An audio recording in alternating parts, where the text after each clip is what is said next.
who wore a puzzled expression as her mind quickly searched through memories. It was indeed something like that. Although 500 years had passed, and her memories were somewhat blurred, Mu Hanbing was able to recall it. Looking at Humiliation, she asked, "Why did you kill those people?" Her tone was inquiring, but not angry.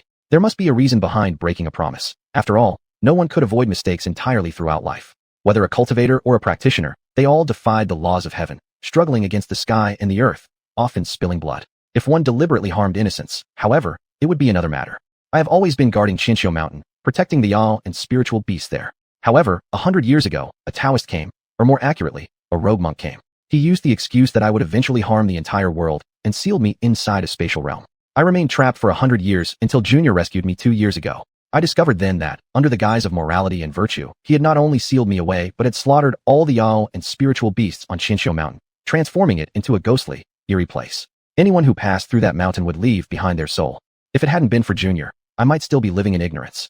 Accumulated with resentment over that 100 years, I even tricked people into entering the spatial realm, hoping they would rescue me. But after finding they couldn't help me escape, I consumed them and cultivated their energy. As Humiliation spoke, she fell to her knees, tears streaming from her eyes. Master, those people who went to save her had their eyes set on her body. Those who attempt to rescue with such intentions are already deserving of death. At this moment, Chu Chen stepped in and defended Humiliation. First, he did not want his master to kill her. After all, there was a saying, without experiencing others' suffering, one cannot advise others to be kind. If he himself had been sealed for 100 years without reason, he probably would also harbor resentment. Second, after finally finding a faithful henchman, how could he allow her to be killed so easily?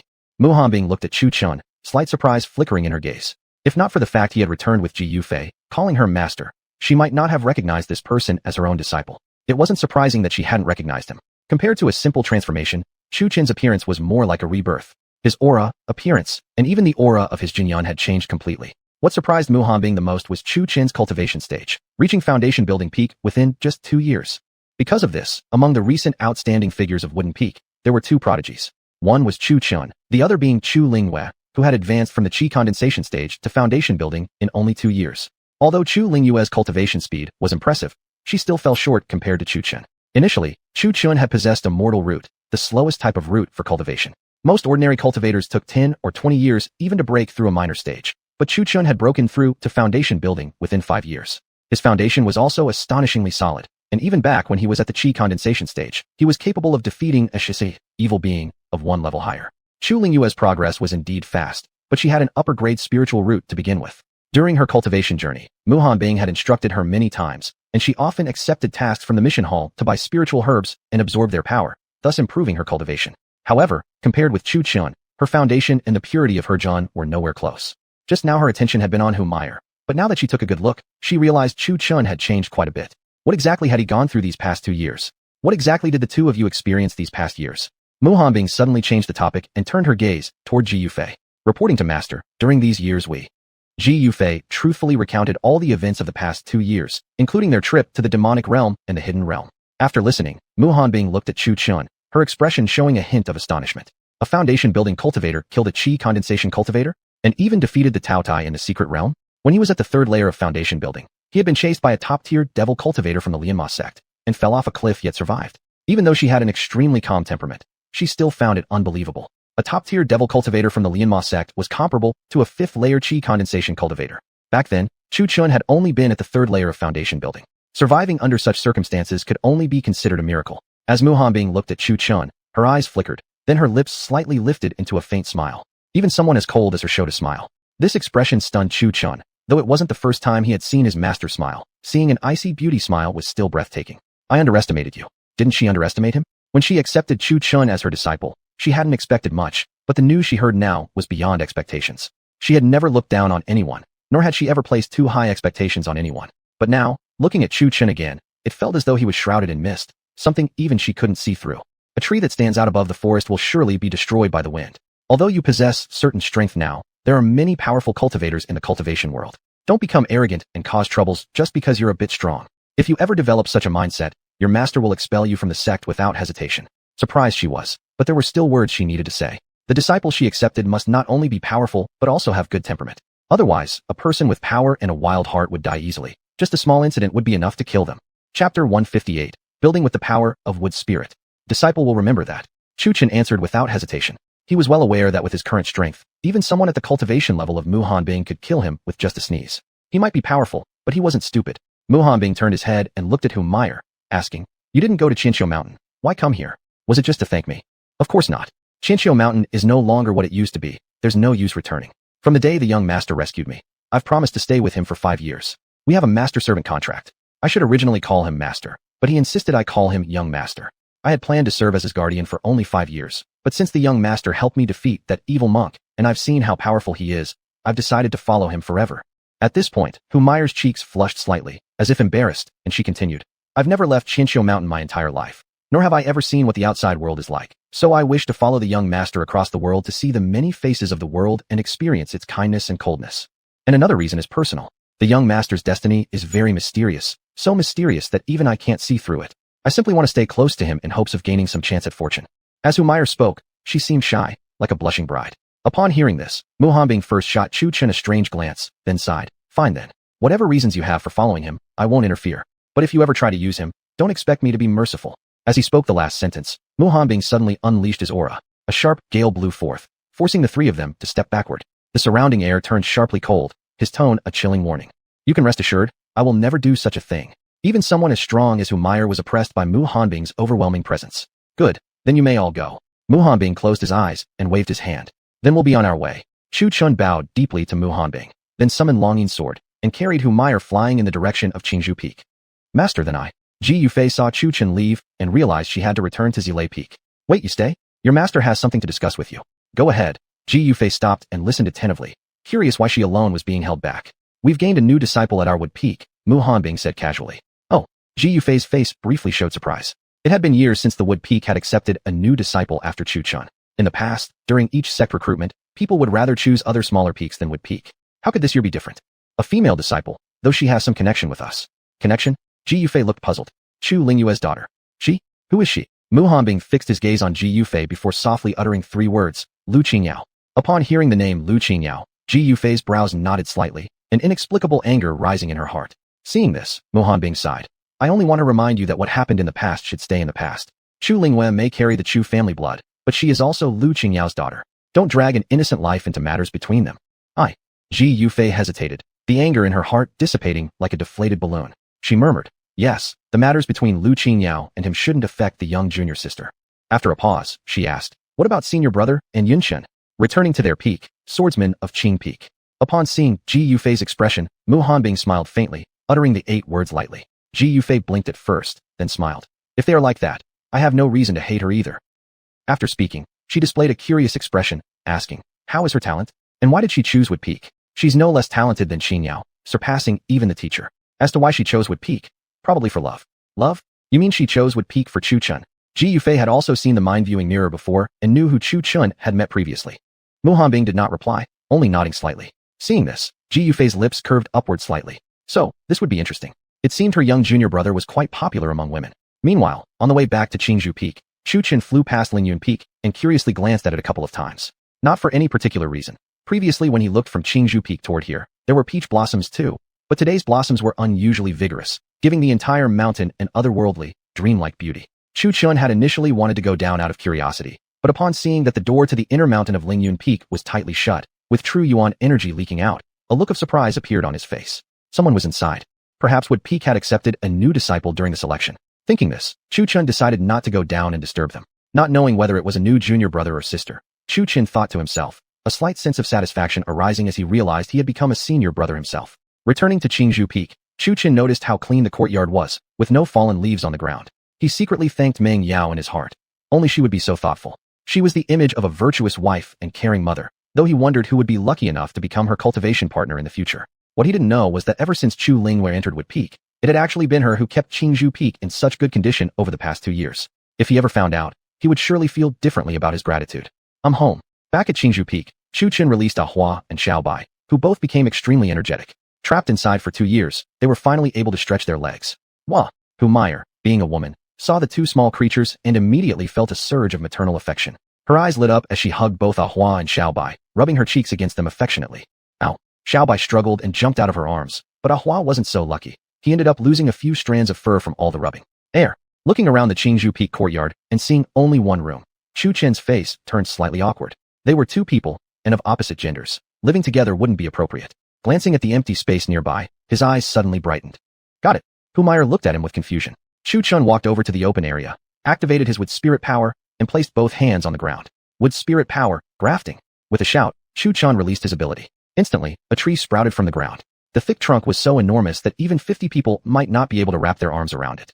Ja! The tree suddenly exploded, scattering wooden splinters, and in its place stood a complete, intact wooden house. Not bad. Chu Chun looked at the house he had created using his wood spirit ability and nodded in satisfaction. It was the first time he'd used a cultivation technique to build a house. He wondered what others would think if they saw it. Chapter 159, I want to eat chicken. Chu Chun looked at Humire with a smile and said, from now on, you'll live here. Looking at the house Chu Chun had specially built for her, Humire felt a warm current flow through her heart. She bowed to Chu Chun and said, thank you, young master. Though merely a house, it came with a courtyard and was in no way inferior to Chu Chun's residence, Qingzhou Manor. When Humire opened the door, the interior, though very simple, only containing a tea table and a single bed, moved her deeply with gratitude. Come inside. From now on, don't feel constrained within the Qingyun sect, treat it as your own home. Though we are bound by a master-servant contract, I'd rather you see me as a friend and give yourself some freedom. Chu Chun spoke to Humire thusly. Truth be told, he somewhat disliked the master-servant contract. He had tried to ask Humire to break it, but for reasons unknown, she steadfastly refused. That said, for Chu Chun himself, it posed no major issue. After completing a few matters, Chu Chun went to the backyard of Qingzhou Manor. Upon seeing the vast array of spirit plants there, his eyes lit up momentarily, soon followed by confusion, for many of the spirit plants in the courtyard weren't his own. The most expensive ones he himself had bought were no more than 10,000 spirit stones, yet some of the plants currently grown here would cost several 10,000 stones to acquire. Could it be someone ran out of space and decided to grow them here? Chu Chun frowned slightly, though unsure who exactly had placed them there. It might have been Meng Yao who borrowed his courtyard since she ran out of planting space. Though fond of treasures, Chu Chun still possessed a sense of ethics. He wouldn't steal what wasn't his without permission. Despite his confusion, he naturally watered every single spirit plant in the courtyard, as was his habit. Once finished, he called out Humire and took her for a walk around the Qingyun sect, introducing the sect to her before heading back to Qingzhou Peak. As Chu Chun and Humire left, a slender figure approached Qingzhou Peak. The woman, seeing the house that had mysteriously appeared, frowned slightly but then brightened with hope. Could it be he's returned? Woof! At that moment, a soft voice came from within Qingzhou Manor. Curious, the woman made her way toward the residence. Seeing two fluffy little beasts lying on the bed, her eyes sparkled with delight as her maternal instincts surged forth. Xiaobai, a saber-toothed white tiger. She scooped up the two little beasts, tenderly nuzzling their soft fur. Woof! Woof! Xiaobai struggled a little, crying out, but when it looked up and saw who it was, its eyes lit up. It was meeting an old friend again. This person was none other than Chu Lingwei. Woof! Woof! Xiaobai seemed unusually excited for some reason, its two little paws waving around, as if wanting to say something. Chu Lingwei gently placed the two little beasts back on the bed, gazing lovingly at them with bright eyes as she softly asked, where did he go? In an almost human manner, Xiaobai shook its head, then patted its little white belly and opened its mouth. You're hungry? Chu Lingwei asked tentatively. Woof! Xiaobai nodded repeatedly like a chick pecking at rice. Seeing this, Chu Lingwei couldn't help but giggle, poking the little creature gently on the head. This little thing was so amusing. Then she turned her hand, and as golden light flickered, two red fruits appeared in her palm. Xiaobai shook its head, again frantically waving its paws in an endearing manner, but alas, Chu Lingwei didn't understand a thing. When Xiaobai saw the puzzled look on Chu Lingwei's face, it tugged at her sleeve with its little paw, then ran out the door by itself. It even humanely turned around halfway, pointing forward with its paw. You're telling me to follow you? Chu Lingwei looked at Xiaobai in confusion. At this, Xiaobai nodded enthusiastically and hurried toward Chu Chen's chicken coop without looking back. Chu Lingwei picked up Ahua from the bed and followed behind. After standing still for a moment, her eyes flickering with emotion, Chu Lingwei recalled that during these 2 years she had entered Qingzhou Peak numerous times, but this was the first time she'd ever seen animals Chu Chan raised besides his vegetable garden inside the cave. Her surprise was justified. Chu Chan had moved the chickens and rabbits to a hidden cave and concealed them with arrays, not out of fear of theft, but to prevent them from cultivating too much and escaping later, sparing himself the trouble of chasing them all over the mountain. When Chu Lingwei saw the chickens inside the cave, she was not only surprised but also somewhat repulsed. Not that she looked down upon Chu Chan for raising chickens or chickens in general, but because the cave had gone too long without cleaning and now exuded a foul smell, with chicken droppings scattered across the ground. Xiaobai was clever, however. Knowing how dirty the cave was, it had already jumped up onto Chu Lingwei's shoulder early on. Pointing with its paw at the plumpest chicken inside the cave, it barked again excitedly. Holding Xiaobai in her arms, Chu Lingwei lightly tapped its tiny nose, smiling. You want to eat it? Woof! Xiaobai happily nodded its little head. Chu Lingwei's eyes sparkled as her red lips curled into a smile. This little one truly knew how to enjoy its food. However, she didn't immediately grab the plump chicken. Instead, she formed a seal with her hands and whispered, "Pure breeze, blow gently, and renew life, cleanse." A gentle breeze swept through, instantly transforming the once filthy cave into a spotless space. Not a trace of droppings or even a single feather could be seen.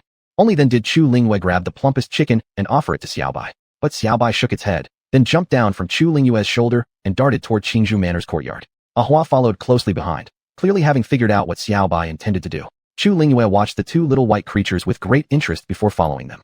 When Chu Lingyue arrived at the courtyard, the two had already vanished from sight. Soon after, they returned carrying a number of branches and leaves, which they laid before her.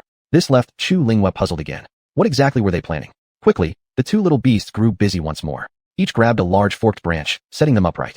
Then, to Chu Lingyue's astonished eyes, Xiaobai naturally took the chicken from her hands. Ow! Holding the chicken with its little paw, Xiaobai's face twisted in concentration as it spat out a golden orb of light. The light surged into the chicken, engulfing it. Moments later, the chicken, which had just been squawking and flapping wildly, was stripped bare, lifeless, and utterly dead. The sight shocked Chu Lingyue again. Having spent 2 years in the Qingyun sect and frequently reading in the scripture pavilion, Chu Lingyue considered herself well informed. Yet as an intellectual, she still couldn't determine what kind of spirit beast Xiaobai truly was. In fact, not even Long Kaier, who had lived for who knows how many years, could identify Xiaobai's true species. Ignoring Chu Lingyue's expression of surprise, Xiaobai continued acting with remarkable intelligence, picking up a branch and skewering it through the chicken's rear, then suspending it from the makeshift rack. Down below, Ahua had already gathered the branches and leaves into a pile. At this point, Chu Lingyue finally realized the animal's intentions. They were going to roast the chicken? Were spirit beasts eating this luxuriously now? When everything was ready, Xiaobai leapt onto Chu Lingyue's shoulder, patted her head, and pointed at the unlit pile of wood. Chu Lingyue couldn't help but laugh, shaking her head. So, apparently, she was here just to light the fire for them. Pinching her fingers together, true energy flickered as a small flame appeared. Though not possessing a fire tribute cultivation root, she was still capable of performing basic flame techniques. Chapter 160. I want to cling to my senior brother's leg.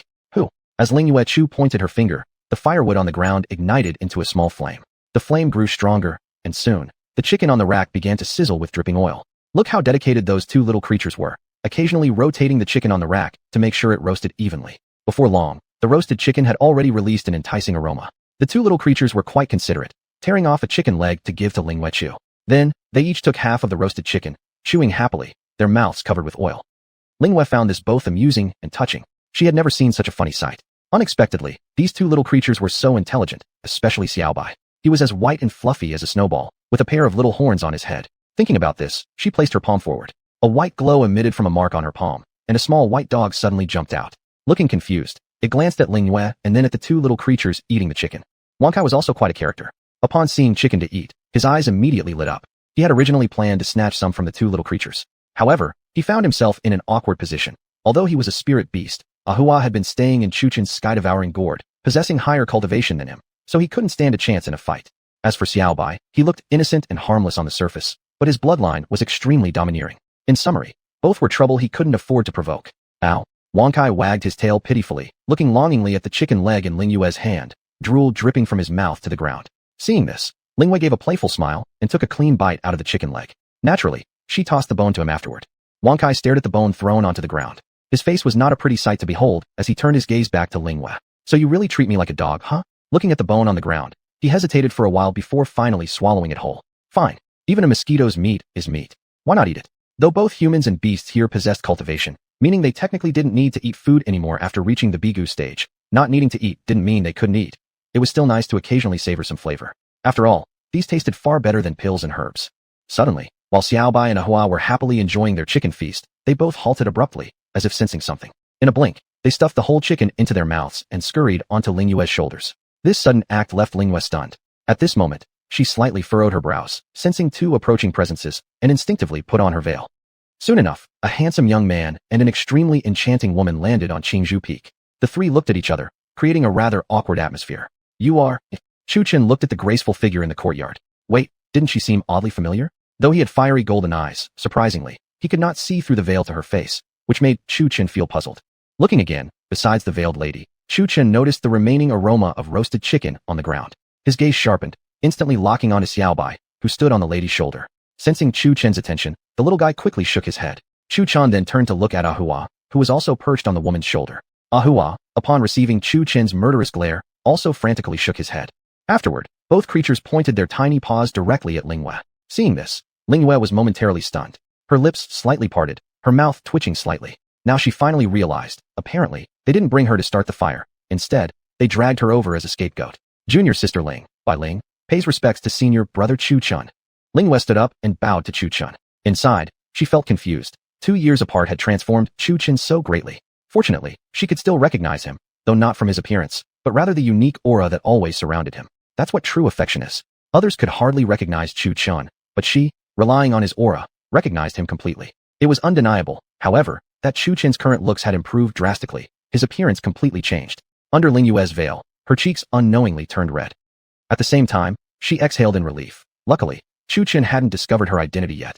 In truth, she didn't want Chu Chun to figure out who she was so soon. Her deliberate concealment aimed to present her talent during the Interpeak contest in 2 months, to give Chu Chun a huge surprise. Bai Ling, junior sister? Chu Chun looked at the woman, confused. He felt somehow familiar with her figure and her eyes. They seemed like someone he'd seen somewhere before, though he couldn't place it. Greetings to junior sister. Chu Chun also gave a slight bow in return. The Mu sect was indeed quite harmonious. He then glanced at the 2 little creatures on the woman's shoulder, his eyes narrowing slightly. He'd deal with them later. And this is, the 4th senior sister? Who is this woman besides senior brother Chu Chun? Ling Wei Chu pointed at the woman beside Chu Chun and asked. She had heard the 4th senior sister was seductive, and coincidentally, the woman beside Chu Chun fit that description perfectly. No, I'm merely the young master's personal maid. Before Chu Chun could speak, Humiliation slightly bowed and introduced herself. A maid. Upon hearing this, Ling Wei raised her delicate eyebrows. Since when had Chu Chun acquired a personal maid? That wasn't exactly good news for her. It might mean a potential rival in love, needed to keep an eye on her. Humiliation could feel the subtle hostility coming from Ling Wei, and couldn't help frowning. Hadn't she done anything to provoke her? So, was it because she had a crush on the young master? Women really. Even their hostility felt so mo ming chi mao. In just these few greetings exchanged, a kind of rivalrous atmosphere formed between the two. Chu Chun was the most confused. It was clearly midsummer, yet he felt a bit cold. I wonder what my junior sister came to Qingzhou Peak for. Finally, Chu Chun spoke. I heard senior brothers and sisters talking about your exploits. I wanted to see for myself what the junior brother who defeated a foundation formation senior with just cultivation opening stage actually looked like. Now that I've seen you, I must say you're even more handsome than I imagined. There was a hint of provocation in Ling Yue's flattering tone. Hearing this, Chu Chun raised his eyebrows slightly. Since when had he become so famous? The spiritual plants in my courtyard wouldn't happen to be yours, would they? Chu Chun asked cautiously, originally not too sure. But now, seeing her so calm and composed, he suspected she must have come around here quite often. No, Ling Wei shook her head. They're a gift for you. Before Chu Chun could ask, Ling Wei continued. A gift for me? What? Chu Chun furrowed his brows, sensing that something wasn't quite right. Because I want to cling to my senior brother's leg. Think about it. Senior brother Chu Chun is so powerful, defeating evil spirits beyond his level. If I could stay close to you, you could protect me in the future. I'm afraid of ghosts. Ling Yue spoke in a sweet, delicate tone, appearing both innocent and mischievous. Chu Chun listened, momentarily stunned. Huh. Chu Chun stared at her in complete bewilderment. Chapter 161, Returning to Peace. Not only was Chu Chun utterly baffled, even Humiliation standing beside him raised her eyebrows in surprise. That straightforward? Pu-chi. Chu Lingyue saw Chu Chin's stunned expression for the first time and couldn't help but giggle. To tell the truth, his cute and awkward look added charm to his handsomeness, and Chu Lingyue felt delighted in her heart. So you're the one who's been helping me clean up Qingzhou Peak these past 2 years? Chu Chin wasn't stupid. Judging by how skillfully she acted, she must have been coming to Qingzhou Peak often. Looking at Chu Lingyue, Chu Chun felt confused. That's right. Chu Lingyue's smile turned mischievous under her veil. Though her face remained obscured, Chu Chun could clearly see her eyes, clear and lively. Why did you help me? Chu Chin couldn't figure it out. He couldn't recall ever interacting with her before. Why would she help him? If it were Ming Yao, he would understand. It was natural for a senior martial sister to do so. But this was Bai Ling, a newcomer to the sect. He couldn't believe she had solely wanted to attach herself to him. After all, they barely knew each other, and there was no reason for her to act this way. Chu Chin's question left Chu Lingyue momentarily speechless. She couldn't exactly say she had fallen for him at first sight. That might be understandable if he remembered, but the problem was he didn't. She was Chu Lingyue, but right now, she was pretending to be Bai Ling. Because Master said you were very powerful, so I want to latch on to you. Desperate for an excuse, Chu Lingyue gave a clumsy reason, blinking her beautiful eyes and glancing at the setting sun as she awkwardly chuckled. Senior brother, it's getting late. I should go first. Without waiting, she summoned her flying sword and flew away. Mid-flight, she abruptly returned, looking rather embarrassed. Oh right. Master wanted me to pass a message. There's a competition among the peaks in 2 months, and he told us to prepare accordingly. With that, she truly flew off this time. Watching Chu Lingyue's retreating figure, Chu Chun wore a puzzled expression. The silhouette looked familiar, but he couldn't quite place it. Master. Before Chu Chun had finished daydreaming, Humiliation called him softly. Chu Chun snapped out of it and looked at Humiliation, asking, "What's up?" Humiliation suddenly smiled at him mysteriously. Nothing. Chu Chun. So you were just messing with me? Looking at the courtyard, he saw it was in a state of mess, with chicken bones scattered around. The 2 little troublemakers had long vanished. Bai Xiaohua. The voice of someone yelling echoed through Qingzhou Peak. Not long after, Chu Chun cornered the two tiny culprits inside a cave, pulled them out, and gave them a scolding, verbal discipline. As a result, both little guys lowered their heads, appearing as if they had indeed done something wrong. Eventually satisfied, Chu Chun let them go. Chu Chun entered the cave again. Looking at its surprisingly clean interior, he wasn't met with the filth he had expected. Thinking about it though, it made sense. Just now his little junior martial sister had also been eating chicken. It was likely she had cleaned the cave for him. Although he couldn't understand why his junior sister was being so nice to him, since her intentions were genuine, he didn't mind accepting it, like those expensive spirit plants in the courtyard, many of which he couldn't afford on his own. Later, Chu Chun caught another chicken in the cave to roast. After being away for so long, he had finally returned and deserved a good meal. Besides, he'd likely start another retreat soon to prepare for the inter-peak competition and also further comprehend the ancient dragon god's secret technique, aiming to achieve the undying dragon body as quickly as possible. The night passed peacefully. This was the first time Humiliation tasted Chu Chun's cooking, and surprisingly, it was quite delicious. Even roasting a chicken, Chu Chun would use some spirit plants as seasoning, enhancing the taste while allowing full absorption of the spirit plant's potency. Nighttime arrived, stars scattered across the sky. Beneath the starry sky, a breeze blew gently, the peach blossoms blooming vibrantly. Back in Lingyun Peak, Chu Lingyue's face was flushed. Thinking about her awkward stammering in front of Chu Chun made her embarrassed. She had mentally prepared herself for meeting Chu Chun, yet when the moment came, she became overwhelmingly excited, which led to her embarrassing behavior. Plus, after not seeing Chu Chun for such a long time, she had found him to be incredibly handsome. A silver-white mark glimmered in her palm as a small white dog was released. Holding onto Wang Kai, Chu Lingyue softly asked, "Say, if I reveal my identity, do you think he'll remember us?" Woof! Wang Kai wiggled his body slightly, nodding and then shaking his head. Seeing this, Chu Lingyue punched his little dog head before casually tossing him to the ground, then walked off to her room, leaving a pitiful Wang Kai curled up with tears in his eyes. If he could speak, he'd definitely ask, "Why did you hit me?" The truth was, he simply deserved it. It would have been fine had he only nodded, but then he shook his head afterward, effectively denying Chu Lingyue's thoughts altogether. Qingzhou Peak. The night was very quiet, yet both of them remained awake. Humiliation stood on the rooftop, gazing at the glittering starry sky. Her beautiful eyes flickered with emotions, sometimes sadness, sometimes a silly, dreamy smile, as if she were a naive and romantic little girl. With her level of cultivation, whether or not she practiced cultivation or slept hardly mattered. Tonight's beautiful night was simply too enchanting to ignore. Trapped inside that space for 100 years, all she had seen were scorching flames and suffocating darkness. After escaping, she followed Chu Chun into that secret realm, where life was nothing but treasure hunting and tedious cultivation. This night, it was rare to have a moment to peacefully appreciate the world once more. Beneath the vast night sky, the azure cloud sect appeared outwardly calm, yet upon closer inspection, lights blazed atop many peaks, occasionally accompanied by the sounds of battle. Others had gathered together, grilling and feasting. Seeing these lively scenes, Humiliation's heart subtly stirred. In contrast, Chu Chun was standing in the courtyard, gazing at his collection of spirit plants, unsure of what to do with them. Originally, he lacked spirit stones and had intended to grow some spirit plants to sell for profit. But now he possessed hundreds of millions of spirit stones. He no longer needed more. Selling them would earn only a little extra, and truthfully, he preferred to refine them into pills. Unfortunately, Long Kaier didn't know how to concoct pills. What should I do? If I sell them, I'll feel reluctant. Chu Chun frowned as he looked at the pile of medicinal herbs on the ground. Normally, he wouldn't bother with this, but the courtyard soil was now completely occupied. He needed to clear out a batch. Just as Chu Chun stood in deep thought, he raised his head and looked toward the Azure Cloud Sect's mountain range. He noticed one peak blazing with lights. That's right. I can ask the Pill Peak sect leader to teach me. Although I'm not a disciple of the Pill Peak, there probably isn't a strict rule against that, right? With that thought, Chu Chun snapped his fingers, mounted the Dragon Roar sword, and flew toward the Pill Peak, already plotting. If the sect leader refused to teach him, he would simply learn by sneaking around. Pill concoction was also a skilled craft, and the price of a single pill was no small amount. For example, if you purchased a gathering spirit grass, it would cost you 5 spirit stones. But if you refined it into a gathering spirit pill, you could sell it for 100 spirit stones. After all, pills contained the purest essence of the medicinal plants, directly enhancing effects, thus offering much better value for money. Chapter 162, Stealing the Art of Alchemy. Under the cover of night, Chu Chun silently approached the area of the Pill Peak. He didn't boldly march in, instead hiding behind a nearby secluded mountain, acting very much like a common thief. Then, he furrowed his brows, looking rather strange. Why? Nothing serious. Only that in the dead of night, there was a couple passionately engaged in intimate activities, their moaning exuding a kind of soul-shaking seduction. The more Chu Chun listened, the more his mind began to run wild. Long Kaier, in Chu Chun's consciousness, could hear the sounds clearly too. What's more, she could see the images playing in his mind. Who would have guessed this kid, so seemingly innocent and harmless, harbored such vivid fantasies? Watching the images appearing in Chu Chun's mind, while simultaneously hearing the enchanting sounds outside through his ears, Long Kaier had to admit, it was practically a live show. Why don't you walk over and watch for yourself? Long Kaier suddenly appeared before Chu Chun, gazing at him with a teasing expression. Geez, you scared me. Her sudden appearance startled him badly, and he looked at her with a deep black line across his face. TCH, this probably isn't a good idea. Though Chu Chun said that aloud, he was secretly quite curious. After all, he had never actually seen anything like this. He'd only seen those old adult pictures he once bought from street vendors. As for something live, never. What's so bad about it? Long Kyer rolled her lips and kept trying to tempt him. No way. I'm here to secretly learn the pill refining technique. I have my professional ethics.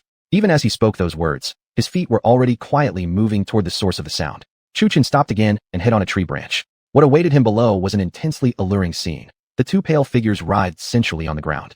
Look at him now. This guy had two nostrils, but somehow only one released a warm trickle, and by his side appeared a female spirit. It truly was the master-apprentice duo. While Chu Chun bled from his left nostril, she was bleeding from the right, both wearing identical expressions of mischievous delight. Perhaps the scene was simply too dazzling. Chu Chun and Long Kyer became completely absorbed, completely forgetting why they had come here in the first place. By the time they finished watching, the sun had already risen high. The two figures rolling on the ground rose as well, sharing a romantic morning kiss before parting. Oh, so captivated was Chu Chun that when he looked up, he realized it was already morning. Now he was in trouble. Failing to learn the alchemy techniques, he had also wasted time. And now, how was he going to return? As he thought about leaving, the pair from the Pill Peak slowly approached his direction, not because they had discovered Chu Chun, but because they were just taking a morning stroll here. One must admit, the disciples of the Pill Peak truly lived a leisurely and open life. They didn't cultivate at night, choosing instead to create life, and not just that, but they did it outdoors. Finished already? And in the morning, another walk? Chu Chun stayed completely still on the tree branch, afraid to move, because if he moved, he could be easily discovered. At night, perhaps he might remain hidden in the dark, but now in broad daylight, under the sun's glare, it was impossible for them not to notice him. Kyer, senior sister, all of this is your fault. Chu Chun cast an indignant glance. Long Kyer was puzzled, her beautiful eyes widening. Why me? You're the one who tempted me to come here and watch. He placed the blame firmly on her. Long Kyer glared at him with annoyance. You dare to say you weren't watching? Chu Chun wanted to defend himself, but upon thinking about it, it really was him giving in to curiosity. Long Kyer had only suggested it. Kyer, senior sister, what should I do now? Chu Chun did a complete 180 in attitude, his eyes now imploring her with subtle hope. If he were caught, wouldn't they skin him alive? Nothing, Long Kyer replied in a proud tone, turning her head aside. After all, you're the one wanting to watch. Why blame me? Please don't act like that, Kyer, senior sister. You're as beautiful as a celestial being, born with elegance and charm, and so cute too. With a pleading expression, Chu Chun threw in all his compliments. Interestingly, Long Kyer appeared to enjoy the flattery, but still felt something off. Cute. What kind of compliment was that? Seeing that flattery was working, he kept on coaxing. I mean, how beautiful you are. No, more beautiful than celestial maidens, and so gentle, kind, elegant, and dignified. Just give me a bit of advice, won't you? In a hushed voice, he added with a mumble. You watched last night too, didn't you? Surprisingly enough, all this flattery did have some effect. Long Kyer waved her jade hand. An array of golden light entered Chu Chun's mind. Chu Chun immediately brightened up at the sight. Invisibility art. This technique was great. It worked well when combined with the breath concealment technique, especially for secretly watching. No, for secretly learning the pill refining art. It was highly effective.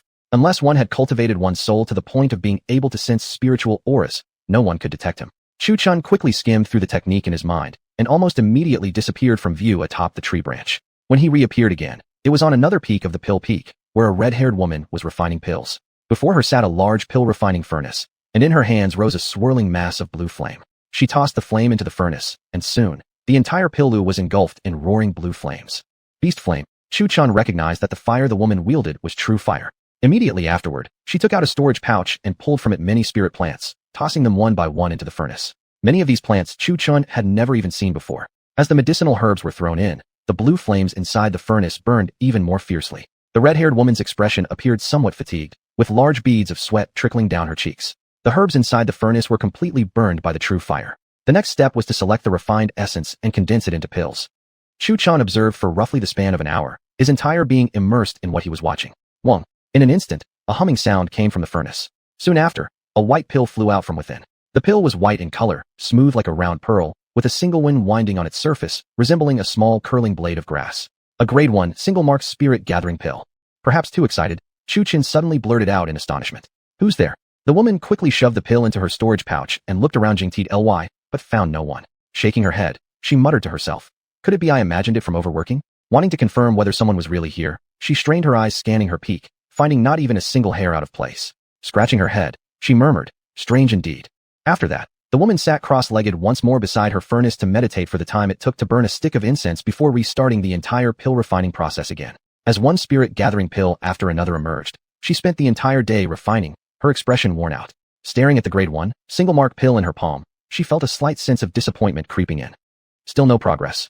It turned out the woman had been aiming to refine a 2-mark pill, but despite her entire day of attempts, there had been no advancement. Meanwhile, Chu Chun, hidden in the shadows all this time, had been secretly learning. Surprisingly, by the end of the day, he had actually grasped the process quite well. If he had a furnace of his own, he wouldn't mind trying his hand at refining some pills himself. Pill refining required precise mastery of fire control, herb management, and most crucially, the condensation of the pill essence. If one failed to condense the essence properly despite properly refining the herbs, all previous efforts would be in vain.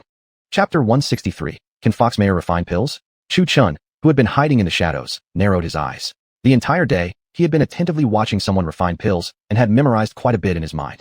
The key to pill refining lay primarily in controlling the flame. If one wished to produce high-quality pills, the ingredients were secondary. The most important factors were the precision of the flame control and the refinement level of the condensation process. After watching, Chu Chun felt that he might be able to do it too and was eager to find a furnace to give it a try. Forget it. I'll try tomorrow. The red-haired woman, perhaps tired from a day of refining, looked worn out, her head drooping, with dark circles under her eyes. She stretched, yawned, and got up to head toward the house deep within the peak, leaving only the pill refining furnace outside the courtyard. Though she had failed to produce a pill with Tuin, the red-haired woman wasn't disheartened, but rather full of vigor. Pill refining was indeed a technical skill. After a full day's work, she was exhausted and needed to return to rest. Once she left, Chu Chun stared intently at the large pill refining furnace, his eyes gleaming with excitement as he rubbed his chin. There should be no shortage of furnaces in the pill peak. Chu Chun murmured to himself, naturally pulling out the Tianhu to absorb the huge furnace into it. Seeing this, Long Kaier glanced over with satisfaction. Having such a disciple brought her great pride. After finishing, Chu Chun felt somewhat guilty. I'm just borrowing it. I'll return it someday. Yes, he would return it. He just wasn't sure if he'd remember to do so. Later, Chu Chun returned to Qingzhou Peak. He first took a glance at Qing Luju. That was the name he gave to Mayor's house. Looking at the roof, there was no one on it. Tonight, Mayor must have already been asleep. Thus, Chu Chun dragged out a large furnace, making a loud bang. Because the furnace was so large, the entire Qingzhou Peak slightly trembled. The two young ladies sleeping inside Qingzhou instantly got scared and jumped to their feet. Mayor had been deeply asleep and was woken up by the noise. Walking outside, Mayor saw Chu Chun crouching by moonlight refining pills, the purple flames casting a bizarre glow on his face. She frowned as she watched. Perhaps too immersed in refining, Chu Chun didn't notice the increasing temperature outside the furnace. Mayor frowned because her house was catching fire from the heat emitted during the refining process. Startled, she quickly used a magical technique to douse the flames, and then waved her hand to set up a barrier around Chu Chun, sealing off the surrounding heat. Otherwise, if Chu Chun kept refining pills like this, wouldn't he end up burning down the entire Qingzhou Peak? But this surprised Mayor to some extent. Her master actually could refine pills. Perhaps she should ask him later to help make a beauty-revitalizing pill. After all, for a woman, there was no such thing as being too beautiful. Chu Chun focused entirely on the furnace, his eyes occasionally flashing with light. After about the time it takes for an incense stick to burn, the furnace was finally heated properly. With a flick of his finger toward the spiritual plants planted in the courtyard, the gathered Lingqiao drifted into the furnace. Since Chu Chun used earth flame, the time required to temper the ingredients wasn't long. Then he controlled the flame to purify the ingredients, removing impurities. The roasted medicinal herbs looked like tiny specks of dust. Chu Chun now needed to extract the essence from the dust to condense it into a pill, eliminating all impurities. The higher the number of one, the more refined the pill. Removing the impurities was a long and tedious process. As it was his first time refining pills, Chu Chun spent a full hour just on this step. Buzz. After removing impurities came the step of condensing the pill, which required careful flame control. It had to be low, but not too low, and the essence wouldn't melt or condense properly. Boom. Suddenly, the furnace exploded unexpectedly. Looking at Chu Chun's face now, you'd say it was pitch black. Don't ask why. It's obvious he was hit by the blast. Chu Chun possessed extraordinary luck, yet when it came to mastering the timing of the fire during pill refining, his patience was sorely tested. He had completed all the previous steps correctly. However, when it came time to condense the pill, perhaps due to excitement, he increased the flame too much, causing the explosion. Giggle, giggle. Fox Mayor burst out laughing at Chu Chun's miserable appearance. What are you laughing at? Chu Chun, with a soot-blackened face, stared at Fox Mayor in bewilderment. Truth be told, his bewildered expression combined with his pitiful state only made the situation more ridiculous. Tears streamed down Fox Mayor's face from laughing so hard. Is it really that funny? Chu Chun pouted, not realizing when a mirror had appeared in his hand. He wouldn't have cared much if he hadn't looked. Well, he really did look hilariously black. Only his white teeth and eyes showed clearly in the firelight, and his entire face looked as if it belonged to some basketball-playing rooster. Seeing himself like this, Chu Chun couldn't help but laugh out loud too. Not only Mayor wanted to laugh. Looking at his appearance, even he couldn't stop himself from grinning widely. He flicked his right hand and used water spirit power to wash his face clean. Looking up at Mayor, he asked, "By the way, why are you up? Can I not get up? If it weren't for me, I probably would have woken up tomorrow as a charred corpse." Fox Mayor shot back with an annoyed retort. Huh. Chu Chun wore a baffled expression upon hearing that. Fox Mayor proceeded to recount the events that had just occurred to Chu Chun. After listening, Chu Chin wore an embarrassed expression. Indeed, thank you. Of course, he should be thankful. Without her, the entire Qingzhou Peak might have gone up in flames. Master, are you refining pills or setting off explosives? Fox Mayor raised her eyebrows and asked. I snuck out last night to secretly learn pill refining. Chu Chin didn't hide it at all. It was just his personal maid, after all. In this unfamiliar place, he wasn't worried about her exposing him. No wonder. Fox Mayor murmured, her eyes flickering. No wonder she couldn't find Chu Chin last night. She had even considered sneaking out late to discuss with him why he was so strong. What's wrong? Chu Chin looked at her in confusion. Master intends to learn pill refining? Fox Mayor asked with a smile. Chu Chin glanced at the shattered pill furnace and said, Isn't it obvious? First time refining pills. Don't get me wrong, it really is quite difficult. Difficult? How about I teach you? Suddenly, Fox Mayor blurted out. Huh? You can do it. Chu Chin stared at her in disbelief, his eyes filled with doubt. After all, Fox Mayor was a fox spirit who had lived in Qinqiu Mountain for years. Chu Chin couldn't believe she could actually refine pills. Fox Mayor smiled gently, her eyes curving like a crescent moon. Yes, I can. Not only could she really do it, but she had spent a century locked in the spatial dimension, bored out of her mind, needing something to occupy herself. A group of people had once come to rescue her, and among them was a pill refining master who died inside. Before his death, Fox Mayor had forced him to teach her the art of pill refining. Why learn pill refining? Because she didn't eat human flesh. She wanted to turn the corpses into pills, extracting the essence from the dead. In the end, she actually mastered several secret pill refining techniques, and the said pill master wasn't low-ranked at all. But Fox Mayor didn't kill him. He had helped her, after all. However, anyone entering her spatial dimension had no chance of ever leaving. The pill master eventually grew old and died within that space, becoming Fox Mayor's nourishment. Thus, Fox Mayor was actually a genius pill refiner, knowing quite a few techniques. Otherwise, she wouldn't have known about the beauty-revitalizing pill in the first place. Chapter 164, Refining Pills. You really can do it? Not fooling me. Chu Chin widened his eyes again as he asked. Of course I can. Humire smiled and nodded.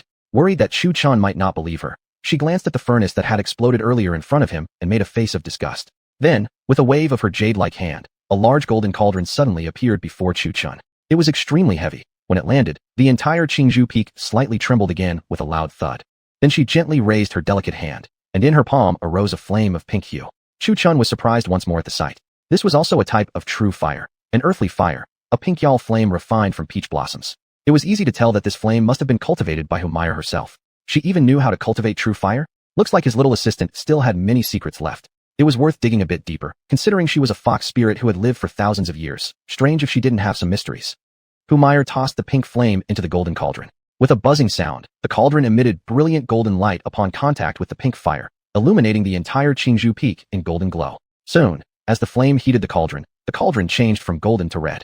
Humire lightly flicked her jade-like finger, and the spiritual plants in the courtyard floated over one by one. These weren't merely the lowest grade spirit grasses. These were valuable herbs such as shui wu, shui ren shun, bing qing lian, and most precious of all, the bing lotus seeds, each worth 10,000 spirit stones. Each herb was incredibly precious. Chu Chan felt a sharp pang in his heart watching them, but as he thought of the pill worth hundreds of millions of spirit stones that might be created, he suddenly no longer felt pained. As the various medicinal ingredients were added into the cauldron, just the time it took to burn an incense stick melted them all away. Buzz. A quarter of an hour later, a soft vibration emitted from within the cauldron, followed by a crisp red pill appearing in Humire's hand. The pill was round and smooth, of a deep crimson red, with azure patterns on its surface, like a beautiful pearl. Moreover, the fragrance it emitted was fragrant and refreshing, making one feel mentally clear and physically invigorated. Here, Humire handed the pill to Chu Chan, who accepted it carefully. As it landed in his hand, the pill was warm, yet within the warmth, there was a cooling sensation. Chu Chan held it gently in his hands and examined it closely. Upon close inspection, he realized this was a third pattern, 5th grade pill. 5th grade pills weren't particularly high grade, but looking across Qingyun's sect, even the 5th grade ones were rare, with barely enough to count on one hand, not to mention one with 3 patterns. Chu Chan couldn't hide his astonishment. He had really struck gold today, but not the pill was the treasure. Rather, it was Humire. Not only was she incredibly powerful, her pill refining skills were also top-notch. This 5th grade, triple pattern pill was definitely unmatched anywhere in Qingyun's sect. It seemed like Humire had even refined it offhandedly, as throughout the entire process, her pretty face hadn't once shown any tension, but rather carefree nonchalance. After inspecting it, Chu Chan raised his eyes in astonishment and asked, Meyer, what kind of pill is this? Humire was greatly pleased with Chu Chin's way of addressing her, her heart sweet as honey. She lightly parted her red lips. Body tempering pill. It uses fire to refine the body and ice to balance it. Perfectly suitable for you. Chu Chin nodded in understanding. Among the 4 spiritual herbs, shui wu and shui ren shun were of fiery nature, while bing qing lian and bing lotus seed were of cold nature. Chu Chin seemed to grasp the concept. The 5 elements were also involved in herbal medicine, and pill refinement emphasized the harmony of yin and yang. The Taoist medical secret method Long Kaier passed on to him mentioned this. Yin lies within, held fast by yang. Yang resides without, guided by yin. The 5 elements interact internally, generating and controlling each other. When applied to medicine, the goal is to achieve harmony. Meyer, I didn't expect you to know so much. Teach me how to refine pills, okay? From original skepticism to earnest begging, Chu Chun had to admit, Meyer really knew how to keep secrets. If he had known, he wouldn't have traveled all the way to the Dan Peak just for a show, even though he did watch an exciting live refining session, but didn't actually learn how to refine. Alright, but, Meyer readily agreed. Although following Chu Chun gave her the chance to travel the world, his current strength was still weak. It seemed he would remain here for the next few years, so she might as well find something to do. But what? Chu Chun asked curiously. He knew that whenever there was a but, there would be demands, and as long as it wasn't excessive, he'd likely agree. But you have to cook for me. Meyer licked the corner of her lips, thinking back to last night's chicken meal. She was still craving it. Just thinking about it made her drool. No problem. Chu Chun agreed without even a second thought. Trading delicious food for pill refining techniques. More than worth it. If that's settled, then let me teach you the very basics of pill refining. Meyer was truly a natural. Instantly getting into character, she suddenly produced some glasses from nowhere and, wearing them, looked every bit like a female teacher, saying, pill refining, above all, lies in mastering the fire temperature, followed closely by manipulating true energy and selecting the right medicinal herbs. Different medicinal herbs produce different grades of pills. For example, if you use high-grade herbs to create a first-grade pill, even though the pill is only first-grade, its cost-performance ratio will be higher than ordinary first-grade pills because the herbs and the pills are closely related. Regarding the matching of medicinal ingredients, it's best to focus on the mutual generation of the 5 elements as a secondary concern, with the primary being the harmony of yin and yang. Otherwise, the effect will be counterproductive. For example, if you use only yin-type herbs to refine a pill, the cold nature of the pill will become increasingly intense, growing colder and colder. The same goes for yang-type herbs. Of course, if you simply want to refine a one-sided pill, then you may do so as well. Meyer truly and conscientiously explained the entire process to Chu Chun for an entire night. Afterward, she even personally refined several pills herself. Half the spiritual plants in the courtyard were used up, though the number of pills produced wasn't large. But this was normal. The essence is always in the concentration. After hearing her explanation, Chu Chun began to grasp the principles of pill refining. Soon, he started refining pills using Meyer's large golden cauldron. One entire month passed just like that. Pill refining was a long and tedious learning process. In the beginning, Chu Chun exploded the furnace several times. Fortunately, Meyer's golden cauldron was durable enough to withstand repeated explosions. Otherwise, who knew how many cauldrons would have been needed? Gradually, Chu Chun became more and more skilled in the art. Chu Chun's learning speed shocked Meyer.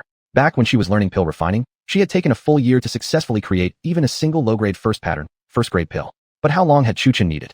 Less than 10 days to successfully create his first pill, and it was a complete, first-grade pill at that. After his first success, it seemed as though Chu Chun had unlocked a new cheat code. He successively produced over a dozen pills. Although they were all gathering spirit pills of low grade, his speed was truly astonishing. At present, he could complete a pill in just half an instant sticks time. After a month of such intensive activity by Chu Chun, the stock of gathering spirit grass in the courtyard had nearly disappeared. So, he came to Linglong Pavilion and selected Unwilling fruits, which were slightly more advanced than gathering spirit grass. These fruits bore fruit only once every 5 years and were quite precious. Fortunately, Linglong Pavilion had considerable stock, and Chu Chun bought a large crate without hesitation. Back on Qingzhou Peak, Chu Chun planted a few Yuanling fruits on the mountaintop, since the Yuanling fruit grew on trees and could regenerate. Once they grew, he wouldn't have to keep buying from Linglong Pavilion anymore. Using the Yuanling fruit as the core ingredient, Chu Chun soon refined a batch of Yuanling pills. Like before, they were first-grade, single-pattern pills, but their potency was much stronger than the gathering spirit pills. Chu Chun cultivated by day and refined pills by night, living this routine day after day. Occasionally, he'd go ask Meyer about refining techniques, or consult Long Kaier about cultivation issues. His life was truly comfortable and fulfilling. Chapter 165, Sealing the Heavenly Tribulation. It's over. I can't seal it anymore. That day, Chu Chun was still refining pills when he suddenly opened his eyes and looked toward the sky. A thick, dark mass of clouds was flying in his direction at a visible speed. Chu Chun had long reached the peak of foundation building. For the past month, he had either been comprehending the ancient dragon god technique or refining pills, not cultivating at all. As for why he had attracted the thunder clouds, it was because he was about to ascend to the Dingyun Jing stage. Chu Chun could have broken through a long time ago, but he had kept suppressing it. Today, not even that was possible anymore, thanks to his Zincan. The Lingtan inside his body supplied his Chifu with true Yuan energy every day. At first, the amount was already considerable, but now with the Dragon Roar Pearl amplifying its effects, it was like adding wings to a tiger, making it impossible even to seal his breakthrough. Frowning, Chu Chun looked at the ominous tribulation clouds in the sky. If he were to undergo the tribulation here, it would surely draw the attention of Qingyun's sect's elders. Chu Chun had no desire to be noticed like that. Attention would lead to jealousy, and jealousy would bring troubles. That was an unchanging truth. Chu Chen only wanted to develop quietly and avoid being targeted by the whole world. Hey, someone is going through a tribulation. Nonsense, probably just a storm about to hit. Have you ever seen clouds that big? You see, this tribulation cloud looks a bit strange. I feel like I've seen it before. Hey, now that you mention it, yeah. The location of the tribulation cloud. Is it Mu Peak? Could it be someone from Mu Peak has reached the core formation stage? How could that be possible? How many disciples are there in Mu Peak? Hey, speaking of which, there actually is one who might have reached core formation. Could it be Mo Yao? Everyone inside Qingyun's sect seemed talented. In broad daylight, they stopped cultivating just to run outside and gather to discuss the thunder clouds in the sky, some even jumping on flying swords to investigate. Who is going through the tribulation? Lu Changfeng, who had been cultivating, abruptly opened his eyes and stared up at the heavy, thunderous black clouds above. Could it be my 9th junior apprentice sister is breaking through to core formation? Shi Wanwan, the 5th senior apprentice sister, played with the little fish in the pond, then lifted her beautiful eyes toward the direction of the tribulation clouds. Because Chu Chun and Mo Yao's peaks were not far apart, many people from Mu Peak believed it was Mo Yao undergoing the tribulation. However, there was one exception, Hanbing. She was all too familiar with such thunderclouds. This wasn't a regular tribulation, it was a kind of heavenly punishment. Rising to her feet, her gaze turned icy as she looked toward Qingzhou Peak, immediately flying off on her ice sword. Inside Mu Peak, Chu Chan watched helplessly as the tribulation was about to descend. Even Hu Meier had never witnessed such a scene. Despite her cultivation level, she felt overwhelmed and couldn't understand how a foundation-building cultivator could provoke such a tribulation. Moreover, it wasn't weak at all. As she watched, something about this lightning felt strangely familiar. Of course it was familiar. It was the punishment lightning entwined around Chu Chen's spirit roots. Senior Sister Kai, what should we do? We can't go through this tribulation here. Chu Chen anxiously spoke. Long Kai lifted her eyes slightly, then flicked her jade hand, sending a beam of golden light into Chu Chen's mind. What is this? Chu Chan appeared shocked, before exclaiming loudly. Can heavenly tribulations even be sealed? He had every reason to be surprised. The technique Long Kai transmitted to him was seal the heavenly tribulation. This cultivation method could seal away the tribulation while still allowing one to break through their cultivation boundary. What astonished him most was that normally one would break through only after surviving the tribulation. Yet this method defied tradition. It sealed the tribulation first, then faced it after the breakthrough. Though surprised, Chu Chen focused his mind. As ancient golden runes emerged around his body, his aura suddenly erupted. With a loud "Ong," Qingzhou Peak shook violently. Centered on Chu Chen, the ground around him was compressed into a deep pit by his explosive pressure. Hu Meier stared at Chu Chen in shock, her small mouth slightly agape. Chu Chen had actually broken through to the Big Yun Jing.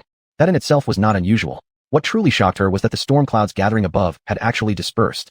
What principle was at work here? Breaking through without undergoing tribulation? Moreover, why would advancing from foundation building to Yun Jing summon a heavenly tribulation? Many such questions flooded her mind. How did it dissipate? When Hanbing arrived at Qingzhou Peak, her brows knitted together. The heavenly tribulation clouds had actually vanished. When she looked at Chu Chen again, Hanbing's beautiful eyes widened in disbelief. He had advanced without undergoing tribulation? Xiao Chenyu. Hanbing approached Chu Chen, asking in total disbelief. The tribulation has been temporarily sealed by me. Chu Chen did not hide anything. Hanbing already knew about his tribulation matters. His mentor Jian Changfeng had told her. That was exactly why she had rushed over as soon as she sensed something was off. Sealed away, the heavenly tribulation? How did you manage that? Both women widened their eyes in further shock. They had heard of sealing one's cultivation, but sealing away the heavenly tribulation. This was the first time they had ever heard of anything like that. You must understand, the heavenly tribulation is a punishment descended from the heavenly Tao. To seal away a punishment from the heavenly Tao, just thinking about it is unimaginable, isn't it? Sealing away the heavenly tribulation would be no different than defying the heavenly Tao itself. The heavenly Tao is something that exists ambiguously in the world. It both exists and does not exist, profound and mysterious. Even immortals hold deep reverence for the heavenly Tao. The act of sealing away a heavenly tribulation is something even immortals cannot accomplish. Yet today, a mere cultivator at the foundation building stage has done it? No, wait, he's already at the Bingyun Jing now. Though Chu Chen had not gone through the cleansing of the heavenly lightning, he had still ascended to the Bingyun Jing. Come, follow me. Still in shock, Hanbing grabbed Chu Chen's hand and pulled him along toward the sword-hiding peak. Hu Meier, out of curiosity, followed closely behind. Sword-hiding peak. This kid. It hasn't even been 2 years, yet he's broken through again. Jian Changfeng gazed into the distance, narrowing his eyes slightly as the 3 figures flew toward him. He wasn't particularly surprised by what Chu Chen had done. He already knew about Long Kai. Even a mysterious presence like himself addressed Long Kai as senior. Master Jian, Xiao Chun. After landing, Hanbing immediately began explaining Chu Chen's situation to Jian Changfeng. Meanwhile, Hu Meier curiously eyed Jian Changfeng, as though attempting to peer deep into his essence. Her fox-like eyes shimmered with their characteristic Talhua One. Though Jian Changfeng already understood Chu Chen's condition, he still patiently listened as Hanbing recounted the details. With a flicker of light in his eyes, he turned slightly toward Hu Meier and said indifferently, "Little fox, don't stare when you shouldn't. Be careful, or you'll bring trouble upon yourself." Jian Chongfeng's voice was deep and hoarse. If not for Chu Qin knowing his true nature, he might actually have mistaken him for a hidden sage. Upon hearing his words, Hu Meier's expression changed briefly, before she bowed slightly and said, "Forgive my impertinence."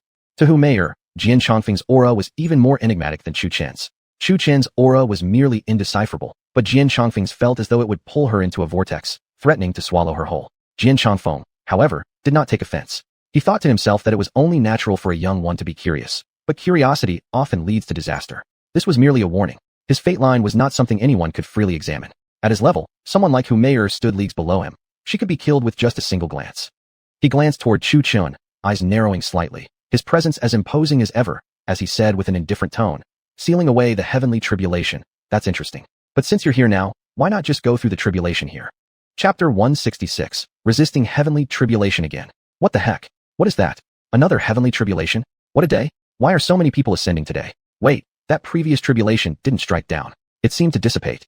You're right. Why did it dissipate? The direction of this tribulation points toward Zongjin Peak. Someone from Zongjin Peak is breaking through to the foundation building stage? Once again, the talents of Qing Yun's sect gathered together, lifting their heads upward. This time, the tribulation clouds did not scatter, but instead condensed above Zongjin Peak. What was originally black, clouds gradually took on a tinge of blood red, blending darkness and scarlet, transforming the thunderclouds into a dark crimson. The entire Qing Yun sect was shrouded beneath a sky of dark crimson, and the disciples, witnessing this, all furrowed their brows. Another one of those tribulations? This kind of heavenly tribulation was all too familiar to them.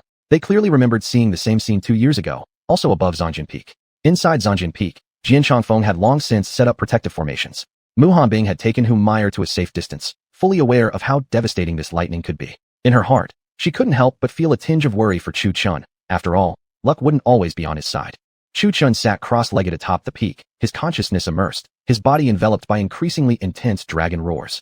From the heavens descended a dark red column of light that surrounded him entirely. Once again, it was the absolute heavenly punishment. No one could interfere, not even Long Kaiyer's soul. Her consciousness was still within Chu Qin's spiritual perception, though distanced. What is that? Hu Meier, seeing this kind of tribulation for the first time, covered her mouth in a whisper, her beautiful eyes wide with shock. This is absolute heavenly punishment. Mu Hanbing stared coldly at Chu Qin, but in her icy gaze flickered an additional shade of concern. What's absolute heavenly punishment? Hu Meier asked, puzzled. Although she didn't know what absolute heavenly punishment meant, from Mu Hanbing's expression, she could tell the tribulation's power must be immense. Absolute heavenly punishment is a special ability possessed by heaven itself. Whether one is weaker than heaven or stronger than heaven, when this ability is released, no one can intervene, not even someone stronger than heaven. Mu Hanbing explained, quoting Jian Chongfeng's words from that day.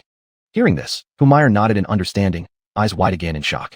Heavenly punishment? That was heavenly punishment. She could hardly imagine how Chu Qin had survived it last time. Rumble, rumble. Before long, the dark red thunderclouds above roared with rolling thunder. The lightning within the clouds was also of the same dark red. This sight made Hu Meier's eyes widen. Wasn't this the exact kind of lightning Chu Qin used against her back then? So it was heavenly punishment lightning. No wonder its power was so great. Fortunately, she hadn't been foolish enough to resist it directly. Otherwise, she would have been turned to ashes by that one arrow. Thinking back, Hu Meier still felt her heart race. Withstanding heavenly punishment lightning was impressive enough, but being able to wield it? Now that was truly amazing. Within the dark crimson beam of light, Chu Qin remained deeply immersed in concentration. Suddenly, his eyes shot open, his true essence swirling throughout his body, his dragon roar reverberating across the entire Qingyun sect. Come! Chu Qin roared skyward, unleashing the dragon's roar and tiger's howl at the thunderclouds. Boom! Without warning, the thunderclouds condensed into a dark red ball of lightning. A single bolt shot downward like it was tearing through chaos, so fast that even someone of Hu Meier's cultivation level couldn't track it. When they looked again at Chu Qin, he was covered in blood, disheveled and battered, clearly in a sorry state. Unlike the tribulation for foundation building which dragged on, this one struck rapidly without mercy, not giving him the slightest chance to react. Chu Qin's face darkened, not even a little. I wasn't even ready yet. You just had to strike me. A wave of desire to curse surged through his mind. Crack. Boom. Before Chu Qin could even catch his breath, another blood-red lightning bolt tore down from the energy ball. F***CK. Chu Qin muttered angrily. Though the lightning was fast, he had learned his lesson this time. He hastily raised a shield of earth spirit energy, his body curled as if tucked inside a turtle shell. However, despite the shield's seeming resilience, when the scarlet light flashed, the earth spirit shield failed to protect him in the slightest. The crimson lightning pierced through like an unstoppable sword, and once again, Chu Qin was struck hard, left flat on his back. After 2 strikes of the tribulation lightning, Chu Qin's white robe was reduced to tattered shreds, exposing his solid, muscular frame. Undoubtedly quite a sight to behold. Hu Meier's eyes gleamed with undisguised greed, her tongue unconsciously licking her lips, her expression turning even more seductive. Even Muhan Bing beside her, typically cold and reserved, blushed slightly, her eyes flashing with an unusual light. Watching from afar, Jian Changfeng couldn't help but sigh inwardly. What separated men was clearly not their gender. Why such a stark difference? Looking at Muhan Bing's expression, no one could have imagined that the ever-cold woman had unknowingly fallen into some sort of romantic entanglement. This might actually be a good thing, Jian Changfeng muttered to himself. As he looked toward Chu Chun, his expression subtly changed. This kid truly has heaven-defying luck. Jian Changfeng wasn't the least bit worried about Chu Chun. Once bitten, twice shy. After going through such a tribulation once, facing it a second time wasn't that surprising anymore. Boom. Another blood-red lightning bolt struck downward. Chu Chun simply stood there without launching any attack. He deeply understood that with the speed of this lightning, everything would be in vain. He was better off just enduring the strike obediently. Thankfully, he had cultivated the primordial dragon god's art of the indestructible dragon god. His physical body was strong enough. Look at him. He had already been struck 3 times by heavenly punishment, yet every time his flesh split open, it healed rapidly, leaving not even a scar. Although there were no scars, he still looked extremely terrifying. His entire body was soaked in blood. Though not a demon, he appeared more horrifying than one. Come again. Chu Chun roared toward the dark red ball of lightning. His roar mixed with the dragon's roar, an application of the dragon's roar and tiger's howl from the primordial dragon god's art. His face twisted in fury as he stared upward at the mass of thunderclouds. Boom. The heavenly tribulation didn't disappoint. It came right away. Chu Chun summoned his true essence throughout his body, throwing a punch forward. Although the lightning was fast, he moved faster. After being struck 3 times, this 4th time finally allowed him to see the faint shadow of the lightning. Boom. Chu Chun's punch exploded outward. The essence energy within his fist transformed into a golden dragon opening its mouth to face the lightning head-on. His dragon fist clashed with the lightning bolt, and the force of their collision was contained within the pillar of light, then burst outward, spreading violently within the beam. Ugh! Chu Chun spat blood again, shaken by the shockwave. It had been a brutal impact, sending aching pain through every bone in his body. This blow was almost as bad as being struck by the heavenly punishment itself. Although his external injuries healed quickly, internal damage to his organs took a bit longer. However, even slower for him was still relatively fast. Wong. A piercing sword cry soared into the heavens. Chu Chun retrieved Longyin's sword from the Chaos Pagoda. Every time the sword emerged, it radiated immense power, accompanied by its battle hymn, the dragon's roar. Boom. A dark red lightning bolt shot down from the sky, like a falling blade. Chu Chun narrowed his eyes slightly, icy light flickering within them. Perfect timing. Just the moon returning slash. With a single swing of his sword, Chu Chun unleashed his attack. Slit. The massive dark red lightning was sliced straight down the middle by a crescent-shaped sword beam, just like splitting bamboo. This time, there was no counterforce, there was no explosion. Instead, the sword beam overpowered the heavenly lightning completely, dispersing it mid-air before still retaining enough power to slam heavily into the dark red ball of lightning. Chapter 167, Zizai. Who? Chu Chun slowly exhaled a mouthful of stale air, his eyes fixed tightly on the lightning sphere above. The massive dark red ball of lightning had actually lessened in power after being struck by Chu Chun's previous sword slash. This sight caused the 4 of them to raise their eyebrows slightly. Jian Changfeng's gaze remained locked onto the long-yin sword Chu Chun held, murmuring, "What tremendous sword might." Seeing Chu Chun's long-yin sword, Mu Hanbing's eyebrows furrowed lightly. Though not a sword cultivator herself, her high cultivation allowed her to sense the extraordinary nature of this blade. She looked at Chu Chun with confusion. She clearly perceived that this sword was different from the previous one. The former had a sharpness and arrogance to it, while this sword, though imposing, had its sword might naturally attune to Chu Chun. What intrigued her was where Chu Chun had obtained this sword. But then she recalled that Chu Chun had entered a secret realm, so it became understandable. It was likely obtained within that hidden place. Truth be told, her guess wasn't far off. Technically speaking, it wasn't exactly something he had obtained, but rather the culmination of 9 swords into one. Still, calling it obtained wasn't entirely inaccurate either. At this time, Humaira noticed Mu Hanbing's confusion and explained the events surrounding the secret domain. Though she hadn't personally witnessed the merging of the 9 swords into one, she figured it had to be something like that. 9 swords into one. Mu Hanbing's brows furrowed slightly. So the Wang Shui sword she had given to Chu Chun and his other swords had all merged into this Longyin sword? If merging them had produced a peerless divine sword, then it wasn't a bad deal at all. Moreover, this sword suited Chu Chun perfectly. His spiritual energy was also called Longyin, and now the sword bore the same name, Longyin sword. She seemed to perceive a pattern about Chu Chun. It appeared that everything he acquired was inseparably connected with Longyin. Moreover, the roaring of Longyin always carried with it rage, unwillingness, and humiliation. Boom. Just as she was thinking, thunder roared in the sky again. The lightning ball above Chu Chun struck downward with another beam, as fast as a shadow. Looking at Chu Chun, however, he seemed to have expected it, slicing a preemptive sword strike. This offhand sword technique still bore the form of Longyin, roaring with the wrath of a dragon's roar. However, this celestial punishment seemed to have grown even stronger. The sword failed to slice through the lightning beam. As a flash of dark red light flickered. Inside the beam of light, Chu Chun was struck by the lightning, his flesh and blood scattering everywhere, completely unrecognizable. disheveled and appearing like a vengeful spirit. He let out a fierce and powerful roar. This scene turned Mu Hanbing's face pale, her pupils trembling slightly. The power of this strike had nearly reduced Chu Chun into a bloody mist, his entire body drenched in blood. Yet it also shocked them that his physical body was so formidable. His entire body was injured to the point of exposing bones, yet he still stood firm gripping his sword. This image of Chu Chun looked somewhat like a hero standing in the light of the beam. Roar! Chu Chen's mind buzzed, each step unsteady, nearly causing him to fall over. Long Kaier, now in her soul form outside of his body, couldn't help but worry watching this. Last time hadn't killed him, and this time heaven was bound to put in some serious effort. No, this wasn't even the end, it was only just beginning. Clenching his teeth tightly, Chu Chun felt dazed. He bit his tongue, forcing himself to stay conscious. If he passed out now, he really would die. Crackle, crackle. Sounds like frying beans echoed from Chu Chen's body, his severely damaged body visibly healing at an astonishing rate. Pooh! Chu Chen spat out a mouthful of black blood. This blood represented internal injuries inflicted by heaven's lightning within his body. Boom! Another crimson thunderbolt flashed at lightning speed, striking Chu Chun, who had barely steadied himself. His entire body convulsed as all the newly healed flesh exploded open again, his appearance horrifying, completely drenched in blood. Cough cough. Struck down by the lightning bolt, Chu Chun collapsed to the ground forming a bloody dead character, his eyes tired, as if he could no longer hold on. Am I going to die? Using his last ounce of strength, Chu Chun stared at the lightning sphere in the sky, struggling with his right hand to lift the long-yin sword. I refuse. Get up. Just then, a female voice scolded sharply within Chu Chen's mind. Kairjia. Upon hearing this voice, Chu Chen's nearly closing eyes snapped open again. Even as he dripped with blood, he struggled to rise. The Taigu Long Shunju began circulating automatically without conscious effort, and his broken body was gradually repairing itself. Ugh! Holding the long-yin sword, Chu Chun stood once again in the crimson light, though his footing was unsteady, constantly on the verge of collapsing. Hold yourself together. I don't want to die along with you. Long Kaier's voice rang once more inside Chu Chen's mind. Though Long Kaier's soul had been separated, her core origin still remained within Chu Chen's mind. With every last bit of soul power, she managed to send those two sentences into his mind. Chu Chun raised his gaze to his Kairjia, whose previously solid soul form now looked more tenuous again. A feeling of guilt surged through him. I'm sorry. Chu Chun didn't even need to think to know that for Kairjia to deliver those two sentences into his mind, she must have suffered some damage. Enveloped in the light, suddenly, his aura surged violently. A cold gleam flashed through his eyes before he suddenly slapped himself hard across the face. I'm really a damn failure. If it weren't for saving him, Long Kaier wouldn't have lost soul power. It was him who dragged her down. The two women outside the pillar of light watched in confusion as Chu Chun suddenly slapped himself after standing up. But Jian Chongfeng understood. He had also noticed that Long Kaier's soul form had weakened considerably. Even her spectral face had turned somewhat pale. Come again. When they looked at Chu Chun again, his hair had turned silver, his entire body radiating wild battle intent and surging killing aura. His mind had reached some ultimate state. Boom.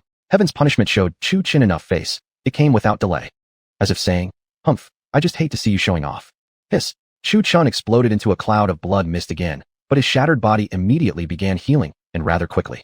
Jian Chongfeng, seeing this, raised his eyebrows slightly. Well then, just from that one sentence, he has entered the Zai-Ji state, an ultimate mindset I myself have spent my entire life failing to comprehend. What is this? Ever since Chu Chun had started battling heaven's punishment, the two women had been in constant shock.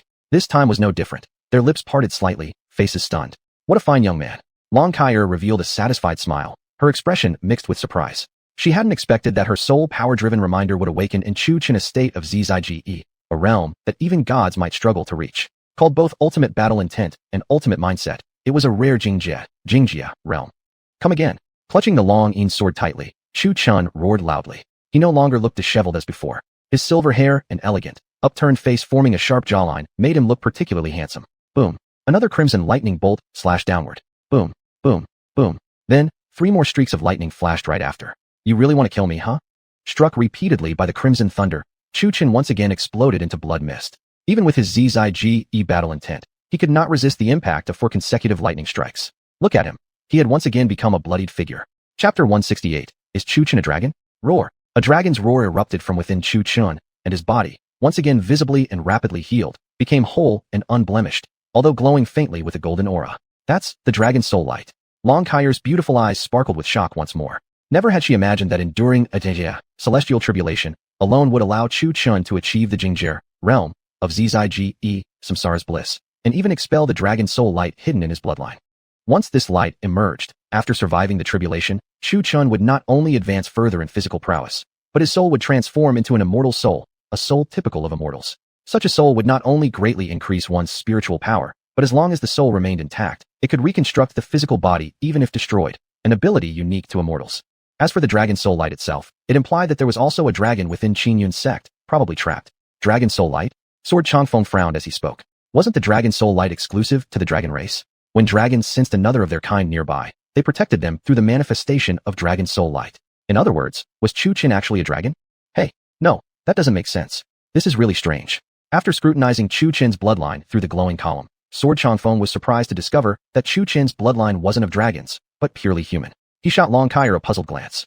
Noticing his confused look, Long Kaier rolled her eyes at him, then casually flipped her long hair in an obvious display, as if saying, "What are you staring at? Of course I'm this beautiful." The previously tense atmosphere was suddenly lightened by Long Kaier's antics. The look on Sword Changfeng's face could only be described as deeply dark. Yes, beautiful you may be, but even he himself knew that Long Kaier was old enough to be his grandmother. Humans aged by the century, while dragons aged 1 year per century. Seeing the dark cloud on his face, Long Kaier sneered inwardly. What was the meaning of that expression? Looking down on this lady? Not that I care. I'd rather look at my own apprentice, who's way cuter. With that thought, she fixed her gaze upon Chu Qin. Indeed, in terms of appearance, there's no doubt that he outshone that alcoholic immortal. As the final lightning strike descended, Chu Qin obviously withstood it, though he ended up bloodied. The thunder clouds in the sky gradually dissipated, and Qin Yun's sect once again basked in bright sunlight. As the thunder tribulation faded, many wished to crowd into the sword hiding peak for a look. Unfortunately, Sword Changfeng had not yet removed the barriers surrounding the area. Numerous people bumped into the invisible wall, resulting in loud pounding noises. The expressions of the elders and disciples ranged from shock to deep dark fury. What gives? Are you hiding some treasure on Sword Hiding Peak? Don't want us to see? Though resentful, they dared not voice their anger. The master of Sword Hiding Peak was untouchable. Nobody even knew how high his cultivation was. Even the sect leader would address him respectfully as senior instead of master. As the thunder tribulation dispersed, the blood-colored pillar of light also vanished. Chu Qin sat cross-legged on the ground. His originally silver hair returned to its previous dark black color, though the dragon soul light still shone from his body. Reciting the ancient dragon god technique, his bones cracked loudly as Long Kaier, now back inside Chu Qin's consciousness, also sat cross-legged beside him, cultivating and recovering. 3 people, Fox Meyer, Muhan Bing, and Sword Changfeng, gathered around him curiously, observing the strange glow covering Chu Qin. And how could they not be curious? It was simply too impressive. Still, none could determine what it actually was. Among them, the most puzzled were Fox Meyer and Muhan Bing, who couldn't even identify what sort of glow it was.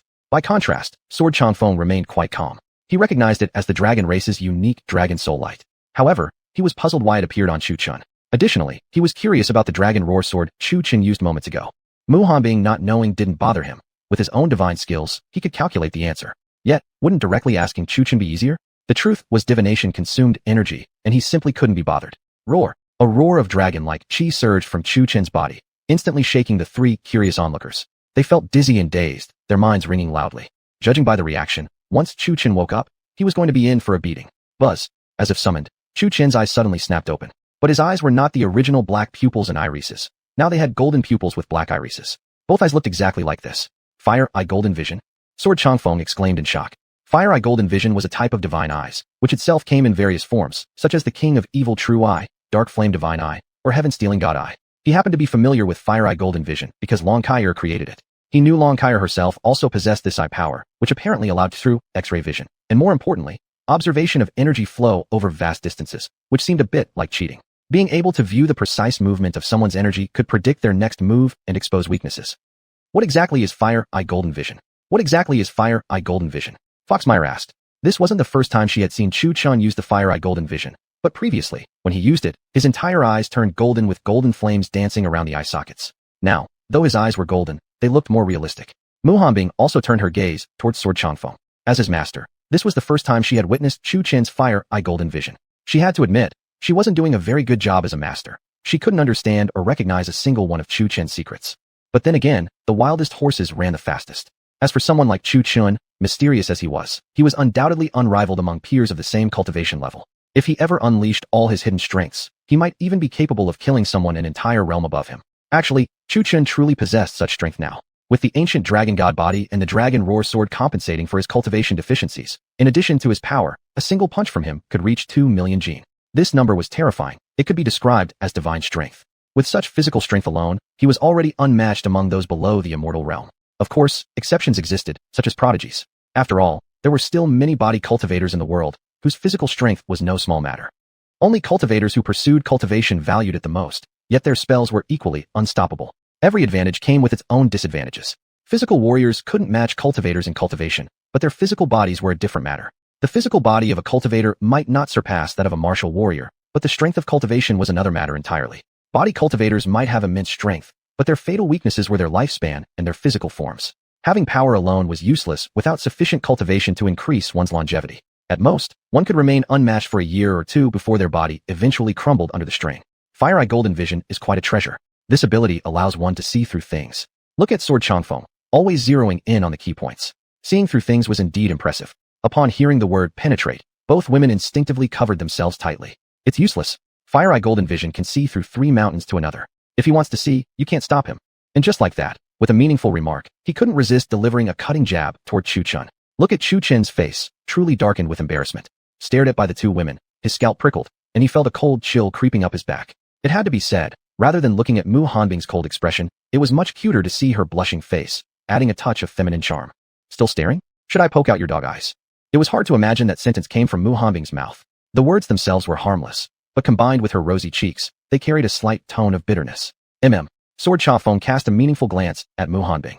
There was no doubt this girl had fallen in love. However, he simply couldn't figure out why Mu Hanbing had developed feelings for Chu Chun. Before Chu Chun arrived at Qingyan Sect, they had had no contact at all. After his arrival, Chu Chun had mostly stayed at Azure Bamboo Peak and occasionally came to Mu Peak seeking guidance from Mu Hanbing. The longest time they had spent together was probably during that 5-year special training period, but even that should not have been a big deal. Could it be because Chu Chun was too mysterious, repeatedly stunning her into falling for him? It probably wasn't that absurd. Actually, Mu Hanbing truly developed feelings for Chu Chun during that 5-year training period. But that was a long story to tell. Chapter 169. Next time, be more courageous. Throughout the 5 years of rigorous training, besides admiring Chu Chen's perseverance and his unyielding gaze, what truly impressed Mu Hanbing was his relentless spirit. Yet none of that was the reason for her feelings toward him. 5 years ago, there was a particular training session aimed at testing Chu Chen's physical strength. Mu Hanbing had sealed his cultivation and told him to rely solely on his physical prowess to survive in the forest. That wasn't unusual. Although it had been rough on Chu Chun, he eventually passed her test. But the unexpected happened that night. Exhausted beyond measure, Chu Chun and Mu Hanbing stopped by a clearing to make a fire and rest. Although Chu Chun had completed the trial, Mu Hanbing had not yet lifted the seal on his cultivation. What Mu Hanbing hadn't anticipated was that she suffered a backlash from her own cultivation technique, causing her entire body to freeze and leaving her unable to move. Around the same time, a pack of snow wolves had approached. On that night, Chu Chun protected her solely with his physical strength. Even as the wolves slashed his body into a bloodied mess, so long as he still drew breath, he refused to let a single snow wolf come within even half a step of Mu Hanbing. That night, while watching Chu Chun fight the wolves soaked in blood, her heart began to soften. She still remembered vividly the image of a blood-soaked Chu Chun hugging her tightly while fleeing, his shoulder and back shredded to the bone by the wolf's teeth. Yet even while near death, he had insisted on shielding her from harm. The night felt unbearably long. Chu Chun fell again and again under the wolves' attacks, only to rise each time to fight on through his blood. Several times when the wolves nearly reached Mu Hanbing, Chu Chun threw his body forward to block their way. One sentence he had spoken that night echoed endlessly in Mu Hanbing's mind. Once they eat me and get full, they won't want to eat you anymore. At that moment, Chu Chun had spoken as if soothing a child, his tone gentle and his face smiling. Indeed, when Mu Hanbing saw him in such a state, she burst into tears. It had been the first time she had cried in years, crying for Chu Chun and for herself. Fortunately, when Mu Hanbing's cultivation was finally restored, she was able to destroy every last snow wolf. That day, she held Chu Chun tightly in her arms, sobbing bitterly. The snow-white dress she wore was stained red with his blood. Since then, though Mu Hanbing remained cold toward Chu Chun, that coldness had been nothing more than pretense. As for Chu Chun, he maintained his cheerful demeanor, as if completely forgetting that night ever happened, never mentioning it at all. It remained their shared secret. Afterward, under the guidance of Long Kaier, Chu Chun revised Mu Hanbing's cultivation technique. Using acupuncture, he removed the root cause of her condition, thus shaping the Mu Hanbing who would come afterward. Otherwise, every single night, she would endure that same bone-piercing pain, a cold, cruel torment with no easy solution. After Chu Chun successfully weathered his tribulation and stabilized his cultivation, Mu Hanbing brought him back to Mu Peak. There, she would have a serious talk with her young disciple. Jian Chongfeng's face turned grim. He figured she had treated Jian Peak as Chu Chen's sacred ground for his tribulation. The moment it ended, they would leave, leaving him to clean up the mess afterward. By clean up the mess, it meant answering questions from the elders of Qingyan Sect. Fortunately, he had enough excuses prepared. The reason Jian Peak was named Jian Peak was because of the countless swords there. Sword cultivators were also able to raise their swords through cultivation. Someone like Jian Chongfeng, once his sword advanced, could also provoke heavenly lightning, a principle similar to alchemy. Speaking of alchemy, after returning to Mu Peak, Chu Chun immediately headed to Qingzhou residence, not only to stabilize his foundation building realm, but also to refine pills. Now that he had attained a Shen'en, spirit immortal, Refining second pattern pills posed no difficulty, possibly even third or fifth pattern ones. As for Muhanbing's questioning, he simply mentioned the Nine Swords reunification in the secret realm, claiming ignorance on everything else. Since she could do nothing about it, Muhanbing released him. Master, I believe that now with your Shenguan, you can directly refine third or even fourth grade pills instead. After all, pill refining relies mainly on soul strength and cultivation foundation, and you have more than enough foundation. Refining third grade pills should be no problem at all. Humayr, an experienced pill master, naturally could see through Chu Chen's exceptional talent. With his gifts, he could even succeed in refining fourth grade pills. As for the patterns, they would certainly be no fewer than 3. Oh, Chu Chen, in the middle of refining a pill, raised an eyebrow. You're making a point there. Instead of wasting time refining low-grade pills, maybe I should aim higher. However, I don't exactly have an abundant supply of high-grade herbs either. Chu Chen wasn't a fool. Higher-grade pills naturally required higher-quality ingredients. Humayr smiled brightly. Don't worry about that. Just watch. So saying, she closed her eyes, her body radiating a surge of true energy. Suddenly, she opened her eyes. A swirling mark shaped like a peach blossom gleamed within them, eerie and hypnotic. Ping ping ping. A slight tremor rippled through the ground. Before Chu Chen could even blink twice, 3 uniquely crafted chests had appeared right before him. Golden light shimmered from within the chests, and a fragrant aroma immediately filled the air. Chu Chen opened the chest and was amazed to find it filled entirely with rare high-grade spirit plants, each at least 1,000 years old. His eyes lit up instantly, and he became extremely excited. He cast a strange glance at Humayr, never expecting that this girl had so many treasures hidden away. Later, he would have to make her cough up some more from time to time. As for thanking her, Chu Chen wouldn't bother with that. After all, they were family. Are you satisfied? Humayr smiled and asked. Satisfied? Of course I am satisfied. Chu Chen's gaze was unusually greedy. Rubbing his hands together, he took a big pile of spirit plants from the chest, looking them over left and right. These were plants he had never seen before, though he had read about some of them in books from Qingyun sect's library. For instance, there was the Bingqing Yuling fruit and the evil spirit myriad flower vine. These spirit plants were extremely rare. Some grew beneath cliffs, others in corners of hidden realms, requiring very harsh environments to survive. Chu Chen naturally knew that these items didn't belong to Humayr herself. There was only one explanation. They belonged to the people who had entered her spatial artifact over the centuries. Without a doubt, many people had been deceived into entering her space within the past 100 years, so Humayr's treasures must be extensive. However, Chu Chen was too excited to think further. Suddenly, a soft and warm sensation brushed against his cheek. He turned his head to see Humayr gazing at him, her face blushing slightly, carrying a hint of shyness. Sheesh, a good cabbage has been taken by a pig. Long Kaier happened to witness that scene clearly. Humayr had secretly kissed Chu Chen. It had to be said that the two really looked like a couple. Leaving everything else aside, just considering Chu Chen's appearance, if Qingyun sect's disciples were gathered together, most of the female disciples would surely turn their gazes toward him. Even Long Kaier had to admit she felt slightly enchanted looking at him. Chu Chen touched his cheek. It was still slightly wet and warm, the sensation lingering. He froze for a moment. Earlier, had he just been taken advantage of? He glanced at Humayr but didn't say anything. With a sigh, he muttered regretfully. Sometimes, being too handsome is also a crime. Such words might sound normal to a woman's ears, but if any male disciples had been present, Chu Chen's body would probably have been covered in footprints. It wasn't even about anything else. This kind of line alone was asking for a beating. Next time, you can be more courageous. After that, Chu Chen, in a haze, added a vague remark. No, actually, it was Long Kaier who gave Chu Chen a brilliant assist in that moment. Both Chu Chen and Humayr felt as though their heads were ringing, especially Chu Chen, who glared at the laughing Long Kaier with a darkened expression, his face displaying an expression beyond words. Chapter 170, Gathering of the Peaks. Morning, Qingyun sect. As the horizon gradually brightened, a red sun slowly rose, casting warm rays of sunlight that illuminated the entire mountain range. Peaks rose one after another, shrouded in mist, which floated like light veils over the mountains, occasionally concealing and revealing the scenery beneath. Sunlight pierced the mist, refracting into a 7-colored brilliance, beautiful and magnificent. On the eaves of the main hall of the sect, strings of crystal-clear dewdrops sparkled faintly, illuminating the ancient and elegant buildings on each peak. Occasionally, one could spot disciples practicing swordsmanship or martial arts, expelling mists of energy and casting spells. In the square in front of the hall, the stone-paved ground was lightly veiled in morning fog, giving the scene an ethereal haze. Sometimes, a few early birds would fly by, leaving behind clear and crisp chirping sounds. A month had quietly passed. Today, the sect square was already packed with many disciples, both male and female. Though their attire wasn't uniform, each group had a leader, naturally, the peak masters and elders of the various peaks. In the central part of the square stood a stone staircase leading to a raised platform, where sat 10 elders, the sect leader and the remaining 9 elders of the Qingyun sect. Today was the grand competition among the peaks, held every 5 years, used to determine each peak's ranking and allocate monthly rations accordingly. Today's square was especially lively, buzzing with a crowd of disciples, voices merging into a cacophony. Hey, do you think Wood Peak will show up this time? No way with their strength. They dare to come. Who says Wood Peak is weak? Haven't they recently produced a disciple named Chu Chen? Chu Chen? What's so special about him? I heard he defeated a foundation building level demonic being as a chi condensation cultivator, 3 levels above his realm. When was that? It was 5 years ago. That incident caused quite a stir, and even the most mysterious figure in Qingyun sect personally stepped in to support him.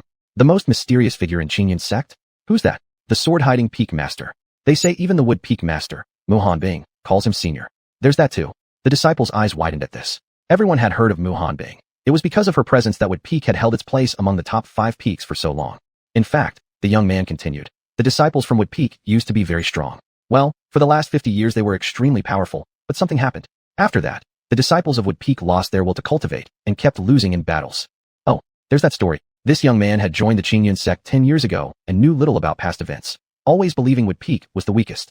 Little brother, you really don't know anything. Let me explain a bit for you. There was a prodigy in Wood Peak once, named Lu Qingyao, elder sister of the current senior disciple Lu Changfeng. Rumor says she had dual elemental roots, wind and water, and both were Jiping roots. She reached the core formation stage in only 200 years and was called the once-in-a-century genius of Qingyun sect. The red-robed male disciple spoke of Mu Hanbing with admiration. How does she compare to Yi Fan from Gold Peak and Shi Yinji from Flame Peak? The green-robed disciple asked. The red-robed youth waved his hand dismissively, making a slightly disgusted face. No comparison at all. When Lu Qingyao was at foundation building, they were still at chi condensation. Huh. The green-robed disciple was utterly stunned. Everyone said Shi Yinji of Gold Peak was extraordinary, but now, after hearing the red-robed disciple's words, he seemed like nothing. But why have I never heard of Lu Qingyao's name? The green-robed disciple asked again.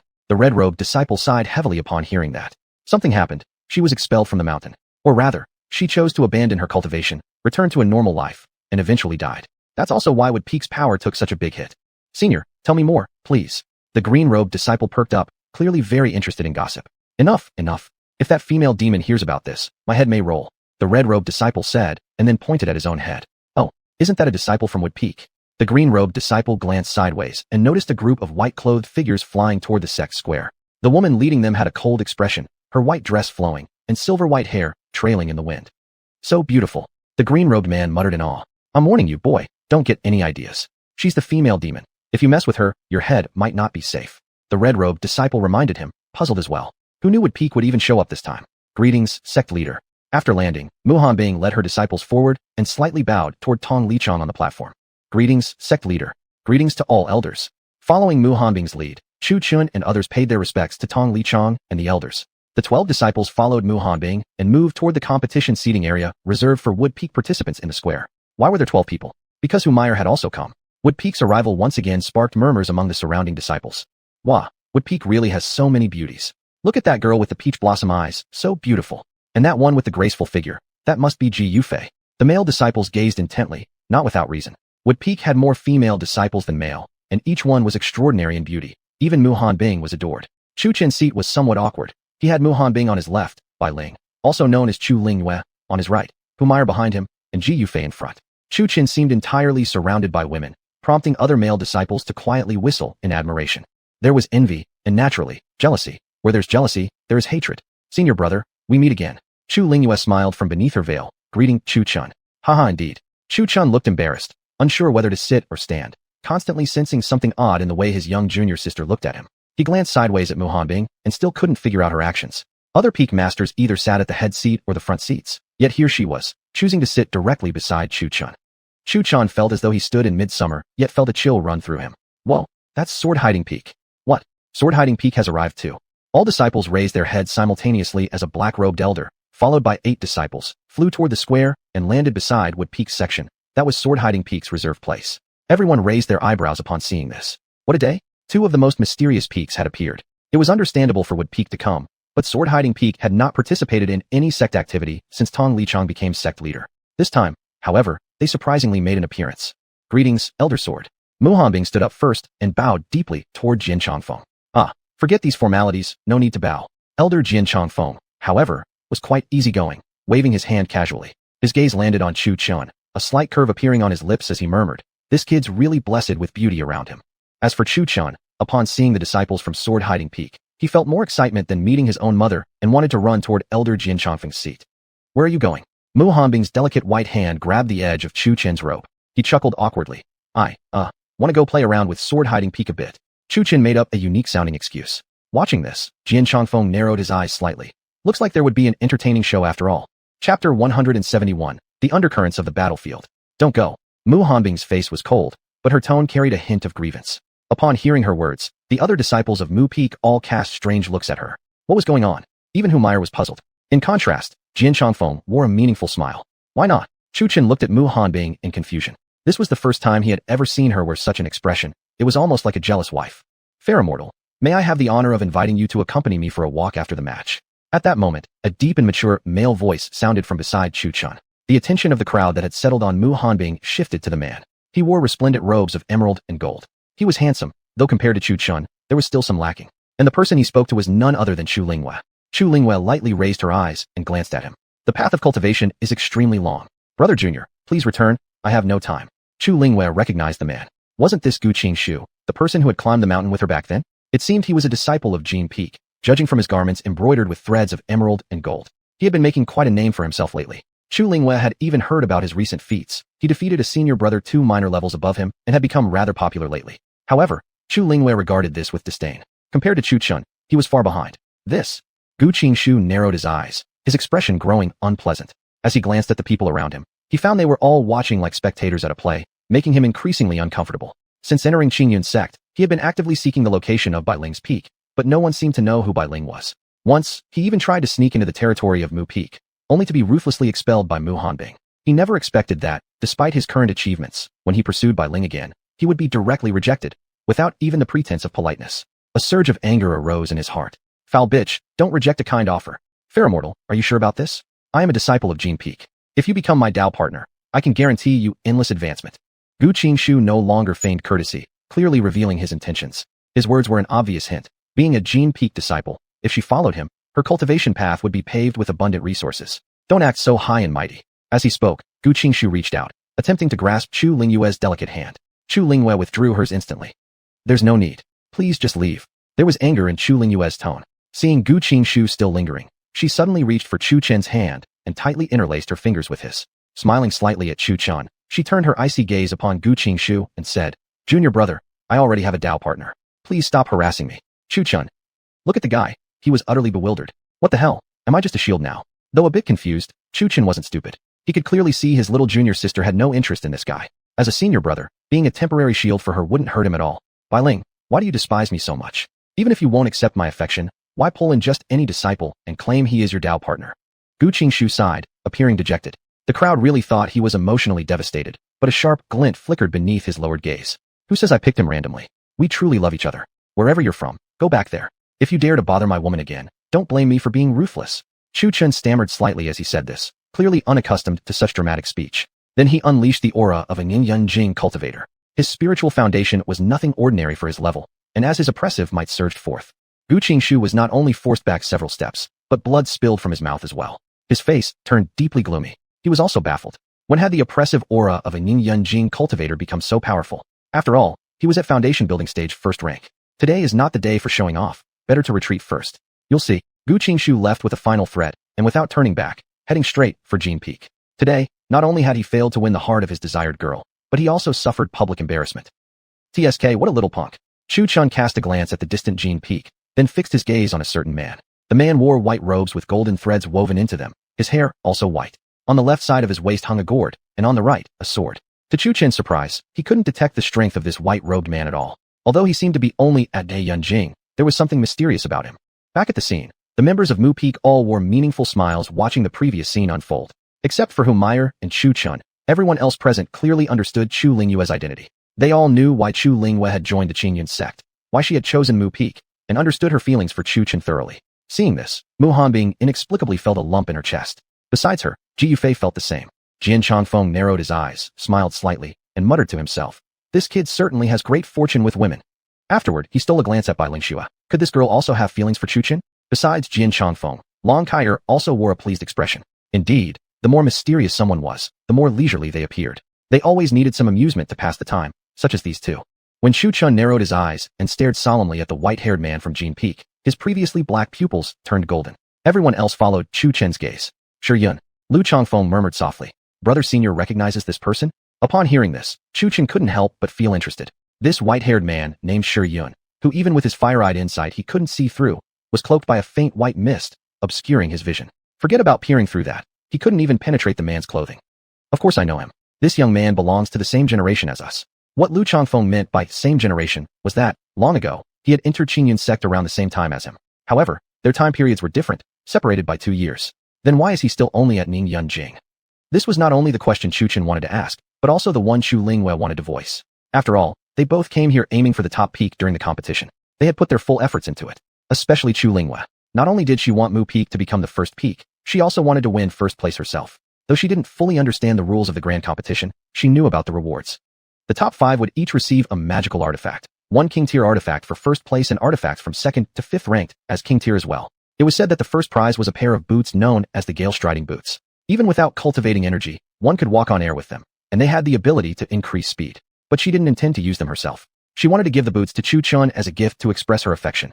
To secure the first place, over these past few months, apart from cultivation, she went to Linglong Pavilion to purchase intelligence. What kind? Precisely the list of competitors in the upcoming grand competition of the peaks. This so-called, know yourself and know your enemy, and you will never lose applied. And Elder Niao had indeed sold her one such intelligence report. Not the list of competitors this year, but rather the list of those who had participated in previous competitions. Chu Lingwei glanced through it, and discovered that the renowned disciples participating were either direct disciples or honor students of Qingyun Hall. Honor disciples referred to those with extraordinary talents or overwhelming combat strength, whose levels were comparable to the elders of Qingyun Hall, surpassing the direct disciples of the peaks, and with access to far greater resources. Yet she hadn't seen Shi Yun's name on any of those lists. Shi Yun is a prodigy, both a direct disciple of Jin Peak and an honor disciple. Don't be deceived by his Ninglun Jing cultivation. That's just an illusion created by his cultivation technique. An illusion? Both Chu Chun and Chu Lingwei gasped in unison, and perhaps they were too excited. They were still holding hands tightly. Lu Changfeng looked at the pair and twitched his lips before continuing. This is one of his peculiar traits. Junior brother, you must have used your true eye just now, right? When you looked at him, wasn't there a glow covering his body? How did you know I have the true eye? Chu Chan was startled again, then nodded, saying, indeed, even my true eye's penetrative vision couldn't see through him. Penetrative vision. At this, everyone present furrowed their brows. The women covered their bosoms, blushing furiously, while the men instinctively covered their groins. Why didn't you say earlier you could see through things like that? Mu Hanbing, ever quick-witted, had already placed protective enchantments on herself, knowing in advance of Chu Chen's ability. Ji Yufei did the same, but she didn't really care. Whether he looked or not didn't matter. Truthfully, she wouldn't mind him watching at all, because it meant Chu Chun was interested in her. Since Chu Chun saved her twice, her life and heart had both been given to him. If he truly wanted her, she would offer herself without hesitation. Even if she couldn't become his woman, just staying by his side as a handmaiden would be enough. She was drawn to Chu Chen's fortune, and equally drawn to the person he was. When she had just survived the heavenly tribulation, she was sealed away, her mind sealed too. Newly reborn into the world, she understood nothing of it, and even less about love. Coincidentally, it was Chu Chun who freed her, who destroyed the evil monk who had imprisoned her. With her mind like that of a newborn, she was curious about the world and love itself. Her heart was opening to emotions, and Chu Chen's actions had captured her heart. Thus, she finally decided to change 3 years into a lifetime, hoping for Chu Chen to accept her. Lu Changfeng's left temple throbbed. Chu Chun could feel it. Lu Changfeng had gathered his spiritual energy into his left eye. Only then did Lu Changfeng's left eye suddenly change. His eye turned completely dark, appearing hollow, as if his eye had been gouged out. However, that was not all. Within the darkness, a flicker of green flame suddenly flared up. The flame flickered and then transformed into an extremely bizarre eye. This is... Chu Chun could feel that his own eyes were somehow guiding him. I also possess the true eye. It's called the devouring eye. However, I haven't fully mastered it yet. I had no choice but to activate it just now. Lu Changfeng explained calmly. As he spoke, blood began to stream from his left eye. Just as he said, without full mastery, using it was extremely difficult. Finally, Lu Changfeng's strange eye reverted to its original form. Yet, at least for a short while, the devouring eye would not be usable again. Chapter 172. The Inter-Peak competition begins. Lu Changfeng looked at Shi Yun from the Golden Peak and said coolly, others cultivate illusion techniques to mislead enemies and cast them onto their foes. But he's quite the opposite, cultivating illusions and casting them on himself. Don't be fooled by his apparent Tian Jing cultivation. He's actually at the 5th stage of Yuaning. How did you figure that out? Both were shocked once again upon hearing this. To mistake a Yuaning cultivator for a mere Ning Jing practitioner was absolutely ridiculous. Someone told me. Lu Changfeng's blunt reply left Chu Chen speechless. He originally thought Lu might have some extraordinary ability to see through the disguise, only to find out it was just secondhand knowledge. How boring. Watching this, Yin Shun standing beside them couldn't help but chuckle. The someone Lu referred to was none other than himself. After regaining his peak strength, he had gone to the Golden Peak specifically to spar with Shi Yun in sword techniques. Speaking of Yin Shun, he was quite the talent himself. At merely Jindan Foundation, he managed to defeat Shi Yun. But it wasn't due to cultivation level. It was his mastery of sword techniques that forced Shi Yun's illusions away, revealing his true Yuan in cultivation. And now Lu Changfeng had stolen the credit. Hearing this, Chu Chen quietly memorized Shi Yun's name. to avoid crossing paths with him in the future. You needn't think too much about it. You won't be encountering him anyway. The competition is divided into 3 arenas. The first includes cultivators from Qi gathering up to Mingyun Jing. The second includes those from Dan transformation to Jing Dan formation. The third will have cultivators from fetus formation to illusionary void. Muhan Bing, who hadn't spoken until now, explained calmly. As a peak master, although she hadn't led the wood peak in competition for many years, she still sent the competition rules to the other peak's masters annually, and this year was no different. Chu Qin nodded slowly, finding the arrangement reasonable. This way, the matchups would be fair. Otherwise, pitting a Qi gathering cultivator against an illusionary void opponent would mean immediate surrender before even starting. On the stage, the elders were gathered together, each holding a paper covered densely in writing. You say this line, and you say that. I'll say this, okay? No mistakes now. Tong Litan and 9 other elders were whispering urgently, dividing up their lines. Anyone who didn't know better would think they were plotting something. Master Sect Leader, I promise I won't mess up. Hold on, my memory's bad. Let me look at this again. This line of mine has too many words. The group of old men was tense, trying to memorize their lines. What are they doing? Everybody's arrived, so why hasn't it started yet? Maybe they're still discussing the rules. It's not like the rules hadn't been set beforehand. The stage exuded tension while the audience seats buzzed with chatter. Is everyone ready? Sect Leader Tong Litan, seeing the time was near and all peaks had arrived, spoke with surprise when he saw the seats of the Wood Peak and the Hidden Sword Peak. Both were actually present today? All set. The 9 elders gave a thumbs-up gesture, also catching sight of the representatives from the Wood Peak and the Hidden Sword Peak. Instantly, the atmosphere grew a little heavy. Both were powerful figures. They must be extra cautious. Ahem. Sect Leader Tong cleared his throat and then used spirit energy to amplify his voice. With a solemn face, he declared, Dear family and friends, good morning to you all. There was nothing technically wrong with that, but the various peak masters and disciples in the audience couldn't help but look at Tong Litan with strange expressions. What kind of greeting was that? Family and friends. Sounded like a sales pitch. You messed up your line. The 9 elders all whispered this to Tong via secret voice transmission. The expressions on the 9 elders' faces were as dark as storm clouds, each looking at Tong sideways. You told us not to mess up, yet you messed up big time right from the start. Chu Chan saw Tong Litan twitching at the corner of his mouth. The 10 of them were quite the bunch of clowns. Ahem. That was just warming everyone up. Just treat it as a joke. It wasn't on purpose, I swear. Well, there he went again. Another brilliant masterclass, and this never happened. The crowd's faces twitched again. Many of them were beginning to doubt whether they'd forgotten their brains when they came out. It's once again time for our 5-year inter-peak competition, where the peaks will be ranked. Those with better rankings will receive more resources monthly, and after the competition, each contestant will receive a 3rd-grade spirit nourishing pill. Now, I'll go over the competition rules. This year's competition is different from previous years. There will be 3 stages. The first stage is entering the Azure Cloud Pagoda. For fairness, the pagoda contains an array formation that suppresses all contestants' cultivation to the Qi gathering stage, regardless of actual level. This test will evaluate your fundamental skills and true strength. Those who rely only on cultivation but lack actual ability might as well return home and farm. Tong Litan's last sentence came out roaring loud, causing a few involuntary twitches among the listeners. Ahem. It's my turn now. Elder Su Xiao, using spirit energy to project his voice, said, For the first round, the rules are simple. This time, around 1,000 disciples will enter. The Azure Cloud Pagoda has 1,000 levels. Every level climbed increases the gravity, and those who reach the 500th level will be considered victorious. The higher you climb, the higher your rank. Those who reach the final 3 levels will receive spirit-enhancing pills as a reward. Ahem, it's my turn now. Second Elder Xiao, he cleared his throat and said, Each level has guardian puppets. As you ascend, not only will gravity increase, but the puppets will also become stronger. During the tower trial, you may use any hidden trump cards you have, and during the trial, you may prevent others from ascending. Having said that, 3rd Elder Yanming took a step forward and used his true yuan to amplify his voice, saying, Take note. During the tower trial you may use any means to stop others, but there is one rule. You must not cripple or maim others, let alone kill them. Offenders will be disqualified and expelled from Qingyun sect with their cultivation base destroyed. Hee, my lines sure are the shortest.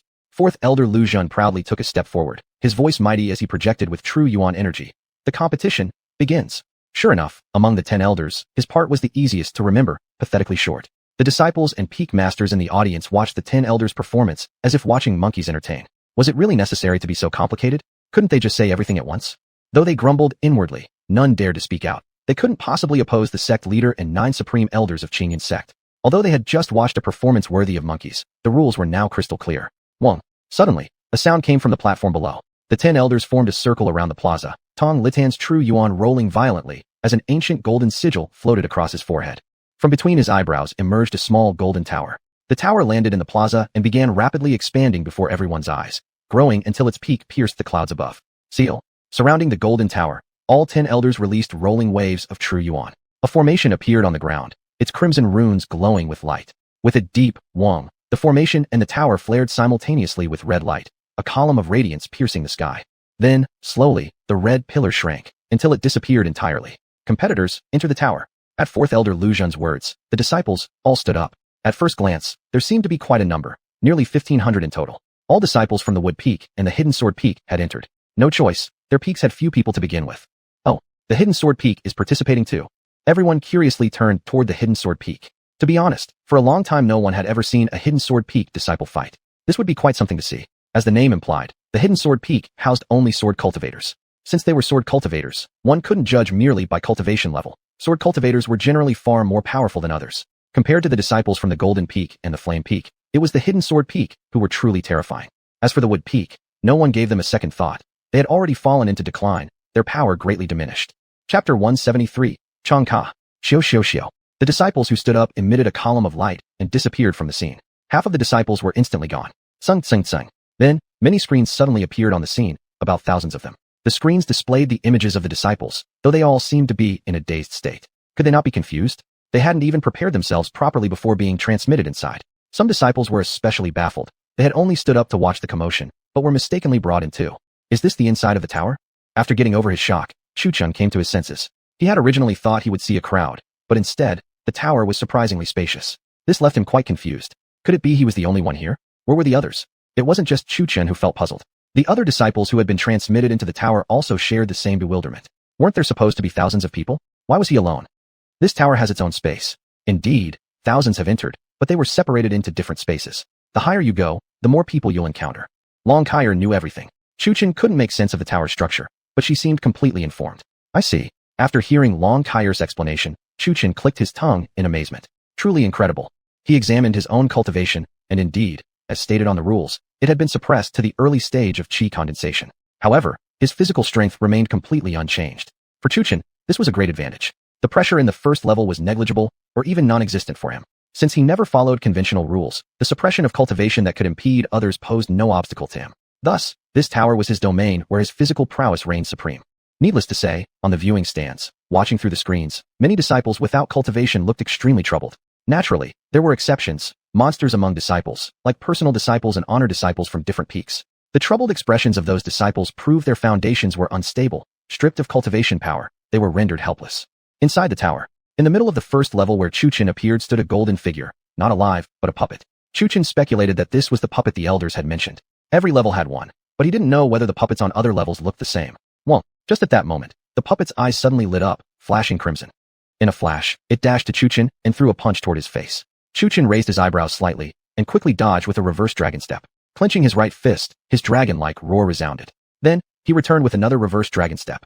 Boom. Fist met fist, but surprisingly, the puppet was instantly smashed apart. This. Chu-chun looked at the scattered remains of the puppet on the ground, momentarily dazed. This fragile? One punch, and it was out of commission? But soon he understood. In that emergency, he had exerted half his strength. That punch had carried 1 million gene.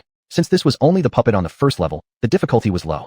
As a ray of light surrounded Chu-chun, he ascended to the second level. Likewise, another golden humanoid puppet stood before him. He had somehow advanced to the second level in a confused daze, while the audience outside watched with wide eyes. Chu-chun was the first among more than 1,000 disciples to advance, and the fastest. The puppet had even attacked him, but he shattered it with just one punch. Who is this guy? It's Chu-chun from Mu Peak. Disciples outside were murmuring among themselves. Meanwhile, Sword Zinfeng wore a look of gratification. Similarly astonished, Master Muhan Bing slightly opened her mouth. She had known Chu-chun was strong, but hadn't expected him to be this absurdly strong. She glanced at the other disciples, who were all struggling in their battles with their respective monsters. Comparing them was like seeing all of them as 3-year-olds. Why could he already ride a bicycle while they were still playing in the sand? As soon as Chu-chun reached the second floor, closely following were the disciples of Tsangjian Peak. Although their cultivation base wasn't that strong, their actual power depended heavily on the sword. To wield a sword firmly required strength. Although they didn't have Chu-chun's decisiveness to destroy the puppet with one blow, it still took no more than 5 punches for them to finish the job. They hadn't even drawn their swords yet. This was merely the first floor. Pulling out swords this early meant they hadn't sunk that low yet.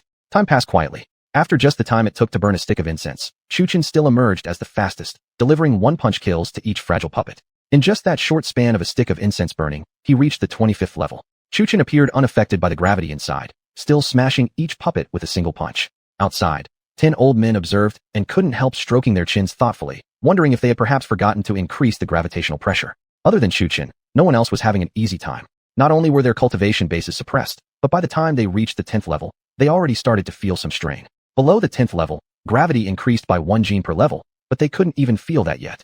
However, after reaching the 10th level, the gravity increased by 10 gene per level, and the pressure became more and more noticeable. Moreover, with each level climbed, the puppet's attacks grew increasingly fierce. Naturally, all of this was completely undetectable to Chuchin. He still knocked down each puppet with a single punch. Everyone originally believed Chuchin's pace was the fastest possible, but they didn't expect a dark horse to surpass him. Every time he reached a new level, without hesitation, he immediately engaged the puppet in battle, finished it off, and ascended again immediately. Everyone quickly switched the screens to focus on this mysterious dark horse. Looking closely, it was Li Xingyun from Jin Peak. His gaze was sharp and piercing. With a single sword strike, he took down each puppet. Compared to Chuchun, his ascent was similarly fast, but he could still feel the tower's increasing gravity. Besides him, many people gradually became familiar with the tower's rules and accelerated their climb upward. Predictably, these were mostly personal disciples and honor disciples. In this way, within the first 100 levels, everyone remained in their own isolated spaces. As people sped up, it didn't take long before someone exceeded the 100th level. No need to guess, it was naturally Chuchin again. Originally, while others were speeding up, Chuchin had been lagging behind at the very back. But after gravity suddenly intensified and the puppets grew stronger, nearly everyone became stuck between the 95th and 99th levels, still fighting their puppets to this day. As for someone like Chuchun, he could finally feel a bit of gravity. Just a bit, neither too much nor too little. Against the puppets, he still effortlessly smashed them all down with a single punch. Don't think he looked Chingsong as he punched through each level. One punch each, simple and clean. In truth, each new level required a little more strength. At this point, his strength had already risen to 500 gene just to shatter the puppets. When Chuchin entered the 101st level, he met the second person inside besides himself. Well, more accurately, he arrived first, and then shortly after, another female disciple appeared. Junior apprentice brother. Right, this woman was Meng Yao. After battling alone for so long, she finally saw another person. Chuchin, too, was surprised to see Meng Yao. Senior apprentice sister? Needless to say, their luck was quite remarkable, both from the same peak, yet placed in the same space. Looking at the others, some were paired with rivals, others from different peaks. Yet aside from Chuchin, someone else could also be considered fortunate. Though not from the same peak, she and another disciple were allies. This person was Chu Lingyue, who just happened to be placed in the same space as Bai Lingxue, namely, the senior apprentice sister of Zhangjian Peak. Senior apprentice sister. Chu Lingyue greeted her happily upon seeing a familiar face. Junior apprentice sister. After a brief moment of surprise, Bai Lingxue nodded slightly. Wherever people gathered, there was bound to be conflict. Looking at other spaces, upon seeing another person, they immediately attacked, plotting ways to stop the other from progressing. Even the single puppet originally present in each space had doubled. That meant one also had to stop the other person from defeating the second puppet. Although there was no obligation to interfere, as long as one disciple managed to defeat one puppet, they could proceed. For some, this was joyful, while others were worried. For example, honor disciple Shi Yun encountered a male disciple from Shi Peak, but his strength was far inferior to Shi Yun's. Shi Yun didn't even bother trying to stop him, and simply focused on defeating a puppet. This aggressive attack left the nearby disciple anxiously watching in fear. Of course, besides fear, there was also admiration. Some female disciples, upon meeting certain personal disciples, would attempt to show interest, trying to attract their attention. But these personal disciples weren't ordinary, they had high standards. Those who were not attractive or lacked talent would not only be ignored, but often be fiercely attacked and eliminated. Speaking of elimination, by the time they reached the 100th level, a few disciples had already been expelled from the tower, not because they lost to the puppets, but simply due to careless mistakes and being caught off guard by a puppet sneak attack. Beyond the 100th level, more disciples were expelled, some knocked out by the puppets, others eliminated by another disciple. Once someone eliminated another, they had to face the attacks of 2 puppets alone. Time passed gradually.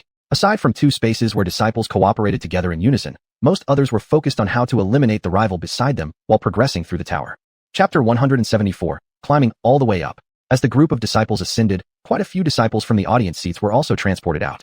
There were more than 100 by estimation. Looking at the disciples climbing the tower, the highest had already reached the 156th level, but these two were neither Chu Chun and Meng Yao, nor Chu Lingyue and Bai Lingxue. They were Lu Changfeng and Yi Fan from Golden Peak. Yi Fan was indeed talented and had also been recognized as an honored disciple. When the two met, they immediately clashed, each thinking of ways to eliminate the other.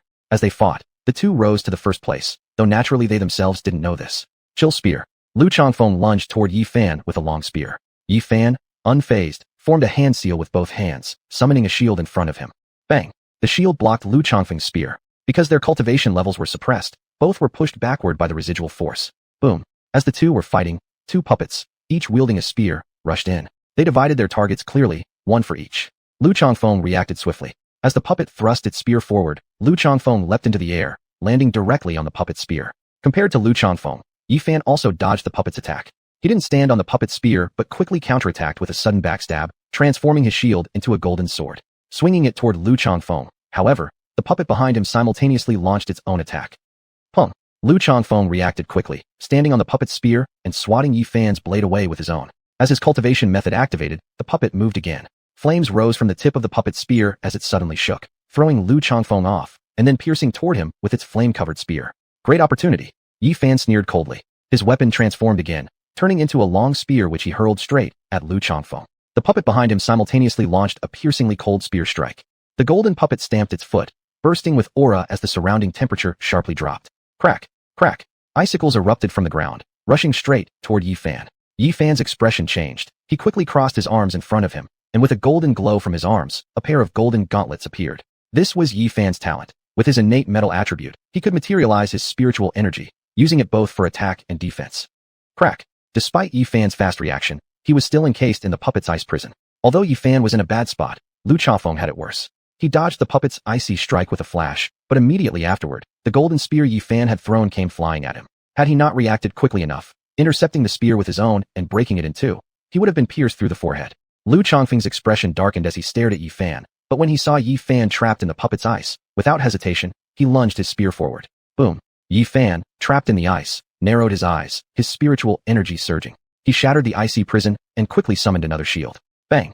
The spear struck the shield, releasing a gale-like energy from both fighters, sending shards of ice flying in all directions. Their cultivation levels were both pressed to the chi condensation stage, making their strength and experience roughly equal, neither able to gain the upper hand. Ironically, the force of their spiritual energy and the battle between them shattered both puppets, and as they continued fighting, both were mystifyingly transported to the 157th floor. Just as the two were locked in battle, four other competitors overtook their current level. Of these four, two were on the 160th floor, and two others were on the 159th. Why were there four people? Both groups had climbed the levels together. Unsurprisingly, the two spaces in question belonged to Chu Lingyue and Chu Chun. Ever since Meng Yao entered the same space as Chu Chun, she had very few chances to act. She had been constantly using spiritual energy to resist the pressure. In contrast, Chu Chun was quite impressive. Upon seeing puppets, he simply threw both fists, never once using spiritual energy from start to finish. Sure enough, they had climbed another level. Meng Yao also got lucky, finding herself with a good teammate. She had originally planned to lead her junior brother all the way up, but things turned out the opposite. It was also the first time she had seen her junior brother fight. Watching him, she secretly admired him. Her little junior brother usually didn't move, but when he did, he crushed puppets as easily as smashing eggs. She had never seen puppets fight back since they had passed the 100th floor. She didn't even know what their abilities were. After Chu Chun and Meng Yao reached the 161st floor, next was the space of Chu Lingyue and Bai Lingxue. Unlike Chu Chun, the two girls didn't have the same dominance. They alternated taking the lead as the other followed, though sometimes they eliminated the puppets together and advanced simultaneously. When Chu Chun and Meng Yao reached the 116th floor, the two girls followed behind and entered the 160th floor. Those inside the tower were locked in intense battles, but those outside the tower had much more leisure time. However, there were still quite a few people watching the glowing screen nervously, and some female disciples were hugging the screens, fixated on a particular male disciple. Likewise, there were male disciples among the crowd hugging the screens, gazing at a certain female disciple. The looks in their eyes could only be described as grotesquely lecherous, with drool actually dripping from their mouths. While female disciples are described as infatuated, male disciples are simply labeled as lustful and repulsive. Even worse, there were clusters of disciples crowded around one screen, occasionally flipping the images, which were filled exclusively with stunning beauties. Names like Ji Yufei, Shi Wanwan, and Leng Ruxue were among the objects of their admiration. Unable to openly pursue these beauties, just getting a close-up look at them through the screens was already quite satisfactory. Looking at this spectacle, quite a few were clustered around indeed. In contrast, the seats on Mu Peak had only two beauties left sitting. One was cold, the other was seductive. Occasionally, others would send glances in their direction. These two female disciples were also observing the same glowing screen together, the screen showing none other than Chu Chen's continuous ascent through the tower. The look in Humayer's eyes was initially shock, but as she kept watching, it slowly turned into infatuation. As for Muhan being beside her, although her expression remained cool, she still occasionally showed a flicker of emotion in her eyes. Beside Mu Peak, Jian Changfeng was quite relaxed. Initially, he watched the glowing screen with great enthusiasm, but eventually, he just laid down and fell asleep. Compared to other peaks, these two peaks were far more quiet. On the spectator stands of other peaks, apart from a few empty seats, quite a number of disciples still remained. Though Mu Peak was quiet, it still attracted visitors. Why would they come here? To pursue beauties, of course. These two girls weren't ordinary disciples that just anyone could approach. Not even honored disciples dared to provoke them. Yu Yun, the leader of Golden Peak, was a rather stubborn man. He had come to Mu Peak to express his admiration multiple times before. After failing to attract Mu Hanbing's attention, he turned his focus to Humayer. Humayer was full-figured and enchanting. Her teasing delighted Yu Yun, but ultimately, when the moment came, she rejected him. This way of playing with his emotions was nothing short of heart-crushing. Still unwilling to give up, Yu Yun eventually resumed showing affection toward both Humiliation and Mu Hanbing.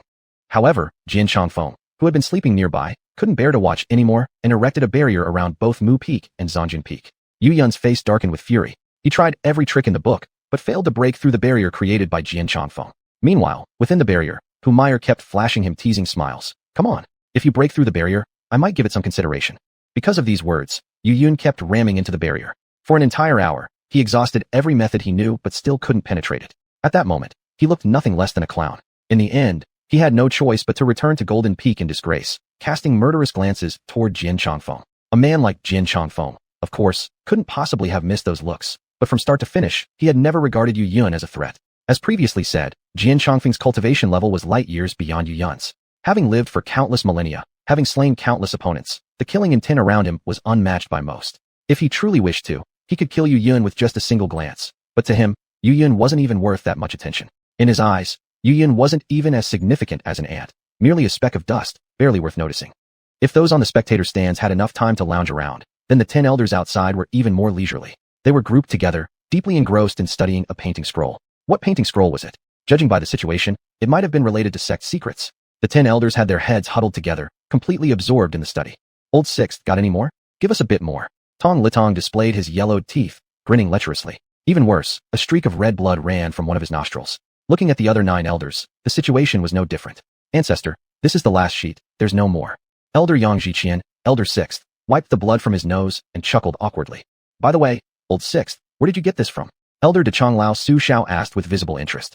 Picked it up. Yang Jiqian laughed, clearly amused. Soon after, he was beaten by the other 9. Tell the truth. Tong Litong fixed a serious stare at him, somehow producing a wooden stick from somewhere, poking him occasionally. The remaining 8 elders all stared at him as well, giving off a full impression of a brutal interrogation session. I bought it from an old Taoist on the mountain.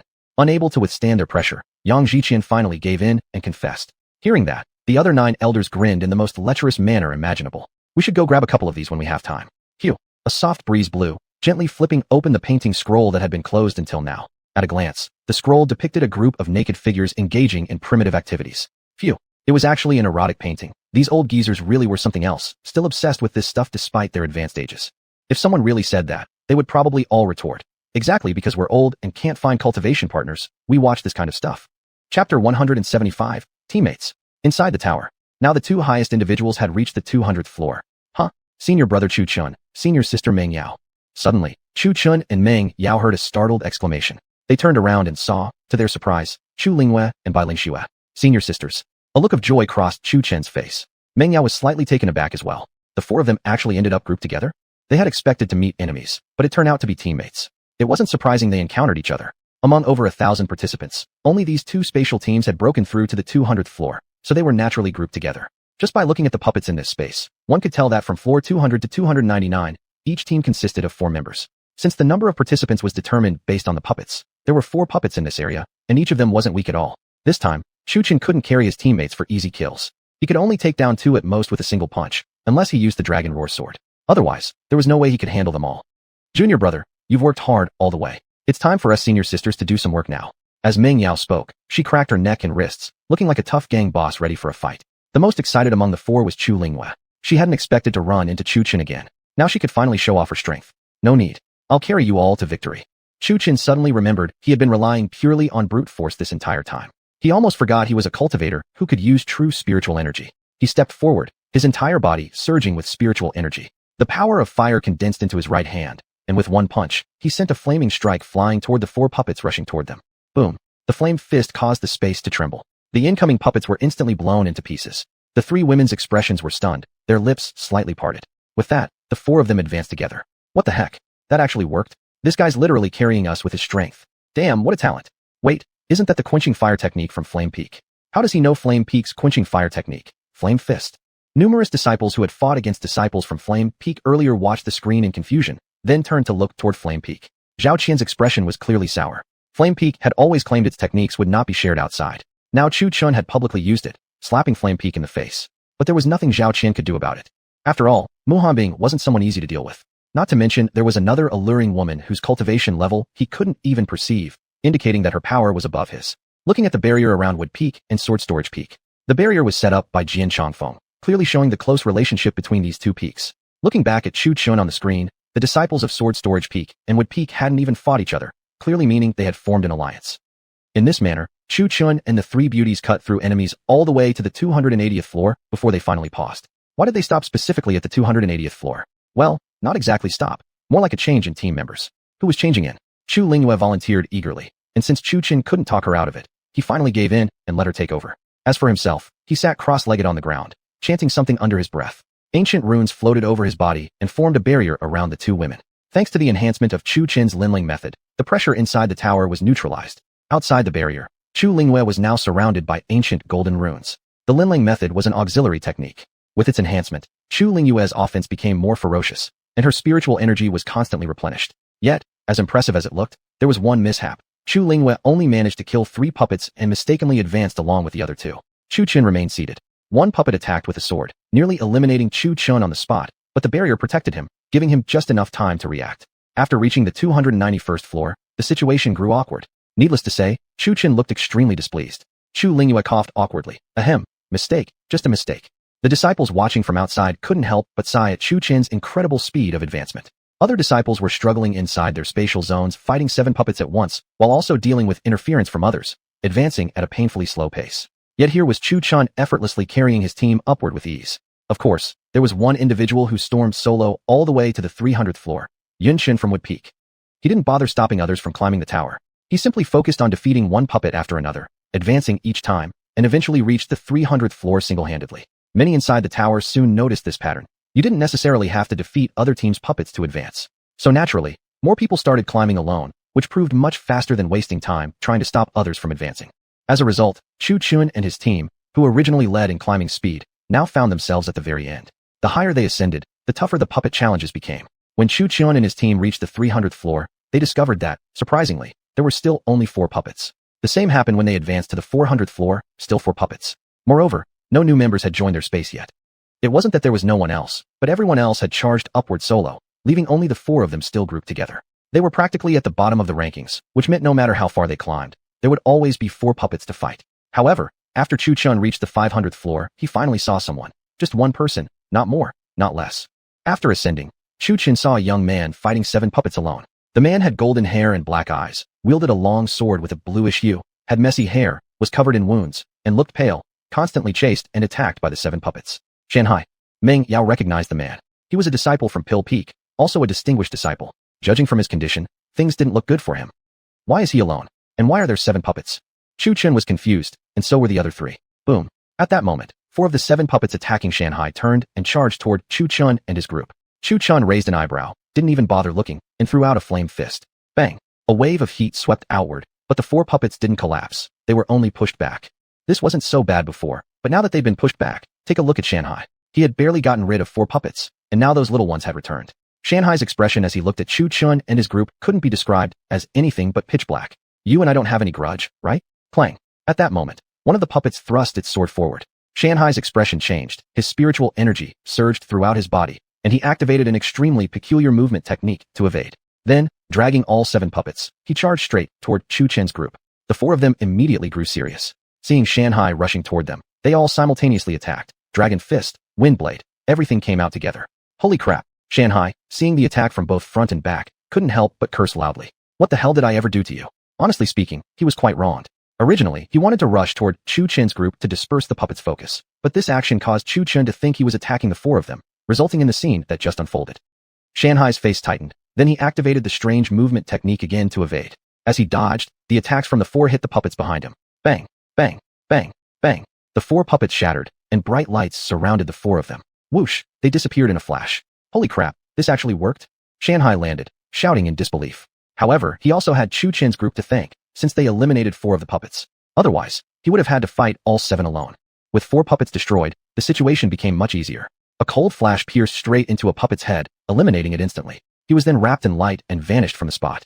Then, another figure appeared on the 500th floor. Besides Chu Chun and his group, there were originally 2 others at the bottom, Lu Chongfeng and Gun Yinshin from Flame Peak. After reaching the 486th floor, they had met and immediately started fighting, which eventually caused them to split up. Now, they became the bottom dwellers again. In contrast, every time Chu Chun climbed a floor, he met someone else. Some were teammates, others were from different peaks. Some disciples from other peaks tried to prevent Chu Chun and his group from ascending, but without exception, they were all eliminated by the four. Some, however, simply killed one puppet and moved upward without paying any attention to Chu Chun and his team. As they climbed higher, there were more and stronger puppets. Right now, upon reaching the 600th floor, the original team of four had become just Chu Chun alone. They weren't eliminated, they had been separated. At the 560th floor, they encountered Zhou Feng. That guy wasted no time throwing punches at Chu Chun. He was quite strong. During the fight, Chu Chun destroyed a puppet and advanced a level. Zhou Feng also pursued relentlessly, smashed a puppet, and even made sure to block the three girls from advancing. From the 600s onward, the puppets grew even stronger. No longer could they be taken down with one hit each, so the four had to separate and fight on their own. Some advanced quickly, others slowly. By the 700th floor, Chu Chun was already covered in scars. True, his physical body was powerful, but the higher he climbed, the stronger and more numerous the puppets became. At one level, he had faced more than 20 puppets. Climbing further, he faced 21. Luckily, he possessed the ancient dragon god body. This body was not only resilient, it also could heal his wounds, effectively giving him regenerative abilities. Once, his arm was severed by a puppet, but he still managed to regenerate it. This spectacle shocked both Mu Hanbing and Hu Meier watching from outside, and even Chu Chun himself was shocked. If even a severed arm could regrow, just how strong was his recovery power? As they climbed higher, the separate spaces started gradually merging into one. Looking at the spectator seats, more than 800 disciples had been added. The remaining ones were either strong or were only the direct disciples and distinguished disciples. Yet, the seating areas of Wood Peak and Sword Storage Peak remained empty and quiet. Everyone couldn't help but feel puzzled. That the Sword Storage Peak disciples were strong, they could understand. But why had no disciples from Wood Peak emerged yet? One must understand, the gravity suppression and the strength of the puppets above the 600th floor had already reached around the 7th or 8th layer of core formation cultivation. From this, it could be seen that Wood Peak's foundation and strength weren't as weak as imagined. Could it be that Wood Peak was making a comeback to its peak power? Everyone couldn't help but think this. Once such a thought took root, a sense of pressure followed. Some elder disciples remembered clearly, more than 50 years ago, the disciples of Wood Peak were extremely powerful, always maintaining the top spot among all the peaks. Then, 50 years ago during that incident, the disciples of Wood Peak lost their will to cultivate and fight, and gradually declined. Looking at things today, it seemed that Wood Peak was indeed making its return. Just look at Lu Chongfeng's ruthless fighting style and eyes shown on the screen, then look at Yun Chun, all alone at over 700 layers up, cutting his way through. At floors 780 and above were almost all disciples from Wood Peak and Sword Storage Peak. From floors 780 down to 770, the disciples were mostly honored disciples. Below that were the direct disciples from each peak, and from the 690s upward were some ordinary disciples of higher strength. After the elimination of the tower climb, the initial 1,500 people within the tower were instantly reduced to just over 700. Chapter 176. Battle with Gu Qingqiu. As time passed, 2 hours had already gone by since the tower climb began. After reaching the 800th floor, Chu Chun encountered Gu Qingqiu. The two had ascended simultaneously, with neither preceding the other.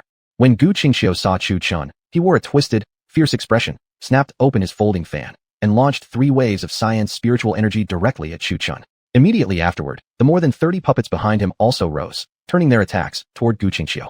In an instant, countless blades of light, sword shadows, and spells rained down.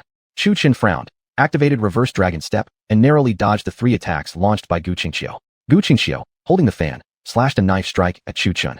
That folding fan actually bore spikes on it, both offensive and defensive. It was his weapon. Seeing this, Chu Chun's expression remained calm. It wasn't Gu Qingqiu that he feared, but rather those 30 puppets. By floor 700, these puppets had cultivation strengths roughly equivalent to core formation at its peak. If going even higher, they might reach foundation building levels, and the gravitational force grew stronger as well. Even Chu Chun found it somewhat strenuous. Gu Qingqiu's cultivation was equal to his own. If he wanted, he could kill him in a single move. Zheng. As Gu Qingqiu swung his fan downward, one golden puppet behind him thrust a spear glowing with frigid light, as if to stop Gu Qingqiu from attacking Chu Chun, or to eliminate both of them from the competition. As puppets, their only mission was to protect their respective floors and eliminate intruders. Wong. Another sword cry rang out. Chu Chun sidestepped the attack from Gu Qingqiu, using reverse dragon step's bizarre movement technique to evade the spear thrust from the puppet. As he moved to escape, another sword beam slashed straight toward his face. Chu Chun's expression changed. So close a distance, even with reverse dragon step, would be impossible to avoid. He instinctively raised both arms to block, transforming them into golden limbs as he used his gold spirit energy to enhance them defensively. Pung. The sword beam slashed down, hitting Chu Chun's arms enhanced by gold spirit energy, instantly sparking a spray of white-hot light. With a powerful vibration of his arms, Chu Chun shoved the attacking puppet away. Then, against Gu Qingqiu who charged at him again, he punched straight out. Hong. This punch was the Dragon Fist, an attack technique from the ancient Dragon God manual, infusing spiritual energy into one point to either defend or attack. Suddenly, the entire space trembled violently. Gu Qingqiu had charged head-on and taken the punch directly, coughing up a stream of blood with a poo sound as he crashed into the wall of the 800th floor. The wall now bore a human-shaped dent. With messy hair and a pale face, he continued spitting blood violently from his mouth. Despite this, he remained alive, meaning he had not yet been eliminated. Kacha! He tore himself off the wall with sheer strength, staggering a few steps after landing before finally steadying himself. Glaring fiercely at Chu Chun, Gu Qingqiu's expression was twisted with rage. You deserve to die. With a final roar, Gu Qingqiu released all his spiritual energy furiously, attacking Chu Chun like a rabid dog, launching every attack, fireballs, and seals endlessly as if he didn't care about the cost of spiritual energy. Frowning again, Chu Chun responded accordingly, fending off both the puppet attacks and Gu Qingqiu's furious assault simultaneously. Ping ping ping. The two engaged in close combat for quite a while until a double-bladed puppet leaped into the air, cleaving downward at both of them, breaking up the entangled Gu Qingqiu. Both Chu Chun and Gu Qingqiu spat blood, though Chu Chun was much steadier, managing to forcibly halt his backward momentum. Gu Qingqiu, on the other hand, had lost himself in killing intent.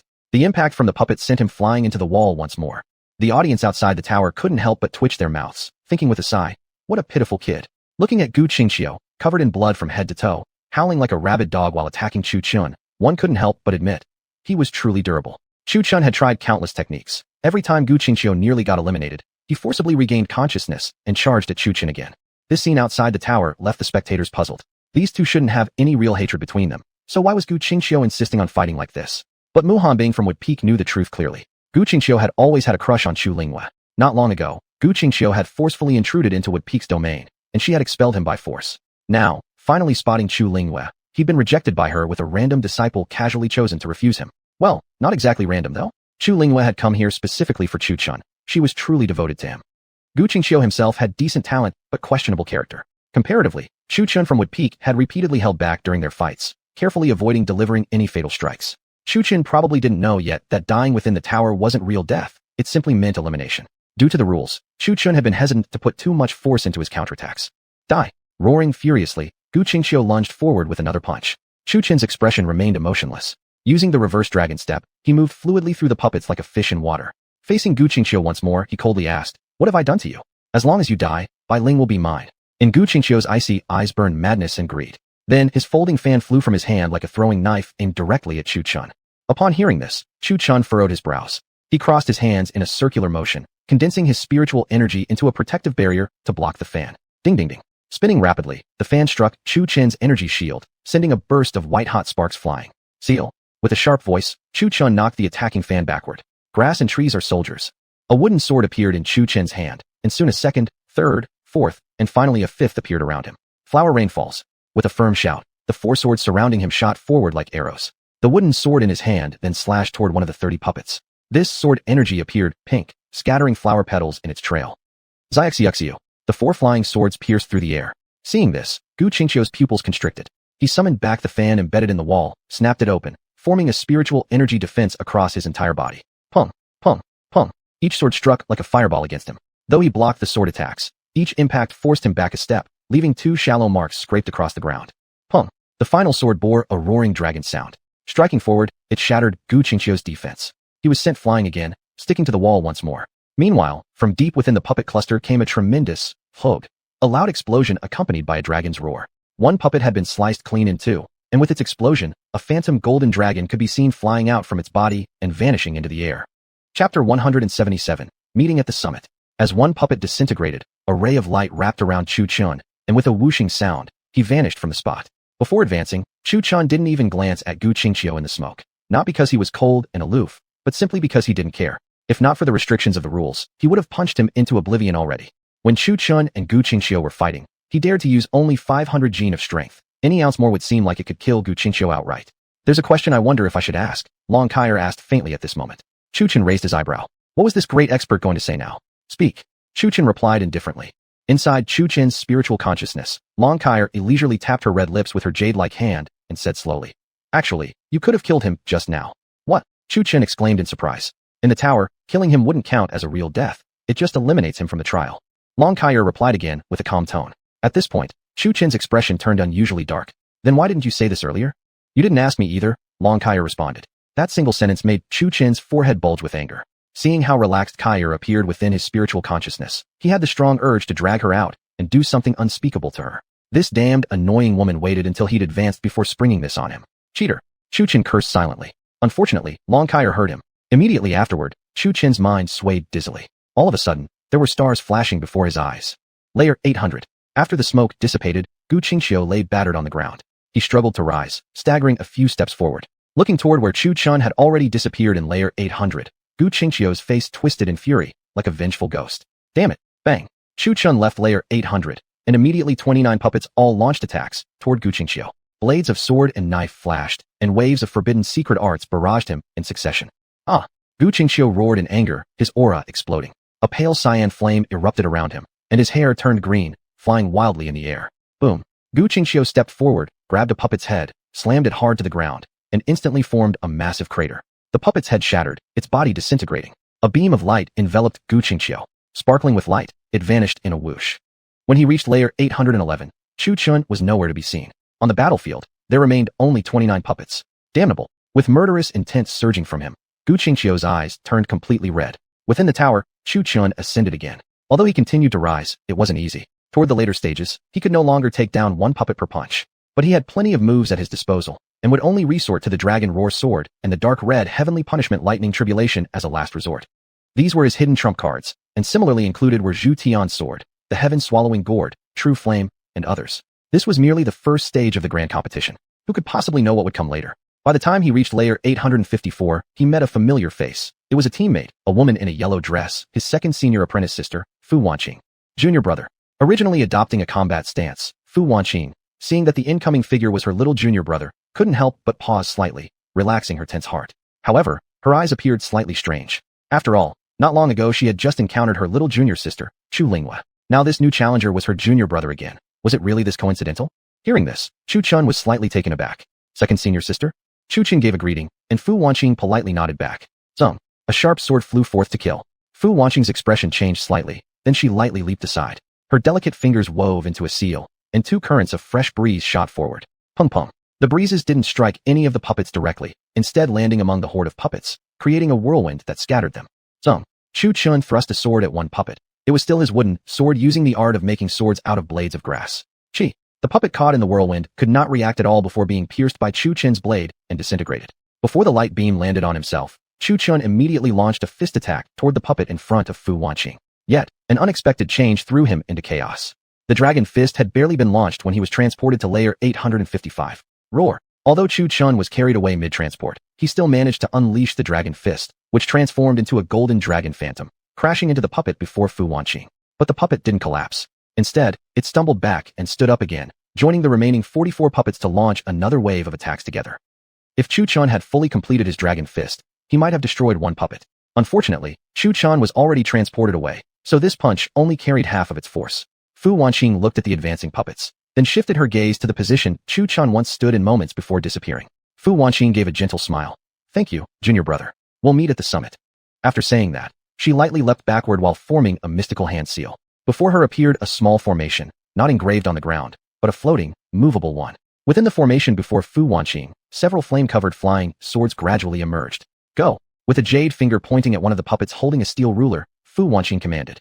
Xiu xiu xiu. The flame sword shot forth like 1,000 arrows at once. Bang bang bang bang. The flying swords ruthlessly attacked a single spot on the puppet, until the battlefield exploded with black mist. Wong.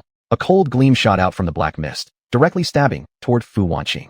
Seeing this, Fu Wanqing's face changed slightly. She coiled fire spirit energy around her hands and formed another hand seal. Her palms shaped into a triangle, and within the center formed a character, Yan, Yang, made of flame energy. Hu. A wall of fire blocked the incoming killing cold light. Jiao. From the fire wall, a giant bird covered in flames stretched out its head, opening its mouth wide to bite down on the attacking light. As its beak closed, the bird spewed out fire repeatedly, chewing deliberately. Hu. A pile of broken pieces was spat out. Looking toward Fu Wanqing, it chirped joyfully. Fu Wanqing extended her white, jade-like hand to gently stroke the bird's head, revealing a tender smile as she softly called, Ah Qing. After Ah Qing devoured the puppet, a ray of light fell upon Fu Wanqing. The light sparkled, whooshed, and Fu Wanqing vanished from the spot. The flaming bird inside the firewall also disappeared. Arriving at layer 855, Fu Wanqing found someone already in the middle of battle. As she looked, wasn't it her little junior brother, Chu Chun? Wind Thunder Art. Seeing this, Fu Wanqing didn't hesitate and sent forth a hurricane infused with white lightning. Roar. Chu Chun responded to the attacking puppets with a roar of tiger and dragon combined. As Chu Chun roared fiercely, a phantom of a golden dragon appeared in his mouth. This roar resonated across the entire space like a dragon's cry. Looking at Fu Wanqing, her mind buzzed, momentarily losing her hearing. Hong long long. The wind thunder art from Fu Wanqing struck, and the once tightly gathered puppets were blown apart again by swirling gusts. Senior sister, thank you. Seeing that the arriving person was senior sister Fu Wanqing, Chu Chun felt no surprise. Chu Chun grabbed two puppets, stepping forward with the reverse dragon step. Mysterious hard-inch force. Approaching the two puppets, Chu Chun threw punches with both hands. Pum. The two puppets did not collapse, but only stumbled backward a few steps. So tough? Chu Chun frowned. Reverse heaven and earth. Amidst the puppets, Chu Chun became the center. Above his head appeared a yin-yang taiji diagram. Chapter 178, Struggles. Senior apprentice sister, attack me. Chu Chun shouted toward Fu Wanqing in the distance. Fu Wanqing slightly furrowed her brows, hesitated for a moment, then raised her delicate hand, surrounded by flames, and launched a flaming palm strike toward Chu Chun. When the giant flaming palm approached Chu Chun, a yin-yang true yuan shield suddenly formed around him, covering both Chu Chun and a group of puppets. Boom. When the flaming palm struck the yin-yang true yuan shield, it scattered, or rather, it was devoured. But this was not all. The yin-yang symbol above Chu Chun turned bright red, and then multiple flaming palms emerged from the symbol, raining down one after another. Bang, bang, bang. Each palm strike carried more power than Fu Wanqing's original flaming palms. Upon seeing this, Fu Wanqing arched her delicate eyebrows, a look of astonishment appearing on her face. Outside the tower, Muhanbing, witnessing this scene, immediately became alert, similarly showing an expression of surprise. This is the Kuan Peng art. Muhanbing murmured to herself, looking incredulously at Chu Chun through the glowing screen. The Kuan Peng art was one of the cultivation techniques recorded in the Celestial 5 Elements Trigram Immortal Manual. The Celestial 5 Elements Trigram Immortal Manual contained many techniques: healing arts, talisman arts, sword controlling technique, the immortal longevity art, the reincarnation art, the Kuan Peng art, the devouring art, the lesser lightning art, the trigram art, the 5 elements control art, and again the sword controlling technique. These were all techniques recorded in the manual. Among these 11 techniques, 5 were particularly difficult to comprehend: the immortal longevity art, the reincarnation art, the Kuan Peng art, the devouring art, and the trigram art. Yet Chu Chun had grasped 2 of these most challenging arts, both the immortal longevity art and the Kuan Peng art. In truth, Chu Chun had completely mastered all the miscellaneous cultivation techniques contained within the Celestial 5 Elements Trigram Immortal Manual, with only the reincarnation art eluding his grasp. Inside the tower, after the bombardment of flaming palms, more than 40 puppets within the Kuan Peng array were knocked to the ground, yet none of them fell apart. At this level, over 800 floors, the puppets not only grew stronger, but also more resilient. Fu Wanqing's earlier flaming palms only used less than 10% of her true yuan, since it was merely a test attack. She didn't want to hurt her junior apprentice brother by accident. Therefore, with the attack's insufficient power, even with a double enhancement within the yin-yang array, none of the puppets could be destroyed. Senior apprentice sister, again. Chu Chun shouted loudly, holding up the yin-yang Kuan Peng formation, barely managing to maintain it. Maintaining a formation required true yuan energy, and defending with the formation while counterattacking also consumed true yuan, depending on the strength of the attacks. After this wave of attacks, even Chu Chun looked slightly unwell. Buzz. Without hesitation, Fu Wanqing, now fully aware of the situation, formed a spell seal with both hands, conjuring a small formation in front of her, again releasing a hail of swords. Each burst of flames inside the formation coalesced into swords, shooting toward Chu Chun in unison. Swoosh, swoosh, swoosh, bang, bang, bang. The hundreds of flame swords dispersed and were absorbed the moment they touched Chu Chen's yin-yang shield. Chu Chen's face grew pale, and beads of sweat poured from his forehead. Fu Wanqing's move packed quite a punch. Although he was empowered by his spirit field and the dragon singing pearl, Chu Chun had been continuously fighting with true yuan since floor 500. Though his energy reserves were vast, they couldn't endure endless depletion. The yin-yang formation required a significant amount of true yuan to absorb even stronger attacks. Pooh. Ultimately, Chu Chun could no longer hold back, forcefully spitting out a mouthful of blood with an imposing flare. Yet the formation didn't collapse, and he continued to uphold it. Junior apprentice brother. Fu Wanqing's beautiful face wore a look of deep concern. It's okay. Chu Chun held the formation up, a faint smile appearing on his pale face. Inside the massive yin-yang symbol above his head, one flaming sword after another emerged. Then, flame swords rained down thick and fast, piercing the group of puppets below. Swoosh, swoosh, swoosh, bang, bang, bang. The flaming swords exploded among the pile of puppets. However, these puppets were not ordinary. The 44 puppets glimmered with strange patterns. Chu Chun recognized this pattern. It was the same as the inscriptions carved on the stone door inside the Hidden Valley Fairyland. Either you killed them with one strike, or gave up resisting entirely. The more you struck them, the stronger the patterns became, unless you could destroy them with a single attack. However, considering Chu Chen's current state, this seemed nearly impossible. After the bombardment, his once floating body helplessly drifted downward like a falling petal. The group of puppets, devoid of any emotion, rushed forward with flashing blades slicing down at Chu Chun. Though exhausted, Chu Chun remained conscious, staring helplessly at the blades descending upon him, struggling to even budge. Junior apprentice brother.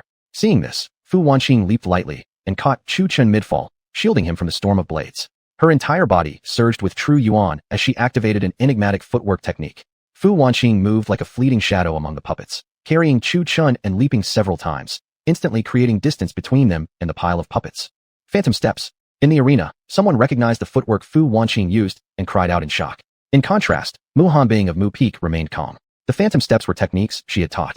Disciples of Mu Peak basically all learned escape techniques, except Chu Chun, who had never been taught such a skill, not because she hadn't wanted to, but simply because there hadn't been time. But now the footwork Chu Chun was using was even more bizarre than the phantom steps, with greater speed. Even someone with her level of cultivation couldn't discern Chu Chun's movements. Bonding flame. After placing Chu Chun in a safe location, Fu Wanqing formed a hand seal and released a whirlwind infused with flame essence toward the puppets pursuing from behind. Boom. The whirlwind exploded in the center of the puppets, and brilliant flames engulfed all 44 puppets, leaving their bodies pitch black. However, it was not over yet. The exploding flames transformed into streaks of red light, which flew toward each puppet, wrapping around them like ropes binding their limbs. The pitch-black puppets, ready to charge forward again, suddenly stumbled while running and fell to the ground, bound tightly and unable to move. As for Chu Chun, in just a short while, he had already recovered 10% of his true yuan. His face remained pale and weak, and he was currently sitting cross-legged, meditating. Rumbling dragon roars echoed around him, occasionally erupting with intense fury. As Chu Chun's Rakan and dragon singing pearl helped replenish his true yuan, he was simultaneously tempering his physical body using the primordial dragon god art. Senior apprentice sister, hold them off for 1 incense sticks time. Chu Chun shouted with a twisted expression, his voice hoarse. All right, Fu Wanqing answered without hesitation. The face of Chu Chun, still sitting cross-legged in meditation, turned deathly pale, large drops of sweat rolling down his forehead. He bit his lips tightly, as though enduring unbearable agony. Crack, crack. His bones were fracturing an inch at a time. His meridians were rupturing and reforming bit by bit. Gradually, his skin turned deep red, as if seared red hot. Then, from every pore in his body oozed out pitch-black impurities, emitting a vile stench. The sludge that seeped from beneath his skin was ink green in color, clumping together in revolting chunks. On the other side, Fu Wanqing was having a hard time as well. Facing 44 puppets, she couldn't defeat them all, and had been only delaying them. Each time a puppet attempted to attack Chu Chun, she would intervene to block it. After a long while, even she was finding it difficult to continue. With her strength, if she gave her all, she could manage to kill a single upgraded puppet. Unfortunately, if she advanced, Chu Chun would be disqualified. Hence, this predicament had developed. Afraid of eliminating the puppets, she hesitated to use too much force. Each time the puppets absorbed Fu Wanqing's energy through their battle, the strange patterns on their bodies grew even more solid, making them even harder to destroy. Chapter 179, Dangerous Thoughts. Crack, crack. The cracking sounds came again from Chu Chun, who was sitting cross-legged on the ground. Earlier, his bones and meridians had been breaking inch by inch. This time, it was his tendons undergoing reconstruction. After a long while, his crimson skin, now peeling off in patches mixed with impurities, radiated a faint golden glow. Little senior brother, are you done yet? I can't hold on much longer. Fu Wanqing usually had a gentle temper, but even her patience had limits. She had been continuously attacked by these puppets for nearly the time it took to drink a cup of tea. They had agreed on 1 incense stick's worth of time. How long had it been already? Since Chu Chun had previously rebuilt his bones and meridians twice, both had become tougher. This time, the process naturally took even longer. Roar! A dragon's roar erupted from his mouth, and an illusory golden dragon spiraled up from Chu Chun's body. Here I come. A figure shot forth like a ghost, catching Fu Wanqing mid-backflip. Chu Chun placed his large palm on Fu Wanqing's shoulder. As his true energy poured in, her internal injuries began to heal. Senior sister, it's my turn to protect you now. After carrying Fu Wanqing to a safer location, Chu Chun gently spoke, his voice full of magnetism. Combined with his face, which had become even more handsome after rebuilding his foundation, his presence was quite overwhelming. For some reason, Fu Wanqing's cheeks flushed red, as she felt the warmth from Chu Chun's arms. Once he let go, she almost felt reluctant to leave. Who knew her little junior brother was this handsome? Sitting cross-legged, Fu Wanqing couldn't calm her heart. Her mind kept wandering into fantasy. After setting Fu Wanqing down, Chu Chun casually waved his hand, and a lush green Jia Mu combat robe draped itself over her. At first glance, it was indeed very green. So much so that if she crouched in grass, no one would see her. As for Fu Wanqing, her injuries were slowly recovering under the powerful vitality of the Jia Mu robe, but her true energy was still pitifully low. It wasn't her fault. She just couldn't calm herself. Every time she closed her eyes to cultivate, the image of Chu Chun's handsome profile when he held her kept replaying in her mind. To outsiders, the scene looked somewhat odd. Fu Wanqing's face kept reddening now and then, and she appeared, for all intents and purposes, like a love-struck girl. Of course, only the male disciples looked awkward. Some female disciples, too, mirrored Fu Wanqing's expression, faces flushed, not because of anything, but simply smitten by Chu Chun. At a glance, many female disciples were gazing dreamily, including even some who already had partners, female sect leaders, and elder nuns. Looking at Mu Peak now, only Humiliation had a dazed, lovesick expression, while Mu Hanbing watched the screen in front of her, her face icy cold. Yet she looked complexly at Chu Chen's back. Bang! Chu Chen clenched his fists with both hands and smashed forward at two puppets, accompanied again by a thunderous dragon roar. Still, the two puppets hadn't been destroyed. After flying backward, they stood back up.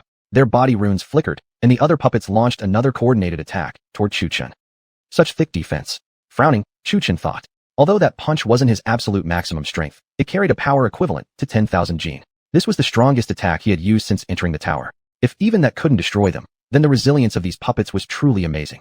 In truth, the original durability of the puppets wasn't that high. They had only been able to withstand 30,000 Jin of force at first. However, with each strike from Chu Chen and Fu Wanqing, the puppets absorbed the damage, which in turn strengthened their own resilience. 1 million. Long Kaier, inside his spiritual consciousness, yawned lazily. Even she couldn't stand watching anymore. They had been fighting the whole day without advancing a level. If others found out that Chu Chen was this weak, she'd deny being his teacher. He embarrassed her too much. Chu Chen possessed the flame eyes and golden vision, yet he rarely used it at critical moments. He could use it well for other things, but not the most crucial one. Not wanting to bear this shame, Long Kaier finally spoke up to remind him. All right then. Chu Chen responded cheerfully. Summoning all his strength, he clenched his fists again and launched another double-fisted strike at the two untouched puppets. Roar! This dragon's roar was particularly loud. Fu Wanqing, who had just managed to calm herself to cultivate, had her head ringing from the sound. Her face darkened in displeasure as she shot Chu Chen a sidelong glance, blood trickling from the corner of her mouth. Well, this time Chu Chen's punches actually had an effect. The two puppets finally exploded, while the rest ceased attacking and slumped to the ground, waiting for the next unlucky. No, the next tower climber. Two beams of light enveloped both Chu Chen and Fu Wanqing, who was still cultivating. Together, they ascended to the 856th level of the tower. The disciples outside the tower sighed in amazement. How lucky could this kid be? And not only that, he even had this much romantic luck. Can he even handle it? Windblade. Indeed, as soon as the two stepped onto the 856th floor, they encountered an ally. Who? Chu Lingyue, who was already in a battle against a pile of puppets. And look, there were exactly 48 of them. Close to 50. However, Chu Lingyue's expression wasn't too pleasant. Although her face was covered by a veil, one could see a streak of blood along her slender, fair neck. It wasn't a wound from a blade to the throat, but blood that had dripped from the corner of her mouth onto her neck. Bang! With a flick of her jade-like hand, Chu Lingyue released a wind blade. The wind blade let out a sharp whistle as it tore through the air, seemingly very powerful. Yet, when it struck the puppets, it had practically no effect. The attacked puppet glowed with eerie markings on its body. Again with this, Chu Chen cried out in alarm. Wind blade. Hearing the voice from that direction, Chu Lingyue didn't even glance, instinctively launching another wind blade toward Chu Chen. Bang! Chu Chen stood there stunned, not having time to react at all. The wind blade had struck him without warning, leaving a visible wound with blood pouring out. Fortunately, this guy could take hits. If it were anyone else, they'd likely have been split in two. Oops, senior brother Chu Chen. While dodging, Chu Lingyue cast a glance toward Chu Chen. That one look nearly made his face turn as black as charcoal. Seeing the person was a teammate, and realizing she had just hit Chu Chen with a wind blade, but noticing he appeared perfectly unscathed. Not that there was no wound. Rather, it had healed already, not even leaving a scar. This was the terrifying nature of the ancient dragon god body, boasting extreme, regenerative abilities. Within just a few breaths, his injury had completely healed. Chu Lingyue dodged her way over and finally landed before Chu Chen, awkwardly chuckling. Ahem, the weather sure is nice today. Seeing this, for some reason, Chu Chen suddenly felt an urge to punch someone. Done with her evasions, Chu Lingyue eyed the green-robed figure sitting cross-legged beside Chu Chen. A ton of question marks flashed through her head. What is this? For a moment, her mind blanked. She circled behind Fu Wanqing and caught sight of her. Her expression instantly lit with delight as she exclaimed in surprise. Oh, second senior sister. Chu Lingyue's face brightened in shock and joy, letting out a cry. However, Fu Wanqing didn't look too happy. Blood still leaked from the corner of her mouth, though her injuries were being healed by the green-hued cloak she wore. Hearing Chu Lingyue's voice, Fu Wanqing slowly lifted her eyes, her pupils widening in shock. Ling. Before Fu Wanqing could finish the word, Chu Lingyue's small hand covered her mouth. She originally wanted to say Lingyue, junior sister. Ling what? Chu Chen looked back in confusion at the two girls. Chu Lingyue gave a sheepish smile. She said she's run out of spirit stones and wants to borrow some from me. Sure, that was her excuse to keep her identity secret. It was as unique as it gets. Chu Chen looked at them suspiciously for a moment, not fully convinced. Fu Wanqing, her mouth covered, also looked questioningly at Chu Lingyue. Chu Lingyue sent a voice transmission to Fu Wanqing. He doesn't know my true identity yet. I'm calling myself by Ling now. I want to surprise him after the trials are done. Upon hearing this, Fu Wanqing gave a knowing grin. A look that said, got it. In response, Chu Lingyue gave a slight smile too. The scene left Chu Chen completely confused. What the heck were these two up to? How interesting. Long Kaier muttered softly, giving Chu Chen a motherly smile. For some reason, to Chu Chen, this smile appeared quite eerie. Why are you smiling? Chu Chen shot her a sideways glance. Nothing much. Long Kaier leaned her small hand on Chu Chen's spiritual consciousness and closed her eyes again. Some things Chu Chen couldn't clearly see, but but Long Kaier knew them inside and out. Speaking of the veil's restriction on Chu Lingyue, it was indeed strange. It was an ancient concealment formation, by no means inferior to soul-hiding art. Even with his flame eyes and golden vision, no matter how hard Chu Chen looked, he couldn't see through her veil to her true face. She did wonder, where had Chu Lingyue learned such a technique? Could it be that there was also an ancient expert's soul residing inside her? Once you start thinking such thoughts, doubts begin to multiply. Long Kaier had considered the possibility of Chu Lingyue being possessed, but upon investigation, found it was not the case. The love Chu Lingyue held for Chu Chen was rooted in her soul itself. If she had been possessed, that emotion would have disappeared. If so, then someone who hides at the bottom of a well keeps touching your belly. Either Chu Lingyue had inherited some ancient legacy, or she was like herself, lodged inside someone else's spiritual consciousness.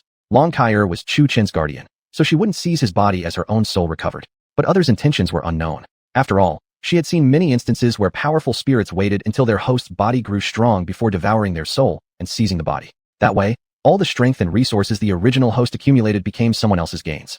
Long Kaier silently made a decision. One day, when Chu Chen held her hand, she'd secretly check if there was another soul within Chu Lingyue's body. With her current soul strength, such a probe would be no problem. And if there turned out to be a male soul in there, wouldn't that mean her disciple's head bore just a little green? Needless to say, Long Kaier's thoughts were getting dangerous. Chapter 180, Good at Everything. Boom. A flame restriction flew violently toward the three of them. Seeing this, Chu Chen furrowed his brows. With a quick turn, he scooped up the other two, who were still talking, and dashed away with a shocking burst of his reverse dragon step. When he finally stopped, they were at a different location on the 856th level. Opportunity came suddenly. The moment Chu Chen picked up Chu Lingyue, Long Kaier's soul energy slipped through Chu Chen's body as a medium and then entered Chu Lingyue's, scanning her. After confirming she was unharmed, Long Kaier's eyes turned strangely odd. This girl, though seemingly quiet and demure on the outside, wasn't such a good girl after all. Her mind was filled with thoughts of doing that with Chu Chen. Although they were static mental images, they gave Long Kaier quite a show. If she likes him this much, I should give them a helping hand later. Long Kaier murmured to herself. She understood Chu Lingyue's intentions. After the trial ended, she would confess, and when that time came, she definitely had to help nudge things along. Perhaps soon she could even witness a dynamic version of those scenes. Yet, Chu Chen was completely unaware of what Long Kaier was thinking, and nor did Chu Lingyue expect. Except for the teammates on Mu Peak, there was now a third person who knew her true identity. The two girls mid-conversation were caught completely off guard by this sudden turn of events. Before they could react, a huge wave of puppets surged in front of them, blades flashing, sword shadows dancing, countless forbidden techniques, and magical arts flying toward them. Damn it, not again. Chu Chen raised his eyebrows, then immediately raised both hands forward. A massive, illusory golden bell enveloped the three of them in a protective dome. This is the Golden Bell Shield. Outside, the disciples let out another cry of astonishment. Golden Bell Shield was the unique and most formidable defensive skill of Jean Peak. Its defensive power was simply unstoppable. Yu Yun, watching from outside, was momentarily stunned. Why did Chu Chen know the Golden Bell Shield of his peak? Afterward, his face turned dark. His eyes flickered with a cold glint.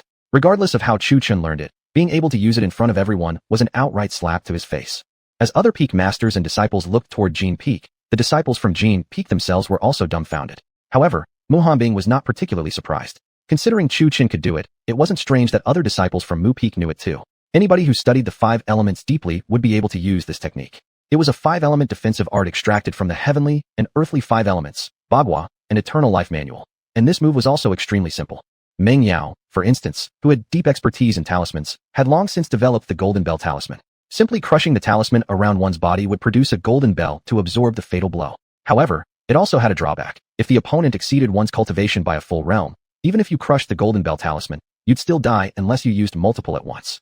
Of course, only disciples from Mu Peak would be able to do this. Other than them, only disciples from Jean Peak could, though even then, such talismans weren't available for sale in Jean Peak. On Mu Peak, however, Meng Yao had a whole pile of them. There was no other reason. Meng Yao's offense and defense both relied on talismans, including even the storage talismans she used for carrying items. All were her self-developed inventions. Mu Hanbing had given her advice: focus on what you excel at, and delve into it completely, to the point of mastery. Perfect one path, and you would become an immortal in that aspect. She had given similar advice to others too, like Lu Chanfeng, who didn't have great talent in magical arts, but excelled with the spear. So Mu Hanbing told him to study the spear, perfect it, and you'll become the immortal of spears. Others like Ji Yufei and Yunshun followed the same path, but only Chu Chen was left out. Why? Because until now, Mu Hanbing still couldn't tell exactly what Chu Chen was best at. Was it the sword? His physical strength was also powerful. Was it physical power? His understanding of magical arts was quite profound. So, she just let Chu Chen grow and develop on his own. This approach of hers had earned her the nickname of hands-off master. Her only requirement for Chu Chen was simple. A teacher opens the door, but practice depends on the individual. The wildest horses were always the fastest runners. Inside the tower, boom, A torrent of attacks from dozens of puppets rained down on the golden bell, immediately producing a resonant hum. The massive golden bell withstood 48 puppet attacks without even showing a crack. This was mainly due to Chu Chun adding some sharpening metal energy into the technique, an energy evolved from his sharpening metal thunder constitution, applied into other techniques. Needless to say, Chu Chen's insight into his awakened constitution was truly extraordinary, so much so that even Long Kaier, watching it, couldn't help but sigh in admiration. She had seen one person with a similar constitution before, but none as exceptional as Chu Chun. Outside the tower, the audience in the spectator seats watched in astonishment. Could it really withstand such a fierce assault without breaking?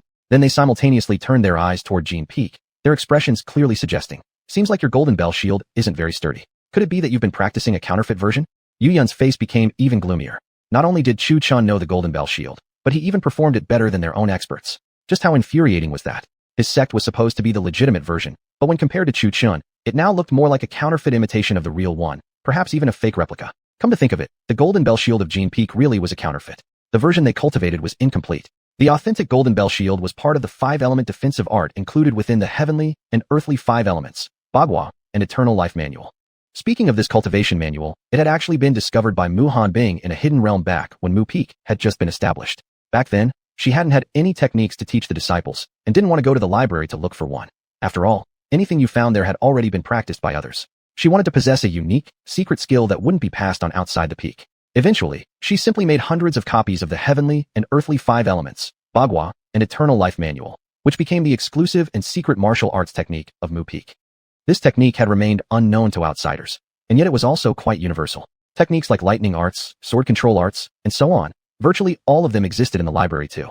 However, the versions found there were counterfeits and lacked the completeness of the version recorded in this book. Therefore, even though the martial arts used by disciples of Mu Peak looked similar to those used by others, their power levels were far inferior. Meng Yao's talisman arts were a unique existence within Mu Peak. Only she had mastered this technique. Chu Chun was the exception, but he couldn't be compared to ordinary people. Grass and trees are soldiers. Chu Chun shouted, continuing to maintain the golden bell shield, while simultaneously channeling his wood spirit energy. Puff, puff, puff. The ground beneath the golden bell bulged, and vines erupted from the earth. These vines did not attack the puppets directly. Instead, countless vines coiled together, gradually forming into a green humanoid figure. At first glance, it even looked like an earthborn wooden humanoid. However, it wasn't finished yet. The vines kept emerging from the ground, and next, just like clones multiplying, suddenly the entire space of the 86th level became lively. A swarm of wooden humanoids began battling the puppets. These wooden humanoids were equivalent to Chu Chen's clones, even carrying their own rudimentary awareness. Yet they could only use the dragon fist. Their strength was less than Chu Chen's full potential, and another flaw was they couldn't speak. In an instant, the battlefield became chaotic. The puppets were scattered in their attacks, and the enormous golden bell slowly dissipated. This. Fu Wanqing's eyes widened as she stared at the spectacle, unable to find words for a moment. Glancing sideways at Chu Chun, she saw he looked perfectly relaxed. She couldn't help but silently admire her junior brother, truly a versatile prodigy. How come he could master so many martial arts? By contrast, Chu Lingyue standing beside her wasn't surprised. She knew Chu Chun was good at a lot of things. She still clearly remembered that night he summoned the huge wooden humanoid in battle. What the heck is that thing? A wooden humanoid? A clone? Doesn't it look kind of like the 1 Qi manifesting 3 purity technique? The audience outside all widened their eyes again, chattering among themselves. TSK, this kid sure knows how to stay under the radar. On the Mu Peak side, Mu Hanbing, wearing her usual icy expression, showed an unusual look on her face. She exhaled with astonishment. Oh, master, you finally spoke. Hu Meyer seemed as if she had discovered some treasure, her eyes widening with excitement. Chapter 181. Heroes love beauties, and beauties love heroes. Bang, bang, bang. Once the golden bell shield vanished, the 3 quickly dispersed and launched attacks at the chaotic battlefield. In an instant, secret techniques flew like they cost nothing, even striking the puppets and wooden men alike. A burst of flames rose, among which white lightning was mixed with hurricanes that spread the fire in all directions. It looked impressive, and the power wasn't low either. The puppets weren't killed, but the wooden men conjured by Chu Chun were completely burned away. Chu Chun cast a sidelong glance at the 2 girls, his face turning pitch black. So you 2 only attack teammates now. He glared at the 2 women. It wasn't all that bad until their attack started. Along with their assault, not only were the wooden men completely burned away, but the talismans on the puppets glowed again. Chu Chun had gotten smarter this time, noticing the 2 shining beads resembled bronze bells. What talents! He sighed in admiration. Through the heaven-sweeping golden eyes, he saw the patterns on the puppet. With every strike, the patterns grew slightly thinner, indicating the damage it could withstand increased. Looking closely now, the lines had become so fine they nearly vanished, estimating the puppet could withstand up to 800,000 gene of force. If it were hit more, however, that wasn't certain. Bang, bang, bang. They started attacking immediately. As the 2 girls saw the puppet charge forward, they retreated while unleashing secret techniques. These techniques indeed packed power, but they weren't enough to kill the puppet. Suddenly, the battlefield erupted again into explosive chaos. Fire erupted in waves while ice spears pierced through the sky. Due to the overwhelming might of the secret arts and the puppet's high defense, numerous puppets flew across the air in groups, crashing into walls before slowly rising again to attack. Chu Qin narrowed his golden eyes, his face increasingly dark. If not for being on the same team, he would have wanted to drag them out for a beating. After this round of attacks, the lines on the puppet's body were still flickering, but the grooves had already healed, meaning it could now withstand a force of 1 million Jin. Seeing this, Chu Qin secretly relaxed, realizing that the strongest puppet in these 800 layers could withstand up to 1 million Jin of force. In that case, he had nothing to fear, as after his third physical refinement, his strength likely reached around 3 million Jin. That realization left him astonished. Just one refinement added 5 million Jin of power. His physical resilience had also improved accordingly. Based on his current physical strength, without any suppression, nobody below the foundation building stage could even harm him. Of course, such a scenario was only valid outside the tower. Within the tower, gravity imposed suppression, and at this 800-some level, even his physical strength was suppressed. 1,000 rays of lightning. Phoenix of roaring flames. The two girls simultaneously clasped their hands in incantation gestures, summoning a long sword in each hand, one cyan and one crimson. On Chu Lingyue's cyan spirit sword, blue lightning writhed like a restless young snake, and the sword crackled with electric energy. This blue lightning belonged to the third stage of the minor thunder art, which included 5 levels. White lightning as the first, cyan as the second, blue as the third, purple as the fourth, and blood red as the fifth. However, it wasn't over yet. A sudden whoosh signaled that on Fu Wanqing's side, red flames rose from her sword blade. Surprisingly, these flames were massive indeed. Chu Lingyue, standing closest, saw beads of sweat rolling from Fu Wanqing's forehead, feeling as if she might be roasted alive in a moment. Chu Lingyue instinctively stepped farther back. Zizzes. Boom. Chu Lingyue moved first, slicing at one puppet with a single sword slash. The sword chi shot forth like a thunder serpent, targeting one puppet. Chu Lingyue used her full strength in this strike, her face turning pale. Fortunately, the blow was powerful enough. Before their eyes, the puppet was severed at the waist, scattering into components, each crackling with bright blue lightning. Phew. Chu Lingyue finally exhaled with relief. After such a long fight, they'd finally defeated a puppet. Just as she slashed, Fu Wanqing finished her charging move.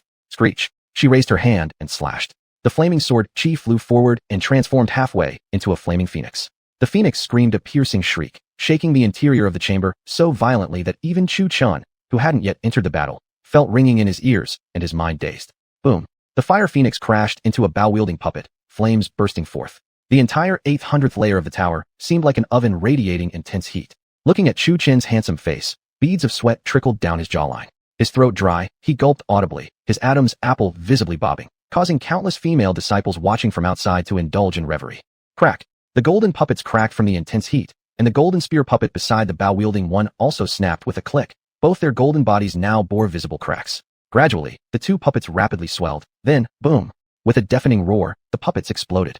With 3 puppets destroyed, a layer of radiant light enveloped the 3 individuals, followed by a flash of white brilliance. The trio simultaneously advanced to the next level. As they arrived, Fu Wanqing shot Chu Qin a smug smile. But just then, 48 puppets launched a sudden, overwhelming assault straight at them. Dragon-devouring palm. Chu Qin extended his palm toward Fu Wanqing. Within his palm lay a vortex, spinning at high speed. From a distance, Fu Wanqing, caught off guard by the sudden attacks, had no time to react. Just then, her body abruptly flew backward. This unexpected movement startled her completely. Originally retreating, she spun midair, and then, she suddenly felt her breast being grabbed. Not only was it grabbed, but someone even gave it a squeeze. The sensation was quite pleasant. Chu Qin smiled in satisfaction, watching Fu Wanqing's face flush crimson within an instant, stunned and speechless. Pervert. Fu Wanqing instinctively slapped him. With a loud paw, the print of a red palm mark appeared on his face, burning hot with pain. Senior apprentice sister, misunderstanding. Chu Qin quickly released his grip and stepped back, forcing a smile while apologizing. In the heat of the moment, he had unconsciously activated the dragon-devouring claw from the ancient dragon god art. Originally a devouring technique, Chu Chun had only intended to pull Fu Wanqing toward him, removing its devouring function. However, unexpectedly, Fu Wanqing had spun midair from fear, causing the awkward incident. TSK this kid. Long Carter sighed bitterly watching the scene. Seeing this, Chu Lingyue's eyes twitched slightly. She wasn't feeling jealous, but rather, the situation had indeed been urgent. Given the distance between them, Chu Qin's action had been perfectly reasonable. He had merely wanted to save his teammate. But the unintended consequence had surprised her, though, in some way, it also made sense. Chu Lingyue cast a glance toward Fu Wanqing and instinctively placed her behind herself in rank.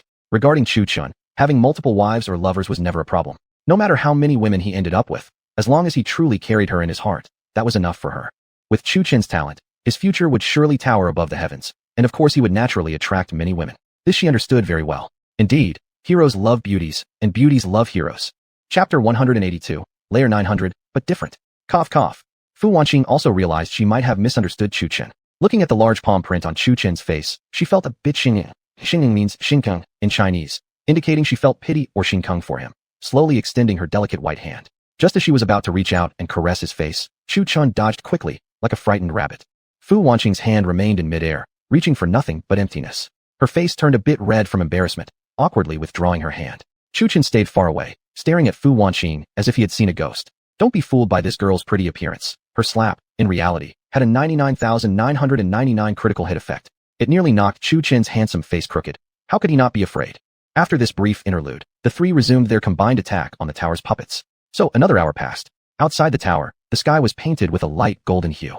The twilight sun shone over Qingyunsek's mountains and forests, adding a unique charm to the scenery. In this way, the four of them advanced through the tower together, finally surpassing layer 899. Wait a minute. Why did I just say 4 people when there are only 3? When Chu Chun and the others reached layer 890, they encountered a woman with a graceful, curvaceous figure. This woman used lightning techniques, bloody red lightning, to be precise.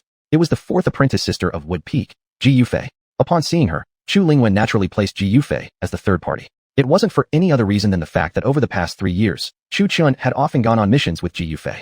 Though Chu Chun was somewhat wooden, Chu Lingwei could tell that Ji Yufei had developed feelings for him. Putting it all together, one must admit, Chu Chun was truly remarkable, surrounded by so many beauties, yet none of them managed to move his heart. Not that he didn't feel anything, he simply wanted to grow stronger. After all, the memory of Lin Yellowin's overwhelming pressure still lingered vividly in his mind. At his current level of strength, even if he wanted to pursue romance, he wouldn't dare. He asked himself, if a situation like that happened again, what would he use to protect others? He was fully aware that Ji Yufei and Hu Mei had feelings for him, but he dared not accept them. First, without enough power, who was he to deserve them? Second, without sufficient strength, when facing an opponent stronger than them, he would not only fail to protect them, but instead become a burden. He was powerful, yes, but he had obvious weaknesses. In a fight, opponents wouldn't just stand there and let him hit them. Therefore, there were many things not that he didn't want to do, but rather that he didn't dare to do. Is this layer 900? Chu Chen looked at the space of layer 900 and couldn't help but sigh. If it could even be called space, it looked more like a starry sky. Above that sky floated numerous large rocks. Upon reaching layer 900, the tower no longer maintained its individual separated chambers stacked layer upon layer. Instead, it had simply created a whole starry expanse. As Chu Chen looked around, aside from the beautiful stars, he saw people fighting on the floating boulders. Whoosh, boom, a huge white object dropped from above, striking one of the hovering boulders where 2 people were fighting. Instantly, the rock shattered, sending the 2 combatants flying off. The boulder they had been standing on crumbled as well. Crack. A strange scene unfolded. The boulder shattered by the white light actually reformed itself. However, the 2 figures, like falling stars, smashed down from the sky, hitting the ground not far from Chu Chun with a massive pong, sending up a plume of dust. As the dust cleared, they revealed the 2 fighters who had been battling on the floating stone. The impact left a humanoid-shaped crater in the ground. Blood covered their entire bodies, their figures grotesquely unrecognizable. Damn it. The 2 exchanged glances before simultaneously lifting their heads to curse at the sky. Taking a closer look, it was a guy with a messy bird's nest hairstyle and a chubby little kid. Chu Chun recognized the bird's nest hairstyle. It was none other than Lin Lazy, the 2nd disciple of Sword Hiding Peak. As for the chubby boy, Chu Chun hadn't seen him before, but the kid looked really round and plump, like a bouncing ball. Judging from their bruised faces and swollen eyes, they had fallen quite badly. And what's more, they seemed like 2 clowns. The 2 stared at each other wide-eyed for a moment before rolling up their sleeves and resuming their fight, not even noticing Chu Chun and the others nearby. Fighting and leaping, they once again jumped onto the floating stones. Chu Chun watched them climb up, battling all the way, but unfortunately, the stars at the top of the tower seemed to target them. Sure enough, they were smashed down again. Holy crap. The 2 climbed back up from the ground, glaring furiously toward the sky. Humph. Lin Lei shot a glare at the little fat boy before walking away without looking back. The 2 no longer fought. Ever since entering layer 900, every time Lin Lazy got into a fight with the little fat boy, the stars above the tower would strike them down. He'd already been knocked down more than 10 times. Once, he had managed to leap all the way up to a floating boulder at layer 950. Then the fat boy came up and pulled him into a fight again. As expected, he was smashed back down by the stars at the top of the tower. So talented. Chu Chen tugged his lips into a faint smile, watching Lin Lazy climb the tower again with mixed feelings. Let's go up too. Ji Yufei tilted her head upwards, gazing at the floating boulders beneath the stars. Indeed, many people were fighting atop those stones, flashing secret techniques, swords, and blades amidst loud clashes and fierce battles, each seemingly competing for the top spot. Boom. Chu Chen stepped onto the first floating stone and immediately felt his entire body grow heavy. He furrowed his brows, muttering, so heavy. Even with his strength, movement suddenly became difficult. Not only was his cultivation suppressed, but his physical power was as well. If this continued, how could he fight against disciples from other peaks? He turned his gaze toward Ji Yufei, Chu Lingyue, and Fu Wanqing. Their expressions were calm, even relaxed. Is this targeting me? Chu Chun had assumed that despite his suppressed cultivation, he would still have his raw strength. But now, even the physical strength restriction at layer 900 had been activated. This was the tower enforcing equality among all competitors. Still, Chu Chun wasn't afraid. Even without physical strength, his foundation remained strong. He had originally planned to rely on brute force for the first stage, using techniques sparingly. After all, every move revealed another of his abilities. But now, it seemed he had no choice but to use them. Unless he got lucky and climbed straight to the top without anyone stopping him, which was practically impossible. Senior, hurry up. You're the slowest. In a moment's distraction, Chu Lingyue and the others became 3 streaks of light, leaping onto 3 separate floating stones. Each stone added 100 gene of weight, and now their faces looked visibly strained. Oh right, coming. Chu Chun snapped out of his thoughts, responded, and transformed into a golden streak of light, swiftly catching up with several quick leaps. Upon reaching the 4th floating stone, the 4 of them almost fell flat on their faces. Fortunately, Chu Chun reacted quickly, straightening his posture, while the 3 girls could barely stand without clinging onto him for support. A streak of blue light zipped upward, smacking down hard onto the ground. A hopping bird's nest. Chu Lingyue instinctively muttered, her face showing a mix of shock. However, it wasn't actually a bird's nest that had jumped up, it was Lin Lazy. Chapter 183. On vacation? Damn, why did it get heavier again? Lin Lazy scratched his messy hair and slowly stood up. He lifted his head and immediately spotted the 3 beauties before him. His eyes lit up in an instant. So many beauties. With a flash, he appeared next to Ji Yufei, naturally placing a hand on her shoulder. But his hand landed in vain. He nearly lost balance and toppled off the stone. Ji Yufei instinctively flinched at his dirty hand, retreating like a startled rabbit behind Chu Chun. Senior, how's the view up here? Chu Chun spoke up. Whoa, you're here too, bro. Lin Lazy rubbed his eyes, making sure he wasn't seeing things. Bro. The 3 girls looked at the 2 fools with puzzled expressions. Judging from appearance, Lin Lazy should clearly be the senior, albeit an unruly one, and he carried a powerful aura about him. Are you seriously asking that? Chu Chun shot him a glare. Damn, never thought you'd be this amazing after so many years. Lin Lazy glanced at Chu Chun and then at the 3 girls beside him, sighing. You bet. You should know who you're talking to. The 2 clearly weren't on the same wavelength. Look at how high Chu Chun was holding his head. After all, Chu Chun had changed greatly in the past 2 years, even in appearance. He had become far more handsome. These 3, are they your wives? Lin Lazy sighed. Truly, comparing oneself to others could be maddening. Only a few years ago, Chu Chun had joined Sword Hiding Peak and had already beaten him using sword techniques. That's how he got the nickname Bro. Now, Chu Chun had somehow gotten even better looking and was surrounded by beautiful women. What? Chu Chun's eyes widened in confusion. The 3 girls instantly blushed crimson at his words, though none of them denied it. They each carried a certain affection for Chu Chun. You didn't say it? I just did. Lin Lazy blinked, looking at Chu Chun strangely. When? Just now. What a talent. Long Kaier watched the 2 fools exchanging words with amused interest, finding their banter oddly entertaining. After that, the 4 streaks of light became 5, surging upward together. However, every time Lin Lazy reached a new layer, his landing posture changed, but never avoided a face-first fall. He'd only climbed a dozen floating stones so far, yet he had fallen all the way up. Look at his appearance, filthy and covered in dust. His originally white robe was now a mud-yellow one after his rough climb. Lin Lazy, you damn dog. Hold on. After the 5 of them climbed to the 926th layer, they heard a rough voice coming from below, still panting as he spoke. Chu Chun poked his head out and saw. Oh, wasn't this the chubby little guy who had just fought with Lin Lazy? Chu Chun saw him, and so did everyone else. *T him again. Quick, let's go. Lin Lazy was more scared of seeing him than seeing a ghost. Before Chu Chun and the 3 girls even had a chance to react, he had already transformed into a streak of cyan light and shot upward. Shall we also go? Chu Chun asked the 3 girls tentatively. Go quickly. Chu Lingyue nodded rapidly. And just like that, before the chubby boy could catch up, the 4 of them once again became streaks of light, chasing right behind Lin Lazy. Why were they so scared of him? Not for any other reason. Lin Lazy and the chubby boy had been fighting, and twice they had been struck down by the stars from the tower's top. This chubby kid had a terrible sense of decency. Though the group had kept climbing and seen stars crashing down, none had ever hit them. But if this kid showed up, chances were high one would smash right on them. Phew up. After reaching the 930th layer, Lin Lazy fell to the ground, gasping for air. Let's rest for a bit. Chu Chun and the 3 girls followed closely behind. He was also quite the character. Seeing the ground, he just sat right down, panting heavily, clearly exhausted. The 3 girls also looked just as tired. Could they not be exhausted? All the way up, every floating stone had increasing gravity, and they had climbed 4 straight layers. For layers weren't much to them, but with gravity increasing every time, it became a real struggle. Looking at the 3 girls now, sweat the size of soybeans rolled down their foreheads, soaking their clothes, revealing their perfect figures with each subtle curve. Even stretching lazily had its own charm. But Chu Chun remained calm, clearly not even thinking of focusing on the 3 girls. On the other hand, even if Lin Lazy didn't want to look, his eyes naturally turned to sneak a peek or two. And just one glance was enough. His throat moved as he gulped audibly. The three girls' cute faces had turned rosy from the fatigue, rather captivating. Ji Yufei noticed Lin Lazy's behavior and shot him a glare, then used a spell to dry her clothes.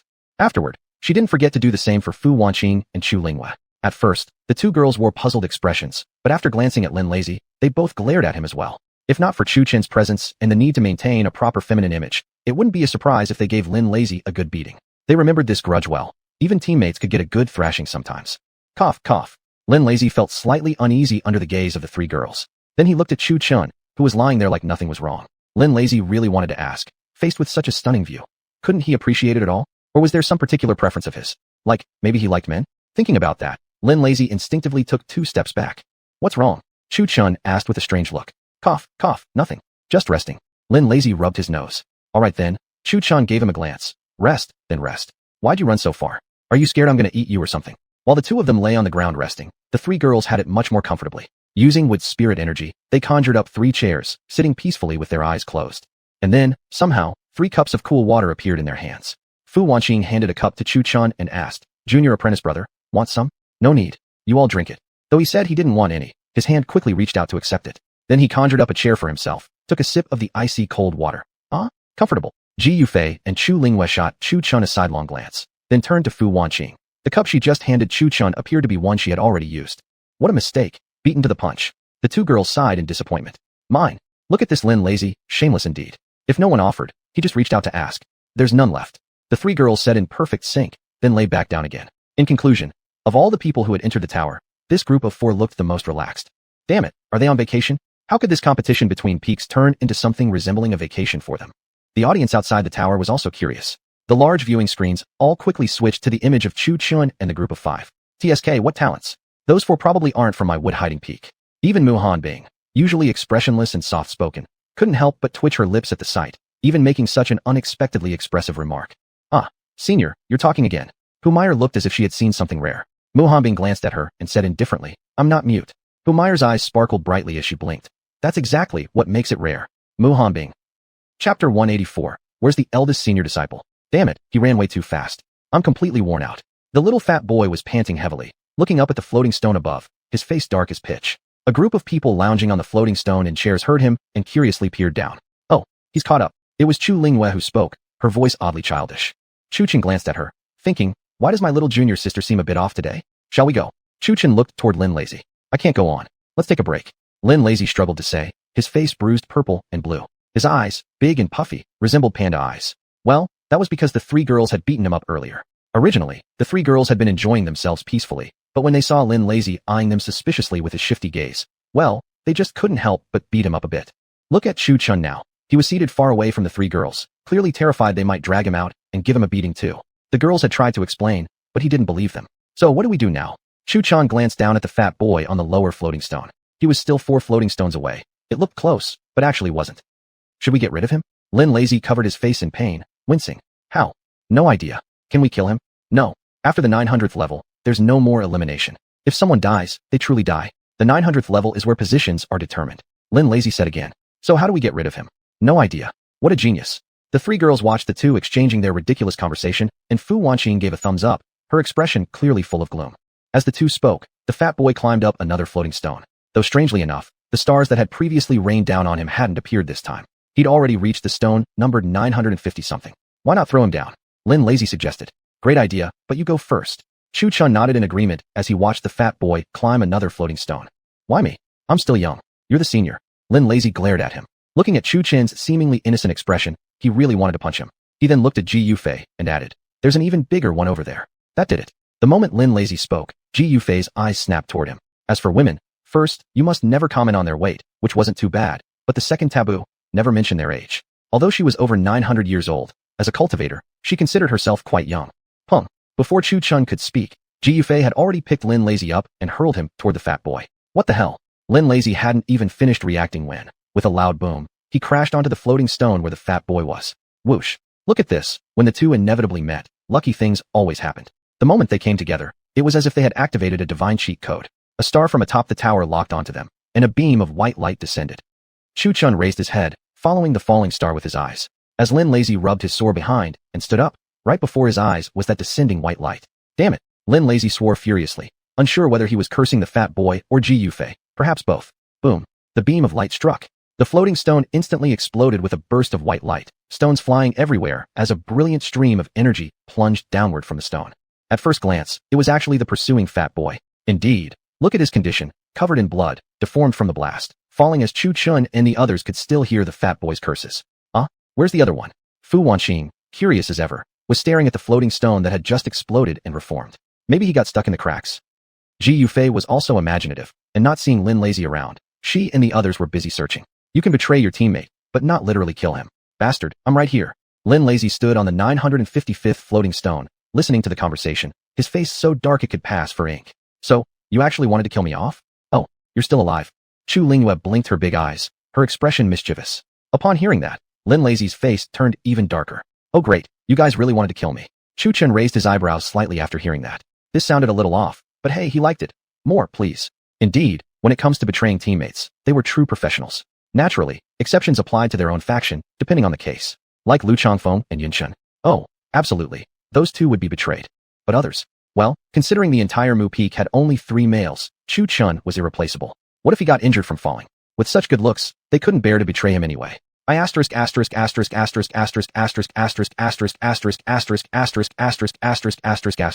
Look, the little fat boy climbed out of the kung again from below and started cursing furiously upward. With the look on his face, he was practically shouting himself red-faced and hoarse. After this brief incident, the 5 of them continued ascending the tower. All the way up, although they encountered falling stars, it was oddly fortunate. Those stars that had originally aimed for them somehow avoided hitting. Right now, they had arrived at the floating stone numbered 970. I drop it. I can't go on anymore. As soon as he climbed up, Lin Lazy collapsed again, his face flushed red, looking even worse than before. How could he not look terrible? He had climbed more than 10 floating stones, and each stone increased the gravitational pressure. Now, the gravity was already over 50,000 jin. What a concept. Chu Chun, whose strength hadn't been suppressed, also found it difficult to carry 5 tons of pressure, let alone Lin Lazy, whose strength had been reduced to just 500,000 jin. Too tired? Let's take a rest. Chu Chun was truly exhausted, thinking of just lying down for a bit. Chu Lingyue, ever considerate, noticing Chu Chun wanted to lie down, immediately waved her hand and conjured up a simple wooden bed for him. The bed had only 4 legs and a wooden board on top. To call it a bed would be generous. It looked more like a table. Thanks. After saying that, Chu Chun lay down and gazed at the starry sky at the top of the tower. The Milky Way shimmered, the stars glittering with occasional twinkles. In this moment, he couldn't help but recall his grandfather. The night sky his grandfather had watched with him as a child had looked exactly like this. Under this starry sky, many floating stones still lay ahead. Above the 970th level, on each floating stone, people were fighting fiercely. Among them, he saw many familiar faces, teammates and others from different peaks. For example, Shuer, Shanhai, and Shi Yun from Water Peak, or Yinshun, 3rd senior disciple Gu Lingbing, Meng Yao, and others. Where's the eldest senior disciple? Chu Qin frowned, straining his eyes to look upward but unable to spot his eldest senior disciple, Lu Changfeng. Haven't arrived yet? That didn't seem right. Someone like him should have climbed faster than them. Why wasn't there any sign of him? What eldest senior disciple? Ji Yufei glanced at Chu Chun and noticed his eyes had turned gold as he looked up at the starry sky. Ji Yufei frowned slightly. The eldest senior disciple isn't up there. Chu Chun abruptly sat up from lying down, stroking his chin. As soon as Chu Chun spoke those words, the 3 girls instinctively frowned. They clearly understood their eldest senior disciple's power. They considered themselves among the weakest, so if even the eldest senior wasn't above, it meant he must have been eliminated. The more they thought about it, the more likely it seemed. After all, inside this tower, everyone's cultivation levels were equalized. Lu Changfeng wasn't weak, but what if someone had ambushed him like a lurking cheater, someone like Lin Lazy, for example? Chapter 186, The Little Guy. 500 yuan. Are you ever gonna stop? Just then, a curse rang out from one of the floating stones below, followed by a vomit, a flash of gun-like shadows. Speak of the devil, there was Lu Changfeng wielding a silver-long spear down below, and fighting him was none other than the little fatty from earlier. So the guy's name was 500 yuan. Looking at him now, it definitely fit. He was fat as a ball, literally round in every sense. Again? It's him again? Chu Chun frowned. This kid seemed to have a grudge against their group, always targeting their teammates. Oh, I remember now, Fu Wanqing suddenly exclaimed, almost startling Chu Chun mid-spectating. This little fatty is the personal disciple of Master Li from the cast Iron Peak. Chu Chun turned to her, asking, then does he have a grudge with us? Fu Wanqing tapped her chin in thought, and shook her head. No. Then why is he only after us? Chu Chun blinked, his expression turning dark. Maybe he thinks we're easy targets? Chu Lingyue also glanced down at the 2 fighting below. Strange how these 2 were. When their teammate was fighting someone, they just stood around watching, like they were at the theater. Suddenly, the little fatty 500 yuan looked up, his eyes locking onto Lin Lazy watching the fight above. You down there? Get your ass down here. Let me beat the crap out of you. 500 Yuan pointed at Lin Lazy, shouting like a madman. He had been in the middle of a fight with Lu Changfeng, yet upon seeing Lin Lazy, his excitement was as if he had seen his own father. Don't let his round body fool you. He was surprisingly nimble. In an instant, he zipped through the air, dashing up to the floating stone right below Chu Chun.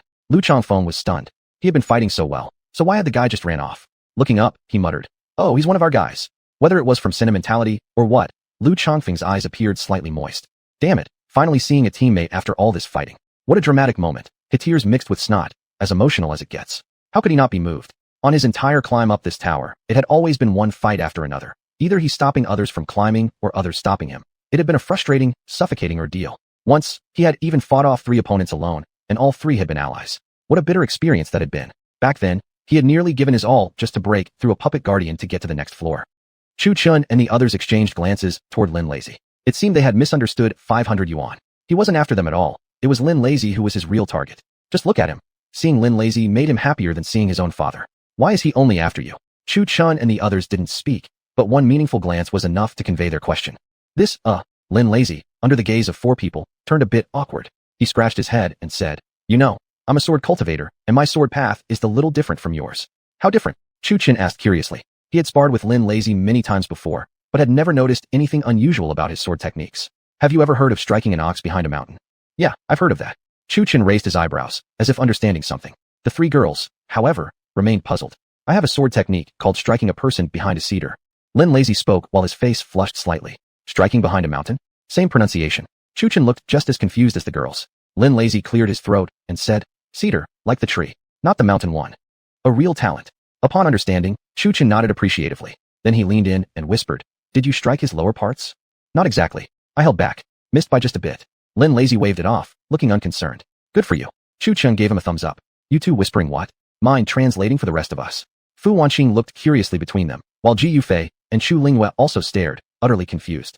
Meeting the girls' questioning gazes, the two exchanged a meaningful glance and said together, "Secret."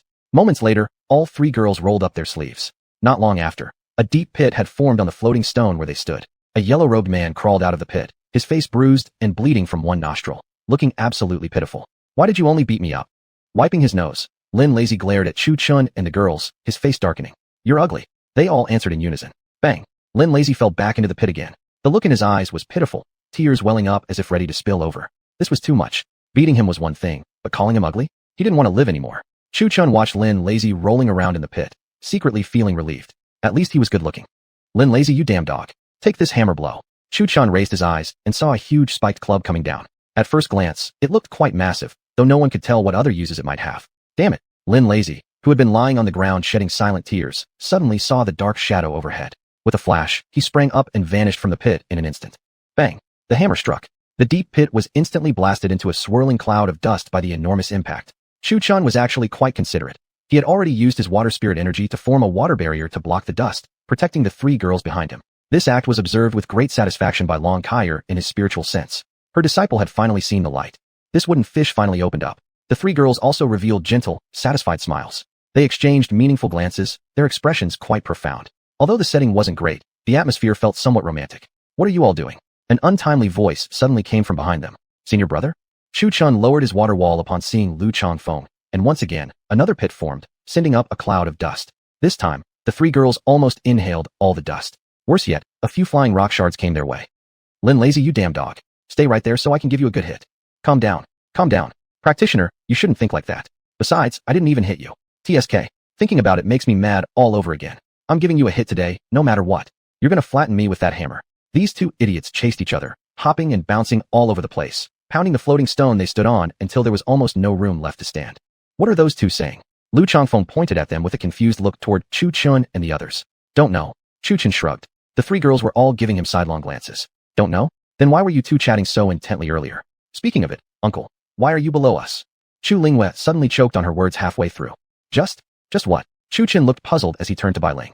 It seemed like there was something off about their relationship. Could it be true love? Then he should keep his distance. Better not give the senior brother the wrong idea. It's really nice. Chu Linghua's eyes curled up like crescent moons. Though her face was hidden behind the veil, her smiling eyes were clear. Chu Chun was completely confused. Fu Wanqing and Ji Yufei looked at the two and exchanged glances. While Chu Chun didn't know, they understood perfectly well. Uncle had become senior brother, and niece had become junior disciple. It was hard not to admit, it was a bit absurd. Chapter 187, The Icebound Goddess. Seeing the meaningful expressions on the two women's faces, Chu Chun became even more certain of his suspicions. He threw an arm around Lu Chongfeng's shoulder, glanced around, coughed twice, and whispered, "Hey, people around here are quite a lot." Chu Chun then pulled Lu Chongfeng to a corner and whispered, "Brother Senior, you really did it. You've already gotten your sophomore junior sister within 2.5 years. You bet." Lu Chongfeng replied proudly, unaware that the conversation had completely missed the channel. Chu Chun, by the way, how do you feel about her? Lu Chongfeng, not bad at all, a great person. Chu Chun, is she pretty? Lu Chongfeng, absolutely stunning. Lu Chongfeng leaned closer and whispered, "Let me tell you, her appearance is simply out of this world. Marrying her as a wife would be no loss at all. She's so gentle and virtuous."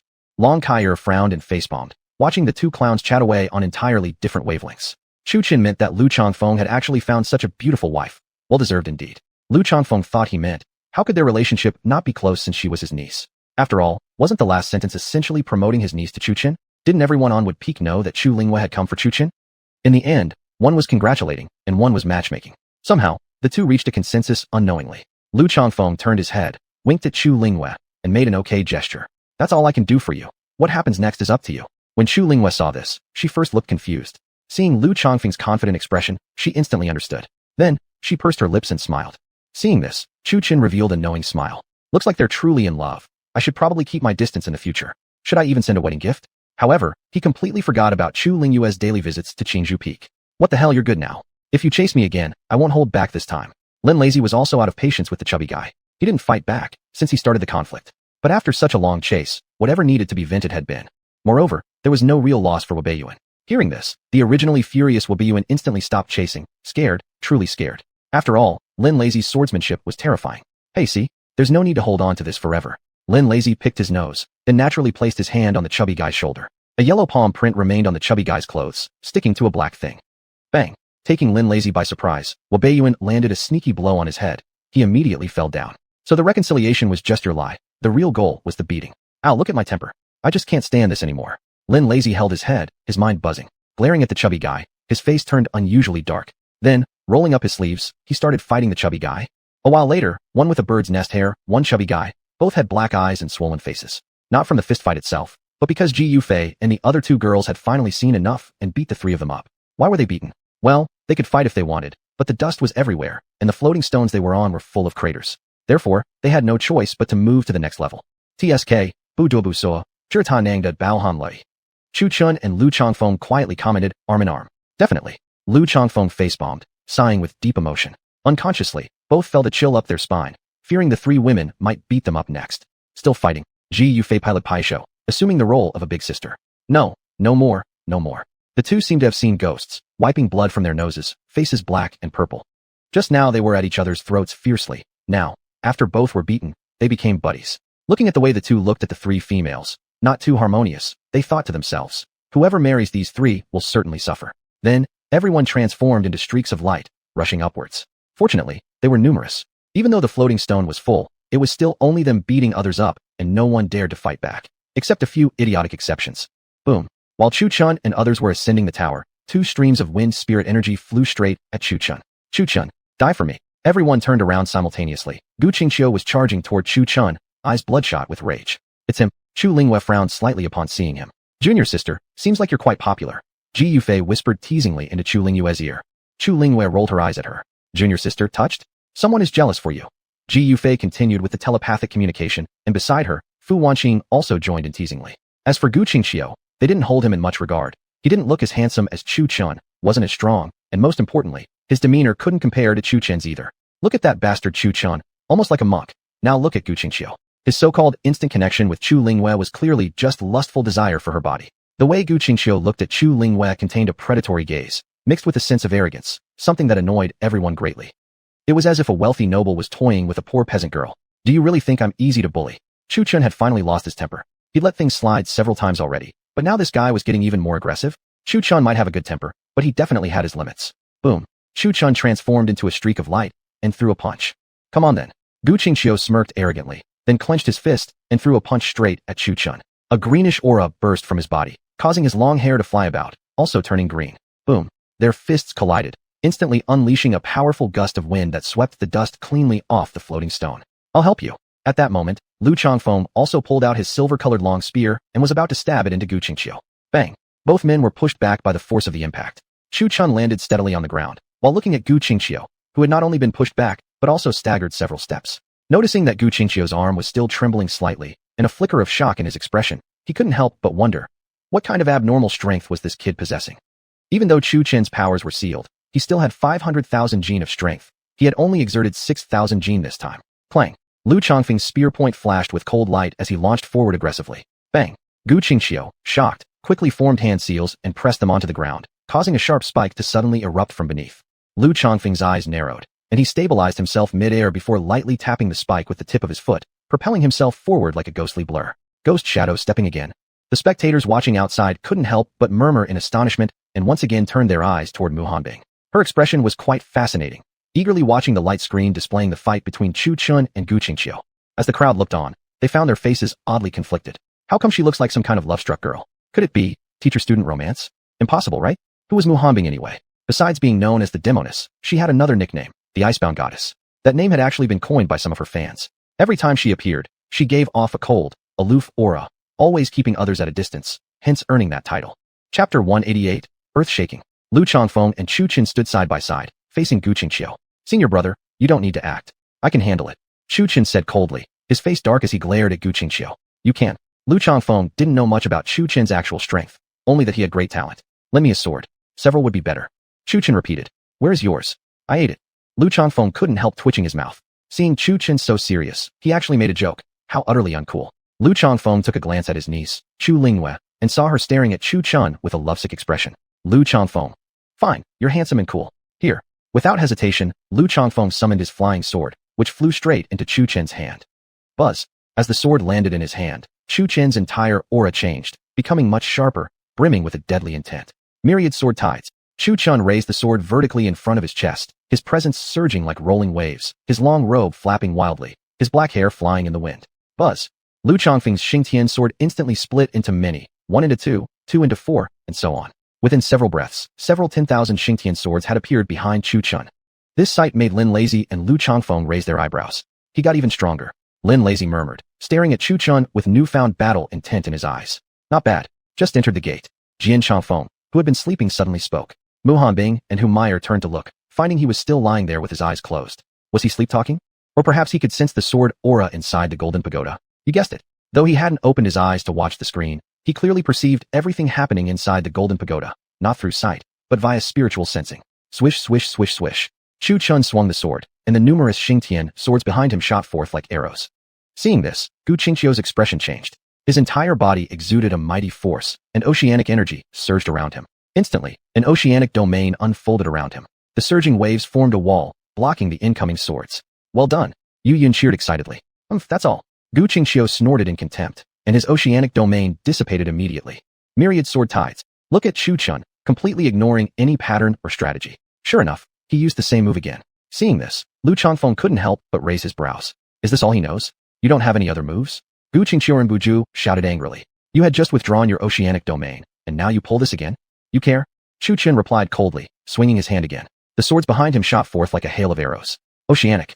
Before Gu Qingqiu could finish his words, they were cut off in his throat. Where'd he go? Lu Changfeng stared blankly at the empty space ahead, where Chu Chun had been standing moments ago. Buzz. Right in front of Gu Qingqiu, Chu Chun thrust a sword straight toward him. The blade pierced his forehead slightly, causing blood to seep out. It didn't go all the way through, merely a shallow wound. You lose. Chu Chen's cold words snapped Gu Qingqiu back to reality. It wasn't that Chu Chun didn't want to kill him. He just couldn't due to the sect's rules. After reaching the 900th floor, killing or maiming someone meant real death. They couldn't be eliminated, only truly killed. Gu Qingqiu broke out in cold sweat from the scare. Yet soon after, he burst into manic laughter. Huh? Do you dare kill me? OMG. Seeing this, Chu Chen's temple throbbed with anger. He tossed the flying sword back to Lu Changfeng, rolled up his sleeves, and gave Gu Qingqiu a slap. Smack. The sound echoed through the sky. One of Gu Qingqiu's front teeth was knocked out by the slap. You want to laugh? I'll make you laugh. You think I'm just a sick cat when a tiger doesn't show off his might. After saying that, Chu Chen twisted his waist and grabbed Gu Qingqiu's legs with his strong hands. With booming sounds, he slammed him to the ground 3 times in a row. HSS, this must hurt like hell. Everyone in the audience winced at the sight. Look at Gu Qingqiu's battered appearance. He'd been smashed beyond recognition. Curse. Yu Yun gritted his teeth, crushing the armrest of his chair. Master, he has violated the rules. Are we just going to let him run wild like this? Yu Yin angrily shouted at Tong Litong below. This? Tong Litong exchanged glances with the 9 elders, then looked toward Mu Hanbing. Disciple Master Mu, your disciple Chu Chen from the Wood Peak has broken the rules. Before he could finish speaking, Mu Hanbing and Humiliation rose simultaneously, their auras exploding outward and pressing down so heavily that everyone present struggled to breathe. Mu Hanbing looked toward Yu Yun, her voice cold and ethereal. Are you suggesting my disciple must allow someone from Golden Peak to strike him without violating the rules? Yu Yun was shocked as well, feeling Mu Hanbing's aura for the first time. His confidence from earlier had vanished, his expression now pale with unease. Or perhaps, Master Yu thinks my Wood Peak is easy to bully? Having said that, Mu Hanbing's aura surged again, forcing Yu Yun's face to turn pale and a bitter taste to rise in his mouth. He forced the blood that had risen to his throat back down. Then Mu Hanbing turned her head toward Tong Litong, speaking coldly. Which part of your eyes saw him as being crippled? SS. The audience collectively inhaled sharply, shocked by Mu Hanbing's boldness. Only she dared to speak to the sect leader like this. Look at Tong Litong's face. It wasn't just unpleasant, it was terrible. He knew Mu Hanbing had a fierce temper, and this wasn't the first time she'd confronted him. But this time, in front of all the peak leaders and disciples of Qin Yun's sect, humiliating him like this. Where could he even place his dignity? Despite that, Tong Litong and others were furious but dared not speak out. For a long while, the scene fell into silence. Master Tong, what if we just let it go at that? Right at that moment, Jin Chongfeng, who had been sleeping, woke up unexpectedly and played the role of a peacemaker. The relationship between Wood Peak and Sword Collection Peak was deep, yet the sect leader's dignity also needed preserving. Jin Chongfeng glanced at the screen, then spoke. Master Tong, since Gu Qingqiu hasn't been crippled either, why not let them continue? Chu Chen didn't break the rules. And who exactly are you? What gives you the right to speak to the sect leader like that? Yu Yun, still shaken by Mu Hanbing's pressure, was looking for someone to vent on. Seeing Jin Chongfeng mediating, he lashed out directly at him. To the other peak masters, Yu Yun appeared no better than a jester, and it wasn't much to offend Mu Hanbing. But offending Master Jin, well, he was asking for it. They feared not those who displayed their powers, but those who stayed hidden without showing their strength. And Yu Yun thought Jin Chongfeng would be easy to push around. Who am I? Jin Chongfeng smiled gently on the surface, though his eyes were sharp and cold, gleaming with icy light. I am someone you absolutely cannot afford to offend. Boom. As the words dropped, Jin Chongfeng erupted with an aura so powerful that the once dusky sky instantly turned pitch black. The entire Qin Yun sect violently shook, as if the very ground was being crushed beneath his oppressive might. This, in comparison to Mu Hanbing's strength, was simply in a completely different league. Pooh. This time, Yu Yun couldn't help but spit out a mouthful of blood. Not only that, he was pressed flat to the ground by Jin Chongfeng's overwhelming might, forming a crater shaped like a person. Master Jin, please calm down. Calm down. At this moment, Tong Litong turned into the peacekeeper, while inwardly trembling with alarm. Indeed, he didn't fight unless necessary, but once he fought, it shook the heavens and earth. Chapter 189, End of the first round. Humph. Jin Chongfeng let out a cold snort, waved his sleeve, and the oppressive aura dissipated, yet the sky above remained dark night. The crowd immediately felt a wave of relief, not out of sympathy for Yu Yun, but because Jin Chongfeng's pressure had been too overwhelming. It had nearly crushed them all. From this moment on, everyone regarded Jin Chongfeng with an even deeper sense of fear. As you say, Master Jin. Tong Litan wiped the cold sweat from his forehead. He still felt shivers from Jin Chongfeng's pressure. Glancing at the now pitch-black sky, he saw the moonlight shining bright, illuminating the golden tower below. Tong Litan and others were seasoned veterans. They knew there must be a reason for Jin Chongfeng's sudden action. Perhaps the relationship between the two peaks was not as harmonious as it seemed. Maybe they shared deeper ties. Could it be Mu Hanbing and Jin Chongfeng were in some kind of relationship? The moment the thought surfaced, Tong Litan felt a chill run down his spine, as if someone's icy eyes were staring at him from behind. Inside the tower. Let's go. Chu Chenpai Leg Pai Shou clapped his hands lightly, casting a cold glance at Gu Qingqiu, who was lying on the ground like a bloodied figure. He wasn't dead. Chu Chun hadn't killed him nor crippled him entirely, only left him half-broken and unconscious from the brutal beating. Chu Chun waved his hand, a wave of green light descending upon them. The light transformed into a verdant cloak, wrapping around Gu Qingqiu's battered body. The powerful life energy of the wood spirit battle robe was slowly mending his shattered form. Crack crack.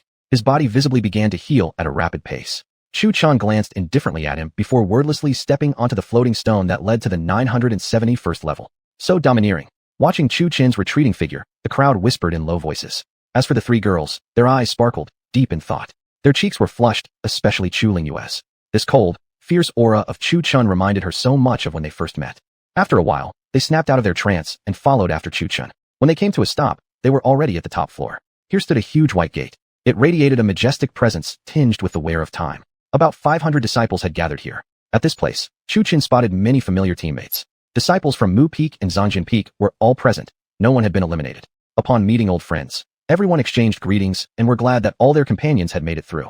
Time passed swiftly. Soon, All the remaining disciples had reached the tower's summit. With a creaking sound, the massive white gate slowly swung open. The gathered disciples stood frozen for a moment, then rushed forward like a disturbed beehive. Whoosh, whoosh, whoosh. After entering the gate, each disciple transformed into a streak of white light and was transported to the stage beneath the spectator stands.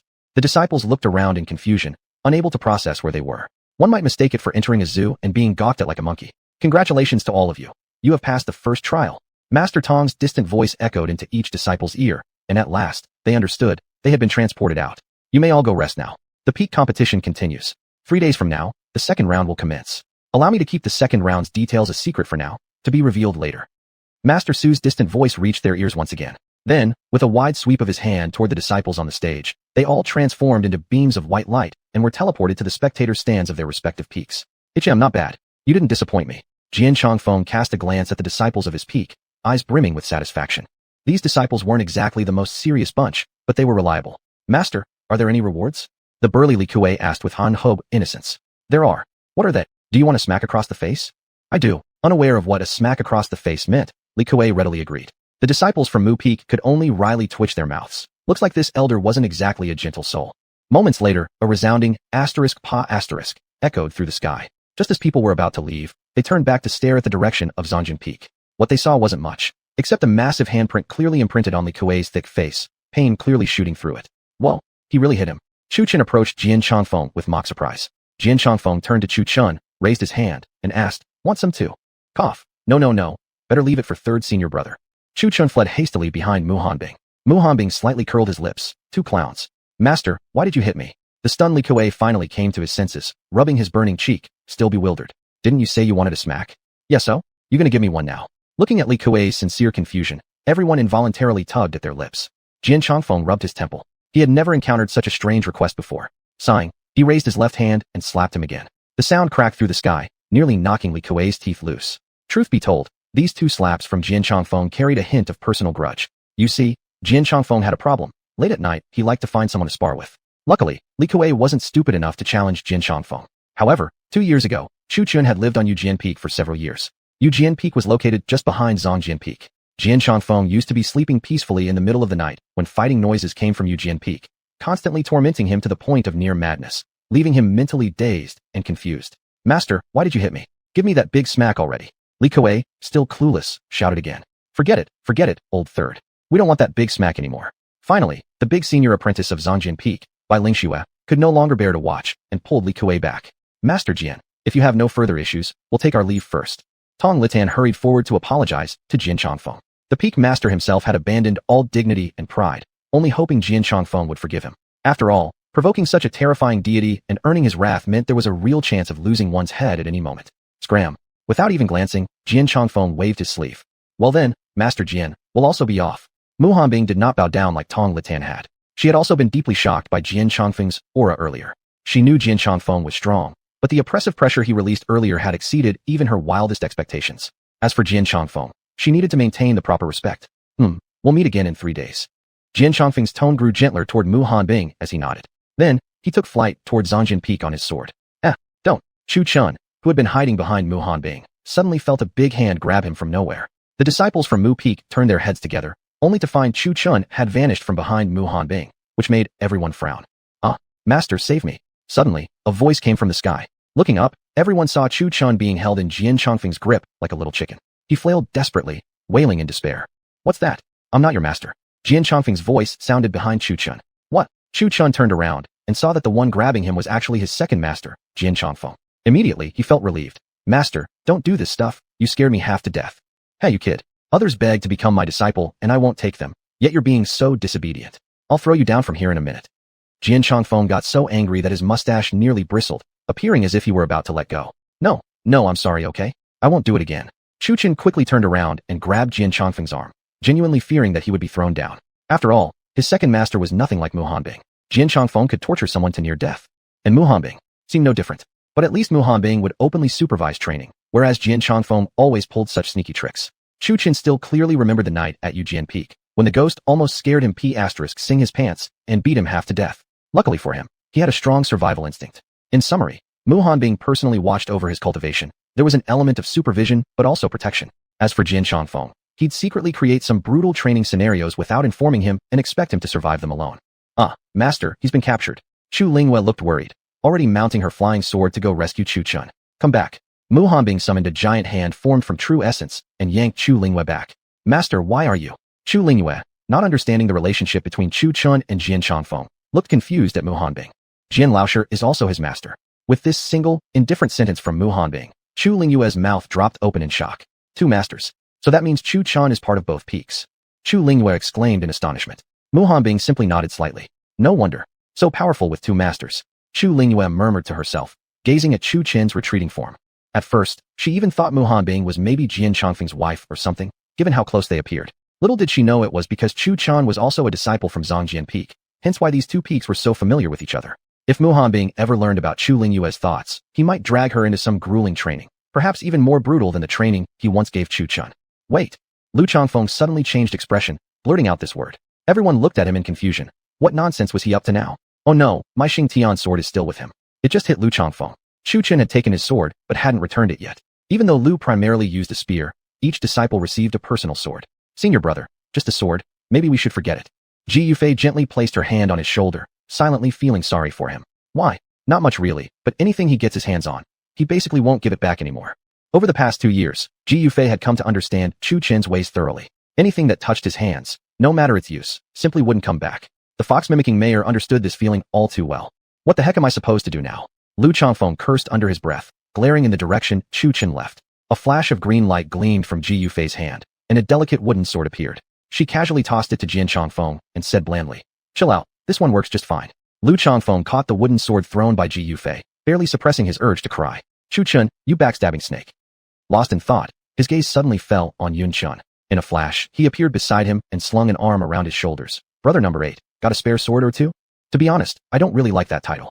Feels like there's a nuance in it. The way Yun Chun replied implied much more. Seeing this, Lu Changfeng cleared his throat, and immediately he wrapped his arm again over Yun Chen's shoulders and asked, "Yun senior brother, got any swords left? Lend me a couple." Yun Chun glanced at him and responded coldly, "None left. You at percent at, you and it." Cursing Yun Chun with every imaginable insult, Lu Changfeng ultimately begged him earnestly. Reluctantly, Yun Chun finally handed out a gleaming, bright sword, tossing it to Lu. Lu caught the sword. Upon seeing it, his expression darkened immediately. "A common blade? Who do you think you're fooling? I'm a late-stage Yuaning elder, yet you toss me a mundane sword? Really appropriate." Lu Changfeng glared at Yun Chun angrily. After all, this kid was also a sword cultivator and possessed quite a few swords at that. "You don't want it? Give it back to me then." "I do want it." Lu Changfeng snatched the sword away immediately. Witnessing this hilarious exchange between the two, Mu Hanbing couldn't help but twitch his lips slightly. Unexpectedly, Mu Feng had quite a few talents too. How come I didn't notice before? "Where are you going?" Suddenly, Hu Meirer, standing next to Mu Hanbing, rode a flying sword and shot out in the air. "Find Chu Chun." Without even looking back, Hu Meirer rode her flying sword towards Zhongjian Peak. "Come back," Mu Hanbing roared, manifesting a giant hand from true essence that yanked Hu Meirer back. Looking utterly confused, Hu Meirer stared at Mu Hanbing and asked, "What?" Mu Hanbing replied indifferently, "You can't beat him." "I can't beat a mere Yun Jing brat." Hu Meirer sounded pretty confident. "I wasn't talking about Chu Chun. I meant Jian Lao." Mu Hanbing stated blandly. "All right then, let's head back." Well, this woman was certainly something. A complete face turn in less than a second. Everyone else merely twitched their lips slightly. How could she not be quick to back off? She had personally witnessed Jian Changfeng's power before. Her own cultivation level, while seemingly high, was actually nothing impressive before him. Zhongjian Peak. Tisk, having a good time flirting with beauties at Mu Hanbing's peak, huh? Jian Changfeng scrutinized Chu Chun with a wistful tone. The last time they met, he hadn't really gotten a good look. But now, this kid had strong vitality, seemingly only at the first stage of Ganjing, yet his aura was close to the 5th stage already. If he unlocked Zizai Ji, wouldn't he be able to wipe out a Wadunjing expert? Well, they're all pretty decent. Chu Chun murmured somewhat dazedly. After he spoke, even he was shocked, instinctively glancing inward toward the dragon girl in his divine consciousness. Inside his consciousness, Long Kaier lazily lay there, resting her head on her hand. Seeing Chu Chun look over, she raised her eyes and, after a moment, flipped her jet-black green waterfall-like hair, asking with a smirk, "What? Am I beautiful or not?" "You did this?" Chu Chun asked, confused. "Don't accuse me like that. I'll sue you for defamation. It was clearly what you said yourself." Long Kaier casually brought out her delicate pink hand and blew on it lightly afterward. Calm down, calm down." Chu Chun quickly exited his consciousness in fear. It probably wasn't her doing, though he wasn't exactly convinced. "TSK, how many have you opened?" Jian Changfeng looked at him with an inquisitive grin. "What kind of how many have you opened?" Chu Chun was utterly confused by the question. "TSK, you don't even get that? Guess you're still a virgin then." Jian Changfeng immediately felt disinterested and stopped playing around with him. He had hoped Chu Chun would manage to melt the icy demeanor of Mu Hanbing. Seems like there hadn't been any progress at all. Chapter 191, The Art of Forging. Cough cough. Master, can we not talk about this anymore? What did you call me here for? Chu Chun scratched the back of his head and asked. Cough. Cough cough. Yes, I did call you here for a reason. Jian Chongfeng felt a bit bored and returned to the main topic. What for? Chu Chun perked his ears up attentively. Jian Chongfeng gave Chu Chun a once-over from head to toe. Didn't expect that you brat have somehow gotten even handsomer. Chu Chen's face immediately darkened. You didn't call me here just to flatter me, right? If there's something to say it. If not, then scram. His tone was quite arrogant. Jian Chongfeng raised an eyebrow in response. You talk like that, you'll easily get beaten up outside. Jian Chongfeng's remark was full of hidden meaning. Hey kid, let me ask you a question. What species are you? Suddenly, Jian Chongfeng threw that question out. What? Chu Chun looked at him in complete confusion. You're not human. Jian Chongfeng stated again, and anyone who didn't know any better would have thought he was insulting him. You're not human. Chu Chun turned black once again upon hearing that, spitting out in disgust. You? Jian Chongfeng was furious, about to retort, when a faint female voice sounded in his mind. You sure are free, asking things you shouldn't be asking. Upon hearing that, Jian Chongfeng looked astonished and glanced at Chu Chun in shock. Then is he? You know the truth. Don't speak recklessly. The voice said, and Long Kai's presence vanished from Jian Chongfeng's mind. No wonder. This does explain a lot. Jian Chongfeng murmured to himself, looking at Chu Chun with shifting expressions in his eyes. Kid, where's your sword?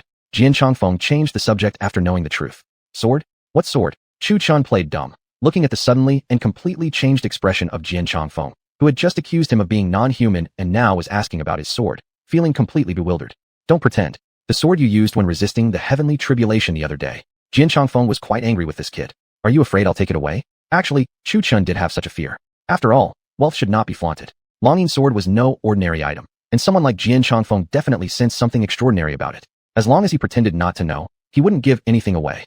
What sword for resisting the heavenly tribulation? Chu Chun still refused to admit anything, as if refusing to take it out meant he didn't have it. Jian Chongfeng twitched the corner of his mouth, really shameless. Where did this brat pick up such a habit? Strangely enough, before entering the Hidden Sword Peak, Chu Chun was an obedient good boy. After entering the Hidden Sword Peak, he began acting a little abnormal. Who did he pick this up from? Probably you taught him well, master. Jian Chongfeng had never seen anyone so audaciously shameless. He changed his wording and asked, The 8 swords I gave you earlier, are they still with you?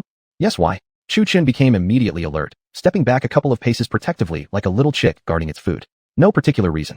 Recently, I've been without a sword to use, so I thought I might borrow them.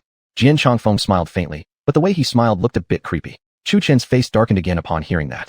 You're the Hidden Sword Peak master. You're never short on swords, not to mention thousands of them. Trying to get me to take out the Longing sword. Could it be that greed has truly taken hold of you? This kid is someone I know. Take the sword out. He'll place a mark on it for you. Long Kai, in Chu Chen's consciousness, finally couldn't watch anymore and spoke out calmly. You know that, and you didn't tell me earlier? Chu Chun rubbed his hands together and quickly retrieved the Longing sword from the Chaos Pagoda.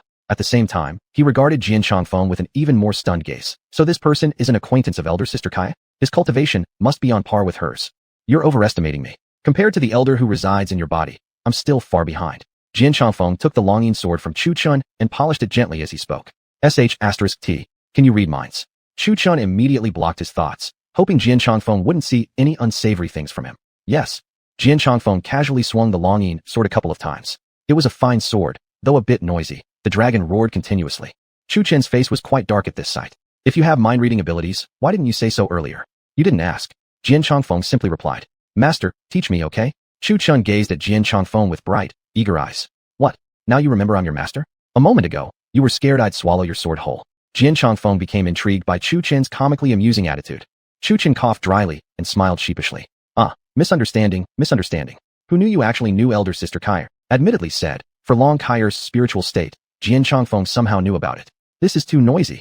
Jian Chongfeng suddenly roared, slammed his right hand onto the blade, and with a loud hong, the dragon's roar on the Longing sword instantly fell silent, and the sword chi that had been repelling Jian Chongfeng also became much gentler. Only then did Jian Chongfeng show a satisfied smile. 9 swords reunite. The dragon bone forges the sword. Very good, very good. Holding the Longing sword like a kitchen knife, Jian Chongfeng casually slashed it a few times. With each strike planted onto the ground, sword chi surged wildly, and each strand of chi released a roaring dragon sound. Not quite complete yet. Jian Chongfeng muttered while holding the sword. What's missing? Chu Chun asked in confusion. You wait. I'll reforging it for you. Before Chu Chun could even respond, Jian Chongfeng waved his hand and cast a beam of light onto the Longing sword. Then, before Chu Chen's astonished eyes, Jian Chongfeng actually crushed the Longing sword barehanded into a glowing sphere. Zila. Jian Chongfeng raised his eyes and gazed at the starry sky. With a casual flick of his hand toward the heavens, a Zila sound rang out as the original starry sky split apart like torn cloth, turning into a vast Milky Way. What the F*** CK? Chu Chun was utterly shocked at this scene, his eyes flickering with amazement as he watched Jian Chongfeng earnestly forging the sword. This man was clearly no ordinary person.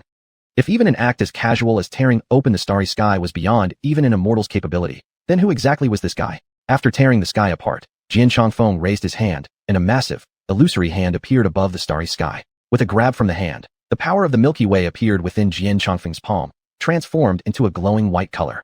Jian Chongfeng casually tossed the Milky Way's power into the glowing sphere formed from the longing sword. Then, with another casual hand motion toward the sky, the starry Milky Way originally torn apart was actually squeezed back together by Jian Chongfeng. Chu Chen watched this with a raised brow. Are you treating the sky like clay? Just squeeze it however you want, and even put it back? As the glowing white Milky Way power fused into the sphere, Jian Chongfeng tightly closed his eyes and levitated the golden sphere over his chest. Then his hands formed a complex mystical seal. Chu Chen's expression changed suddenly. Because of his cultivation of the 5 elements annihilation body, he possessed a unique sensitivity to the 5 elements power. He sensed that the surrounding elemental forces were converging into the sphere. Activating his fiery eyes of golden vision, Chu Chen observed 5 different colored streams of spiritual energy rushing into the ball of light. Inside, one could see white, golden, and the 5 elemental powers. However, it wasn't over yet. Jian Chongfeng formed another set of seals with both hands. Each time he made a hand seal, a Chinese character appeared within the seal, one for each of the 8 trigrams: Qian, Kun, Zhen, Sun, Kan, Li, Zhen, and Dui. The 8 trigrams.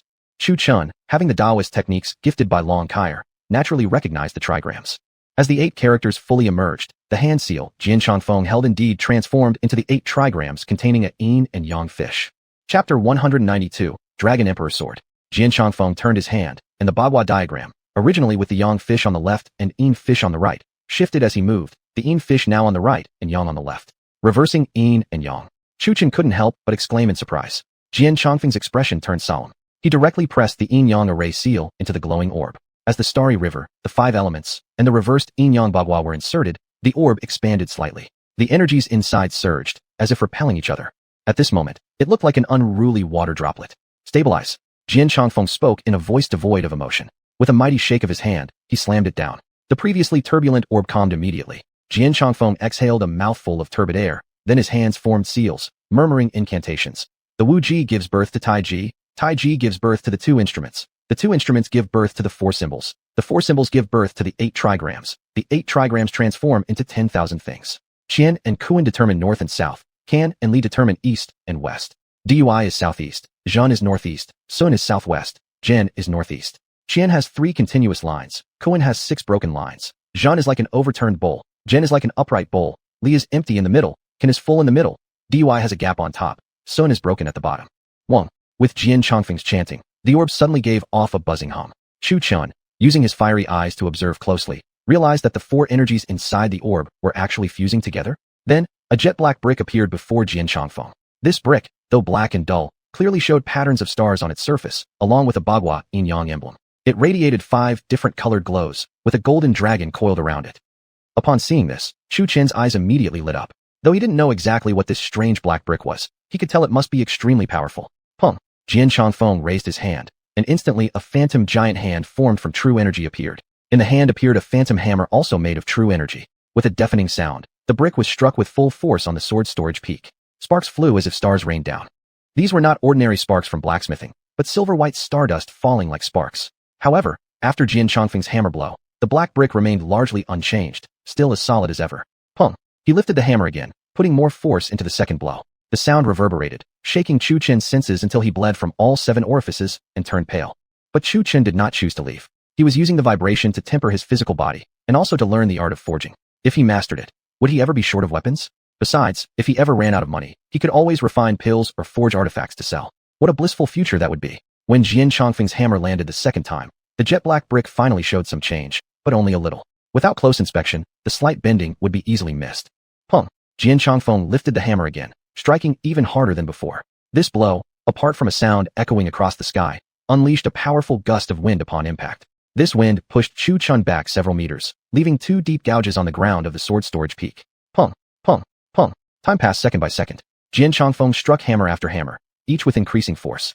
Under the continuous bombardment of Jian Chongfeng's hammer, the originally black brick flattened into a rod-like shape.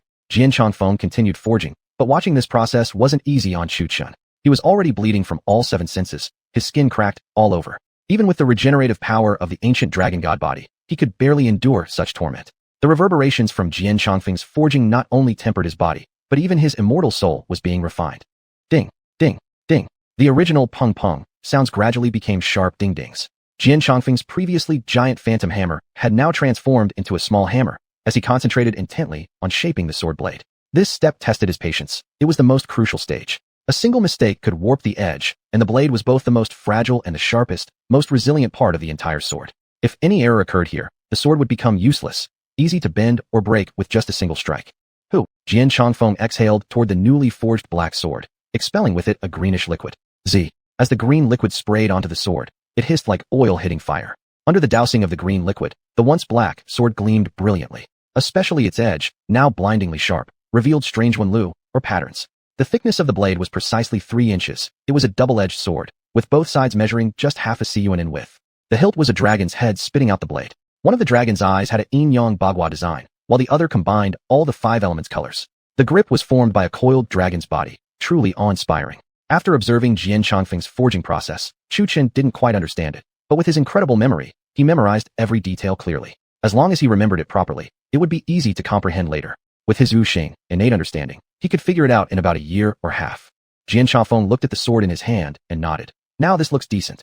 Holding the sword with his left hand, he then lightly swept his right hand along the blade. Wong. The entire sword emitted a sharp, piercing sword resonance that echoed to the heavens. Then, a silver-white beam of light shot into the sky, accompanied by tiny star-like lights. When the column of light hit the sky, it projected an image of the Bagua Taiji formation in the air.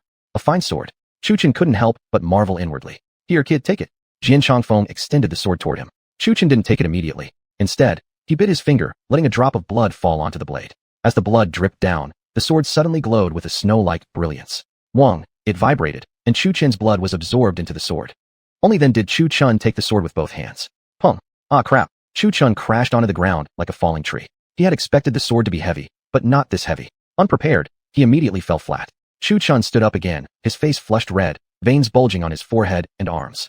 Even with all his strength, he could only lift the sword slightly.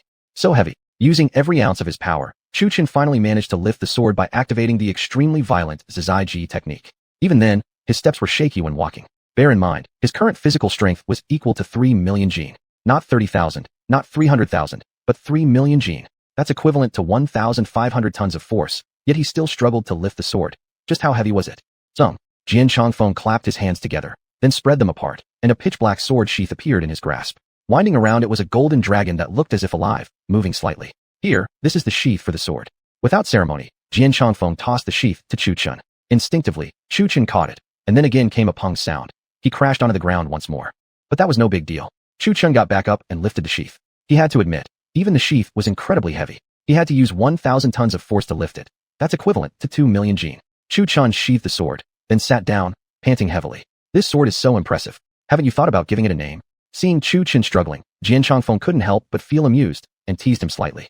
I see dragons and stars within this sword, making it among the top existences in this world. How about calling it the Dragon Emperor Sword? Great. Without even thinking, Chu Chen immediately agreed. Chapter 193, Sword Cultivation on the Back. You are not to go anywhere for the next 3 days. Cultivate with this sword on your back until you can wield it smoothly. Only then will I let you return. Jian Chongfeng's words fell with deep meaning, his gaze darkening slightly for some unknown reason. Upon hearing this, Chu Chen asked again, then what about the competition 3 days from now? With a sword and fight. Jian Chongfeng replied indifferently before walking into the building at the sword storage peak, not caring about Chu Chen's expression at all. Yujian Peak. A shadow was sitting under a tree, looking at the sword on the ground engraved with strange patterns, sighing in amazement. This is truly amazing. The sword aura emitted by the Long Huang sword was both gentle and deadly sharp, far more imposing than the Long Yin sword. Why had he placed it on the ground? Chu Chen couldn't lift it. He flew back with a wooden sword, and while returning he wielded it as steadily as when Yun Chen used it in the past, almost causing him to fall. A wooden sword was still a sword, and Chu Chen could still fly using it. But carrying a blade of unknown weight on his back made flying extremely difficult. Now Chu Chen had to bend over while carrying the Long Huang sword. After observing, Chu Chen placed his hand on the blade, closed his eyes tightly, and carefully sensed its presence. Still, there was a faint dragon roar within the sword.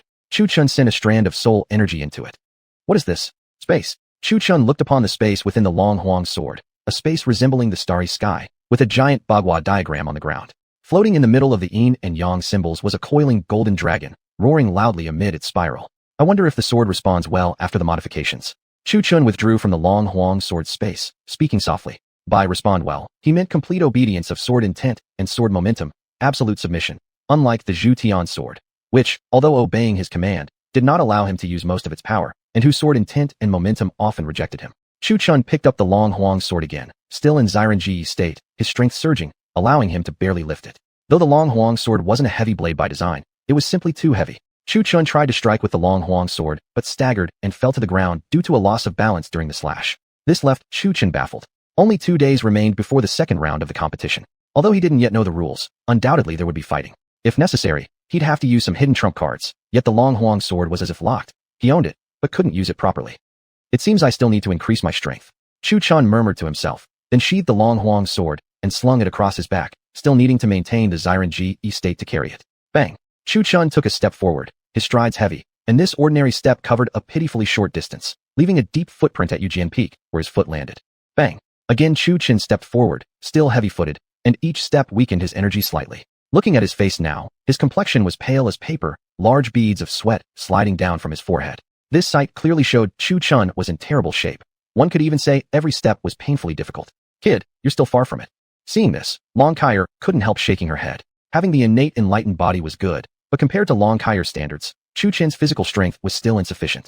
However, in the mortal world, Chu Chen's current physical prowess could be considered unmatched.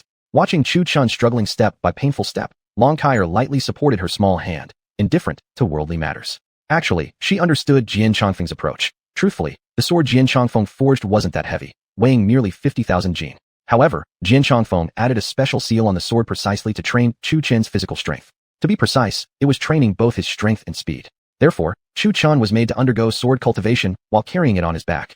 Jian Chongfeng also knew Chu Chen's strength was extraordinary, but he had a fatal weakness: close-range combat only. Therefore, making Chu Chun carry the sword was for the sake of training his speed. Just wait. When the seal on the long Huang sword is removed, Chu Chun will be able to leap halfway across Qingyun mountain range in a single step. Though the Qingyun mountain range wasn't very large, it wasn't small either, consisting of tens of thousands of peaks. And Qingyun sect occupied merely 10,000 of those peaks, after all, considering the number of disciples they needed to take in. Shu Youchuan, Wai Fiao demon, Yasin martial arts, Yaba stage, demon, morning, Hu, long bei hand, boom. At Yujian Peak, 2 figures were locked in combat, the same old formula and familiar flavor. Li Kuei had learned that Chu Chun was brought back by their master and came late at night once more to spar. But this time, instead of a sword, Chu Chun fought him using his bare body. They had fought all night without any decisive outcome, and both of them now bore dark circles around their eyes. No more, no more. This is just too damn tiring. Li Kuei sat slumped on the ground, dark circles under his pale face, gasping for breath. He had spent the entire night trying to force Chu Chun to draw his sword, but in vain. Chu Chun could endure punches and blows like no other. All night long, Chu Chun had fought without ever unsheathing the sword from his back, which left Li Kuei feeling quite frustrated. Chu Chun himself felt frustrated too. Of course, he wanted to draw his sword. It's not like he wouldn't have used it already if he could. But after a full day of cultivation yesterday, he could now fight Li Kuei to a draw while carrying the sword on his back. Without even entering the Xirenji state, he could now steadily walk while carrying the long Huang sword, though only walking. After the night's fight, Chu Chun's movements remained sluggish. Even when he realized an attack was coming, it was difficult to dodge Li Kuei's sword aura. Just look at all the cuts across his entire body, his clothes sliced into tattered shreds.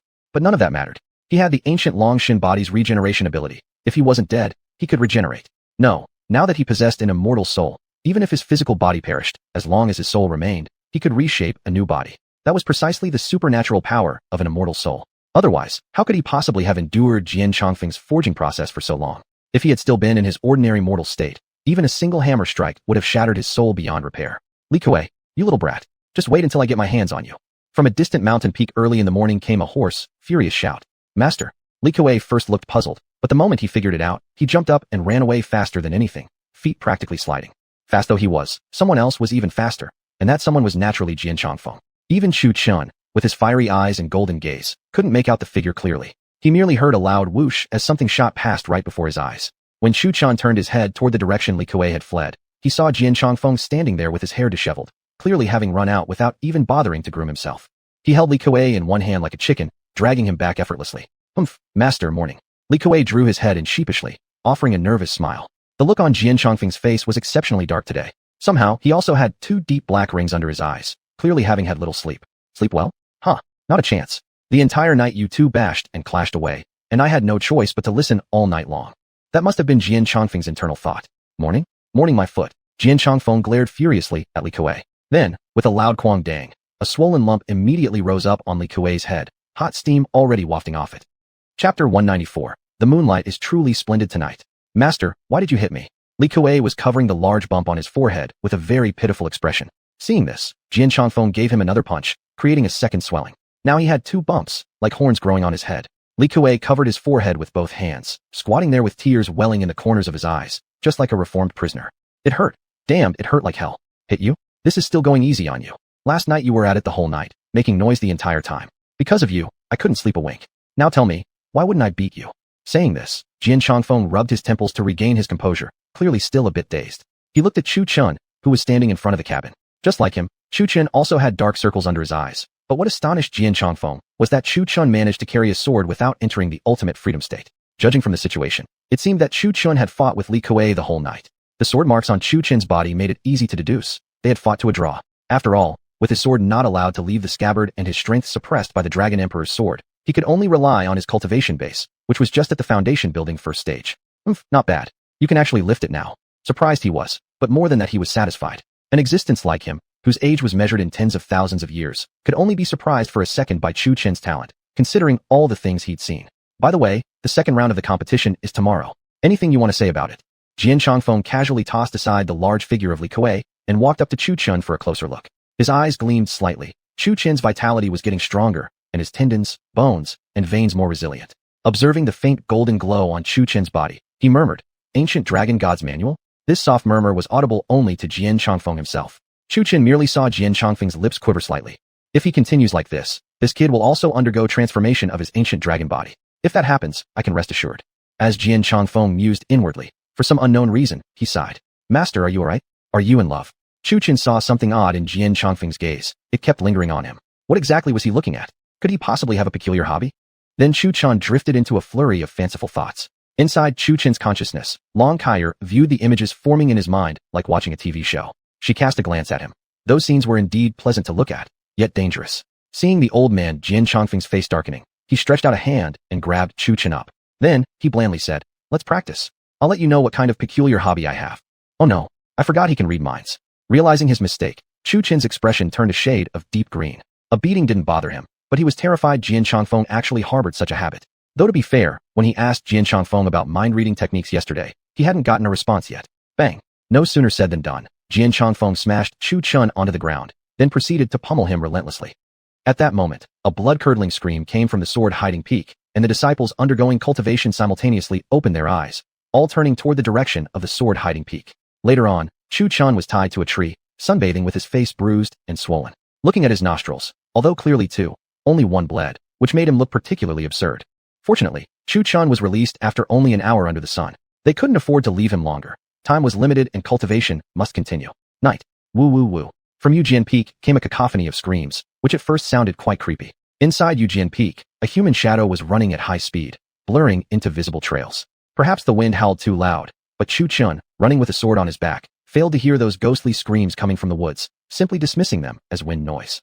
Woo woo woo hee hee. Chu Chen, who had been circling Yujian Peak, suddenly furrowed his brows. This time he clearly heard it, especially the hee hee laughter, unnerving upon first hearing. What the heck is that?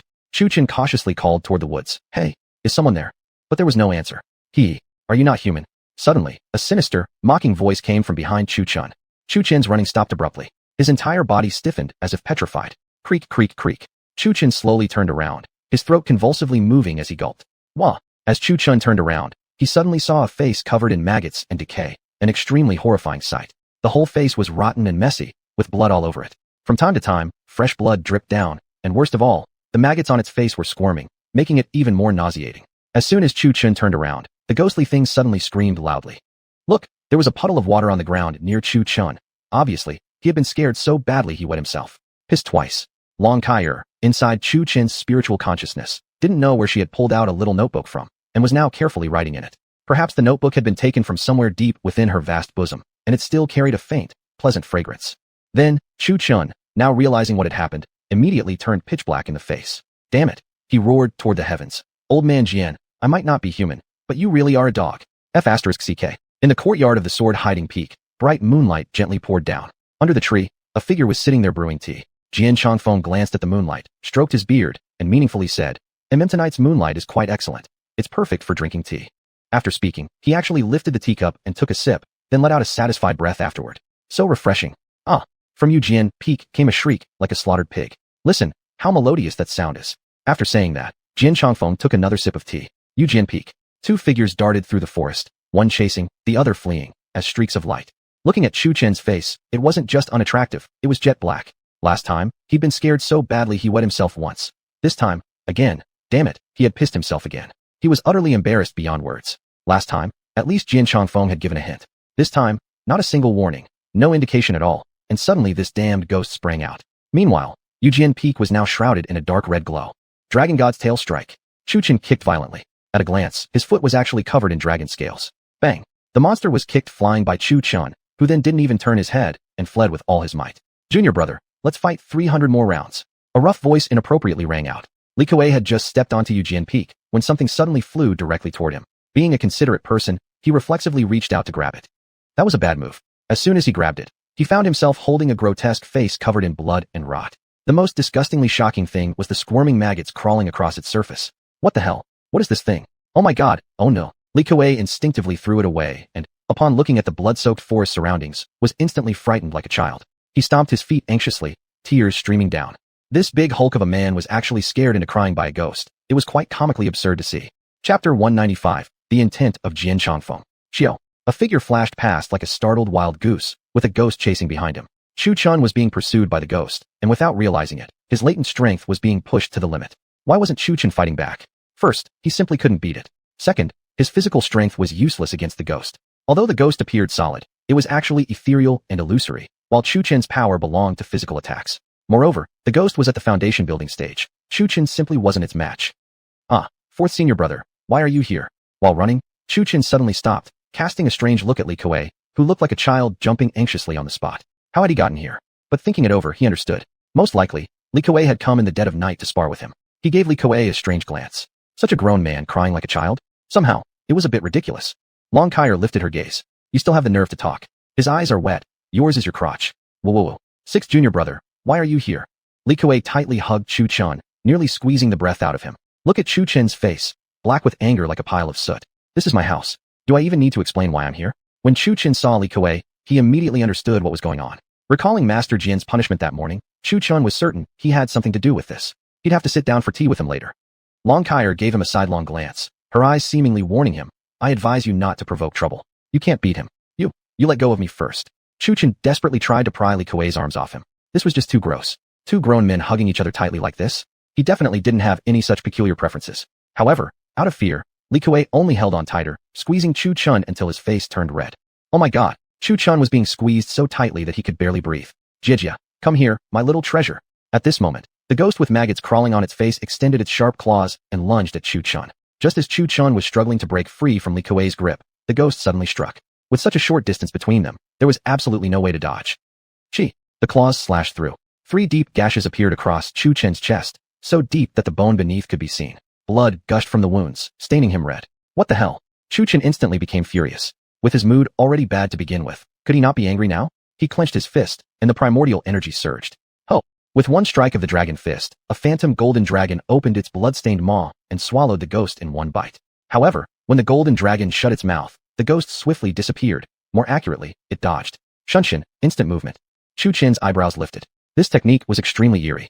Though the reverse dragon steps were fast, they couldn't compare with Shunshin. Shunshin relied on spatial displacement, while reverse dragon steps were merely fast, appearing similar but not the same. Io. Li Kuei was sent flying by the primordial energy Chu Chen just released. Jejia.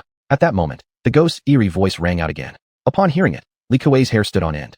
In one swift motion, he jumped up and dashed to Chu Chen's side. Just as he tried to tightly embrace Chu Chen again, Chu Chen raised his hands to block him, watching helplessly as Li Kuei's 2 big arms flailed around. "Sixth junior brother, why'd you do that?" "I'm scared," Li Kuei said with a pitiful expression, his eyes welling up with tears. At this sight, Chu Chen was speechless. Could this fellow have the mentality of a little child? Speaking of little kids, Chu Chen recalled the 5th senior sister at Hidden Sword Peak, Jian Yao. Don't be fooled by her small appearance. Her tongue was huge, cunning as could be. Were these two perhaps soul-swapped? As Chu Chen was thinking, a streak of cold light shot past rapidly, More accurately, it was aimed directly at Chu Chun. However, Chu Chin reacted in time and managed to dodge. So fast, Chu Chin inwardly exclaimed. He wanted to strike back, but there was this big guy clinging onto him like deadweight.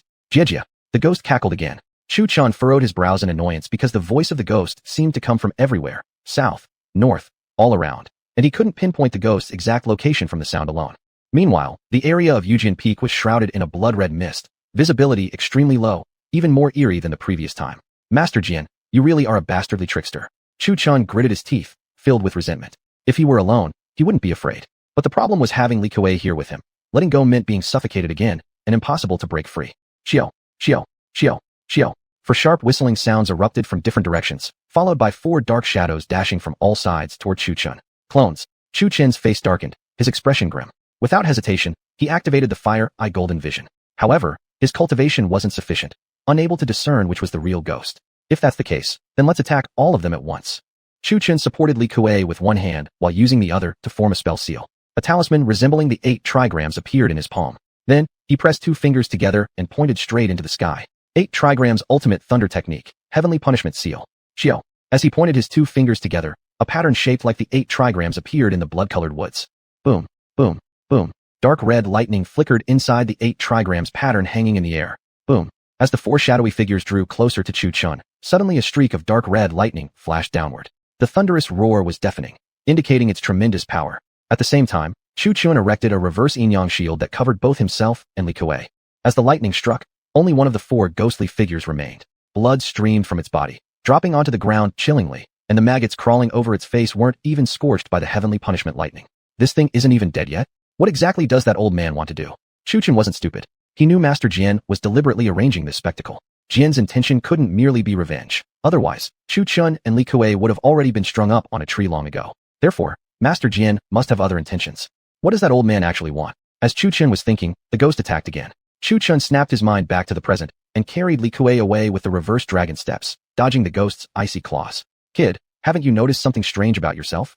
At this moment, Long Kaier said softly. Strange. Chu Chun frowned, his mind racing quickly. Meanwhile, he continued dodging the ghost's attacks while dragging Li Kuei along. Perhaps Chu Chun was too anxious. No matter how hard he thought, he couldn't figure it out. However, he understood that Kaier must have her reasons for saying that. Strange? Strange. Chu Chun muttered while dodging. So immersed in thought was he that he didn't realize Li Kuei had long since slipped away from his grip. Dragon Emperor Sword. Chu Chun suddenly opened his eyes. He had forgotten. There was still a heavy, thick sword on his back. And now, his speed was no longer unusually slow like before. Understanding Master Jian's true intentions, Chu Chun also found the way to resolve the situation. Old Sixth, save me. Just then, a cry for help came from afar. Chu Chun looked in that direction and couldn't help but frown. How did Li Kuei get over there? At that moment, he finally noticed that his left hand was holding nothing but air. Li Kuei was no longer beside him. Cough cough. Chu Chun felt slightly embarrassed. He had been too lost in his thoughts. As he recalled how he'd been jumping and dodging midair all by himself, while supporting nothing, his face turned slightly red. Chapter 196. The Dragon Emperor's Sword is drawn. Clang. The demon whose face was full of maggots spotted Li Kuei, who was all alone, and without hesitation stretched out its claws to attack him. You better not. Although embarrassed, Chu Chun knew he had to save the man. His brow furrowed. He reached for the Dragon Emperor's sword still in its sheath behind him. Buzz. Finally, this time he pulled it out, gripping it firmly. There was none of the previous heaviness left. As soon as he held it in his hand, he felt the true power of this sword. What a magnificent sword. Excited, Chu Chun shouted before immediately slashing the demon creature rushing toward Li Kuei with one swing. Roar. Once again, the sword produced a dragon's roar, but the blade of energy it released was not pale yellow this time. It was silver, or rather, looked more like a streak of a starry river. Boom. Oh. When the sword's energy struck the demon, it was instantly obliterated, leaving only a scream before vanishing completely. Phew. Witnessing that, Chu Chun immediately exhaled in relief. As the demon disappeared, the forest on Yu Sword Peak gradually returned to its original state, as though it had been chased for far too long. When the blood mist dispersed, gentle sunlight poured through the mountain woods. The two of them, still bearing dark circles beneath their eyes, stood there. Li Kuei particularly frightened and pale-faced. He was also completely stunned by that sword strike of Chu Chen's. What sword technique was that? So powerful. Clap clap clap. Not bad at all. You need to be pushed a bit. Otherwise, your potential wouldn't have been unleashed. Jian Changfeng applauded as he floated slowly from Zong Sword Peak to Yu Sword Peak. The look on his face irritated Chu Chun so much that it felt like punching the man in the face. Jian Changfeng really was someone special. Fully aware that Chu Chun would come for him later, he continued to project an imposing aura as he drifted toward Yu Sword Peak. Surprisingly, it worked. The Qishu suppressed Chu Chen's anger a bit. Woof woof woof. Master, you've finally come. Last night, there was a ghostly creature. As soon as Li Kuei saw Jian Chongfeng, he rushed forward as though meeting his own father. As soon as the older man landed, Li Kuei hugged his leg, tearfully crying and waving his arms frantically, just like a little child. Scram. Go find somewhere cool to stand. Jian Chongfeng gave him a kick, sending Li Kuei flying. Chu Chun looked upward from below, watching Li Kuei soar into the distance because of that powerful kick. Then he heard from the sky, I will definitely come back. Chu Chun. Ahem ahem. Jian Chongfeng coughed twice, glancing at Chu Chen's strong build. Quite impressive indeed. With that power, perhaps over 3,500 caddies, enough to carry a mountain on his back single-handedly. With such strength, he would rarely find equals even in the immortal realm, let alone in the mortal world. Of course, exceptions would be those who specialized in physical cultivation or those possessing rare bloodlines. Those would be battles of another kind, but such opponents only existed in the immortal realm and were rarely found in the mortal world. What do you think of the surprise I brought you? You like it? The moment Jian Chongfeng said this, Chu Chen's temper flared up again. Were it not for the fact he can't beat the guy, he'd already dragged him off for a beating. Love it. Thanks a whole freaking lot. Then, without warning, Chu Chun took the Dragon Emperor's sword and slashed at Jian Chongfeng. You're a cheeky one. Jian Chongfeng, of course, dodged effortlessly. Chu Chun dared to play like this precisely because he knew how powerful Jian Chongfeng was. If it were Mu Hanbing, he couldn't have pulled that off. She wouldn't have reacted fast enough. And of course, he wouldn't have played like that with her either. A bit of a practice spar? Chu Chun spoke with confidence. Sure. A slightly amused smile appeared on Jian Chongfeng's face. His hands had been itching for a fight, and now Chu Chun dared to challenge him directly. Oh, no, not the face. Jiomi. Run. I told you to run. You're truly a disobedient apprentice. Now you're really rebelling. No, I'm sorry. The forest echoed with the sounds of the elder and younger. Looking at Chu Chun now, he certainly appeared in no ordinary mess. He was bruised and swollen all over, blood oozing from one nostril, his whole body marked black and blue from Jian Chongfeng's beating. As Chu Chun was running, he seized an opportunity and slashed a sword strike. Sorry? I'm not wrong at all. That guy was stubborn as hell. Hey, so I can't deal with you now. Today, I'm gonna teach you what fists as big as sandbags means. Afterward, the certain someone was tied to a tree again. Are you sorry now? Jian Chongfeng looked at Chu Chun, who was hanging on the tree. Unbelievable, the kid really wouldn't stop moving. He suspected the boy was as nimble as a thief. This chase left his old bones panting heavily. I'm not wrong. If you've got the guts, let me down first, and let's have another 300 rounds. Even though he was bound to the tree, Chu Chun kept flailing his limbs and struggling, not being quiet for even a second. Oh no, Jian Chongfeng naturally pulled out a black sword and pointed it toward Chu Chen's lower region. Come on. Let's go another 300 rounds. After saying that, Jian Chongfeng even poked the sword forward slightly, which immediately gave Chu Chun a sudden urge to pee. Jian Chongfeng really was something. That black blade hovered merely 0.01 centimeters away from Chu Chen's private area. Please. I'm sorry. We can joke around, but not with this. He caved. Chu Chen caved. He had no choice but to back down. He hadn't even found a wife yet, and his journey of collecting 3,000 companions had yet to begin. What? Scared? Humph. Jian Chongfeng stabbed the black sword into Chu Chen's thigh, causing blood to spurt. But it was fine. That kid could take a beating. Jian Chongfeng stroked his beard, looking at Chu Chun with deep meaning. He had to teach the boy a lesson, or else he'd dare to act up again. Don't let that innocent appearance fool you. This kid was no well-behaved angel. Cough. At that moment, a dry female cough rang out. Oh no. Both of them turned awkwardly. Jian Chongfeng had just stabbed Chu Chen's thigh and was now acting like a high-level expert. Master Mu Fengzhu, why didn't you announce your arrival earlier? Mu Hanbing looked at Jian Chongfeng with an odd expression. He clearly wasn't some well-mannered angel either. I've been here for about a quarter of an hour. I called out to you earlier, but you didn't respond. What were you doing? That was awkward, wasn't it? A quarter of an hour? Truthfully, he must have been too engrossed in disciplining Chu Chun to hear Mu Hanbing. Cough. Nothing really. This brat's just been a bit disobedient lately. Needed some discipline. Jian Chongfeng explained while stepping aside, not forgetting to yank the sword from Chu Chen's thigh. Oh, the removal caused Chu Chun to let out a particularly sensual-sounding shriek. There it was again. Blood spurted from Chu Chen's thigh, quite impressively so. Oh no, Xiao Chun. Seeing Chu Chen's condition, Mu Hanbing's face turned deathly pale, her heart twisting painfully. Of course, Jian Chongfeng hadn't missed this sight. He had known about Mu Hanbing's arrival the entire time, and that whole scene had been intentional, just waiting for that exact expression from her. Yes, perfect. The more he looked at them, the more they resembled a couple. A mere 5,000-year age difference wasn't an issue. Cultivators, after all, had their lifespans extended with cultivation progress. Even millions of years of difference wouldn't matter. Thinking about that, he even cast a glance at Long Kaier inside Chu Chen's spiritual consciousness. What are you worrying about? Long Kaier suddenly said. Cough. Nothing at all. Jian Chongfeng awkwardly avoided Long Kaier's gaze. Offending her was out of the question. This senior was someone with a vengeful streak. Chapter 197, Two Clowns. I wonder why Peak Master Mu came here. Play was play, but business was business. Well, the second round of the inter-peak competition is about to begin, and everyone's been waiting for you. Mu Hanbing bowed slightly, explaining the reason for her visit. This was the true purpose of her arrival. Everyone had been waiting at the Qingyun Sect Plaza for a long time, but hadn't seen anyone from the sword-hiding peak. Because of Jian Chongfeng's previous display of might, they all felt some trepidation. Without his presence, no one dared to begin. Therefore, they had sent Mu Hanbing to sword-hiding peak to fetch someone. After all, Wood Peak and sword-hiding peak were on better terms. If they had sent someone else, they might have incurred Jian Chongfeng's wrath, and maybe even been sent to the cycle early, with a bit of luck perhaps cutting the queue.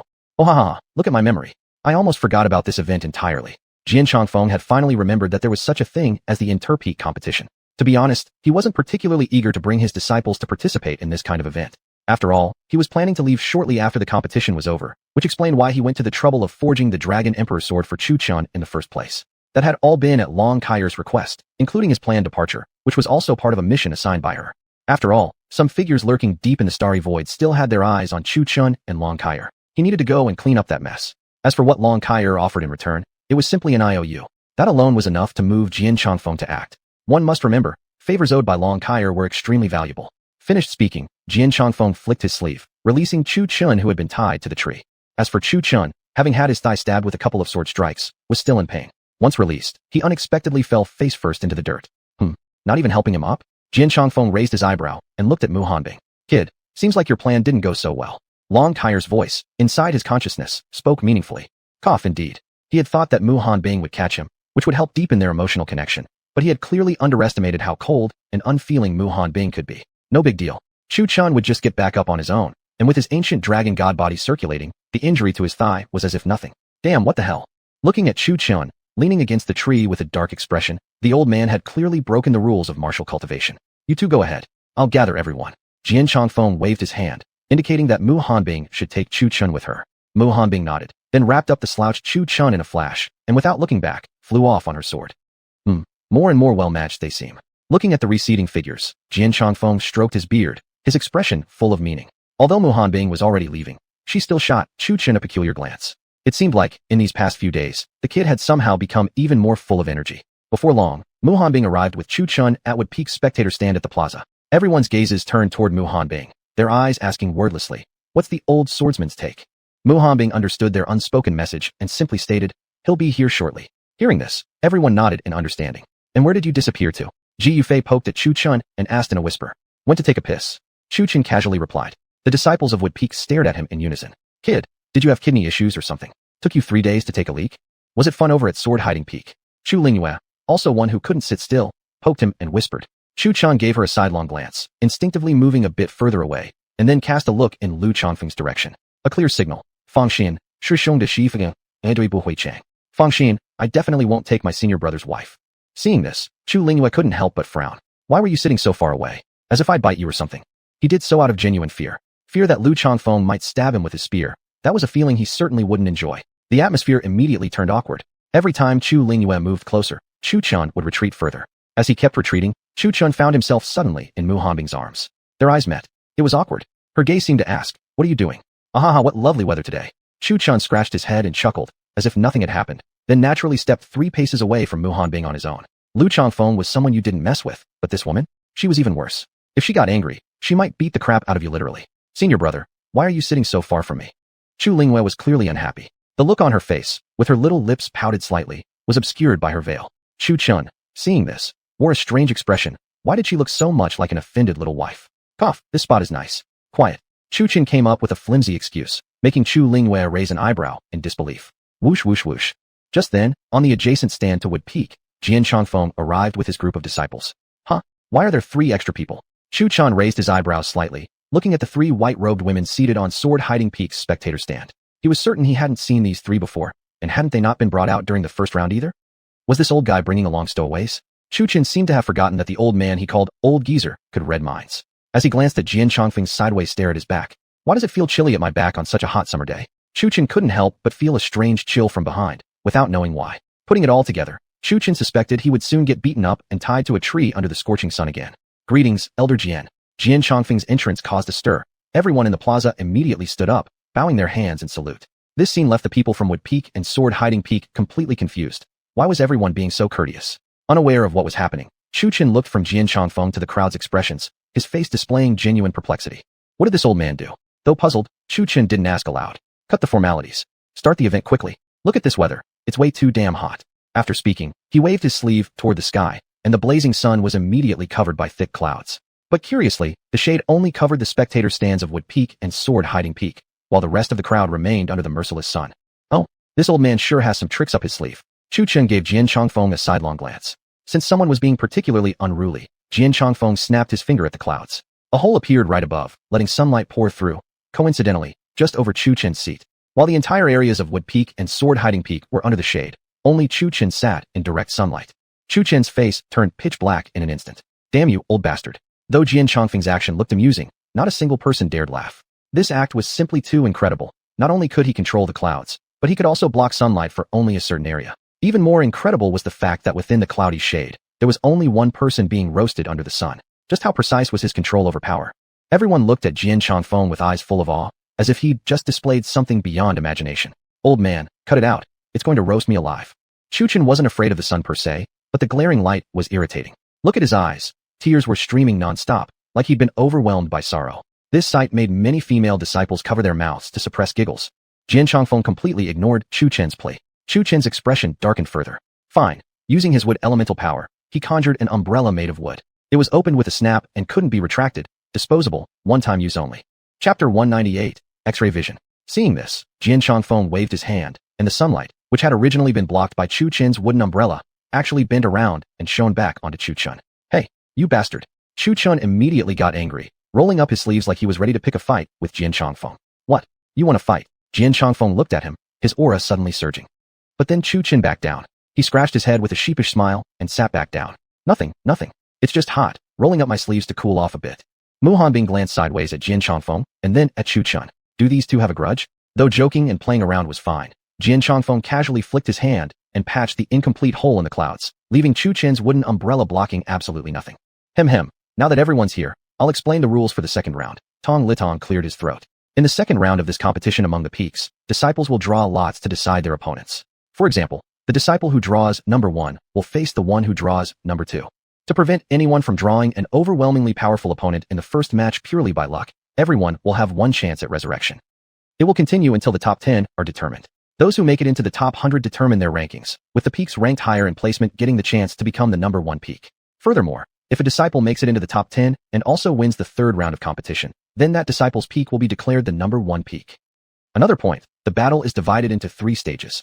One arena for cultivation from foundation building to core formation, another for core expansion to golden core, and another for embryo formation to illusion breaking. Have I made myself clear? Tong Litong scanned the crowd with his eyes until finally landing on Jian Chongfeng of the Hidden Sword Peak. It was almost as if he were waiting for Jian Chongfeng's reply. Jian Chongfeng, however, had been lounging across 2 seats the entire time, never even opening his eyes to glance at him. Needless to say, the seats reserved for the 2 peaks were largely vacant. Just look at Chu Chen, imitating Jian Chongfeng, occupying 2 seats and lying there looking very much at ease. For quite a while Jian Chongfeng didn't lift his gaze, making Tong Litong feel increasingly awkward. Now, please all participants come forward to draw your lots. Shoo. The disciples who had advanced past the first round rushed up to the stage as beams of light. On the stage sat a large box filled with 500 small wooden plaques. Some disciples with strong cultivation showed no fear and immediately drew a piece, while others murmured prayers under their breath. Heavenly spirits and earthly spirits, please don't let me draw ye fan. I pray to get a disciple from the Wood Peak instead. Heavenly spirits and earthly spirits, let me not draw Yun Chun. May the Bodhisattva protect me and grant me a weak opponent. Those praying all huddled together whispering their pleas. Chu Chen walked by and gave them a sidelong glance, summarizing in 2 words, idiots. Heavenly spirits, Bodhisattva, let me draw a disciple from the Wood Peak. Specifically the weakest one, Chu Chen. A plump little monk was muttering prayers, although he wasn't Wu Baiyuan. This chubby one was fat, yes, but not to the extent that he looked like a round ball like Wu Baiyuan did. In fact, he was covered all over in pitch black skin. Did this guy grow up soaked in ink? Chu Chen mumbled to himself, puzzled as he stared absent-mindedly. Ah, senior brother, what number did you get? A soft and clear voice suddenly rang out from beside Chu Chen, startling him slightly. Chu Chen shot a dark look at the unexpected voice. Heavens, why didn't this girl make any noise when she walked? Scared the hell out of him. It almost made him wet himself again. Though frightened, on the surface he remained calm and collected. After all, as a senior brother, he couldn't let himself be startled by a junior female disciple. I haven't drawn mine yet. Chu Chen blinked uncertainly, but suddenly his eyes widened as if he had just discovered a new continent. The numbers on the wooden plaques were clearly visible from their backsides. The brightness in his eyes told his expression well, as he immediately activated his fire eyes and golden vision to look more closely. This was huge. Every disciple's plaque in the competition was now visible through its wood. In other words, He turned to look at the wooden box on the stage again. Indeed, he could see through it. Since no one in Qingyun's sect possessed the heavenly eye, the box contained no restrictions. In short, this was a definite way to cheat. As he stared, a stream of blood trickled from one of his nostrils. Perhaps from straining his fire eyes too much, he had inadvertently scanned everything and everyone around. Even memorizing details he probably shouldn't have noticed, right down to exact sizes. Senior brother, are you okay? Chu Lingyue didn't realize that someone had been mentally undressing her entirely, and she looked at Chu Chun with a confused expression. Chu Chun, being the character he was, casually wiped his nosebleed and replied, I guess I've just been overheating recently.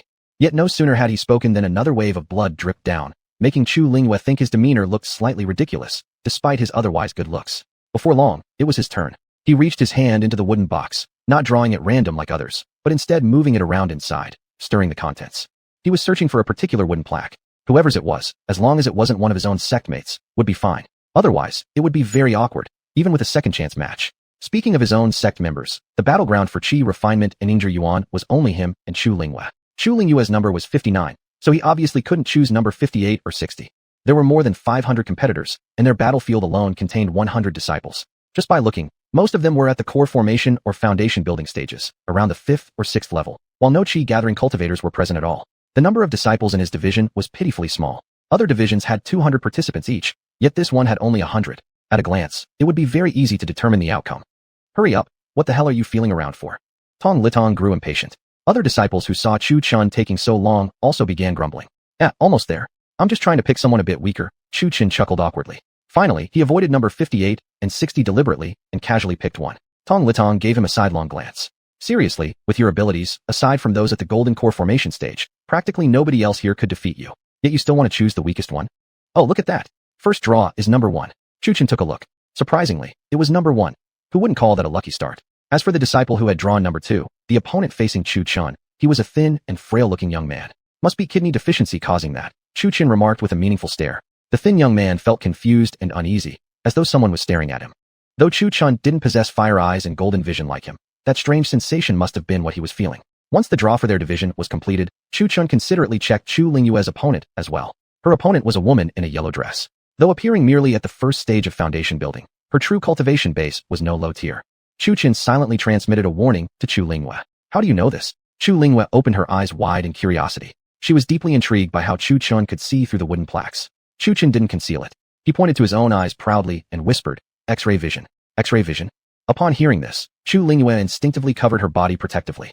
It's too late now, though. Almost everyone here had already been completely scanned by Chu Chun. Don't go blabbing this out, okay? Chu Chun continued sending warnings to Chu Lingyue through voice transmission. Of course not. Chu Lingyue certainly wasn't stupid enough to expose their secret. So basically, in this particular battlefield, Chu Chun had already gained an unfair advantage? Why didn't you tell me sooner? Chu Lingyue sounded slightly displeased. She knew exactly how fierce the woman in the yellow dress could be. Don't let her delicate appearance fool you. During the disciple selection trials, only she and Gu Qingxiu had ranked higher than the yellow-robed woman. Chapter 199, One Punch, Knocked Off. I just figured it out recently. Chu Chun coughed awkwardly. If he had known earlier that he could see through the wooden box, he would have checked it long ago. But it didn't matter. Even if Chu Lingyue couldn't beat that woman in the yellow dress during the revival match's draw, he'd help her pick a good opponent. After all, family comes first. Besides, if Senior Shishong was happy, maybe he might even reward him with some treasures. As the disciples went down to draw lots, the audience stand on Wooden Peak was still occupied by only 2 people. At least they could chat with each other. Hidden Sword Peak was also desolate, but there were 3 female disciples there. These 3 were merely at the Qi condensation stage, about 3rd to 5th tier cultivation. Therefore, Sword Changfeng did not allow them to compete. Letting them quietly build up strength was the better move. Once the lots were drawn, the disciples returned to the stands, with only 2 people remaining on each arena stage, those being the battling opponents. Where's Chu Chun? Fu Wanqing looked toward Chu Lingyue. She had also drawn lot number 55, although she belonged to the 3rd stage arena, meant for those between Kaiqing and Transformation Void stages.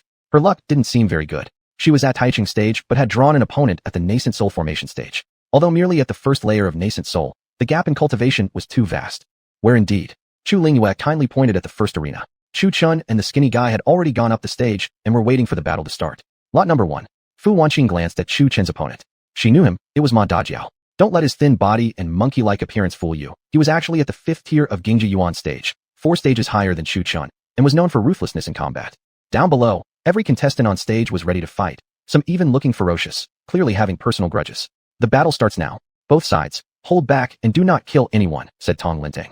As his voice fell, 2 arenas began their deadly battles, with contestants charging at each other like sworn enemies out for blood. Wait, if there are 3 arenas, why does it seem like there are only 2? Well, Chu Chen's arena was rather peaceful.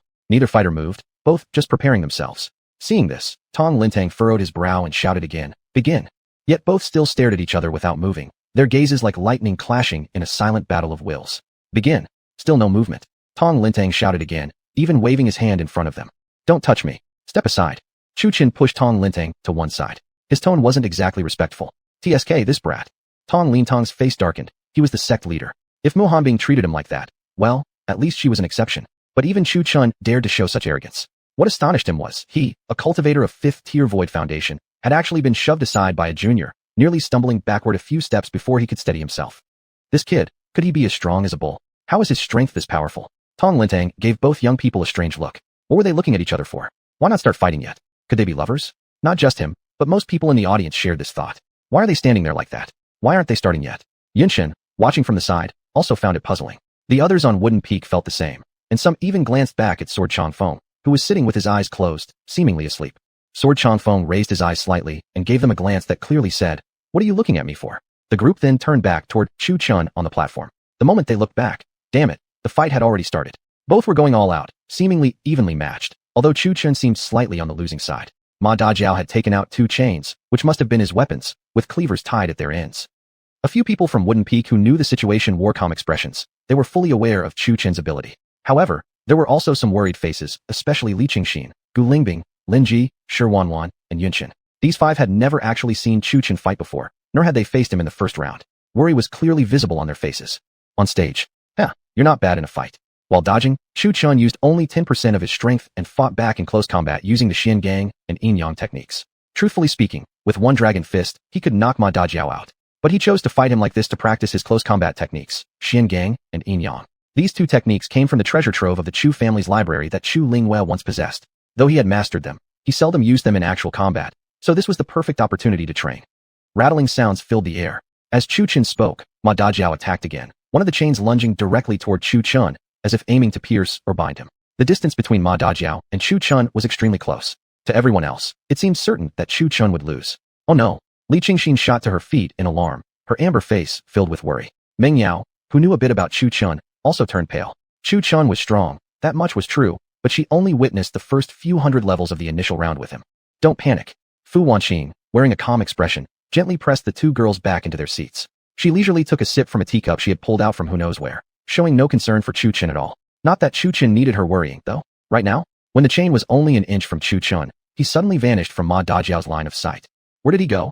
Ma Dajiao's expression changed. He frantically glanced around, but couldn't find Chu Chun. Oh no! Xian Gang Tsuanjin. A voice leisurely echoed from behind Ma Dajiao. He immediately spun around, but before he fully reacted, Chu Chen's fist smashed into his back. Boom. It seemed Chu Chun didn't quite control the strength properly. Look at that. Ma Dajiao flew and stuck flat against the rocky wall like the Chinese character, Da. Completely embedded. When pulled out later, a big character-shaped imprint would remain carved into the rock. Damn, this kid is really at the first layer of condensation yuan. That must have hurt like hell to watch. First layer? A single punch just sent a 5th layer condensation yuan cultivator flying. Probably his cultivation has some problems. A group of people were standing there, exchanging meaningful looks as they discussed. Even Tong Lintang was caught off guard by what just happened. There was a difference of 4 minor cultivation stages, and yet, just like that, it was over? Even he couldn't quite wrap his head around it. The other 2 battle arenas were still fighting intensely. Originally, he thought the opponent at the first layer of condensation yuan would surely lose, or at least struggle for a while. But in a single punch, he had already sent the 5th layer one flying. And Ma Dajiao was even a disciple from Golden Peak. Damn it! On the audience platform of Golden Peak, Yu Yun's face darkened. Clenching his teeth, he glared furiously at Chu Chun. Were it not for so many people watching, he would have acted already. Every disciple from Golden Peak was extraordinary talent. To be sent flying with just one punch. His pride couldn't quite accept that. Wasn't it said that Wooden Peak had weak strength? Then what exactly was going on now? It wasn't just him. Except for Sword Changfeng, practically everyone cast puzzled glances toward Wooden Peak. Chapter 200 Human-Shaped Biochemical Weapon. How weak? It was over. Chu Chen stood on the stage with a dazed expression. He knew Ma Daho was weak, but he never expected him to be this fragile, like a piece of paper. Chu Chen spoke neither loudly nor softly, just loud enough for everyone present to hear clearly. After hearing that, everyone couldn't help but twitch their mouths slightly, also shocked by Chu Chen's strength. It seemed like that guy didn't even use his true energy just now. He had sent his opponent flying with mere physical strength. Luckily, the other person was unharmed, just unconscious. Whether he could participate in the revival match remained to be seen. After the passing of an incense stick, the first battles on the other 2 platforms ended, though none were won easily, especially the woman fighting on the 3rd stage. The male opponent was now extremely pale with blood still oozing from the corner of his mouth. He was Yin Feng, the talented disciple from Rock Peak. When the Great Elder announced the end of the first round, the second round was about to begin. Master, I won. Any rewards? Look at that Chu-chun. He returned to the audience stand and immediately asked Muhan Bing for a reward. Muhan Bing slightly twitched her lips. This guy's power was formidable enough. He could beat 10 like those guys who only had cultivation but no actual strength. Yet he still dared to ask her for a reward? What reward? Muhan Bing calmly took a sip from her teacup. Whatever you like. Chu-chun smiled widely. What about a slap in the face? There it was. Muhan Bing had also inherited the authentic technique from Jian Changfeng. At this, Chu-chun's face turned unusually dark. He chuckled awkwardly, then obediently sat back down. He wasn't Li Kuei, looking for trouble just for nothing. Speaking of slaps, Chu-chun's expression immediately darkened when glancing at Jian Changfeng. Seeing how comfortably he was lying there, Chu-chun suddenly felt an urge to kick him. Undoubtedly, this thought was dangerous. If he actually did it, he might end up tied to a tree and dried into a human mummy. Chu-chun wasn't stupid, so naturally, he wouldn't seek out trouble. However, pooh, an untimely sound suddenly broke out. Everyone looked at each other. What was that sound? Pooh pooh pooh. This time everyone clearly heard it and turned their heads toward Chu-chun. Instantly, a foul odor filled their noses. The stench was overwhelming, similar to the smell from a pit of feces. Lying behind Chu-chun was none other than Jian Changfeng. What the hell did you eat? It stinks so bad. Jian Changfeng had a very sensitive nose. Upon taking one whiff, he grimaced. This really was unbearable. He glared darkly at Chu-chun. I ate too many radishes recently. Seeing everyone's attention, Chu-chun gave an embarrassed chuckle. Hey, did you just fart or what? Why is it so smelly? Jian Changfeng was quite something, even taking the time to glance at Chu-chun's crotch after speaking. Fortunately, there was nothing yellow there. Where is this stench coming from? What a coincidence. The viewing area above Mu Peak belonged to Zhangjian Peak, and to the left was Dan Peak. Well said. Those from Dan Peak indeed. They relied on their noses to identify herbs and recognize pill fragrances, their sense of smell unparalleled by ordinary people. Upon smelling the odor, it was as if someone had just farted straight in their faces, a disgusting, overpowering stench. And so, an unusual scene unfolded in the audience stands. The members from Zhangjian Peak, Mu Peak, and Dan Peak all began covering their noses. Zhangjian and Mu Peaks were fine. They at least knew who was responsible. Look at Dan Peak, where everyone grumbled angrily, trying to find out exactly which bastard had let out the foul wind. Undoubtedly, this fart was extremely smelly. Look, Chu-chun's flatulence seemed to have a piercing ability. No matter how tightly they covered their mouths and noses, the pungent stench could still be smelled. Definitely a human-shaped biochemical weapon. Dragging him to the arena below to let one loose would be exhilarating enough to win without even fighting. Eventually, many covered their noses with true energy. As for those from Mu Peak and Zhangjian Peak, their expressions while looking at Chu-chun were unusually strange. So handsome. How could he have such a smelly fart? Can a fart even be fragrant? This was Chu-chun's inner thought. Hume secretly felt relieved. Relieved about what? Thankfully, she had her own room. Otherwise, what if he did this at midnight? The situation was unimaginable. What a coincidence. A breeze passed by. Where Chu-chun was sitting was in the east, and the wind happened to be an eastern breeze. Thus, the scent was carried away from Mu Peak, Zhangjian Peak, and Dan Peak. As for those on the other peaks, their expressions weren't looking too pleasant anymore. Everyone began thinking, why does it suddenly smell like this? Some sex good buddies were already suspecting each other. How could it smell like a gas bomb? No, worse than a gas bomb. Looking around, quite a few fights had even broken out. Meanwhile, Chu-chun's side had it relatively easy. However, everyone kept giving Chu-chun very strange glances. Faced with this, Chu-chun himself felt extremely awkward. Originally, he had just wanted to prank Jian Changfeng, but he didn't expect the stench to be this strong. Even he, after taking a sniff, almost felt like vomiting. On a hot summer day, at noon, the sun burned intensely. Look at the other disciples from Qingyun's sect, all sweating profusely. Then came the crowd squinting eyes toward the battle stage. Why are you squinting your eyes? Isn't it better to keep them wide open?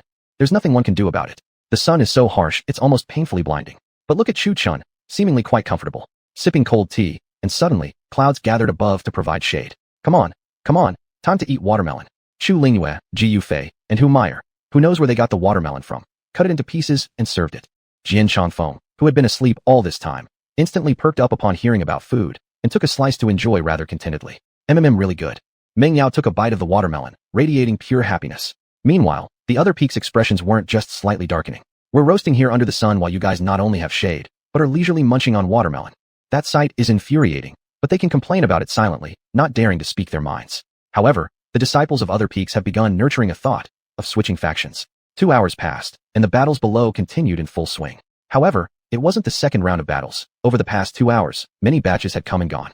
59, 60. Suddenly, the Great Elder shouted from below. It's your turn. Chu-chun gently nudged Chu Lingyue to remind her. Even while eating watermelon, Chu Lingyue hadn't removed her veil, not eating over the veil, but placing the watermelon under it to eat. Chu-chun gave her a strange look. Why did this junior disciple always insist on wearing that veil? Could it be that she looked very ugly? Whether she's ugly or not doesn't matter to Chu Chun. After all, she's not his girlfriend. Although Lu Changfeng said she was very beautiful, Chu Chun didn't quite believe that. If she were truly beautiful, why hide it so carefully? Curious as he was, Chu Chun didn't ask. Finally it's my turn. Chu Lingyue stood up, stretching lazily, then lightly jumped up, gracefully hopping midair before heading toward the stage below. At the same time, a girl in a yellow dress stood up from Jean Peak. Compared to Chu Lingyue, she was much more straightforward, leaping directly down and landing on the battle stage below. They seemed harmonious enough. After reaching the stage, Chu Lingyue politely bowed to the girl in the yellow dress and said, "My name is Bai Ling. We met briefly during Qin Yun's sex open selection before, but I haven't had the chance to ask for your name." The girl in yellow was quite straightforward as well, returning the bow and saying, "This humble girl's name is Ruo Weiwei from Jean Peak." While they were still introducing themselves, battles had already begun on the other two platforms. Seeing this, Tong Litong slightly twitched the corner of his mouth. Were people from Mu Peak always this peaceful? Throughout these 2 hours, nearly all Mu Peak disciples had fought, except for Fu Wanqing, who failed to qualify. But that wasn't even an issue. There was still the revival match. But each time they went on stage, the Mu Peak disciples were always the last to initiate combat, yet the battles ended the fastest. It was essentially the philosophy, don't act unless necessary, but once we act, prepare to be crushed. Chapter 201, Another Defeat. Boom. After exchanging greetings, the young woman Huang clenched her fist and threw a punch toward Chu Lingyue. Don't let her delicate and petite appearance fool you. She fought with fierce intensity. Water Spirit Shield. Chu Lingyue remained expressionless. She spread her hands and formed a water shield made from water spirit energy. Plop. Ruo Weiwei was astonished. Chu Lingyue's water shield wasn't hard but soft, and upon impact, it felt just like punching a sponge, dissipating all her force. Retreat. Chu Lingyue lightly called out and pushed Ruo Weiwei back with the water shield. Ruo Weiwei was sent back to where she had started. So amazing. Ruo Weiwei murmured in astonishment, eyes filled with shock. If this were the case, then her strength would be useless against Chu Lingyue. Clear wind, falling leaves. Then, Chu Lingyue formed hand seals while uttering a spell. With a delicate shout, a clear breeze arose on the battlefield, carrying falling leaves toward Ruo Weiwei. But it wasn't the wind that was dangerous. The real threat lay in the leaves. Each leaf carried by the breeze flew toward Ruo Weiwei like a sharp blade. Caught completely off guard, Ruo Weiwei was struck before she could respond. She had thought the wind was the main attack, but the wind was just a distraction. The real assault came from the leaves swirling within it. Already, there were several bleeding cuts on Ruo Weiwei's slender body. This won't defeat me. The attack from the leaves only left surface wounds on Ruo Weiwei, which were of little consequence to her. Then, she also formed hand seals with both hands. Buzz. A sword appeared in Ruo Weiwei's hand, and she lunged at Chu Lingyue with it. Bang. A spray of brilliant sparks flew out. Chu Lingyue hadn't been slow either. She summoned her spirit wind sword in time to block the attack. Bang. Bang. Bang. The two women fought sword against sword, each full of momentum and neither willing to yield. Boom. With a surge of their auras, both were sent flying by the other's force. Again, no sooner said than done. The two rushed at each other again, with swords raised. Clang, clang, clang. With every clash of blades, another burst of white sparks erupted. Back and forth, they had already fought over 20 exchanges. Wind blade. Chu Lingyue raised her hand, and a wind blade shot toward Ruo Weiwei. Seeing it, Ruo Weiwei casually sliced through the wind blade with her sword. Buzz. At that moment, Chu Lingyue rushed forward with her spirit wind sword. Another feint and a real strike from the side. Ruo Weiwei's expression changed instantly. She tried to dodge, but at such close range, it was already too late. Golden bell cover. In desperation, Ruo Weiwei called upon a golden glow, which transformed into a golden bell surrounding her. This golden bell cover doesn't look all that strong. Many disciples said with meaning. Yu Yun of Golden Peak clenched his teeth in anger. This was a secret skill unique to Golden Peak, yet outsiders now saw it as if Golden Peak had copied Wood Peak. How could he not be furious? Fortunately, Golden Peak had many other secret arts. The golden bell cover was just one among them. Great Luo Sacred Palm. From within the golden bell, Ruo Weiwei thrust her palm outward. A golden giant palm struck toward Chu Lingyue through the bell. Water spirit energy, water curtain heaven splendor. Chu Lingyue summoned a wisp of water spirit energy, and a wall of water appeared in front of her. Plop. Just as before, the golden palm was instantly neutralized upon touching the water wall. Her comprehension of water is truly strong. Ruo Weiwei cried in astonishment. As expected, the person who had taken first place in the sect entrance competition was no ordinary talent, much more difficult to deal with than she had imagined. Water phantom form, spirit sword. After speaking, Chu Lingyue formed seals with both hands. A water elemental formation appeared behind her, from which countless water-formed flying swords emerged. Hiss, hiss, hiss. The swords flew out like a rain of arrows. Frowning, Ruo Weiwei rapidly swung her sword. Whoosh. Her blade moved fast, blocking half of Chu Lingyue's onslaught. However, the unblocked half either hit Ruo Weiwei or passed right through.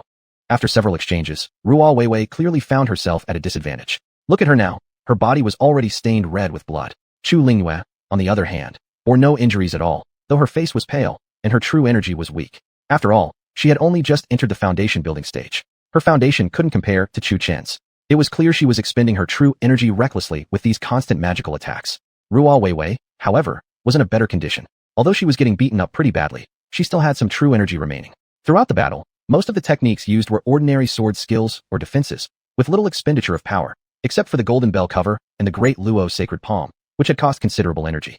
After this round of attacks, the formation behind Chu Lingyue vanished. The water swords ceased their attack, and her face looked far from healthy. Metal Spirit's secret art, Imperial Supreme Seal.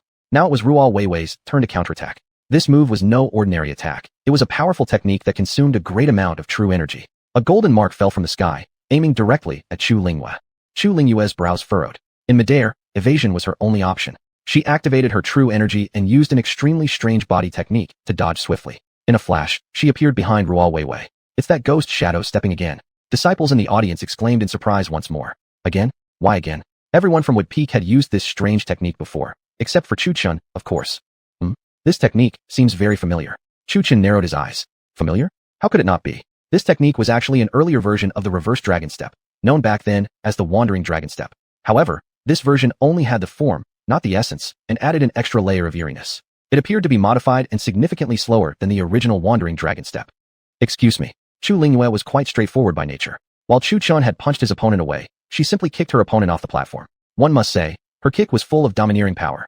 Seeing this, the Wood Peak members exchanged meaningful glances. Indeed, only family shares the same traits. One used fists, the other feet. Luckily for Chu Lingyue, she was relatively gentle, merely kicking her opponent off the stage, unlike Chu-chun, who was far more brutal, sending someone crashing directly into a wall. Even now, one could still see the giant indentation left behind. The most bewildered was Ruo Weiwei. She had just unleashed a major move, and before she realized what happened, she was already falling off the platform. It felt as though someone had kicked her hard. Boom. Again, it's Wood Peak. Yu Yun's expression was extremely grim. He shot Wood Peak furious glances filled with killing intent. Then he took a deep breath sharply. But unfortunately, someone else had just eaten too many radishes and let out a toxic gas. As fate would have it, a gust of wind passed by, carrying the foul smell straight into Yu Yun's nose. He must have found it particularly sour and refreshing. Then, he was seen dry heaving, and those who didn't know better might think he was pregnant. Cough, cough. I didn't do it on purpose. Chu-chun awkwardly muttered. Nice job. The Wood Peak disciples gave Chu-chun a thumbs up. They all clearly noticed Yu Yun's murderous intent toward them, so seeing him in such a helpless state really made them feel satisfied. The one who looked the most strangely was Mu Hanbing. How come she hadn't noticed before that Chu-chun was such a jester? Watching Yu Yun humiliated like this lifted her mood greatly. She had never liked that guy from the start. He kept annoying them repeatedly despite his pitiful cultivation level, constantly trying to show off. Well, now he finally got what he deserved, like someone trying to play it cool only to get struck by lightning. Chapter 202. Bye. Am I amazing or what? After finishing her match, Chu Lingyue returned to the Mu Peak, her face brimming with pride. Everyone gave her a thumbs up, except Mu Hanbing, who was far too preoccupied to bother. As the light of day gradually faded, evening arrived. Except for Fu Wanqing, all the disciples from the Mu Peak and the Zhongjian Peak had advanced. However, Fu Wanqing's elimination was no big deal. There was still the resurrection match. Look, the resurrection match came just as expected. Disciples who have been eliminated, don't be discouraged. There is still a resurrection match now. Please come forward and draw lots. Elder Changlao, Su Zhao's voice echoed out. As he arrived, he pulled out a wooden box containing wooden tokens. Let's go. Fu Wanqing slowly stood up. Just as she was about to walk forward, Chu-chun suddenly pulled her back.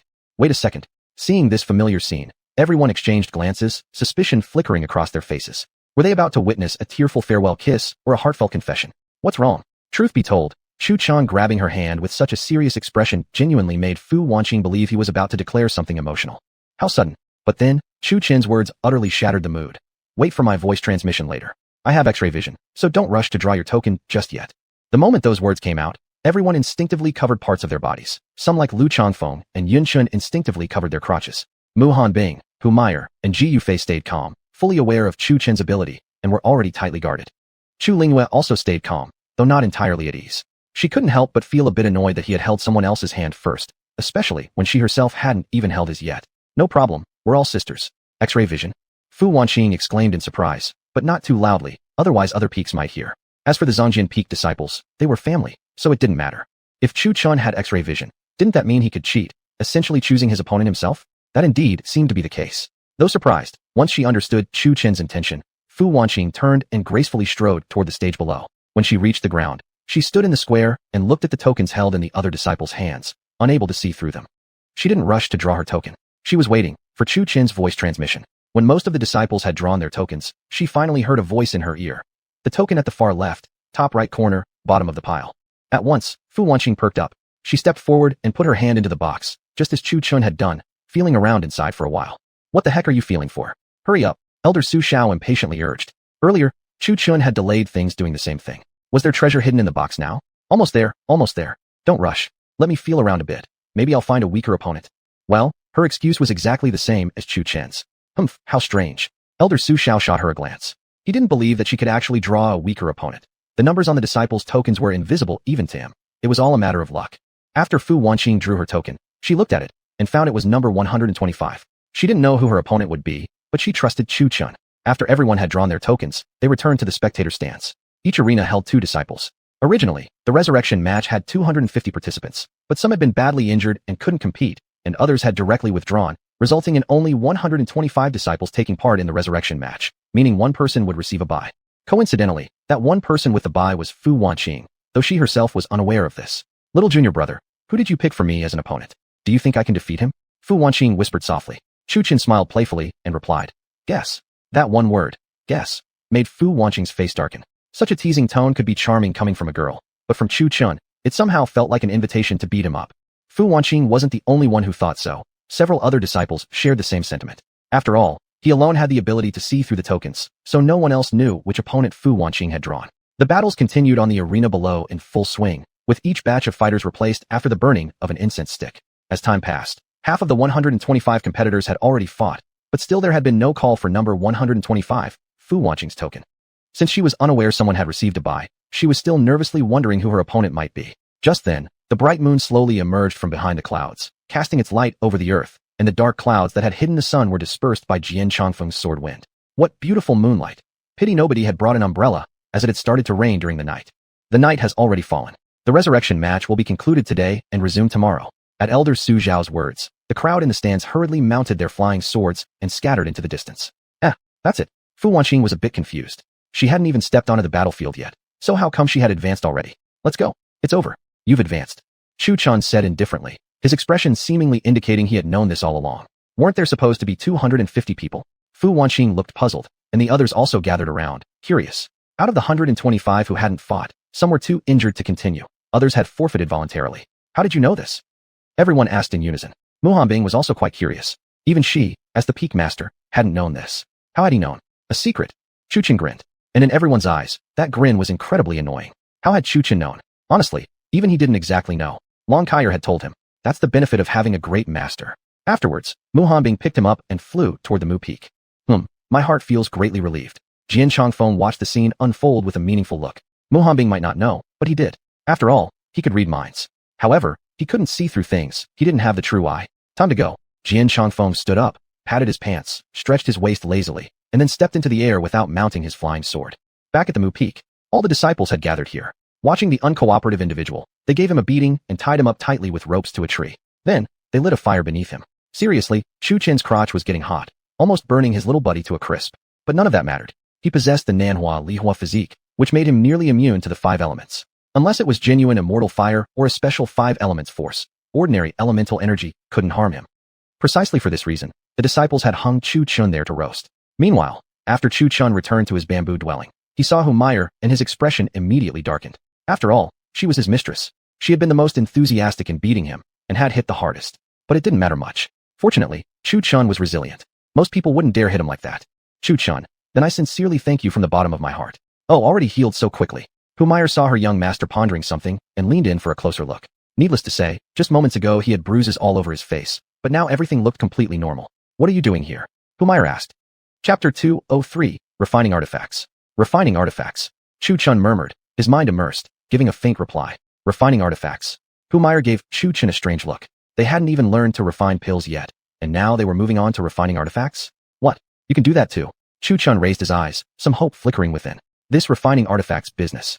Humiliation tapped her lips, hesitating for a moment before uttering 2 words, can't do it. Chu Chen's face darkened slightly. If you can't do it, just say so. Why make it sound so mysterious? Knowing this fellow wasn't a well-behaved child to begin with, Chu Chen simply decided to ignore her. With no one to chat with, Humiliation was indeed bored. Upon arriving, she entered the Qingzhou residence, where a small, white, fluffy beast was napping on the bed. Ever since returning to Qingzhou Peak, Chu Chun had not recalled Xiaobai and Ahua into the realm, because they also needed freedom, right? Then, Xiaobai, who was still fast asleep, was suddenly picked up and petted. What species is this? Humiliation muttered as she held Xiao Bai, for some reason feeling slightly uneasy around this little creature. Meanwhile, Chu Chun was still reminiscing about the scene when Jian Chongfeng forged his sword. Gathering stars, merging the 5 elements, entering the 8 trigrams. Though Chu Chun had understood Jian Chongfeng's forging techniques, understanding was one thing, practically applying them was another. His cultivation level was only at the gathering yuan stage. He couldn't even gather the 5 elements properly, let alone draw upon stars. He was immune to the elements, but that didn't mean he understood them completely, and there was a difference. Miss Kyer, can you refine artifacts? Chu Chun asked the same question again. He always felt Miss Kyer should be capable. After all, if Jian Chongfeng could do it, wouldn't she? Plus, Jian Chongfeng had even called her senior once. Yes. This time, Long Kyer simply replied. Chu Chen's face turned even darker. See, I knew it. You said you couldn't refine artifacts, but in fact, you not only can, but also can refine pills, right? Sure enough, Chu Chen asked that next. Miss Kyer, can you refine pills? I can. Long Kyer glanced at him and replied briefly. Of course she could. Her seniority surpassed even Jian Chongfeng's. Not only could she refine pills and artifacts, she was really good at it. She knew a great many things after living millions of years. Just out of boredom, she picked up various skills here and there, leading quite a fulfilling life. Why did you say you couldn't back then? Chu Chun asked with a dark expression. I didn't want to teach.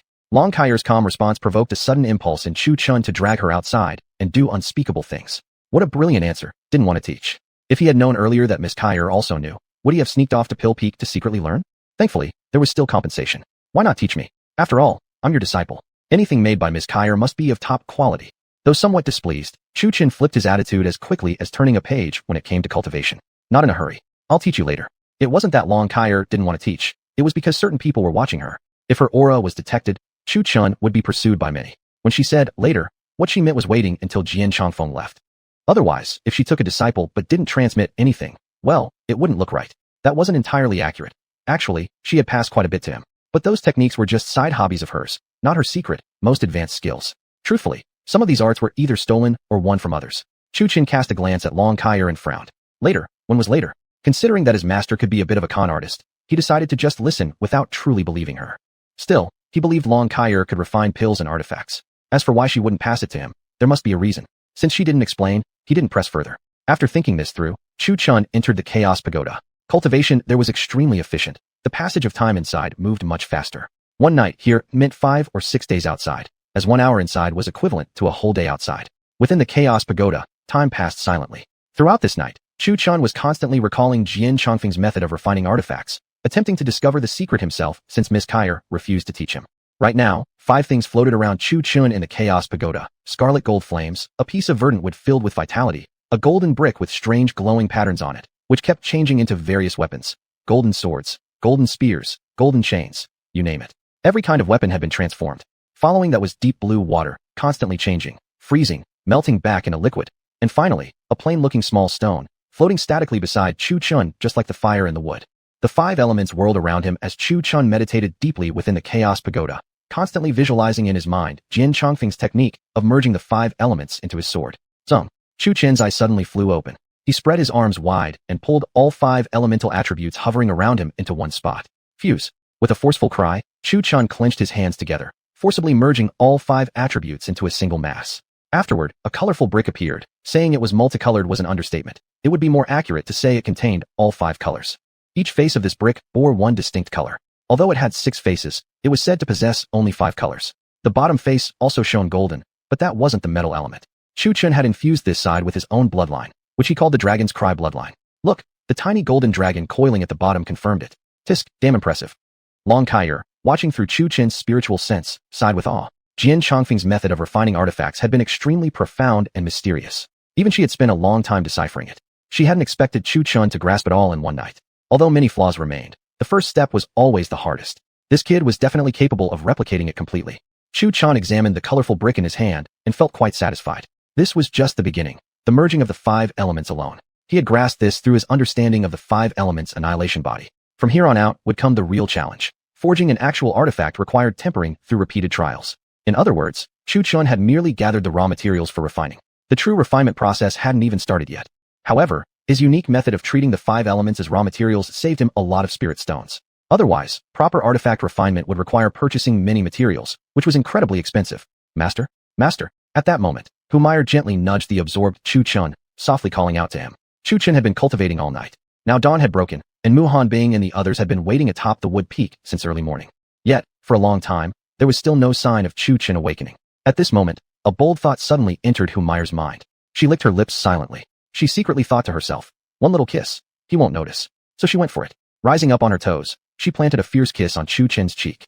Unfortunately, the moment their eyes met, both of them instantly froze. Humayer immediately recoiled like a startled rabbit, hiding behind Chu Chen, her face already flushed bright red. Chu Chen, stunned beyond comprehension, touched his cheek, feeling it still slightly moist. I suppose being too handsome is also a kind of burden. With a sigh, Chu Chen murmured softly. He didn't say much more. He was now ready to proceed with his 3,000 beauties plan. Chapter 204, Resolving the Knot in the Heart. Everything's fine. Humayer secretly turned around and glanced at Chu Chen. He looked calm, but he had unsheathed the Dragon Emperor's sword. Chu Chen then blew on the blade and wiped it with his sleeve. This sight chilled Humayer's back. Suddenly, she found her young master somewhat terrifying. Let's go. After finishing wiping the Dragon Emperor's sword and returning it to its sheath, Humayer, who was still blushing, was suddenly wrapped in a warm, large hand around her waist. Then, she was scooped up in Chu Chen's arms. That sudden, looking up at Chu Chen's side profile, Humayer couldn't help but admit, he was truly handsome. However, what she had expected to be a romantic flight turned out to be slightly awkward. At first, being held wasn't so bad, but perhaps Chu Chen felt it was inconvenient, and before long, he switched from holding her to tossing her over his shoulder. Needless to say, the move was quite bold and rough. Someone might mistake her for a sack of rice. Hey, what exactly is going on? Ji Yufei cried out as she saw Chu Chen flying over with Humayer slung over his shoulder. The others also looked at Chu Chen with confused expressions. What was going on between those two? Chu Chen, completely expressionless, put her down once they arrived. She insisted I carry her. Chu Chen, also a rare talent, pointed calmly at Humayer beside him. Before Humayer could react, all the eyes fell on her. Somehow, she seemed to have become the scapegoat. Let's go. Mu Hanbing gave Humayer a brief, cold glance, then mounted her flying sword and flew toward the Qingyun sect plaza. Then, she casually lifted up the confused-looking Humayer, her aura seemingly saying, we need to have a serious talk. The people on Mu Peak looked at each other in confusion. How come today Master seemed a little irritable? Could it be that she was hitting menopause? When they finally arrived, it was the familiar scene at the same old spot. However, the plaza held only the people from Mu Peak.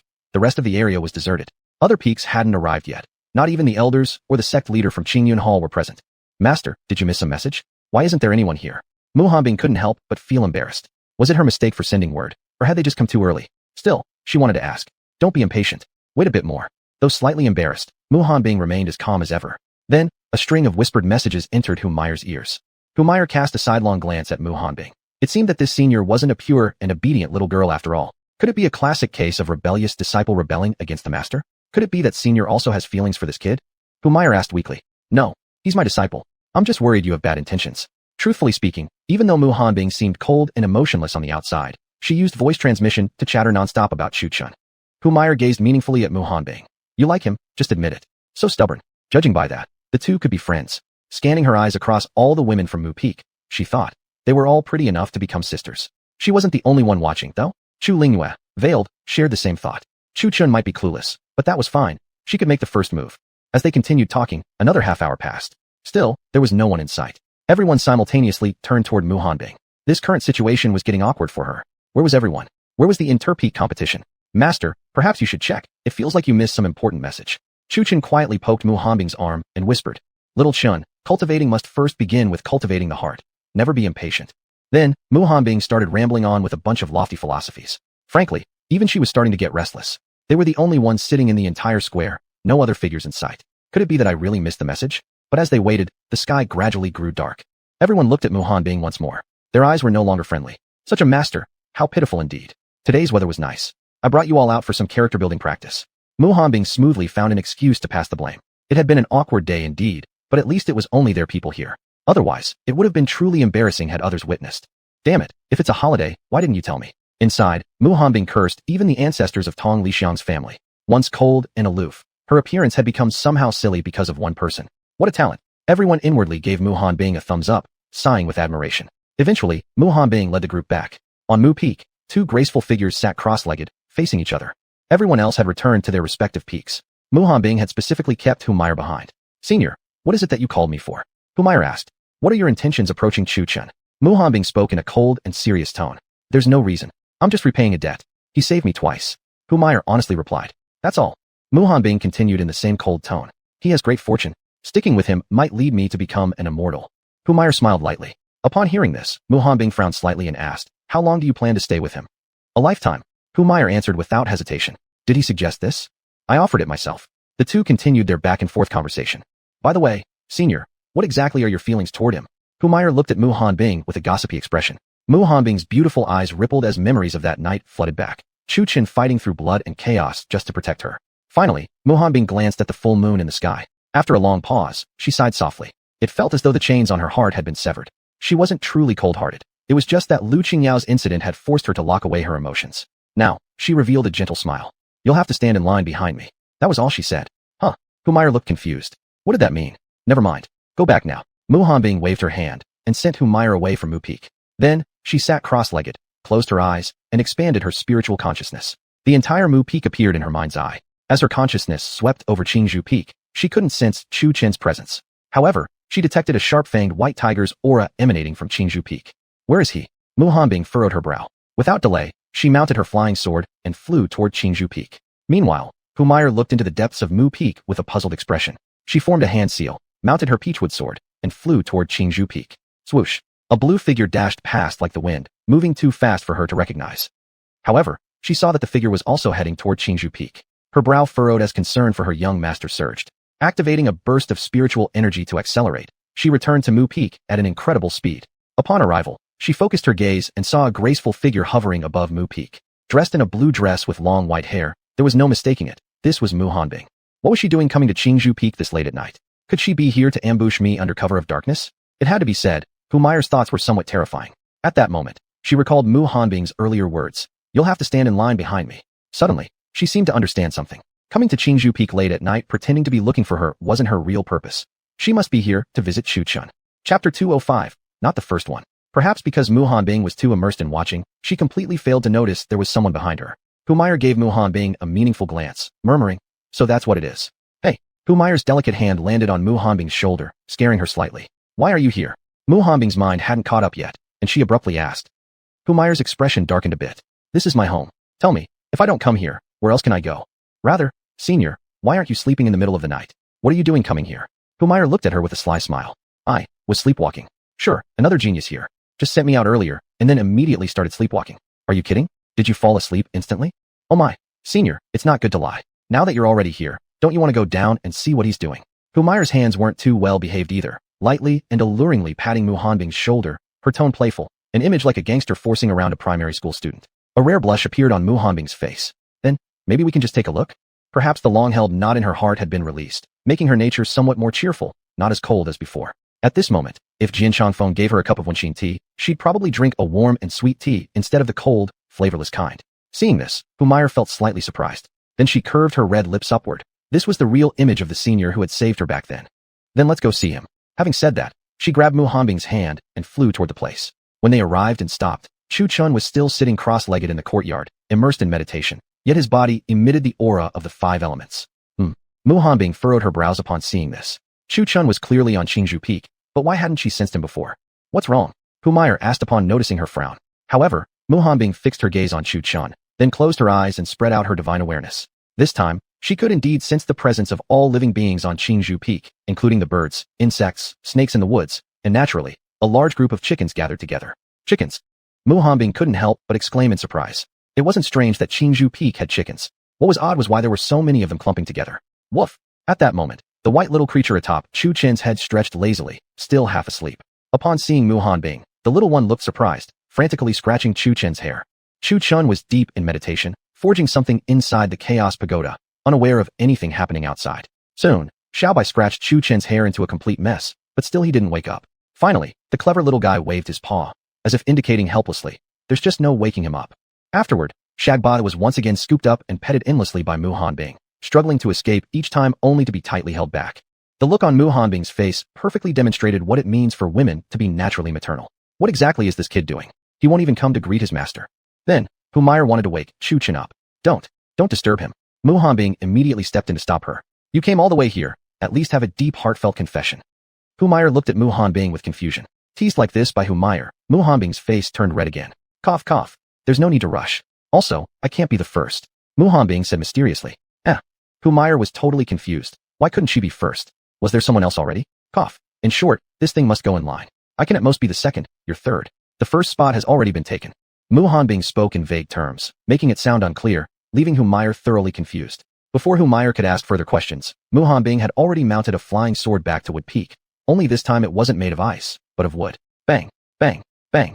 Inside the Chaos Pagoda, Chu Chun was working extremely hard. Though he couldn't form an external avatar for forging, he used his own strength to forge the item. Indeed, forging was a skilled task that ordinary people couldn't handle. With every hammer strike, the multicolored brick would throw out sparks, actual fire stars. However, forging was also extremely exhausting. Even with his current strength of over 300 tons, he found swinging the hammer a particularly tiring task. Look at him now. He was already drenched in sweat. Due to Chu Chin's continuous hammering, the 5 elements brick had become slightly bent, but only slightly bent. To actually flatten it and reshape it would still require quite some time. Flattening it wasn't a big issue, as long as he hit it hard enough. The real challenge lay in shaping it, which required extreme patience. If his patience ran thin, a single hammer strike could ruin the entire piece. If this were ordinary forging, even with a strength exceeding 300 tons, it would have been more than enough. Forget 3,000 caddies. But Chu Chin's method involved the essence of the 5 elements drawn directly from the heavens and earth, and his forging technique was completely different. Naturally, it took longer and was far more difficult than regular forging. But none of that mattered. He just needed to keep hammering away at the iron. Failure was a common occurrence. Don't be fooled by the sight of Chu Chen constantly forging. Truth was, he had already made many mistakes, forced to disassemble the 5 elements brick and remelt it each time. And yet, that was the advantage of this forging method. After all, theoretically speaking, it wasn't a solid object, but a power drawn from the heavens and earth. Unlike regular forging, where failure meant simply discarding it, this allowed him to disassemble and reshape it. To put it simply, it was like clay. If it was ruined, he could just knead it back into a lump and mold it again. Extremely practical. Outside the tower, Humire looked at the fading figure of Mu Hanbing and couldn't help but sigh. Should I call her sister now, or still call her senior? Tonight, it seemed, was destined to be an eventful autumn night. Just as Mu Hanbing had left, another graceful white figure descended gracefully with falling peach blossom petals, a veiled woman in white. White Ling. Humire gave a slight start when she saw her. Greetings, senior. Chu Lingyue politely bowed her hand toward Humire. Though she wasn't sure of Humire's cultivation level, someone who could stand so close to Mu Hanbing probably wasn't weak. A simple senior wouldn't be inappropriate. What brings you here this time? Humire's tone sounded somewhat dismissive.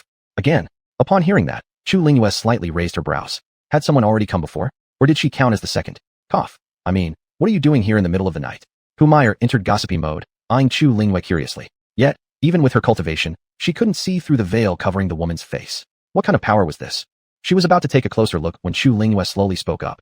Isn't it a bit impolite for senior to stare like that? As she spoke, Chu Lingyue lifted her veil slightly. Truth be told, this veil wasn't something she owned. It had been accidentally found in a secret domain. At the time, she hadn't even known why she decided to put it on. As for its abilities, she had no idea either. Yet from Humire's perspective, this veil completely blocked all forms of detection. No wonder even Chu Chin's fire-eyed golden view couldn't penetrate it. Chapter 206. Disciple, do you think your master looks good today? I was sleepwalking. Humph, this one's quite talented too, using the exact same excuse as Mu Hanbing. To the point that Humire couldn't help but raise her eyebrow. Judging from the situation, could this person be the eldest sister? But then she recalled the scene between Lu Changfeng and her during the first round, and immediately dismissed the idea. Then why come here in the middle of the night? Could it be that the weather's hot, and she wants to put a green hat on Lu Changfeng? Looking at her expression, and the clarity in her eyes, she doesn't seem to be sleepwalking at all. If there's nothing else, senior, I'll take my leave first. Chu Lingyue said, and without looking back, walked away. Once she turned around, her face had already turned bright red. Originally, she came to look for Chu Chun at night for a heartfelt talk under the cover of darkness. Who knew there'd be someone else so free, wandering around at this hour instead of sleeping? This whole situation felt like she was caught in the act. How damn embarrassing. Morning. Pooh. Someone must have eaten too many radishes again. Even their way of waking up is so unique. Humire had stayed by Chu Chin's side the entire night, eventually dozing off against his shoulder while watching over him. However, a certain odor suddenly drifted into her nose, heralding the arrival of morning. Ugh. Then came a female voice dryly heaving, vomiting violently. If someone didn't know any better, they might even think she's pregnant. Fortunately, she's a fox spirit, and foxes have particularly sensitive noses. Now, the radish overindulged fellow had let out a stinky gas that could really clear out a room. As Humire woke up, her face darkened instantly. She glanced at Chu Chun, feeling an urge to drag him out and beat him up. Such a romantic scene. Not only did he have no other reaction, he actually released a poison gas like that. How incredibly ruinous to the mood. Not only her, but Long Kaier inside Chu Chin's consciousness was also quite annoyed. This kid really needs some proper discipline. Oops, Chu Chin suddenly felt a dizziness, his head buzzing. As a result, the originally meditating Chu Chun just randomly fell asleep mid-cross-legged sit. This startled Humire greatly. Ugh. Soon enough, Chu Chin sat up holding his head, clearly bewildered. He had been forging well, about to finish shaping his cultivation, but suddenly he felt a distraction, and his head started buzzing. Chu Chin didn't curse right away, but gave Kaier, who was inside his consciousness, a very annoyed look. His eyes even seemed to blaze. Long Kaier, on the other hand, remained calm. She slightly lifted her eyes toward him, the gaze clearly saying, "What? You want to fight me? Ahem, never mind, never mind. Can't beat her, can't beat her." Chuchen slowly opened his eyes. Perhaps the sunlight from above was too glaring, causing him to instinctively raise his hand to block it. It might have been better not to raise his hand at all. Upon lifting it, he touched something soft on his fingers and thought it was just brushing a steamed bun. Come to think of it, it really was a bun, steaming hot, just growing on someone's body. "Master, are you awake now?" Then came a gentle yet seductive female voice. "It's so hot. Your face is already flushed red." Possibly suffering from morning grogginess, still slightly dazed, Chu Chun instinctively gave Humayra a layer of wood attribute battle armor to wear, as a gesture of care. For what reason? Sun protection. I hope Master didn't accidentally let any information leak this time. Chu Chun mused, and then proceeded to pick up Humayra once more, mounting his flying sword and heading toward the wood peak. Upon arriving, everyone once again stared in astonishment.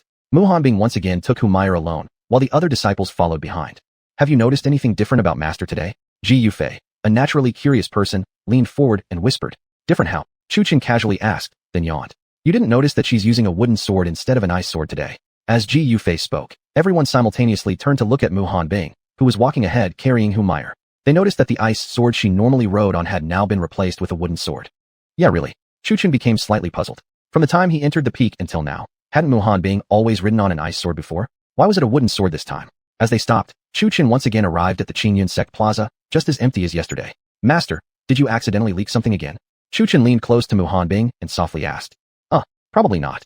Perhaps having freed herself from past emotional burdens, Mu Hanbing had become more cheerful, her tone now lacking its previous coldness. This time, the other disciples exchanged looks, noticing that Master was still the same Master, but for some reason she felt a bit different today. After hearing her reply, Chu Chen instantly felt a strong urge to leave. Could it be that she was going to grant a 3-day break again? Hey, Sect Leader Mu still arrives so early as usual. Soon after, 10 figures arrived riding their flying swords, landing on the platform below the plaza. Cough cough, I think this is cooler. Chu Chun rubbed his hands together, sitting back down quite naturally. Everyone else looked up at the blazing sun, then turned their gazes sideways at Chu Chun. Cooler? Cooler my ass. As time passed, an hour went by, and disciples from other peaks gradually filled the audience seats. The only one missing was the sword-hiding peak. Cough cough, the weather sure is nice today. Tong Litan spoke while eyeing Mu Hanbing, his expression clearly saying, "You know him well. Would you mind going to fetch him?" Mu Hanbing caught on, nodded slightly, then summoned a small wooden sword. In an instant, she casually picked up the bewildered Chu Chun and flew away. This sight appeared quite odd to the crowd. Why did she take someone with her? While others may not have known, Humayra wore a knowing smile, her eyes darting toward the patch of woods that might show some movement. The Wood Peak disciples, however, remained quite calm, knowing that Chu Chun was the direct disciple of Lu Changfeng. It was possible that Mu Hanbing had her own reasons for taking him along. "Master, why bring me along?" Chu Chun had grown accustomed to being carried around like a chicken, drooping his body with bored helplessness. "Xiao Chen, I want to ask you something."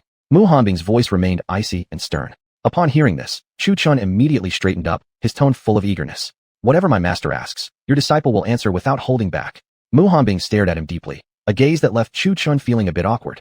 After a brief pause, she casually asked, "Disciple, do you think your master looks good today?" Chu Chun was utterly stunned. After such a serious expression, all she wanted to ask was this? Chu Chun was bewildered. Deeply, profoundly bewildered, beyond the realm of normal bewilderment. Something was different about Master today. It felt strange somehow. For no clear reason, Chu Chun couldn't shake off a bad omen as he weakly suggested. Master, maybe you could just put me down? I'm afraid of heights." Still the same uniquely fresh excuse. Mu Hanbing glanced sideways at him, and then, rather than continue carrying him in her arms, she threw him over her shoulder. The expression in her eyes seemed to say, "Don't be scared, disciple. Master will hold you tight." Though this kind of holding tight was rather rough and masculine. Cough cough. Peak Leader Mu, what exactly are you doing? Lu Changfeng had actually remembered today. He just overslept. Right now he was assembling his disciples when he caught sight of Mu Hanbing's somewhat aggressive move, prompting an involuntary twitch at the corner of his lips. Bang. Well then, Chu Chun was suddenly put down, or more accurately, thrown down. His head hit the ground hard, leaving a noticeable bump. "He's got some internal heat. I brought him out for a little cool breeze." Mu Hanbing spoke as coldly as ever, though a faint ripple flickered in her beautiful eyes. Watching Chu Chun crouched on the ground holding his head, she couldn't help but feel a bit concerned. Chapter 207. Not about money, but fate. 180 yuan. Hiss, these two probably have some story about to unfold. Seeing Mu Hanbing's expression, Jian Changfeng felt reassured. It seemed things were finally about to fall into place. "Now that everyone is here, let's go." Mu Hanbing spoke indifferently, then turned to lift Chu Chun over his shoulder. Chu Chun, though, must have had some mental trauma. He quickly summoned a wooden sword and fled like his life depended on it. Given that Master is acting unusually today, better make a run for it. This was Chu Chen's silent thought. Back at the Qingyun Sect's plaza, please have the participants come forward to draw lots. Those eliminated previously don't need to. Once Chu Chun and others returned, Tong Litong announced. But just as all the disciples stood up to go forward, Elder Zhonglok Su Xiaofeng spoke up. Hold on, I haven't finished speaking yet. After deliberating for a whole day, we have finally decided to merge the 3 arenas into one battlefield. One battlefield. In other words, foundation building cultivators will be fighting nascent formation cultivators, a gap of 6 or 7 stages. How can we fight like this? Foundation building against high formation? Or foundation building against transformation void? Exactly, there's basically no point in fighting then. If a foundation building practitioner meets a transformation void opponent, they might as well just surrender immediately. That's right. In that case, what's the meaning of this sect-wide competition? I protest. If it's going to be like this, I'd rather not fight at all. I also protest. Isn't this clearly favoring the seniors? The disciples of Qing Yun's sect shouted in protest. Even Chu Chun and others were puzzled. Wait, I haven't finished yet. While we've merged into one battlefield, there are limitations. I observe that the lowest cultivation stage among all participants is at least foundation building first layer. Therefore, we have decided to impose cultivation restrictions on the arena platform. All participants' cultivation will be limited to the foundation building stage, and the restrictions will be random. What I mean by random is that the suppression level will randomly set your cultivation at a certain foundation building layer. Of course, those already at the foundation building stage won't be suppressed. As for those at higher stages above foundation building, it's down to luck, depending on how many layers you are suppressed. Your power level will correspond to that particular foundation building layer. Even if you use divine class techniques, you'll still only have the power of that particular layer. Is this fair enough? Elder Zhonglok explained the rule, and after his explanation, the noisy crowd calmed down. If things were done this way, it was indeed fair. Everyone's power was restricted to the foundation building stage. Those originally at the foundation building stage wouldn't be suppressed. That is to say, under these conditions, they could challenge cultivators above their original stage. Those above foundation building stage would be restricted, and the layer they were suppressed to would be random. All powers would be sealed down to that level. Thus, the fights would still be meaningful. This is actually okay. If we foundation building cultivators manage to defeat core formation seniors, we could probably brag about it for a whole year.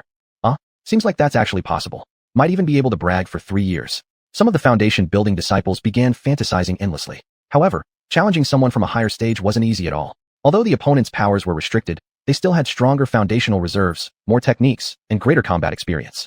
This is so ridiculous. Jian Chongfeng murmured lightly, then yawned and went back to sleep. As for the strength of Hidden Sword Peak, making it into the top 20 would definitely not be a problem. Fascinating. Fighting with suppressed cultivation. Sitting beside Mo Hanbing, Humaira murmured to herself, her alluring eyes gleaming with increased liveliness. Draw lots. The formula remained the same. Once the rules were explained, Tong Litong again asked everyone to go on stage and draw lots. But, surprisingly, nobody moved. Why? Everyone was waiting for Su Xiaofeng to speak again. Unsurprisingly, this guy probably still had something else to say. Unfortunately, after waiting a while, Su Xiaofeng remained silent. The situation became awkward. Phew. A breeze blew through, bringing with it a few falling leaves. The entire plaza fell silent. Tong Litong's forehead displayed a huge question mark. Why wasn't anyone moving? Am I not being respected at all? Begin drawing the lots. Tong Litong shouted again. Xiao. Everyone immediately leaped up onto the platform below. Since there was only one merged wooden box for drawing lots, some people had nothing to do and, before the matches even started, rolled up their sleeves and got head-to-head ready to fight. As for Chu Chen's group, they just stood chatting idly on the steps behind the crowd. No choice. The crowd was too dense for them to push through. Junior apprentice brother, it's all on you next. The others all turned to look at Chu Chun. No choice. This guy had the ability to see through the lots. Speaking of seeing through, every person had seals set on their lot to prevent certain sneaky individuals from peeking. But it was like putting up no seals at all. Chu Chen's vision wasn't ordinary. Even with the seals in place, he could still see everything he was and wasn't supposed to. My pleasure. Chu Chun, naturally, didn't mind at all. Even if they hadn't asked, he would still use his ability to peek at the lots and cheat for his own teammates. Who else could he possibly be doing it for? After finishing his thought, Chu Chun casually rubbed his fingers together, his expression clearly signaling. You can look, but you have to pay. What's that? Yun Shun, ever the joker, looked puzzled as he stared at Chu Chen's 2 little fingers rubbing together. 100 spirit stones per person. Payment required. Chu Chun now looked like a fortune teller from the roadside. Hearing this, everyone's faces immediately turned black. We're on the same team. Why do we have to pay? Yun Shun folded his arms, giving the clear impression, no money, no life? Or, actually, not even that. Chu Chun pulled out a pair of sunglasses from who knows where and put them on, then added, since I sense good karma between us. Ah, that's better. We're all on the same team after all. Yun Shun instantly grinned widely, acting all buddy-buddy. A total of 180 yuan. What the hell? Yun Shun and Lu Chongfeng both let out a loud shout in unison. Looking costs spiritual energy too. Chu Chun explained indifferently. What a talent. Ji Yufei secretly gave him a mental thumbs up in her heart. The female disciples quickly pulled out their little coin purses and handed them to Chu Chun. But then Chu Chun wore a serious expression and said, the ladies don't need to pay. As soon as these words came out, the girls promptly put their coin purses away. You've got to be kidding me. Why don't they have to pay while we do? Junior apprentice brother, tell me honestly, have you started harboring lustful thoughts? I disagree. Me too. The male disciples from Mu Peak and Zanjin Peak were furious. Chu Chun remained silent, golden light flashing in his eyes as he scanned across the girls. Then, sure enough, blood suddenly dripped from one of his nostrils. He had clearly memorized every single one. Chu Chun turned his head and looked at Yun Chun, Lu Changfeng, and others. Yes, he had already seen them, like tiny insects. My goodness, what's wrong with you? Li Qingxin shouted in alarm upon seeing blood flowing from Chu Chun's nostril. Chu Chun snapped back to his senses, wiped away the blood from his nose, and grinned somewhat mischievously. Nothing. Just a little internal fire. Chapter 208. Sorry, junior fellow cultivator, I really need to pee. After a while, when almost everyone had drawn their lots, Chu Chun activated his fire eye to memorize all the wooden plaques. Let's go. Chu Chun didn't note down these numbers to seek out weaker opponents, but rather to remember those already drawn by others, so he could randomly assign suitable matches to his own people, preventing them from fighting each other. Whether the opponent was weak or not didn't matter. Su Xiao had already made the rules clear. Once stepping onto the battleground, everyone beyond foundation building would have their cultivation suppressed, and it was random, something Chu Chun couldn't influence. It all depended on their luck. The one on the very top, the one at the very bottom, the one in the middle layer at the far left, the one right in the center.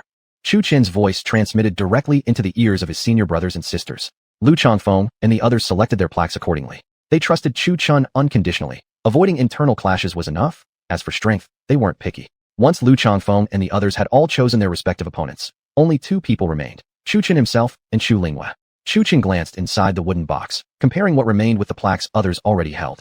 None of his companions were facing each other, each having already found their match. The few left unselected in the box were clear at a glance, all foundation building stage cultivators. Finally, he stepped forward and randomly picked a wooden plaque, whispering beside Linghua as he passed by. The one at the very bottom left corner of the box. Thank you, senior brother. Chu Linghua nodded, then stepped forward to draw her plaque. Hold on, I'll go first. Suddenly, a burly guy barged in. Chu Chun glanced up. It was that stone from the mission hall the other day. Not that Chu Chun cared. There were so many plaques in the box, any random draw would work for Bailing's strength. He could easily handle any of these uniform foundation building stage guys. Chu Linghua frowned slightly in displeasure, but remained silent.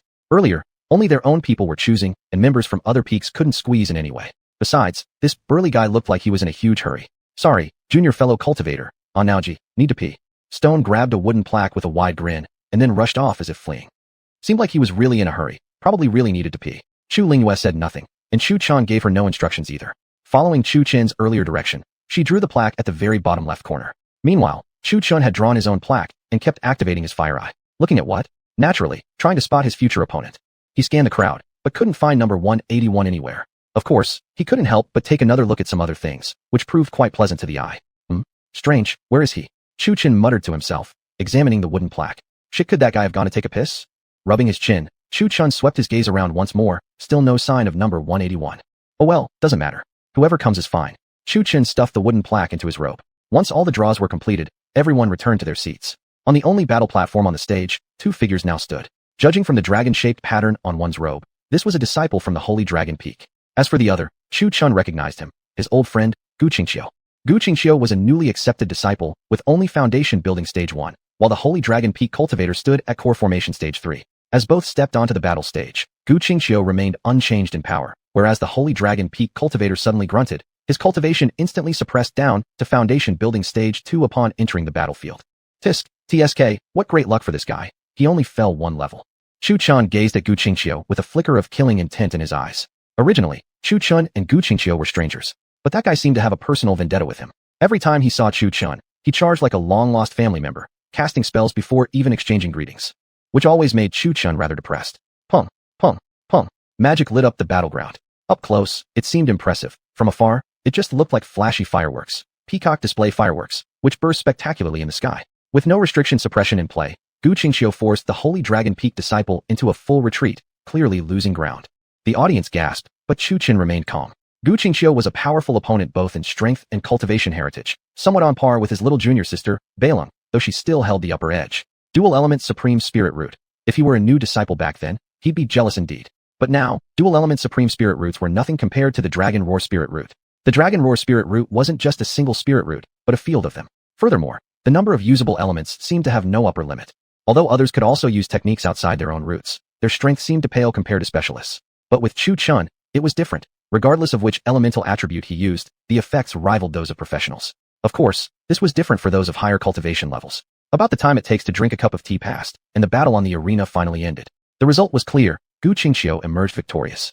Even with higher cultivation, if one's foundation was weak and strength inferior, he would still lose. Although the Holy Dragon Peak disciple lost, Gu Qingxiu hadn't won easily either. Just look at him, covered in wounds. Thus, time passed swiftly. One by one, disciples stepped onto the battleground. Many of them faced their own teammates. Some chose to fight, while others simply forfeited. A full day passed, and more than half the disciples had been eliminated. There was a revival match this time too, though it wouldn't take place until after the main competition concluded. On Wood Peak, only third senior apprentice sister Gu Lingbing had fought so far. The rest, perhaps due to their wooden plaque numbers being too far back, hadn't been called yet. The sky gradually darkened. Today's matches end here. We'll continue tomorrow. With Tong Litan's words, the crowd began to disperse. Chu Chun, however, became unusually active. He kept using his fire eye to search, but couldn't spot plaque number 181 anywhere. Most disciples wore their plaques at their waists, though some had placed them in their storage bags, something Chu Chun naturally couldn't see through. What are you looking for? Meng Yao followed Chu Chun's gaze and glanced at the dispersing disciples, puzzled. After a long silence, Chu Chun frowned slightly, saying nothing, murmuring to himself, strange, where is he? I'm talking to you. Lu Chongfeng was more straightforward. Seeing Chu Chun deep in thought, he slapped Chu Chen's shoulder hard, making the latter flinch with fear. Jesus Christ, what the hell are you doing, scaring me like that? Chu Chun patted his chest, clearly startled. What are you doing? So what, admiring pretty girls? Aren't our own senior sisters beautiful enough? It was those two familiar clowns again, chatting back and forth. As Yunshin spoke, both sword-hiding Peaks and Wood Peak's female disciples turned their puzzled gazes toward Chu Chun. Cough, cough, nothing. Just looking for a restroom. Chu Chen's excuse remained as refreshingly bizarre as ever. TSK, what? Is the restroom attached to someone's body? Come on, who caught your eye? I'll mess it up for you. Lu Chongfeng, ever amusing, chimed in again. Tell me who you like, I'll ruin it for you. He was truly a dedicated fellow, trying his best to create opportunities for his own niece. Though others might misunderstand, thinking he and Chu Lingwei were already in a cultivation partnership. He feared his own niece might really jump into his bed one day. Chapter 209, The Sword is Forged. Night. A slender figure stood above Qingzhou Peak. More accurately, there were two figures. Mu Hanbing had arrived, and Hu Meyer stood beside her. That made two people then. Within the courtyard, Chu Chun was deeply immersed in his cultivation and completely unaware of the situation outside. However, a metallic sound rang from inside his body. Ding, ding, ding. Indeed, the fool was still hammering away, forging the whooshing sword. Why call it whooshing sword? Not for any special reason. Just because the brick of iron he used for forging the sword was a colorful block of metal infused with the power of the 5 elements. Since he hadn't named it, Chu Chun simply called it the whooshing brick, so naturally, the resulting sword was the whooshing sword. What is he doing now? Mu Hanbing whispered softly to Hu Meyer beside her. Don't know. Hu Meyer answered briefly and indifferently. This kid's quite mysterious. You're his master. Aren't these things something you taught him? Hu Meyer turned her gaze slightly, eyeing Mu Hanbing with puzzled curiosity. I really don't know either. Mu Hanbing felt somewhat embarrassed. Truthfully, although Chu Chun was her official disciple, she hadn't actually taught him much of her own skills. As for where Chu Chun had learned his techniques, even she was in the dark. Hey, sis, you aren't doing a great job as a master. Hu Meyer naturally slung her arm over Mu Hanbing's shoulder, appearing like a goddess of the Yakuza, and that word sis rolled off her tongue quite smoothly. She didn't even notice herself switching terms of address. Mu Hanbing shot a glance at this annoying girl, but ultimately said nothing. Truthfully, that was accurate. Her own disciple, and she didn't even know what abilities he possessed. Each time Chu Chun displayed a new skill, it would normally shock outsiders, but for her, as his master, it was equally surprising. Quite something indeed. Inside the Chaos Pagoda, ding, ding, ding, Chu Chun was fully concentrated shaping the sword's spirit, hammering each strike with utmost care, otherwise the blade would go askew. Tisk, no wonder he's of the enlightened body, his talent is truly beyond exaggeration. No wonder even heaven's Tao seeks to suppress him. Long Kaier still lazily lay within Chu Chen's spiritual consciousness, propped up on one elbow, maintaining a look of indifference toward the world. Even her previously calm face now displayed a hint of astonishment, before she clicked her tongue in surprise. Zizi. Chu Chun wiped the sweat from his brow, and then summoned Heavenly Punishment Lightning to refine the sword's essence. After the cleansing by the Heavenly Punishment Lightning, the originally red-hot sword now had a faint lightning glow wrapped around it, making the blade even more durable and rigid. Seeing this, Chu Chun then slid his hand across the blade. His palm emitted a pale blue luster, the power of Waterling Cheat. Z. When Chu Chen's hand passed over it, the once bright red sword blade turned into an icy silver color. Upon the blade surface were engraved 5 elemental talisman marks. As each different symbol lit up, the sword would transform into that corresponding element. However, activation required the wielder's spiritual power. Pretty impressive indeed. Chu Chun examined the whooshing sword. Other than the uniquely crafted blade, the hilt and handle were no different from an ordinary sword. TSK, the damn kid actually forged it after all. Long Kaier clicked her tongue again in admiration, sighing inwardly. Who knew how Sword Changfeng would react if he saw this? Whether or not he'd be pleased could be set aside for now, but that old man's face was definitely going to turn pitch black. This forging technique had taken Sword Changfeng half a lifetime to research and invent, yet Chu Chun had somehow managed to learn it all after just watching it for one night. Well, just try it out for practice. Chu Chun tested the balance of the whooshing sword. Though it was still far inferior to the Dragon Emperor's sword or Zhu Tian's sword, it was after all his first attempt. Plus, he had no idea how to even rank the sword's quality, since typically the quality of a weapon was determined by the materials used. But with the elements of whooshing, there was no high or low. Based on estimation, the sword could actually improve alongside its user's cultivation level. Guess we'll say it's a Ling-ranked weapon for now. After all, it can level up later. With that, Chu Chen's spiritual awareness withdrew from the Chaos Pagoda. Originally seated and immersed in cultivation, right under the eyes of the two young women, a sword appeared in his hand. Judging from its gleam, it was clearly newly forged. Humayr looked at the sword in Chu Chen's hand, then lifted her eyebrows slightly, looking at Mu Hanbing with a very clear message. This kid actually can forge weapons too? She was perplexed, but even more bewildered was Mu Hanbing, who was Chu Chen's master. How had she not known her own disciple could forge weapons? And then, this little bastard actually went asking her for a weapon before? Seems like he really doesn't care much for propriety. She'd have to train him properly later. Clearly, Humayr had seen it. Clearly, Mu Hanbing hadn't known either. To be honest, you really aren't much of a master. Humayr said it again. It wouldn't be surprising if she had no idea her disciple could also concoct pills as well. That was normal though. For alchemy, she was his master. Huizhua. At that moment, Chu Chun, under the watchful gaze of the two girls, swung the sword. Chu Chun thrust forward, and the talisman symbol on the sword blade became that of flame. Soon, the entire blade was covered in fire. As Chu Chun slashed forward, the fire transformed into a phantom dragon of flame, which shot forth, followed by a mighty dragon's roar. Pung! On Qingzhou Peak, a massive mountain had been struck by a fire dragon, leaving behind a giant hole, piercing completely through. Aowu, Ahua, who had been sleeping soundly atop the mountain, was immediately startled awake. His fur stood straight up as he crouched into a fighting stance that looked exactly like a cat's. Roar! Ahua instantly leapt off the mountain peak. His previously small figure expanded midair as a pair of wings sprouted from his body.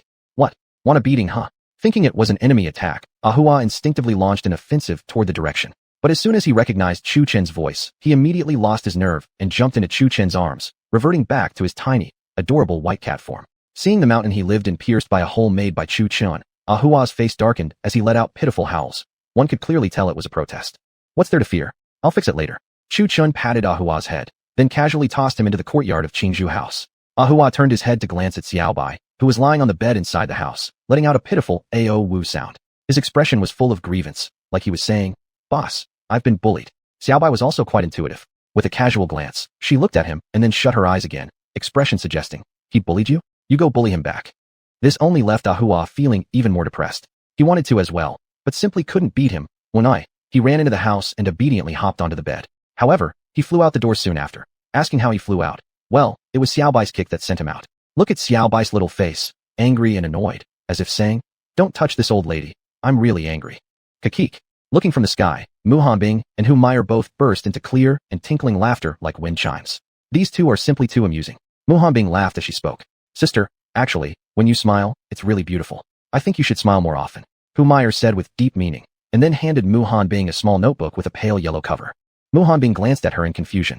As she opened it, primitive-looking illustrations and content immediately appeared. Just look at her face. It flushed a deep red in an instant.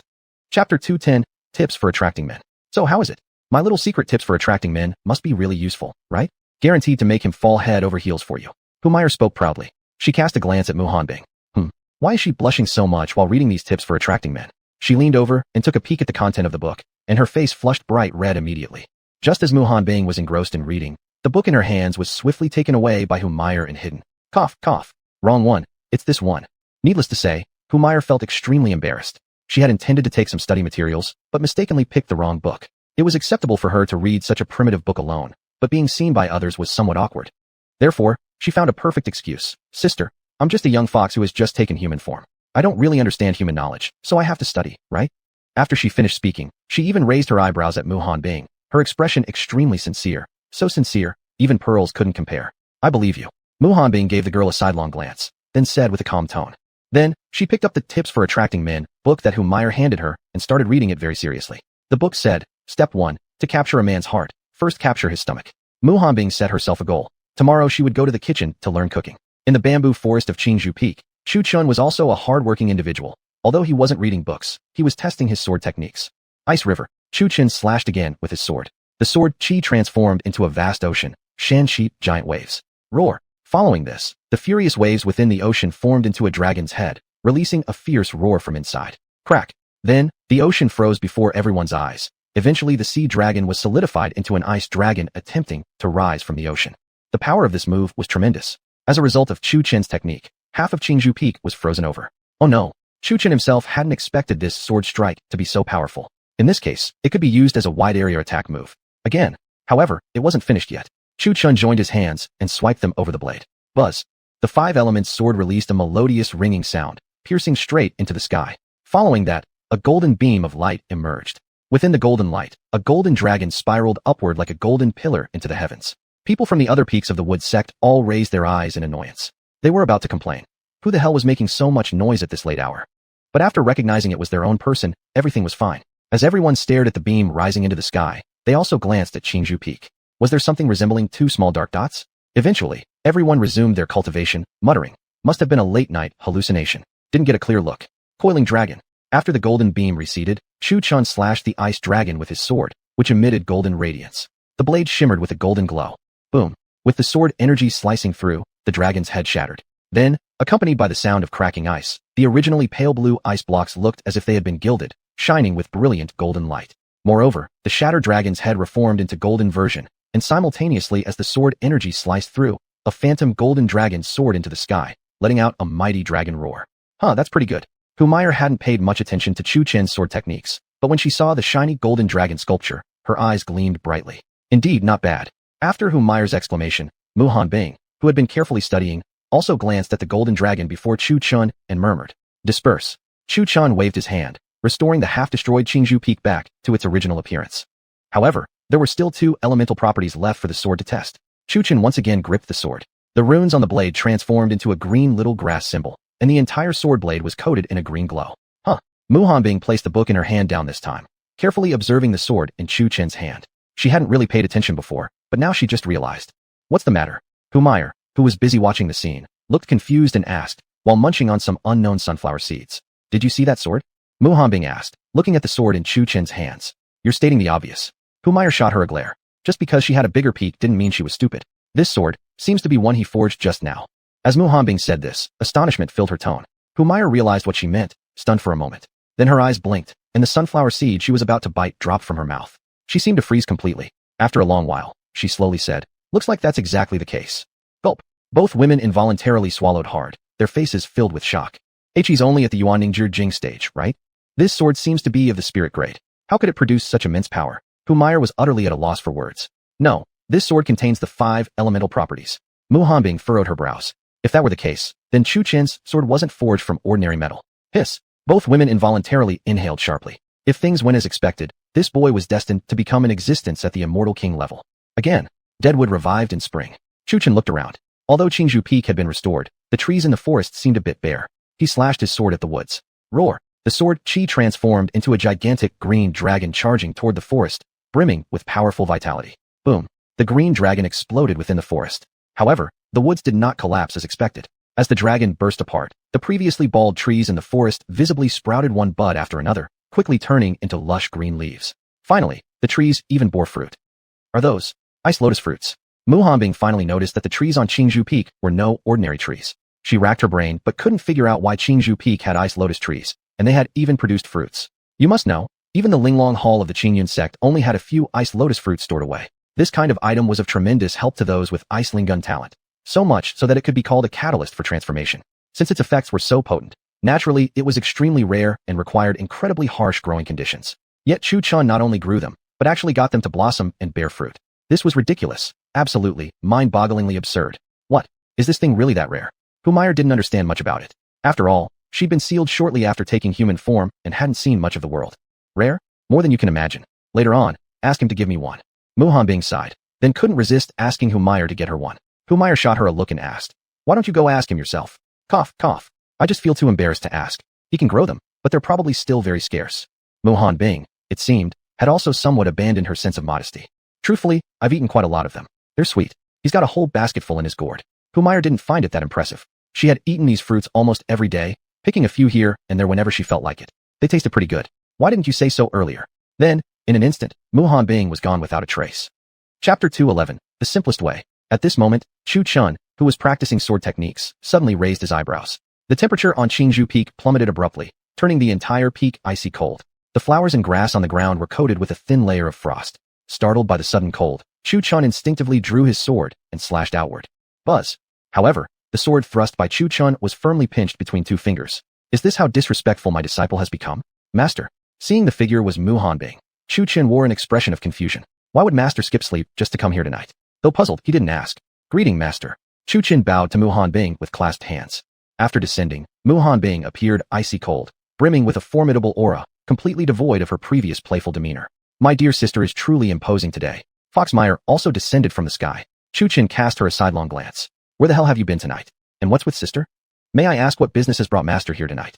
Chu Chun respectfully asked, knowing that Mu Hanbing wouldn't visit in the dead of night without important reasons. Mu Hanbing stared fixedly at Chu Chun's face, then shifted her gaze toward the sword in his hand.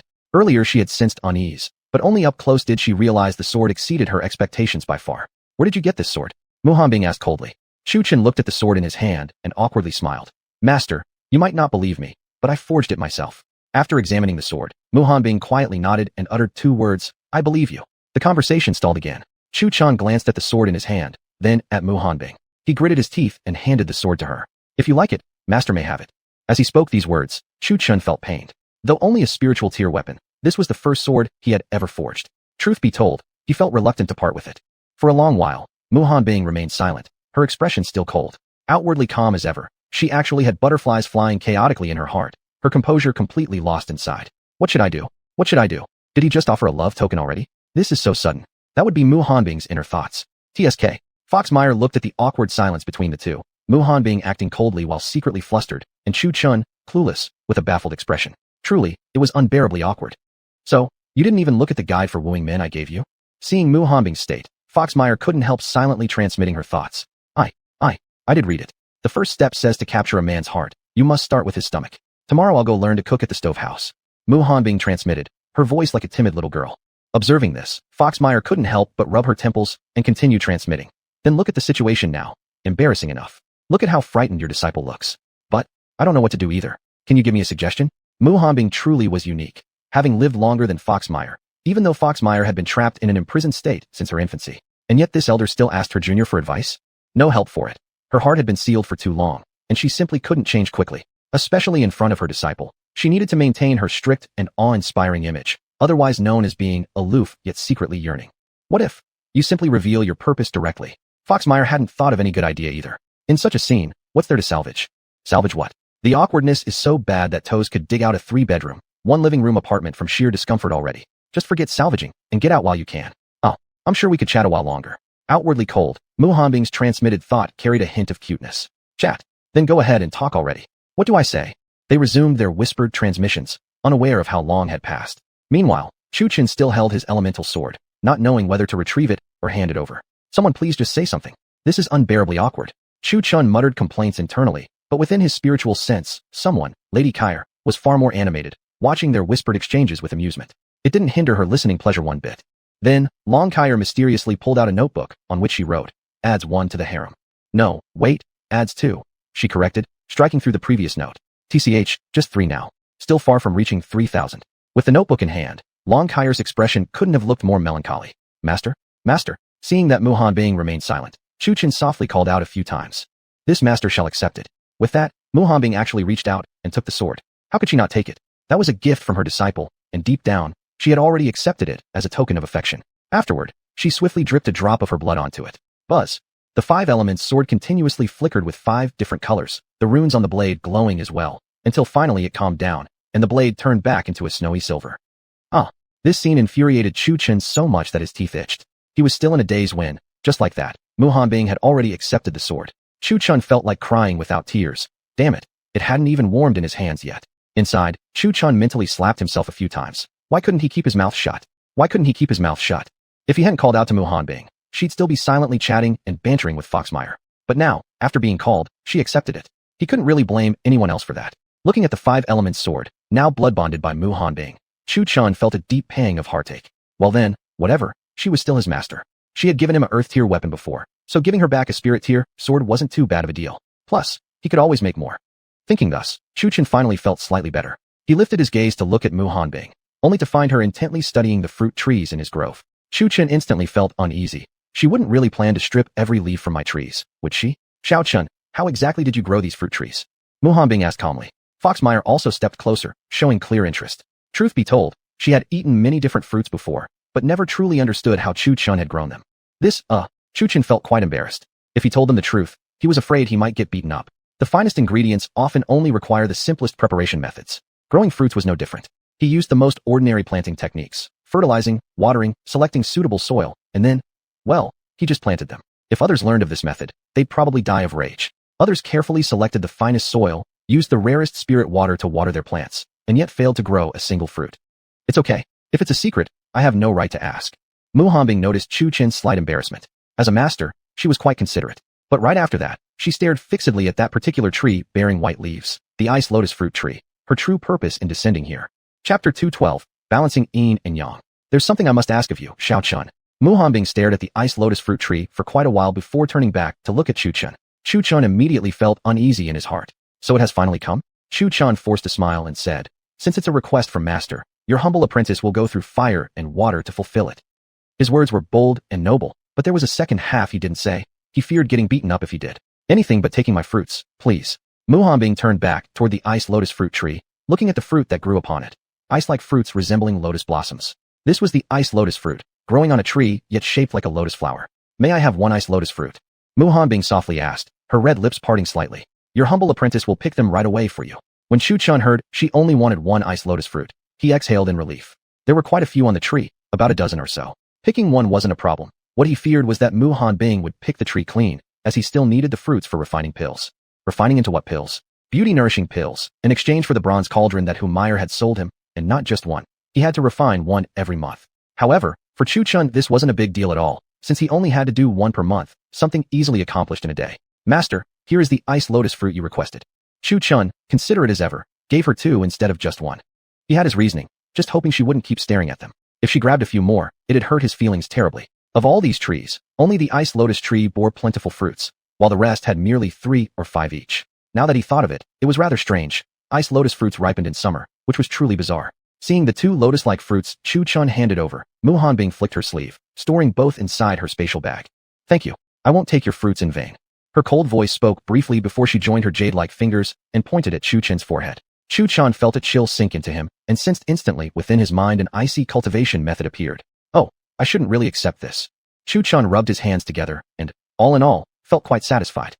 He hadn't learned much cultivation art, and this technique came just in time, exactly what he needed. Mu Hanbing cast a glance at him, thinking, why does his smile seem slightly lewd? And with that, she rode her sword away. It was the Wuxing sword Chu Chun had given her. Whether by coincidence or fate, Chu Chun had never told Mu Hanbing the name of the sword, and Mu Hanbing called it Wuxing Jian. The reason was very simple. It contained all 5 elements, looked colorful, and felt quite handy in battle. After Mu Hanbing left, Chu Chun knelt there, clutching his chest, watching the sword he had just forged disappear into someone else's hands. This feeling was truly bittersweet. The moonlight tonight is beautiful, perfect for sleeping. Sensing Chu Chun glancing toward her, Humiliation naturally excused herself and went back inside. Although Chu Chun might be weak in cultivation, he had great strength. One punch and she'd see stars of all colors. Even cultivators of her level dared not take a hit from Chu Chun. Come back. Chu Chun summoned a hand made of true essence, yanking Humiliation back. What is it? Humiliation's expression became unnatural, sensing she had possibly made a mistake, and tried to play dumb. The moonlight tonight is truly beautiful, and I feel we should have a chat about how to properly drink tea. Then, with one profound sentence from Chu Chun, someone got beaten into a mess. Chu Chun was indeed a remarkable person, not at all understanding the gentler side of things. Look at Humiliation hanging from the tree, bruised and bloodied. She looked quite hideous at first glance. If a man looked like that, perhaps he would merely seem funny, but for a woman, coupled with Chu Chun's lecherous grin, people might suspect the intentions behind it. You can cool off here tonight, and I'll let you down tomorrow. Then Chu Chun darted into Qingzhou Hall to sleep. Don't, master, I beg you, I was wrong. Tied to the tree, Humiliation struggled hard, her once bruised and battered face regenerating its original beauty, for with cultivation at her level, recovery came quickly, especially since Chu Chun only meant to punish her lightly. Still, being tied to the tree lacked any romance. With a breeze blowing by, Humiliation swayed on the branch, bearable enough, except the wind chilled her. At this moment, atop Mu Peak, Mu Hanbing paid no heed to her friend's current plight. Bathed in moonlight, she sat cross-legged on the open ground. A fruit shaped like a lotus blossom floated before her. As Mu Hanbing circulated her true essence, the ice lotus fruit transformed into a wisp of mist and entered her body. A long while later, a dull boom echoed from Mu Peak as the temperature of the peak plummeted rapidly. Frost covered Mu Hanbing's silver-white hair and eyelashes. The flowers and plants around Mu Peak were no exception.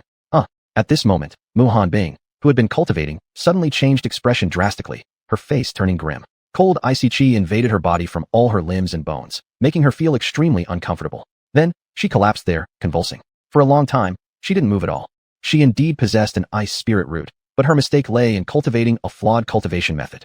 This situation resulted from the method. It didn't happen every day, only occasionally, and always at night. Last time when she brought Chu Chen out for a mission, it was this cultivation method that rendered her immobile, and Chu Chen's true essence had been sealed by her. Chu Chen had protected her all night, with his bare flesh and blood body. It was precisely that fearless protection by Chu Chen that moved her heart. Morning. A tall figure appeared on Qingzhou Peak. Surprisingly, Chu Chen woke up extremely early today. He looked at the fox girl hanging on the tree. The woman had fallen asleep on the branch, and sure enough, there was drool on the ground beneath her. Chu Chen flicked his finger at the rope, and Humiliation dropped down. Ow! Humiliation covered her head and stood up from the ground, still groggy. Awake. Chu Chen glanced sideways at her. Awake. Truthfully speaking, her sleep last night wasn't pleasant at all. How could she sleep while hanging on a tree? Let's go. Chu Chen fashioned a sword from nearby vegetation and then flew toward Mu Peak. Hey, I haven't gotten on yet. Humiliation felt upset. Previously he would give her a ride. Why was today different? Simple. He was in a bad mood today. Chu Chen had woken up early, and there wasn't a single senior brother on Mu Peak. However, he noticed a woman lying on the ground. Chu Chen quickly lifted Mu Hanbing up and placed his large hand on her shoulder, channeling a gentle stream of true essence into her. With the infusion of Chu Chen's true essence, the ice that had filled Mu Hanbing's limbs and bones began to recede. The pale complexion improved, and the cold energy inside her was gradually dissolving. Chu Chen didn't ask questions, but he already knew that Mu Hanbing's condition was due to her cultivation method. After all, this had happened before. Senior Sister Kyer, is there a cure for this illness? While channeling true essence into Mu Hanbing, Chu Chen turned to Long Kyer. Of course there is. Long Kyer glanced at Mu Hanbing's condition and spoke calmly. What method? Chu Chen immediately became attentive. Although his sword had been taken by his master, making him feel heartache, he kept his priorities straight, balancing yin and yang. Long Kyer said calmly. What does that mean? Chu Chen was completely puzzled. He had read medical techniques in Taoist scriptures that mentioned the concept of yin and yang, but he never truly studied them carefully. To put it simply, it means making a baby. Long Kyer gave a simple and clear explanation. What the heck? Chu Chen exclaimed in surprise. His face darkened instantly as he turned to Long Kyer and asked, You don't mean to let me? So what else? Long Kyer blinked at Chu Chen playfully, a hint of mischief in her eyes. Don't fool around. She's my master. You figure it out yourself then. No way. I know, the almighty, wise and courageous Kyer's sister definitely has a solution. After Chu Chen finished speaking, his eyes twinkled brightly, full of anticipation. I'm really out of ideas this time. This is the only way. Long Kyer shook her hands, showing an expression of helplessness. Actually, there were many other methods, like refining fire tribute pills or absorbing fire elemental oranger, but those were all temporary solutions. The real solution lay in the harmony of yin and yang. Master. Meanwhile, Meng Yao also arrived at Mu Peak. Seeing Mu Han being unconscious, she looked surprised. Senior apprentice sister, has Master experienced this condition before? Chu Chen asked upon seeing Meng Yao's arrival. Yes, more than once. Meng Yao answered solemnly, while placing her hand on the other shoulder of Mu Hanbing and channeling her true energy. Do you know what caused Master's condition? Chu Chen continued, channeling energy while glancing sideways at Meng Yao. It's caused by her cultivation technique. Meng Yao replied briefly. Rubbing his chin, Chu Chen stared seriously at Mu Hanbing and murmured, So the senior apprentices already know about this. Then is there any way to cure it? Chu Chen asked again. I don't know. Meng Yao shook her head, her expression dimming. Soon, other disciples from Mu Peak arrived as well. Except for Chu Linghua, everyone looked grave. I think we should take her to let Sword Elder take a look. While everyone was contemplating, Lu Chongfeng made a suggestion. That's actually a good idea. His experience and knowledge are extensive, he must have a way. Fifth senior apprentice sister Lin Ji's eyes lit up as she spoke. However, a new problem arose. Who would carry Mu Hanbing? Everyone looked at each other, and finally their gazes landed on Chu Chen. Junior apprentice brother, your foundation is strong. How about you carry Master? Yeah, Master's bones have been eroded by cold chi, so we must continuously suppress it with true energy. Though your cultivation level is low, you're the only one with such profound foundation here. That's right. After all, you defeated a foundation-forming evil with only cultivation stage. One disciple after another spoke. Well, alright then. The second round of the peak competition was about to begin, and time was tight. What Lin Ji said wasn't wrong either. His foundation was indeed the most profound here, and more importantly, he had neutral element true energy, the dragon champ pure yang true energy, which was the most suitable for suppressing cold. Without another word, Chu Chen immediately lifted Mu Hanbing onto his back. However, Chu Chen looked slightly embarrassed. Perhaps because Mu Hanbing's chest was too large, making his back feel strangely soft. What's going on? Humiliation arrived and looked confused at the scene. Chu Chen explained Mu Hanbing's situation briefly. Humiliation sent a thread of true energy into Mu Hanbing's body to examine her. It turned out to be caused by her cultivation method. If it wasn't suppressed soon, it would at best damage her foundation and at worst cost her life. But if she endured through it, it would bring her a great chance of breakthrough. However, the problem had already rooted in her body for a long time. Even if she survived this crisis, it might reoccur. Finally, she looked at Chu Chun and said plainly, "There is a cure." "What method?" Everyone looked at Humire hopefully. Yin and Yang harmony. Humire said it the same way as Long Kai. "What does that mean exactly?" Everyone except Chu Chun asked simultaneously. In layman's terms, it's the relationship between men and women. Lu Changfeng and Yun Chen didn't seem affected, but the female disciples blushed furiously. A normal person won't work. It has to be someone with pure Yang bloodline, especially one with Dragon Chant true energy. Humire said meaningfully, clearly addressing this to Chu Chun. Chu Chun glanced at her. What was her implication? It felt like a classic, no silver here act. "I think your approach isn't reliable enough. We should still go to Sword Elder." Chu Chun responded solemnly, then mounted his flying sword toward Zanjin Peak. After hearing Humire's words, Chu Lingyue frowned slightly, and before leaving, she shot Humire a glare. Humire was completely confused. What had just happened? "Old man, my master seems to have some kind of big illness. Can you help take a look?" Chu Chen's question sounded unusually refined.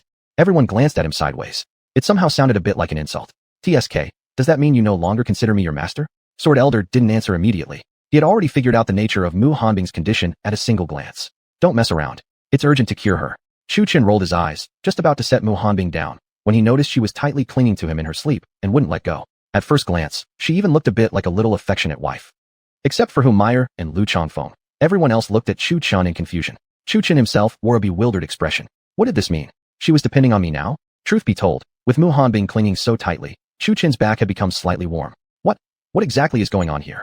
Chu Chun tugged at the corners of his mouth under everyone's gaze, especially the three girls Ji Yufei, Bai Ling, and Fu Wanqing, whose glances carried a trace of murderous intent. Despite the summer heat, Chu Chun felt a chill down his spine. Thankfully, there were two soft buns supporting him. Lu Changfeng looked at the sleeping Mu Hanbing, hesitated momentarily, then said, "It's due to her cultivation technique." Then, Lu Changfeng flipped his palm, revealing a pill wrapped in flames appearing in his hand. He separated Chu Chen's hands and placed the pill in his palm. Hiss! The intense heat almost made Chu Chen drop it. Looking puzzled, Chu Chen stared at Lu Changfeng and asked, "What for?" Lu Changfeng glanced at him slightly and calmly replied, "You can chew it up and feed it to her, or just place it directly in her mouth." Chu Chen raised his eyebrows, his expression darkening notably. "Isn't this just giving her the pill? Why give it to me? Why don't you pry her mouth open yourself? Men and women shouldn't have direct physical contact." Lu Changfeng said with a serious face. "Don't I count as physical contact then?" Chu Chen asked while holding the pill, looking toward the girls before turning back to Lu Changfeng, asking, "Why not let them feed it to her? This is a flame-tempering pill, an extremely young and powerful medicine. Only you can hold it." Lu Changfeng said this with such calm detachment. Then, before Chu Chen could speak again, Lu Changfeng cut him off. "Hey, you little brat, it's just a medicine. Why are you being so indecisive? Hurry up and do it." Truth be told, Mu Hanbing's soft moan came just in time. Chu Chen had been continuously channeling his true energy into her, and he felt the icy coldness inside her intensify. Immediately, he pried open her mouth and administered the pill. Possibly from the torment of the cold energy, this time Chu Chen easily managed to pry Mu Hanbing off his back. She was now sitting cross-legged on the ground, her body alternating between hot and cold. "It's working." Everyone brightened at the sight. Chapter 214 Cold Poison. Don't celebrate too early. The quenching pill can only temporarily suppress the cold energy. Take too many of them, and they won't be effective anymore. Besides, it's treating the symptom, not the root cause. Jian Chongfeng's words hit the Mu Peak crowd like a bucket of icy water. Then is there any way to completely remove it? Chu Chen asked hopefully. After all, he understood that Jian Chongfeng and Long Kai belonged to the same level of existence, so surely he must have a way to eliminate the cold energy from Mu Hanbing. The cold energy has been dwelling deep inside her for a long time, and has now become cold poison. To remove it completely, she must find someone with a pure Yang bloodline to harmonize with, what we call balancing Yin and Yang through union.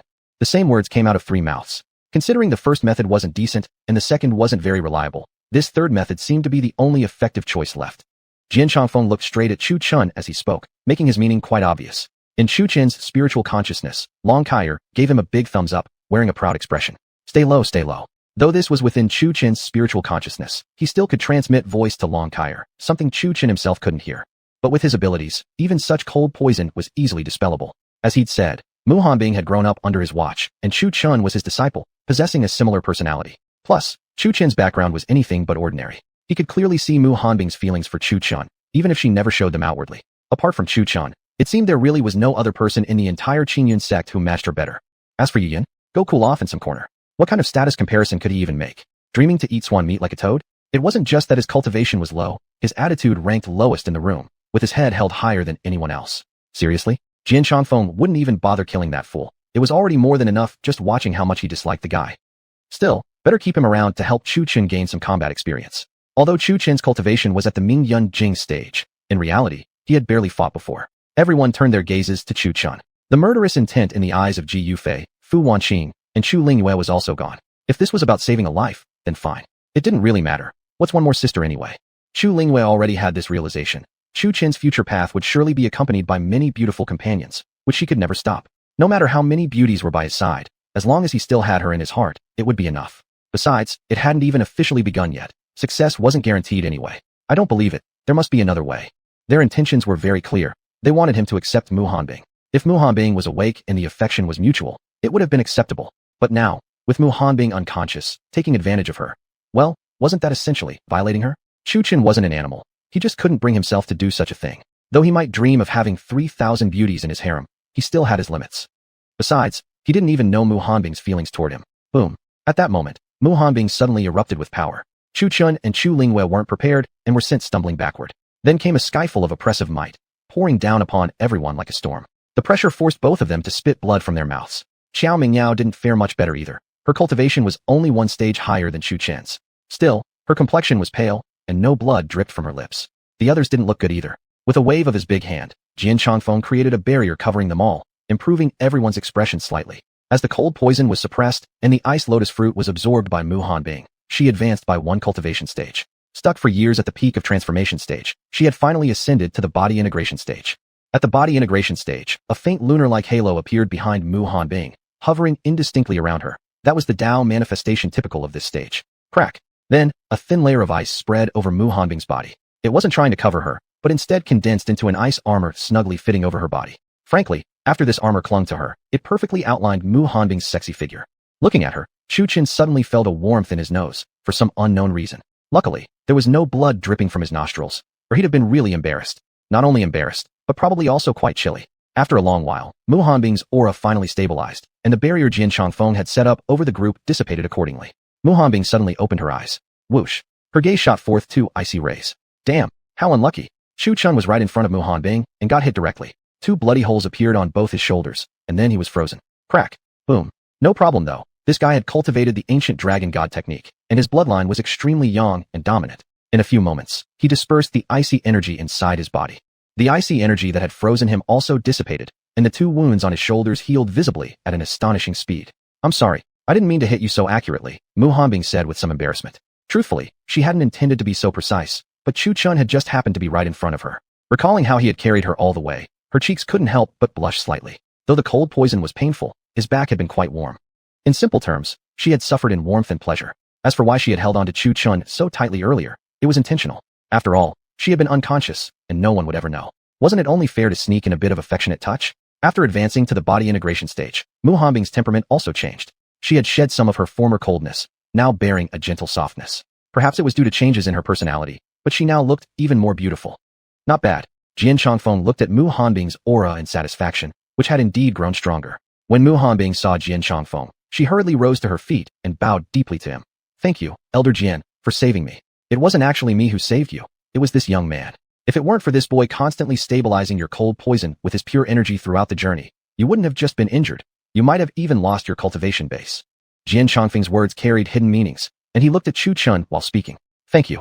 Mu Hanbing rarely offered Chu Chun a faint smile. But to Chu Chun, that smile looked somewhat terrifying, being extremely forced. Truth was, Mu Hanbing had learned from a secret manual titled Small Guidebook on Attracting Men. Humaira once said she looked especially pretty when smiling, so Mu Hanbing had decided to try it. Unfortunately, the expression had turned out quite awkward, making Chu Chun feel uneasy and even a bit scared. Chu Chun looked like a startled little rabbit as he quickly cupped his fists together. My apologies. I carried you without permission. The ladies watched his flustered reaction and couldn't help but cover their mouths to suppress their laughter. Mu Hanbing couldn't help twitching the corner of her mouth. Was she really that scary? Then, she turned to Jian Chongfeng and asked, Elder Jian, do you have any method to cure this? Upon hearing her question, Jian Chongfeng replied without hesitation. There is one, but it will hurt a little. Right after that, Jian Chongfeng waved his big hand, instantly forming a barrier that covered both of them. People outside could see inside the barrier clearly, yet no sounds were audible. Chu Chun happened to be nearby when the barrier appeared. He accidentally bumped into it with a loud bang. His face turned completely dark. He didn't need to guess what Jian Chongfeng was telling Mu Hanbing right now. Watching Mu Hanbing's previously pure, flawless face change color upon Jian Chongfeng's words, it flushed red like a ripe apple in a flash. Chapter 215, Shiyenji. However, a shocking scene unfolded before them. Within the barrier, Mu Hanbing actually nodded her deed, and nodded so fervently it seemed like her head was pounding like a pestle. even showing a trace of excitement on her face. Could this old bastard have hypnotized her? Chu Chun, known for his wild imagination, blurted it out. And naturally, everyone's strange glances converged upon him. Especially the girls. They had no shortage of vivid imaginations, all sorts of elaborate scenes popping into their minds. Jian Chongfeng waved his large hand, dissolving the soundproof barrier.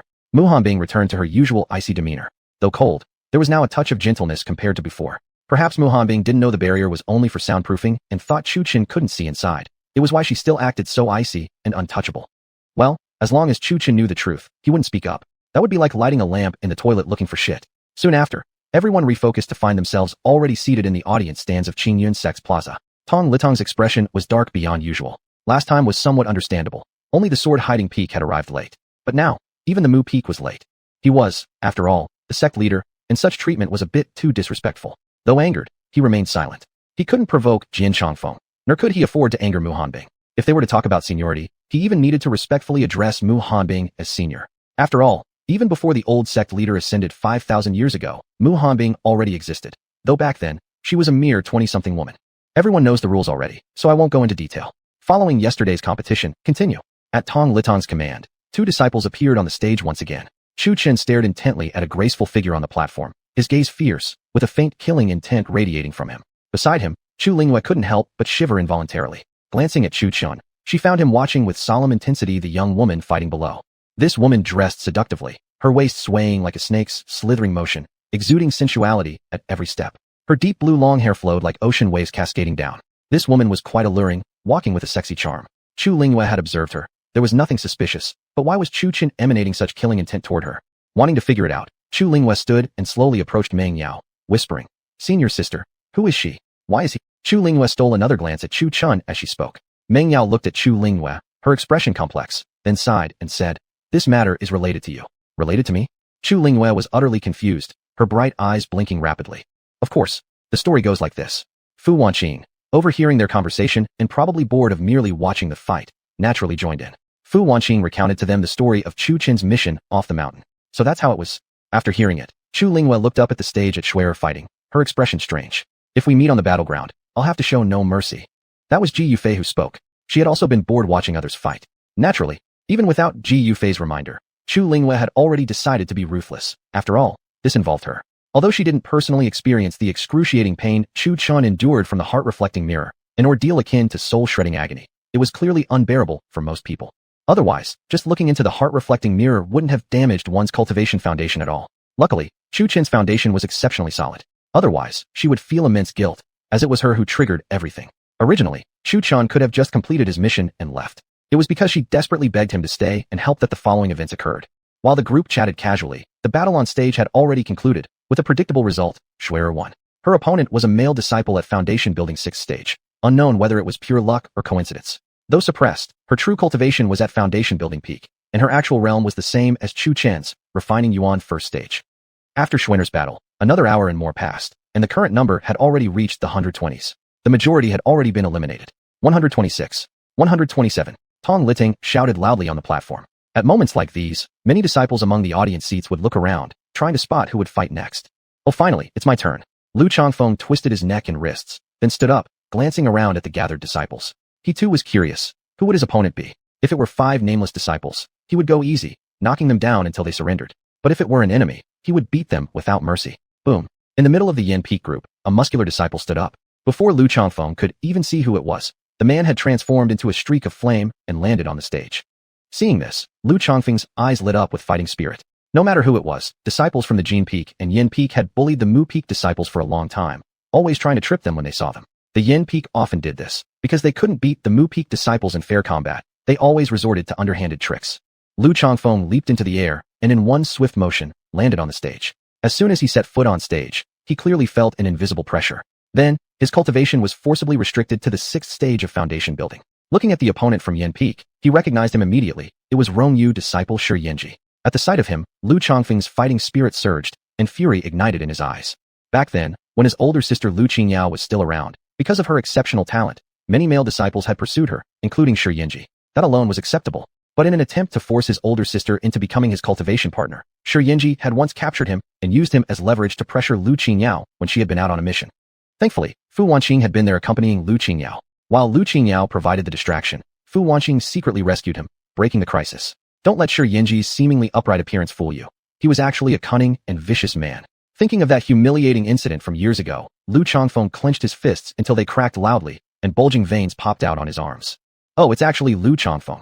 Long time no see. How is senior junior sister Qing Yao doing these days? Upon seeing his opponent was Lu Changfeng, Shi Yinji couldn't help but sneer with mockery. Among disciples of the same generation, Shi Yinji naturally knew all about Lu Qingyao's widely known incident of self-destructing her cultivation and leaving the sect. This remark was merely meant to humiliate Lu Changfeng. You're asking for death. Lu Changfeng's face darkened, his expression becoming ferocious, as he threw a punch straight at Shi Yinji. Shi Yinji, witnessing Lu Changfeng charging forward, remained unfazed. Still with a mocking tone, he said, "Back then, you couldn't defeat me. Today, it's even more impossible. Let's see about that." Lu Changfeng's face turned grim. Bang. However, his relentless attack was blocked, and Shi Yinji didn't even move a single step.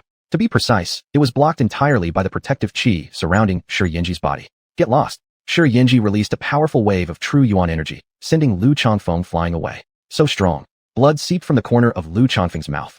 That punch had only been a test. He hadn't been prepared for such a direct and forceful counter. Chapter 216. Lu Changfeng is defeated. Just like back then, you're still this weak. Shi Yinji looked at Lu Changfeng, his expression still mocking. That's not necessarily true. Lu Changfeng wiped the blood from the corner of his mouth. Clang. A crystalline white spear appeared in his hand.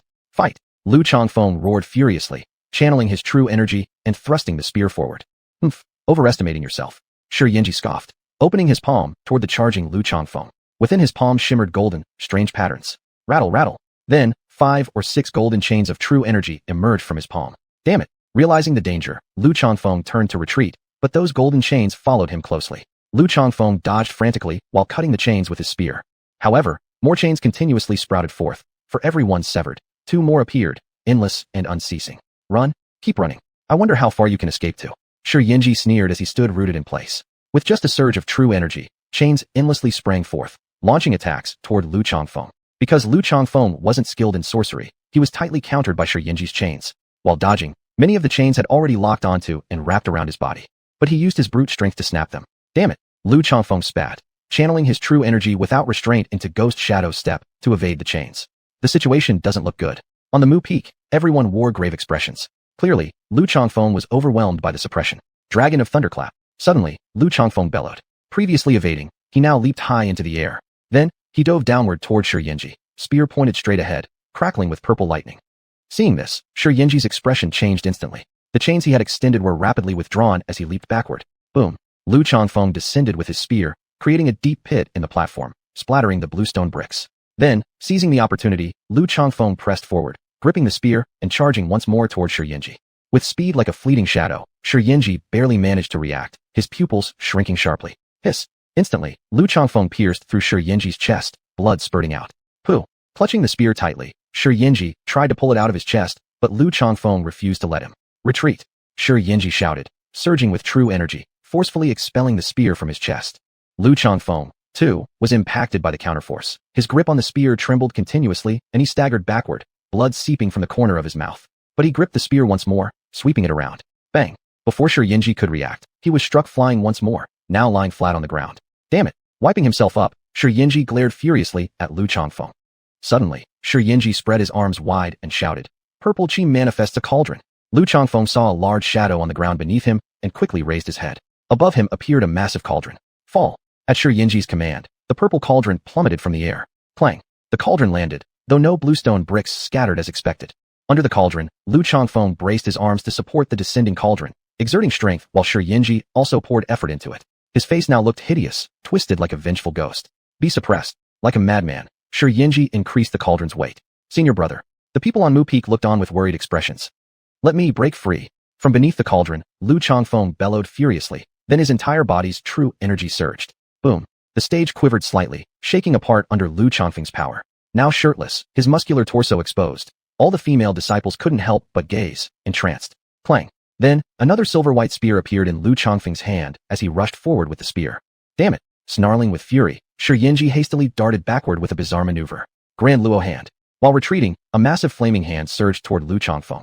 Breakthrough. Lu Changfeng advanced relentlessly. The great fire palm was torn apart like mere paper and scattered into thin air.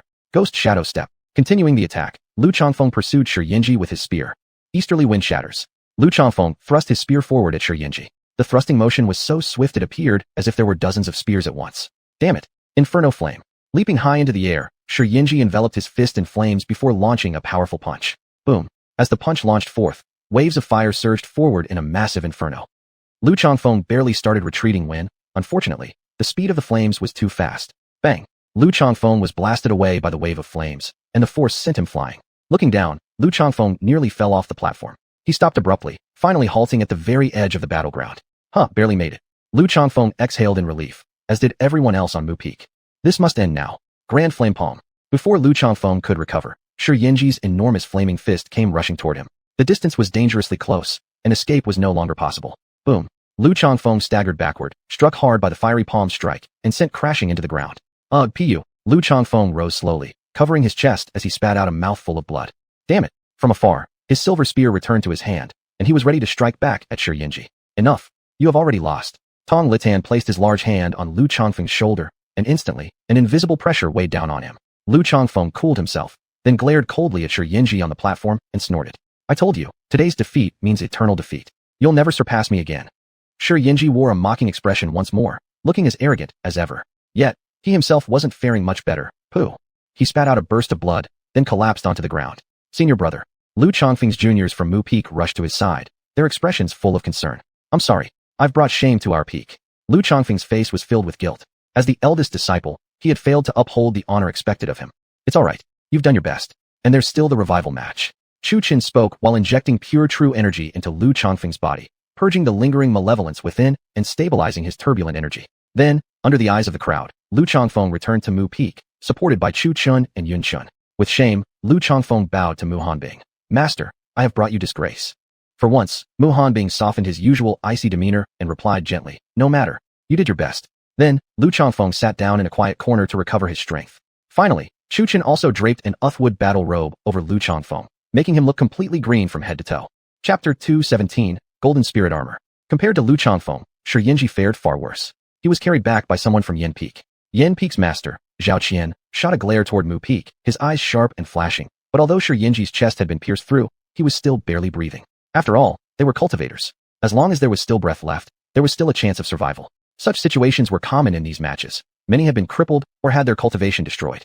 Fists and feet knew no mercy. The disciples who had fought earlier suffered the same fate. Some had their cultivation ruined, though most only sustained injuries. As long as they weren't dead, they could still be saved. The battle on the arena continued. Since Lu Changfeng had returned to Mu Peak, he had sat in silence, his heart filled with bitterness and resentment.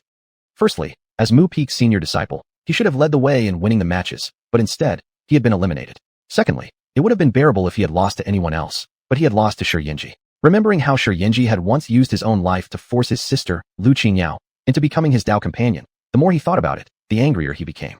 Knowing that Lu Changfeng was in a foul mood, the Mu Peak disciples didn't dare disturb him. Today, what used to be a lively peak had become eerily quiet. So much so that even breathing too loudly felt like it could earn a slap from Lu Changfeng. Looking into his eyes, one could still see the anger burning. Another half hour passed. Ji Yufei watched as the battle on the platform seemed to be nearing its end. She stood up and stretched lazily. Ji Yufei's naturally curvaceous figure and innate charm drew the lustful gazes of male disciples from other peaks, prompting Chu Chun to casually set down a barrier. Realizing she had almost exposed herself, Ji Yufei shot a glance at Chu Chun. She noticed that he didn't even spare her a glance, remaining as expressionless as ever. Ji Yufei smiled slightly, speaking in a teasingly alluring voice. Thanks. Then, she sent him a flirtatious wink. Chu Chun pretended not to see it at all.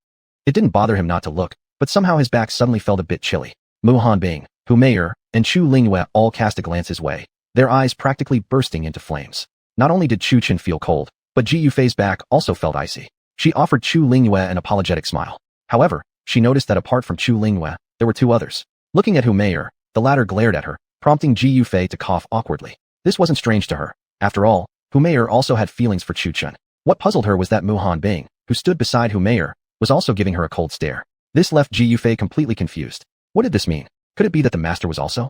Thinking this, Ji Yufei glanced at Chu Chun again. Who would have thought that this guy had only arrived at Qingyun sect 10 years ago, yet had already managed to win over the master? Thinking of this, Ji Yufei silently gave Chu Chun a thumbs up, effectively conveying, you really are one of a kind. Ji Yufei was curious about exactly what Chu Chun had done to earn affection from the master. After all, Mu Hanbing had locked away her heart after the incident with Lu Qingyao. What exactly had Chu Chun done to melt this icy mountain? 132, 133. At this moment, Tong Litan had not yet seen the next competitors arrive on the arena, so he announced aloud. Upon hearing this, Humiliation snapped back to attention, flashing in a burst of sparks and lightning to the battle stage. She felt as if an immense boulder pressed down on her entire body, while her cultivation power was also suppressed by the battlefield itself, from the fetus formation stage down to foundation building stage 2. Feeling that her cultivation level had dropped to only foundation building stage 2, Ji Yufei's brows furrowed slightly. Foundation building stage 2 was a very low cultivation level indeed. At this moment, a yellow-robed female approached from the other side. It was Ruo Weiwei, who had fought against Chu Lingyue in the first round. She had survived the first round through the revival match. Senior sister, please be merciful. Ruo Weiwei bowed to Ji Yufei, then suddenly threw a punch forward. Like Chu Lingyue, her cultivation stage was also only at foundation building stage 1. Watching the large fist heading straight for her, Ji Yufei was caught slightly off guard for a moment. Her brows tightened, then she transformed into a streak of crimson lightning, dodging sideways. Ruo Weiwei's punch hit only air. Little girl, with fighting skills like this, it'll be tough to find a husband. Ji Yufei raised her eyebrows, speaking in a coquettish tone. Such a fighting style wouldn't seem too odd if used by a man, but coming from a woman, outsiders would perceive it as especially aggressive. Senior sister, don't let yourself get distracted during the fight. Ruo Weiwei seized the opening and transformed her true energy into 3 golden spears, shooting them toward Ji Yufei. Holy crap, you start with ultimate moves right away? That seems like the ultimate skill of Gene Peak, Metal Manifestation. Some juniors who had been attentively watching the matches exclaimed with shining eyes. You flatter senior sister too much, little miss. Ji Yufei easily dodged, then gripped the thunder-rushing sword and slashed toward Ruo Weiwei, the blade crackling with crimson lightning. Zayu. Ji Yufei moved with the swiftness of a startled wild goose. Seeing this, Ruo Weiwei's expression changed slightly, and she quickly dodged using a wind spirit step, though a few strands of her hair were still cut off. Senior sister, you're overestimating me too much. Saying this, Ruo Weiwei once again used Metal Manifestation, creating 3 blades that shot toward Ji Yufei. Likewise, Ji Yufei replied indifferently, easily evading again. Like this, the two launched into battle, exchanging words and blows, each round fiercer than the last. After some time of combat and probing each other's strength, both women were already covered in injuries, their clothes torn, partially revealing their bare skin, prompting lustful gazes from the male disciples on the platform. Ji Yufei glanced at them mid-battle, snorted coldly, then suddenly a golden armor appeared on her body, covering herself completely. Seeing this, the disciples from Mu Peak all turned to look at Chu Chun. This wasn't obviously a low-tier version of the golden spirit armor derived from the 5 elements annihilation physique? Could there be something going on between them? Chu Chun looked equally confused. Facing the crowd's murderous stares, he hurriedly explained, I really don't know anything about this. He was also puzzled. Where had Ji Yufei obtained this golden spirit armor? That armor contains no 5 elements, only pure metal attributes. At this moment, Chu Lingyue came out to defend Chu Chun, like a little wife covering for her husband. Mu Hanbing, watching Ji Yufei's golden armor, remained expressionless. This was quite clear. This was not a transformation from the 5 elements annihilation physique, but instead, manifested from pure golden elemental energy, quite similar to metal manifestation. Actually, even more refined than metal manifestation. Although Ji Yufei only possessed the thunder elemental root, who said one with such a root could only use thunder-based techniques. Cultivators mastered countless techniques to reach the heavens. Elemental roots merely meant that when using techniques that matched one's own elemental affinity, the effects were more powerful. It never meant one could only use one specific type of skill. Chu Lingyue naturally knew this, which was why she understood. After Chu Lingyue's explanation, the crowd nodded in realization. That explanation definitely made sense. On the stage, Ji Yufei now had armor protecting her and no longer felt embarrassed, fully covered instead. In contrast, her opponent Ruo Weiwei appeared rather awkward. Seeing this, Tong Litan waved his hand, and both competitors' clothes turned brand new again, highly flexible and resistant to damage during battle. Chapter 218, 9 Heavens Thunder. Then the two resumed their fierce battle. Ruo Weiwei was not only fierce in combat, her weapon was equally formidable. A ghost-headed blade appeared in her hand. Without even looking, both the blade and edge gleamed with golden luster. In the arena, blade and sword clashed, showers of white sparks scattering to the ground. Secret techniques and spells were unleashed together, lightning rampaging and Kung Fu Hu Shao through the air. Bang! Boom! After another fierce exchange, the figures in the arena both appeared slightly pale. Little sister, you've got quite the strength. Ju Fei spoke with elegant composure. Senior sister, you're not bad either. Ruo Weiwei leaned on her golden long spear, her breath ragged. If we continue fighting like this, it will be hard to decide a winner. If we truly want to determine a victor, one of us must fall. Why don't you concede defeat? Senior sister, you're strong, but I'm no weakling either. Besides, I already lost once in the first round, and resurrection is no longer an option. In that case, don't blame your senior sister for being ruthless. I can't kill you, but that pretty little face of yours won't be spared. Saying that, Ju Fei shifted from sword to palm, forming a massive crimson thunder palm that surged toward Ruo Weiwei. Then we fight. Ruo Weiwei straightened her body, showing no fear, and likewise unleashed a palm strike with her true yuan. Bang! The two palms collided. Kong Feng Shijun, blood-red lightning exploded on the stage, sending Ruowei staggering backward, blood spilling from her mouth. Zheng. Before Ruowei could react, a sword cry rang out. Little sister, be careful. Zhu Fei's voice grew icy, her previous seductive look replaced by seriousness and battle intent. Zhu Fei thrust forward, her blade wreathed in crimson lightning. Golden Wind's spirit shield. Dang! Ruowei shouted sharply, a golden shield suddenly materializing before her body. With a clang, the attacking Zhu Fei was pushed back. Then, the ghostly face on the shield suddenly opened its mouth. Xiaxi. Golden arrows shot from the ghostly mouth, each infused with wind spirit power. Zhu Fei pushed back, narrowed her eyes, and activated Ghost Shadow Step, dodging the arrows like a ghostly specter. Using Ghost Shadow Steps to evade, she closed in on Ruowei once again. Thunder Flash Technique. Zhu Fei lightly shouted, her entire body wrapped in lightning. Golden lightning immediately emitted a blinding glow. Ruowei was momentarily dazzled by the light. 9 Heavens Thunder. Taking advantage, Zhu Fei launched her attack, 9 thunder strikes transforming into 9 blood-colored ethereal blood dragons. Roar. 9 dragon roars echoed through the plaza. Golden Bell Shield. Though dazzled and unable to see, Ruowei's hearing remained intact. Upon hearing the incoming attack, she instantly activated Golden Bell Shield to protect herself. Ping ping ping ping. The 9 ethereal blood dragons formed from thunder slammed against the giant Golden Bell Shield, creating thunderous explosions. Spit. After enduring 9 powerful impacts from the blood dragons, Ruowei spat out blood again. Weakened, she fell to one knee, and the Golden Bell Shield instantly dissipated. Zhu Fei frowned. Still not surrendering? Then, she lunged forward with another palm strike toward Ruowei. Feather of the Wind. Gasping for breath, Ruowei struggled to her feet. A bow formed in her hand, made entirely of wind spirit energy. Lifting the bow toward the approaching Crimson Thunder palm, she drew the bowstring tight, 3 wind spirit energy arrows resting on it. As Ruowei released her grip, Xiao, the 3 arrows flew simultaneously. Upon contact with the Crimson Thunder palm, the arrows exploded instantly, releasing fierce gales that shattered the palm. Little sister, you've still got quite the tricks left. Wiping a smear of blood from the corner of her mouth, Zhu Fei wore an expression of mild surprise. Ruowei didn't reply. She drew the bowstring once again toward the weakening Zhu Fei. As her hand released, the arrow flew from the bowstring again. It's over. Some disciples murmured on the field. It's indeed over, Chuchen said calmly. Although Zhu Fei was at her last strength, her aura remained stable. Obviously, she had been building up power for a massive move. Senior sister, you're very strong. Thinking she had won, Ruowei smiled as she looked at Zhu Fei struggling painfully. I've got something even stronger. At that moment, Zhu Fei's icy voice rang out. Swoosh. Right before the arrow could pierce Zhu Fei, she suddenly vanished from the battlefield. When she reappeared, she was already behind Ruowei, barely a foot away. Farewell, little sister. Zhu Fei's voice turned seductive again. Then, forming her hand into a fist, she slammed it toward Ruowei's waist. Crack. The sound of bones breaking rang out. Spit. Ruowei was sent flying by Zhu Fei's punch. There was no doubt that Zhu Fei had won this match, although she had paid a heavy price. Zhu Fei was carried back by Chuchen. Why again Chuchen? When she collapsed, Zhu Fei specifically requested Chuchen to carry her. Chuchen felt extremely annoyed by this, as if he were just a tool to be used at will. Steady your mind and spirit. Chuchen wasn't only a tool, but also a battlefield physician. With a wave of his hand, he wrapped a greenish cloak around Zhu Fei, still the Emu war robe. Then, Chuchen placed his hand on Zhu Fei's pure white shoulder, channeling true yuan into her body. Her surging energy calmed, and the killing intent was dispelled. Soon, the Emu war robe showcased its powerful healing ability, continuously supplying vitality. Pooh! Zhu Fei spat out a mouthful of dark blood, her injuries visibly healing at an astonishing rate. In contrast, for Ruowei from the Golden Peak, although someone was treating her, her healing was nowhere near the level Chuchen's Emu war robe provided. All they could do was cleanse the killing intent within her and stabilize her energy. As for her injuries, she could only rely on self-recovery.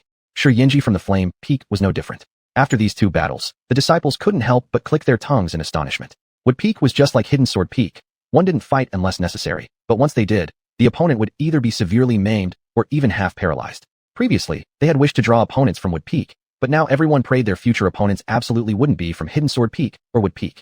Otherwise, they'd barely survive, let alone be unscathed. Who could withstand such a brutal style of fighting? Who? Zhu Fei slowly exhaled a stream of stale air, then turned to Chuchen with a smile.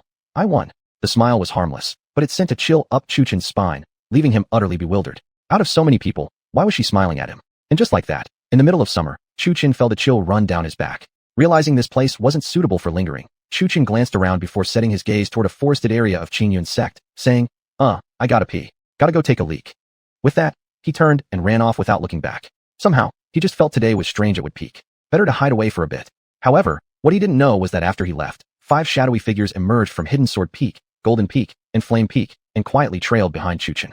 Chapter 219, Murder and Robbery. Chuchen arrived in the forest and really took out his little brother to urinate. Buzz. A sword light flashed. Chuchen nearly shivered from fear mid-urination. However, The shriek wasn't his. It belonged to a disciple whose head had just been severed. Didn't expect him to be so quick on his feet. A white-robed man with a ghost-headed blade chuckled darkly. Then, from other directions, 3 more figures emerged. And Chu Chun, who had originally been urinating beneath a tree, vanished the instant those 3 appeared. Where'd that kid go? The red-robed man spread his true yuan outward, but he couldn't detect Chu Chun anywhere within a 100-mile radius. Chu Chun was neither far nor near, perched in a tree, though dense leaves concealed his entire form. Moreover, he used the breath-hiding technique. There was no way the 3 of them would be able to sense him. Oh, isn't this Guan Xiong from Flame Peak? The white-robed man sneered toward the red-robed one. You're saying our gold peak can't take a loss, so we come here to kill? The red-robed man, Guan Weihao, replied with a similarly sinister smirk. And what about you? You're doing exactly the same thing, yet you dare to criticize us? Besides, we can accept defeat. We're after the treasures on his person. The white-robed man, Yu Xianlin, disdainfully glanced at Guan Weihao, thinking about Chu Chin's ever-present gourd hanging from his waist. That was definitely not a common water gourd. So that's why you Gold Peak want him dead, just for the sake of stealing his gourd, Guan Weihao murmured, stroking his chin so only he could hear. Guan Weihao's reason for coming here wasn't merely because Flame Peak couldn't accept losing. Gun Yinshin couldn't figure out Chu Chin's gourd, guessing it must be some kind of rare treasure.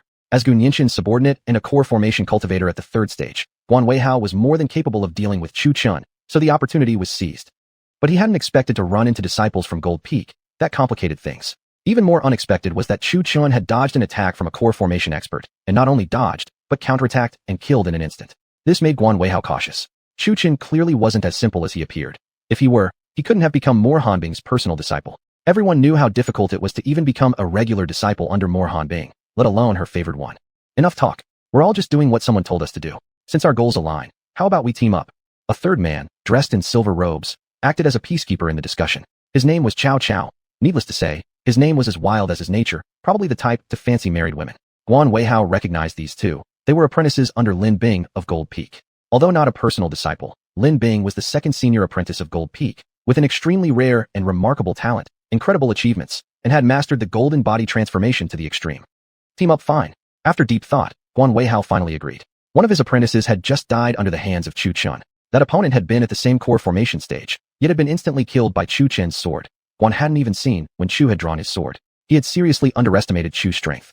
Alone, he likely wouldn't come out unscathed, but together, they had a better chance. Even if Chu were mighty, there would be no escape. They had been careless before, allowing Chu to land that killing strike. Even though Chu was strong, he definitely couldn't fight evenly against a core formation cultivator. Decisive, Yu Xianlin and Cao Cao exchanged glances and smiled, but that smile carried an ominous air. The 3 of them simultaneously expanded their spiritual energy to scan the surrounding aura, still sensing nothing. Yu Xianlin frowned. Strange. Where did that kid go? Then he turned his gaze toward Cao Cao and Guan Weihao and asked, Brothers Cao and Guan, have either of you sensed anything? Unfortunately, both shook their heads, disappointed. This caused Yu Xianlin to furrow his brow even deeper. As the strongest among the 3, failing to locate a single person already made him a laughingstock. Whether or not the gourd would be obtained became secondary. His face couldn't take this embarrassment. Brother Yu, Guan Weihao suggested. Perhaps we should split up and search separately. When one of us locates him, the others will immediately come. Yu Xianlin hesitated briefly, narrowing his eyes at Guan Weihao before finally revealing a smile. All right, let's follow Brother Guan's method. Carefully considering, Yu finally agreed with Guan's suggestion. Not entirely, of course, since he could already guess Guan's intention to monopolize the loot. Yet at the moment, none of them knew where Chu Chun had gone. Yu also had his own intentions. If he found Chu Chun first, then the gourd would be his. Whether to deliver it to Lin Bing. Only a fool would do that. If that gourd were indeed special, he would have no fear toward Lin Bing. And if it turned out to be ordinary, then handing it over to Lin Bing would show loyalty, a win-win situation. Thus, the 3 went off separately, each hiding their own intentions. Sounds like a perfect plan. Chu Chun watched the 3 figures disappear into the distance. His eyes turned icy, and he muttered coldly. Suddenly, a big hand landed silently on his shoulder. Chu Chen's expression hardened. Without even glancing to see who it was, he threw a punch straight back. F***CK, you brat, that's pretty brutal. Chu Chun turned and saw. Who else but Ji Watu, also known as Lin Lazy, the senior apprentice from Sword Hiding Peak. Lin Lazy turned out to be a hidden expert as well. No wonder, Chu Chun realized, the disciples of Sword Hiding Peak were never as simple as they appeared. Chu Chun had just unleashed a punch with 5,000 gene of force, yet Lin Lazy had caught it effortlessly. That surprised Chu Chun a little. Senior brother, what are you doing here? Chu Chun instinctively stepped away from Lin Lazy, looking at him with suspicion. Lin Lazy scratched his messy hair and yawned. What do you think I'm doing here? You think I came here to kill someone? That's not impossible. Chu Chun relaxed slightly when he noticed that Lin Lazy didn't seem to carry any hostility toward him. Looking at Chu Chun eyeing him like he was some kind of thief, Lin Lazy rolled his eyes and said, Master sent me to protect you. Sword Old Man sent you to protect me? Does that mean he knew I was going to come out? Chu Chun's eyes widened in shock once again. Of course. Or why else would I come out?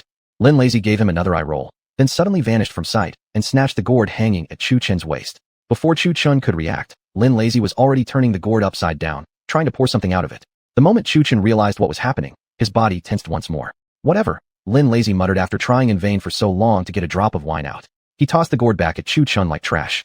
Chu Chen instinctively caught it, then gave it a puff and rubbed it gently. This act from Lin Lazy made Chu Chen realize he meant no harm. Otherwise, he wouldn't have returned the gourd. After all, even ordinary disciples could sense that this gourd was no ordinary item. Could Lin Lazy, a void-forming expert at the 8th stage, not perceive that? Don't be fooled by Lin Lazy's careless and playful attitude. He was incredibly strong. Chu Chen felt that the reason he had been able to beat the senior apprentices of Sword Hiding Peak was probably because they had been going easy on him. If they attacked at full strength, it wouldn't just be a duel, it would end in instant destruction. How did Sword Old Man know I was going to come out?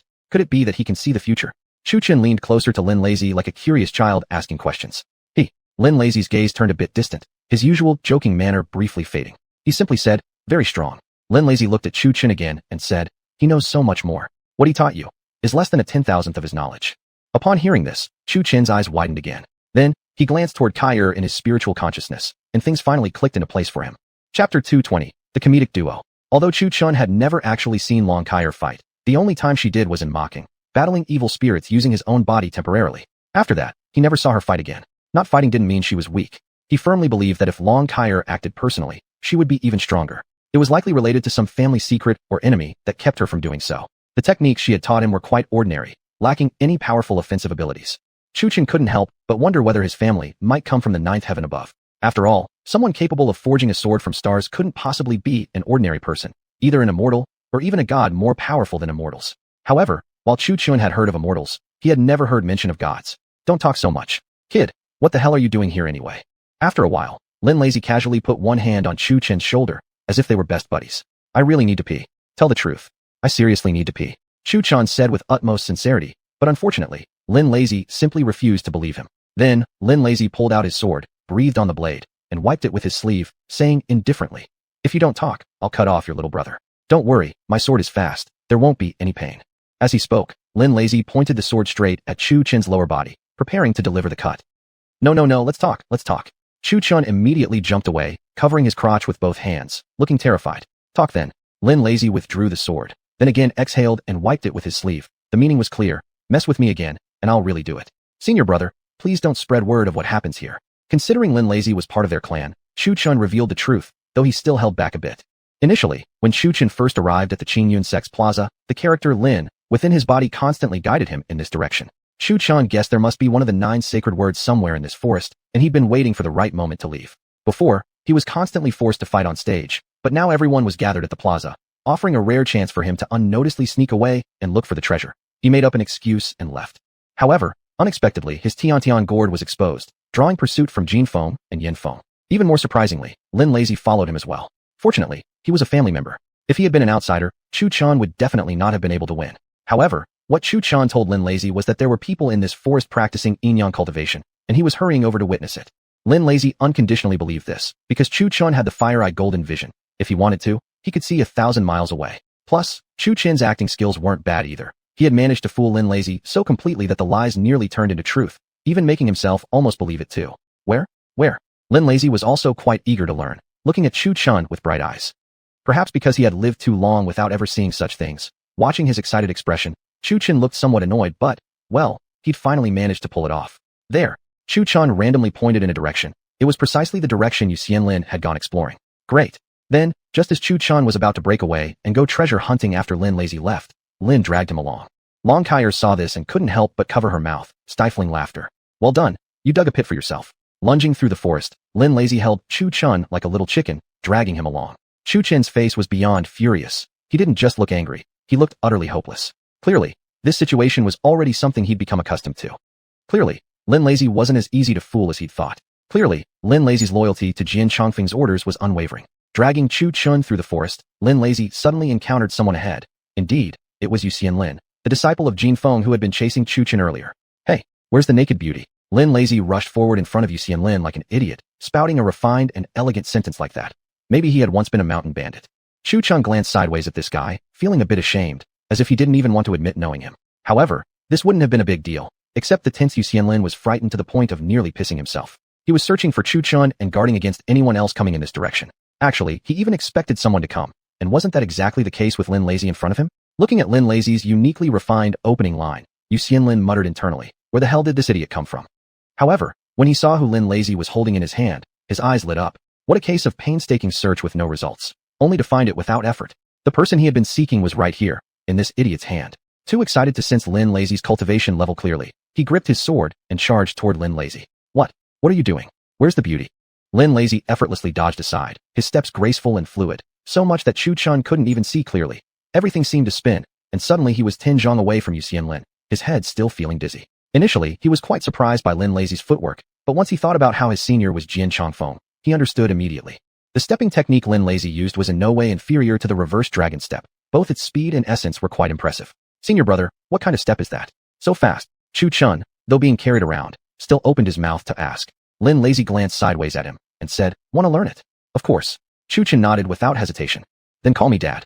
Later I'll just ask old sword master to teach me." Chu Chun shot him a look. "Call him Dad. Where'd you get that face? So fast." Yu Xianlin, from a distance, was secretly startled. He hadn't paid attention to Lin Lazy's cultivation level earlier, but now that he saw it, holy crap, he was at the Huanshu realm. How the hell was he supposed to fight now? Since brute force wouldn't work, he switched strategies completely. Yu Xianlin instantly changed his tone and said, "Esteemed friend, may I ask if you could hand that person over to me?" Lin Lazy raised his eyes to look at him, wearing a silly expression on his face as he asked, "What for?" "We have a grudge. If that's inconvenient, I'm willing to pay." "That sounds easy enough." Lin Lazy threw Chu Chun over his shoulder, then rubbed his hands together, his facial expression changing completely as well. "Name your price, esteemed friend." Yu Xianlin inwardly thought to himself upon seeing this. Sure enough, this guy really is an idiot. "Not much, just this much." Done speaking, Lin Lazy held up 3 fingers. "Easy enough." Yu Xianlin instantly understood, and immediately took out 3 spirit stones and tossed them to Lin Lazy. Looking at the spirit stones on the ground, Lin Lazy's face darkened.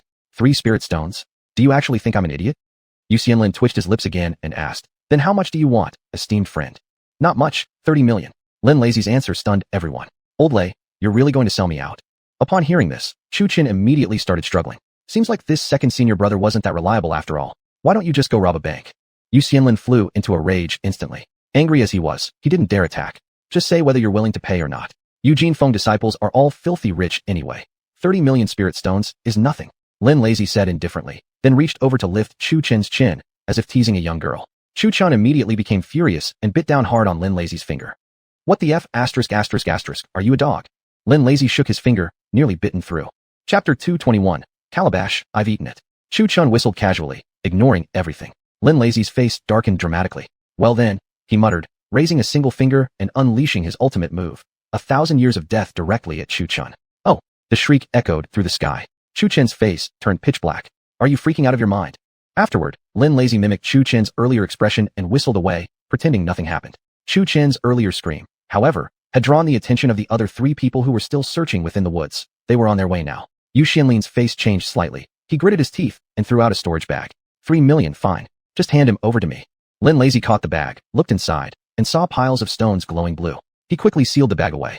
"No problem." He then tossed Chu Chun over to Yu Xianlin. Such a loud curse came forth, as melodious as it was vivid. Lin Lazy casually cleaned his ear, pretending not to hear anything. Chu Chun had thought Lin Lazy was just joking around, but he had never expected to actually be thrown away. Such a senior martial brother, truly soothing to the heart. Chu Chun wasn't that easy to catch, though. As Lin Lazy threw him, Chu Chun activated his reverse dragon step, disappearing in a flash. "Where are you going?" Yu Xianlin's face changed instantly. He transformed his spiritual energy into a large hand reaching out for Chu Chun. However, suddenly, Yu Xianlin felt the entire visual field shift. He looked down, his body was still there, spilling blood, but his head was gone. The sight left Yu Xianlin completely stunned. Even until his death, his head was buzzing in confusion. In the distance, Chu Chun, who had escaped using the reverse dragon step, witnessed this scene and had a face as dark as ink. He walked over, rubbing his chin, glancing first at the storage bag in Lin Lazy's hand, then at Yu Xianlin lying on the ground with no idea how he had died. Chu Chun gave a thumbs up, admiration clearly written on his face. "Old Lei, didn't expect you to be such a convincing actor. Even I got taken in." If Chu Chun hadn't realized it until now, he'd be a complete fool. It was obvious Lin Lazy had used him as bait and delivered a killing blow to Yu Xianlin. "That's for sure," Lin Lazy replied proudly, tilting his head up. Then he glanced at Chu Chun again and added, "You're not bad either." Chu Chun coughed awkwardly twice after hearing that, since the situation kind of was what it seemed. After that, Chu Chun fixed his gaze on the storage bag in Lin Lazy's hand, rubbing his chin thoughtfully. He wore a meaningful expression as he spoke. Old Lei, how are we going to split this money? Lin Lazy shot Chu Chan a sidelong glance, clearly wary of his intentions, as if at any second the storage bag might vanish from his grasp. Lin Lazy immediately pulled the bag back defensively. What? You want it? This is entirely mine. Upon hearing this, Chu Chen's face turned pitch black instantly. Don't joke around. Whoever sees it shares it. Without me, would you have gotten it? Then Chu Chen started his persuasive mode again.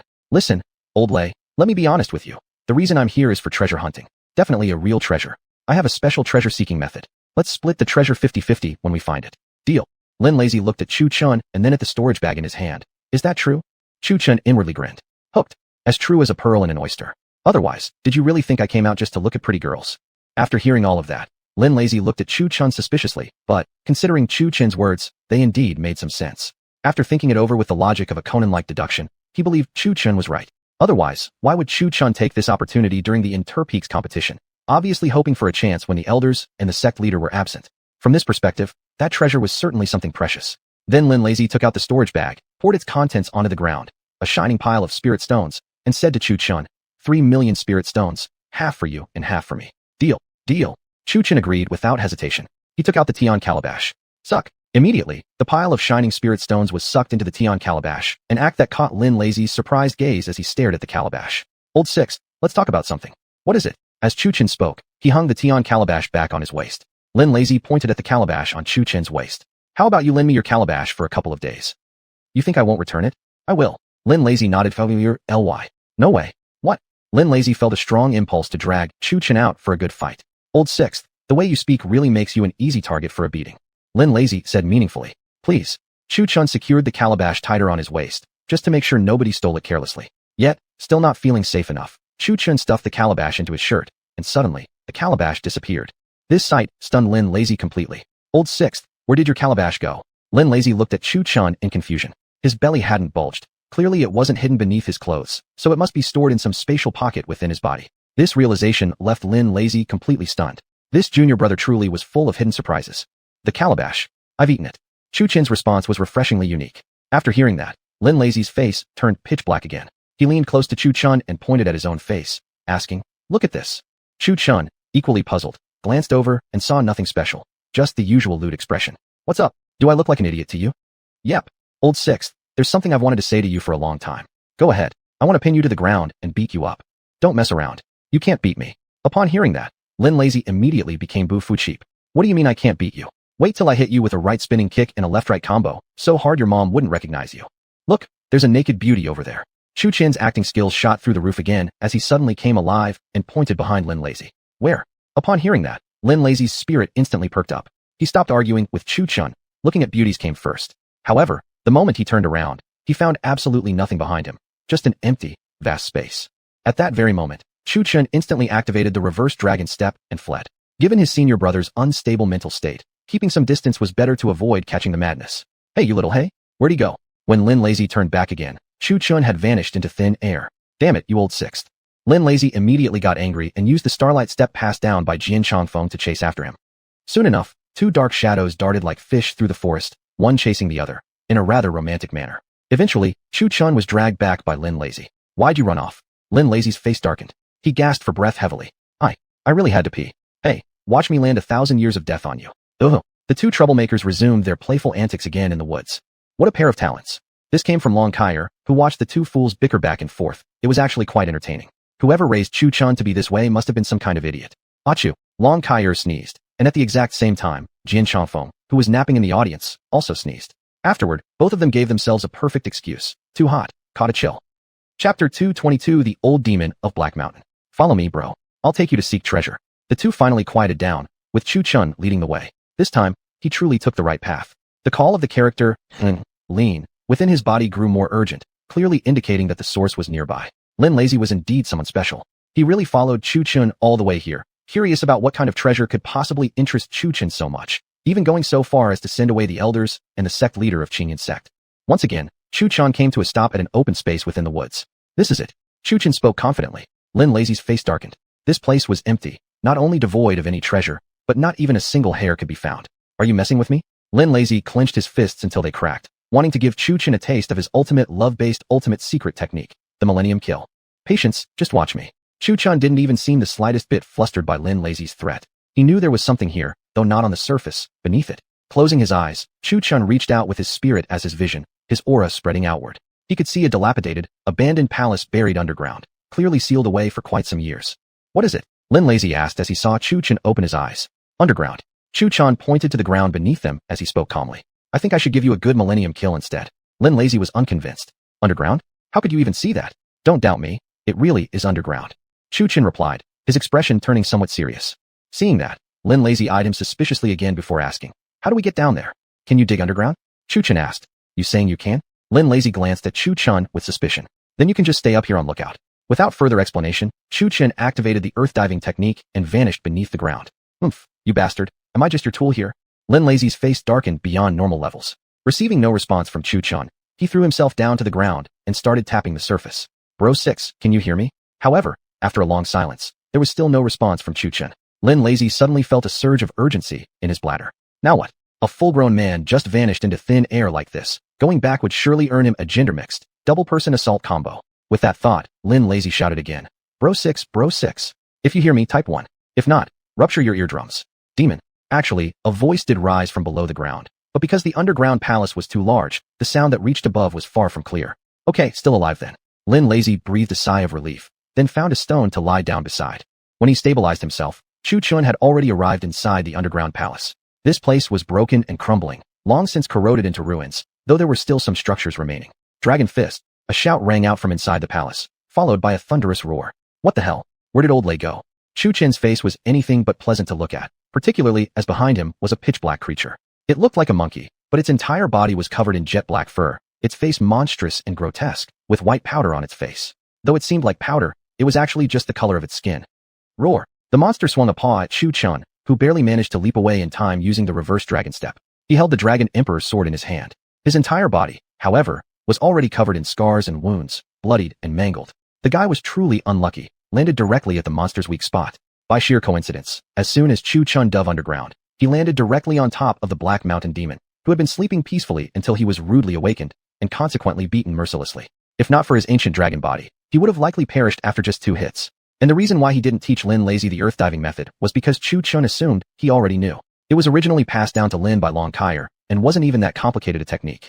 Who could have guessed Chu Chun had been overly optimistic? After all, Lin Lazy was a sword cultivator. How many odd and obscure techniques would he have learned? He must have still been asleep on the surface like a slob, drooling all over the ground. Star Rain Slash. Chu Chun leapt into the air, swinging his sword down in a single slash aimed directly at the Black Mountain Demon. The sword beam contained the power of the stars. Boom. Roar. Though the technique appeared formidable, against the thick-skinned Black Mountain Demon, it only caused a damage rating of 0.05. Shifug Li and Xia might even hit harder. This thick hide. Chu Chun began doubting his own strength. Such a powerful sword strike hadn't even killed the creature, nor had it cut off even a single hair. Kaier's senior sister. Realizing he couldn't defeat the creature by himself, Chu Chun wanted to call upon his senior sister Kaier. Yet in this crucial moment, she was asleep. Whether intentional or not, no one could tell. Fine. Be me to unleash my ultimate skill. After saying that, Chu Chun raised his sword vertically in front of his chest, his true essence surging throughout his body. Then, he slashed forward with a single sword strike at the approaching Black Mountain Demon. One sword, break the army. Wonk. Roar. First came the sword's sharp hum, followed by a dragon's roar. Boom. Chu Chun thrust his sword forward. With a slicing sound, one of the Black Mountain Demon's arms was severed. Roar. The Black Mountain Demon was utterly enraged and crazily lunged toward Chu Chun. This thing doesn't die? Chu Chun was surprised. Just now, his strike had clearly aimed at the demon's forehead. Why had only one arm fallen off? Could it be damage redirection? Believe it or not, Chu Chun had actually guessed correctly. The Dragon Emperor's sword had clearly pierced the demon's forehead, but a faint crimson glow had flickered on its forehead, redirecting the strike. A wise man doesn't suffer unnecessary losses. If I can't beat it, I'll run. Saying that, Chu Chun fled without even turning his head back, frantically activating the reverse dragon step. However, the Black Mountain Demon stuck to Chu Chun like a persistent plaster, finding him wherever he went, as if locked onto him with some sort of tracking ability. This is too freaky. While running, Chu Chun glanced backward at the demon behind him. Why didn't Chu Chun keep fighting the Black Mountain Demon? Don't ask. Ask, and you'll hear that just now, that move had nearly drained all of Chu Chun's essence. Although Chu Chun's foundation wasn't shallow, he simply couldn't sustain such a powerful technique. Otherwise, how could it be called a mighty ultimate move? In simple terms, the skill was on cooldown, and with no energy left to use it. Damn it, really is like a stubborn plaster. As he ran, Chu Chun cursed under his breath, cursing the Black Mountain Demon's ancestors to the 18th generation. I'm out. While fleeing, Chu Chun noticed a crossroads ahead. In an instant, he vanished into it. The Black Mountain Demon also stopped, standing at the crossroads looking utterly bewildered. I don't believe you can find me now. Chu Chun, hiding in a secret corner, covered himself completely, speaking with great confidence. The Black Mountain Demon stood at the center of the crossroads, glancing left and right, seeing no one. Then it twitched its nose. To Chu Chen's eyes, the Black Mountain Demon disappeared from sight. Gone. Chu Chen peeked his head out, looking around left and right. After checking, there was no sign of the demon. Chu Chen secretly exhaled in relief, scanning the palace around him. The green bricks here were all covered in moss and creeping vines, the stones corroded and falling apart. The entire palace carried an air of ancient desolation, faintly echoing mysterious Taoist sounds. It seemed like someone was chanting Buddhist sutras from afar, yet when Chu Chun looked carefully, he could find no one else in this underground palace but himself. Chapter 223. Do Fight. Buzz. At this moment, a golden character floated out from between his eyebrows, the Lin, approach, of the 9 sacred words. The character Lin shimmered with golden light all around it. Seeing this, Chu Chun hurriedly recited an incantation to recall it. Unfortunately, instead of returning, the character actually floated forward, scaring Chu Chun into quickly chasing after it. This was a treasure, he couldn't afford to lose it. Thus, Chu Chun followed the Lin as it drifted left and right, eventually losing all sense of where he was. Finally, guided by the golden Lin, Chu Chun arrived at a vast, all-white hall within the palace. Inside the hall, everything was empty and desolate. The character Lin in front of Chu Chun no longer merely flickered. It now continuously radiated brilliant golden light. Why did it stop? Chu Chun speculated that the Lin must have sensed one of the other 9 sacred words and rushed out. But apparently, all it led him to was this empty hall. There wasn't even a single chair or table inside, let alone anything else. It was completely barren, just like a crude, unfinished construction. Buzz. Suddenly, the Lin before Chu Chun erupted in a brilliant burst of golden light, illuminating the entire hall with its dazzling glow. The brightness was so intense that Chu Chun couldn't even open his eyes. Buzz. At the same time, from a seemingly inconspicuous corner within the hall, another golden light burst forth. Soon after, a golden character, Do Fight, floated out from the white wall, shedding its previous pale hue. Radiating golden brilliance, it soared straight toward the Lin. Do, still dazed from the sudden flash, Chu Chun blinked to clear his vision, finally recognizing the new character floating beside Lin. As I suspected, after a brief moment of shock, and confirming that he wasn't hallucinating, Chu Chun became excited and immediately began chanting the subduing incantation. As Chu Chun chanted, the golden dough slowly drifted toward him and entered his forehead alongside the Lin character. A long while later, Chu Chun suddenly opened his eyes, his heart filled with excitement. Seeing the floating dough within his mind, he couldn't help but wonder what ability it might hold. If the Lin enhanced his strength, could the dough be boosting his speed? Let me test it out. With that, Chu Chun activated his true essence, causing a golden light to flash from his forehead. More precisely, a golden character, seemingly embedded in the center of his brow. Chu Chun first threw out a casual punch. Roar. Boom. A dragon's roar echoed as a golden, phantom dragon flew from his fist, just like the ones he typically summoned. Chu Chun wasn't surprised by this at all. He then activated the power of the Do character again and began running through the hall, this time without using the reversal dragon steps. Still, nothing changed. His speed didn't noticeably increase, appearing no different from a regular person's run. Not speed then. Chu Chun stopped and furrowed his brow. Then, the Do character disappeared back into his body, the golden light fading from his forehead. If it's not speed, then what is it? Looking at the Do within himself, Chu Chun fell into thought. For now, he couldn't quite figure out its power, but he was sure it must be something impressive. What if I tested out on Heishan Laoyao? Chu Chun suddenly thought of this, admittedly a risky yet realistic idea. Zhi. Just then, a shrill sound came from where Chu Chun had come in, entering the hall. The sound snapped Chu Chun out of his thoughts. When he looked, he saw a small, delicate creature stumbling slowly toward him, wobbling like a baby learning to walk. Where did this little one come from? Chu Chun didn't immediately pick it up. Instead, he squatted and began examining the creature closely. Looking more carefully, it resembled the Heishan Laoyao who had chased him inside the palace earlier. Could it be its child? But why is it so tiny? It'd make great nourishing broth. Chu Chun muttered to himself, drooling slightly without realizing it. He carefully glanced around, then cautiously extended his hand toward the young Heishan demon. Roar. However, just as Chu Chun was about to lift it up, the creature suddenly grew huge and roared fiercely at him, immediately slapping out a huge hand. Bang! Caught completely off guard, Chu Chun was struck into the wall, leaving a person-shaped indentation. F***ck. You really are a sneaky bastard.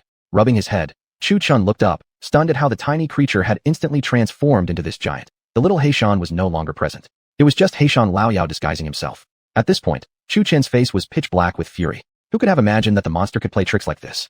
After transforming into his giant form, Heishan Laoyao's right arm was missing. It was obviously the one Chu Chun had cut off earlier. The good news was that there wasn't another Heishan Laoyao here, and this one was even missing an arm. The bad news was that Chu Chun had been struck by Heishan's sudden attack, bleeding profusely all over and nearly becoming half paralyzed. Does this guy have a dog's instincts?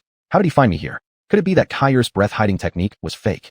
Chu Chen muttered to himself, then glanced at Long Kaier inside his spiritual awareness. That woman was still asleep, but Chu Chen knew better. She was definitely faking it. Truth be told, Chu Chen was actually spot on. Though Long Kaier was lying down, she had turned her back to him, eyes secretly open on the other side, and her expression was growing increasingly grim. If the timing had been right, she would have surely played a trick on Chu Chen. Roar. Once Chu Chen stood back up, Heishan Laoyao lunged toward him again with a claw, launching no flashy techniques, just spreading his hand wide and slapping straight down.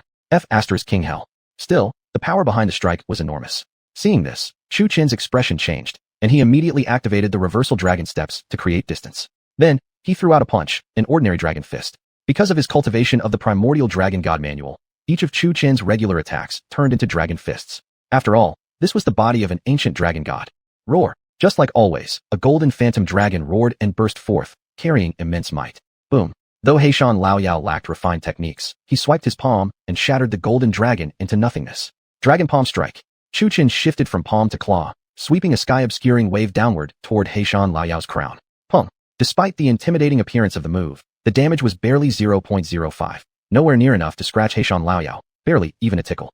Heishan reacted quickly, grabbing upward toward his head in an attempt to seize Chu Chen. Although Heishan was fast, Chu Chen reacted even faster. Realizing his first strike had failed, he immediately retreated with the reversal dragon steps. Man, this guy's body is too tough. Just now, Chu Chen had used a massive amount of force in that strike, nearly his entire strength, but it hadn't crushed Heishan's head. Instead, it made his own hand tremble uncontrollably from the recoil.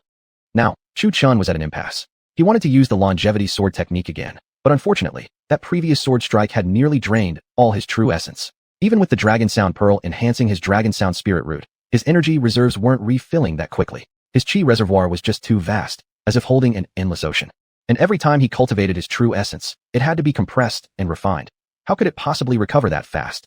Chapter 224, Struggle, Growing Stronger in Battle. Thunder Snake, Golden Step, Stern Killing. Wooden Step, Entanglement. Aquatic Step, Shapeshifting. Flaming Step, Incineration. Heaven-shattering earth-splitting. Single hand grabs the moon. Mysterious Steel Inch Power. Spirit Talisman. Flame Talisman. Pung pung pung pung. Hung hung hung hung. Chu Chen unleashed a barrage of techniques, one after another, like they were free, slamming into Black Mountain Demon. However, although Chu Chen's techniques were mighty, they were utterly useless against a foe like the Black Mountain Demon. The strength he prided himself on was nothing before the demon's defense. Roar. The Black Mountain Demon lunged again. Chu Chen barely had time to initiate his escape when one of his legs was violently grabbed by the demon. Pung. With a forceful throw, Chu Chen was smashed kundug into the ground. The impact was so intense that Chu Chen was buried halfway into the ground, the bluestone bricks flying outward in pieces. Pooh. Chu Chen spat out a mouthful of blood with an aura of majesty, while the bones in his body cracked audibly, his primordial dragon god body automatically mending itself. Just moments ago, from a single throw, Chu Chen's entire body suffered multiple comminuted fractures. Lying on the ground like a vegetable, he couldn't move at all. Suddenly, Chu Chen roared, his hair visibly turning silver in an instant. That's right, he had activated his autonomous supreme will. Come again. Filled with fighting spirit, Chu Chen once again used the reverse dragon step. Only this time, it was close range. Boom. He thrust his fist straight into the Black Mountain Demon's abdomen. Roar. This time, finally, it caused some damage. The demon staggered back a few steps from the punch, blood flowing from the corner of its mouth. The demon had no techniques. It simply raised its hand to strike Chu Chen again. Its massive hand seemed to sweat like one would at a mosquito, and Chu Chen was that mosquito. Boom. Chu Chen's eyes suddenly turned golden, his aura surging. A golden light flickered in his forehead, a character that read fight. Fight. Fearless, Chu Chen met the demon's incoming palm with one of his own. Pum. Palms collided. This time, his power was no longer merely 0.05. The strike sent the Black Mountain Demon stumbling back several steps. However, Chu Chen himself was blasted away from the impact. As he was about to smash into the wall, he abruptly stabilized his form. Right in front of him came another incoming slap from the demon. Just as he had steadied himself, Chu Chen was slapped flat against the wall, shoved harshly into it. I might not be fierce, but do you think I'm a mouse to be messed with? Struggling, Chu Chen shook off the demon's palm and flew stylishly from the wall. Golden and silver aura surged and twisted around his body. In an instant, Chu Chen flashed once again in front of the Black Mountain Demon. Pum. He threw a punch. The demon didn't even have time to react, taking the full hit and staggering backward once more. But it was just a few staggering steps. No substantial damage was done. However, dark viscous liquid was flowing from the demon's forehead. That must be its blood. Only, it was pitch black. Chu Chen didn't find it strange. After all, it was a monster. Its blood wouldn't be the same as that of ordinary beings. Roar. The Black Mountain Demon roared in fury, its attacks turning extremely wild. Chu Chen, who had initially held a slight upper hand, was soon pushed into the defensive again. But Chu Chen wasn't one to back down. For some reason, the more he fought, the more excited he became. growing braver with each battle, fearless of death itself. Just look at him. His entire body was already drenched in blood, yet his fighting spirit soared high. This was the blessing of the 9-character true scripture, the character, fight, which made him nearly unbeatable in close combat, growing stronger the longer the battle continued, as if supercharged. Observe Chu Chen's surging energy. If any old masters were present, they would surely be astonished. Such intense energy flow was almost reaching the core formation realm. Come again. In midair, it was like a mosquito fighting an elephant, and Chu Chen spat blood once more. Within just a short span above, hundreds of moves had been exchanged. Chu Chen was still the one being pressed. No help for it. This Black Mountain demon was just too damn tough to damage. Chu Chen was happily caught up in battle, long forgetting the passage of time. Up above, Lin Lazy was already anxious and frustrated, pressing his ear against the ground every so often. The surface was hundreds of miles above the underground palace. He couldn't hear a thing. Do-do-do. Lin Lazy knocked on the ground anxiously. Sixth brother, can you hear me? But, as expected, there was no response. The sun was now setting in the west, twilight approaching. An hour had already passed since Chu Chen went underground. Damn it, at least respond. Could you be dead? Lin Lazy paced around, clearly in a nervous, desperate state. If he didn't bring the person back alive, it wouldn't just be a mixed double beating. He might end up flayed alive. Jian Changfeng made it clear. He might let him go, but Mu Hanbing wouldn't necessarily do the same. That statement obviously hinted that Mu Hanbing's feelings for Chu Chen were far from ordinary. Should he lose control of him, losing a few chunks of flesh would be the least of his worries. Thinking about the terrifying Mu Hanbing, Lin Lazy broke into a cold sweat immediately. Damn it, he was done for. Once again, he knelt down and frantically knocked on the ground, shouting loudly. If someone happened to walk by, they would surely find his expression very strange. What's wrong with this guy? It's broad daylight. Why does he look like a madman? Underground palace. I refuse to believe I can't kill you today. Chu Chen was covered in blood, battered and bruised, his breath ragged and weak. Yet, his fighting spirit remained as strong as ever. Chu Chen rolled up his sleeves and threw another punch. Roar. Boom. The golden dragon slammed once again into the Black Mountain demon, who staggered backward from the impact, retreating several steps. Finally, after such a long battle, even the demon seemed exhausted. As it stepped back, it lost its footing and collapsed onto the ground. Seizing the opportunity, Chu Chen quickly grabbed the Dragon Emperor's sword and aimed straight for the demon's forehead with a single strike. No fancy moves, just a regular sword thrust, except it was executed at an extreme speed. Chi! A burst of black blood splattered as Chu Chen pierced through the demon's forehead. And just like that, it was over. The demon's eyes widened to the size of saucers before it lay still, passing away peacefully. Though that was just a simple strike from Chu Chen, within the sword strike lay the power of stars, the 8 trigrams, the 5 elements, and Dragon's Roar. Though it appeared normal, it had been enhanced by 4 attributes. If this had been an ordinary Earth-tier sword, Chu Chen wouldn't have been able to kill the Black Mountain demon at all. Finally dead, Chu Chen slowly descended, the golden light fading from his forehead. Suddenly, waves of dizziness and sleepiness surged over him. He bit his tongue hard to stay awake. Then, with a wave of his hand, the Tian-absorbing gourd appeared and sucked the demon's corpse into it. After that, he leaped into the air and activated his Earth Disu, Earth Dimsu, translated as Earth Burrowing Technique, drilling upward toward the surface. Hey! Lin Lazy, who had been crouched on the ground listening, suddenly felt his head struck by something. What the hell? You! Since Lin Lazy had been waiting anxiously and in a terrible mood, he was about to curse angrily, but upon seeing it was Chu Chen who emerged, he immediately burst into tears. Lin Lazy tightly hugged Chu Chen's leg and sobbed. Oh my dear ancestor! You finally came out. If not, I would have met a terrible fate. Chapter 225. What thing? Since Chu Chen had just come out from a battle and his injuries had not yet healed, he didn't pay any attention to the Joker and sat cross-legged on the ground by himself. Holy crap, what happened to you? Lin Lazy was too excited just now and completely failed to notice Chu Chen's current condition. His breath was weak, his entire body soaked in blood, looking like a bloody mess, terrifying to look at. The scene shocked Lin Lazy, and he immediately placed his hand on Chu Chen's shoulder, pouring spiritual energy without hesitation.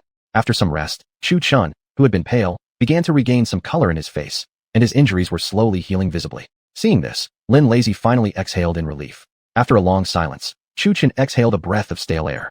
With a sweep of his hand, all the blood covering his body vanished, and he changed into clean clothes. Only, instead of the white robe he originally wore, he now wore a black one, making him nearly invisible in the dark. Let's go back. Chu Chen grinned. If he didn't return soon, it would get dark. He wondered if it had arrived already. Seeing this, Lin Lazy also relaxed a bit, shot this guy a glance, and asked, "Don't you forget something?" He also raised his hand slightly. The meaning was clear. Where's my treasure? What for? Chu Chen gave him a sidelong glance and replied casually. Where is it? Lin Lazy's expression immediately darkened. What thing? Chu Chen continued to pretend to be clueless. You talk like this, someone might beat you up. Lin Lazy folded his hands and studied Chu Chen. Moments ago he was half dead, now he was full of energy again. His recovery was incredible. The two returned to the plaza. Everyone turned their heads to look at the two of them. Where did you go? Almost in unison, everyone asked. I had to pee, so I went to take a leak. Chu Chen folded his hands, delivering the sentence in an incredibly elegant and simple manner. Seeing that, no one believed him, so they turned to Lin Lazy who had returned with him. I went out to take a nap. Lin Lazy also responded in a uniquely elegant manner. Believe it or not, it was true. He really had taken a nap, although this nap wasn't very peaceful. Mu Hanbing looked at Chu Chun, her tone carrying a hint of playfulness. What? Got kidney stones? Took that long to pee? Had she not said that, it would have been better. Everyone simultaneously turned to look at Mu Hanbing. Where's the pure and noble demeanor? Where's the icy temperament? Why did the atmosphere suddenly change? Mu Hanbing swept a glance at them without explanation, still looking at Chu Chun.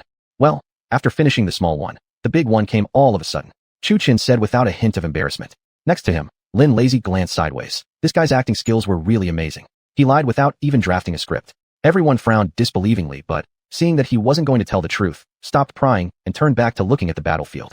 However, Mu Hanbing noticed a faint trace of fatigue from Chu Chun. Honestly, she didn't believe Chu Chun went to the bathroom. Who takes an hour just to poop? Seeing that the deception had worked, Chu Chun inwardly sighed in relief. After that, he sat down. Sitting down was fine, but suddenly dizziness and drowsiness overwhelmed his senses, threatening to pull him into sleep. He had fought with the old demon Heishan for over an hour in the underground palace. Could he not feel exhausted? Even cultivators get tired, and Chu Chun was only at the Mingzhi Yunjing, Ningyuan Jing, stage. At that moment, a female voice came from within Chu Chun's mind. Xiao Chun, honestly tell your master where you went. Upon hearing that, Chu Chun, who had almost dozed off, snapped himself awake and looked toward Mu Hanbing beside him, replying via telepathy. I didn't go anywhere. I just want to take a dump. Chu Chun continued to play dumb, but his fatigue grew stronger, as if he might fall asleep at any moment. Mu Hanbing didn't believe him, but seeing Chu Chen's poor condition, she decided not to press further. Then, her warm, small hand landed on Chu Chen's shoulder, pouring in a stream of gentle spiritual energy that eased Chu Chen's last efforts to remain conscious. Just like taking poison, Chu Chen's body went limp as he closed his eyes and fell asleep. Not a big deal, except his head now rested on Mu Hanbing's lap. Humiliation, who sat next to Mu Hanbing, witnessing this, silently gave a thumbs up. It looked like there would be an entertaining show soon. Everyone else also turned to look at Mu Hanbing and Chu Chun, puzzled. How did he fall asleep suddenly? He's severely injured. A single sentence from Mu Hanbing only deepened their confusion. Injured? But he said he went to poop? Though they didn't believe that story either, spending so long gone meant something bad definitely happened. Everyone turned their piercing gazes toward Lin Lazy from Zhongjian Peak. Looks like daggers were in their eyes. Oh ho, you're done for. At this moment, an amused, aged voice echoed in Lin Lazy's mind, and he turned to glance toward Zhongjian Peak. Noticing the old man was unusually energetic today, not even going to sleep, instead keeping his hands tucked in his sleeves and watching him with obvious delight. Old bastard. Lin Lazy shot him a glare and secretly cursed. Tell the truth, what the hell happened? Why is he injured? Ji Yufei stared at Lin Lazy like a big sister figure, her eyes saying clearly, dare to lie, and I'll castrate you. Lin Lazy swept a glance over the crowd from Mu Peak, all of whom were staring at him with similar expressions. Well, it's just that. I don't know either, Lin Lazy finally replied after a long hesitation. Just as he finished, he saw Humiliation raise her tender little fist and prepare to smash him. At once, Lin Lazy cowered. He looked toward his teammates from Zhongjian Peak and found every single one of them watching the scene with the expressions of spectators, perfectly demonstrating the phrase, we believe in you, go for it. Obviously, they had no intention of interfering at all. Frankly speaking, they just wanted to see him get beaten up. No, I'll talk. Seeing Humiliation's tiny fist about to land on him, Lin Lazy quickly said, I don't know the exact details, but I saw him come out covered in blood, almost unrecognizable. Lin Lazy truthfully recounted everything, telling every visible detail. Those he didn't witness, he truly didn't know. Hearing this, everyone turned their eyes toward Chu Chun, who was sleeping like a log, and the girls couldn't help but feel sympathetic sorrow. Covered in blood, no one could imagine what life or death battle he'd gone through underground. Just surviving was already a miracle. Indeed, that was the truth. If not for the Do Mark's enhancement and his powerful foundation and willpower, Chu Chun would have been either killed or drained completely. A miracle, indeed. Another half hour passed. It was now nearing dusk. The battle numbers had reached 160 and 161, and by now, the time Chu Chun had left had passed. In Mu Peak, aside from Chu Lingyue, Chu Chun, and Yun Chun, none of whom had yet fought, everyone else had battled and won. This greatly frustrated Lu Chongfeng. As the senior apprentice brother, he had actually lost, and worse, lost to an old enemy. How could he not feel bitter? Zhongjian Peak was nearly the same, except for the two oddities, Lin Lazy and Lin Hua, who hadn't fought. Everyone else had, and likewise all had won. Chapter 226 Night. The duel came to a pause again. Ever since Chu Chun fell asleep, he hadn't woken up, resting his head all the while on Mu Hanbing's lap. Although puzzled, others didn't ask. After all, Mu Hanbing bore the cold poison within her body, and it was obvious that Jian Chongfeng had already entrusted the method of healing to her, hence this particular scene. Sis, he's been sleeping on your leg for quite a while. Your leg must have gone numb by now. Why don't you let me take over? Humei was as quirky as always, giggling while she spoke. Mu Hanbing shot a sidelong glance at her before her expression clearly conveyed her thoughts. Absolutely not. He's comfortably resting his head on my lap, and yours is too thin. It'd just be uncomfortable for him. Yeah, Master, why don't you let me take over? Chu Lingyue, considerate and understanding, volunteered eagerly. No, you all should go back first. Mu Hanbing refused once more. He's comfortable resting there, and so am I. I won't switch. In that case, master you. Chu Lingyue was slightly disappointed, having hoped to carry Chu Chen back. Wait for him to wake up. Mu Hanbing's simple, gentle sentence hinted at many meanings. Her tone was especially soft. Seeing this, everyone tactfully departed. It appeared Master and Chu Chen have their own story. Although Chu Lingyue felt some disappointment, she didn't feel jealous. Considering how things were, she was technically the later arrival. After all, Lu Changfeng had told her about some things regarding Chu Chen. This included those 5 years of grueling training, after which Chu Chen rarely interacted with Mu Hanbing. That likely was the time when her master had begun to harbor feelings, only keeping her heart locked away in ice ever since. It wasn't until her arrival that Mu Hanbing had started to shift her thinking, letting go of old grudges and awakening the frozen emotions within. Before leaving, Chu Lingyue glanced back at Chu Chen nestled in Mu Hanbing's arms. She smiled softly, then flew away on her sword. There was also a hint of good wishes in her heart, but she wouldn't lag behind either, for her arrival at Qingyun's sect had been solely for Chu Chen. Night arrived quietly. Tonight, Qingyun's sect was unusually quiet. Perhaps the disciples had fought too hard and were fast asleep, or those yet to compete were all focusing intently on their cultivation, striving to defeat their opponents. At the central plaza of Qingyun's sect sat a graceful silhouette. Bright moonlight illuminated her snowy white hair, casting an ethereal aura around her. In her arms lay a man sound asleep, like a lazy pig. His sleep was so deep he might not even notice falling into a septic pit, drooling all down Mu Hanbing's leg. Tonight, as Mu Hanbing cradled the man in her arms, she had discarded her usual icy demeanor, instead showing tenderness and joy. A happy smile lingered on her face, though in her mind she was entertaining rather vivid thoughts, especially after having browsed that worn little yellow book Hume had previously slipped her. Then, Mu Hanbing furtively glanced around. Finding no one nearby, she puckered her lips and lightly kissed Chu Chen's cheek. Immediately, her face turned completely red. Oh, sneaking a bite, are we? Suddenly, a voice sounded beside her ear. Her expression changed instantly, icy killing intent erupting from her as she snapped coldly. Who's there? Oh my bad.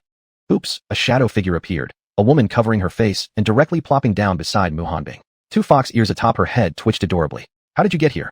Caught interrupting a private moment, Mu Hanbing was visibly annoyed. Seeing Hume, for some reason, she felt an urge to drag her away and beat her up. What? I'm not allowed to come. Or maybe I interrupted a sweet couple's time together.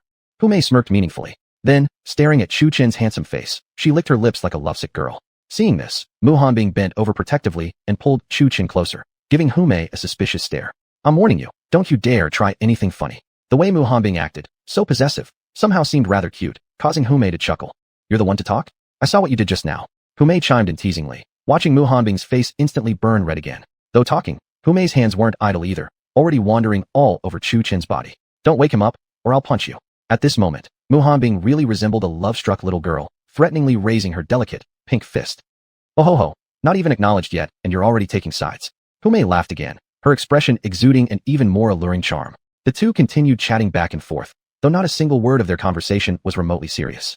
Though Chu Chen remained asleep, the colorful Kyer inside his spiritual consciousness was completely wide awake. Far from sleeping, she enthusiastically listened in on the two beauties gossiping all night, completely engrossed. If she had a physical form, she probably would have butted in with a few comments herself. The two girls mostly talked about Chu Chen, someone she knew better than anyone else. Back when Chu Chen was still young, Long Kyer had continuously resided within his spiritual consciousness in the form of a fragmented soul. She practically watched him grow up. However, during those early days, the young Chu Chen had been too weak to fully awaken her. Although she couldn't communicate with him, she had still watched over his growth all along. Eventually, the two girls chatted until they fell asleep. That wouldn't have been a big deal, except for one thing. The oblivious person beside them woke up. Long Kyer, being considerate, thought they should all sleep together and nobody should wake up in the middle of it. So when Chu Chen suddenly stirred, dazed, and lay back down, only this time turned his head toward Hume. Well, that was a problem. At the break of dawn, golden sunlight poured onto Qingyun's Sect's plaza. Bang! Hume received a hard flick on the forehead early in the morning, her mind buzzing from the sudden pain. She had no idea what had just happened. Once fully awake, Hume realized there was something resting against her thigh. She opened her eyes and gasped, wow, a handsome young man.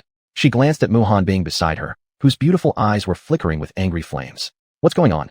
Still confused, Hume asked hesitantly. And with that question, another flick struck her forehead. Tell me what happened. Mu Hanbing snapped, fire flashing in her eyes as she raised her delicate pink fist, ready to strike again. He was sleeping on me. How come he ended up on your side now? It's really not me. I honestly don't know. Hume really was clueless. She had already been unfairly flicked once, and not only had Chu Chen slept on her leg all night without her even realizing, she'd somehow managed to sleep right through it. What a complete waste of a perfect opportunity. Thinking about it made her even more regretful, yet she was still confused. How did Chu Chen end up on her lap? Mu Hanbing normally guarded Chu Chen like a protective mother, and now she too was puzzled. Had he woken up in the middle of the night? Still, that seemed unlikely. She knew her master's personality too well. If he'd discovered he was lying on a beautiful girl's lap, he would have gotten up immediately and woken them both. Then, everything would have gone back to normal, returning to their respective peaks without any incident. There's no way he would have simply switched sides while he was sleeping, right? Chapter 227. Why is Master blushing? Is there any possibility he woke up halfway? Though she didn't really believe it, Humiliation still voiced it out loud. You come up with a better excuse. I don't believe that one. Humiliation understood Chu Chun. After all, wasn't she equally stubborn? There was simply no way he would have woken up halfway and switched sides while sleeping. I think we'd better send him back. Otherwise, it will be awkward for both of us.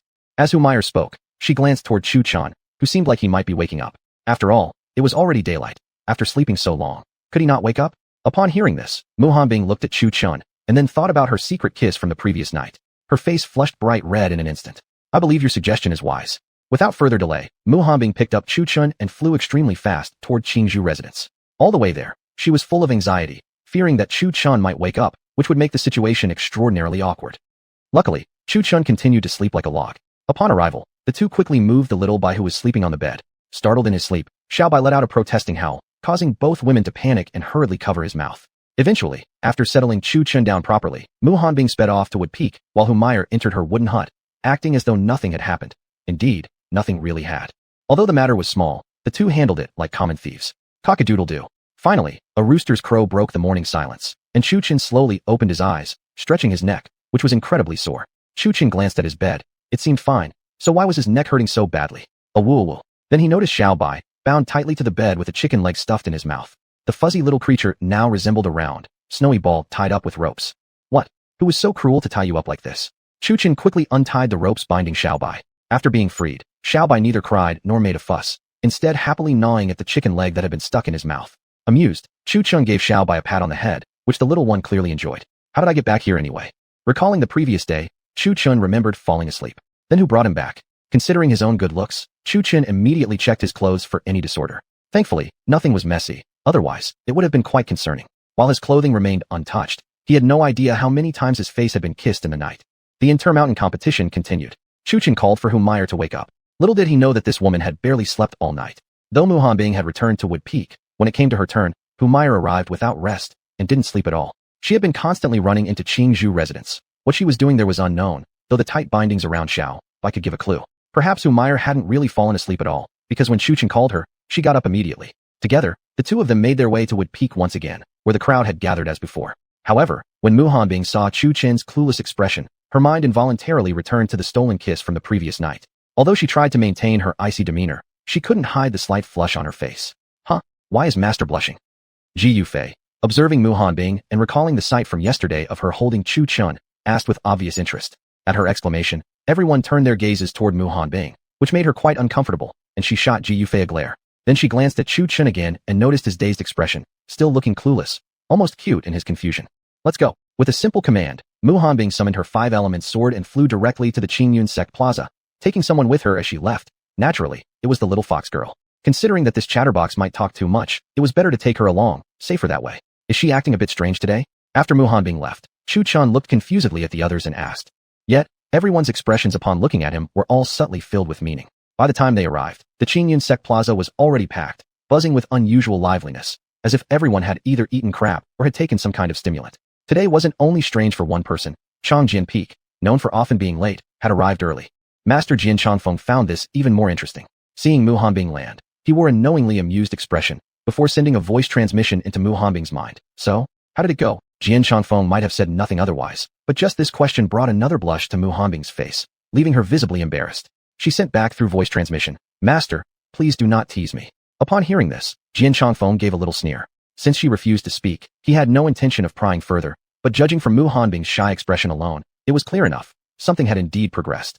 They arrived, and Chu Chun and the others quickly joined. Jian Changfeng gave Chu Chun a quick glance. Nothing seemed out of place. Remembering that Chu had been asleep the previous day, he felt at ease. Song Jianpeak and Mu Peak exchanged some idle chatter and laughter, especially the 3 younger female disciples from Song Jianpeak, who quickly blended right in. Once conversation started, people talked about everything, but most were curious, asking Chu Chun where he had gone the previous day. Yet Chu Chun wouldn't say a single word about it, which only made the others more curious. The more they were left in suspense, the more they wanted to find out. Finally, Chu Chun spoke mysteriously, saying, "Curiosity killed the cat. Children shouldn't be so nosy about Anghu affairs."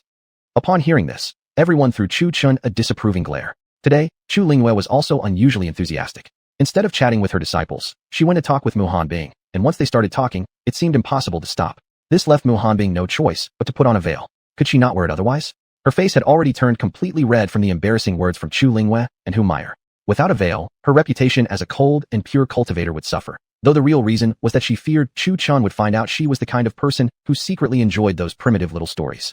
Since reading the yellow little book mistakenly slipped to her by Hu Meyer, Mu Hanbing's thoughts had spiraled out of control. Her icy goddess persona was gradually being replaced by something else. They were chatting merrily down below, while on the arena the battle was growing increasingly intense between a chubby man and a strikingly handsome young man. Chu Chun naturally recognized the fat one. It was none other than Wu Baiyuan. The other was Zhao Yufei from Yen Peak. Somehow, every handsome young master liked to wave a folding fan. This fellow was no different from Gu Qingshu in that regard. However, while Gu Qingshu used his fan as a weapon, this one wielded a three-pronged longjit. As for the small fatty, Wu Baiyuan, he already bore many wounds and was panting heavily, taking in huge gulps of breath. But he was also quite fierce, holding a golden battle axe in each hand, and the little tuft of hair on his head gave his fierceness a slightly comical touch. This little fatty was quite a character. Every time he threw a punch in battle, his flesh jiggled visibly. If this fellow were a pig, Xiao Bai on Chu Chen's shoulder would definitely start drooling. Since Xiao Bai wasn't in a great mood, Chu Chun brought it out to see the scenery. As for the worry about being noticed, that wasn't really an issue, with Jian Changfeng around. Chapter 228. Spatial power reigns supreme, time controls all. Speaking of Jian Changfeng, the fellow was indeed amusing. He kept staring at Xiao Bai on Chu Chen's shoulder. Given his refined eye, even he found the faint aura exuding from Xiao Bai slightly intimidating. He turned toward Chu Chun, muttering, "This kid certainly has quite a few treasures. This little creature might actually be a legendary mythical beast." Jian Changfeng mumbled as a female voice projected into his mind. "Have you determined what kind of species it is?" This voice, naturally, belonged to Long Kaier, transmitting her thoughts. "No clue, but its level must be extremely high." Jian Changfeng's eyes flickered as he spoke seriously. Upon hearing this, Long Kaier also turned her gaze toward the little creature perched on Chu Chen's shoulder. Previously, when the little creature had used the spatial flash technique, Long Kaier remembered clearly. Although Chu Chun might not have been able to recognize the nature of that power, she definitely had. Among the Taoist arts, there were a few types of powers considered most profound. Spatial power was the noblest, temporal energy was the king, and beyond them were the laws of the cosmos and causality's authority. The little creature previously displayed spatial power and seemed to be lingering on the verge of transformation. Even these two who had lived for countless years could not determine the exact species. Horns atop its head, fur-covered body somewhat resembling a rabbit, but clearly not, and only about the size of a palm. The two continued to discuss it endlessly but failed to reach any conclusion by the time they stopped. Most women essentially harbored a maternal instinct. Now Xiao Bai had practically become the center of attention, having already been held and petted by nearly all the female cultivators. Even the Ling sisters had taken a special interest, feeding it things. And to be honest, at the sight of food, Xiao Bai became joyfully active and was currently eating contentedly. It didn't care what they fed it. As long as it was fruits or meats, delicious or not, it would eat just about anything. The unpalatable things it spit out after one bite. "Junior brother, what kind of creature is it anyway?" Lin Lazy poked Chu Chun and asked, which prompted many others to turn and look at him too.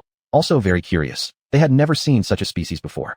Faced with the curious gazes of the crowd, Chu Chun helplessly waved his hands, saying, "I don't know either. I found it on Qingzhou Peak once."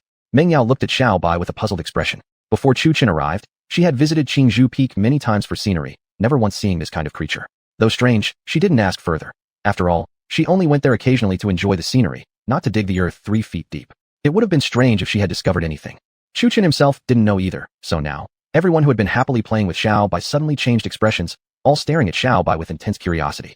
They almost seemed to have the urge to draw some of its blood for research, just to figure out what species it was. Startled by this sudden shift, Xiao Bai leaped straight onto Chu Chen's shoulder and clung tightly to his clothes.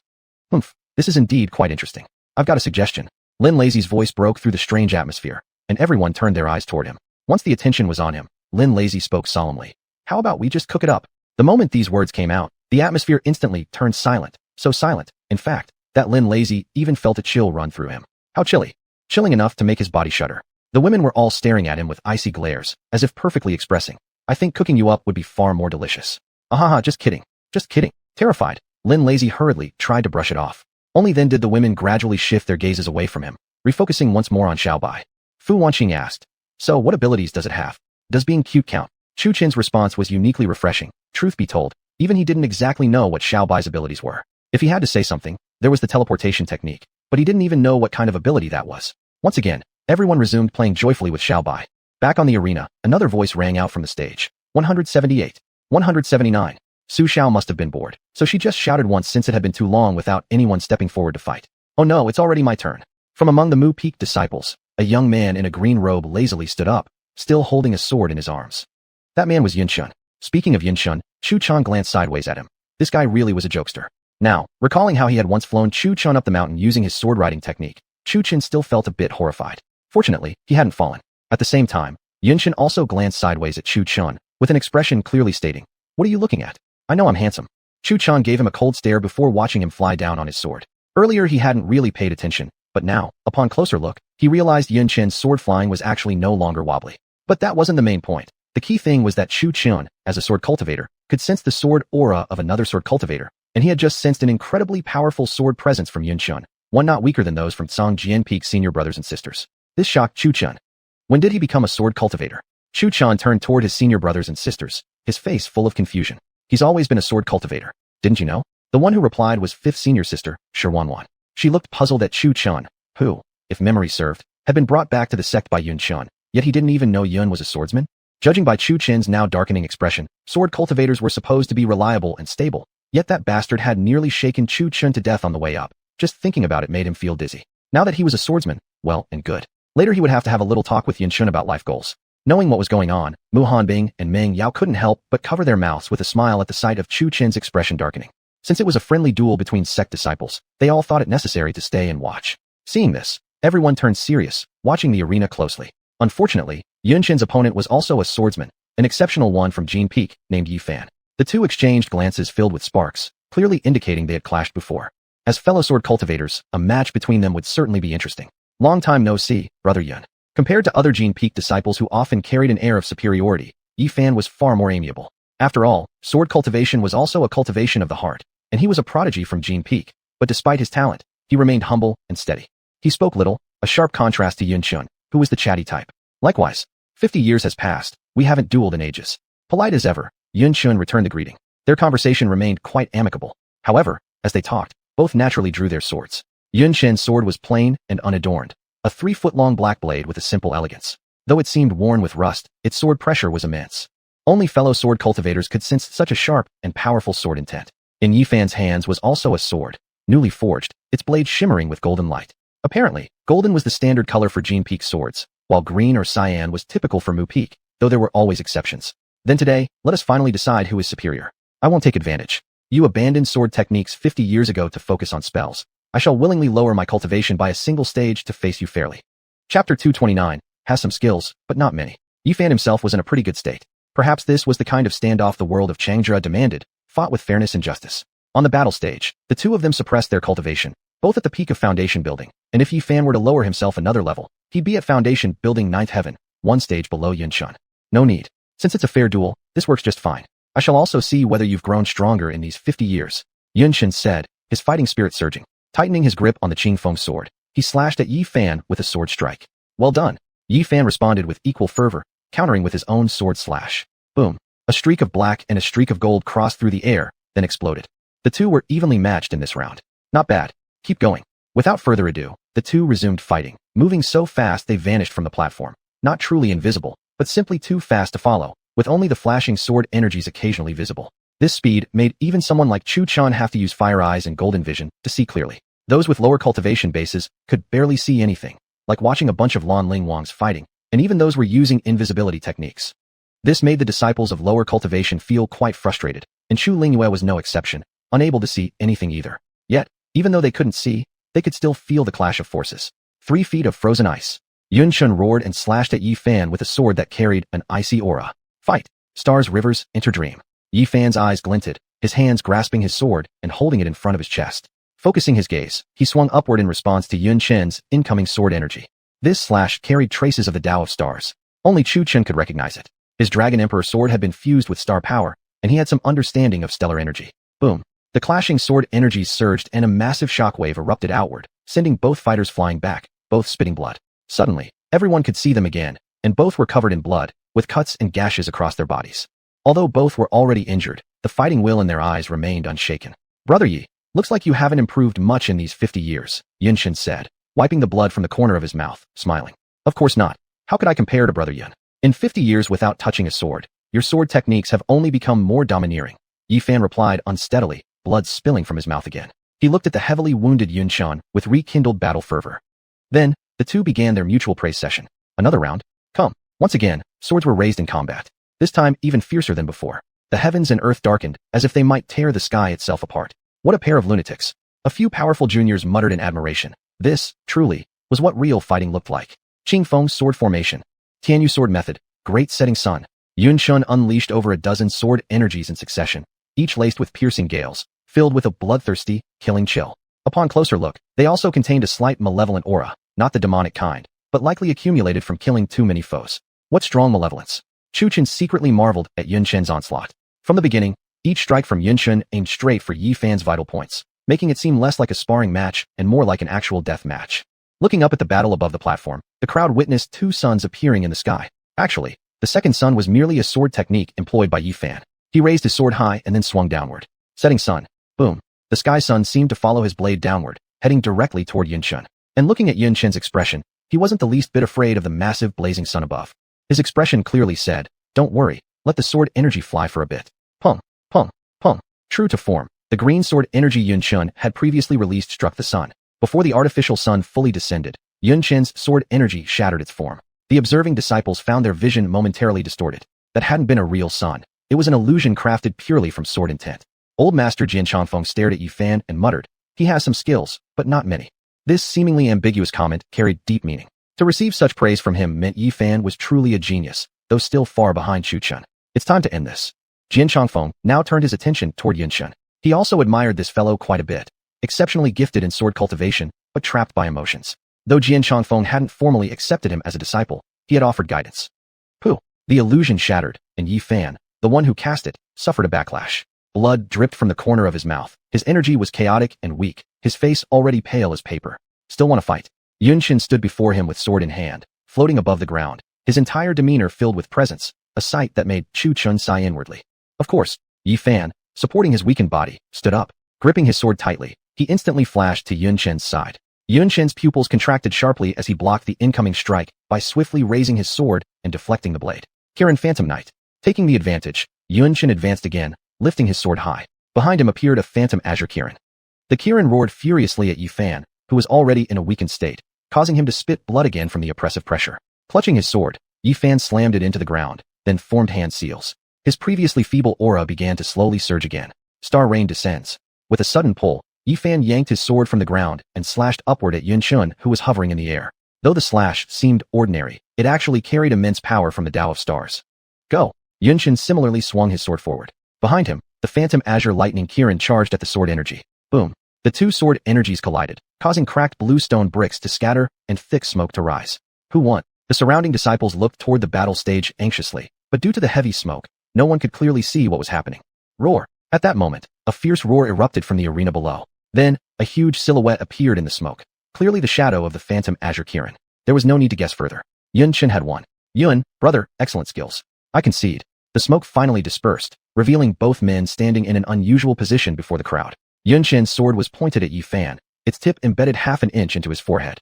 This match was a draw. Yun Chen retracted his sword, looked at Yi Fan, and helped him stand. Their power levels were equal in this battle, as was their sword techniques.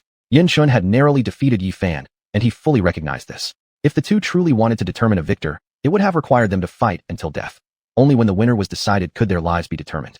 Both men were fully aware of this. Since this was a sparring match, they couldn't use their most powerful techniques. No. In terms of sword techniques, your path surpasses mine. Yi Fan stood up, brushed dust off his backside, and smiled weakly, his face pale. Only then did the two men exchange some reflections and return to their respective peaks. Oof, useless trash. Upon returning to Golden Peak, Yi Fan was immediately met with cold mockery from Lin Bing. The two were both prodigies from Golden Peak, and their strength was nearly equal. Yi Fan had a good temperament and chose not to respond. He simply sat cross-legged somewhere to recover his energy. Although he lost, he wasn't seriously injured. Meanwhile, although Lin Bing had won, his injuries were grave. It seemed unlikely he'd last until the elimination rounds. As for Yi Fan, losing wasn't a big deal. After all, the resurrection match still awaited him. Chapter 230, Awkward Situation. Oof, I didn't expect it. You're actually a sword cultivator? Look at Chu Chun, acting like he was seeing some strange creature, examining Lin Chen up and down. Mainly for some unknown reason, he just didn't find this guy particularly likable, almost wanting to drag him out for a beating. Who told him to leave such a good impression on Chu Chun?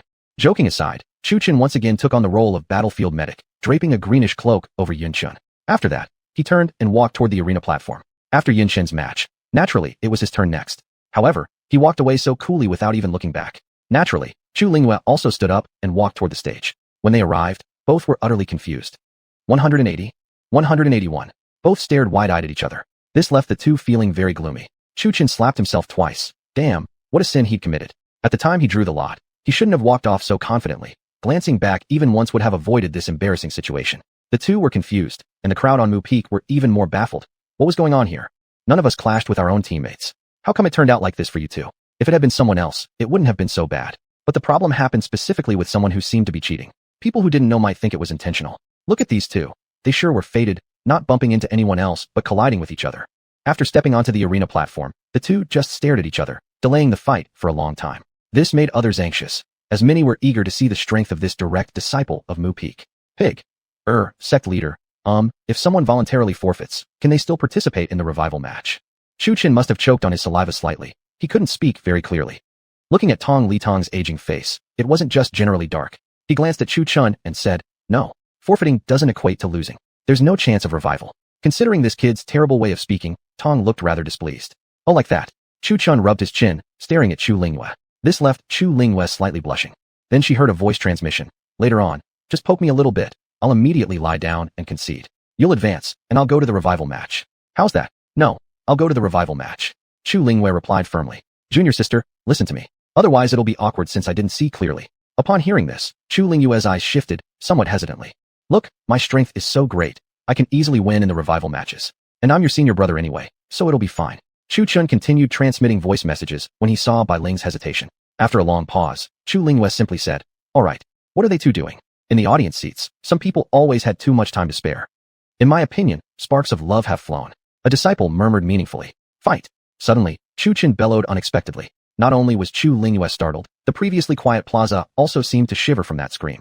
Everyone glared darkly at Chu Chen. If you're going to fight, just fight. Why yell so loudly? Afraid others wouldn't hear? Facing everyone's contemptuous looks, Chu Chen was unconcerned.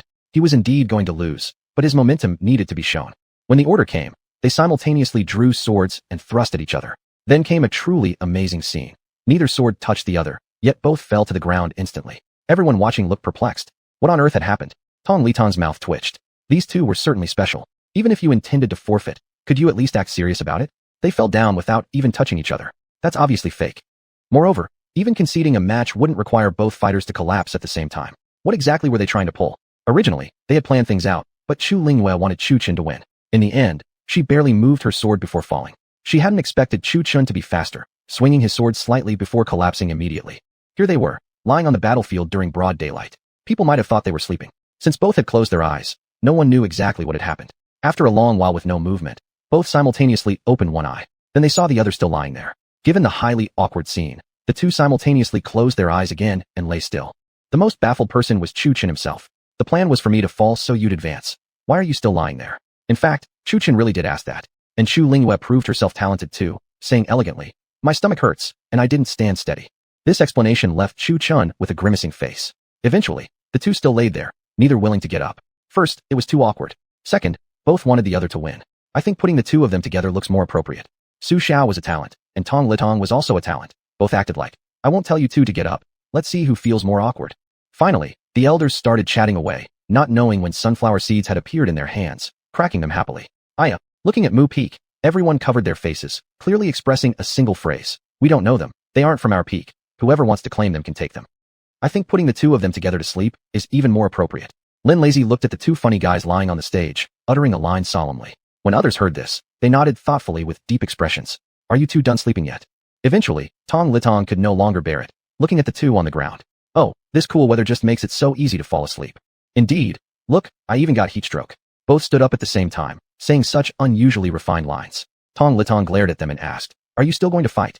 I can't defeat her, I concede. Finally, Chu Chen spoke quickly, faster than Chu Lingyue. Then this farce finally ended. Because both had indeed made a move. In the end, Tong Litong declared Chu Chen as the loser, and he could still enter the revival match.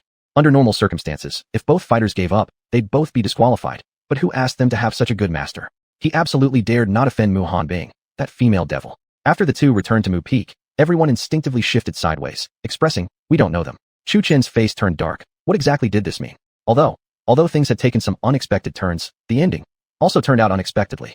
Thankfully, Chu Chen still had the chance of revival even after elimination, while Chu Lingwei advanced successfully. After this minor incident, the matches continued as planned. This time it was Lin Lazy's turn to go on stage, and his opponent, Chu Chen, knew him.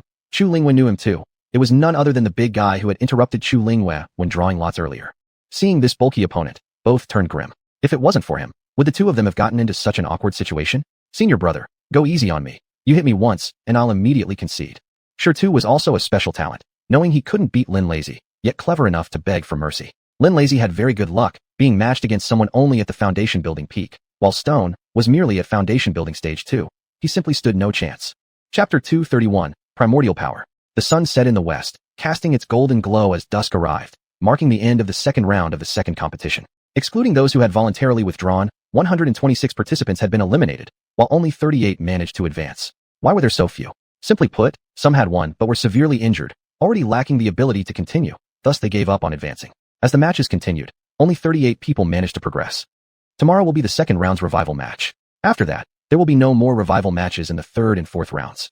Tong Liantong said indifferently before riding his flying sword back to Qingyun Hall. What? No more revival matches after this? Doesn't that mean if you face a strong opponent at the start and lose, you'll just be stuck with that result? It does seem like it. Why are there no more revival matches? Puffed. If there were revival matches in the third and fourth rounds, the number of eliminated disciples would be even smaller, and the second round would have to extend into fifth or sixth rounds. The crowd began to murmur in discussion, some disciples understanding the logic in Tong Liantong's words. After all, the final round had not even begun yet. Soon, everyone returned to their respective peaks. Qingzhou Peak remained lively tonight, though it couldn't quite be described as lively, as there were always two graceful figures who arrived punctually every evening. However, the area below Qingzhou Peak was unusually quiet. Tonight, Chu Chen was unusually relaxed, tending to his spirit plants, watering them here and there. Later, Chu Chen walked into a cave and came out holding a chicken.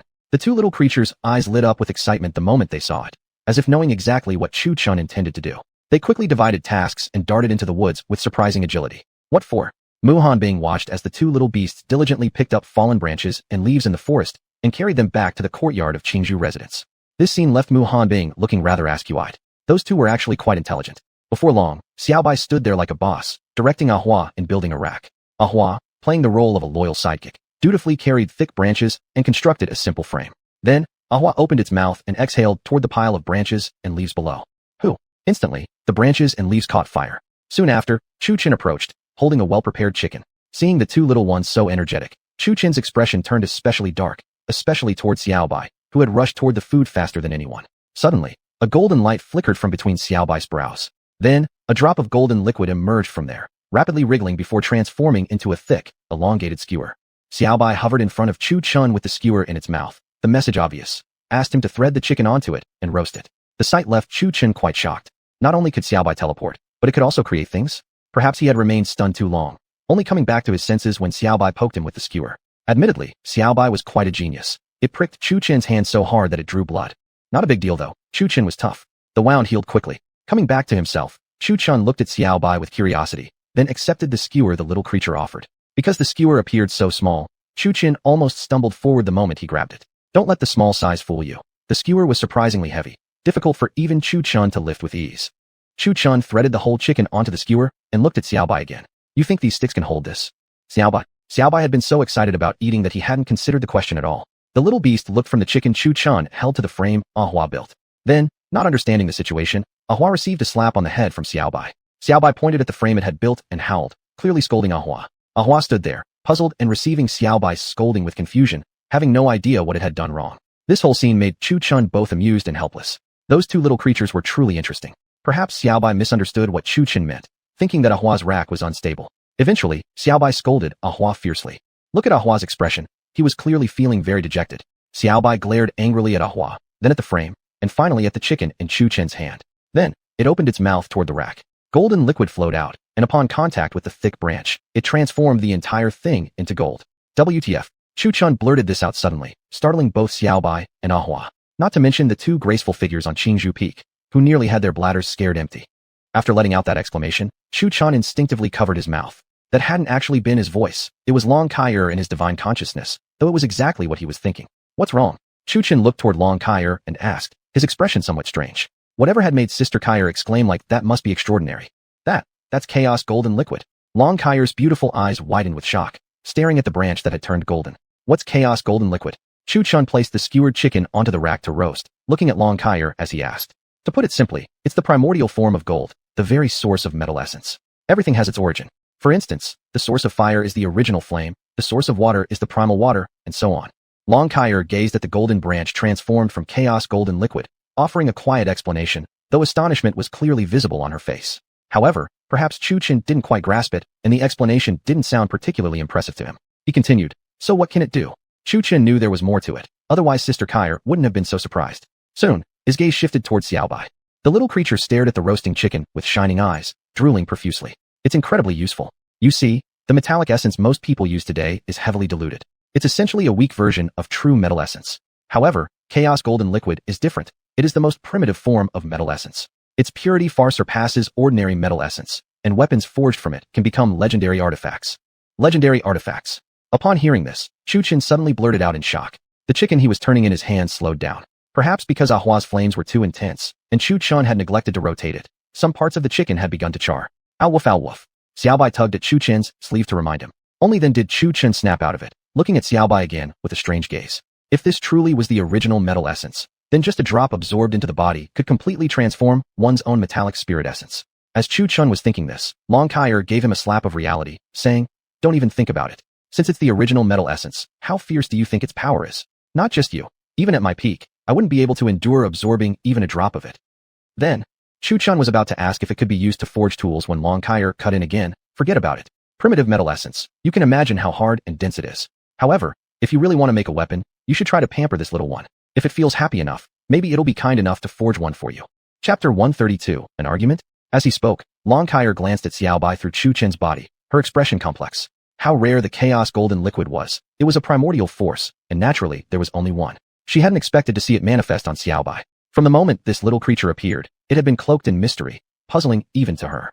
She had once used Taoist divination techniques to attempt to uncover its secrets, but all she saw was a hazy blur, nearly costing her consciousness. Of course, Chu Chun was unaware of these things. Chu Chun's gaze stayed fixed on the chicken roasting over the grill. If the branch was formed from chaos golden liquid, even if it wasn't a weapon, it should still hurt if used to hit someone.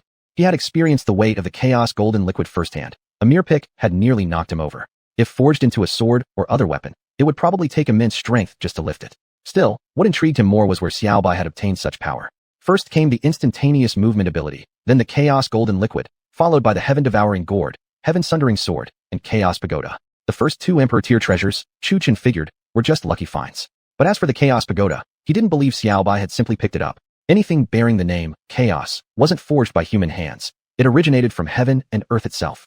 With that thought, Chu Chun hugged Xiaobai closely for a better look. There were 6 small red dots on Xiaobai's belly. As soon as Chu Chun looked, Xiaobai started flailing in protest. Finally, it angrily glared at Chu Chun and opened its mouth to bite his hand. What the hell? Chu Chun winced in pain and quickly pried Xiaobai off. Looking at Xiaobai with a dark expression, he muttered, "Why did it bite me? Are you a dog?" Xiaobai stared at Chu Chun fiercely, baring its teeth.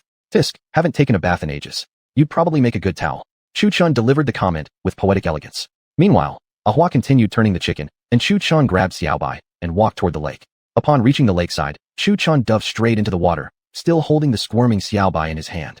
To the 2 women above, the scene below became rather alluring. They gazed at Chu Chun's body, flawless, pure white skin, his muscles exuding strength, especially the defined abs, which made both women start nosebleeds. They looked closely. His little brother was equally impressive. In the water, Chu Chun really used Xiaobai like a towel, rubbing left and right. Truth be told, it actually felt quite pleasant. The fur really was soft. Xiaobai's expression now showed deep despair, its head drooping, utterly dejected. Chu Chun was considerate, too. After finishing his own bath, he remembered to wash Xiaobai as well. Afterwards, Chu Chun felt completely refreshed. After coming ashore, he put on a white robe again. As for Xiaobai now, it was completely soaked, resembling a drowning husky that had just been pulled from the water. Then, it shook itself dry. Well, it looked even more like a husky now than before. Well then, did you survive that? Looking back at the 2 figures above, they each had a talent of their own, one bleeding from the right nostril, one from the left. And both wore smirks, quite lewdly smug. "I want to touch his abs." Mu Hanbing wiped her nosebleed, her words carrying subtle meanings. "I do too." Humire wiped her own nosebleed, fixing her gaze back on Chu Chun. Perhaps the previous scene had been too stunning, but unknowingly, another graceful figure had appeared atop the Qingzhou Peak, busily roasting chicken in the courtyard. Humire cast a glance at Mu Hanbing and asked, "This is the eldest sister you mentioned?" Mu Hanbing didn't speak, but her expression said it all. "Oh, junior apprentice sister, how come you're here?" Chu Chun returned to the courtyard and, from afar, saw a woman wearing a veil roasting chicken, with Ah Hua in her arms. Chu Lingyue heard his voice and lifted her gaze. She saw a young man in a white robe smiling as he approached, with a white little creature perched on his shoulder. Senior brother? Chu Lingyue saw that Chu Chen's hair was still wet, guessing he had just bathed. At that thought, certain images flashed across her face. Since Chu Lingyue was veiled, Chu Chen didn't notice her expression at all, casually sitting down nearby. Looking at her, Chu Chun said, "Junior sister, why are you here so late at night instead of being with senior brother?" Chu Lingyue's expression turned slightly odd as she asked, "Why would I go find him?" Hearing this, Chu Chen raised his eyebrows. Had the young couple had a fight? As a junior brother, he should step in to offer advice. "My dear junior sister," Chu Chun said solemnly, "surely you haven't come here out of some emotional unrest, or even a fight between lovers." He spoke with apparent sincerity, but the more Chu Lingyue listened, the odder her expression became. A fight? Over what? Seeing Bai Ling say nothing, Chu Chun poked at the firewood with a stick, taking on the air of a senior counseling a junior, and said, "It's normal for young couples to argue. Things like that will ease over time. After all, you still have a life to live together." Chu Chun kept talking to himself, and Chu Lingyue listened, more puzzled by the moment, her eyebrows raised high. What the heck? A lover's quarrel? What in the world is he talking about? Soon enough, she realized, Chu Chun must have misunderstood. "Senior brother, what exactly are you saying? Don't tell me you've mistaken my relationship with him?" Chu Lingyue asked in confusion. However, Chu Chen still wasn't listening. He believed this girl was just saying such things out of anger, so he kept urging her on. Now, Chu Lingyue finally understood the situation. No wonder Chu Chun had kept his distance these past few days. He'd mistaken her relationship with Lu Changfeng. "Senior brother, let me clarify this right now. He's my uncle. Uncle or Dao companion. In the future, you two still have a life too." Chu Chen paused, then turned toward Bai Ling and asked, "What? Uncle?" Chu Chun was utterly baffled. "He's your uncle? Your real, blood-related uncle? You think I picked him up off the street?" Chu Lingyue gave him a sidelong glance. Chu Chen also glanced at Chu Lingyue, secretly thinking to himself, did he get in through backdoor connections? But no, he had dual attributing route, even an exceptional one. Definitely no backdoor, he had the talent. But then why did she exchange meaningful glances with Lu Changfeng that day? Could it be a method of transmitting secret battle information? Right, must be exchanging covert signals. After thinking it over, Chu Chen decided he should get one too. By the way, where did that senior go? Chu Lingyue looked toward Qingzhou Peak. She had arrived, but hadn't seen the figure of Humiliation, so she asked. "That one? She disappears late at night recently, off wandering somewhere, no idea where." Chu Chen paused, then shifted his gaze onto Chu Lingyue, asking, "By the way, why did you come here late at night anyway?" Now that Chu Chun had figured out the relationship between Lu Changfeng and Bai Ling, coming here late at night, he needed to be cautious. "I came to apologize." "Apologize for what?" "Well, today I eliminated you in the match, and I just couldn't shake the guilt. That's all. Not a big deal. I didn't see clearly myself. Anyway, there's still a revival round left." Chu Chen flipped the roasting chicken over, extinguished the flame, and used the remaining hot coals to crisp the chicken skin. Chapter 233, Xiangqing Pill. Oh, he flipped his hand, revealing a red fruit. Holding the fruit, he squeezed it toward the roasted chicken. The red fruit pulp splattered on the chicken. Suddenly, a strong aroma wafted out. So fragrant. "Senior brother, what kind of fruit is this?" Chu Lingyue curiously stared at the fruit in Chu Chen's hand. "This stuff isn't worth much, not particularly useful by itself, but a good seasoning." Chu Chen replied indifferently. Chu Lingyue watched as Chu Chun produced another red fruit seemingly out of thin air. Her mouth dropped open in shock. This wasn't an ordinary fruit. It was a baiji fruit, an extremely rare spiritual plant that grew only in harsh environments. It seldom bore fruit, even once in 100 years. Yet Chu Chen used it on roasted chicken? Chu Lingyue shot Chu Chen a side glance. Such a wastrel. However, Chu Chen didn't care. What if it bears fruit once every 100 years? He had plenty of them. They were all cultivated by himself. They bore fruit annually, although their effects were slightly less potent compared to wild ones. In short, all kinds of precious spiritual plants grew on Qingzhou Peak as easily as growing vegetables, with different kinds available all year round. Chu Chen himself wondered why he could grow such rare spiritual plants. The reason was that Qingzhou Peak contained a hidden world, where an extremely faint spiritual vein lay underground, nearly depleted. That's why no one noticed it. Precisely because of this spiritual vein, albeit nearly exhausted, did the spiritual plants grow like vegetables. As the two chatted, Chu Chun continued flipping the chicken, allowing the baiji fruit pulp to seep into the meat. Then, he flipped his hand again and took out 2 dark-colored pills. No, more accurately, they were Dingyao, spiritual pills. What kind of pill is that? Even Chu Lingyue, who had bought many pills before, felt puzzled at this unfamiliar pill. She had never seen it before. Its fragrance was much more intense and unique than other pills. While other pills gave off a fresh, clean scent, this one emitted a rich aroma that made one involuntarily salivate.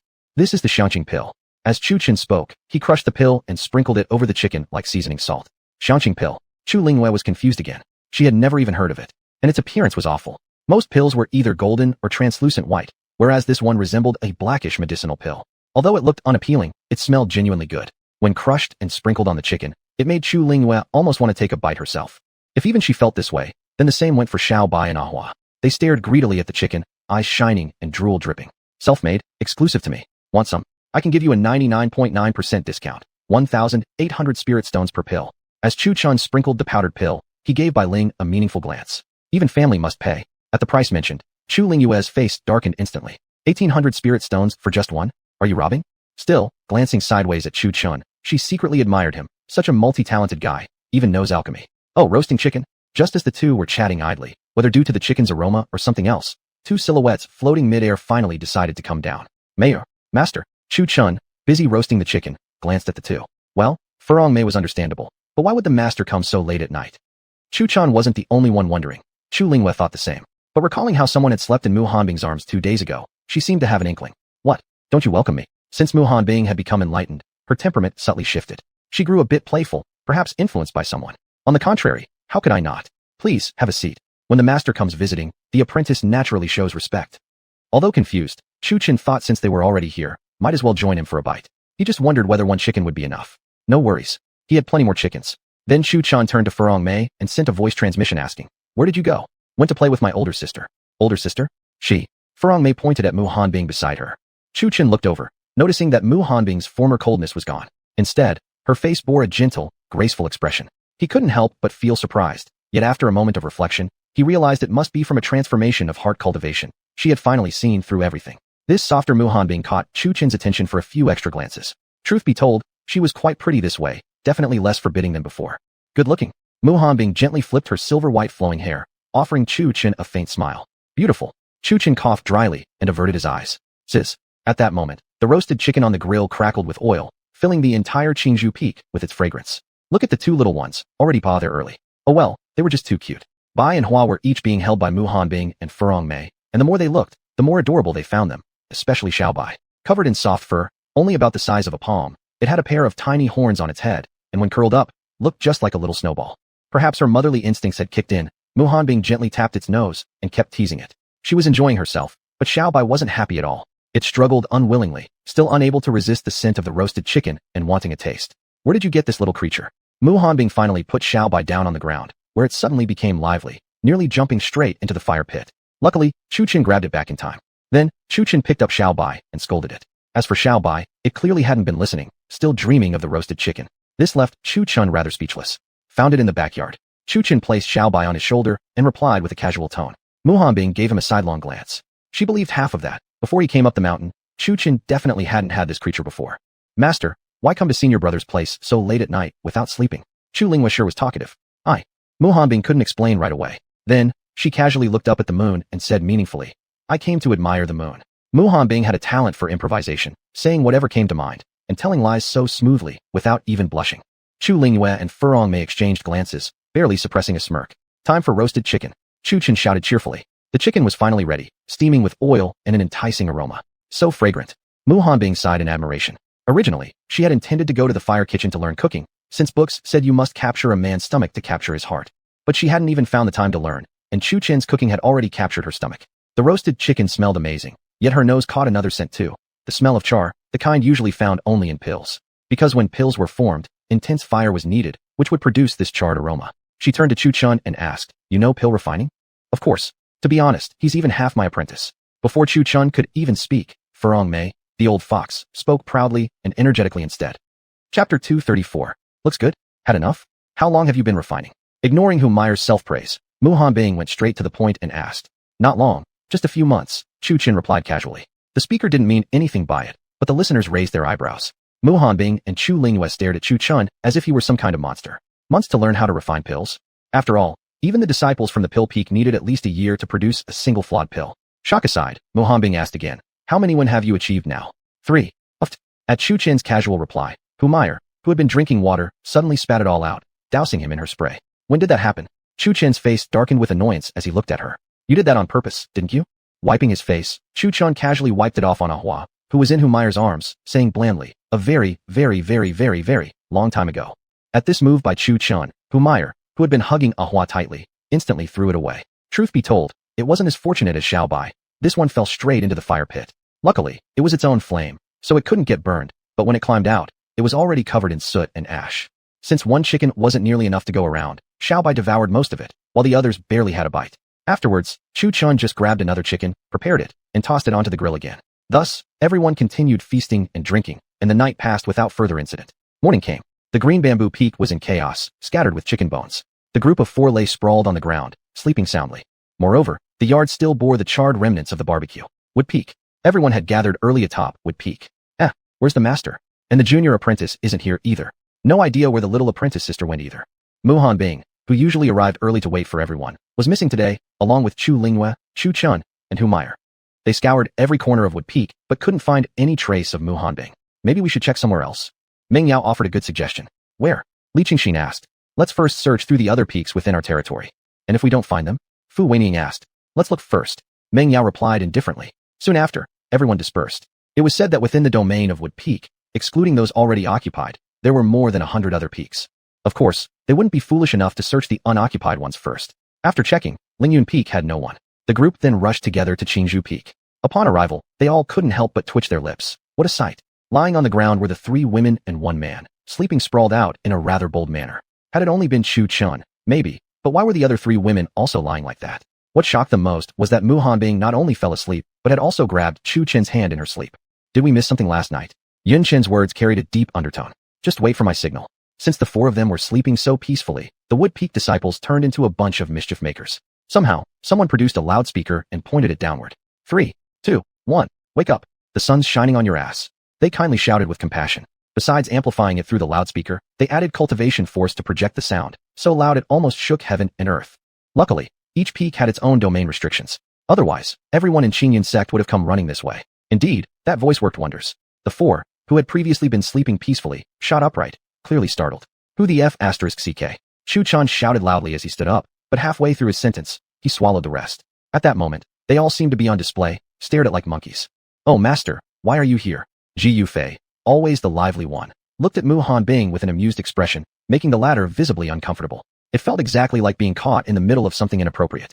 The moon last night was quite nice. I came here to admire it. Perhaps influenced by the moment, Muhan Bing spoke in such an elegant manner, prompting all the disciples to glance sideways at her.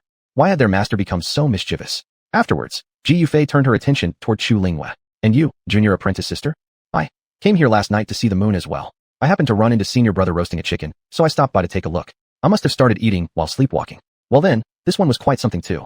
Eventually, everyone turned their sights toward Hu Meyer. I was just living here. And after saying that, she even pointed at the wooden hut beside Qingzhou Manor. Everyone. Hey I've got a stomachache. I need to go poop first. Chu Chun was quite conscientious. He immediately mounted his flying sword and took off. Everyone watched him fly straight toward the Qingyun Sect Plaza. What? His own peak didn't have a restroom. Considering the awkwardness of the scene, Muhan Bing also rode her 5 elements sword and left, departing in quite a hurry, as if chased by something. As for Hu Meyer and Chu Linghua, they acted much more rationally. They even helped Chu Chen clean up the courtyard. Their expressions clearly said, why run? It's just a barbecue. We didn't kill anyone or start a fire. Why rush off so fast? After a long while, everyone arrived at the Qingyun Sect Plaza. Upon arrival, it was the familiar opening scene, until Tong Litong shouted, please, the eliminated disciples come onto the stage to draw lots. Only then did Chu Chun and Lu Changfeng rise and go on stage to draw their lots. Considering there had been collisions before, Chu Chen this time made sure to look clearly, not wanting another awkward collision. Originally over 100 disciples had been eliminated, but some with severe injuries had given up on competing. In the end, only the direct disciples and a few more talented ones from each peak remained to continue. Excluding those who had withdrawn voluntarily, a total of 40 disciples remained. The number Chu Chen drew was exactly 40, meaning he would be the last to fight.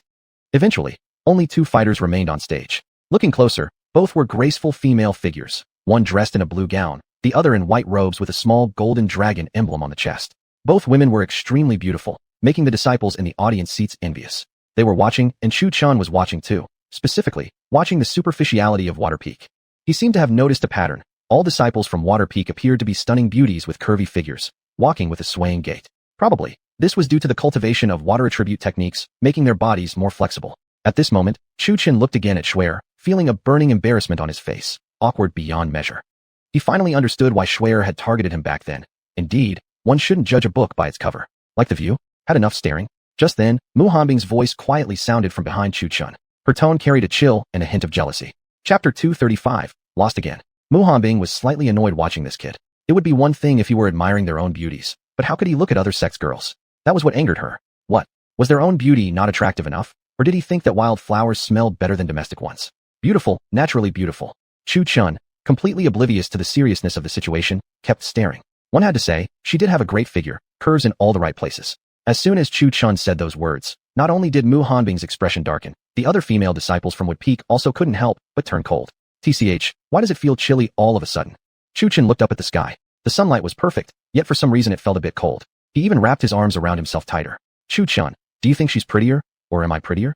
At this moment, Mu Hanbing's voice drifted beside Chu Chin's ear, faint yet cold. Chu Chin was taken aback by this question. Then, he looked at Hua from Water Peak, then back at Mu Hanbing. Comparing them honestly, he replied, you are a bit prettier. Upon hearing these words, Mu Hanbing, whose face had been frozen, showed a slight smile that clearly expressed, that's more like it. The other girls looked at him sidelong, and then one after another approached asking the same question. Chu Chin replied to each, you are prettier than her. But none believed him, thinking he was just humoring them. TCH, being good-looking sure has its perks. Indeed. Looking at the two men from Wood Peak, they were watching Chu Chun, surrounded by so many beauties, with meaningful expressions, envying him greatly. In truth, the two of them weren't bad-looking either, but no one gave them a second glance. It must have been a character issue. Boom. The audience stands were extremely lively, and so was the arena. Hua from Water Peak practiced water-type cultivation techniques. Every move and technique was an attack based on water, mostly using Waterling Cheat to overwhelm Jiang Xueqing of St. Dragon Peak. Subduing Dragon Hand. Jiang Xueqing cried out and brought a palm down powerfully on Hua. Her palm emitted a dragon's roar, but compared to the true dragon roar energy circulating around Chu Chun, hers was far weaker, soft, and lacking intimidation. Since both had considerable strength, the battle lasted for a tea time before ending. In the end, Hua from Water Peak won. It was said that the 5 peaks possessed slightly greater strength than the other peaks. Water Peak ranked 3rd among the 5 peaks. It wasn't particularly strong, but definitely not weak either. Time quietly passed. 2 hours went by, and 20 disciples had already been eliminated. Because the remaining disciples who hadn't given up were all skilled, only 20 matches had taken place within 2 hours. At this moment, one figure was missing from Wood Peak's seating area. Look, he was fighting on the arena right now. Taking a closer look, it was Lu Changfeng. He stood on the stage like a war god, holding a long spear, blood dripping from its tip. Facing him was Yin Feng from Rock Peak, whose body was already stained with blood, wounded all over, face pale, and blood still trickling from the corner of his mouth. Lu Changfeng, on the other hand, wasn't much better either, covered in minor and major sword wounds, blood flowing from his lips as well. Again, Yin Feng raised his sword and slashed towards Lu Changfeng. He was naturally combative. Even though already covered in wounds, his fighting spirit didn't fade. It had only grown stronger. Clang. Then let's go. Lu Changfeng roared, raising his spear. Perhaps inspired by Yin Feng's battle intent, Lu Changfeng's true energy surged, exuding an indomitable spirit. Spear striking like a dragon. Lu Changfeng thrust his spear forward, purple lightning coiling around the spear point like a hidden dragon rising from a ravine, dashing forward as fast as a purple flash across the sky. Yin Feng saw this, but wasn't the least bit frightened. He made a hand seal. Boom. A stone wall appeared in front of him. Boom. Boom. Then, a second and a third stone wall formed. Bang. Lu Changfeng charged forward with unstoppable momentum, crashing through 2 stone walls, but was finally blocked by the last. Rockfall. Blocking Lu Changfeng wasn't an issue, but the purple lightning at his spear point had dissipated. Yin Feng seized the opening, raising his sword above his head before bringing it slashing down. Roar. Perhaps the sword strike stirred the surrounding earthling cheat. Ningjircheng da de yanshi da sha. Lu Changfeng jianzhang tongkong yi so, jir, shou wo changchang, doijig da sha de yanshi, jiu shi yi chang su chu. Hung. Yanshi po sui. Hai hao Lu Changfeng fan ying de ji shi, zhang za lo de yanshi ge dongchan. Ni su let. Zheng ci shi, Lu Changfeng tingwen arban chanchu, yi dao sheng yin, fang yin kan shi, jing shi yan feng. Bu zhi he shi, tijig jan sabla golat. Lu Changfeng jianzhang mei to yi ning. Dan sheng yao fan ying, che shi lai bu jilat. Sure. Cool. Lu Changfeng dia shit. Ari jian run su chanlet, ta de sheng tong. Da shi sheng. Mo feng zhong dizu, jianzhang fun fun, lancer yi ban. Yin Feng pulled his sword out of Lu Changfeng's chest. Just as he was about to step off the stage, suddenly his foot was grabbed by a hand. It's not over yet. Lu Changfeng, covering his chest with one hand, forcefully pulled him back. Then, a bloody scene unfolded. Lu Changfeng grabbed Yin Feng's foot, and with a powerful twist of his waist and stance. Bang, bang, bang. The sound was oddly pleasant to the ears, as the Qing stone bricks on the ground shattered into pieces, splattering everywhere and stained with blood. Yin Feng, caught off guard, was utterly stunned by the brutal attack. Look at him. After this round of pounding, not a single bone in his body remained intact. This must hurt like hell. The disciples in the audience couldn't bear to watch. Although they hadn't been hit themselves, just watching was painful enough. A few of Yin Feng's teeth had even been knocked loose. Ouch damn. Chu Chan watched Lu Changfeng's fighting style, and couldn't help but feel a sense of familiarity. Didn't this resemble his own style a bit? Sure enough, both Hu Meyer and Ji Yufei turned their eyes toward Chu Chun. Lu Changfeng's current move reminded everyone of a past battle between someone and Su Huang. It was the same scenario, a head being smashed into the ground repeatedly. But compared to Chu Chun, Lu Chongfeng's version wasn't quite that brutal. Back then, Chu Chun had nearly paralyzed Su Huang and almost cracked his skull open. Lu Chongfeng, on the other hand, only left his opponent with broken bones. Screw you. Fueled by rage, Lu Chongfeng threw Yin Feng off the stage directly. However, thinking he had already won, Lu Chongfeng let his guard down. Unexpectedly, just before being thrown off the stage, Yin Feng suddenly braked mid-air, stabilizing his body and landing on the edge of the arena. Seeing this, Lu Chongfeng raised his eyebrows. The hell? That's actually possible. Just then, standing on the arena's edge, Yin Feng suddenly vanished from the spot with a whoosh. Before Lu Chongfeng could react, already exhausted from the fight, he suddenly felt weightless, and with a forceful spurt, blood sprayed from his mouth like a mighty burst. When he came back to his senses, he was already on the ground below. This sudden turn caught Lu Chongfeng completely off guard. Once again, he had lost. Lu Chongfeng stood on the ground below, cursing Yin Feng with a stream of furious words. What talent! How embarrassing! Chu Chun, watching Lu Chongfeng angrily cursing on the ground, spoke with meaningful depth. The others shared similar expressions. Look at Lu Chongfeng's face. It no longer looked like a face. It was as black as soot, completely pitch dark. Chapter 236, so strong. He accepted his loss to Shi Yanji because he truly couldn't beat him, but this time, losing to Yin Feng was mostly his own fault. He had become careless at the end and lowered his guard, giving Yin the chance to strike. Lu Chongfeng's chest ached, his whole body ached, and as he looked at Yin Feng on the battlefield, his fury grew with each thought. He ranted and raged with words. No matter how loudly he cursed, Yin Feng just smiled and acted as if he couldn't hear a thing. Go ahead, keep shouting. I've already won. What can you do to me? Indeed, regardless of the circumstances, he had still lost. 1,000 words wouldn't change that. He was the one who lost. In the end, he could only return to Wood Peak with his tail between his legs, quietly choosing a seat to sit and say nothing. He had no face to see his junior brothers and sisters anymore. He was the senior disciple, yet ended up losing 2 consecutive matches. Don't worry, we still have your junior brothers and sisters. Mu Hanbing spoke out, attempting to comfort him. This altered, corrected, version of Mu Hanbing was different. Back then, she didn't care about winning or losing. She only came to go through the motions. Though this competition was also just another performance, her heart had become brighter and open compared to the past coldness. And this version of her was actually her true self. It was better that Mu Hanbing said nothing. Once she spoke, those words became like soul-piercing arrows that ruthlessly stabbed through Lu Chongfeng's heart. As the senior disciple, not only had he failed to lead his juniors to victory, but he had also been the first one eliminated. Maybe it was due to not wearing red underwear this year. His luck was simply bad. Once the outcome was decided, even if reluctantly, he accepted it and could only pray that his juniors could help carry him to a vicarious win. In his mind, the power of Chu Lingyue and Yun Chun was already impressive enough. As for Chu Chun, he completely misunderstood his strength, still clinging to the memory of him being a common-rooted boy. Chu Chun gave him little hope. After all, how strong could a common-rooted cultivator be? Cheer up, so you lost. What's the big deal? Don't worry, there's still me. Chu Chun proudly patted his chest with full confidence. Lu Chongfeng glanced at him sideways. Though he hadn't set high expectations for him, still being his junior brother, he hoped Chu Chun could win. Junior brother, good luck. Lu encouraged Chu Chun briefly, then started meditating to heal. Time flew by, 2 more hours passed. The sun was especially scorching today, and from Wood Peak's audience seats, the sound of cracking bones could be heard. Looking over, Chu Chun was cracking his neck and twisting his wrists, clearly ready for a fight. Honestly, he was indeed ready for a fight, and this opponent wasn't weak either. Though he knew nothing about the enemy, from Lu Chongfeng's account, the opponent's combat strength was incredibly fierce, barely inferior to his own. Junior brother, be careful. If you can't beat him, just admit defeat. The other female disciples who knew nothing of Chu Chen's power looked extremely worried. After all, he was the only common-rooted one in the entire Wood Peak. However, Ji Yufei and Chu Lingyue remained calm and collected, and so did Humiliation and Mu Hanbing. Ji Yufei had personally witnessed Chu Chen's combat power, and his ultimate move still gave her the chills to this day. Though Chu Lingyue didn't know exactly how strong Chu Chun was within Qinyun's sect, she believed in him unconditionally. As for Mu Hanbing and Humiliation, they weren't afraid. This brat was powerful indeed. Even if restricted to foundation building stage, the saying still applied. No one below Golden Core formation could defeat him. After all, he was a person even heaven envied, someone who survived heavenly tribulation. How could he lose to an opponent of the same cultivation level? At this moment, Chu Chun had already arrived at the battlefield, when a strange pressure suddenly weighed on his body. Subsequently, his cultivation realm rapidly plummeted, finally settling at foundation building stage 2. His opponent, in contrast, was a white-haired man who wore a fur coat even in this hot summer without any sense of discomfort. Then he confidently flipped his hair. He was Jing Yun from Sword Forging Peak, Su Wuchen's second disciple. Oh, you're the disciple from Wood Peak? You've become quite popular lately. Look at Jing Yun, coming with endless mockery, examining Chu Chun with great interest. After observing, he thought he could be beaten with one hand alone. Such a weak strength, and yet still considered a direct disciple of Wood Peak? Did Mu Hanbing only accept him as a disciple because of blindness, or because he looked handsome and like a pretty boy? Senior brother, it's improper for you to speak like that.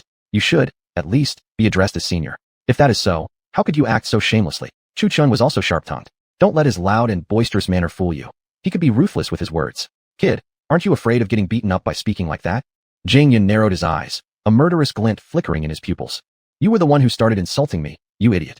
See, his mouth was like a lighter. Flicking once was enough to ignite Jing Yun's fury. Die. Jing Yun's expression twisted with rage. Then, he stretched out his hand toward Chu Chun, moving extremely fast. Watch out. Senior sister Fu Wanqing from Wood Peak shouted in alarm.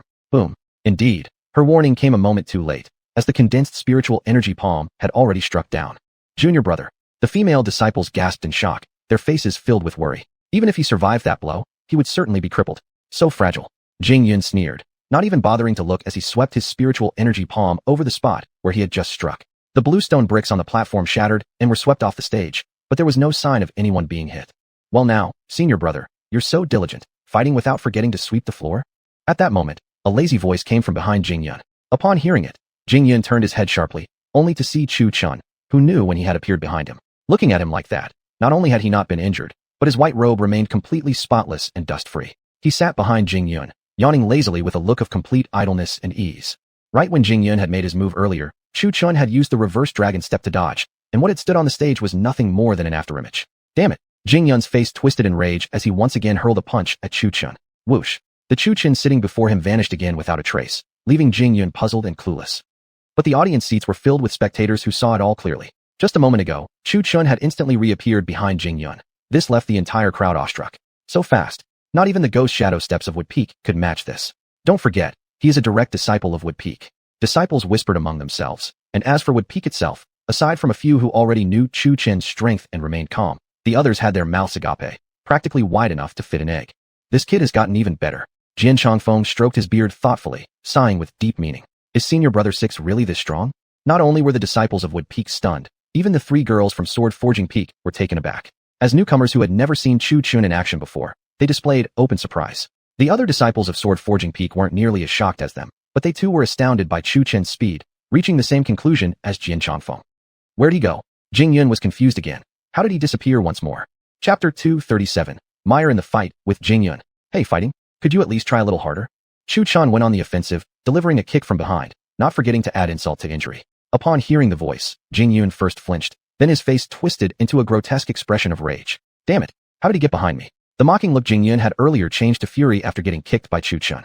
Seeking death, Jing Yun formed a hand seal, and behind him appeared a manifestation, an external embodiment of his cultivation technique. Frowning, Chu Chun was puzzled. Wasn't he suppressed to the foundation building stage? How could he still summon an external manifestation? One shouldn't be able to manifest an external body below the golden core stage. Could it be that he hadn't truly been suppressed? As Chu Chin contemplated this, a huge hand slammed down from above. Boom. It was the hand of Jing Yun's external embodiment. The embodiment itself was a 6-armed, 3-headed man, each hand wielding a different weapon, but this wasn't the strangest part. Normally, others' external manifestations appeared in heavy colors like gold, crimson, or azure. His was pink. If this had been conjured by a woman cultivator, it might be understandable, but Jing Yun was male. That's innate manifestation body. Eventually, someone recognized the constitution. An innate manifestation body could manifest an external body as soon as spiritual energy formed in the meridians, even at the chi gathering stage. Moreover, this external body was incredibly small in size. Because it was innate, it blended seamlessly with the user's body, showing no clumsiness at all. Look at Chu Chun. He was completely outmatched, continuously dodging without any chance of launching a counterattack. Pung pung pung. Jing Yun's manifestation wielded a pink ethereal spear and threw it toward Chu Chun. The spear transformed into a golden lightning bolt, piercing through space with the speed of a fleeting shadow. Pung. The sheer speed and close proximity left Chu Chun, even with his reverse dragon step, unable to react. He was struck directly, pierced through the chest by the spear, while golden lightning surged rampantly inside his body. Who? Junior brother. Xiaochen. Expressions on the crowd atop the wooden platform turned grave, showing deep concern for Chu Chun. Chu Chun was sent crashing heavily into the ground by the spear Jing Yun had thrown, spitting out blood profusely, his face as pale as paper. Although Chu Chun had started off casually, he had never underestimated Jing Yun's strength. He hadn't expected to suffer such a serious injury. However, this was not a big problem. He possessed the primordial dragon deity body. One could hear dragon roars from within his body, and his pierced chest was visibly healing at an extraordinary rate. Not giving up yet. Jing Yun taunted, amused by the severely injured Chu Chun, clearly having no intention to stop his assault. Dragging his massive external body behind him, he stepped toward Chu Chun one step at a time. He had no personal grudge with Chu Chun. However, someone had mediocre cultivation but an unusually rich collection of resources, and Jing Yun's mission was to cripple Chu Chun. Give up. Chu Chun slowly stood, his face a bit disheveled. He wiped blood from the corner of his mouth. Then, spiritual energy surged across his body as he fervently activated the wood's spirit force, the eternal life method, and the primordial dragon deity body. The chest that had previously been pierced started healing rapidly. This rate of recovery, how extraordinary. All those present were stunned. Mahuanbing, who had already seen Chu Chen's impressive recovery ability before, was amazed once again. Dragonberry hand, dragon steel hand. Chu Chen shouted firmly, then thrust his palm toward Jingyun. A mere ant.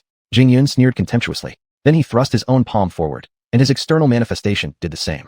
The palm from the external body was unimaginably bigger than Chu Chen's, crackling with golden lightning. Boom. As the two palms collided, a powerful ripple of energy spread outward. Pooh! A figure flew backward, his arm drenched in blood, revealing torn flesh and no skin. He's strong. Chu Chan was sent flying, but just before falling off the arena, he stabilized his form.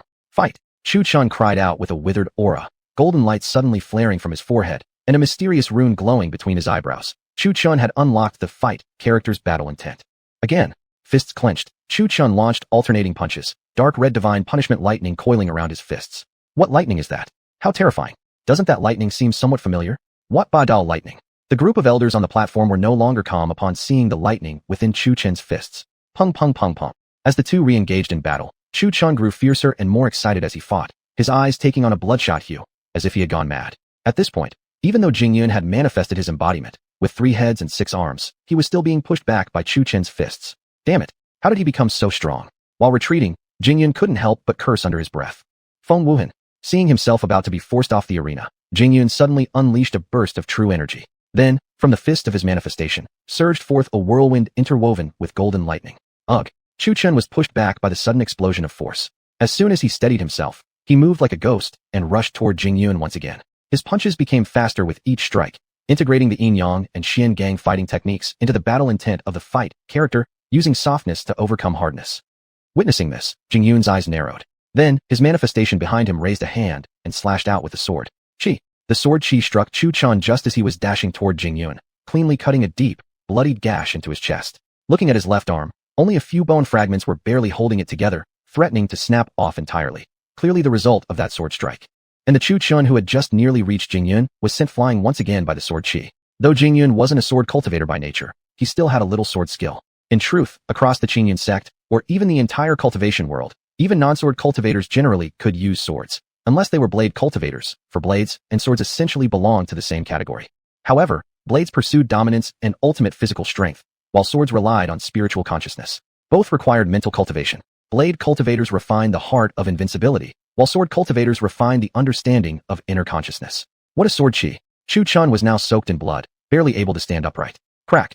Chu Chun twisted his nearly severed left arm straight back into place. The sound alone would have made others cringe in pain, but Chu Chen's expression didn't change at all, as though it hadn't hurt him in the slightest. This madman. From the beginning, when the crowd was still uncertain about Chu Chen's tactics, they now clearly labeled him a madman. And indeed, not wrong. Just moments after resetting his arm, Chu Chun casually shook it a few times before charging at Jingyun again. Damn it! Jingyun's face had already turned Jing, and his manifestation behind him lifted its hand once more to slash with a sword. However, Chu Chun, who had already suffered from it once, would not allow himself to be caught twice. He gathered energy into his right hand, forming a wooden sword, then waved it casually. This seemingly simple sword strike, however, cut through with an ocean's might, as he had infused it with the power of water. Walala! The sword Chi surged like an endless ocean, and before it, Jingyun looked like nothing more than an ant, on the verge of being completely submerged. Chapter 238, The Wager. Give me, open. Jingyun watched as the ocean surged toward him, about to swallow him whole. He spread his hands wide. Boom. The ocean surging toward him shattered and dispersed. Pooh. Though the ocean was shattered, the sword Chi still slashed Jingyun, and the ocean just now had been an illusion formed by manipulating water. The Dharma image behind Jingyun also dissipated after being struck by the sword. Cursed. Cursed. Jingyun glared at Chu Chun with a hideous expression, bloodshot eyes, almost as if possessed by demons. Today he had actually been beaten into this state by a junior. He was the direct disciple of the sword-forging peak. He had lived at least 100 years. Even if his cultivation was suppressed, defeating a junior with only foundation-building cultivation should be as easy as crushing an ant. However, Chu Chun was not an ordinary foundation-building cultivator. Even without having his realm suppressed, his strength could go 50-50 against a core formation expert. Sword rain, wind, and thunder. You see, every cultivator knows some sword techniques. Sure enough, Jing Yuan, who had always attacked with fists, finally used his sword. He swung his sword at Chu Chun, releasing sword Chi as a gale, within which golden lightning thrashed wildly. My guess is Jing Yun will win this. What if he loses? Lose? Although his realm is suppressed, his foundation is still that of a core formation expert. He has the advantage in that aspect alone. Perhaps Chu Qin still has some hidden trump cards? Right. After all, someone capable of becoming a direct disciple wouldn't just have that much strength. Tisk, believe it or not. If you don't, why don't we place a wager? Sure, I'm in. There are always those with too much idle time, muttering profound statements, looking like old prophets. When someone heard they were starting a betting match, naturally, some bored guys from the Wood Peak, whose hands were literally rusting from idleness, wanted in to earn a bit of spirit stones. Place your bets. Final call for bets. Before long, a betting table appeared on the audience seats. The crowd that was originally watching the match suddenly perked up at the word of betting. Watching the match alone was boring, but once a wager was involved, everyone's mood changed. Winning meant gaining money. Indeed, those who had placed bets were suddenly animated. They'd been as lifeless as half-asleep hens, but now they were excited as if hyped up on adrenaline. Beautiful lady, who are you betting on? The disciple who opened the table noticed Ji Yufei and Chu Lingwei and immediately got excited. Especially Ji Yufei's voluptuous figure invited lingering glances. Upon seeing this, Ji Yufei frowned, and instantly the disciple was blinded with stars. How does the betting work? You just place your bets. If you win, you take the spirit stones. If you lose, you get nothing. Well then, I'll bet on Chu Qin winning. I'll also bet on Chu Qin winning. Chu Lingwei quickly chimed in. Esteemed fair ladies, the odds on Chu Qin are quite high. I suggest you bet on Jing Yun instead. More people are backing him. But what if I still insist on betting on Chu Qin? Ji Yufei countered. If Chu Qin wins, then all the spirit stones go to you. But allow me to offer one more piece of advice. You're better off betting on Jing Yun, a sure thing. The disciple was considerate, fearing that Ji Yufei and Chu Lingwei might lose a large sum chasing profits, and so reminded them accordingly. No, thank you. We will bet on Chu Qin. Ji Yufei directly placed her spirit stones on Chu Qin's name, and Chu Lingwei followed immediately after. This sigh. The disciple saw how determined they were and couldn't help sighing.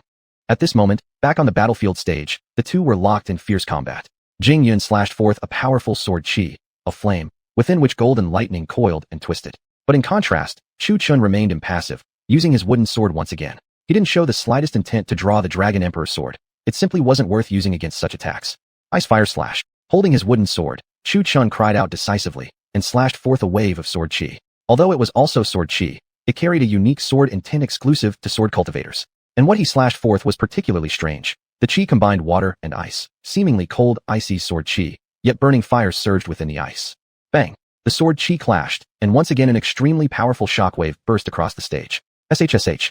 However, Chu Qin's ice fire slash directly pierced through Jing Yun's sword qi and launched toward him in retaliation. Pooh! Once again, Jing Yun spat blood, his body already covered in wounds. Of course, Chu Qin himself wasn't in much better shape. In direct sword-to-sword combat, Jing Yun continuously launched mighty sword attacks, yet they could not rival the casual strikes from Chu Qin. After all, Chu Qin was a swordsman, a true professional in sword techniques. The sword qi he released was condensed with sword intent rather than simply powered by spiritual energy. In contrast, Jing Yun, although using grand techniques each time, relied purely on spiritual energy. This round of combat had already nearly drained his energy, and as the fight progressed, his sword qi became increasingly weaker. That bastard is way too tough to kill. Chu Qin wiped away some blood, cursing inwardly. Damn it, how can he be this strong?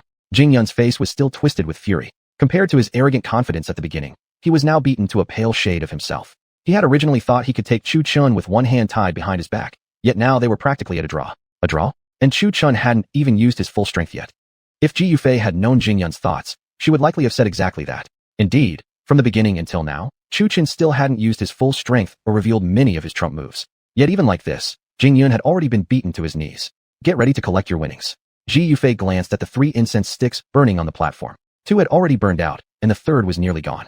After such a prolonged battle, it was time for Chu Qin to finally get serious.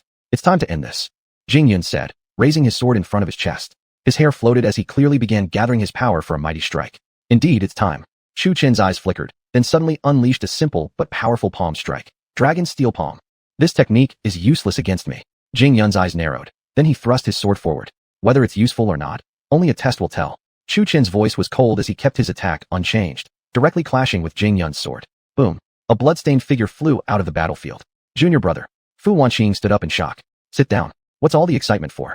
Ji Yufei shot her a glance and yanked her back down. Why are you doing this? Can't you see he's injured? Fu Wanqing pointed at the figure lying outside the stage, glaring at Ji Yufei with resentment in her eyes. He is injured, but why the panic? Also, look carefully at who that is.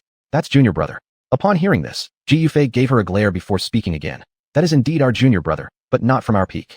What do you mean? Upon hearing Ji Yufei's words, Fu Wanqing looked utterly confused. However, Ji Yufei remained composed in the face of her questioning. Junior brother isn't that thin. A simple sentence concealed a shocking secret. Since both fighters were now covered in blood, from afar it was impossible to distinguish who was who. Their upper bodies were also completely stripped of clothing during the fight. Fortunately, both were male. Otherwise, it would have been extremely awkward. After Ji Yufei's words, everyone focused their gaze. As the smoke cleared, a towering figure appeared, his shirtless upper body covered with countless wounds. Junior brother? At first, people were disbelieving, then astonished. Chu Chun had actually defeated Jingyun. Chapter 239, Spirit Talisman Technique. Another case of taking on a stronger opponent, Chu Chun stepped onto the battlefield. His cultivation level was suppressed to foundation building 2nd layer, while Jingyun's luck was better, at foundation building 7th layer. His true cultivation base and foundation were not only higher than Chu Chun's without suppression, but even when suppressed, he still had 5 sublevels above Chu Chun, not to mention his foundation breaking realm foundation. And yet, he still lost to Chu Chun. What stunned everyone the most was Chu Chun himself. His foundation was inferior, and his cultivation level lagged 5 sublevels behind Jingyun. In such a disadvantaged situation, he actually won. When did my junior brother become so powerful? Fu Wanqing slightly opened her mouth, her face filled with disbelief. Just wait. This is barely the beginning. Ji Yufei didn't speak, but let her expression say everything, and Mu Hanbing and Hu Meyer were the same. In comparison, Chu Lingyue also had her beautiful eyes wide open. Ji Yufei and the others chose to believe in Chu Chun's strength because they had seen it firsthand. But she, apart from that one battle back in Mu City, hadn't seen Chu Chun truly fight since arriving at Qingyun sect. This time, she could be said to have blindly believed in Chu Chun, trusting that he could create miracles, yet knowing nothing about his actual strength. Precisely because of that, she was even more shocked. But although surprised, Fu Wanqing seemed to have picked up on a certain keyword, physique. Earlier, Ji Yufei had mentioned that Chu Chun's figure wasn't so thin anymore. Could it be that she had seen it before? Chu Lingyue and Mu Hanbing also looked at her with peculiar eyes. Originally, Ji Yufei, who had been smug, felt a slight chill on her back. Anyway, although Chu Chun hadn't used his full strength in this battle, he had sustained severe injuries. Relatively speaking, he was in better condition than Jingyun. Why? He was almost immediately helped away by female disciples from Wood Peak, while Jingyun was left half paralyzed, lying on the ground unconscious. As Wood Peak disciples passed by, they couldn't help but stomp on him with their feet, whether deliberately or unintentionally, no one knew. This really is awkward. Can I get my spirit stones back? Look, someone who ran the betting pool was standing there, hands tucked, looking embarrassed. Previously, they all believed Jingyun was destined to win, and bet heavily on him winning. Now, this slap-in-the-face result caught them off guard. With many people betting on Jingyun, if they won even a little, they'd gain some profit. But if they lost, neither the bookmakers nor the gamblers would get a single coin back. This turned into a big win for Ji Yufei and the other girls. Didn't you two bet on Chu Chun winning? Why did you bet so heavily against him now? That's truly bringing up the sore spot. The 2 male disciples who had so confidently claimed Chu Chun would win previously had, for the sake of making more profit, placed their bets on Jingyun. And just like that, they lost everything. These 2 had interesting names indeed. One was Mo Fan, the other was Mo1. Listening to their names, one might assume they were brothers, but they weren't. They were completely unrelated. Of course, given the vastness of the world, such coincidences weren't particularly strange, like the fact that they shared such similar-sounding names. Chu Chun himself was quite a talent, too. Despite being severely injured, he returned to the audience stand, rested briefly, and was already bouncing with energy again. Everyone watched in amazement at his incredible recovery ability. Hey, seriously, junior brother, what cultivation method have you practiced? How come your recovery speed is so fast?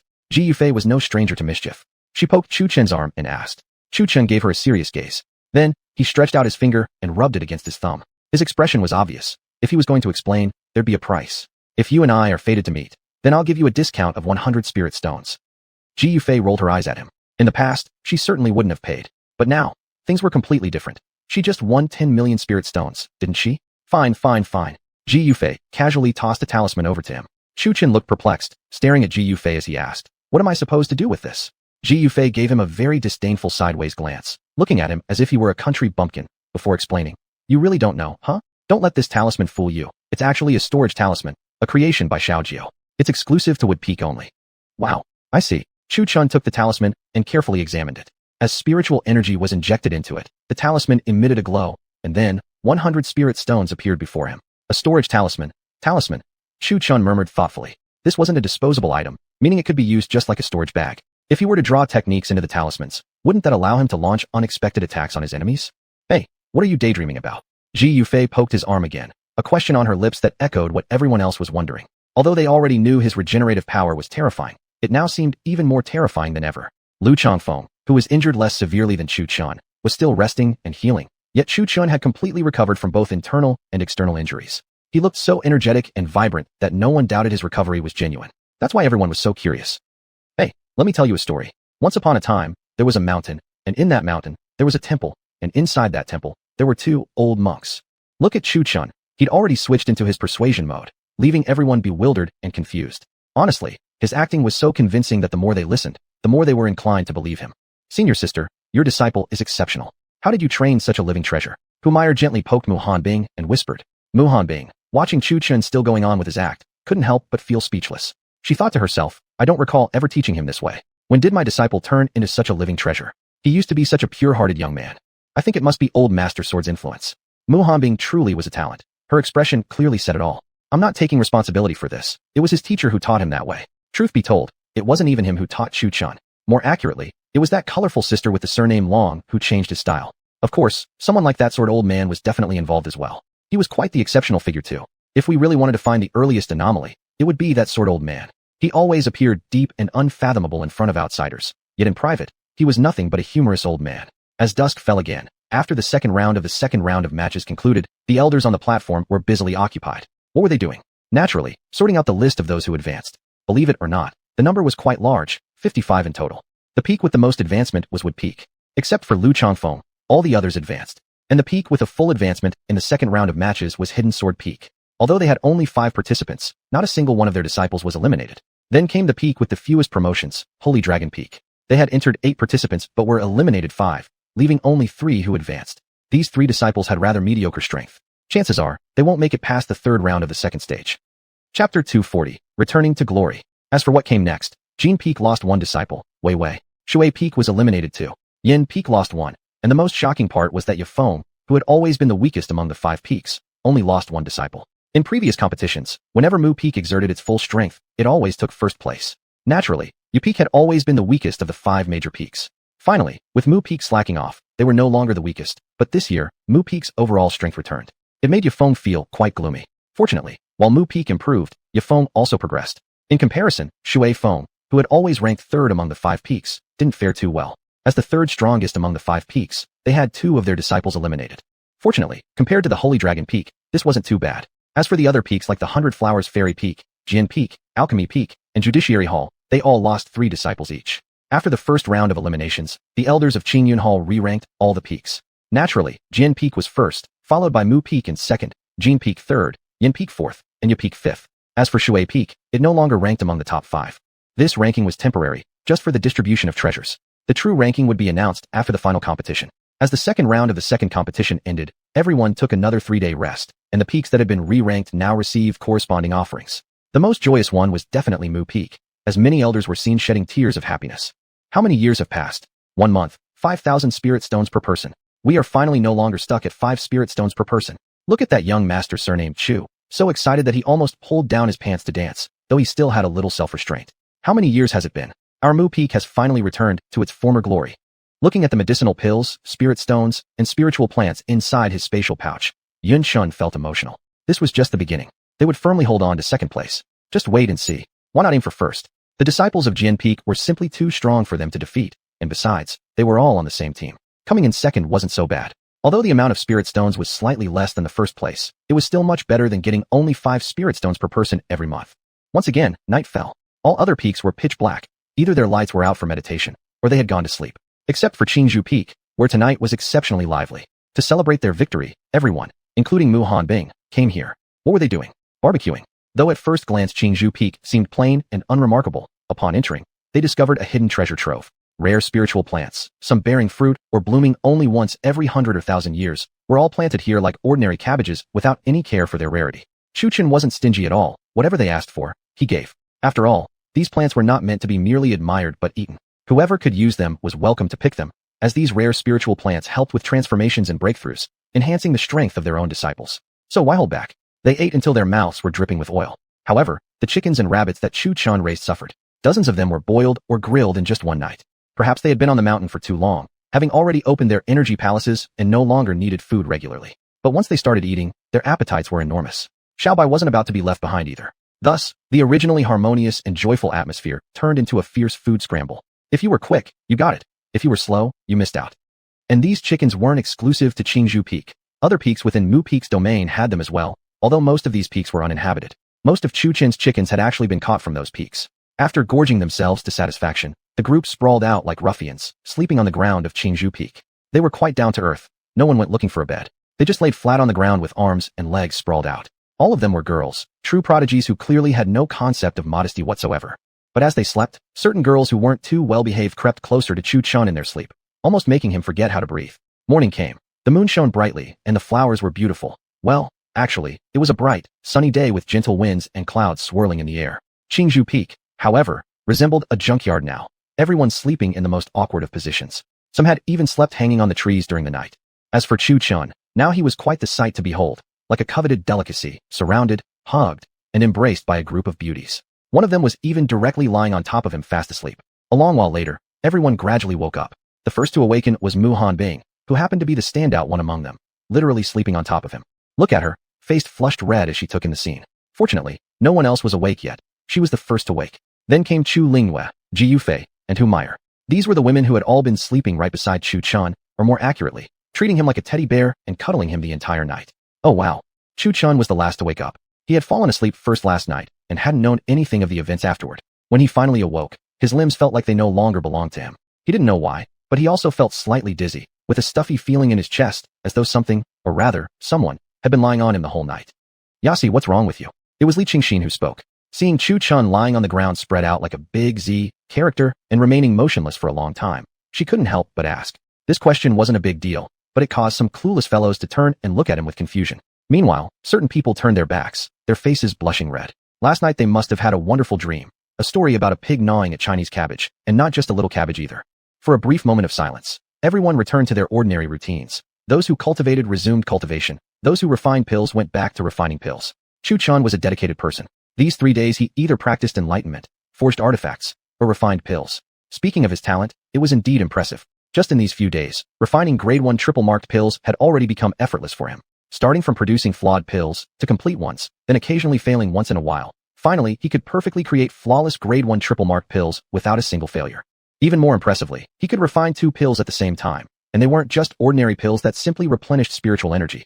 These were foundation-establishing pills and spirit-concentrating pills. Though they were only single-marked, if the user happened to have good luck, even a 1 in 10 chance could help them advance a level. Besides that, he had gained a certain level of understanding toward the Tao, though forging artifacts hadn't progressed much. As for the mysterious 8 trigrams in Qianquan, he was completely clueless. These 3 days passed quickly, and his cultivation hadn't improved. Instead, he was non-stop refining pills day and night.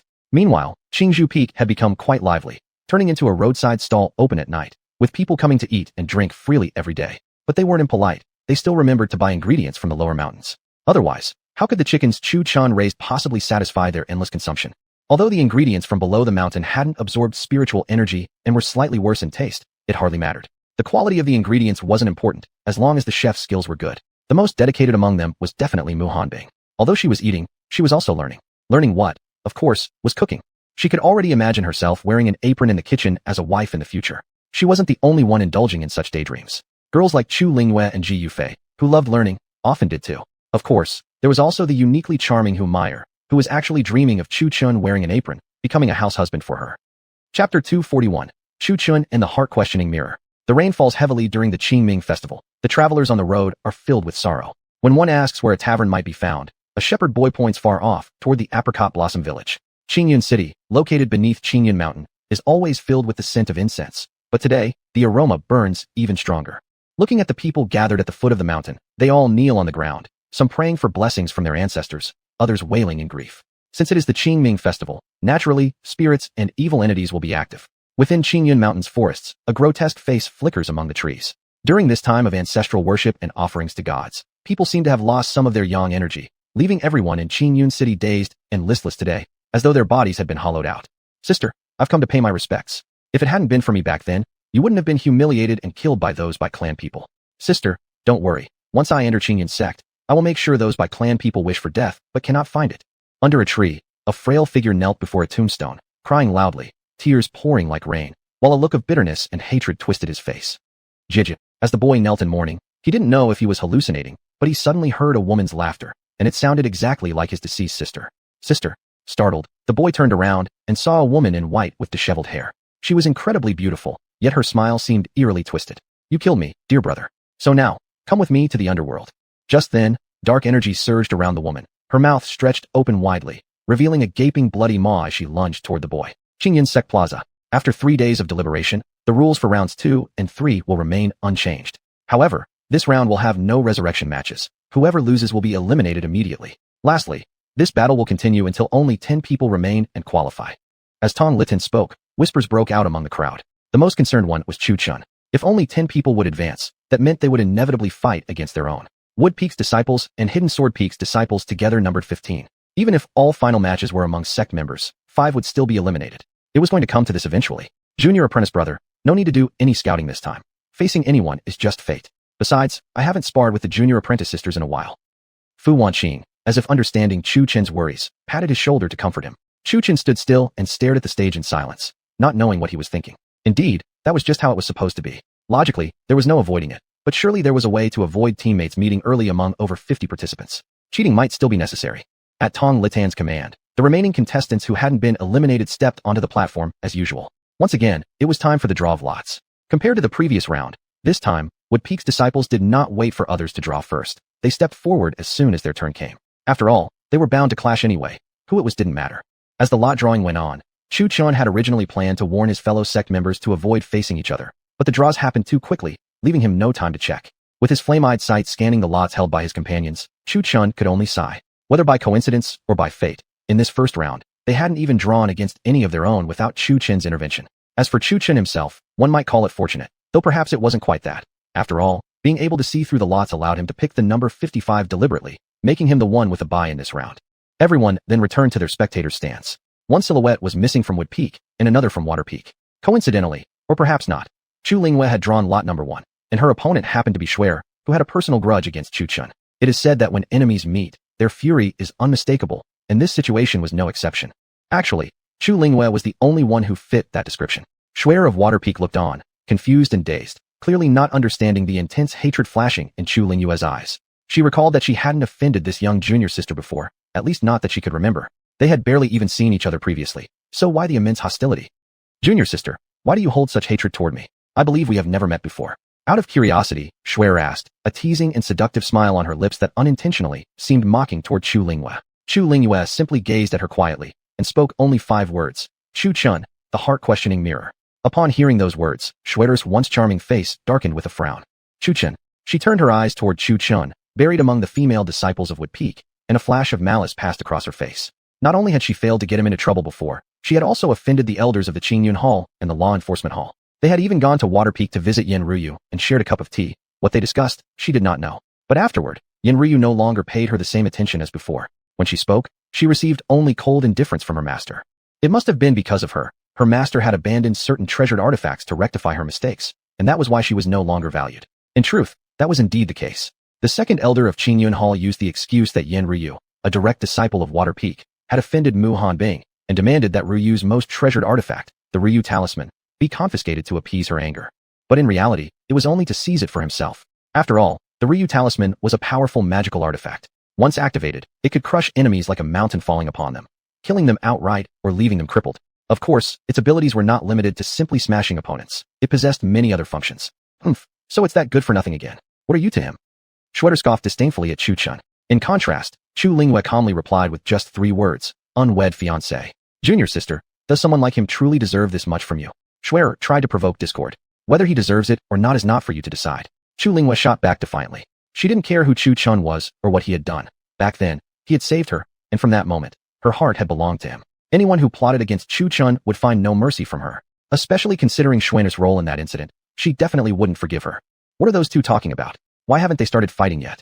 Chu Chun was a content spectator. Before, he had harbored some resentment toward her, but now, since he had been mistaken about her actions first, it was only natural that she held a grudge and sought revenge. And he hadn't suffered any real loss anyway. In exchange, he gained a teacher who would instruct him in the sword path. In short, it was both a trial and a blessing, and that blessing came from her. If it hadn't been for the elders forcing her to undergo the heart-questioning mirror, would Jian Changfeng have appeared to save him? Without Jian Changfeng stepping in to rescue him, there would have been no one to teach him the sword techniques, nor to pass on the forging techniques to him. He had long since let go of the past, but on the stage before him, the two women had already begun their battle. Truth be told, the way they fought looked truly ruthless. One might think they had the hatred of someone who had killed each other's fathers. Chapter 242. Ice can also pierce water. Rain and wind falls. Clutching a magical sigil in her hand, Lingyue Chu transformed the battle platform into a domain. Howling winds surged, carrying rain with them. But that was only the beginning. The wind tore through like razor blades, leaving a trail of bloody cuts across Shuer's delicate body. The raindrops in the wind weren't just for show either. Look at them, striking Shuer's body like pebbles, each droplet exploding upon impact. In an instant, the disciples seated in the stands were enveloped by Lingyue Chu's spell, obscuring their view of what was happening inside. What incredible power! Among the gathered disciples, some clustered together with admiration on their faces. While they had witnessed many dazzling battles, there were always those who sighed in awe. Strangely enough, perhaps influenced by Chu Chen's previous match, some people had lost bets and weren't too happy. And here we go again. The betting area was set up anew. Since there was gambling again, of course there were those eager to place their bets. Sure enough, Yu Fei Ji showed up, accompanied by Wei Fu and other junior disciples. After seeing Yu Fei Ji and Ling Wechu win 10 million spirit stones in the last bet, they also wanted to try their luck. In the past, they couldn't afford to bet, but now although not rich, they had modest funds. With some money in hand, who wouldn't want to chase bigger gains? As long as they won, they made profit, no matter small or large. After all, even the smallest mosquito meat is still meat. Yu Zhanyu, you're here again, huh? Who are you betting on this time? Same disciple, same familiar recipe. Last time he noticed Yu Fei Ji and Ling Wechu were pretty, and now she's brought 5 or 6 beautiful girls along, each an exquisite beauty. To pick the best among them would still be Meyer who, beautifully enchanting, great figure, and most importantly, her smile seemed to captivate one's soul, leaving the disciple hosting the bet completely enchanted. This time Meyer who came just to make some extra pocket money. Fortunate that Han Bingmu wasn't here to join the fray. Otherwise, many men would be mesmerized beyond control. I bet on Ling Wechu to win. Chen Chu confidently placed his bet. Although he didn't know exactly how strong Ling Wechu was, as family, he gave unconditional support. I also bet on Ling Wechu to win. Me too. I'm the same. This time, the betting odds were even. After all, the two sides weren't vastly different in strength. One had a top-notch spiritual root, while the other was a disciple directly trained by the water sect master. Either could win. Junior, let me show you what water spirit power really is. On the platform, Schwerer, battered by Ling Wechu's rain and windfalls, scoffed coldly. Then, she also clutched her own spell seal, and suddenly stretched her hands wide. Torrential Tempest. Jala. Since it was a water attribute spell, naturally it created a grand spectacle, a domain forming upon activation. With the water domain unleashed, waves of water spirit power surged toward Ling Wechu. Seeing this, she slightly furrowed her brows, though her expression remained calm. After all, in the 5 elements, wood restrains water. Millennium Frost. However, she was unpredictable and went against the norm. She suddenly unleashed her true essence, the surrounding air plummeting in temperature, immediately freezing the oncoming waves of water spirit power. Who says wood can only restrain water? Ice can do it just as effectively, and even faster. Such a brilliant use of Millennium Frost. The sight of Ling Wechu's clever maneuver infuriated Schwerer, making her clench her teeth. She had thought she could easily finish the battle with sheer overwhelming power, but Mei Shangdao was counterattacked. Break! With a tremor of her true essence, Ling Wechu shattered all the water spirit power that had been frozen around her. Oh, this woman is damn awesome. I really like it. There were always those exceptional ones who failed to realize the danger of their overconfidence. Such remarks would often land them in trouble. Yet, one must admit, with Ling Wechu's sudden quake, the ice around her shattered like sand, making her seem like a true queen descending into battle, exuding the ultimate presence. This junior sister is pretty impressive. Chu Chun rubbed his chin while closely observing Ling Wechu. For some reason, this figure seemed oddly familiar, as if he'd seen it somewhere before. Determined to find out, he activated his fiery eyes to penetrate Ling Wechu's veil. But no matter how hard he tried, the veil remained unchanged, impenetrable. Hey, what are you doing? At this moment, a graceful figure suddenly appeared before Chu Chun. Because he was so focused on peering through with his fiery eyes, he ended up completely staring through Yu Fei Ji. His right nostril spurted blood immediately. Upon witnessing this, Yu Fei Ji's face flushed with embarrassment, noticing his golden eyes. Clearly, he was peeping through objects. Though unaware of what he had seen, she suddenly stood directly in front of him. Slap. Thinking that, Chu Chun bewilderedly took a slap from Yu Fei Ji, a sharp and clear one indeed. Cough cough. Look at Chu Chun, he was laughing in such a despicably lewd way. Afterward, he even wiped a bit of his nosebleed. Right away, he looked even more like a pervert. What are you staring at? Keep looking, and I'll rip your eyeballs out. Ji Yufei really wished she could find a hole to crawl into. He was using toe sure, penetration vision, and she had walked straight into it. How embarrassing could one get? Wait, that's strange. I have a seal on me. How could he see it? Realizing this, Ji Yufei muttered to herself. Could it be that the seal had no effect on his toe sure? As this thought crossed her mind, she stared at Chu Chun in shock. If that was true, then this guy's kosher was truly heaven-defying. Who knew whether even her master's seals could be seen through by him? Ah, junior sister, why's your face as red as a monkey's butt? Look at that.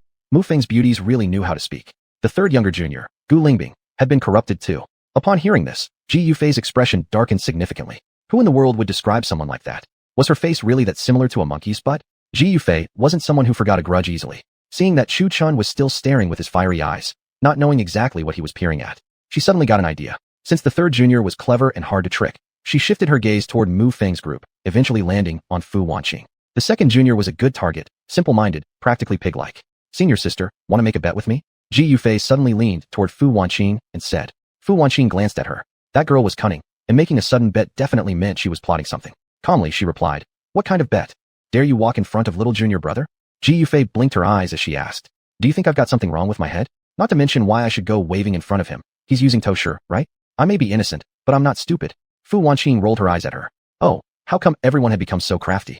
Since Ji Yufei was unwilling to be the only loser, she turned her attention to Humiliation. That senior seemed interested in Chu Qin too, so she approached once again. Senior. Pung. Before Ji Yufei could even open her mouth, she was blasted away by Humiliation. Calm down a bit. Although her mind may not work too well, she is still part of our peak. Mu Hanbing said coolly. Chapter 243 Ice Rain, Frost Lotus.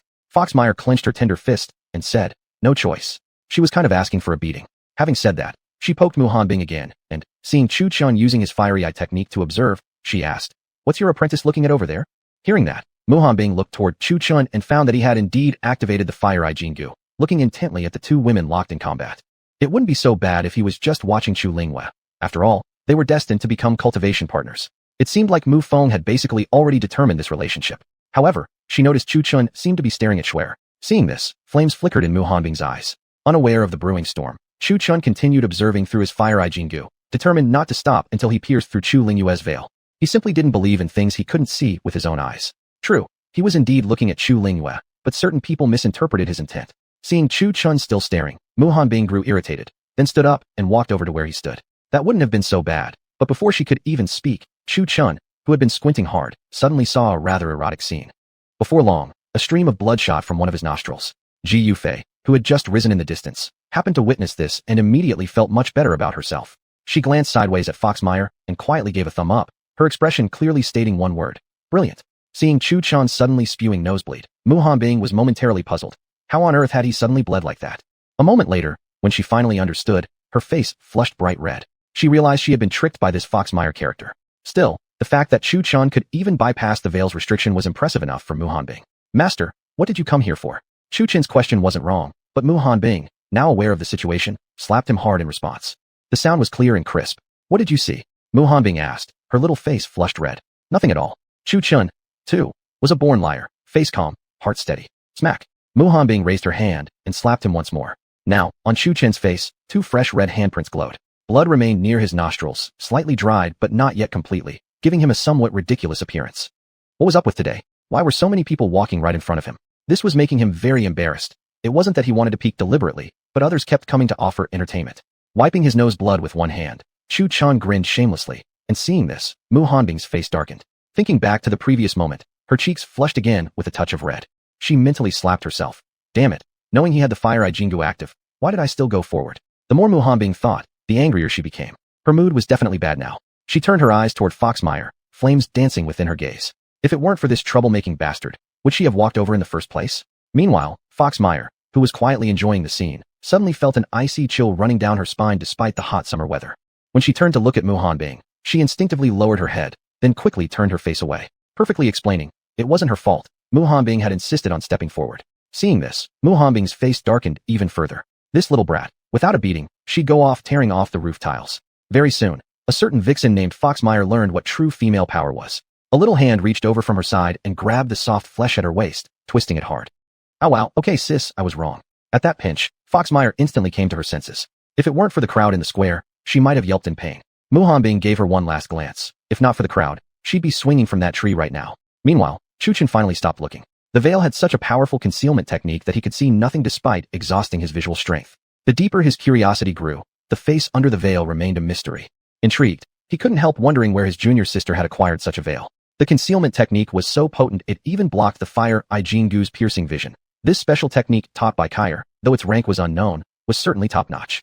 After all, as the saying went, anything made by Kyer is either a masterpiece or banned artifact. He never imagined a veil would surpass the fire eye Jingu in concealment level. This made Chu Chun feel somewhat dejected. He had thought his fire eye could pierce through anything, yet today, he lost to a veil. This hit him quite hard, shaking his self-confidence just a bit. Although he failed to see through the veil, today hadn't been a total loss. He saw two nice views. It wasn't like he went seeking them. They came right to him naturally. How could he possibly ignore them? Play was play, Nal was not. But the two fighters on the battle platform continued their fierce duel without pause, their mighty techniques seemingly pouring out without any concern for cultivation energy. Ice Rain Frost Lotus. Chu Lingyue shouted, forming a hand seal with a crisp motion. Boom. Instantly, a massive blue ice lotus burst from the battlefield. The frigid flower exuded a bone-piercing chill, nearly freezing the surrounding air itself. And it was still in its closed bud form. Explode. Chu Lingyue clasped her hands together, and the magical seal in her palms instantly detonated and scattered. Boom. As expected, with the magical seal's explosion, the ice lotus that had risen from the ground bloomed in response to the seal's dispersal. However, this blooming wasn't just a spectacle. This ice lotus blossomed like a bomb. The surrounding cold surged outward violently, and not only that, along with the explosion came dozens of ice spears flying in all directions. Chu Chen watched this scene with growing familiarity. Instinctively, he glanced toward Meng Yao, who noticed Chu Chen's gaze and proudly lifted her fair, slender neck. Her expression seemed to scream, "What are you looking at? I'm the one who taught her." This sight darkened Chu Chen's face. Even now, he could still recall the explosive power from when they once sparred. Had he not dodged quickly enough, he might have been riddled like a sieve. Pooh. Although Xuer had braced herself for the massive lotus, she still underestimated its explosive force. With one blast, her delicate body was torn and bloodied. She lost all capacity for further combat, struggling feebly to remain conscious, yet fatigue and helplessness soon overcame her, her eyes fluttering shut as she fainted on the spot. There was no denying it. Chu Lingyue had won. Pooh. Though Chu Lingyue emerged victorious, hers was a Pyrrhic victory. After all, the two fighters were nearly equal in strength, and after such a long-lasting battle, their cultivation energy was nearly exhausted.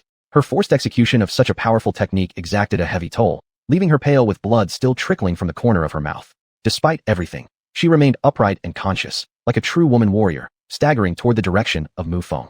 Seeing this, the disciples of Mu Peak quickly rushed down to support her, while Xuer lay motionless on the stage, her body's explosion having unintentionally revealed glimpses of her intimate form. Tong Lihatong waited for a long time, but saw no one from Shui. Feng rushed to retrieve her. Helplessly, he waved his hand, releasing a gentle stream of cultivation energy that floated her body back to the Shui Feng sect. Chapter 244, Qing'er, Freak. Yan Ruyu, the peak master of Shui Peak, coldly glanced at Xuer who was lying on the ground unconscious, showing absolutely no intention of tending to her injuries. She couldn't really be blamed for such a reaction. Originally, she had thought she had taken in a highly talented disciple, only to find that because she had spoiled the girl, Xuer had developed an overinflated ego, offending Mu Hanbing, which wasn't a big deal since Mu Hanbing hadn't even come to settle scores with her.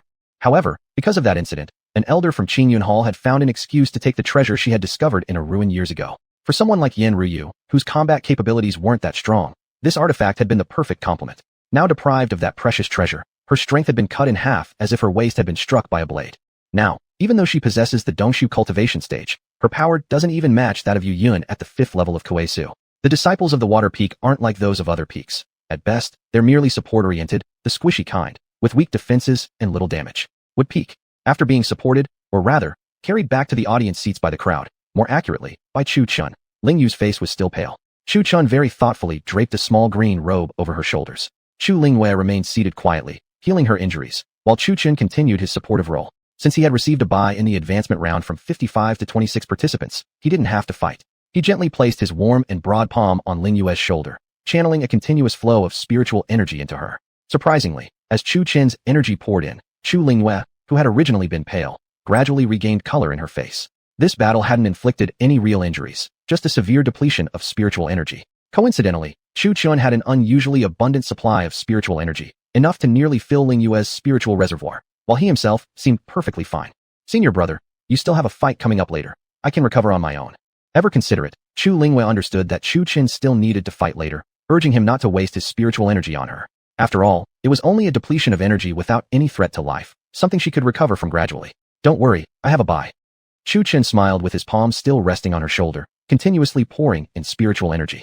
Seeing this, beneath her veil, Lingyue's face softened into a gentle smile. Before long, she naturally leaned against Chu Chen's shoulder and fell asleep. Chu Chun. Faced with such a situation, Chu Chun really wanted to say something like, "How smoothly that went." She actually fell asleep so quickly, without even saying a word. It left him completely unable to move.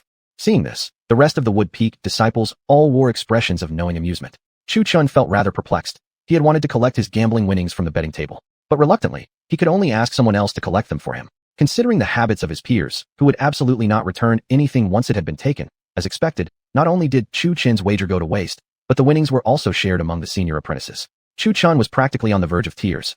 Though he didn't really care about a small sum of spirit stones, who wouldn't appreciate having more money? Time passed swiftly like flowing water. In the blink of an eye, 2 hours had passed. Since the remaining disciples were all elite of elites, the battles naturally lasted longer. 2 hours had passed, and only 10 matches had been completed. By the time the 21st and 22nd rounds arrived, finally, someone from their own faction was set to compete. A woman with a graceful figure stood up and slowly stretched her arms. There was no doubt. It was Mu Peak's 4th elder apprentice, Ji Yufei. Only she and Humei could be described as having a seductive figure. one a fox spirit radiating allure, and the other born with a seductive bone structure naturally drawing the attention of men. Oh, that looks like Qing'er from the 100 Flowers Immortal Peak. Some people weren't really there to watch the fights, but simply to enjoy the scenery. As soon as they saw a beauty, their eyes widened dramatically. On the 100 Flowers Immortal Peak, there was a sea of beauties. From among the all-female disciples of the 100 Flowers Immortal Peak, a red-haired beauty stood up, her slender figure tall and elegant. Particularly eye-catching were her pair of pale, exquisite legs, making countless male disciples drool. Of course, women tend to feel rivalry when comparing appearances with other women. Seeing that her opponent was equally beautiful, Ji Yufei couldn't help but sigh inwardly. Instinctively, she glanced toward the direction of the Mu Peak and noticed a certain individual leisurely napping, without even casting a glance over, with a veiled beauty leaning gently against his shoulder. Upon witnessing this, Ji Yufei unexpectedly felt more at ease. It would be alright if their side wasn't as attractive. She wouldn't want to lose in appearance to the girls from other peaks either. Senior sister, you're so beautifully enchanting. Qing'er smiled gently, raising her delicate hand slowly. What she didn't know was that she had already launched an attack. The 100 Flowers Immortal Peak was, after all, famous for its flowers. Naturally, the way they attacked was invisible to the ordinary eye. That very motion of lifting her hand had already spread pollen across the battlefield. I've long heard that the 100 Flowers Immortal Peak specializes in enigmatic attacks. Today, I witness it myself, truly living up to its reputation. Ji Yufei flashed a charming smile, but inwardly muttered, what a sneaky and underhanded fighting method. If not for her particularly sharp perception, she might have dozed off mid-battle. Giggle, senior sister Qing'er jokes again, Ji Yufei said with a smile. Qing'er, also smiling with enchanting grace, lifted her delicate hand. With a single wave, a sword beam composed entirely of flowers slashed toward Ji Yufei. Seeing this, Ji Yufei remained expressionless. She brought her two fingers together, raising them in front of her chest, then shot out a finger strike directly at Qing'er's flower-formed sword beam. Z. Boom. A crimson bolt of lightning shot forth from her fingertip, slicing through the sword beam made of flower petals, shattering it completely. Ji Yufei was not the type to suffer losses. She had no intention of remaining on the defensive, so with a flick of her wrist, a sword surrounded by spirals of red lightning materialized in her hand. Thunder Snake. With a single slash of her sword, a small serpent made of crimson lightning shot forward like a thunderbolt toward Qing. Upon witnessing this, Qing'er smiled gently, neither countering nor dodging. Boom. Upon contact with Qing'er, the Thunder Snake exploded violently. However, the shattered Qing'er instantly transformed into countless petals floating through the air. Then, the drifting petals regrouped into a mass and reformed into a distinct female figure. The unharmed Qing'er reappeared once again on the battleground. Seeing this, Ji Yufei's eyebrows furrowed. She murmured in disbelief, can't be killed? She didn't believe it. Once again, she gathered a lightning-charged sword and slashed forward. Boom. Again, the exact same result. Upon contact with Qing'er, her body shattered into countless petals scattered through the air. Then, as the petals gathered together once more, Qing'er appeared whole before everyone's eyes. This scene left Ji Yufei in shock, her eyes flickering with uncertainty. She coldly snorted. If direct attacks wouldn't work, then she would try an area-wide assault. She plunged her thunder sword into the ground, then began forming seals with both hands. Minor Thunder Art, Falling Thunder. As Ji Yufei extended her two fingers, pointing at the space above Qing'er, a streak of crimson light shot from her fingertip. Rumble, rumble. Above the newly reformed Qing'er, a dark thundercloud appeared overhead. Red lightning crackled wildly within the cloud. Crack. Boom. At Ji Yufei's mental command, a bolt of crimson lightning instantly tore down from the cloud. Chapter 245. Wind fuels the thunder. Boom, boom, boom. Then, a continuous stream of crimson lightning rained down. The lightning Ji Yufei wielded wasn't heavenly punishment lightning, but rather a transformed state of ordinary lightning, and its real power was far inferior to Chu Chen's heavenly punishment dark blood lightning. They were simply not in the same league. However, no matter how many crimson lightning strikes fell, Qing'er, once scattered, could always transform into petals and reunite again. Is there no way to break this? Chu Chun, watching from the Mu Peak, narrowed his eyes and quietly asked Long Kaier within his consciousness. This technique isn't the same as the other. She's not untouchable. Her true form simply isn't here. Long Kaier replied with a casual tone. Chu Chun didn't understand and asked, what do you mean by that? In other words, the one casting this technique has hidden her true essence within the flowers of all things. This technique is also known as the substitute body art. If you wish to defeat her, you must find where she's hiding, Long Kaier explained with deep meaning. So, does that mean she has already left the battlefield? It is, and it isn't. Her body and soul are indeed still on the battle platform. However, she has hidden a fragment of her essence within a certain flower, which allows her to perform this substitute body art. You're saying that we must find that flower across the entire Qingyan sect? But there are so many flowers in Qingyan sect. Who knows where she hid her essence? Who said there's only this one method? Long Kaier gave Chu Chen a sidelong glance. You haven't told me another method yet. That's because I'm explaining it to you now. This substitute body art has a time limit. It can't be released infinitely. Someone with her cultivation level can at most maintain it for the time it takes to burn an incense stick. As long as your little wife can last that long, her substitute body art will no longer work, Long Kaier elaborated slowly. Chu Chen looked at her sideways. His little wife? Chu Chun understood the way to counter it, but didn't attempt to transmit the message to Ji Yufei. The key was that even if it weren't a problem of distance, the platform had restrictions. Otherwise, if every participant had their master's voice guidance, wouldn't that amount to cheating? Besides, he believed that even without a hint, Ji Yufei would surely figure this out. After all, she had lived for at least 500 years and had seen far more tempests than he, a mere shrimp, had ever experienced. Back on the platform. I don't believe this technique of yours has no limit. If you could keep using it this way, wouldn't you be invincible? Ji Yufei, seeing that she had struck her target not once, not twice, finally gave up trying. She was waiting for that golden body state to expire. Once the technique of invincibility was gone, every lightning strike she deserved would come knocking all the same. Naturally, Qing'er was well aware of Ji Yufei's calculation. From the beginning, she hadn't intended to win against Ji Yufei purely through this art. Her purpose was merely to drain her opponent's essence. After all, even though she possessed superior knowledge, it didn't mean the other party was foolish. Continuing to expend strength when unable to land a hit was a pointless waste. For a while, the faint pink essence radiating from Qing'er's body vanished completely, indicating the expiration of her invincible technique. Wind and thunder descend. Seeing this, Ji Yufei didn't hesitate at all.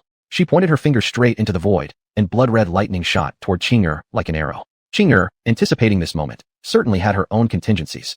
Myriad flower Dao lotus bloom. With a soft cry, a pink lotus bloomed outward from her as its center. The vast flower covered the entire battle platform, with Ji Yufei standing on a lotus petal as well.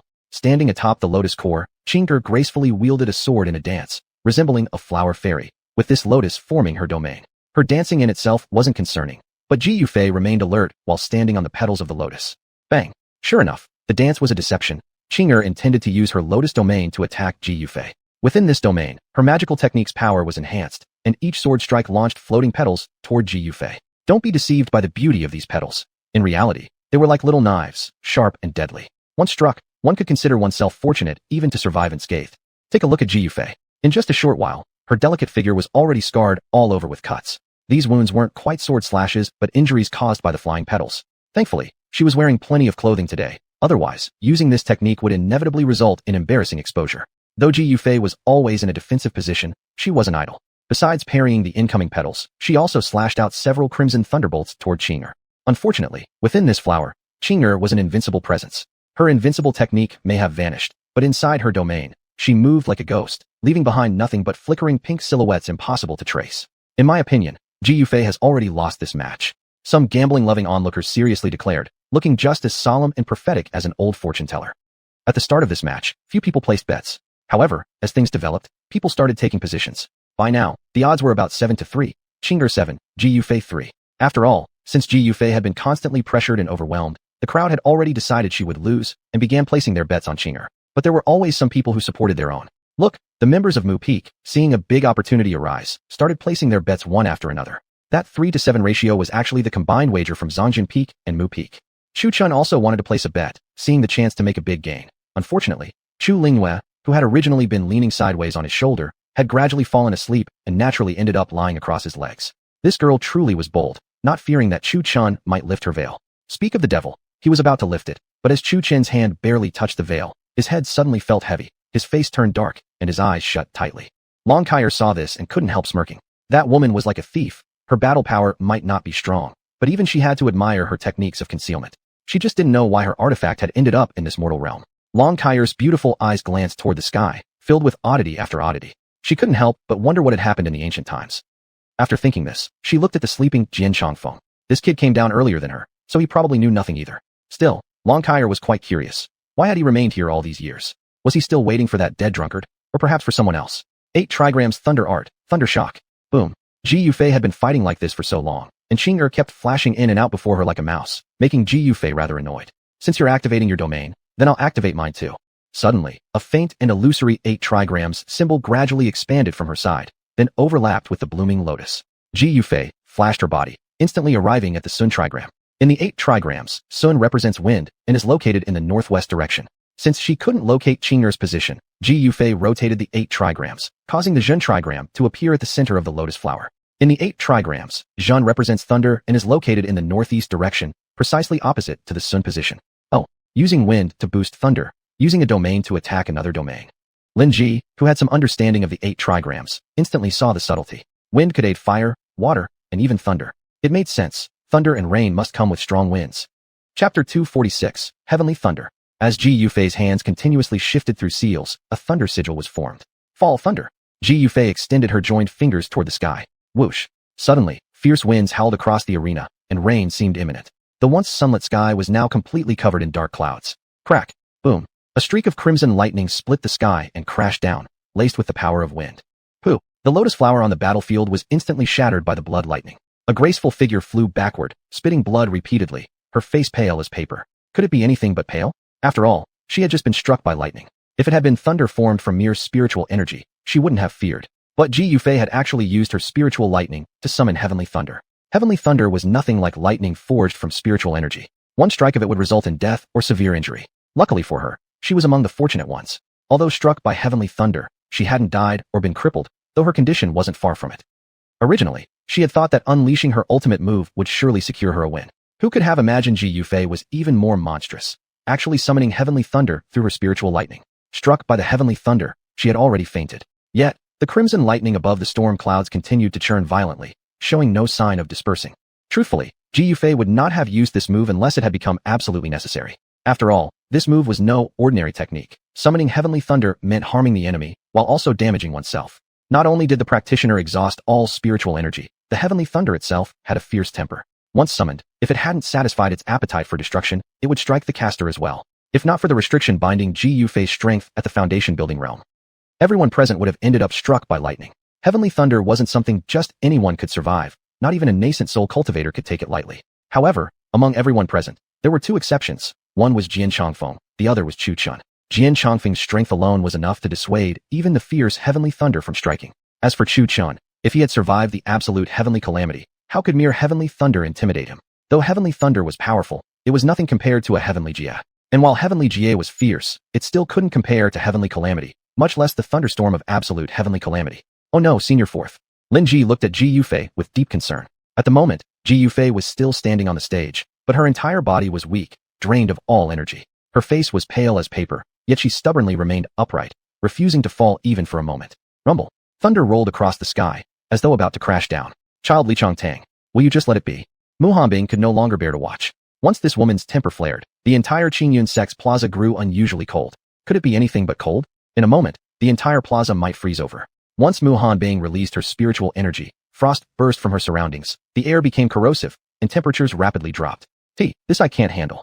This is heavenly thunder. Even if a sage arrived, it wouldn't be easy for them. Besides, the arena has formations that suppress power. Anyone who enters will be reduced to foundation building level no matter their original cultivation. TCH, I don't believe you can't stop heavenly thunder even at foundation building. The icy gaze Mu Hanbing shot at Child Li Chongtang made his face pale, as if he had eaten feces. Frankly speaking, he simply didn't want to intervene. After all, heavenly thunder was divine lightning from immortals. Anyone blocking it would earn the wrath of a god. He hadn't even anticipated that someone from Mu Peak could actually summon heavenly thunder.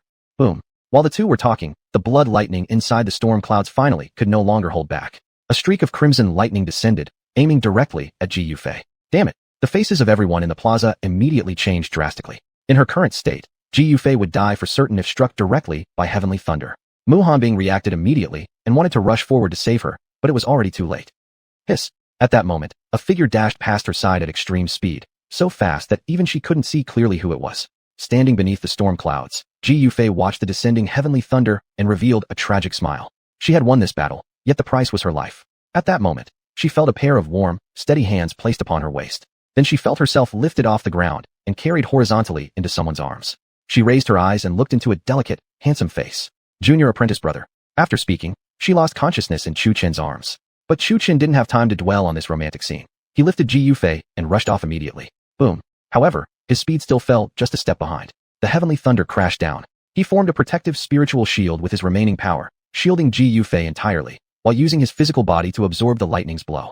Though it was true he had endured the heavenly calamity before, right now, without the slightest defense, he resisted the lightning purely with his bare body. The thunder strike instantly split his back wide open, flesh torn and bloodied. You damn son of a b*****. Carrying Ji Yufei in his arms, Chu Chun took a single step of the reverse dragon technique and leaped out of the battlefield. He then shouted angrily at the thunderclouds above. Perhaps the heavenly thunder held a grudge, because once he cursed, the lightning seemed to have found its new target and began striking down on Chu Chun relentlessly. Originally, Chu Chun had intended to carry Ji Yufei back to Mu Peak, but upon considering that the heavenly thunder might harm his own teammates, he instead poured all his spiritual energy into forming a protective shield around her. Meanwhile, he used his own physical body to endure the strikes of the thunder, running about on the stage. Old sword. Mu Hanbing looked at Chu Chun with deep concern, then turned her gaze toward the still sleeping Jian Changfeng. Only someone capable of reversing heaven and earth could handle this situation. Although Mu Hanbing herself could help shield Chu Chun from the thunder, she couldn't disperse the thunderclouds. Jian Changfeng had definitely heard her call, but he continued pretending to sleep with his eyes closed. His expression clearly said, "No worries, that kid is tough. He won't die." Though Mu Hanbing also knew that the heavenly thunder wouldn't kill Chu Chun, seeing his body being struck by lightning until his flesh tore and blood poured out made her heart ache. This was exactly why Jian Changfeng chose not to act. He thought, let her feel Xingyan. It might actually help form a pair before I leave. You bastard. Making me lose my temper. F*******. Chu Chun continued cursing at the thunderclouds as he ran with Ji Yufei in his arms. Then, in a very bold manner, he threw Ji Yufei over his shoulder. With his left hand's two fingers joined together, dark crimson lightning began swirling around his fingertips. Don't underestimate the lightning just because it looked similar. Its power was vastly different. One was heaven, the other was earth. Go. Strike it down. Chu Chun had had enough. Strike? I'll strike back. Let's see whose heavenly punishment is more powerful. Boom. Chu Chun shot a bolt of lightning from his joined fingers straight into the thunderclouds. Pooh. Faintly above the clouds, a figure could be seen bleeding, holding a gourd that released lightning toward the mortal world. So it's actually heavenly punishment. Above the clouds, a woman dressed in plain robes looked down at the mortal realm in astonishment. She had been about to give up, but the thought made her angrier. She was a celestial, yet wounded by a mere mortal. The more she thought about it, the more furious she became. The heavenly thunder began to change. Its original blood-red lightning transformed into golden lightning. This was genuine celestial-grade lightning. Chapter 247. How dare a mere mortal harm me? How dare a mere mortal harm me? Watch me strike you down with lightning. The beautiful woman glared with fury, continuously pouring golden lightning from her gourd into the thunderclouds above. What is that? Such powerful lightning pressure. In the plaza of Qingyun's sect, some disciples murmured to themselves, a hint of despair rising in their hearts. Inside the clouds, a stern old voice suddenly whispered in the woman's ear. Fellow Taoist, why don't we stop here? Upon hearing that, the woman instantly turned her head but scanned the surroundings and found nothing. Coldly she asked, who are you? I'm not important. But the person you're trying to kill is my disciple. Would you mind stopping? The voice of Jian Changfeng echoed beside the woman. The woman became alert, searching all directions but failing to find the source even with her spiritual sense. She coldly asked, and if I don't stop? Boom. Suddenly, a powerful oppressive force crushed the woman onto the clouds, making her spit blood.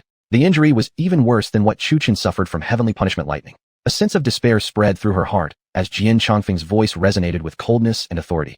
I'm a being beyond your reckoning. Fellow Taoist, please calm down. Seeing she had offended someone beyond her reach, the woman quickly withdrew the golden lightning she had released. Why is it dissipating? As the thunderclouds above began to disperse, everyone looked toward Chu Chun. He seemed to have shot out a red light earlier. Back then, Chu Chun returned to Mu Peak, placing Ji Yufei on a chair, gently putting the sleeping Chu Lingwei on his lap, and then started healing, acting as if nothing had happened. Others wanted to ask questions, but seeing how seriously injured Chu Chun was, they refrained from disturbing him. Mu Hanbing stared at Chu Chun's pale face, clenching her fists slightly. With her cultivation, she could have protected him, yet she didn't act. Perhaps she was too panicked to remember her own strength, and only regretted not acting when it was too late. Compared to Mu Hanbing, the previously feigning sleeping, Jian Changfeng briefly opened one eye to look at the clear sky after the thunderclouds receded, and then closed his eyes and fell asleep again. Chu Chun had endured heavenly punishment before. Although it was a punishment from heaven, it was proportionate to his strength. However, the lightning that woman unleashed was of Shan, celestial origin. If struck directly, Chu Chun would have undoubtedly died. That was exactly why Jian Changfeng had decided to intervene. With Chu Chun's current strength, he couldn't even withstand a single attack from a being in the immortal realm, let alone endure an assault from a core formation stage second-layer cultivator using merely his physical body. As the heavenly lightning dissipated, the sky returned to its hot and scorching state, but the looks everyone casted toward Chu Chun now carried more reverence. That was heavenly lightning. This kid actually survived it, even if it was at the foundation building stage. It's not something ordinary people could even dream of enduring. Originally, people regarded Chu Chun like any other passerby, but today's incident had deeply imprinted itself in their minds. Since Ji Yufei was carried back by Chu Chun to Mu Peak's audience platform, and Xing'er who lay on the stage was also taken away by her juniors to her own audience seat. Compared with Shui Peak, although Biwaxian Peak might be weaker in power, they were warm and harmonious, without all the intrigue and scheming. All in all, although Ji Yufei was also unconscious, any observant onlooker could see that Xing'er fell first. Ji Yufei not only managed to attract heavenly lightning, but also stood on the stage, clearly revealing the disparity of strength. Without needing to think, this round clearly went to Mu Peak. The competition continued. Since there were only 25 matches in total, 15 of the remaining matches involved disciples from Zhongjian Peak and Mu Peak, seamlessly proceeding one after another, but all went to Mu Peak and Zhongjian Peak. Seeing this, people could only sigh once again. These two peaks, once they decided to act, aimed directly for the championship. Moreover, their luck was truly amazing. None of the remaining 15 matches featured them battling their own disciples. I wonder which is stronger between Zhongjian Peak and Mu Peak. There were always some curious onlookers, staring at the two peaks with meaningful expressions. That was exactly what all the peak leaders wanted to ask. However, after completing a round of matches, all disciples from two peaks had been eliminated. Bihoaxian Peak naturally held a place. It was understood they specialized in support rather than direct combat. However, what was surprising was that all disciples from Shui Peak had also been eliminated. Shui Peak wasn't like Bihoaxian Peak. While Bihoaxian mainly provided support, Shui Peak focused more on mage techniques, yet still, they had been eliminated. In the past, those eliminated were usually either Dan Peak and Bihoaxian Peak or Zhaojin Peak and Dan Peak. But this year, even one of the 5 great peaks, Shui Peak, was eliminated. Whether it was because Mu Peak had grown too strong, or because Zhongjian Peak had joined forces with them, this year's competition barely had any special effects. Either someone got knocked out with a single punch, or they struggled briefly before getting knocked out just the same.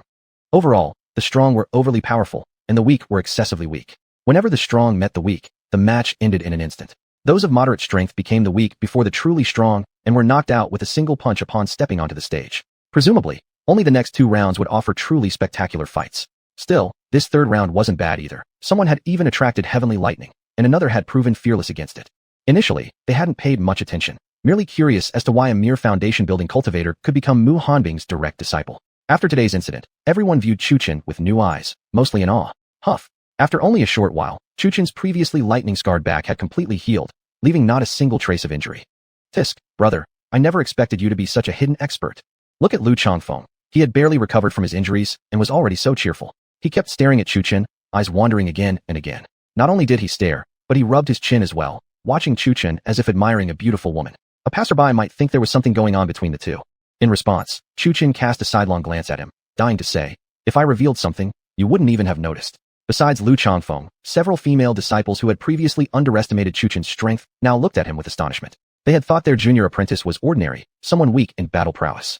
Who would have expected him to be so formidable? Resisting heavenly lightning wasn't something an average person could achieve. Yet, despite their shock, Chuchen still had 2 beauties leaning on him. Well, not literally clinging. He had one sleeping on his thighs and another unconscious against his shoulder. One had to say, besides being incredibly powerful, this kid had an outstanding charm with women. Seeing Chuchen embracing 2 beauties on either side, male disciples from other peaks were furious, glaring at him as though they wanted to tear him apart limb from limb. But while they were enraged, most wouldn't dare provoke him. After all, he had just withstood heavenly lightning. He must be extremely powerful. Provoking him would be tantamount to suicide. Chapter 248, Urgent Mission. Some people dared not, but others, the fearless ones, were quietly revealing murderous intent. Look, both Gold Peak and Flame Peak each had one, and both were male disciples. As for Gold Peak, there was no need to say who it was, someone surnamed Gu. He had feelings for Cold Moon, which was actually Chu Lingyue's pseudonym during the mountain entrance exam. As for Flame Peak, well, he was a tough one, Gunyinshin. His strength was on par with Yifan from Gold Peak, also a great cultivator at the peak of the illusory state, with one foot already stepping into the soul-severing stage. He was considered among the strongest disciples of Azure Cloud sect, second only to the elders and peak leaders. Gunyinshin was strong, but he was also a lustful man. It wasn't affection for Ji Yufei he held, but rather desire for her body. After all, Ji Yufei was born with an alluring constitution. Many men had long coveted her. Previously, with Lu Qingyao protecting the juniors, he had to act cautiously. But now that Lu Qingyao was dead, there was no longer a need to hold back. As soon as Ji Yufei dared to step out of Azure Cloud sect, he would find a way to capture her, and then take his time enjoying her. What about Mu Hanbing? Although she was terrifying, would the sect leader of Azure Cloud sect really allow her to cause chaos at Flame Peak? He was certain that Mu Hanbing wouldn't dare challenge Tong Litong. Too bad Tong Litong couldn't read minds. Otherwise he would definitely say, I fucking thank you very much for such high expectations. Now, seeing Ji Yufei leaning on another man's arm made him burn with fury. In his eyes, Ji Yufei was his possession, no one else was allowed to touch her. Heaven again had reached the hour of dusk. Although today's matches numbered only over 20, each battle had been unusually prolonged. Just wait, this was barely the beginning. Tomorrow's battles between Wood Peaks could last even longer. A total of 55 people participated in today's contests. Excluding Chu Chun, who had no match. Each round consisted of 2 fighters, so 25 matches were held, leaving 26 people remaining. Chu Chun was indeed a busy man today, flying on his sword while carrying 2 women. Well, you can imagine how he felt about it. But as he left, 2 pairs of eyes watched him depart, eyes brimming with killing intent. Once the contest ends, I will make sure you die without a place to be buried, they silently vowed, before riding their swords and departing. Night. Tonight, Azure Bamboo Peak was especially quiet. No Ranak, as before, no one came here for barbecue. Everyone was conserving energy for tomorrow's fights. Though both peaks had won today, they had nearly all barely scraped through victories. Thus, some were busy healing their wounds, others cultivating. But Lu Chafeng had nothing to do tonight. He had been eliminated. Of course he had no match, so how could he not be idle? Tonight, the feathers of the journey peak carried a hint of desolation. A soft wind blew through the night, bringing with it a thick sense of sorrow. Lu Changfeng sat holding a wine gourd in front of a small hut, drinking alone, his tears falling drop by drop, whispering to himself. Inside the hut, cold air faintly seeped out. It was because a corpse was sealed within, ice-locked. It was his elder sister, Lu Qingyao, and coincidentally today was the Qingming festival, so he had come to pay his respects. Tonight, another graceful figure had arrived at Journey Peak. It was Chu Linghua. After all, as a mother, her daughter naturally had to come and honor her as well. Later, aside from Chu Chun, all the senior apprentices from Wood Peak arrived. Even though Lu Qingyao had shed her identity as an Azure Cloud sect disciple, she remained the senior apprentice who had raised them all. Where's the little apprentice brother? Li Qingxin noticed the missing person and asked. He doesn't even know he has an elder senior apprentice sister yet. Chu Linghua smiled lightly. You haven't told him yet. Li Qingxin looked puzzled, gazing at Chu Linghua. No one really knew what Chu Linghua intended. She had said she was climbing the mountain for Chu Chen's sake, but despite such a long time spent together, she still hadn't confessed her feelings to him. Until now, Chu Chen still regarded her as Bai Ling. How could I go chasing after someone with empty hands? Chu Linghua replied calmly. What do you mean? Though Li Qingxin was a woman, she lacked the delicacy typically associated with women. Naturally, she didn't understand romance. The Grand Peaks contest should have rewards, right? Don't you think it better to use the reward from first place to pursue him? Chu Linghua blinked her beautiful eyes. Everyone understood immediately upon hearing that. Indeed, first place did come with a prize, although it hadn't yet been revealed. Most likely, it would be presented before tomorrow's match. But hearing Chu Linghua speak like that, everyone formed their own ideas. If they happened to face her in battle, they'd just forfeit on the spot. They couldn't possibly interfere with her plan. After all, if these two were to pair up, everyone was fully supportive. Better to keep things in-house. After the morning ceremony, everyone returned to their respective peaks. Night. Silence returned. At the same time, inside the mission hall, the lanterns burned late into the night. Lin Su was busy beyond measure. Today, an urgent mission had been brought in from the contact below the mountain. Qingyun City was haunted. Many had already died. But with the inter-peak competition underway, who could possibly be spared to expel these demons? According to the mission tablet, this demon was extremely powerful. Even the scouts from Qingyun sect were helpless against it, clearly indicating its formidable strength. A demon of this level at the very least required a core manifestation stage cultivator to handle, and not just any ordinary one. Forget about this late hour. Even if it were morning, tomorrow was the inter-peak competition. Those not participating wouldn't take the mission either. This situation left him somewhat helpless late at night.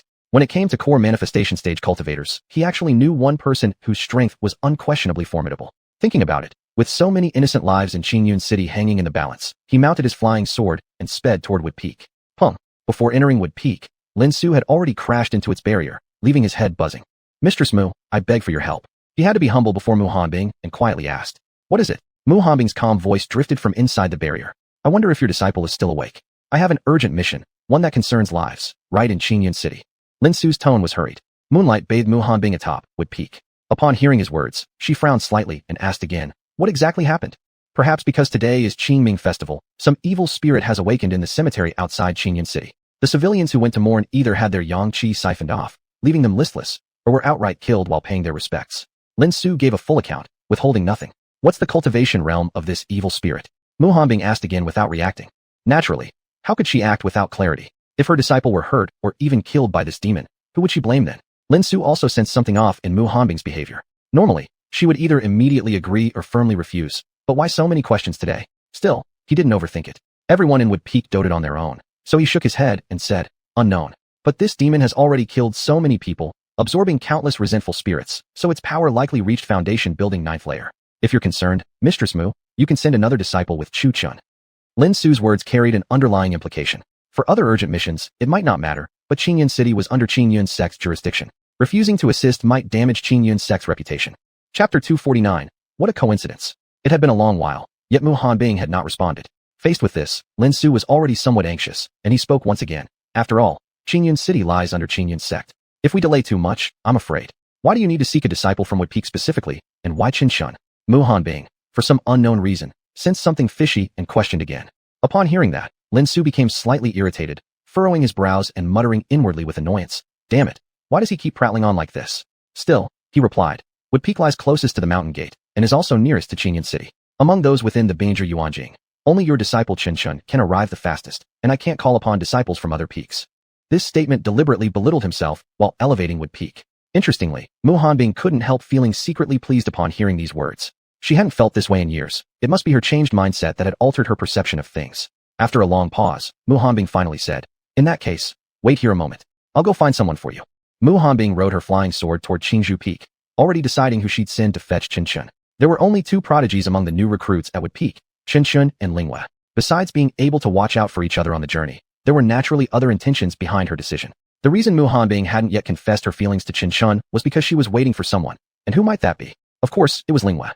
She had no idea how to proceed, so as a master, she naturally had to push the two closer. Girls are often afraid of ambiguous emotions. Pushing them together was always an effective way of deepening feelings. Moreover, after the two officially got together, she would then have the opportunity to make her move. She was perceptive enough to know that, apart from herself and Humiliation, there was also Ji Yufei waiting at Wood Peak. Their hearts were open enough, unworried about Qin Shun being exclusive to one person, as long as they each had a small place within his heart. She had also come to recognize Qin Shun's extraordinary potential. His future path would definitely be among the heavens, with many beauties destined to accompany him along the way. It was always said heroes adore beauties, but what about beauties not adoring heroes? At Qingzhou Peak, Qin Shun was currently cultivating. Each exhalation from him resonated with dragon roars, while dark red lightning coiled around his body. Witnessing this, Mu Hanbing momentarily froze. What kind of lightning was this? So familiar. It was none other than heavenly tribulation lightning. This young man could actually control such a formidable power. Even from afar, Mu Hanbing could feel an oppressive aura emanating from that electric surge. She had been entirely focused on Qin Shun today and hadn't noticed the heavenly tribulation lightning he wielded. Previously unaware of Qin Shun's full abilities, she was thus shocked by this revelation. Just how many secrets does this young man still hide within him? Mu Hanbing whispered this same line to herself each time Qin Shun displayed a new ability. Ever since he returned from his cultivation journey, Qin Shun had become increasingly unfathomable to her. Though stunned, there were still affairs to handle. As Mu Hanbing descended upon Qingzhou Peak, Qin Shun, during his cultivation, sensed an arrival and slowly opened his eyes. That moment his eyes opened, golden irises revealed, indicating he had perfected the fire eye to the highest level, requiring no spiritual energy activation. Merely with intent, he could activate the fire eye at will. What a coincidence. The timing was perfect. Just as Qin Shun opened his eyes, he was treated to a particularly sensual sight, and this time both nostrils simultaneously spurted blood, in perfect unison. Mu Hanbing, perhaps standing too far away, hadn't noticed his condition. Upon fully landing, she couldn't help but frown. Why was this boy suddenly bleeding? Puzzled, Mu Hanbing initially suspected a technique problem. Just as she was about to ask, she noticed Qin Shun's golden eyes. Quickly putting the pieces together, she understood what had happened, and her face turned red in an instant. Still staring. Her face no longer resembled a face at all, and she promptly gave Qin Shun a slap. Looking at Qin Shun, a red handprint had now clearly imprinted itself upon his face. Master, it's not like I. It's you who appeared before me yourself. By the end of his sentence, Qin Shun's voice had grown increasingly hesitant. You still dare speak. At this moment, Mu Hanbing just wished to find a crack in the ground to hide inside. The previous morning had been excusable. One could blame Humiliation for that. But this time, it was undoubtedly her own fault, and could not be blamed on anyone else. She didn't understand why Qin Shun, while cultivating, had to activate the fire eye anyway. Ask what, and you shall receive. What a strange coincidence. Qin Shun just happened to be cultivating the fire eye technique at that very moment. Cough cough. Master, what brings you here so late at night? Qin Shun quickly changed the topic. Otherwise, if they continued discussing this, she might really go on a rage-filled tirade. This matter concerns the reputation of our Qingyan sect, and time is pressing. We'll go to Lingyun Peak first to find Chu. Balan, the two of you go together. I'll explain later. For now, just follow me. Qin Shun looked completely bewildered, but before he could ask again, he was swept away by a woman's fragrance. Even at night, Lingyun Peak remained brightly lit, with peach blossoms blooming all over the ground. Under the moonlight, Chu Lingyue was practicing her sword dance. Then, just as she was dancing, she too was whisked away by a woman's fragrance. In the end, she wore the same bewildered expression, and as she was about to resist, she saw that it was Mu Hanbing who had taken her. She turned her head and saw. Qin Shun was here too. Luckily, she was clever. Except during meals on her own peak, she never removed her veil. Otherwise, such a sudden abduction would certainly have revealed her true face to Qin Shun. Master, where exactly are we going? Chu Lingyue was still quite confused from being taken away so suddenly. There has been unusual activity recently. Evil forces have stirred up around Qingyan City, killing many. Lin Su came to Wood Peak late at night looking for you too, wanting you to go exterminate the evil. Mu Hanbing stated the main point bluntly. With so many peaks in Qingyan sect, why us? Chu Lingyue asked, puzzled. Mu Hanbing continued flying ahead, and after a moment of silence, she said, he said your good looks, one handsome, one beautiful, would be enough to scare the evil spirits to death. Well, even Mu Hanbing had started making strange jokes. Upon hearing this, Chu Lingyue's expression darkened slightly. Since when had her usually aloof master become like this? Oh well, if that's the case, then they definitely found the right people. Qin Shun chimed in with obvious enthusiasm, sitting up straight and running his hand through his flowing hair in a self-satisfied pose. Both girls shot him an annoyed glance. Well, they couldn't really argue. He really was handsome after all. As the saying goes, beauty lies in the eyes of the beholder, and now with his transformed looks, Qin Shun truly had become irresistibly charming. After a while, Mu Hanbing calmly added, it's because our Wood Peak is closest to Qingyan City. Well then, now it was Qin Shun's turn to frown. Just when he had finished preening himself, this was an instant slap to his ego. Chu Lingyue's expression turned slightly strange. To her surprise, she actually believed it a little. After all, Wood Peak really was the closest territory to Qingyan City. Viewed that way, the explanation made perfect sense. Chapter 250. Looks good, right? Damn right. Still dazed and confused, the two were dragged out of Mu Feng's domain by Mu Hanbing. Upon seeing Lin Su, she tossed Chu Chen toward him and released Chu Linghua. Pung. Chu Chen must not have braked in time, crashing straight into the equally stunned Lin Su, leaving him even more bewildered. Who could tell whether Mu Hanbing did it on purpose or not, but nearly causing Lin Su to steal Chu Chen's first kiss. Oh no, Chu Chen had already lost his first kiss at the very beginning, to Lin Long. I brought these two for you. After speaking, Mu Hanbing, seemingly having learned from Chu Chen's style, casually flicked her fingers. It was a clear message, payment upon delivery. Lin Su hesitated for a moment, giving her a peculiar glance. Why did Mu Hanbing seem a little strange all of a sudden? Wasn't she supposed to be that cold and aloof female devil? Could this woman actually be a total dork? Though puzzled, Lin Su was an old fox. He understood her meaning all too well, and immediately handed her a bag of spiritual stones. Mu Hanbing didn't leave immediately after receiving the stones. Instead, she opened the bag and took a look. Damn generous. Just handed over 10,000 spiritual stones in one go. Mu Hanbing tucked the bag away and then rode her flying sword away, naturally heading toward Qingzhou Peak. She wanted to show off to her bestie, have a little chat, borrow a couple of secret manuals, otherwise, it was just too damn boring. Seeing this, the three of them couldn't help but twitch their lips. Chu Chen looked at Chu Linghua solemnly and said, "She must have learned the essence from you. See, when it comes to shamelessness, nobody could beat this guy." Chu Linghua shot him a sideways glance, clearly wishing to drag him out and beat the crap out of him. Though, well, the difference in cultivation realms might make that tricky. When a beauty gets angry, even immortals would end up getting smashed. Cough cough. Aren't you going to say something? Chu Chen tapped Lin Su's shoulder and asked with his hands clasped behind his back. Say what? Lin Su shot the guy a glance. You made us come out late at night. Don't tell me you're treating us to some drinks. Chu Chen arched a brow. Didn't she say what she needed you to for? She did. Subdue some evil entity or something. Then that's settled, right? Chu Chen. Chu Linghua. Looks like, kind of, maybe, this was actually the case. Joking aside, Lin Su handed the two a token. When it was crushed, a series of images appeared in their minds. But as they watched, the color on their faces deepened into a flush. And then, as if by some tacit agreement, both started bleeding from their noses, one from the left, one from the right. Lin Su looked at the two with a very odd expression. Isn't it just a mission? Why so worked up that you're even bleeding from your noses? He'd seen the token before, nothing wrong with it? He reached into his robe pocket absent-mindedly, and that slight movement brought him into contact with a hard lump. Gulp. The scene was oddly quiet. Lin Su swallowed hard, seeing their flushed faces and bleeding noses. At once, he knew exactly what was happening. Oh damn it, he'd grabbed the wrong one. He clenched the red mission token in his hand, then looked at the green ones in theirs. His face turned bright red. He had given them the wrong one, the one containing uncensored, original footage, while the actual mission token remained in his own possession. Should I just kill them? Hardly had the thought appeared when Lin Su suddenly felt icy cold all over, as if some oppressive force was crushing down on him. Gulp. Again, he gulped audibly, his face now filled with shock. Could these two have powerful protectors behind them? Just a passing thought of malice, and already his back chilled with dread. If he had truly harbored murderous intent, he probably wouldn't even know how he'd died. Realizing this, his gaze at the two turned especially shocked. He was relieved he'd only been joking. If he'd actually acted on his impulse, thinking about it alone made him shudder. Losing face didn't matter. Losing one's life meant losing everything. Besides, only the two of them knew about this incident. As long as they kept their mouths shut, there wouldn't be any problem. Well, from what he'd seen, they were pretty honest. They probably wouldn't go spreading their mouths around. After a while, the two finally opened their eyes, their faces beyond just being flushed, blood still dripping from their nostrils. And Chu Chen's smile was creepily lewd. Looking at him, Lin Su really felt like dragging him out and beating him up. But considering things, he gave up the idea. These two had strong backers he couldn't afford to offend. So did you enjoy it? Do you know what that was? He quickly snatched the tokens back from the two and tucked them away. At this point, he had resolved to save face no matter what, and now simply wanted to watch quietly as the two performed their act further. We know, of course we know. Chu Chen wiped the blood from his nose and said with a serious expression. Hearing that, Chu Linghua gave him a glare, but a deep blush quickly crept all the way to her ears. Those scenes just now had been filled with primal rawness, showing the beginning of life's creation, and even a glimpse of someone's childhood self.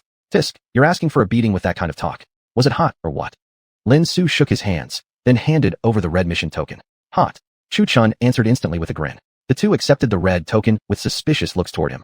Their eyes said it all. Please don't tell me this is some kind of primitive act again. Cough cough. Lin Su pretended nothing happened and glanced at the sky. The moon is unusually round today. Being ignorant and stubborn, he's a first-class actor. What happened just now? How would I know? Chu Chen shot him a glance. Pretending to be dumb, huh? Let me help you remember. Didn't expect you, at your age, to still have your golden spear hard as ever. Chu Chen's words hadn't been so bad before, but now, Lin Su was immediately enraged. Just as he was about to drag this kid out for a beating, he noticed the kid had directly grabbed Chu Linghua's hand and closed his eyes. Faced with this, five-star acting master Lin Su gave a calm thumbs up while his face darkened beyond recognition, with the token's images entering their minds. The scene before their eyes shifted to a forest, none other than the Qingyun Mountains, yet the place was filled with blood and hatred. The trees still bore dried bloodstains that hadn't weathered away. Look at the ground, limbs, bodies, and chunks of meat chopped to bits. Ugh. Chu Chun managed fine, but Chu Lingyue couldn't hold back a dry heave at the sight. Although she'd completed countless missions and hunted many demons, she'd never seen such an intense, bloody scene before. GGG. Suddenly, a shrill, eerie laugh echoed within their minds. So piercing and cold it made one's bones shudder.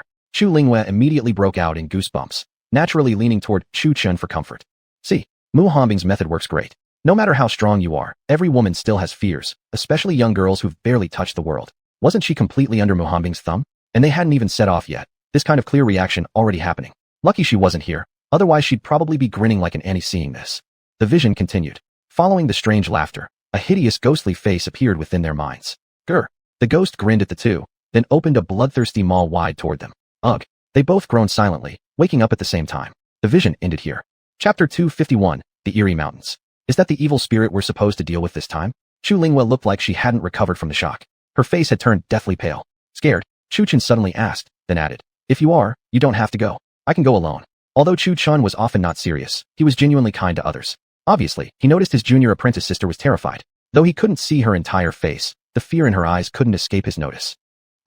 Chu Lingyue hesitated, at a loss for words. She was scared, truly scared. Even though she was now a cultivator with powers enviable to ordinary people, she remained afraid. Yet, she thought to herself, why had her master sent her on this mission? It was because she lacked worldly experience. Her master had specially given her this training opportunity, and for safety, had even arranged for Chu Chun to accompany her. Another thing that came to her mind was that judging from his reaction earlier, her master clearly was trying to set them up together. After understanding this, Chu Lingyue felt warmth in her heart. Thank you, master. Achu. One of the two beauties sitting above reading a book, the one with white hair suddenly sneezed, making the other girl, Humiliation, tear up. What was that for? Nothing. Just because I'm too pretty, some people can't help but think about me. After saying that, Mu Hongbing returned to studying the martial arts manual with intense focus, nosebleeds flowing nonstop. Ahem. Tonight's incident. Only heaven and earth, you and I know about it, okay? Don't tell anyone. Lin Su's expression made it clear enough. If it looks good, no problem. I've got more, just don't expose it. I wonder why my memory is especially sharp today. Chu Chun said casually, picking his ear. Beside him, Chu Lingyue covered her mouth and secretly laughed. She seemed to understand what this guy was trying to do. Lin Su's face turned black immediately. Grudgingly, he took out a storage bag and threw it at Chu Chun. Take it. Chu Chun grinned lecherously, then covered his head with one hand, saying, oh, what was I trying to do again? I forgot. See, being rich really is convenient. Even goldfish forget faster than him. No worries, senior brother, I remember. Let me tell you just now. Though they weren't a couple yet, watching their behavior, one would think they'd been married for ages. All right, I'll give more. Lin Su took out another storage bag and tossed it to Chu Lingyue. Look at him. He covered his chest as he threw it out, because his heart hurt. He had no choice. Chu Lingyue accepted it without any hesitation. After opening the bag and glancing inside, she saw a whole 10,000 spirit stones. Then she revealed a satisfied smile and immediately switched faces. Oh, senior brother, aren't we supposed to go demon hunting? Let's go. So saying, she voluntarily held Chu Chen's hand, as happy as could be. Indeed, they must have been of the same family to begin with. Who corrupted this kid? He used to be quite honest before. Lin Su watched the direction the two had gone, once again covering his chest. He had to, because it damn hurt. Assigning a mission and losing 30,000 spirit stones. How could it not hurt? He was considering not giving them the reward after finishing this mission. If he dared do that, someone's memory would certainly become sharper than ever, especially Master Chu's. I must say, these two really look like a married couple. Lin Su said these words meaningfully. Since Qingyun sect was located at the very peak of Qingyun Mountain, and Qinjian City lay at the foot of the mountain. After a while, the two arrived at the mountains near Qinjian City. Perhaps it was the Qingming festival season. Though it hadn't rained either in the morning or evening, now misty drizzle had started falling. However, this posed no problem. Both were cultivators whose surrounding spiritual energy protected them from the rain. Although the rain didn't reach them directly, soon it began to fall heavier, gradually impairing their vision. Meanwhile, the ground softened with the rainfall. Together, they began to investigate the area around the mountain. Senior brother, what is this? Arriving at a particular spot, Chu Lingyue looked so frightened by the scene before her that her face turned pale. This was because on the surrounding trees were hung numerous bloodstained heads, each pair of wide eyes staring in terror. Bloodstains covered the tree trunks. Even the heavy rain couldn't wash away the traces. Additionally, scattered on the ground were dismembered limbs, rotten flesh, and fingers clearly ripped from their places.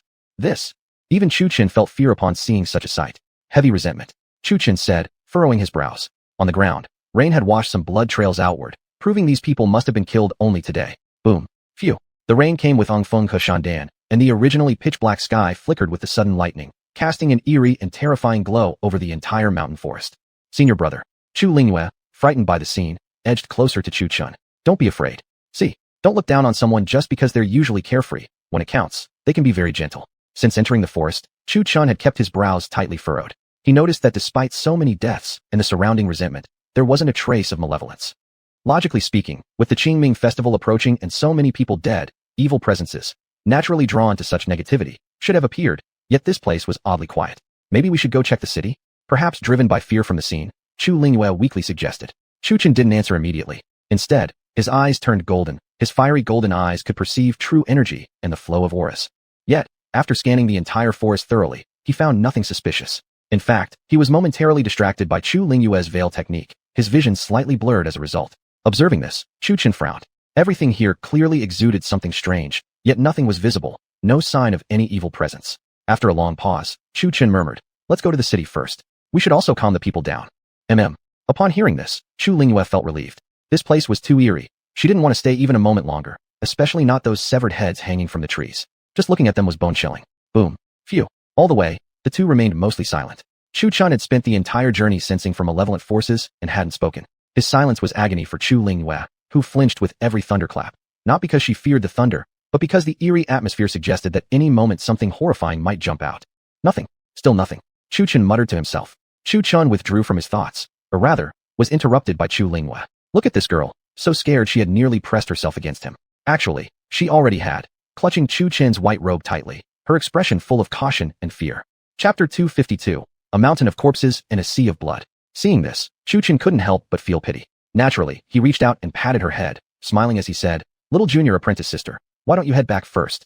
I can handle something like this alone." Chu Chen naturally understood what Mu Hanbing meant by asking Bai Ling to come out. It was just so he could bring her along for some training. Training was indeed necessary, but judging from how frightened this little girl was, she could barely stand steadily, let alone investigate any evil spirits. No way. Since Master sent the two of us out together, there must be another reason. Though her heart was full of fear, Chu Lingyue stubbornly refused to yield. Thinking to herself, once we reach Qinjianqing, I won't have to be afraid anymore. After all, I am a cultivator too. Chu Chan gazed at Chu Lingyue without speaking, but his eyes gleamed thoughtfully. He felt as if he had seen this little junior sister before somewhere. Too bad, she had her face so tightly covered by the veil. Have we met before somewhere? Since it was rare for them to be alone together, Chu Chen finally asked the question that had puzzled him for a long time. This sudden question caught Chu Lingyue off guard, nearly causing her to slip up and answer yes. I feel like you look exactly like an old acquaintance of mine. Chu Chen looked meaningfully at Chu Lingyue as he spoke. Male or female? Chu Lingyue's heart clenched tightly together. Could it be he had recognized her? Probably male. The way Chu Chan phrased this sentence was quite telling. Chu Lingyue's face darkened. Male? Are you kidding me, you bastard? How could any man be this pretty? Could he be a half-man, half-woman? Actually, Chu Chan was only teasing her to cheer her up.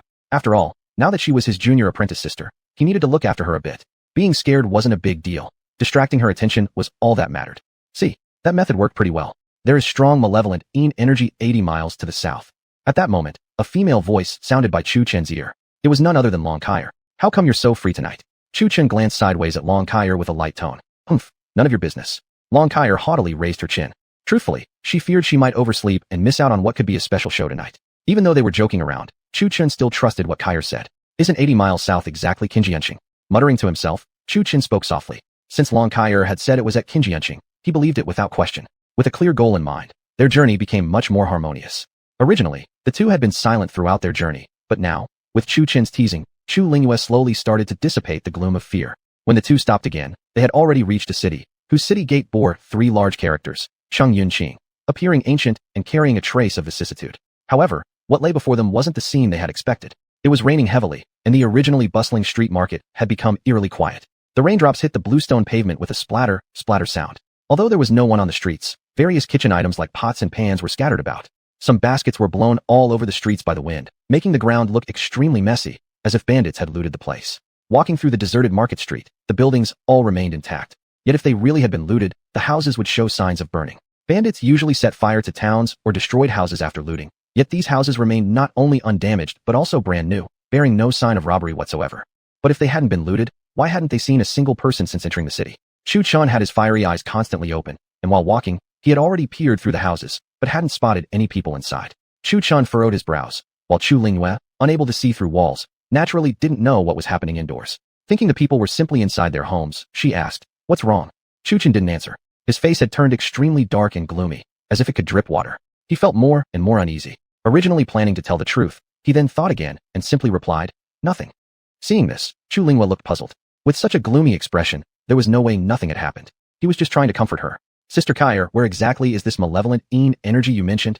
Chu Chun had been examining the city all along, but aside from the eerie stillness, he could detect no sign of evil energy. Long Kyer looked into the distance. After a while, she glanced sideways at Chu Chun and murmured, "Was the sensing method I taught you just for decoration?" Upon hearing this, Chu Chun suddenly remembered. The sensing method Long Kyer once transmitted to him during their time in the Yuyanxian Valley was precisely what allowed him to sense the treasures hidden underground. Chu Chun thought for a moment. If that were the case, could the source of the evil be hidden underground? Suddenly, as Chu Chun was walking, he stopped abruptly, closed his eyes, and began to sense the flow of spiritual energy. Chu Linghua had been walking in fear the entire way, perhaps because her nerves had been tightly wound for so long. When Chu Chun suddenly froze in place, Chu Linghua accidentally bumped straight into his back, her mind still a bit dazed. "Why did you stop?" Chu Linghua glanced around and muttered. With Chu Chun standing still, she herself didn't dare to take another step forward. She had originally thought things would get better once they reached the city, but Wei Shengdao had turned out even more strange. For quite a while, Chu Chun hadn't moved at all. Chu Linghua circled around him and saw that this fellow was still standing there with his eyes closed. Someone who didn't know better might think he had fallen asleep on his feet. Luckily for her, being a cultivator, she could sense the flow of Chu Chin's spiritual energy. Finally, Chu Chin slowly opened his eyes. But his expression was so dark and terrifying that icy killing intent surged all over his body. The raindrops around him instantly froze into ice. Chu Linghua, standing closest, felt as if Chu Chun had suddenly become an entirely different person, her heart trembling in fear at the oppressive, murderous aura radiating from him. "Junior apprentice sister, why don't you go back first? The next scene might be quite bloody," Chu Chun said gloomily, his killing intent barely restrained. "Senior apprentice brother, what did you see?" His words only deepened Chu Linghua's unease. "A mountain of corpses and a sea of blood," Chu Chun replied coldly. Then, he strode forward, stepping decisively toward a house on the left. Boom. So fast was his movement that the bluestone bricks beneath his foot shattered. He shot forward like a startled wild goose, killing intent surging all over his body, as if a ghost god had descended. Standing in place, Chu Linghua looked around the marketplace. The more she looked, the more eerie it seemed. She shook her head and gracefully followed behind. Meanwhile, Chu Chen approached a red-roofed house on the left side, leaped into the air, and kicked forcefully downward. Boom. The house collapsed instantly, bursting into pieces of wood and stone shards flying in all directions. Chu Linghua, who had just arrived, barely avoided being hit by one of the flying rocks. As she stepped closer, Chu Linghua stared at the scene before her eyes, her face immediately paling. Looking at Chu Chen's cold and murderous gaze, she suddenly understood everything. Chapter 253. What is the purpose of the altar? It turned out that the house was merely a cover. The real horror lay beneath it. An underground palace, where an altar stood in the center. Surrounding the altar were numerous old, weak, sick, and disabled people, bound to pillars with chains wrapped around their hands and feet. Some had been blinded, others had their limbs chopped off and writhed helplessly. The ground was littered with broken limbs and mutilated bodies. Children cried loudly, screaming for their mothers and fathers. As for the women, they were all young girls in their late teens, once of fine appearance. Yet their appearances were pitiful. Some wore tattered clothes, while others were completely naked on the floor, sobbing uncontrollably. Some even twitched occasionally. Clearly, they had been assaulted. Their eyes were dull, reflecting nothing but despair. Even Chu Chun was stunned, let alone Chu Linghua, who, as a woman herself, felt an instant surge of hatred toward the mastermind behind this tragedy. She wished nothing more than to skin the perpetrator alive. No wonder the streets had been deserted, everyone was here. All of them were women, the elderly, the weak, the disabled, and the children. Who was responsible for locking them here? And where were the able-bodied men? These were questions that neither of them could answer. They only knew that those trapped underground had suffered terribly. That's an immortal, right? Perhaps the noise was too much, but those who were immersed in darkness and despair finally saw someone open the underground palace's entrance and immediately burst into tears, as if seeing their savior. Though it was raining, with the outside sky murky and overcast, compared to the darkness of the underground chamber, the outside world, though black, still shone with blinding light. Quick, look, the immortal. The immortal has come to save us. That's an immortal. When the elderly, the weak, the disabled, and the children saw Chu Chun, they immediately dropped to their knees, bowing deeply to him. Though they knew Chu Chun wasn't a true immortal, in their desperation, they now viewed him as one. As for the women who lay half-naked and in disarray, when they saw Chu Chun arrive, their dulled gazes gradually regained some clarity, though tears of hatred now streamed from the corners of their eyes. After opening the underground palace, Chu Chun leapt inside without hesitation. With a wave of his hand toward the bare women, a robe formed around each of them, conjured from pure spiritual energy. Chu Chun scanned the surroundings. A thick aura of darkness and evil lingered within the underground chamber, though its source could not be identified. With the Dragon Emperor's sword in hand, he severed the iron chains binding the children and the elderly. "Thank you, Immortal, for rescuing us." An old man, upon being freed, broke into tearful sobs and immediately kowtowed before Chu Chun. "Thank you, Immortal, for rescuing us." As the old man knelt, Others who had been saved followed suit. Some of those who had been blinded, unable to see properly, bowed toward the pillars behind them, their heads striking the ground in deep gratitude. Though the scene seemed almost absurd, no one in the place even thought to laugh. Oh, how pitiful. Chu Lingyue also jumped into the underground palace, and at the sight before her, her face turned deathly pale, her small hand covering her mouth. Chu Qin naturally noticed Chu Lingyue, but did not question her. Instead, he helped everyone rise before asking, "Elder, what exactly has happened here?" He spoke with a grave expression, suppressing the murderous intent surging within him. Meanwhile, Chu Lingyue was not idle either. She stood up the girls lying on the ground and began to comfort them. But as she spoke, the girls, though having endured great suffering, did not cry. She did. These girls had been so tragically defiled before even being married. Who would now dare accept them as wives? Thinking of the helplessness of their situation, she couldn't help but weep. Chu Qin glanced at her, but did not attempt to console or cheer her up, keeping his expression solemn. An old man, white-haired and missing an arm, leaned heavily against the wall behind him and said, it all began a month ago." Upon hearing this, Chu Qin could no longer contain his murderous intent. His eyes grew icy cold, bloodshot with fury, not from fatigue, but from rage. From the elders' account, they learned that, about a month ago, people began disappearing. Initially, it was only 1 or 2 women, and people didn't think much of it, assuming they had gotten lost while gathering herbs in the mountains. However, as the disappearances continued, panic grew. Several strong, able-bodied men, many in the 3rd or 4th stage of the warrior realm, one even at the master warrior level, were sent to the mountain to investigate, but none of them ever returned. Originally, they had thought that sending out powerful warriors would surely bring back the missing girls.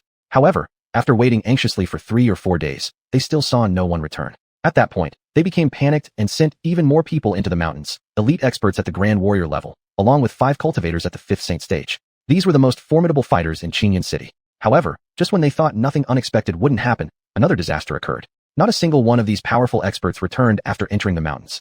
With the city's strongest fighters deployed and still not returning, fear began to spread. An old Taoist priest had performed divination, claiming that the people who entered the mountains might have been devoured by evil spirits. At first, nobody believed it. After all, Qingyun City lay at the foot of Qingyun sect's sacred mountain. How dare evil forces stir up trouble here? Gradually, however, the number of missing people increased. Even villagers who had never entered the mountains started disappearing. The people began to sense that something was wrong, and they slowly came to believe the old Taoist predictions, but by then, it was already too late. Just today, an evil force surged out of Qingyun Mountains, shrouded in an ominous, blood-curdling aura, abducting everyone in the city and dragging them into this underground palace. Because all the physically strong men had previously been sent out, the village was left with only young girls, children, and elderly people, without any real combat capability, which led to this tragic situation. The evil entity's methods were extremely cruel. Those who initially resisted were skinned inch by inch, their tendons ripped out, their fingers and limbs chopped off and tossed onto the ground. The scene was too gruesome to bear. As for the young girls, they were violated by the evil entity, which had possessed the body of a male victim. "Old sir, do you know where this evil entity is?" Chu Lingyue asked upon hearing this. Sighing heavily, the old man shook his head, saying, "I don't know." "Old sir, did the evil entity say anything about the purpose of this altar?" Chu Chun asked while activating his fiery eyes and the perception technique, desperately searching for the source of the evil aura. The old man looked at the altar and slowly shook his head. "I don't know. We were already here when we woke up." Hearing this, Chu Chun couldn't help but sigh.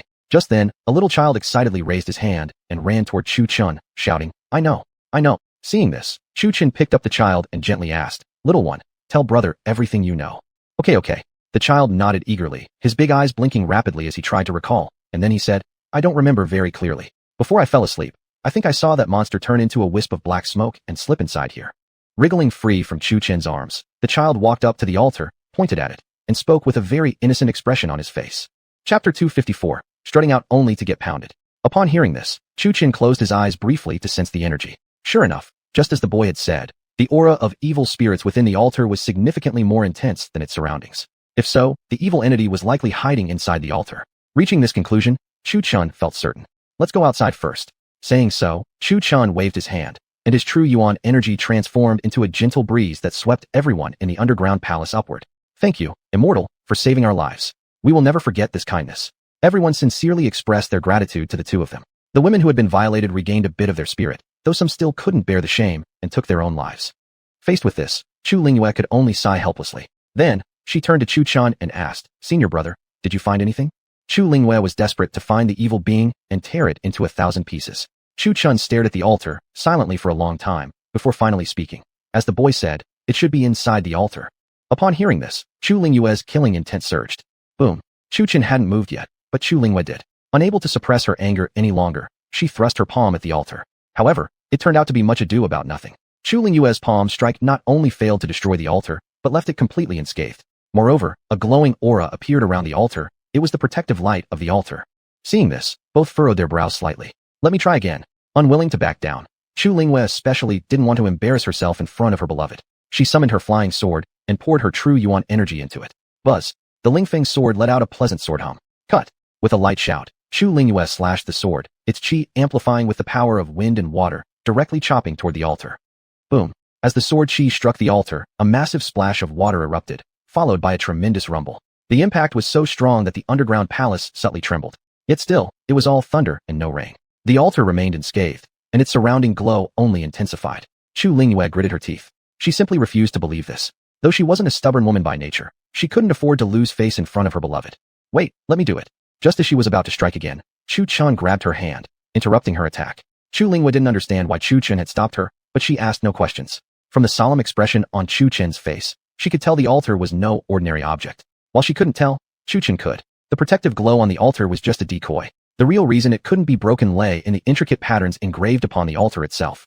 This was the third time Chu Chun had seen such patterns. The first time was on the gate of the Valley of Serenity, the second during the Tower Challenge in the first round of the grand competition, and now the third, this altar. Chu Chun was extremely curious. What kind of pattern was this? It seemed that the pattern grew stronger the more force it faced. If one tried to break it with brute strength, it would only become more solid. The only way to break it was to unleash a force it could not withstand. Senior brother, did you find anything? Chu Lingyue asked. I did. It grows stronger with force, Chu Chun said gravely. Beside him, Chu Lingyue looked confused. She didn't understand what Chu Chun meant. And that was exactly what he expected. He would show her through action. Buzz. Roar. Chu Chun fixed his eyes on the altar. His expression sharpened as he channeled his true yuan into the Dragon Emperor's sword, which let out a humming resonance and a faint dragon roar. Break. With a firm voice, he swung his sword. Roar. A silver sword beam, infused with the might of stars and dragon essence, shot forth. Boom. Boom. Crack. Only Chu Chun could do it. With one sword slash, cracks immediately appeared on the altar. Then, boom. The altar exploded completely. Woo woo woo. At once, the underground palace was engulfed in piercing cold winds, the entire space filled with an evil aura. The wind was chillingly cold, and Chu Lingyue shivered violently, her hands and feet going numb. Don't be afraid. Chu Chun spoke gently, then waved his hand, forming a golden shield around Chu Lingyue. Protected by the shield, she instantly felt warmer. However, due to the fierce winds blowing, the underground palace grew increasingly eerie. Although the wind howled, black miasma seeped in from the corners of the chamber. Gigi. Suddenly, the swirling dark winds in front of them gathered together, then coalesced into a man in black robes who appeared before the two. Frankly speaking, this man was rather handsome. At a glance, Chu Lingyue thought the man wasn't as handsome as Chu Chun. The man in black chuckled softly. As he laughed, his face twisted into a hideous expression. He glanced past Chu Chun toward Chu Lingyue beside him, then extended a long tongue to lick his lips, his eyes filled with lust as he rasped in a chilling voice. What a pretty woman. Swoosh. In an instant, the man in black robes blurred forward and appeared before Chu Lingyue. Boom. Back off. It was only because Chu Chun reacted quickly. The man in black robes had made a perfect show of strength, but unexpectedly, Chu Chun had already predicted his move. The moment he appeared, Chu Chun trembled all over and sent him flying. Look at him, originally full of dominance. Now he was coughing blood from Chu Chen's blow. It's also his own fault for not even delivering the villain's opening monologue before launching an attack. Even the author would have allowed it, but Chu Chen wouldn't. Since he won't talk, then I shall. Chu Chen stared coldly at the man in black robes in the distance and asked, Who are you? This was a rather foolish question, but since Chu Chen asked it, there must be a reason. Because he discovered that this man in black robes wasn't truly a Xie cultivator, yet somehow was. On him, Chu Chen sensed two opposing forces, true yuan energy and evil qi. Seeking death. The man in black robes completely ignored Chu Chen's question, turned his hand into a claw, and struck toward Chu Chun. Crack. Yet, fantasy was beautiful while reality was cruel. As soon as he reached Chu Chun, he had thought he could grab his neck, but instead, Chu Chun reacted faster, seizing his wrist, twisting it hard, and producing that crisp cracking sound, surely a painful sensation. Just by looking at the teary-eyed man in black robes, one could tell. It hurt like hell, a mixture of agony and humiliation. Boom. Unwilling to accept defeat, the black-robed man shook his entire body with power, attempting to push Chu Chun backward, only to discover that this guy hadn't even budged, completely immovable. The man in black was stunned, and Chu Lingyue was even more shocked. Oh my goodness, is he really this strong? Chu Chun perfectly demonstrated what it meant to dominate with just one hand, while the black-robed man demonstrated what it meant to be helplessly dominated with just one hand. Look, Chu Chun still hadn't let go of his hand. Not only that, he even took the opportunity to twist his wrist a little. The man in black robes was in so much pain that he dropped to his knees, and his hand bones had already been broken in multiple places by Chu Chun, practically bent into wavy lines. Originally, the man in black thought both of them were like those cultivators outside, seemingly powerful, yet weak in actual strength. He had made his grand, stylish entrance, but unfortunately, he ran into a hard nut to crack. I will ask you now, who took those strong martial artists from Qingyan City? Apparently not satisfied with merely breaking bones, Chu Chen seized the other hand as well, asking in a frigid tone. I swallowed them. Even in such a state, the black-robed man remained tough. Crack. Chu Chen leisurely broke off another hand bone, not continuing to speak, but subtly lifting his hand just a little higher. The scene clearly demonstrated, cooperate, or there's worse pain to come. I will talk. Some I swallowed, and some I hid inside a cave somewhere in the Qingyan Mountains. Chapter 255, Killing the Evil. Crack. The man in the black robe let out another pained scream, his face twisted in agony as he glared at Chu Chen. Why? I already told you. Which cave? Chu Chen ignored his whimpering, calmly shifting his hands a bit higher up the man's arms. This scene left Chu Lingyue both shocked and speechless. She was stunned by how powerful Chu Chen was. She had expected a fierce battle, yet he had subdued the enemy effortlessly. What left her speechless was how smoothly and skillfully Chu Chen handled the situation, as if he had done this countless times before. Qingyan Mountains. 5 miles southeast of Xingdong, there's a cave. They are there, the black-robed man said in fear. How could he not be afraid? This man before him had completely subdued him with just one hand. Chu Chen's eyes flickered as he looked at the scattered limbs and mutilated remains around the altar. Thinking about the suffering of the villagers, he asked coldly, Did you do this? What is your purpose? His voice was frigid, and an icy aura surrounded him, pressing down heavily on the black-robed man. The black-robed man stared at the bloodied remains on the ground, his expression fluctuating between emotions. He remained silent for a long time. Not getting a reply, Chu Chen assumed it was an admission of guilt. He snapped his finger at the man, and a golden ray of light turned into ropes of true essence that tightly bound him, sealing every trace of his dark and evil power. Chu Chen waved his hand, dispelling the golden protective barrier surrounding Chu Lingyue. He noticed she was barely holding back her killing intent. There was no need to see what happened next. Just listening to the sounds was enough. The screams of pain could be heard throughout Qingyan City. After finishing the matter, the two left for Qingyan City. Chu Chen scattered a wave of green light. It was the energy of life. The villagers who had lost their limbs touched this energy and slowly began regrowing their missing limbs. But for those already consumed or killed by the evil, even Chu Chen could do nothing. After all, the dead cannot return. The girls who had been violated bore deep, soul-searing marks of shame. These were the painful sighs carried by Chu Chen and Chu Lingyue. The black-robed man didn't die. Chu Lingyue wouldn't allow him an easy death. She wanted to torture him cruelly, avenging the men he had consumed and the women he had defiled. Later, following the description given by the evil cultist, the two arrived at a cave 5 miles southeast of Xingdong in the Qingyan Mountains.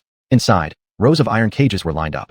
Within these cages were martial artists from Qingyan City who had been trapped, their eyes lifeless, drowning in despair. At the deepest end was a large iron cage where two beautiful women sat, stripped naked, eyes hollow with despair, occasionally shedding tears of hopelessness.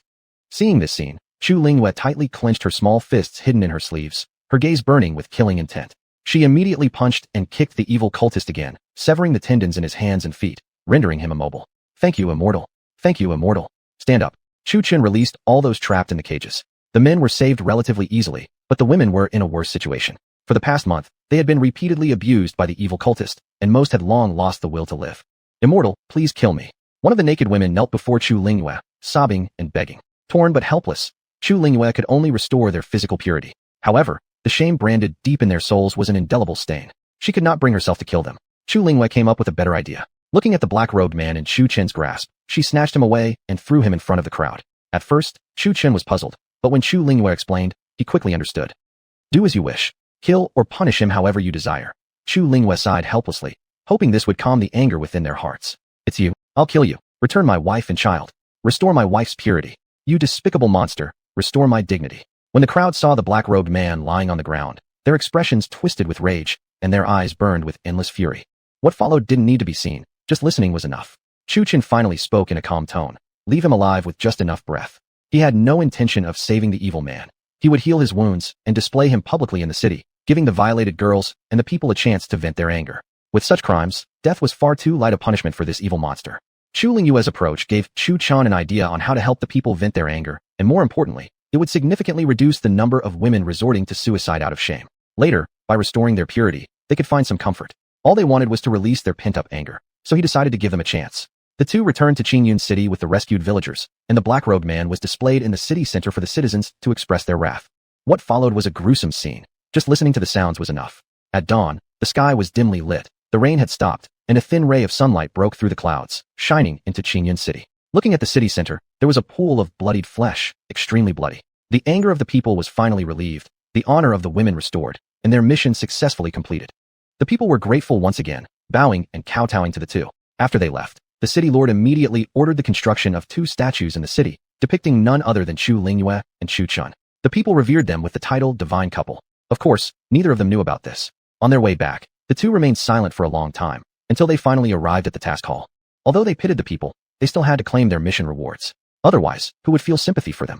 Originally, Lin Su hadn't planned to give them much reward, but unfortunately, a certain Chinese memory suddenly improved, recalling the details of that mission token clearly. Under pressure from the two, Lin Su still gave the corresponding reward. Needless to say, it was quite generous. Over 10 bottles of pills, a rare spirit plant, and 20,000 spirit stones. As for the spirit plant, Chu Chun had no particular interest. He already grew plenty on Qingzhou Peak. As for the pills, he wasn't lacking either, since he could refine them himself. However, he greatly appreciated the 20,000 spirit stones. This was a useful thing, as it could be used for purchases. On the morning of the next day, the two arrived late. On Mulan Peak, the senior disciples were already gathered, waiting only for the two of them. Finally here. The most lively one was still Ji Yufei. Once the two landed, the seniors wore meaningful expressions, perfectly conveying the message, truly a match made in heaven. By the way, where did you two go last night? Did you secretly sneak off behind the secret sex back? See, the seniors of Mulan Peak were not exactly innocent. Their words flowed like poetry. Chu Lingyue blushed deeply upon hearing this, but thankfully, her face veil covered it. As for Chu Chun, he remained as impassive as a wooden fish, puzzled and asking, sneak off? What does that mean? The crowd looked at him with disdain, unsure whether he was genuinely clueless or just pretending. Don't ask, he was faking it. How could a pure-hearted young man like him not understand? He could still clearly remember the image of the mission token. Chapter 256, The Flame God Whip. Cough cough. Mu Hanbing coughed dryly to announce her presence. Everyone reappeared, now standing at the Qingyun Sex Plaza. Compared to usual, there were now 5 boxes on the stage, each tightly covered. However, those skilled in appraising artifacts or dignal could feel the level and quality from within. Even those who weren't experts could sense the powerful true energy radiating out.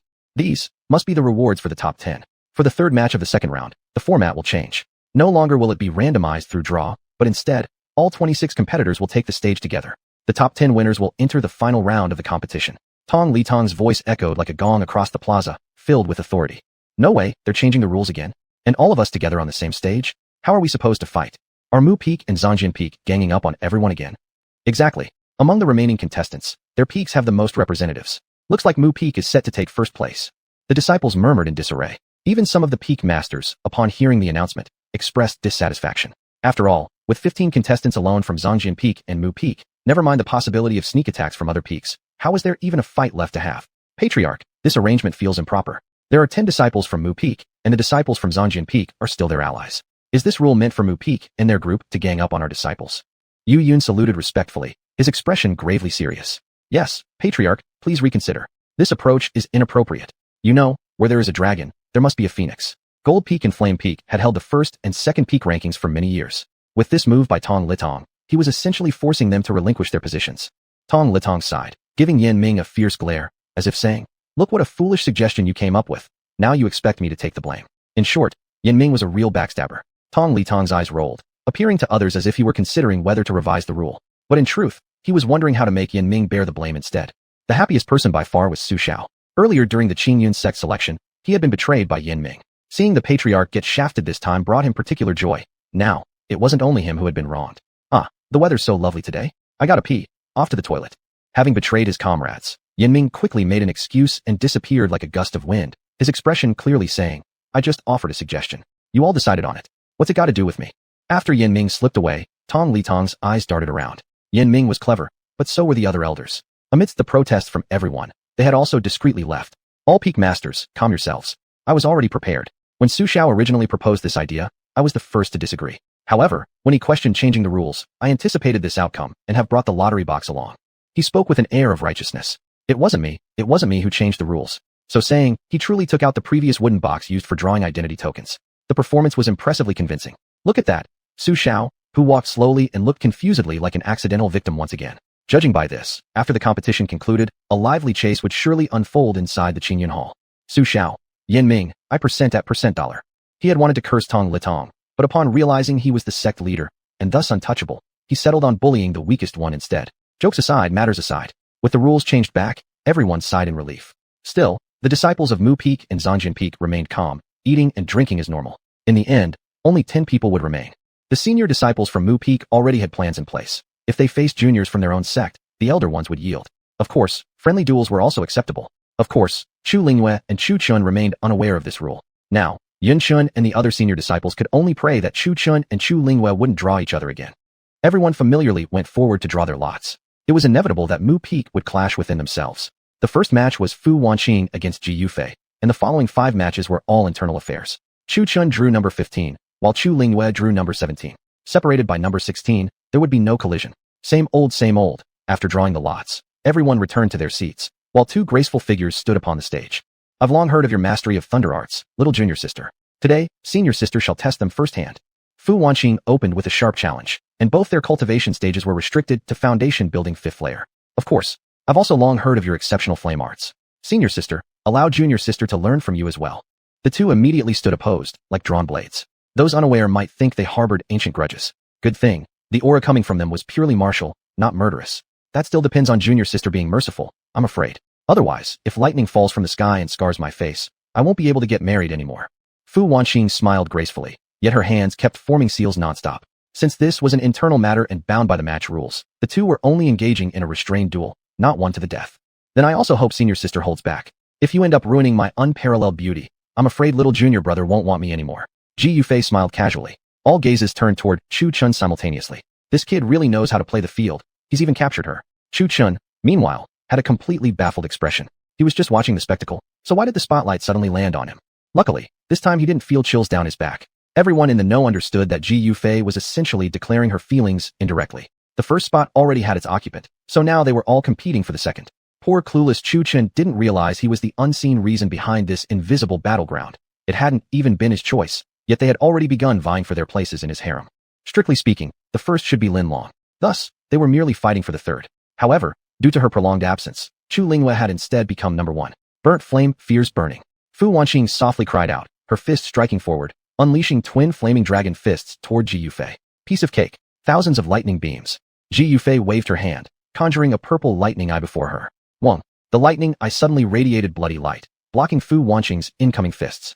The flame god whip. Fu Wanqing summoned a whip enveloped in flames. With a loud crack, she lashed it toward Ji Yufei. This was her actual weapon. Her flying sword was merely for transportation. In truth, it was more about looking cool while flying. Holy cow, Ji Yufei barely reacted in time, vanishing in a ghost-like blur. Otherwise, that whip would have struck her directly. Look, where Fu Wanqing's whip had landed, the ground bore a flaming trench. Chapter 257, Diarrhea. Whoa, you're seriously going all out. Ji Yufei immediately started cursing furiously, then summoned her lightning sword, its blade wrapped in crimson lightning. If you're going to play it like that, don't blame me for not holding back either. Nah, come hit me if you can. Fu Wanqing made a face at Ji Yufei. Anyone who knew them would understand this was a sparring match, but someone who didn't might think they were just playing around. In truth, they really were just playing. Just wait until I cut you down. Ji Yufei shouted, and swung her sword toward Fu Wanqing. Fu Wanqing's eyes constricted as she saw the sword energy, surging with thunderous power. She sensed danger immediately. Luckily she reacted quickly, using Ghost Shadow Step to create distance. Boom. Since Fu Wanqing had dodged the sword energy, the lightning charge strike slammed onto the battleground, creating a trench nearly 1 meter deep, within which red lightning still crackled. Are you fucking trying to kill me? Fu Wanqing looked at the trench and then at Ji Yufei, her lips twitching. Ji Yufei, unfazed, blew lightly on her lightning sword, then wiped it off as if absolutely nothing had happened. Well then, I won't fight you anymore. Since they're both family, a slight demonstration is enough. It's not like they're enemies. No need to go all out to kill each other. So the outcome naturally was Fu Wanqing conceding defeat and Ji Yufei being declared the victor. By the way, who's stronger between you two? Chu Chun asked while watching Ji Yufei and Fu Wanqing, his hands clasped together. The 2 women both gave him an identical sideways glance, clearly thinking he was an idiot. Ji Yufei gestured toward Fu Wanqing and rolled her eyes at Chu Chun as she replied. She's at Taiching 5th layer, while I'm only at Taiching 1st layer. What do you think? So fast already? When are you 2 going to have kids then? There it was. Chu Chen's mind always worked in peculiar ways. Admittedly, Taiching sounds suspiciously like pregnancy, and not knowing the context, you could really think they were talking about pregnancy. And one stage above Kaicheng is Yuaning stage, cultivating a second life essentially. Seen like that, saying pregnancy during Taiching stage didn't seem so off. Initially, the 2 looked a bit confused, but once their brains caught up, they glared at Chu Chun. I believe dragging him out for a good beating is a necessary course of action, Fu Wanqing earnestly suggested with a solemn expression. With master around and senior apprentice sister Ling, also white senior apprentice sister, that wouldn't be good. The 2 women were discussing in hushed tones how to drag Chu Chun out for a beating, even glancing at him now and then as they spoke. But to their surprise, this fellow sat there idly watching the sparring going on stage. On the arena platform were 2 teammates from Mu Peak, Gu Lingbing, the 3rd senior apprentice, and Shi Wanwan, the 5th junior apprentice. This fight was still going to be a simple display rather than serious battle. One specialized in ice techniques while the other focused on water-based martial arts. This bout still ended once one had clearly gained the upper hand. Naturally, ice-based arts had an advantage over water-based ones, but halfway through, Gu Lingbing conceded defeat. This match couldn't go on any longer. It was obvious Gu Lingbing's ice techniques countered Shi Wanwan's water techniques, and combined with Gu Lingbing being at etching stage while Shi Wanwan was still at golden core stage, her experience and strength couldn't match Gu Lingbing's. If the fight continued, one side would end up at least crippled if not dead. Later on, Lin Ji faced Meng Yao, and Meng Yao won. Li Qianxin fought Jian Yaoer, who won. The longest battle, however, was between Lin Chun and Lin Lazy. Both were sword cultivators who wanted to determine a clear winner. They fought for hundreds of rounds, evenly matched, until finally Lin Lazy, as the senior disciple, conceded. Then came two oddities from Hidden Sword Peak, Lin Hua and Li Kuei. Initially, some uninformed disciples thought Lin Hua, this beautiful-looking girl, was lovely to look at, and they began fantasizing. However, while they were fighting, the two soft mounds on Lin Hua's chest fell off, and Lin Hua unashamedly picked them up and took a couple bites. Upon seeing this, the disciples were all stunned. This was actually a man. How could a man be so beautiful-looking? The final result of this match was quite bizarre as well, probably because the buns had been sweating under his chest too long and went moldy. After one bite, Lin Hua had no problem at first, but then he got severe diarrhea and had to rush to the toilet. So much so that Li Kuei barely knew what to make of his victory. Those who knew the story realized Lin Hua had urgent digestive issues, but those who didn't might suspect he intentionally threw the fight. Diarrhea could literally mean releasing water as well. Chu Chen found these two senior apprentices rather ridiculous. Seeing Li Kuei even gave him a bit of trauma. The thought of being approached for a duel at 3 o'clock in the morning left him unable to sleep at all. Soon after that came Chu Chen's turn, and his opponent was a female disciple named Jiang Jun, commonly referred to as General by mistake. Actually, it's Jiang Jun, not General. Since his opponent was a girl, Chu Chun was initially quite hesitant about what to do. Then, very thoughtfully, he gave her a 9 times body slam. Everyone watching just looked on in helpless exasperation. This bastard clearly didn't understand the concept of being gentle with ladies. He won, but his grin was so annoyingly smug afterward. The female disciples from Mu Peak upon his return instinctively shifted away, worried that this young man might slam them all around too. Exactly how painful it was, no one could say, but it could definitely disfigure you. For reference, look no further than the female disciple from St. Dragon Peak, Jiang Jun, whom this guy had slammed around so hard, she was left dazed and unconscious on the ground, eventually needing to be carried away. After Chu Chen's match came Chu Lingyue's. This girl's opponent was also a female disciple, also from St. Dragon Peak. Admittedly, her name sounded very elegant, Su Wanjun. She was commonly called Su Wanjun, and the name itself already gave off a sense of fate. Wanjun.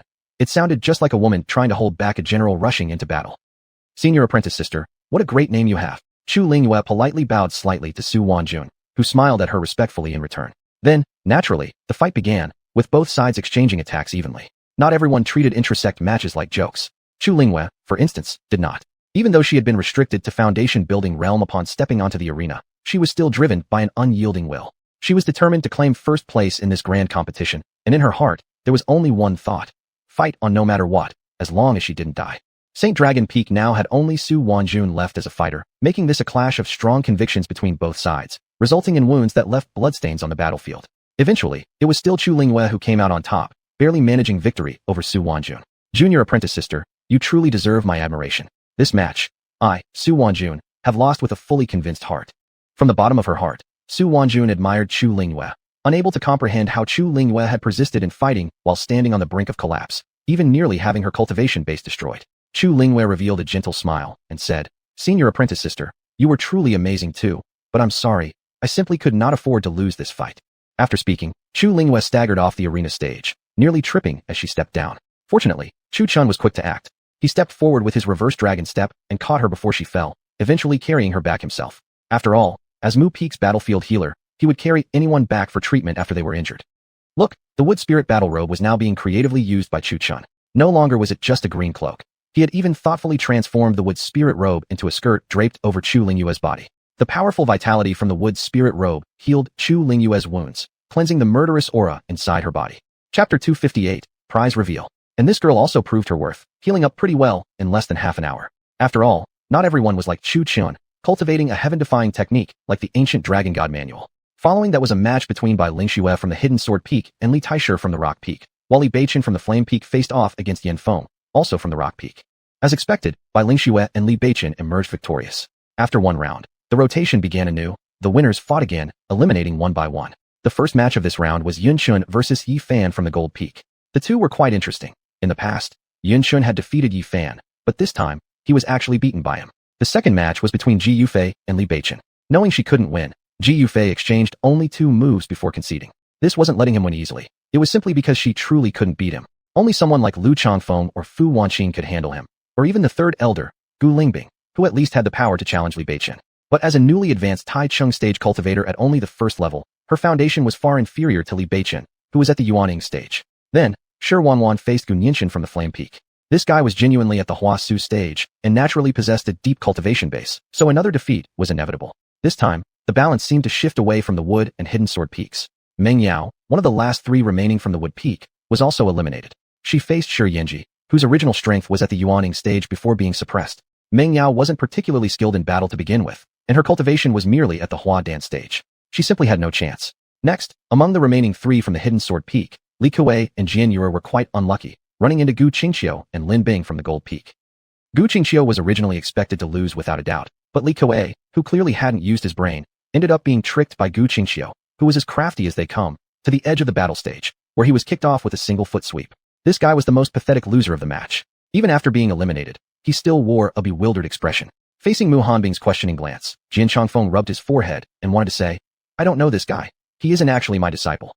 As for Jian Yue, she faced Lin Bing, a top expert from the Gold Peak. Though Jian Yue gave her all, the gap in cultivation and foundation led to her defeat. She was indeed a swordsman, but her cultivation was only at the Jin Dan stage, while Lin Bing was at the Yuaning stage. However, although she lost, she nearly left Lin Bing crippled as well. Both ended up severely injured.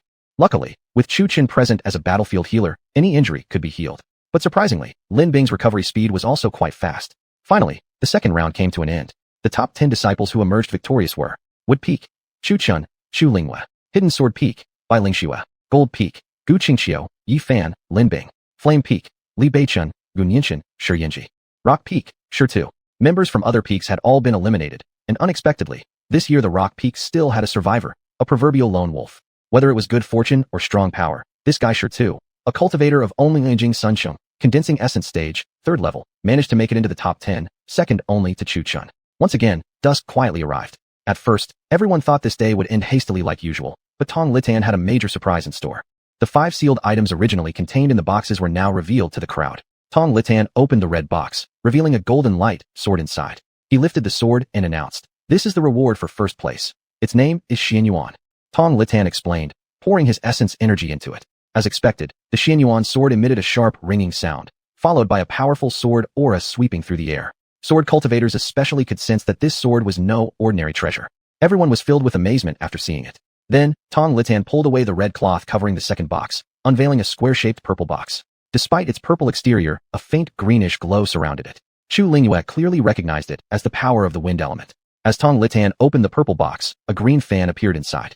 The fan frame was composed of many thin, sharp blades, inscribed with 2 large characters, Qingfeng, meaning clear wind. Tong Litan next pulled away the cloth covering the 3rd box, revealing a blue box.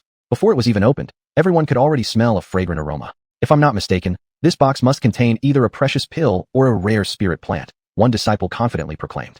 The disciple beside him glanced over and muttered 2 words, "Idiot."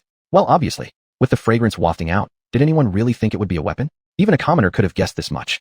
However, this time Tong Litan didn't open the box. Instead, he held it up and announced, "This is a celestial transformation pill. If absorbed, even if you're at the first stage of a cultivation realm, it will forcibly push you to the next major cultivation stage. However, its effects are extremely fierce and badao, suitable only for cultivators at the golden core stage or higher.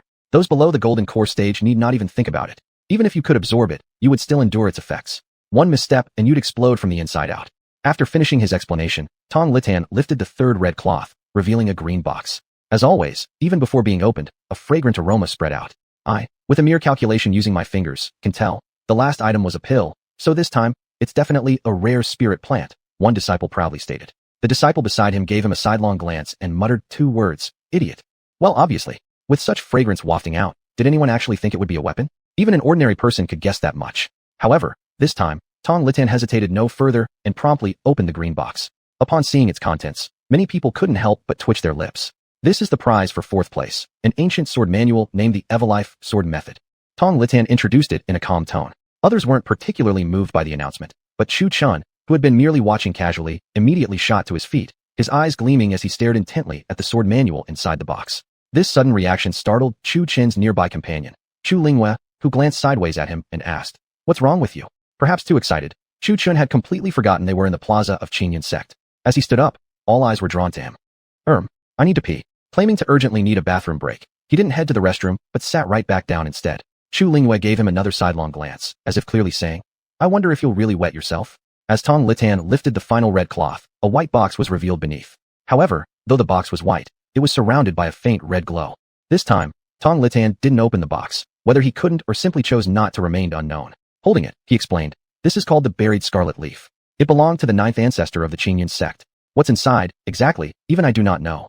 Upon hearing this, the crowd instantly felt a surge of curiosity. Something left behind by an ancient ancestor must be extraordinary indeed. If even the sect leader didn't know what was inside, then what lay within was undoubtedly a supreme treasure. Then, that's the buried red leaf. At this moment, Long Kaier, inside Chu Chin's spiritual consciousness, let out a startled exclamation. What's the buried red leaf? Seeing Long Kaier so astonished, Chu Chin couldn't help but ask curiously. It's useless to you, but extremely valuable to me. What value? Chu Chin asked. It's naturally for solidifying a physical body. I was originally only a lingering soul fragment. Although my soul has become much stronger now, I'm still far from forming a real physical body. But with the buried red leaf, I could form a physical body sooner. I see. Chu Chin stared at the white box. No matter what, he must get his hands on it. All his achievements thus far were thanks to Kaier. He had always regarded her as both master and elder sister. Still, the buried red leaf alone isn't enough. I also need the blood red flower of the other side, the yellow spring fruit, the Yoming vine, and the star and moon grass. Only together can they form a physical body. Among these, 3 must be obtained from the underworld. As for star and moon grass, it goes without saying, it only grows in the divine realm, and even then it's extremely rare. Even if it exists, you wouldn't be able to see it. Long Kaier sighed helplessly. The divine realm? So the divine realm actually exists. Look at Chu Chun. He got completely sidetracked by Long Kaier's words, his eyes full of yearning as he looked at her. However, Long Kaier lifted her gaze to the sky and stayed silent for a long time. One must admit, she was truly gifted at pretending to be clueless. But suddenly stopping mid-sentence left Chu Chun curious enough to almost wet himself. After a long while without hearing more from Long Kaier, Chu Chun glared fiercely at her. Those who love keeping secrets should be dragged away and executed. La la la. Seeing Chu Chin's Bufuchi look, Long Kaier gave a light-hearted laugh and playfully made a face at him. It greatly annoyed Chu Chun, who was practically having thoughts of grabbing her and doing unthinkable things. Fine then. If you won't talk, I'm not curious either. Still a little proud and stubborn, Chu Chun turned his head and exited his spiritual consciousness. These 5 items are rewards for the ultimate winner of tomorrow's final battle. It's already late. The final match will begin tomorrow. After speaking, Tong Litan turned his gaze toward Mu Hanbing and said, Master Mu, tomorrow's contest may require you to help construct the battleground. Shall we talk more about it privately? Hearing that, Mu Hanbing paused momentarily, her face still cold. Go ahead. If it's inconvenient to speak openly, feel free to send me a transmission. Well then. Tong Litan's face showed slight embarrassment. He truly only wanted to discuss constructing the battleground with Mu Hanbing. No ulterior motives at all. But Mu Hanbing's rejection. Could it mean she had someone special in her heart? The onlookers looked at Mu Hanbing in slight surprise. Yu Yun, however, had a face so dark it could almost drip water. He muttered darkly in his heart. If I ever find out who he is, I'll make sure he wishes he were dead. Mu Hanbing can only be mine. Only I am worthy of possessing her. Yu Yun inwardly screamed hysterically, though, in reality, it was nothing more than his own wishful thinking. Others might not know, but Jian Chongfeng was well aware of what was going on. Lifting an eyelid, he cast a glance at the now snoring Chu Chun and felt satisfied. Then he shifted his gaze toward the gloomy-faced Yu Yun, his expression clearly showing what he thought. Clown. She willingly chooses another, while you're chasing after rejection. If you dare cause trouble, Jian Chongfeng wouldn't mind sending you somewhere to take up a certain government position. He'd be sure to provide a particularly warm reception. Soon, Tong Litan's lips began to move faintly, as though he were talking about something. As for the transmission message, no one else could hear. But Jian Chongfeng heard everything clearly. He was also doing everything he could to help these two become a couple. Seeing Jian Chongfeng's dedication, Long Kaier couldn't help but silently give him a thumbs up. Then she glanced over the group of female disciples at Wooden Peak, muttering as she counted with her fingers, judging by looks. Quite a few. Eventually, Long Kaier came to this conclusion. Fine. After a long silence, Mu Hanbing softly nodded and said indifferently. Chu Chun, who had previously been asleep, was suddenly startled awake by Mu Hanbing's sudden exclamation. Looking at her, he asked, Master, what happened? Noticing Chu Chun had woken up, Mu Hanbing smiled gently. Nothing. Just about time for dinner. Since everyone's attention was fixed on Mu Hanbing and Tong Litan, her gesture had sparked an unusual thought among the crowd. Could it be that Mu Hanbing isn't dating younger men? The more they thought along these lines, the more plausible it seemed. Truth be told, Chu Chun was indeed incredibly handsome. It wasn't only Mu Hanbing. Numerous women observing Chu Chun from afar had their hearts fluttering. Chu Chun, completely unaware, had unknowingly succeeded in stirring the hearts of 4 female peak masters. Besides Wooden Peak, the Water Peak's master was also a woman, as was the master of St. Dragon Peak, Wen Ziqing. Additionally, there was the 100 Flowers Peak. Just like Water Peak, 100 Flowers Peak only accepted female disciples. After all, no male disciples would enjoy playing with flowers, right? Well, except perhaps Lin Hua. Throwing him into 100 Flowers Peak would probably make him quite popular. Aside from that exception, everyone else there was pretty much normal. Yu Yun, on the other hand, was practically exploding with indignation. Righteously indignant, he had witnessed his goddess actually smile at a male disciple. How could he bear this? No matter what relationship the two had, Chu Chun would inevitably become his scapegoat. He cast a sidelong glance at Gu Qingqiu. Yu Yun knew this guy apparently had a grudge against Chu Chun as well, and possibly was his romantic rival. As a peak master, Yu Yun couldn't possibly take personal action, but there was a term called kill with a borrowed knife. Yu Yun's eyes shifted toward Chu Chun, glinting with a cold light. Still, even if killing with a borrowed knife worked well, he needed to figure out how to lure Chu Chun out of Wooden Peak. Each peak had its own barrier boundary, and without permission, no one, including the Zhongju, could step a foot into another's territory. This was an ancestral rule of Qingyun's sect. Anyone who forcefully entered another peak's domain would face punishment from heavenly thunder summoned by the sect itself. This thunder was even more terrifying than Tia. No matter how high one's cultivation realm, once struck, certain destruction of both soul and Tao would follow. There once was a short-sighted peak master who attempted forcefully to intrude upon another peak to harass its female master. The woman refused him entry, yet he insisted on stirring up trouble. Consequently, he was struck by lightning from the barrier until not even ashes remained. And that peak master had been at the human Dao fruit stage, close to ascending into the immortal realm after surviving the Jia. Unfortunately, he grew overly arrogant, believing his realm to be supreme and completely ignoring Qingyun sect's territorial barriers, ultimately resulting in total annihilation, body shattered, and Dao destroyed. Otherwise, Qingyun sect could have gained yet another immortal patriarch. As the crowd gradually dispersed, the atmosphere tonight became livelier. Perhaps it was because of the final match tomorrow. Those who had already been eliminated now relaxed their tense minds. From Qingzhou Peak, Chu Chun gazed toward the other peaks of Qingyun sect, each glowing warmly with light, very lively indeed. But while others enjoyed their liveliness, the 10 remaining contestants renewed their vigorous efforts in cultivation and Dao exploration. People really shouldn't eat too much, otherwise, you'll end up like Xiaobai and puke from overeating. Tonight, Chu Chun was in a particularly relaxed mood. As a contestant in tomorrow's final match, he showed no trace of nervousness whatsoever, instead teasing Xiaobai. Beside him sat a fox spirit, busily devouring chicken legs with greasy lips. Master's skills have become even more exquisite. Humiliation licked her fingers, her face brimming with satisfaction. Without competition for tonight's food, she had eaten quite contentedly. Unfortunately for Xiaobai, who knows what he had eaten wrong, was currently vomiting nearby. Humiliation's words held deeper meaning. Those who knew understood that she was praising Chu Chen's culinary techniques, but to outsiders it might sound like she was referring to other skills of Chu Chen's becoming increasingly refined. However, though confident, Chu Chen still valued cultivation practice. If he could grasp just a bit more of the Tai Gulong Shinju, perhaps he wouldn't need to reveal too many hidden cards in tomorrow's match. After all, this was merely a competition rather than a fight to the death.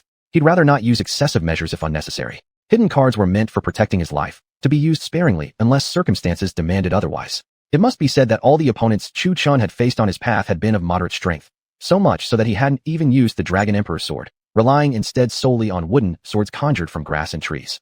Still, these hidden cards also made him a focal point for everyone's attention. Just imagine, if Chu Chun were to unleash the power of the Tian Hu, Zhu Tian Jian, or the Dragon Emperor's sword, which wouldn't set people's hearts ablaze with envy. Precisely because of this, the fewer hidden cards he used, the better. After all, secret techniques also signified identity. There might even be infiltrators from other sects within the Qingyun sect. Such was life after growing up in a small clan. Every faction tended to plant spies.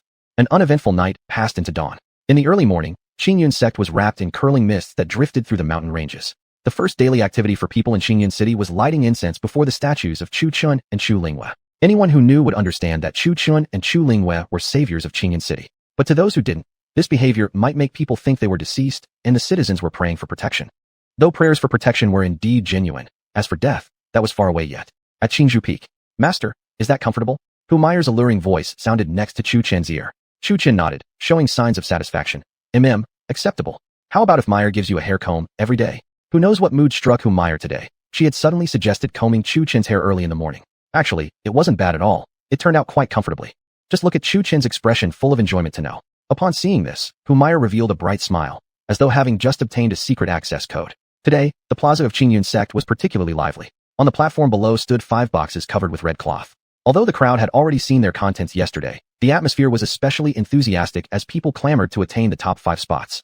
As for those disciples whose peaks had been eliminated, they could only watch helplessly as others shouted cheers of encouragement. Most of them wore a calm expression, resigned and indifferent. The good fortune hadn't reached them anyway. Right now they only hoped that during the upcoming ranking of peaks, they wouldn't be placed last. Though not as extreme as the former Mu Peak, which had only received 5 spirit stones monthly, resources for the lowest rank peaks would definitely still be minimal. 300 spirit stones represented the pinnacle for those at the very bottom. Master Mu, we'll trouble you again. Tong Li Huang observed as the crowd gathered fully, directing his gaze toward Mu Hanbing, who only revealed tenderness before Chu Chun. To others, she remained cold and aloof. After all, maintaining that sense of coolness was essential. Mu Hanbing gently nodded, gliding gracefully onto the platform and levitating in midair. Then, she delicately raised her white, smooth hand and swept it across the wide plaza. To the crowd's astonishment, landscapes of mountains and rivers materialized in midair, actually depicting a gorge. When viewed from above, this gorge appeared as a square map, divided into upper, middle, and lower paths. Because the map was square, it resembled a yin-yang symbol, one side red, the other blue, with the central river separating the red and blue factions. On either side of the central path, wild beasts roamed, again split into red and blue groups. Although the positions were opposite between red and blue, just like looking into a mirror, you raising your right hand while the mirror image raises its left. Most strikingly, both the red and blue sides each had 10 objects resembling mechanical puppets. Similarly colored red and blue, there were exactly 20 puppet machines in total. Among these puppet machines, most prominent of all were 2 spherical-shaped crystal machines, one on each side. These 2 crystal machines stood out distinctively from the other 18 puppet machines, located exactly between the 2 sides. Hey, what's this? What is this for? Could it be time to establish some rules? Of course, isn't it obvious? It seems the sect leader is really into innovations. How exactly are we supposed to play this? No, how exactly are we supposed to do it?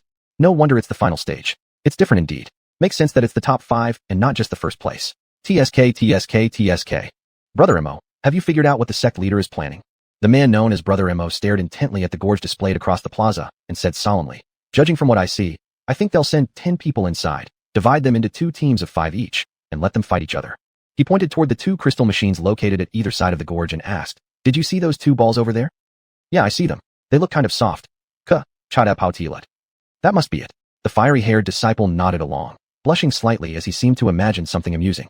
Brother Mo gave him a sidelong glance and blandly remarked, I suspect you're a bit weak in the kidneys. There was quite a bit of implication in Brother Mo's words. The weather today is so pleasant, the fiery-haired disciple, embarrassed, quickly changed the subject. Brother Mo, shall we continue? Why would I continue with you?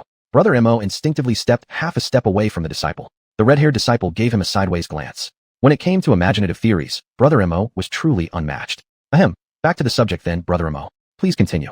He insisted, dragging the conversation back on track. Fine then. Brother Mo cleared his throat, continuing with a grave expression.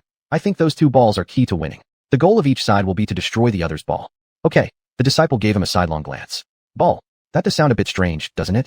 He then pointed toward the other puppet machines in the gorge, asking, if destroying the ball is all we need, then what are those other puppet machines for? And what about the 2 big pits in the canyon? Oh, now you're showing your ignorance, Brother Mo boasted confidently. To destroy the ball, you've got to first eliminate the surrounding puppet machines. They're there to protect that ball. As for the 2 big pits in the gorge, Brother Mo's eyes flicked thoughtfully as he continued. They're probably for going to the toilet when you really have to go. Men on one side, women on the other. It makes perfect sense. He looked so self-assured, speaking as though there were not a single flaw in his logic. The fiery-haired disciple actually found himself believing him, at least to some degree. After fighting so long, needing a quick bathroom break seems perfectly reasonable. No, not just reasonable, but extremely reasonable. Chapter 261, A Playful Master. How did you figure that out, Old Mo? The red-haired man's eyes sparkled with admiration. Old Mo proudly pointed at his head and said 2 words. My brilliance. Hey, wait a second. There are 10 people in total. Splitting into 2 sides gives only 3 paths. Then where did the other 2 go? Just then, a gray-haired disciple asked in confusion. Tisk. Old Mo looked at the gray-haired disciple as if he were an idiot. Can't you see? Just assign those 2 people to the top and bottom lanes, leaving the middle lane 1 versus 1. All right. The gray-haired disciple suddenly understood and stared at Old Mo with admiration radiating from his eyes. Everyone gazed at the unfinished canyon in front of them and whispered among themselves. Before long, a complete canyon appeared on the stage at the Qingyun Sect Plaza. After constructing the canyon, Mu Hanbing once again returned to her seat in the audience of the wooden peak.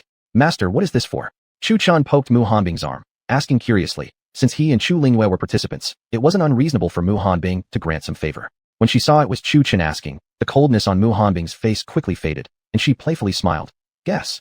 Upon hearing this, Chu Chen darkened instantly. Why do masters always love to be mysterious? He glanced at Long Kaier within his spiritual sense, only to find this lazybone sleeping as usual. Master, look, we're about to start our match. As someone who knows the details, giving me an open book test isn't excessive, is it?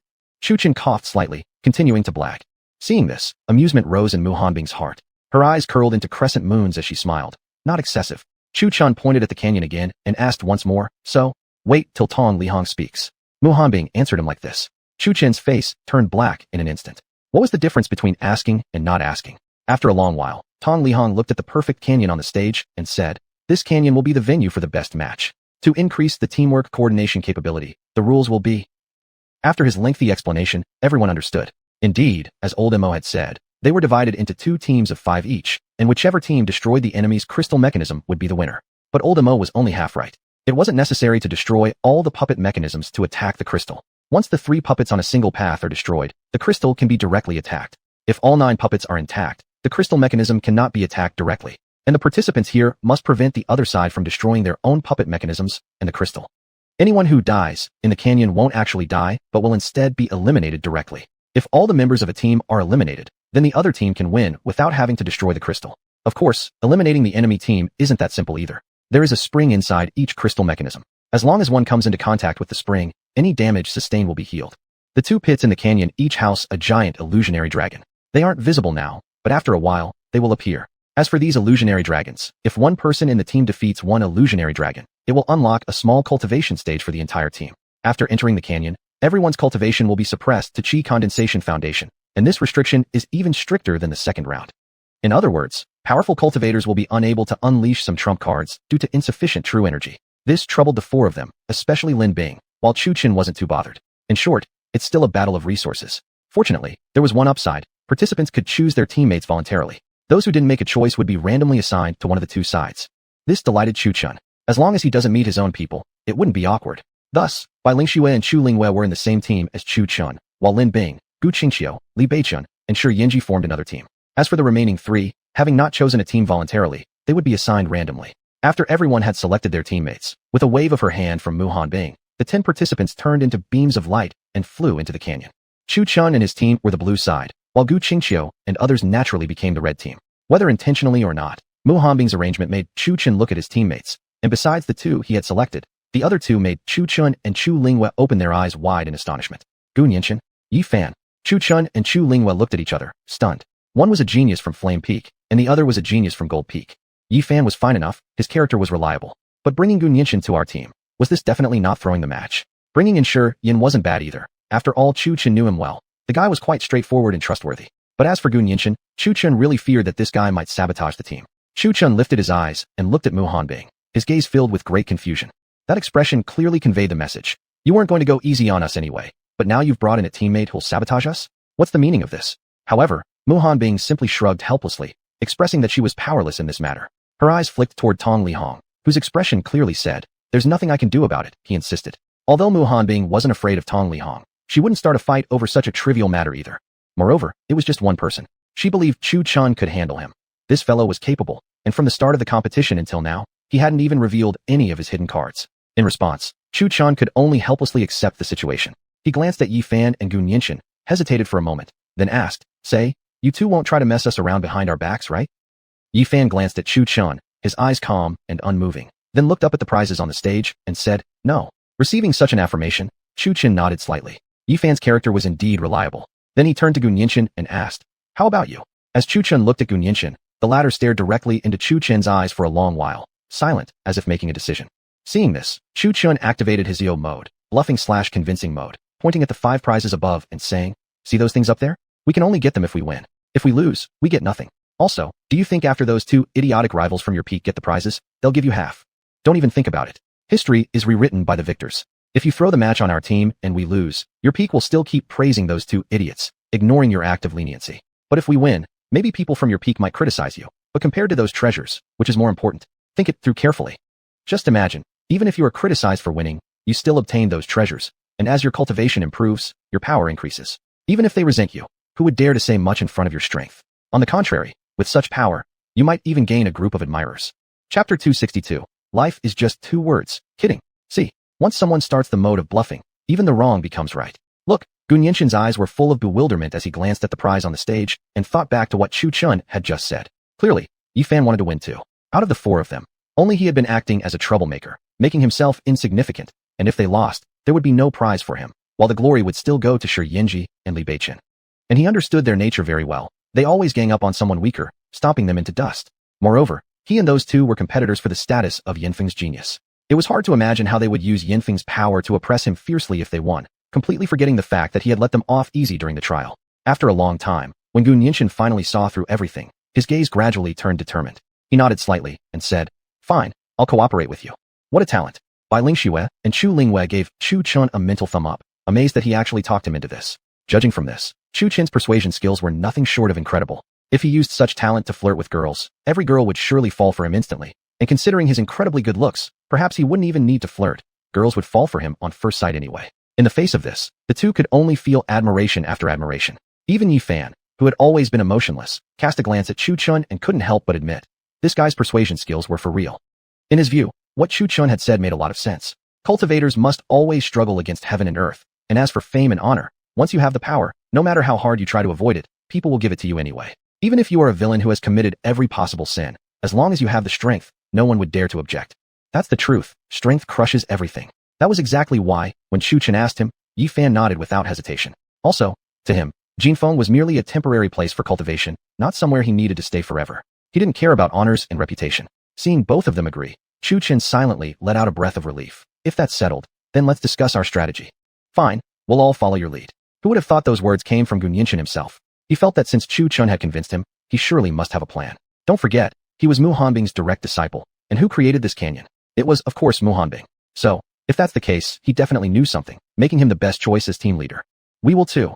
Naturally said by Chu Lingwei and by Lingxue. HN. Yi Fan still wore a blank expression, giving only a calm, soft HN to indicate his agreement. Alright then, I'll assign our strategies. Chu Chun accepted the leadership and then turned to Yi Fan. You see those beasts?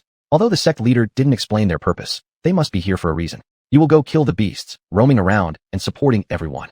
Yi Fan looked at the beasts inside the canyon, his eyes flickering slightly, then he nodded. Chu Chun turned to Gu Nianxin, glancing toward the middle lane. You take the middle lane. Okay, Gu Nianxin nodded. Then, Chu Chun looked at Bai Lingxue and said, Senior sister, you take the bottom lane. He turned to Chu Lingwei. Since 2 lanes and the jungle monsters already had assigned people, he added, you go with me to the top lane. Okay. Chu Lingwei's veil couldn't hide the hint of a smile and the barely concealed excitement. Being alone together again. How could he not be delighted? So then, let's go. As soon as Chu Chun gave the order, everyone moved toward their respective lanes according to the assignment. Sure enough, Yi Fan held his sword, the blade covered with blood from the beasts. And he noticed, every time he killed a beast, a streak of light emerged from the beast and flowed into his body. That light increased his previously suppressed power slightly. You wouldn't notice it if you weren't paying attention. Holy beans, what's this? 3 people. On the top lane, Chu Chun ran into 3 people. Gu Qingshou, Shitu, and Lin Bin. What a rare encounter. Like walking through countless streets with iron shoes searching, and finally finding you without effort. Gu Qingshou was particularly excited. Upon seeing Chu Chun appear on the top lane, his face curled into a cruel smile. Seeing that, Chu Chun and Chu Lingwei both frowned slightly, and Chu Chun asked, Gu Qingshou, I don't recall having a grudge with you? A grudge?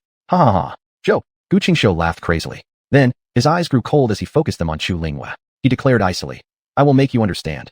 Only I deserve to be your Dao companion. Enough talk. Gu Qingshou was the first to attack.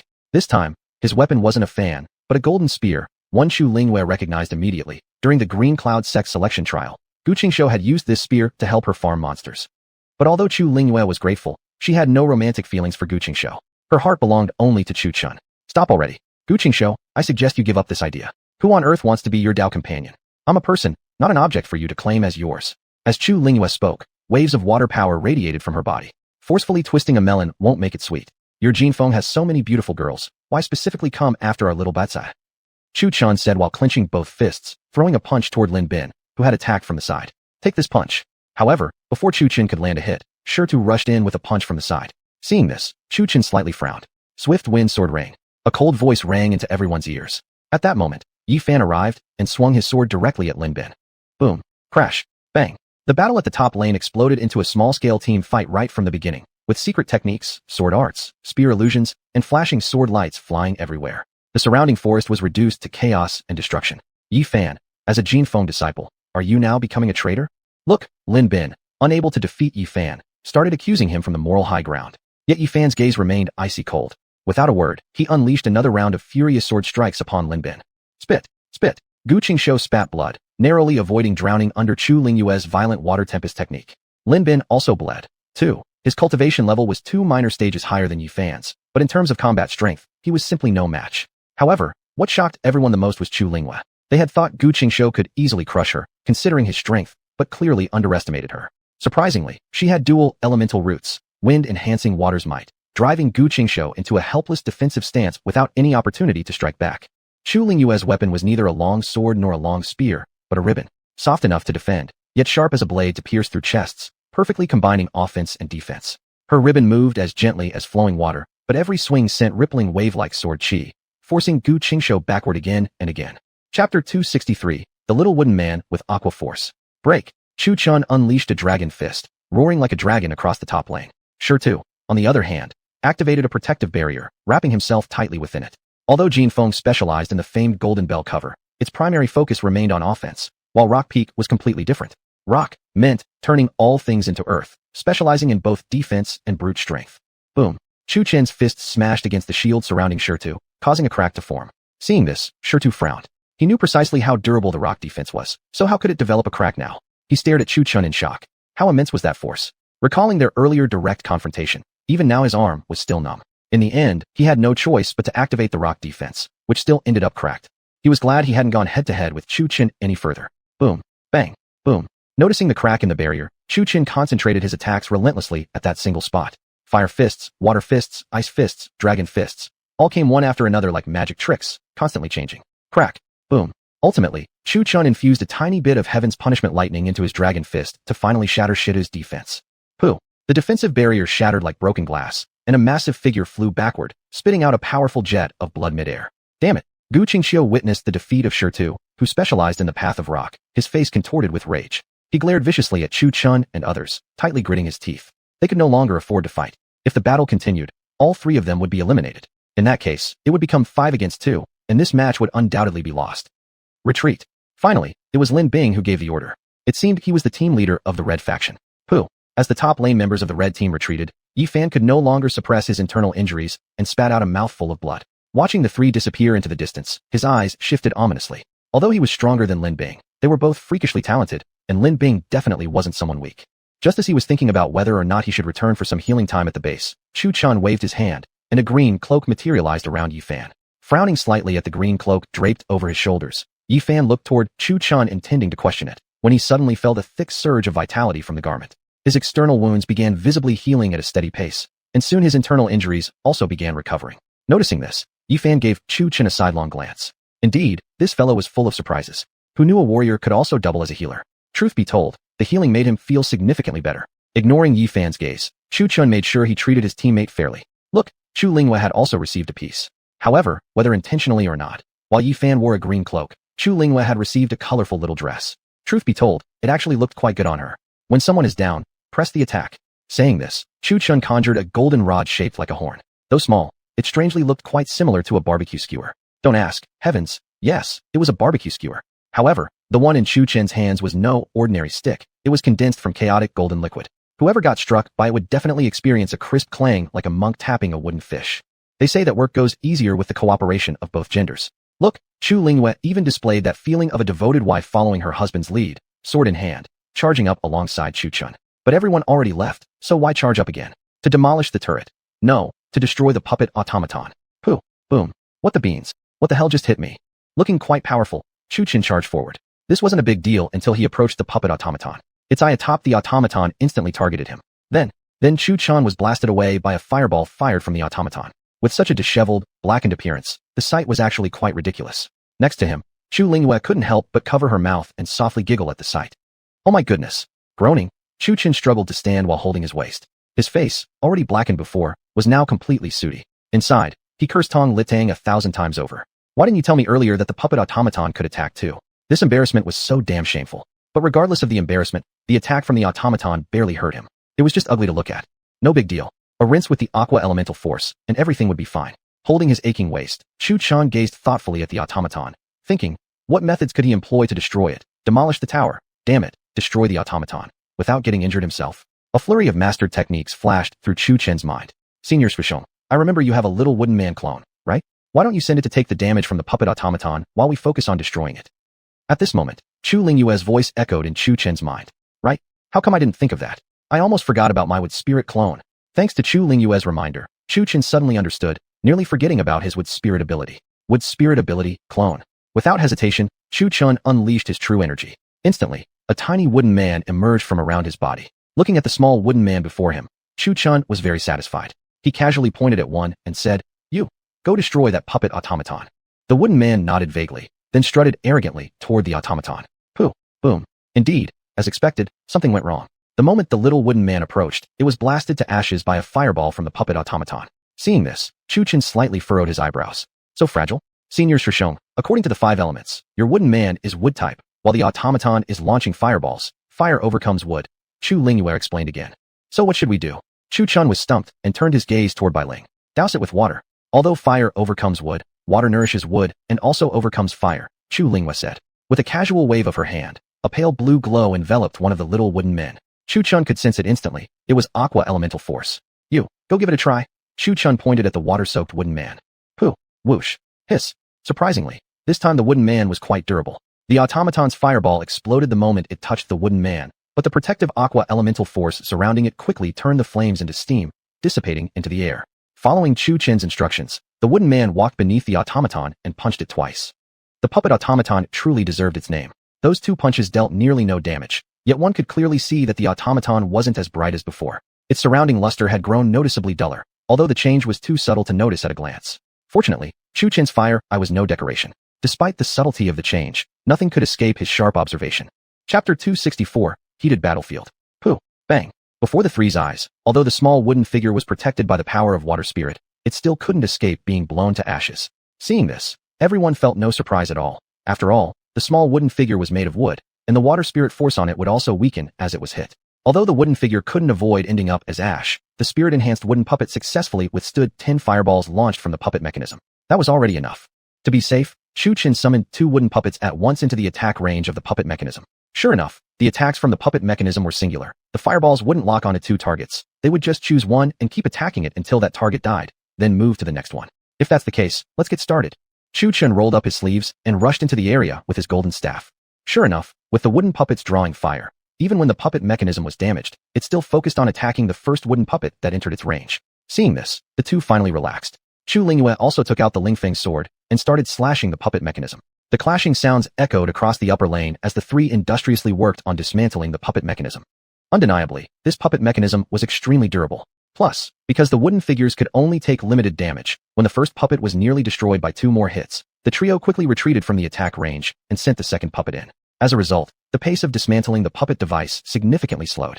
Xiao, as the 3 were busily dismantling the puppet mechanism, a sword chi suddenly slashed toward them. Hong. Seeing this, Chu Lingyue immediately swung her sword and launched a sword chi of her own. Upon collision, the 2 sword chi exploded. Poor little wooden puppet that was tanking damage, who wasn't even killed by the puppet mechanism, but instead was blown apart by the shockwave of the colliding sword energies. Pooh. Hong.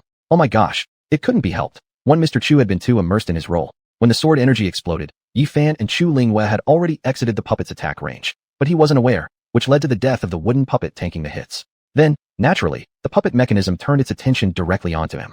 Look at Chu-Chun now. After being hit by a cannonball from the puppet mechanism, he was lying on the ground spread eagle, completely sooty and disheveled. But these were just minor issues. His Taiga Dragon God body was not trained in vain. Before long, he bounced back to full energy. Chu-Chun didn't even need to look up to know who had attacked. Sure enough, when he turned his gaze ahead, a man in a cyan robe was charging at him with a long spear. His face was fierce and ghost-like, especially his gaze toward Chu-Chun, as if Chu was the murderer of his father. This person was none other than Guqing Shu, who had fully healed after soaking in the recovery spring. As he looked at the red side's puppet mechanism, its glow was clearly fading, but still, a faint flicker could be seen, proving the mechanism wasn't entirely destroyed. Damn it, Guqing Shu coldly cursed, then thrust his spear forward at Chu-Chun. Out of the 3, he specifically chose Chu-Chun. Seems like these 2 must really have a love-hate thing going on. Isn't that right? Every time they meet, they fight. Did Chu-Chun steal Guqing Shu's wife or something? It's also possible they're true rivals. After all, love and hate often come together. Look at those disciples outside the valley. They're all such interesting characters, watching the fight with deep contemplation. Without realizing, another small team fight had erupted on the upper lane again. Looking at the mid and bottom lanes, however, everything was quite harmonious. Or to put it plainly, they were basically trading hits. One hit me, I hit you. The mid lane wasn't so bad. After all, they were from the same sect, and if they did have grudges, they'd go at each other with intent to kill. But as for the bottom lane, Bai Ningxue remained outside the attack range of the red side puppet mechanism. The moment her opponent Li Beichen dared to step forward, she would immediately rush to hammer him without mercy. Look, how many times has Li Beichen gone back to the recovery spring already? Once, if he hadn't run fast enough, he would have been killed. Master, you didn't seem to tell them beforehand that the puppet mechanism will attack, right? Ji Yufei nudged Mu Hanbing's arm as she spoke. Did I not? I thought I did. Mu Hanbing answered playfully, with a cheeky smile. Then she innocently blinked her beautiful eyes. Her expression perfectly illustrated one sentence. Being beaten is also a form of cultivation. Well, this kind of punishment was directed solely at Chu Chun. As a senior apprentice, how could he possibly allow Chu Lingyue to test the waters first? If he really did, Mu Hanbing wouldn't mind giving him a beating. What kind exactly would depend on her mood. Perhaps he'd even be tied to the bed for it. Ahem, getting off topic again. Undeniably, Bai Lingxue showed quite some talent. Although she hadn't thought of using external objects to withstand the puppet mechanism's attacks. However, she was a technique-oriented fighter and looked down upon using such methods. Look at her. Although she knew the puppet mechanism could attack, she would always dart in at top speed, land a strike, and then quickly retreat. Mu Feng had the ghost shadow stepping technique, while Zhang Jinpeak had the wind god step. Both were incredibly fast movement skills. Thus, each time Li Beiqin returned to soak in the healing spring, she would seize the opportunity to attack the puppet mechanism, commonly known as turtling.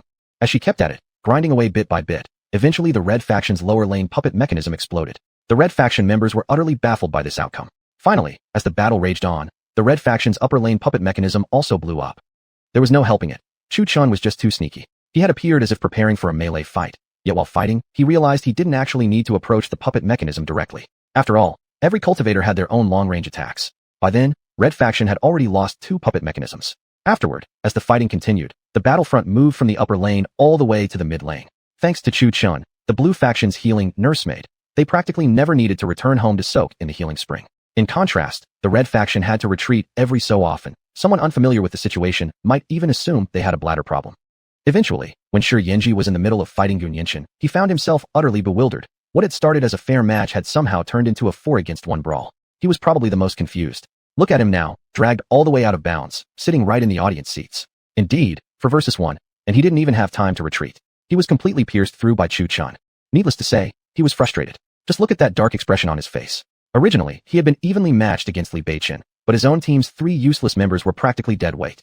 Outnumbered 3 versus 3 and still couldn't hold up, getting smashed and unable to even block. Pung. Another puppet mechanism exploded. No need to look to know it was the mid lane one. Shi Yanji had already been eliminated, so naturally no one was left to defend the mid lane mechanism. But the destruction of the mid lane mechanism was no big deal. Right after that, the second puppet mechanism on the lower lane also blew up. See for yourself. Bai Lingxue was nothing if not dedicated, continuously hammering away at the puppet mechanism. Meanwhile, the Red Faction was in dire straits, now thrown into utter chaos. For versus 5, and not even a glimmer of hope for victory remained. Chapter 265, my bad, no dodge. We can't hold them back anymore. Forget about the puppet turrets, just focus on protecting the Sijingji Gon. In the end, Lin Bing issued this command.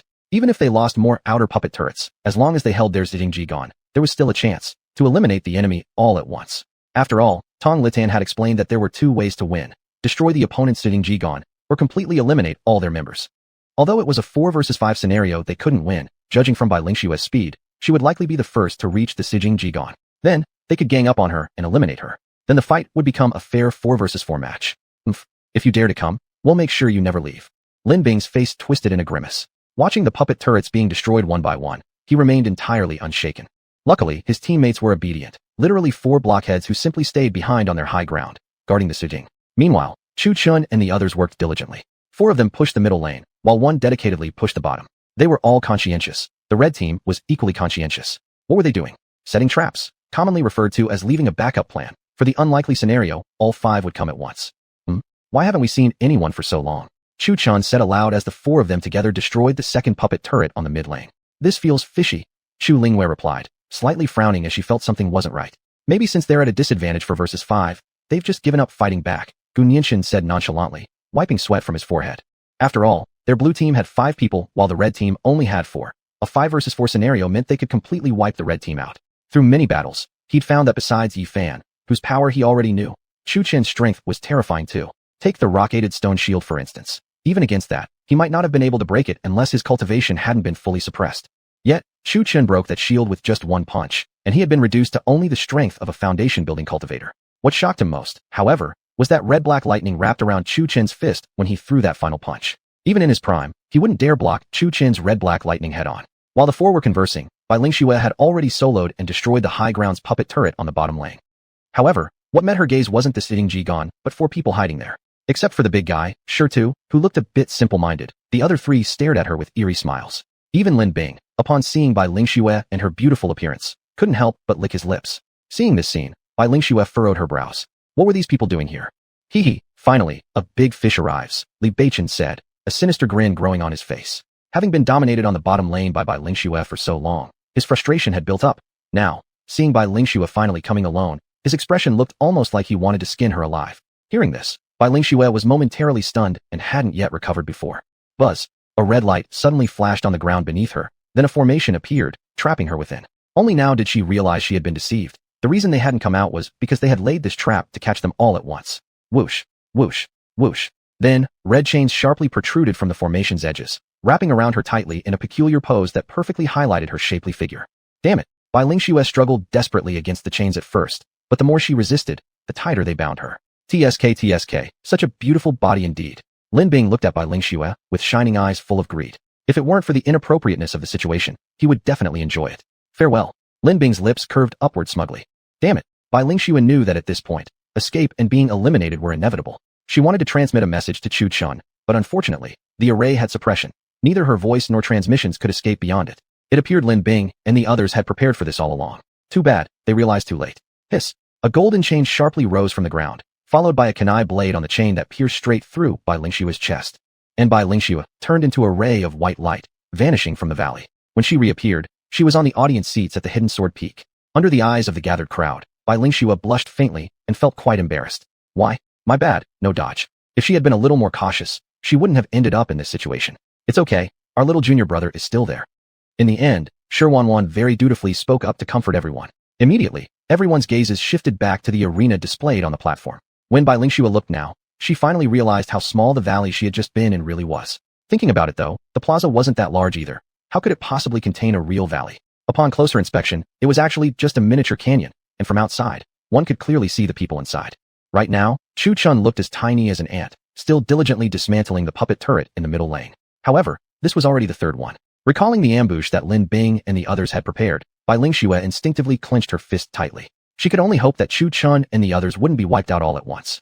Inside the arena, on a stone tablet, the name Ling Xue from the blue team had already turned dim. Senior Ling Xue has been eliminated. While continuing to dismantle the puppet turret, Chu Lingyue cast a glance at the stone tablet within the puppets and noticed one fewer person on the blue team. Hearing this, Chu Chun raised his eyebrows slightly, his face darkening. What exactly happened? Given Senior Bai's abilities, she shouldn't have been eliminated.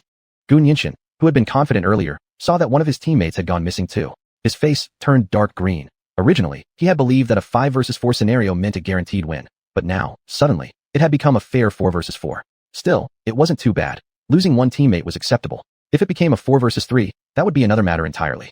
He was also quite curious about what had happened at the bottom lane. Chu Chun, since we haven't seen those four for so long, maybe they've moved to the bottom lane to ambush Ling Xue? Gun Yinshin considered it carefully and reached this conclusion. That's possible. Yi Fan, who had been silent the entire time, nodded slightly. Likewise, he showed no fear on his face. Losing one teammate didn't matter much. A 4 versus 4 fight was still winnable. Overall, their side still held strong strength. We were too careless. We should have regrouped with Senior Ling Xue earlier. Chu Chin looked slightly ashamed upon hearing of Ling Xue's elimination. Senior brother, it's not your fault. Chu Lingyue patted Chu Chin's shoulder to console him. The 5 prizes were meant only for the winning team. Now that Ling Xue had been eliminated, she simply couldn't participate. This way, she could relax and wait for them to win and still claim her reward. Chapter 266. Have you ever heard of the sacrifice style? She's not even dead, just eliminated. Once we win, she'll still get her reward. Gun Yinshin must have been thoroughly convinced by Chu Chun. His former archenemy was actually consoling him now. Never mind. The priority now is to capture the crystal mechanism, Chu Chin said without sadness. After all, she hadn't truly died. He simply felt guilty about failing his position as team leader. Boom. With Chu Chin's final strike of his staff, the high ground puppet mechanism of the red faction was finally shattered. By the way, senior brother, where did you get this staff? Chu Lingyue quietly poked Chu Chin's shoulder and asked. The reason was that she was curious. Everyone else used guns, swords, fans, or broadswords, yet he chose to use a staff. There's nothing particularly strange about using a staff, but what surprised her was that the staff in his hands gleamed golden, and above all, it was short. Being short wasn't an issue, but the more she looked at it, the more it reminded her of something perfect for barbecue. Out of curiosity, she asked the question. Without even a hint of embarrassment, Chu Chin calmly replied. Picked it up from a remote mountain area. That actually sounded reasonable enough. After all, hadn't the staff originally just been a random stick he found? It only became a golden staff after Xiao Bai upgraded it. Upon hearing this, the three cast a sidelong glance at him, then continued walking forward. Ahead, they saw 3 figures squatting. Why not 4? Shirtu refused to hang around with this crowd for such shady activities, so he ran off to enjoy himself, which greatly infuriated Lin Bing, though she could do nothing about it. At this moment, however, the remaining 3 seemed confident in their strategy. They no longer cared how many people came. They had already set the trap and were simply waiting for the fish to bite. Anyone who entered the formation, whether alone or in a group of 4, would not be leaving. Look, here they come. Indeed, Lin Bing was watching the 4 approaching with a subtle smirk. We've been expecting you. Li Beichen glared at Gun Yinshin with piercing intensity. From the same Yanfeng faction, Gun Yinshin had betrayed them and helped Chu Chun eliminate their own people. Chu Chun. Compared to the previous 2's smirk, Gu Qingqiu's face darkened at the sight of Chu Chun. Although he entered the Qingyun sect a few years later than Chu Chun, he believed his talent was no worse, expecting to attract Bai Ling's attention. He never imagined that Bai Ling had entered the sect for Chu Chun alone. How could he possibly accept that? Born into nobility, everything he set his sights on must be his. That was why he developed such a twisted mindset. Well, you're all here. Knowing full well you can't win, hiding in base now, huh? Chu Chun smiled just as brightly as them. But although he smiled, something didn't feel quite right, especially noticing that one person was missing. Chu Chun turned back to look at the glowing name of Shirtu on the stone tablet, standing in the canyon. Where was he? With suspicion growing in Chu Chen's heart, he quietly warned, be careful. I feel something's off. Chu Lingyue nodded, cautiously watching the surroundings as though someone might strike from behind any moment. Huh, what's the worst that could happen? You think the 3 of them can actually kill us? Gun Yinshin, seeing victory within reach, had already become complacent. Originally expecting a 4-on-4 fight, now with 1 fewer enemy, his confidence soared as though victory were already in hand.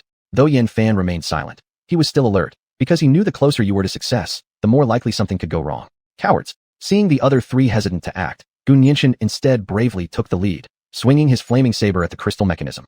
Virum. Just as Gun Yinshin took a step forward, red light suddenly rose from the ground. A formation appeared around the 4 of them. Gun Yinshin's previously carefree expression instantly furrowed in suspicion. So it was a trap indeed. Instinctively, Chu Chun pulled Chu Lingyue behind him, warily observing the formation. He threw a few punches at the formation walls.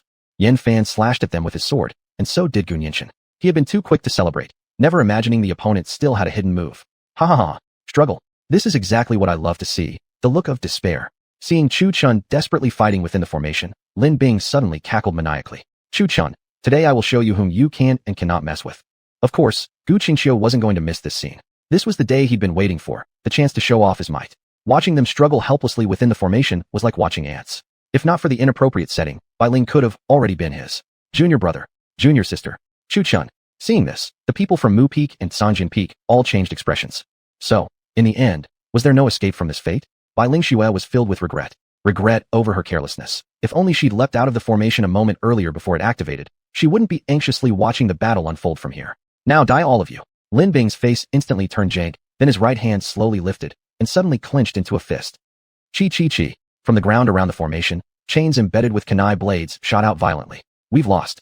The disciples sitting in the audience looked at the situation unfolding and calmly declared their judgment. *T. Do I still have time to withdraw my bet now?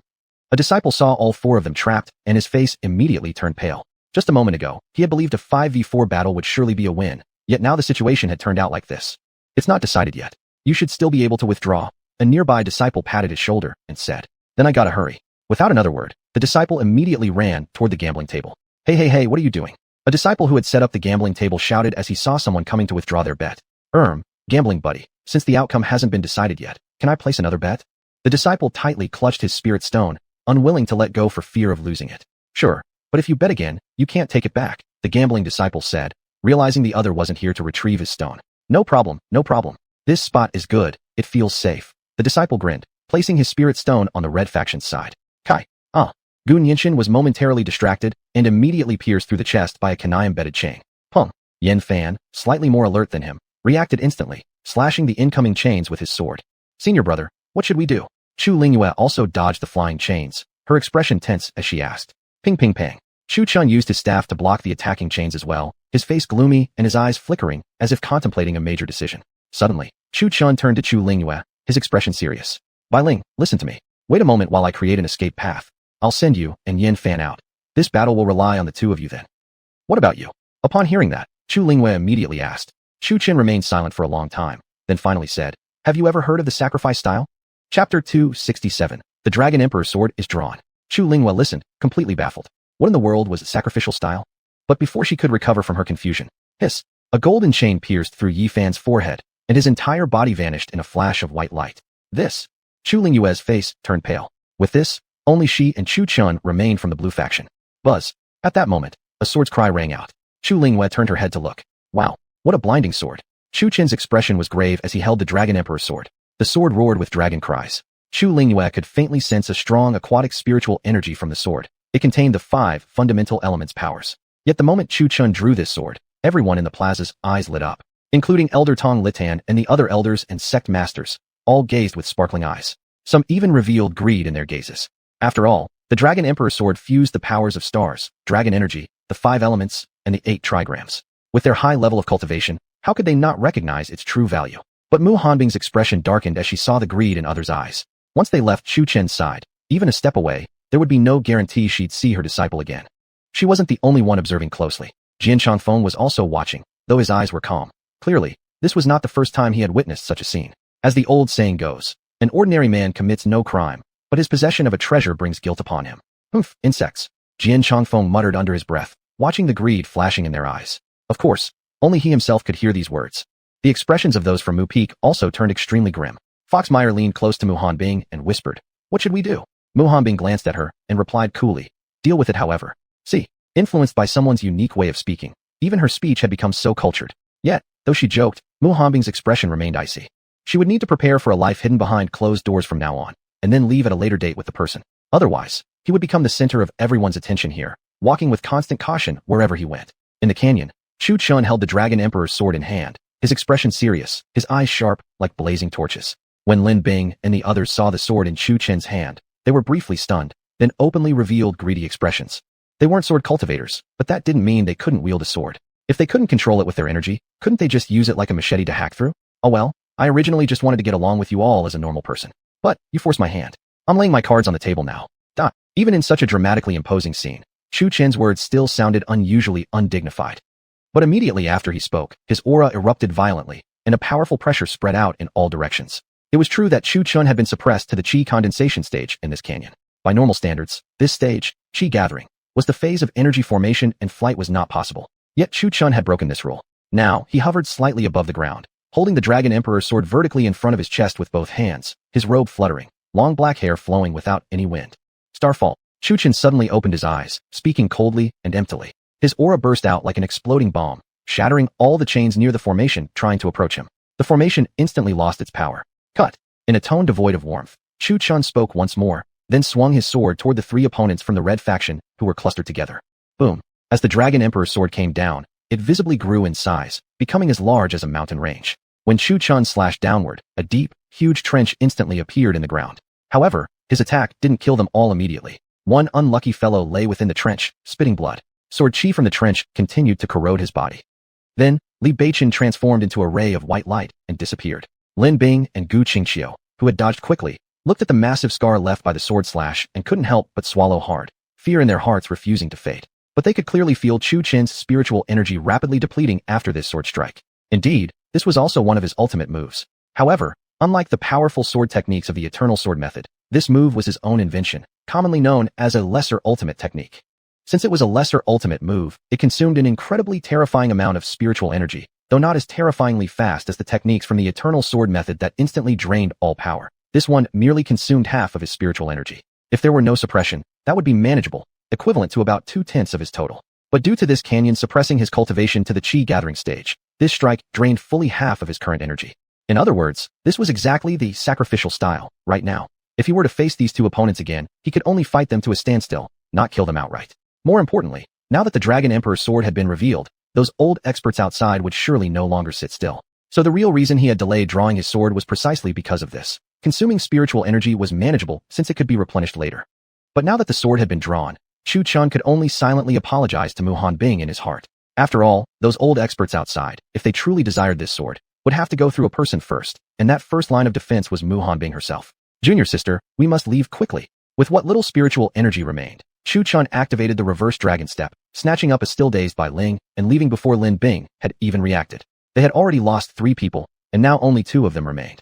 Facing 3 enemies with 2 was clearly a difficult situation. However, their 9 puppets and mechanisms were still intact. It would take some time before their enemies could push forward quickly. Chu Chin planned to use this gap to recover his spiritual energy, and Bai Ling was also seriously injured and needed care. Meanwhile, Chu Lingyue's body was being carried away by Chu Chun, her soul frantically chasing behind, staring wide-eyed at the massive scar left by Chu Chen's sword strike, her small mouth slightly agape in shock. If she was this stunned, imagine how restless the onlookers outside had already become. Actually, they were already abuzz with discussions. Many sect masters, having witnessed Chu Chen's sword slash, now had greed clearly visible in their eyes. Some even used the excuse of having a good relationship with Mu Peak to try to make contact with it, hoping to convince Mu Hanbing to hand over Chu Chun. Mu Hanbing looked displeased, but although everyone knew Chu Chun was her disciple, they didn't know he had another master.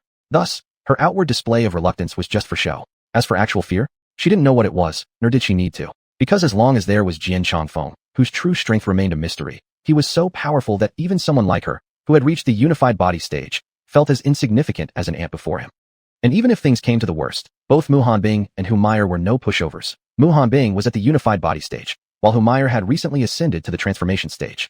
According to Mu Hanbing's perception, the strongest within the Qingyun sect was Tong Litan, who had only reached the 5th stage of the Hollowing Realm. Mu Hanbing, however, surpassed him by a full 4 major stages, skipping across the divine projection, Yuan spirit, and transformation stages.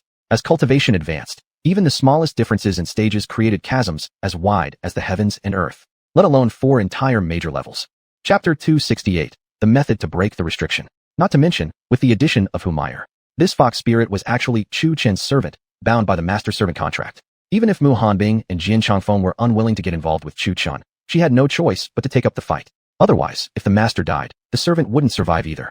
Precisely because of this, Jian Changfeng had forged a sword for Chu Chun back then. If Mu Hanbing were still only at the foundation building stage, he would have to consider whether his disciple could survive the ordeal. Inside the canyon, so powerful, Chu Linghua finally came back to her senses, staring at the fading sword hun, scar/trail, her pupils slightly trembling, her astonished gaze still difficult to shake off. So powerful. Of course, besides her, every single disciple in the canyon murmured the same. Even Yun Chun, upon witnessing it, remained stunned for a long while, eyes fixed on the still unvanished gash within the canyon. Senior Spichong, what should we do now? Chu Linghua had been pulled back into the spring by Chu Chun for soaking. It must be said that the spring's healing ability was truly incredible, far surpassing the sluggish regeneration of Chu Chen's Emu war robe. Just moments after the two had returned, Lin Bing and others quickly turned their attention to attacking the blue team's mechanical puppets, with the remaining 3 focusing on the mid-path. Meanwhile, Shirtu had somehow wandered off somewhere and actually increased his cultivation to the 2nd stage of qi condensation. This scene wasn't particularly great news for both Chu Chun and Chu Linghua. Lin Bing and Gu Qingxiu were also curious. Upon inquiry, they learned that killing these ferocious beasts would slightly lift the restrictions placed upon them, and naturally, killing more beasts would mean a greater restoration of their cultivation. In other words, within this canyon, reducing the pressure by slaying monsters was essentially starting over in cultivation and progressing in strength by killing beasts for level gains. Naturally, Chu Chun and Chu Linghua had been completely unaware of this. They wondered why Lin Bing and the others had disappeared after merely destroying one puppet structure. Chu Chun now sat cross-legged in the spring, his face serious and calm, accompanied by the roaring of dragon sounds around him. The more Chu Linghua looked at his face, the more handsome he seemed, as she couldn't help but show a dreamy expression on her face. If not for the inappropriate setting, she might have even kissed Chu Chun on the cheek. But now, there were others watching from outside. After a long silence, Chu Chun calmly exhaled, undeniably. With the support of the Dragon Roar Pearl and the Dragon Roar Spirit Root, the recovery speed of spiritual energy was indeed rapid. Combined with the recent cultivation session, the energy he had mostly exhausted was now restored to its peak condition. Though his consciousness was immersed within himself, the consciousness inside the spiritual sea was in a state of mild panic today. According to Kair's message, those 3 outside had already reached the 3rd stage of qi condensation, and Long Kair had also told Chu Chun about the method of gaining levels. Otherwise, Chu Chun would have liked to cultivate for a while longer. Just earlier, he had nearly broken through the 2nd stage of Yunjing, solidifying the Yuan, and doing so would expand his energy reservoir significantly and strengthen his overall foundation. Come, let's go to the jungle. Chu Chun suddenly opened his eyes, 2 beams of golden light flashing through them. Chu Linghua, who had just regained her composure, became puzzled once again upon hearing his sudden words. Why go to the jungle? Don't ask, just understand. Falling behind economically means you must first develop. Chu Chun then also explained to Chu Linghua why they should kill jungle monsters. Upon hearing this, Chu Linghua nodded in surprise, and then asked, Senior Shiheng, how did you find out about this? Chu Chin replied solemnly, my master gave me an advantage. Chu Linghua. What in the world? When she and Chu Chun exited their base, they saw that the 3 lanes were surprisingly empty. Following Chu Chin's directions, Chu Linghua entered their own red jungle, where the jungle monsters were of the fire attribute, conveniently countered by her water attribute. Chu Chun, on the other hand, entered their own blue jungle area. Roar! The moment Chu Chin stepped into the blue forest, a group of ice wolves charged straight at him. Frowning, Chu Chin activated his reverse dragon step, dodging in several quick flickers. Once he stabilized, Chu Chun drew the Dragon Emperor's sword, unhesitatingly slashing at the pack of wolves. Buzz! A brilliant white sword aura, roaring like a dragon, surged forward. Boom! Immediately, the sword aura exploded among the wolves. Several pale green light orbs floated out from the fallen ice wolves' bodies and floated toward Chu Chun, finally merging into his body. It actually works. Chu Chun was pleasantly surprised to discover that the suppression upon his body had weakened slightly, and although the change was minute, he could clearly feel it. After all, he had cultivated the sensing method given by Long Kair, a technique that not only sensed the surrounding terrain, but also further enhanced self-awareness. Only with sharp perception could one better sense the surrounding environment. After finishing off a pack of ice wolves, Chu Chun continued deeper into the blue forest. The further he walked, the colder he felt. Roar! After some time deep inside the forest, a pair of red eyes suddenly opened in the darkness, drifting toward Chu Chun like a ghost emerging from the shadows. As it drew closer, Chu Chun finally saw clearly. This was an ice panther. Panthers were no ordinary wolves, swift and agile, and there were only 2 of them. But these 2 panthers were more troublesome than the previous wolf pack. Their speed was incredibly fast, their strength roughly twice that of the wolves. That wasn't even the biggest problem. Worse yet, they could exhale sharp ice spears and freezing breath, which disrupted Chu Chen's movements. The cold breath slowed Chu Chen's speed, and the ice spears were the second attack method of the ice panther besides their claws. Roar! Meanwhile, Chu Lingyue's delicate body was covered in wounds, with many claw marks. At this moment, she was holding a sword tightly, her face serious as she stared at the monster in front of her. This monster was entirely molten, its head adorned with a pair of bull-like horns, standing upright with a pair of hands but no legs. Each step forward left a trail of long flowing magma behind it. At this moment, Chu Lingyue was soaked in sweat, both from exhaustion and the unbearable heat radiating from the monster. Qing Feng's sword shadow. Chu Lingyue raised her sword and slashed powerfully toward the monster. But if her weapon was originally silk fabric, why was she using a sword now? Silk, as the saying goes, is highly flammable. Contact with this monster would not only prevent effective strikes, but also risk destroying her weapon entirely. Choosing the right weapon also depended on the situation. Also, her spiritual energy was nearly depleted, unable to continuously infuse the silk fabric with water element power, so she could only use the sword to attack. She had also realized that each time she killed a beast, a small portion of her suppression was lifted. Though the release was small, after killing enough monsters, the effect would accumulate and become noticeable. Boom. With Chu Lingyue's sword strike, the magma monster could no longer withstand the attack. It let out a shriek before dissolving into a pool of burning liquid. From the flames, a red light shot forward and entered Chu Lingyue's body. This time, Chu Lingyue directly broke through to the second stage of qi condensation. Red runes surrounded her body, unclear in purpose, but likely a kind of enhancing power. Just like her, Chu Chun had also defeated an ice-like monster, with blue runes flowing around his body. These runes radiated a chill, and Chu Chun had also broken a portion of his suppression, advancing to the second stage of qi condensation as well. Chapter 269, 1 against 3. Boom. Just then, one of the blue team's central puppet mechanisms suddenly exploded. Seeing this, Chu Chun and the other person frowned. They noticed the opposing 3 had gathered again in the middle lane and were about to destroy the third puppet mechanism. In response, the 2 had no choice but to leave the jungle and rush back to defend their base. Well, it's been a while. Lin Bing saw the 2 coming out and wore an amused smile on his face. Chu Chun, however, was surprised to find all 3 of them were at the 5th stage of qi condensation. Upon realizing this, their brows furrowed even deeper. Lin Bing and Gu Xianqiu looked at Chu Chun, each revealing a sinister smile. Chu Chun, Gu Qingqiu glared at him with gritted teeth, then without hesitation leapt forward and threw a punch at him. Seeing this, Chu Chen's pupils shrank sharply, and inwardly he thought, no wonder they are at the 5th stage of qi condensation. Their strength is indeed much more powerful than mine, who's only at the 2nd stage. But he wasn't one to sit still and wait for disaster either. So what if your cultivation level is higher than mine? My strength surpasses yours. Immediately, he clenched his fist and threw a punch toward Gu Qingqiu. Boom. Their fists collided, sending out a tremendous heat wave. Before the watchful eyes of everyone, a figure was sent flying backward and crashed violently into a wall, creating a deep imprint. No way. This is absolutely impossible. Lin Bing, after seeing clearly the figure stuck on the wall, stared at Chu Chun with disbelief written all over his face. After all, Gu Qingqiu's cultivation had been suppressed to the 5th stage of qi condensation, while Chu Chun himself was at most only the 2nd stage. No matter how he thought about it, he could not figure out why Gu Qingqiu had been defeated. I refuse to believe this. Lin Bing roared furiously, and immediately he too threw a punch, with a chill wrapped around his fist. He had used true spiritual energy. You want a direct fight with me? You're in for a big loss. Seeing this, Chu Chun showed no fear. At the same time, he quietly gathered his strength. When Lin Bing came in close, Chu Chun seized the opportunity and threw his punch. Then, Shirtu and Chu Lingyu looked up and watched a figure fly backward once again, making another figure embedded in the wall. Witnessing this, Shirtu couldn't help but swallow hard and gave a thumbs up, muttering, incredible. No wonder even using the rock shield before hadn't helped. This kid actually had this much strength. It should be known that even though Lin Bing had been restricted to the 5th stage of qi condensation, he in reality possessed the foundation of a nascent soul cultivator. And yet, he had been knocked down, defeated in a single punch by Chu Chun. Luckily, he wasn't dead, or else it would become a 2v2 match. At this moment, Chu Chun looked like a killing god, his eyes sharp and cold. He suddenly turned his gaze towards Shirtu, who instinctively swallowed hard.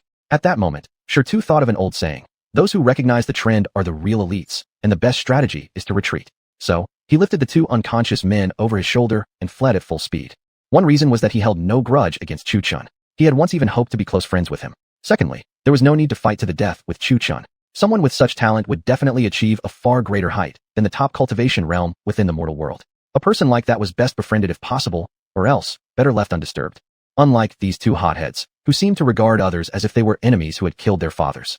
If it wasn't for preserving his position in Yanfeng, he would have considered leaving by himself by now.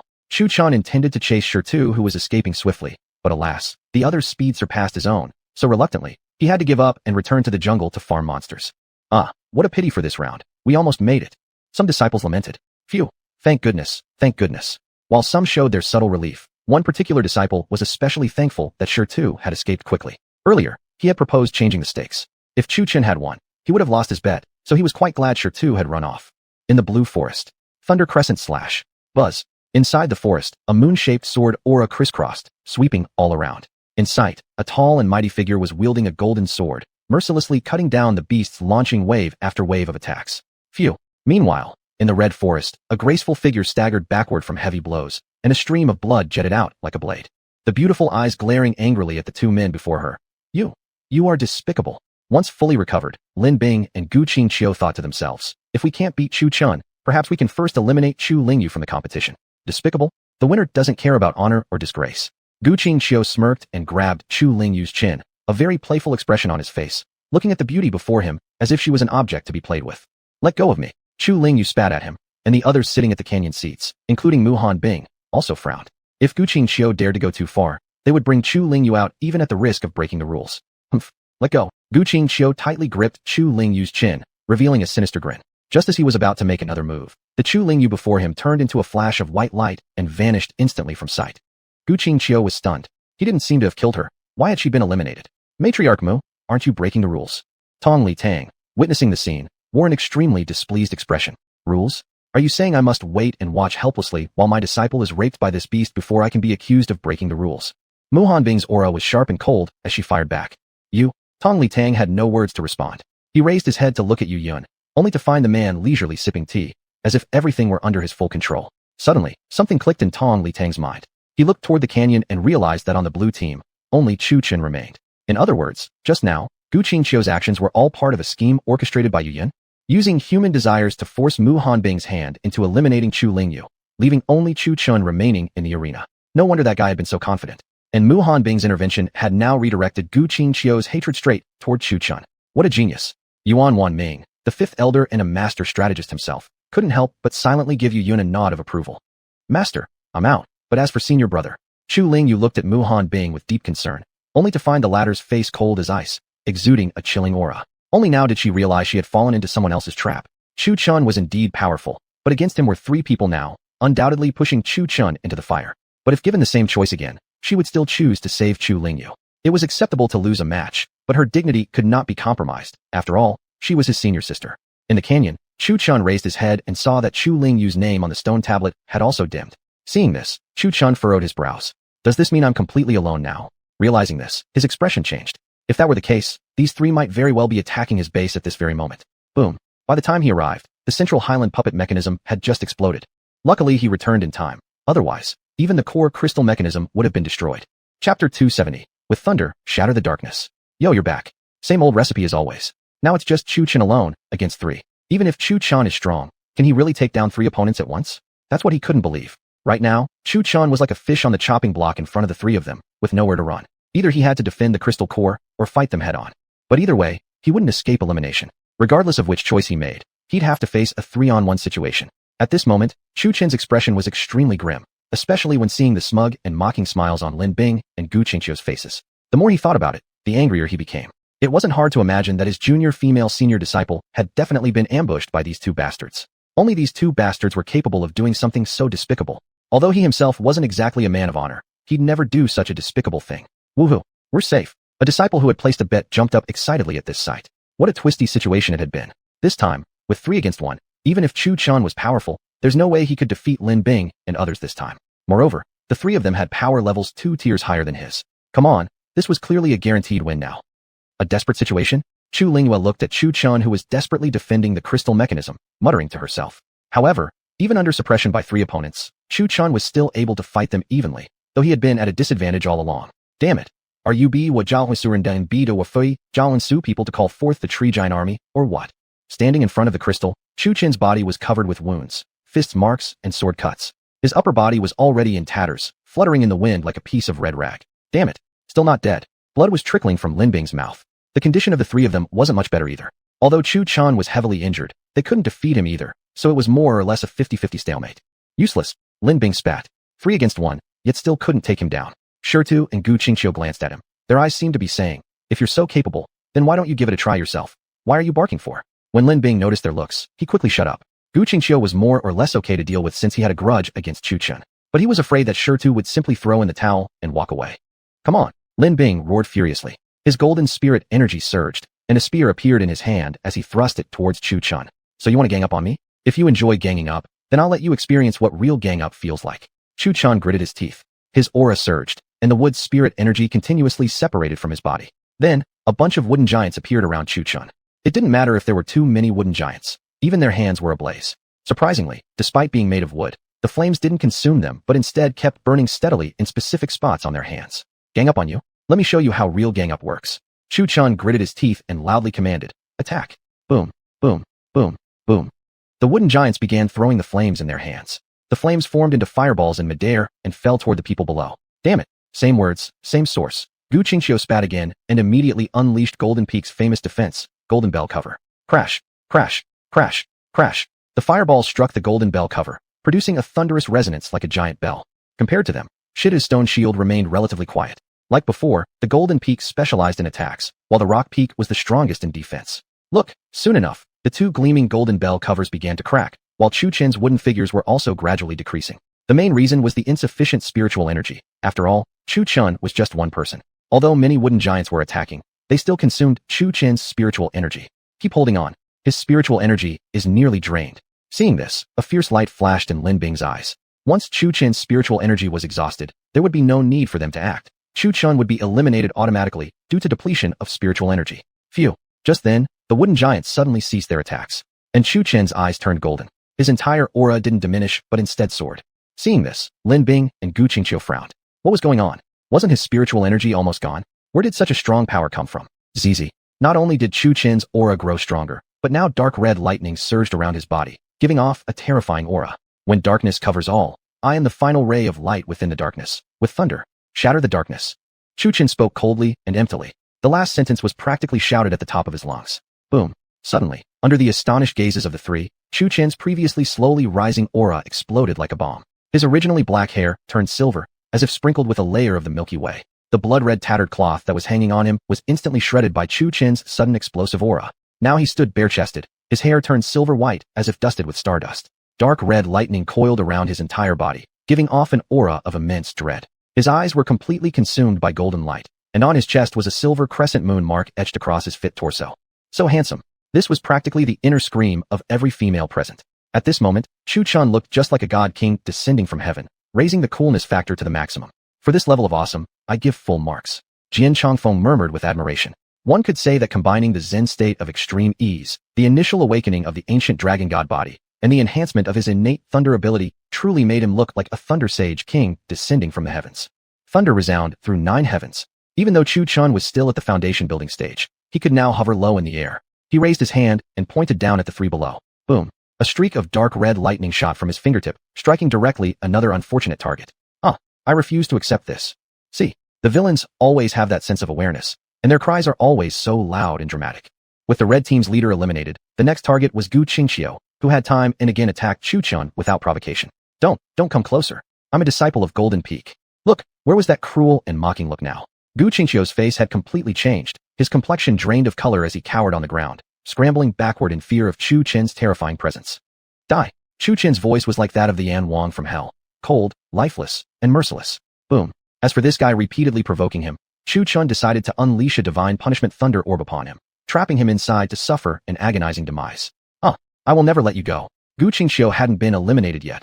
Instead, he was locked inside the thunder orb. The divine punishment lightning corroded his bones, searing through his internal organs and body. Eventually, the pain made him lose consciousness before his body disintegrated into a streak of white light, vanishing from the canyon. Now, Chu Chen approached Shirtu, still floating high above. His voice, distant yet cold, asked, "And you?" Truthfully, he held no grudge against Shirtu, and Shirtu didn't have any against him either. Back when Bai Ling was eliminated, Shirtu had been battling him deep within the blue forest. "I admit you're powerful. I have no wish to fight you." Knowing he was no match, Shirtu gave up resisting, his expression calm and indifferent as he spoke. Chapter 271, The End. "I acknowledge your stone shield, but this is a competition. Although I don't wish to oppose you like this, fate is just this cruel," Chu Chen said in a calm expression. "Come on." Shirtu spoke firmly, as if he were truly determined to face death. Someone who didn't know better might think they were true lovers parting ways. Chu Chen stared at him silently, then raised 2 fingers and pointed. A bolt of dark red lightning struck down. Shirtu was struck dead, or rather, eliminated. He turned into a beam of white light and returned to the rock peak. "It's over." Chu Chen exhaled with a sigh of emotion. Meanwhile, people from the wood peak relaxed. "Useless. A bunch of useless trash. Are you all just good for shitting?" The wood peak had just relaxed, but Yu Yun of the gold peak was not in a good mood. Actually, he was furious beyond words. "Why is the young master Yu acting so impetuously today?" Mu Hanbing, unusually for the first time ever, spoke to Yu Yun, but in a voice that was cold and mocking. "Heh, dared to scheme against her? Failed to steal the chicken and even lost the rice? Serves you right." If Mu Hanbing didn't take the chance to mock him thoroughly, she'd feel guilty toward her own conscience. Upon hearing this voice of the goddess, Yu Yun instantly suppressed his anger. Rarely had the goddess ever spoken to him first. This meant he still had a chance. Mistress Mu truly has a fine disciple. "I envy you greatly." Yu Yun understood the mockery in Mu Hanbing's tone perfectly, but since the goddess rarely conversed with him, even if it was a mockery, he was willing to meet coldness with warmth. "You know that already." That's all Mu Hanbing replied indifferently. After that, she just sat back down, acting as if nothing had happened. Yu Yun was left utterly baffled. He thought spring had finally arrived, but unexpectedly, it was still icy winter. Compared to the gold peak, the rock peak side was far more harmonious. "Master, I have lost." Shirtu bowed his head toward Yang Yun, appearing like a child who had made a mistake. But though he had expected scolding, Yang Yun only smiled and placed a warm, large hand on his shoulder consolingly. Forget it, forget it. Losing isn't so bad. Our rock peak still ranked 3rd decently enough." At this time, the canyon began to dissolve, and Chu Chen transformed into a streak of white light, vanishing within the canyon. When he reappeared, he stood on the award stage. Meanwhile, Chu Lingwei, Bai Lingxue, Yi Fan, and Gun Yinshan, who were originally sitting in the audience, also transformed into streaks of white light. When they reappeared, they stood beside Chu Chen. Before them, the box previously hidden under the red cloth was now revealed. Tong Litan, the sect leader, personally stepped up to award the prize. The first place was a red box containing a golden sword, a fact already known to all. Tong Litan opened the red box, presenting the Xianyuan sword, then respectfully offered it to Chu Chen with both hands. However, Chu Chen did not immediately reach out to accept it. Instead, he focused on the white box, pointing at it and asking, "Sect leader, may I choose this one instead?" Chu Chen's question startled Tong Litan, and indeed, everyone present. Tong Litan cast a skeptical glance at him. Even he, the sect leader, did not know what was inside that white box. Could Chu Chen really know what was inside? "You're sure? Even if you do know what's inside, you won't be able to break that seal. Are you still sure you want to choose this?" Tong Litan asked again. "I'm sure." Chu Chen replied firmly, with unwavering determination. Then he added, "I may not be able to unlock it, but my master can." Upon hearing this, Tong Litan glanced toward the direction of the wood peak and said, "Though Mistress Mu is strong, this thing is left by our ancestral master. I'm afraid." Tong Litan tried hard to persuade him, mostly because he didn't want such a talented youngling to choose a useless item.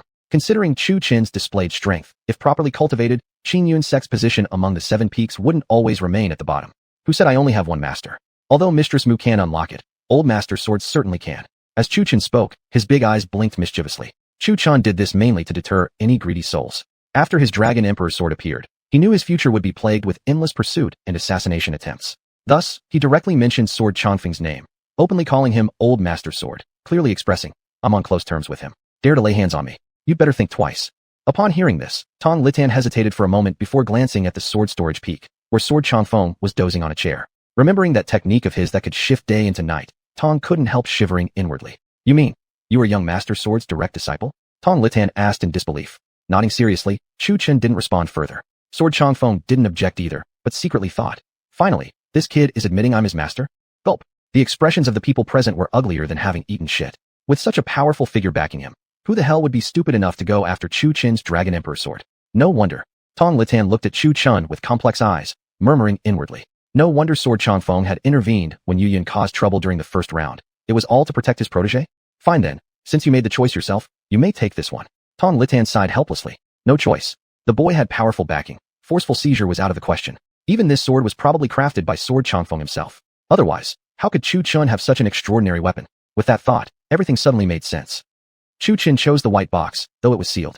Some people were curious and wanted to know what was inside, but unfortunately, neither Tong Litan nor Chu Chun could break the seal. So, let them wonder for now. It wouldn't hurt to keep it a mystery, even if it was eventually revealed. As the second-place winner, Chu Lingyue chose the Xianyuan sword, originally meant for first place.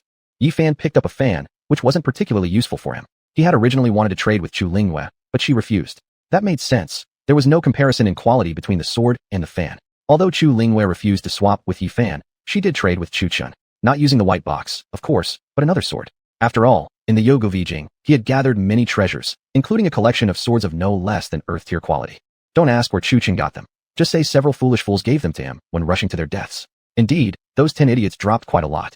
Hu Meyer and Ji Yufei each selected a sword and some treasures that were useful to them. As for the rest, they left them with Chu Chun. After all, their storage bags couldn't compare with his calabash gourd. Chapter 272, Merging into One Peak. As for why Chu Chun exchanged that fan, of course it wasn't for his own use. If his junior sister wanted it, he'd just give it to her. They were all family, so why be so polite? Exchanging a heaven-tier sword for a fan of unknown rank was definitely worth it. Even so, Yi Fan was happily admiring the heaven-tier sword he received. Well, after all, most swords in Qingyun sect were spirit-tier, and even earth-tier ones were extremely rare. Therefore, when Yi Fan obtained a heaven-tier sword, even though he knew it was not as good as the fan, he was still very happy. So what if he lost a bit? The fan was useless to him anyway. He was a sword cultivator, not a magic tool user. Moreover, later on, Gun Yinshin took out a blue box, inside which was a Zhao Hua Dan. No matter your cultivation stage or how big the gap was, this pill could help you break through to the next major realm. That was the power of the Zhao Hua Dan. As for Bai Ling Xue, originally, she should have taken the white box, but Chu Chun had already chosen the white box, leaving her to pick a sword manual called Chongqing Jianju instead. However, this manual suited her well, as she was indeed cultivating the sword path. After the 5 of them selected their rewards, they each returned to their peaks. Even though the competition had ended, those who were eliminated, as well as the other peak masters, remained at the scene. Though the competition was over, they hadn't forgotten this was the annual peaks competition to ultimately determine the new ranking of all peaks. They were waiting, eager to see where their peaks would end up. After all, the lower the ranking, the fewer resources they would receive. Soon, in everyone's gaze, Tong Litong pulled out a list and announced, "This year's competition has been very smooth, and all peaks will be re-ranked. First, the Mu Peak comes in first place. Resources, 10,000 spirit stones per person per month, 10 pills per person, and 10 precious spiritual plants. Hooray, go for it. Freaking awesome. Holy crap, this alone can boost me all the way to the Huan Su realm." Look, as soon as Tong Litong spoke, all the disciples of Mu Peak were astonished, nearly jumping out of excitement and ready to run naked through the sect.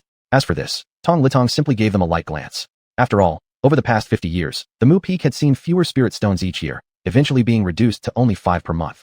Tong paused for a moment before continuing. Second place is the Zhangjian Peak, receiving 15,000 spirit stones per person per month, 5 pills per person, and 5 precious spiritual plants. As for this, the people from Zhangjian Peak merely blinked in slight surprise without showing any major shock. Hold on. At this moment, Jian Chongfeng suddenly interrupted, and the gazes of the crowd turned to him, all eager to hear what this powerful elder had to say. Jian Chongfeng cleared his throat and said, "Starting today, Zhangjian Peak will merge with Mu Peak to become a single peak, to be collectively known as the Mu Peak." Jian Chongfeng's voice echoed across the Qingyun Sect's plaza. However, once he spoke those words, a deathly silence fell over the area, and shock filled the crowd. Even Mu Hanbing looked at him in disbelief. The people from Zhangjian Peak were equally stunned, confused by the sudden action taken by Jian Chongfeng, as no one on site had expected this. Why is this so? Though facing a great elder, Tong Litong couldn't help but ask curiously.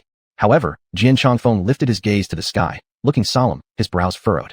He then said, "Today, I shall depart, and certain matters must be resolved as well."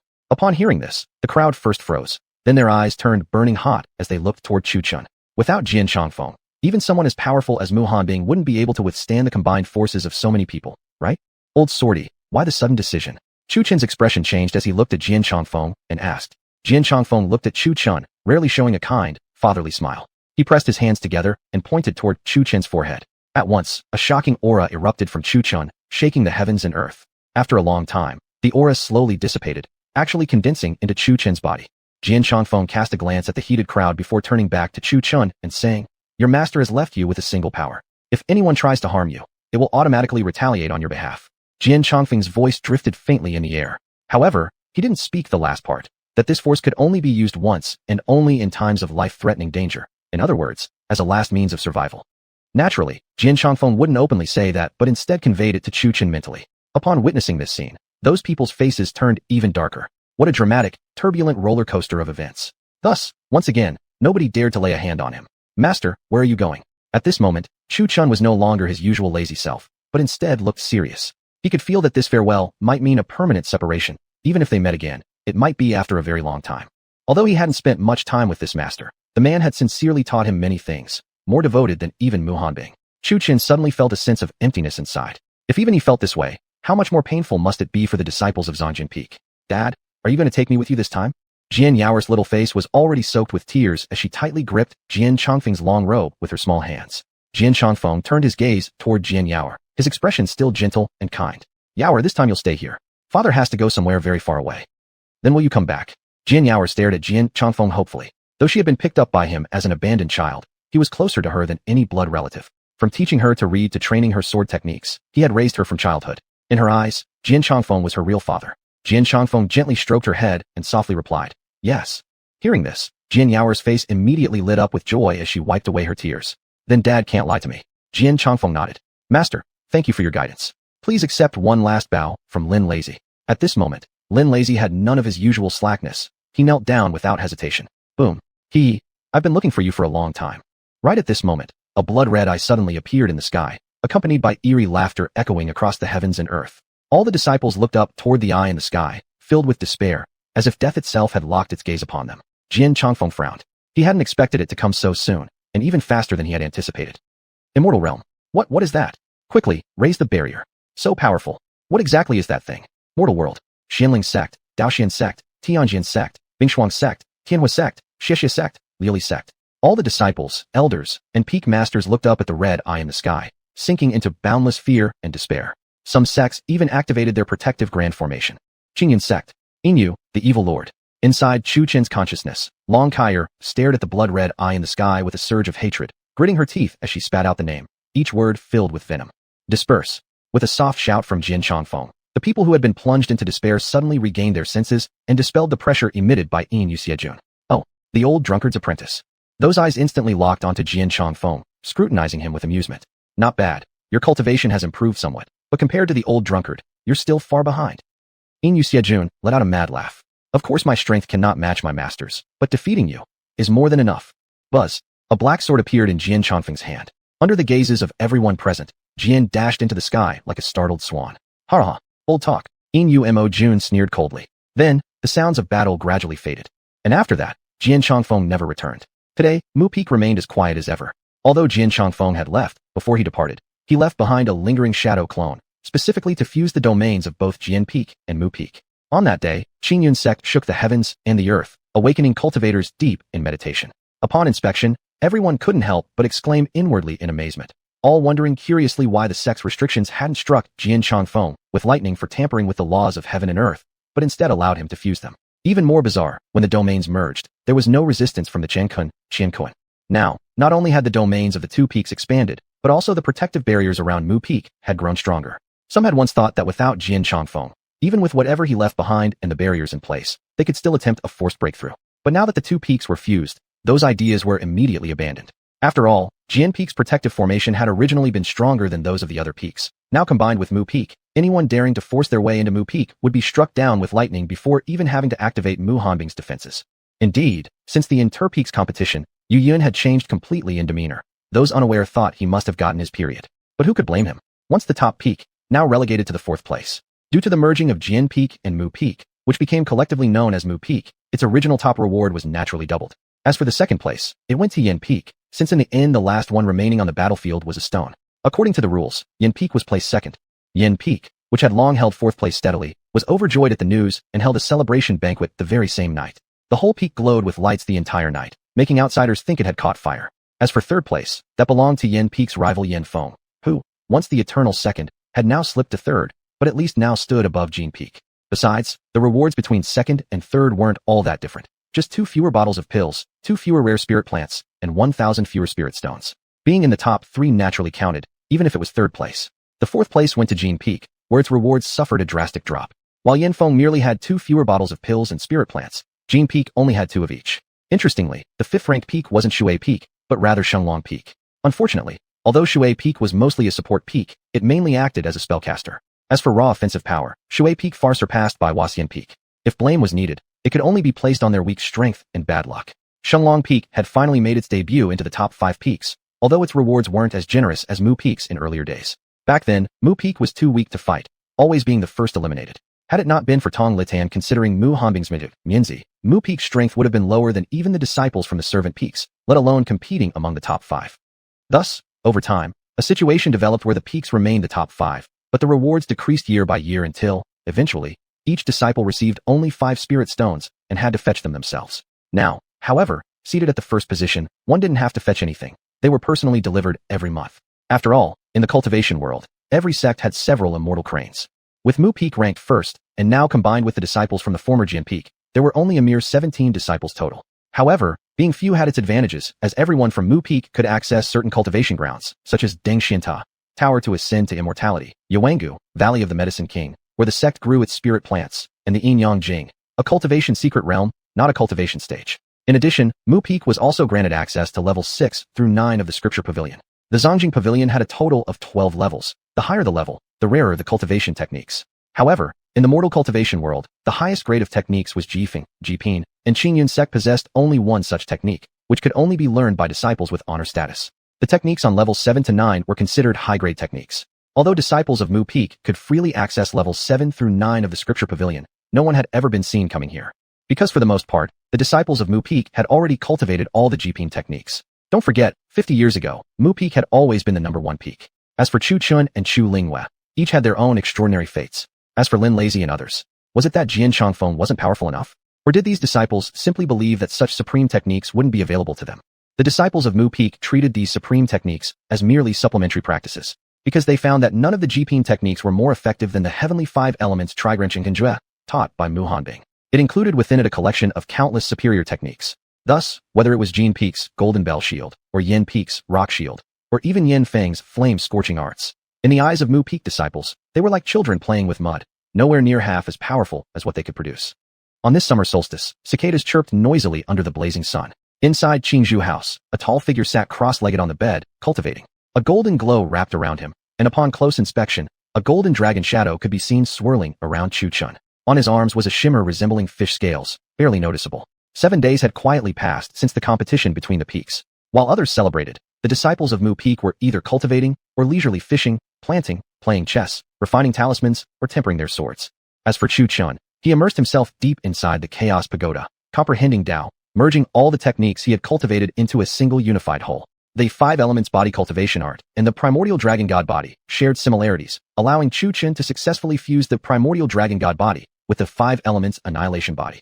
When Chu Chun used the initial awakening of the primordial dragon god body again, besides a barely perceptible layer of dragon scales covering his entire body, armor also manifested on him. However, the awakening of the primordial dragon god body had a time limit. Initially, it could only last 15 minutes. Through cultivation, Chu Chun was now able to sustain it for half a watch. As for other cultivation arts, those that could be merged were incorporated, those that couldn't simply discarded. Techniques like the mountain opening fist or flame fist were abandoned. Now that the primordial dragon body had fused with the 5 elements, techniques such as these were completely useless to him. All of Chu Chen's sword techniques had also been fused.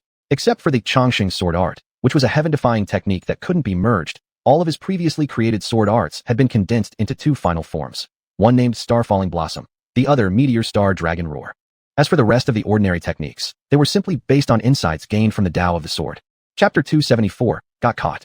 Qingzhu Peak. A red figure was diligently starting a fire and preparing a meal. At this moment, Humayr looked like a gentle and virtuous wife. She wasn't mainly cooking for Chu Chun, but for a little companion who had become close to her in recent days and kept asking for food. Somehow, Humayr felt like a mother now. At first, the meals Humayr made weren't delicious. Not to mention the appearance, blackened like burnt charcoal, enough to kill anyone's appetite. Xiaobai was a picky eater with a highly developed spiritual sense. Upon seeing the meat roasted to such a condition, he took one glance and ran off directly.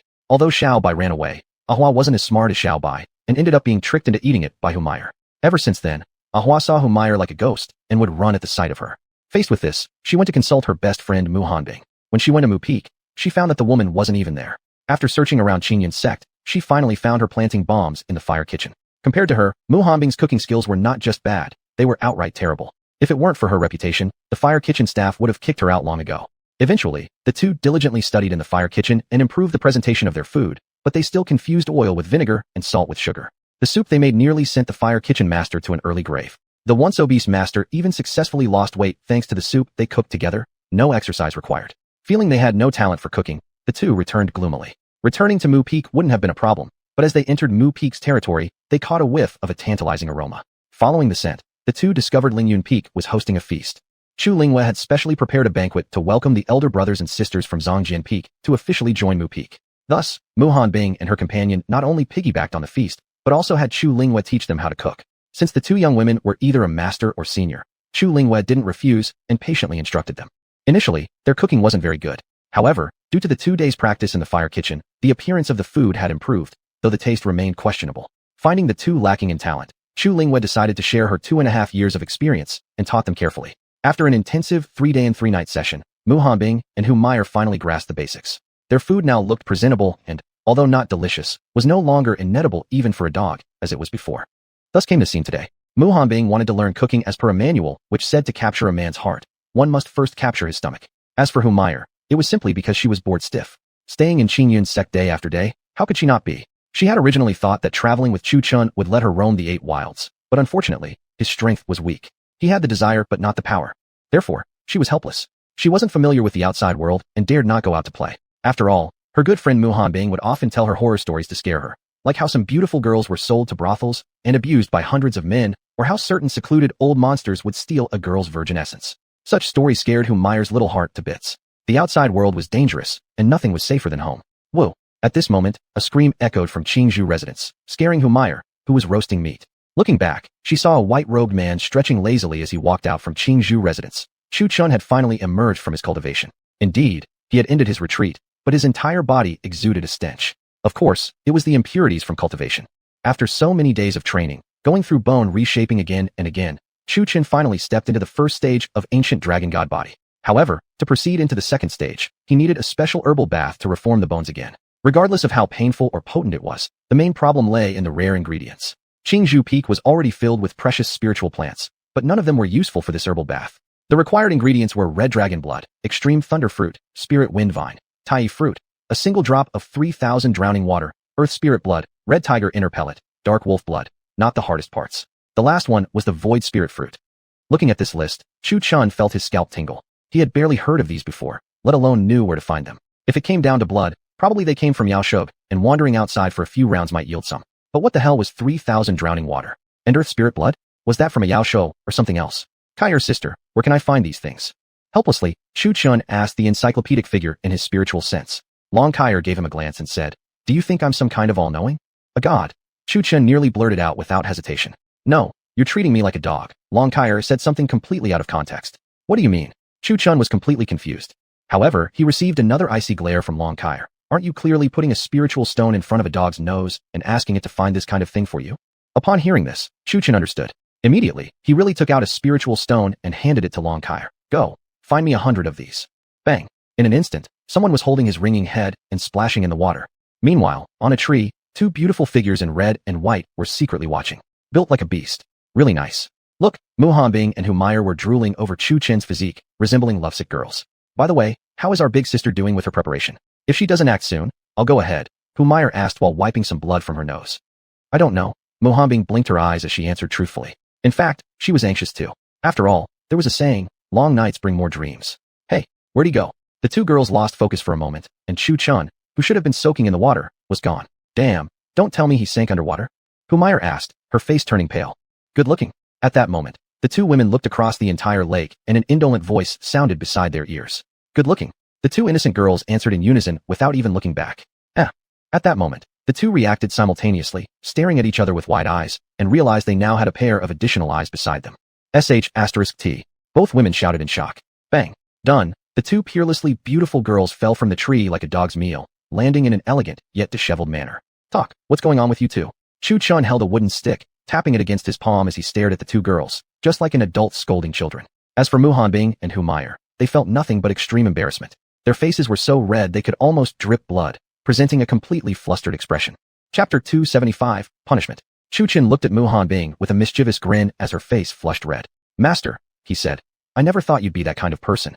Hearing that, Mu Hanbing seemed like a little girl who had done something wrong and quickly waved her hands. No, Xiao Chun, listen to me. Damn it, let me explain." Perhaps because she was too anxious to explain, Mu Hanbing's words became more confusing, and she came up with a weak excuse. "I just happened to be flying past you a moment ago." And then, Chu Chen looked at the clearly anxious Mu Hanbing in amusement. "Then you got curious and took a peek?" Muhan Bing replied reflexively before suddenly realizing and quickly waving her hands again. No. Then why? You are my master after all. Does this even make sense? The wooden stick in Chu Chen's hand rhythmically tapped against his palm as he wore a carefree expression. It makes sense. There she went again, blurting out the first thing that came to mind under pressure. Humire couldn't stand watching any longer and shot her a side glance. That look seemed to say, "Hey, be careful. Don't drag me into this. You've got the immunity of being his master, but I don't." Seeing Muhan Bing stuttering without giving a clear explanation, Chu Chen suddenly gave a sharp slap of his stick against his palm, making a loud "pa" sound. He then shifted his gaze toward Humire and barked out, "You? Me? I'm here." Startled by Chu Chen's shout, Humire stammered as she spoke. "Why were you on the tree too? Weren't you roasting meat earlier?" Chu Chen stared at her, pretending to sound cold and accusatory. Humire flashed a smile. "I was picking fruit. I saw you used fruit for roasting meat earlier, so I wanted to try it too." Indeed, compared to Muhan Bing, this explanation sounded far more credible. There really were fruits on the tree by the lake, and with a flip of her hand, Humire produced a yellow fruit. Chu Chen eyed her skeptically. Though he knew she had peeked as well, there was evidence to back her up, so he couldn't do much about it. His eyes turned back to Muhan Bing. However, what Muhan Bing said next left Humire frozen in shock. It said, "Better to face a godlike opponent than a teammate like a pig." And Muhan Bing exemplified this perfectly. Trembling, Muhan Bing pointed at Humire beside her and lowered her head, saying quietly, "She tricked me into coming." Needless to say, the use of the word tricked was a perfect way to shift all responsibility off herself. Look at Humire, who had just been smiling happily. She looked like she had just been struck by lightning, frozen in place completely. Shoo! Just like that, Chu Chen's gaze, which had been fixed on Muhan Bing, switched suddenly to Humire. That look even shimmered with a red glint in his eyes, as if wanting to devour her alive. At this moment, Humire stood completely frozen, as if silently saying, "Don't look at me. I'm not here. It's got nothing to do with me." Papa. With that stare locked onto Humire, Chu Chan rhythmically tapped his stick against his palm, looking like he was saying, "All right then, start explaining." Thus, the two locked in a staring match, and anyone who didn't know any better would think they were playing statues or something. Indeed, Humire stood even stiffer than a statue, no exaggeration, as solid as a rock. Meanwhile, next to them, Muhan Bing looked like a little girl who had done something wrong, her small hands nervously rubbing together, clearly unsure what to do, like she really had to go urgently. Oops, the hair moved.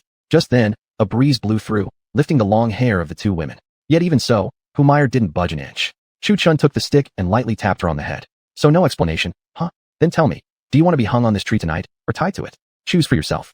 Confused, Muhan Bing turned slightly toward Humire and whispered, "What does that mean?" It was okay if she didn't understand, as long as Humire did. Could I choose to sleep in bed?" Humire didn't answer Muhan Bing, and meekly asked instead, "Oh, finally want to speak, huh? All right then, explain the whole thing. Been spying on me often, huh?" Chu Chen looked at her with an examining expression. Not very often. Just only." As Humire spoke, she pushed her two index fingers together, looking both nervous and pitiable. "Just what? Just, like 10 times, or so."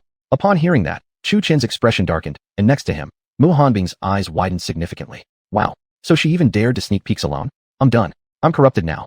Chu Chen mused internally.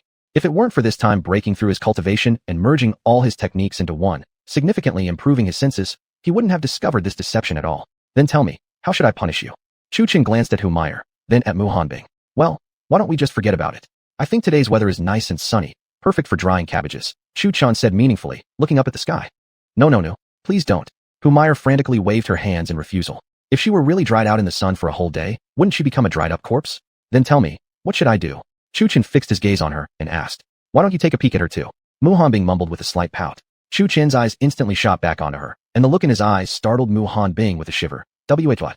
Muhan Bing shrank her neck slightly and asked nervously, "You also peek often?" "No." "How many times?" "Well, 5 times, maybe." Muhan Bing hesitated for a moment, uncertain. Truth be told, Muhan Bing looked pretty cute acting like this, dominant beauty with a heart of a little girl, making Chu Chen stare at her with a sly grin. Seeing Chu Chen's naughty smile, Muhan Bing felt anxious in her heart and tightly grabbed Humire's hand. "Come on, you two, get over the tree and stick your butts out," Chu Chen said, smacking his palm with the stick. Okay. The two girls mumbled cluelessly but obediently complied, though they possessed high cultivation, who made them peep on him anyway. Pa, oh ho, lighter. Instantly, a spine-chilling sound, or rather, a shriek echoed through the Qingzhou Peak. Chu Chun was a decent man, after all. His idea of punishment was just smacking their butts hard with the stick, causing them to scream out in pain. Now looking at the pair's faces, a few sparkling tears had rolled down. Well, Chu Chun had been too brutal, nearly splitting their butts open. Look, that guy didn't even care about their feminine fragility. He was actually laughing. Not only was he laughing, but his expression looked so sinister that one might think a ghost from deep within the mountains had appeared. Chapter 276 Punished Together. The smile on Chu Chen's face sent a chill down the spines of the two girls. Can we go now?" Humire meekly asked, covering her sore bottom. Chu Chun wiped the stick clean, then pointed at Mu Hanbing and said, "You may go." Then he turned to Humayer. "And where do you think you're going?" I. Humayer stammered, unable to get a coherent sentence out. Suddenly, she raised her voice. "That was a miraculous heavenly path. Miraculous path, my ass. You're not going anywhere." With that, Humayer received another whack on her bottom. The pain brought tears to her eyes. "Okay." Humayer reluctantly let out an "okay," her expression full of weiqia and helplessness. Too bad Chu-Chin wasn't moved at all. "Good sister, you wait here first. I'm leaving. Feel free to come over and play anytime." "Look," Mu Hanbing dashed off like a thief, her expression clearly signaling. "Good sister, share happiness together. As for trouble, you take the first hit while I make a run for it." Bang. However, just as Mu Hanbing was about to ride her flying sword away from the distant woods, on the other side of the large lake, something seemed to fall from a tree. The three of them turned around at the same time, only to see a figure rising from the ground, holding its head. As soon as Mu Hanbing and Humayer saw the figure, they unhesitatingly moved to capture it, not attacking, but directly grabbing toward it. On this side, Chu-Chin's face turned exceptionally dark. What kind of day was this? How come so many people came to spy today? Plus it's a man. It's understandable if a man spies on women, but here it's the other way around. What gives? Has the world turned into a matriarchal society? Has it gone back to pursuing men aggressively? Very soon, a woman was dragged over by Mu Hanbing. Referred to as Big Sister by the two, it was naturally Chu Linghua. Their intention in capturing her was also obvious, to spy on others. "We were punished, and you must endure the same suffering." "Oh, junior apprentice sister, what a surprise visit today." "Look," Chu-Chun picked up the stick from the ground and tapped his palm, wearing a look of inquiry. And this stick was even bigger, thicker, and, well, I won't say much more since I fear it might get blocked. Those who understand will understand. Aha, what a pity I fell here.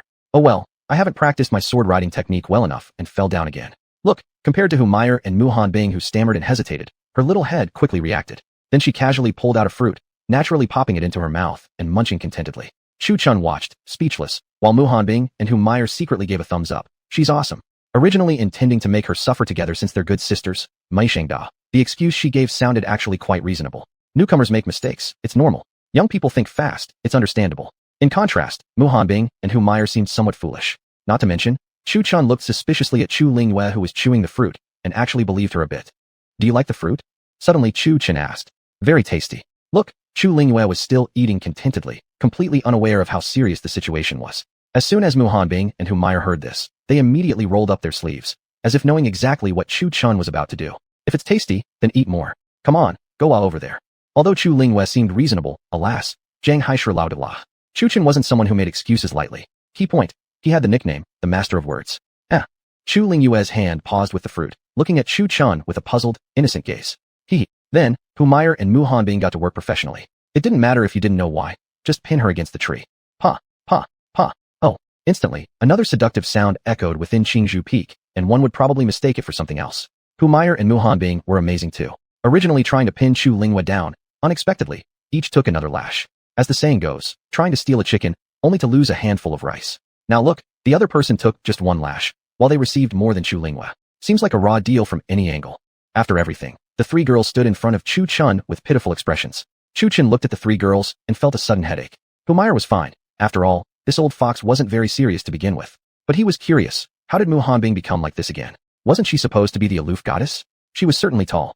What about cold and aloof? She had been holding up her noble image quite well until Humayer showed up. Since then, the beauties of Mu Peak seemed to take a rather unconventional turn, neglecting their real duties completely, all trying to flirt with him. Chu-Chun touched his face gently, then sighed. Sigh, being too handsome really is a burden sometimes. It was a perfectly reasonable statement, yet all three girls shot him a glance at the same time.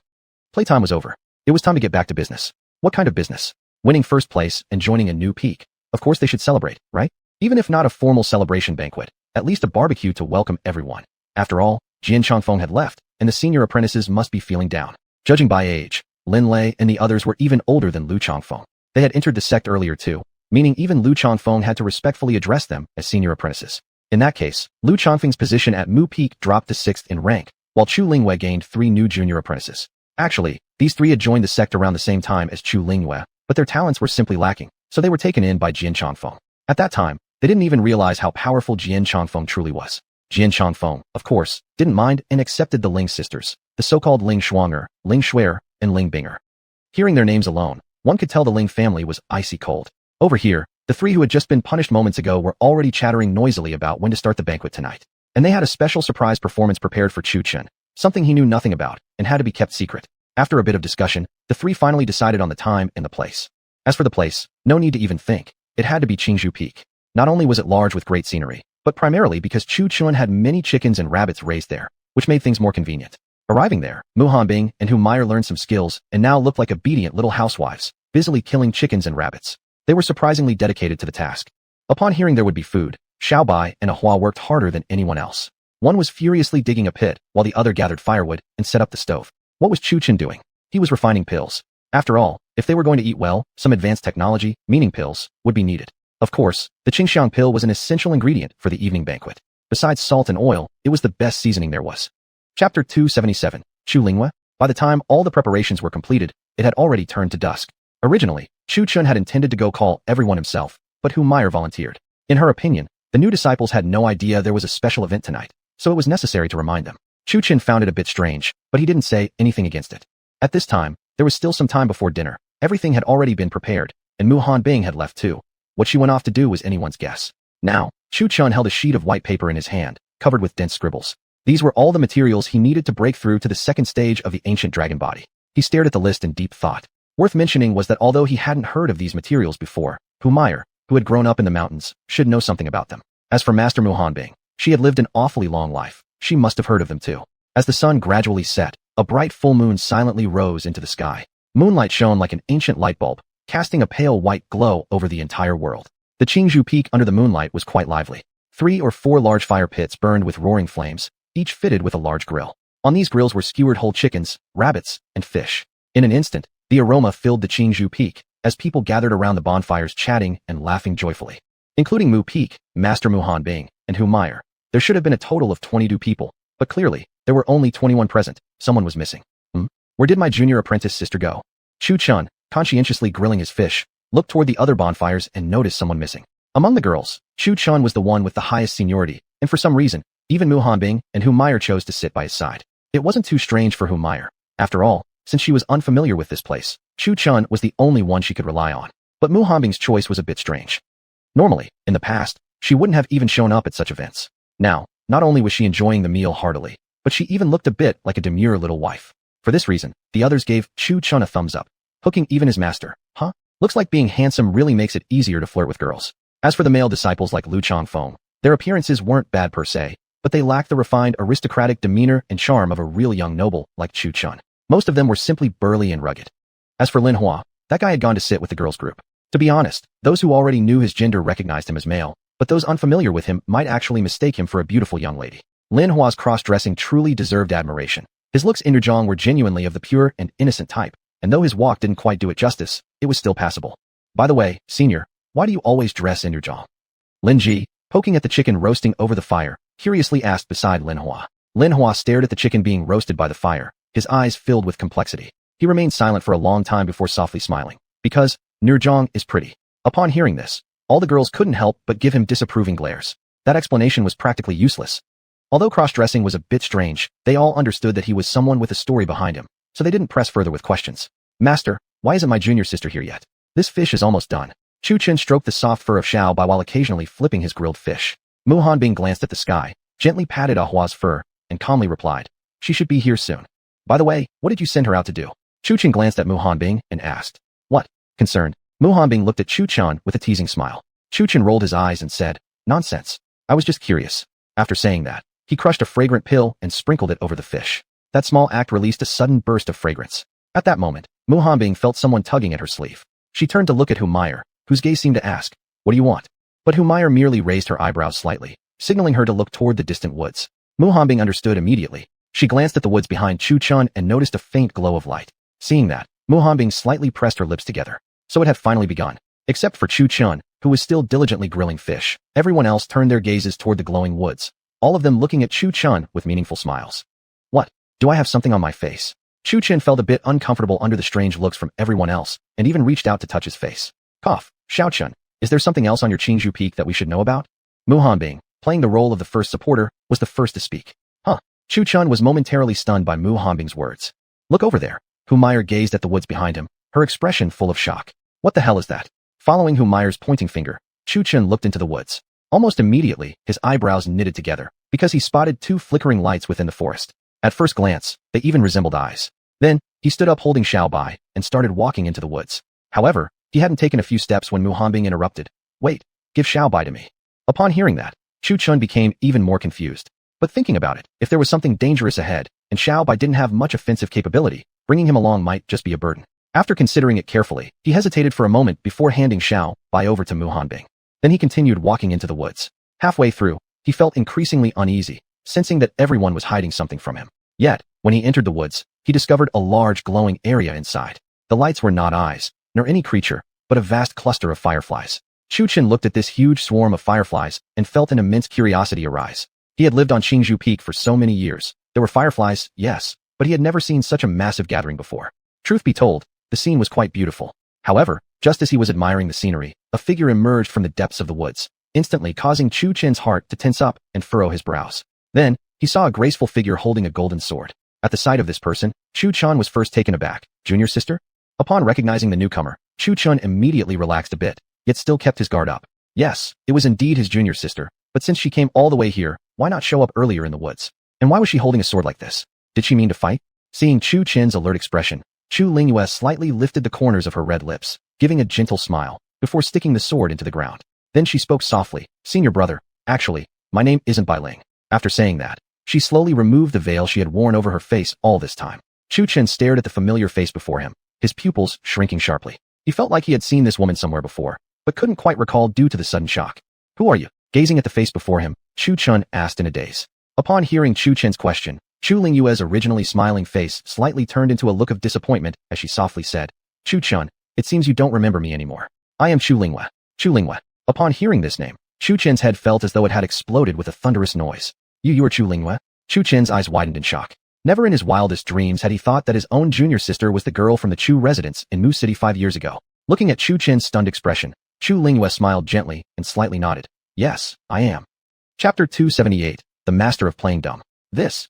Chu Chun, even with 1,000 words on his mind, found himself unable to utter a single sentence at the moment. He felt as though his head were spinning, the world tilting upside down, everything feeling somewhat unreal. He couldn't understand why Chu Lingyue had come to Qingyun sect. That alone wouldn't have been so shocking, but the timing was just too coincidental. She had joined Wood Peak, and even worse, had been wearing a veil the entire time. No wonder. I thought this figure looked so familiar. Chu Chen muttered to himself, his eyes fixed on Chu Lingyue. Upon hearing that, Chu Lingyue's heart instantly filled with sweet joy. So, he hadn't forgotten her after all. In the forest, fireflies drifted about, and both fell into a silent understanding, neither speaking. Chu Chan was momentarily unable to process it all. The information overload left him slightly dazed, making him doubt whether he was in reality or merely dreaming. Meanwhile, Chu Lingyue simply stood there with a gentle smile, waiting patiently, waiting for Chu Chen to speak, waiting for him to accept this unexpected truth. Outside the forest, a group of people sat side by side, grilling and eating barbecue. Everyone was curious about what was happening inside the woods. "Master, why haven't they come out yet?" Lin Lazy leaned forward to ask. Of all the male disciples, only their group hadn't managed to cook anything edible. Why? Because their culinary skills were terrible. They had burned the meat beyond recognition. At this point, no one could tell the difference between charcoal and the so-called barbecue in the pit. What a disaster. What's the rush? Lu Chongfeng retorted. He held high hopes for his niece. Well, it has been a while, murmured Humiliation as she nibbled on a grilled fish. Why don't we go check inside? Li Kuei, trying to be considerate and helpful, suggested. At that, everyone gave him an unimpressed side-eye. Wouldn't it be impolite to just rush in? What if the two were caught in a fist fight? Witnessing it would be incredibly awkward. So we just wait here like this? Li Kuei was getting impatient. Primarily, it was because their male disciple group's cooking skills were simply dreadful, while all the female disciples were already holding delicious-looking grilled meats, making his mouth water. As for Chu Chun, the sole male disciple who could actually cook, his was hands down the most delicious barbecue around. Just take a look at the grilled fish in Humayer's hand and the roasted chicken in Mu Hanbing's. The aroma alone made one drool. Might as well wait. What else can we do? Lin Lazy crossed his hands, then stealthily took a bite of the chicken wing from Lin Hua's hand. Damn it. See. Lin Hua finally cursed, snapping out of his observation of the firelight within the woods, only to find his chicken wing already bitten into like a dog had chewed it. Lin Hua suddenly let out a cry, startling everyone, whose foreheads all turned black with annoyance. What the hell was that shout for in the middle of the night? Under everyone's glances, Lin Hua chose to draw his sword. Moments later, an intense chase began. Truth be told, had one not known Lin Hua was a man, the two chasing each other might have seemed like a pair of true lovers. Here, senior brother, have one. This was where the thoughtfulness of the junior female disciples came into play. Li Kuei, who had been drooling over the meats, accepted the grilled fish handed to him by Ling Binger without hesitation, though he did remember to say with some manners, "Thank you." Though the group couldn't see what was happening in the forest, they now had an amusing sideshow, Lin Hua and Lin Lazy running and eventually fighting. Though not particularly intense, just like the typical scuffle between two roosters, it was enough to keep everyone entertained. No special effects needed. Inside the woods, After a long silence, Chu Chun stared at the familiar face before him, still struggling to believe what he was seeing, then finally asked, "How come you're here at Qingyan Sect too? And your family affairs?" "Don't worry, father's taking care of things. Due to your connection with the Chu family, the other 6 clans wouldn't dare force us out. After all, from their perspective, the Chu family now has a celestial being guarding it. Even a Lingwujing cultivator would think twice before challenging that."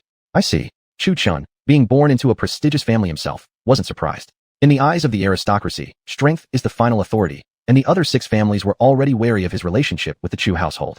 Now that Chu Lingyue had become a cultivator herself, her position had only become more stable. "Then does Master know your true identity too?" Chu Chen asked. "Yes, everyone in Wood Peak already knows," Chu Lingyue answered with a light, graceful smile. "So I'm the only clueless fool here." Chu Chun pouted slightly, feeling slight displeasure. He continued, "Then why deliberately hide it from me? Is there a reason?" Even if he played dumb, he understood now. No wonder they had sent him into the woods. Clearly, everyone else already knew. "Isn't my intention obvious enough?" Chu Lingyue said softly, smiling and lightly brushing her long, flowing hair aside. However, Chu Chen didn't pay much attention to that. His eyes fixed on the sword stuck in the ground as he asked, "Have I offended you in any way?" Chu Lingyue was caught completely off guard by his question. "Give me a reason. Why do you want to kill me?" Chu Lingyue's beautiful eyes widened. What was going on? Her intention had been so obvious, so romantic. Kill him? Kill who? Why would I want to kill you? Chu Lingyue stared at him in disbelief and asked, "You said your intention was obvious, right?" "Well, it is pretty obvious. There's a sword stuck in the ground here. Do you think I can't tell?" See, nobody could tell whether Chu Chun was genuinely dumb or just pretending to be. After hearing that, Chu Lingyue rolled her eyes a bit. "Isn't there any other possibility? Think again." Chu Lingyue blinked her big eyes, full of hopeful expectation. Chu Chen hesitated, then asked, "Then what exactly do you want to do? This dark forest you chose, and how eerie you made it seem. Wasn't it clearly to send me to hell?" Upon hearing this, Chu Lingyue's face darkened. Thinking back, she actually had come out holding a sword. No wonder he felt cautious. Realizing this tiny oversight, Chu Lingyue inwardly scolded herself. She should have wrapped the sword in cloth or put it in a box. That's what you do when you're giving a gift. And that way of revealing herself just now, had she emitted a bit more killing intent, it really would have looked like she was there to commit murder. It's just a misunderstanding. Can't you think of another possibility? Chu Lingyue playfully winked her long lashes, looking particularly charming. "Oh, I get it now." Saying that, he suddenly grabbed Chu Lingyue's hand. This abrupt action caused a slight flush to appear on Chu Lingyue's face. Was he really going this fast? However, the moment she had imagined didn't happen. Instead, she suddenly felt herself losing balance, like she was being dragged along. Actually, she truly was being dragged along. Confused once again, Chu Lingyue wore an expression of bewilderment. What part had gone wrong again? Where exactly were they going? As Chu Chun was about to run out of the woods, Chu Lingyue instantly came to a stop. "Hey, what are you doing?" Chu Chen looked at her in confusion. Chu Lingyue shot him a resentful glare. "You ask what I'm doing? Didn't you come to eat the feast too? The meat is already grilled." Chu Chen scratched his head, looking particularly innocent, as if even Li Kuei would feel humbled by his simplicity. Chu Lingyue gave him a glare, then tried to calm herself down, telling herself not to get upset. Guessing clearly wasn't something he could figure out. Kanlai rong ta cai shi cai bu dao de luck. Heidi tuji chinzu soa. Chapter 279, I don't like swords. After a while, she calmed herself down and then gave a gentle smile. Lifting the sword from the ground, startled Chu Chun. Blushing, Chu Lingyue held the sword with both hands and stammered. Chu Chun, can I be your Dao companion?" By the end, Chu Lingyue couldn't even look Chu Chun in the eyes. Once she said this, Chu Chen's previously cheerful expression immediately turned serious. A hint of hesitation flickered in his eyes before he accepted the sword from her hands. Feeling the sword leave her grasp, Chu Lingyue felt her heart leap with joy. Was it a yes? Looking complexly at her, Chu Chun was met with her bright, expectant eyes, waiting for his response. "I don't like swords." Finally, Chu Chen spoke these words quietly. Then he shoved the Xianyuan's sword back into Chu Lingyue's arms, startling her, and instantly dropping her spirits into despair. Her face became eerily calm. The two once again sank into silence. Sigh. Chu Chun let out a light sigh. Then his hand flipped, and a fan appeared in his hand. The Qingfeng fan he had bought from Yi Fan. Next, he gently reached out his warm palm and patted Chu Lingyue's head with a gentle smile. "That line should be said by me." Hearing this, Chu Lingyue trembled, staring at him in disbelief. Next to her ear, Chu Chen's soft and husky voice entered her ears. "Lingyue, would you like to be my Dao companion? This Qingfeng fan was originally intended for my young junior disciple, but I never expected that junior disciple to be you. Back then, in Mu City, I sensed something from you, and I myself felt something unusual in my heart. I couldn't exactly explain it. Every time I dreamt, I remembered the Red Leaf village we once walked through. Gradually, I realized I had fallen for someone, and that someone was you. I thought I'd never meet you again in this life, but unexpectedly, fate brought you back to me. So will you?" Chu Chun smiled warmly, while Chu Lingyue listened, tears already streaming down her face. Her delicate hand covered her mouth as she accepted the fan from Chu Chen's hand, giving a gentle smile. "I will, but I have one condition." "Oh." Chu Chen looked surprised, then nodded. "All right, go ahead. It's just that you could be a bit more flirtatious from now on. I want a few more sisters. Otherwise, I'm scared it will hurt. Chu Lingyue shyly murmured. Chu Chen looked stunned. Chu Lingyue explained. Your future path is still long, and along the way you'll surely meet many other beautiful women. If you meet them, just meet them. I only ask that you not reject them because of me. I only hope that, no matter how many women you have, there will still be a space for me in your heart. I'm saying this because I know Master, Senior Elder, and Rainfai Senior Sister are all interested in you too. So, don't reject them because of me, okay? Otherwise they'll blame me. Also, truthfully speaking, I am actually the later one who got here, yet I already sit in the first place. This was said gently, but honestly. A flicker of surprise briefly showed in Chu Chen's eyes. So many people? After a pause, he gave a soft smile and nodded. Okay. Inwardly, though, he thought joyfully. So a harem of 3,000 beauties isn't a dream after all. Hearing Chu Chen's reply, Chu Lingyue smiled mischievously, then took advantage of his distraction to give his cheek a quick kiss, before dashing out, as if fleeing. Not bad, the first one. Afterwards, someone, Ms. Kayer, narrowed her eyes knowingly, then took out a small notebook from between two mountains, making a checkmark next to Chu Lingyue's name. Oh, finally one comes out. Lu Changfeng had been waiting anxiously this entire time, nearly going moldy. Just then, he finally saw a young lady with a red face hastily dashing out. Upon hearing Lu Changfeng shout, the whole area fell into instant silence. Even those fighting stopped mid-swing. Everyone who had been watching the battle immediately turned their heads. If Chu Lingyue hadn't run out, the scene wouldn't have been so awkward, but now, seeing this, her embarrassment reached new levels, and she quickly covered her face. Though they had come up with the idea together, appearing like this was indeed awkward. Soon, Chu Lingyue was surrounded by people, like a monkey being stared at. What happened? Did it work? The most impatient was Humiliation, poking Chu Lingyue's arm softly as she whispered, Come on, how was it? Chu Lingyue responded with a small, quiet hum, low in voice but clear enough for everyone to hear. Woohoo! Upon hearing that, everyone's faces lit up with joy, and Lu Changfeng was the most excited of all. He couldn't help shouting out loud, as if he were about to become a grandfather himself. Everyone shot him a glance, scaring him into quickly covering his mouth. By the way, why are you the only one coming out? You didn't, you know? Look, the most bizarre thought came from Lin Lazy. As soon as he said this, everyone's gaze shifted to Chu Lingyue. How could that be? Ji Yufei glared at Lin Lazy. Where is he then? Ji Yufei asked the same question again. What do you want the great me for? Look, talk about the devil, and he shall appear. Chu Chen casually showed up as if nothing had happened at all. The word, shyness, seemed non-existent in his vocabulary. Face. What's that? He had long discarded such a thing. Oh, what were you doing in there? Maybe changing your underwear. Yunshin immediately stepped closer. Considering Chu Lingyue's shyness as a woman and her stammered response, his gaze now focused on Chu Chen. Nonsense, not that fast yet. Chu Chen shot him a glance, and then, under everyone's gaze, he went straight to the pit to roast fish. After sitting down, he suddenly thought it was a bit inappropriate. So then, under everyone's watchful eyes, he directly walked up to Chu Lingyue and threw her over his shoulder. Chu Lingyue. Seeing this scene unfold, everyone couldn't help but twitch their mouths. Then, he swept his gaze over Mu Hanbing and Humiliation, as if giving an order. You two, come over. We need to have a serious talk about today's matter. Today? About what? Upon hearing this, everyone's eyes fell on Humiliation and Mu Hanbing. The two girls, upon hearing him, were instantly terrified. Game over. The two immediately looked like guilty little girls, immediately going over upon his command, like dogs with their tails tucked between their legs. This scene was enough to cause everyone to exchange meaningful glances. Chapter 280, Opening Their Hearts. Then, Chu Chen turned his head and looked at his senior brothers and sisters, saying, No hurry, finish eating first, and then we'll have a little chat. For goodness sake, everyone on Wood Peak knows who she is. So you've all been treating me like a clown.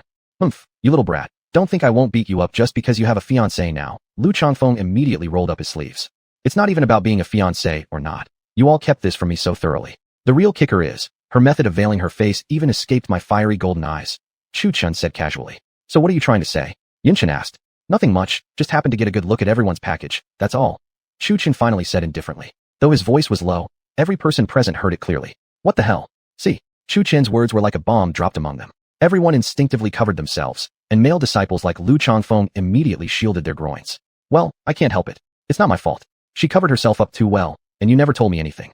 I was just curious about how she looked, and then, see, Chu Chen's retaliation doesn't necessarily have to involve fighting. The remark didn't hurt much, but was incredibly insulting. I think I deserve some compensation. Same here, since we've all been exposed to this bastard. Then, everyone turned their backs to Chu Chen and formed a small circle, murmuring together in hushed tones. Any of you two got something to say? Mu Hanbing shot a glance at him. In fact, more accurately, at Chu Chen, for he was being too calm about the whole thing, which left Chu Lingyue with a rosy face and looking visibly flustered, unsure how to react. Nothing to say really. You've kept this hidden from me for so long, and I'm pretty upset. As he said that, he wrapped his arm around Chu Lingyue's head, pulling her close to his chest. Caught off guard by his sudden gesture, Chu Lingyue felt a certain sweetness in Chu Chen's domineering behavior, her delicate face turning red like a ripe apple. Do you think we might be somewhat superfluous here? Mu Hanbing whispered softly. Eat. Han finished. choosing silence afterward, and just continued chewing on fish meat, eventually handing a roasted chicken over to Mu Hanbing. The meaning was obvious. The young couple had just cemented their relationship. Let them enjoy their sweetness for a while. Why the rush? Plus, hadn't Chu Lingyue already told the two women to become sisters with her? You can't really just crash into the picture the moment they've established their bond, right? Mu Hanbing understood all this in both logic and emotion. Still, she worried that Chu Chun appeared too indifferent toward Chu Lingyue, seemingly unfazed, not displaying the typical signs of love, afraid that tensions could arise between the two. Logically and emotionally speaking, as their master, she really didn't want this to happen. Tell me, then, how do you feel about her? Mu Hanbing glanced at Chu Chun and asked. Feels like a dream right now, Chu Chun replied casually while rubbing his temples. Hearing this, both women gave him a disapproving look. Yet, on reflection, it made sense. To him, Chu Lingyue was like a sudden apparition, then suddenly his fiancée. The feeling was as if he had instantly become a little emperor, so surreal. If it's a dream, Mu Hanbing pressed, would you want to wake up, or prefer to remain immersed in it? I prefer waking up. Why? Mu Hanbing's brows furrowed slightly. Because then I'd need to go find the real her. Ever since we met 5 years ago, she has left a shadow on my heart I can't shake. Over the years, I have constantly reminded myself, she is a mere mortal while I am a cultivator. Our lifespans differ so greatly. Even if we ended up together, I'd only see her grow old beside me. Also, I'm not even sure about her feelings. What if she doesn't like me? As he spoke, Chu Chun gently stroked Chu Lingyue's slender strands of hair.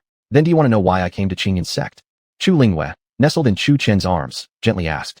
Why? Because of you, Chu Lingyue said, leaving Chu Chen's embrace, and gazing at the full moon above, sighing. There's someone who has remained in my heart for a very long time. That someone is you. I wanted to follow in your footsteps. Back then, I thought even if I couldn't have an official place by your side, as long as I could just be near you, it would be enough. That's how this obsession began, an obsession that drove me to grow stronger, and led me to set my sights on Qingyun's sect. Chu Lingyue turned her head, cupping Chu Chen's face in her hands, and gazed lovingly into his eyes as she said, do you know? When I first passed the Qingyun sect's test, the first question I asked was, where's Chu Chun? My master said he was on Wood Peak, so without hesitation, I chose Wood Peak, even though my master warned me there would be another test to join it. I wasn't the least bit afraid because you were my obsession. Do you know? You've already left me pining away in my heart, day and night longing for you. Ever since joining Wood Peak, I've wanted so many times to reveal my identity to you. But, I wasn't sure about your feelings for me. I was afraid of rejection, yet I still longed for your response. These past few months have been pure agony for me. Later on, I heard from Master about the inter-peak competition.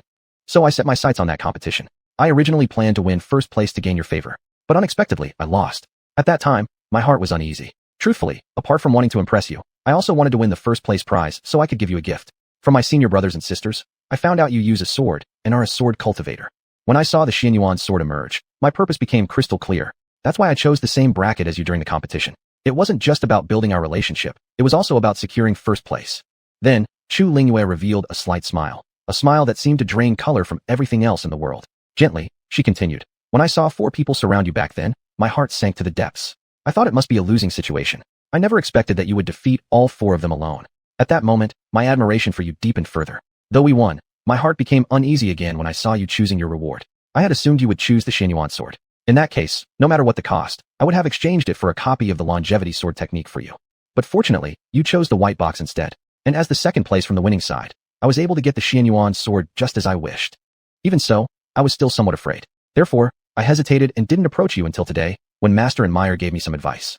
That's when I finally gathered the courage to confess everything to you. Chu Chen looked into her eyes silently. But just now, in the forest, you didn't accept the Xianyuan sword I offered you. My heart turned to ice, and for a moment, I even considered leaving the mountain. After all, the only reason I came up here was for you. If I can't become your woman, there's absolutely no point in me staying here. I'd rather go back to the Chu family, randomly marry someone, and wait for the next life when we might have the chance to meet again. If it weren't for you, I would have refused. After all, I don't know much about the little junior apprentice and haven't interacted much with her. I'm not someone who just randomly chooses.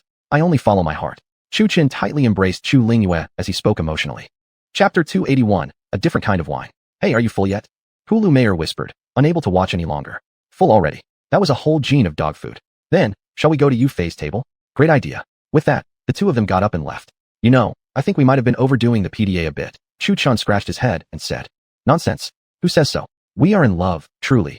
Chu Lingyue leaned cozily into Chu Chen's arms, her head resting on his shoulder like a gentle young wife. Oh, although it's great having beauties around, each time I still have to endure this kind of sight. It's a bit cruel. Long Kaier, still fresh from swallowing a gene of dog food, was secretly grumbling to herself. After the lovey-dovey moment, Hulu and Mu Hanbing sat back down. Overall, the atmosphere remained quite harmonious. Since Chu Chun and Chu Lingyue had officially acknowledged their relationship, everyone kindly helped renovate Chu Chen's Qingzhou house. Now, Qingzhou house had more than just one room. With everyone's help, the whole place was completely upgraded, essentially now a wooden bungalow. Outside it looked nice, but stepping inside was simply luxurious. The message was clear. Now that things were official, it would be awkward for Chu Lingyue to return to Lingyun Peak. That would be no different from living apart. Chu Chun, actually, there's something else I didn't tell you. Chu Lingyue mumbled nervously. Chu Chen glanced at her with a puzzled look. What could she still be hiding? Actually, Lu Changfeng is my uncle. She nervously touched her fingers together.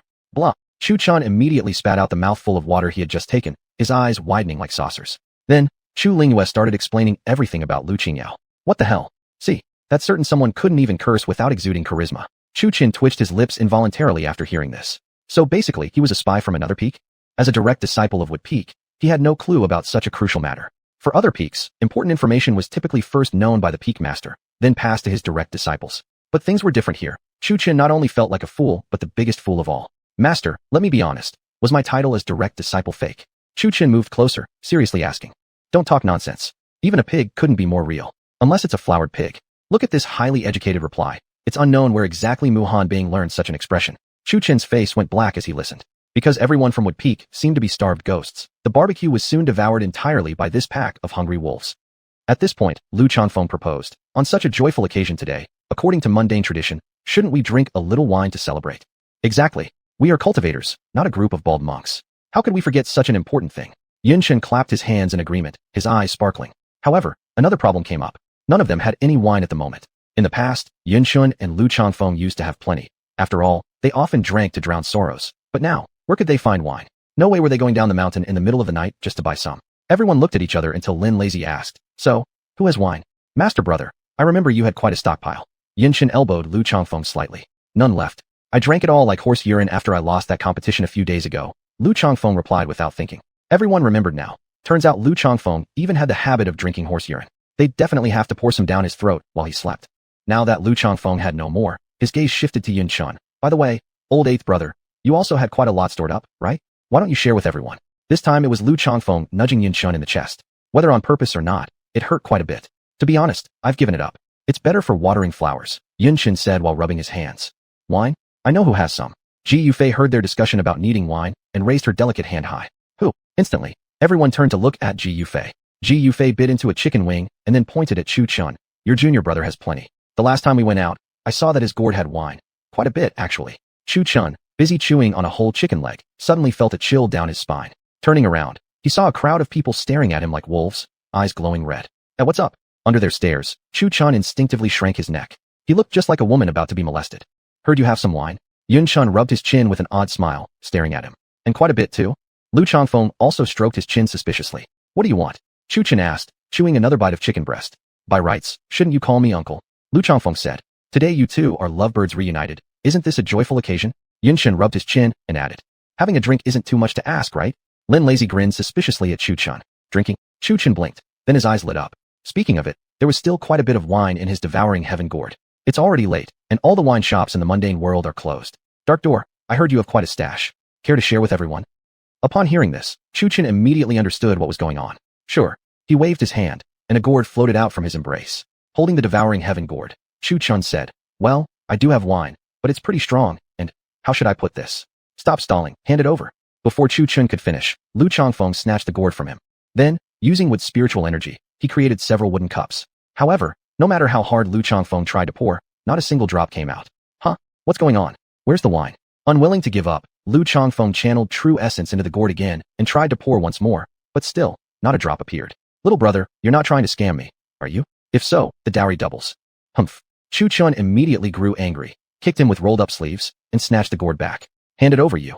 Grabbing the gourd, Chu Chun then activated his true essence. Whoosh. The wine poured out from the gourd. Considering how powerful these senior brothers and sisters were, Chu Chun served each of them a bowl of Huoyan liquor. It would leave them feeling refreshed all over after a drink, albeit a bit hot. Whoa, what kind of wine is this? It smells so good.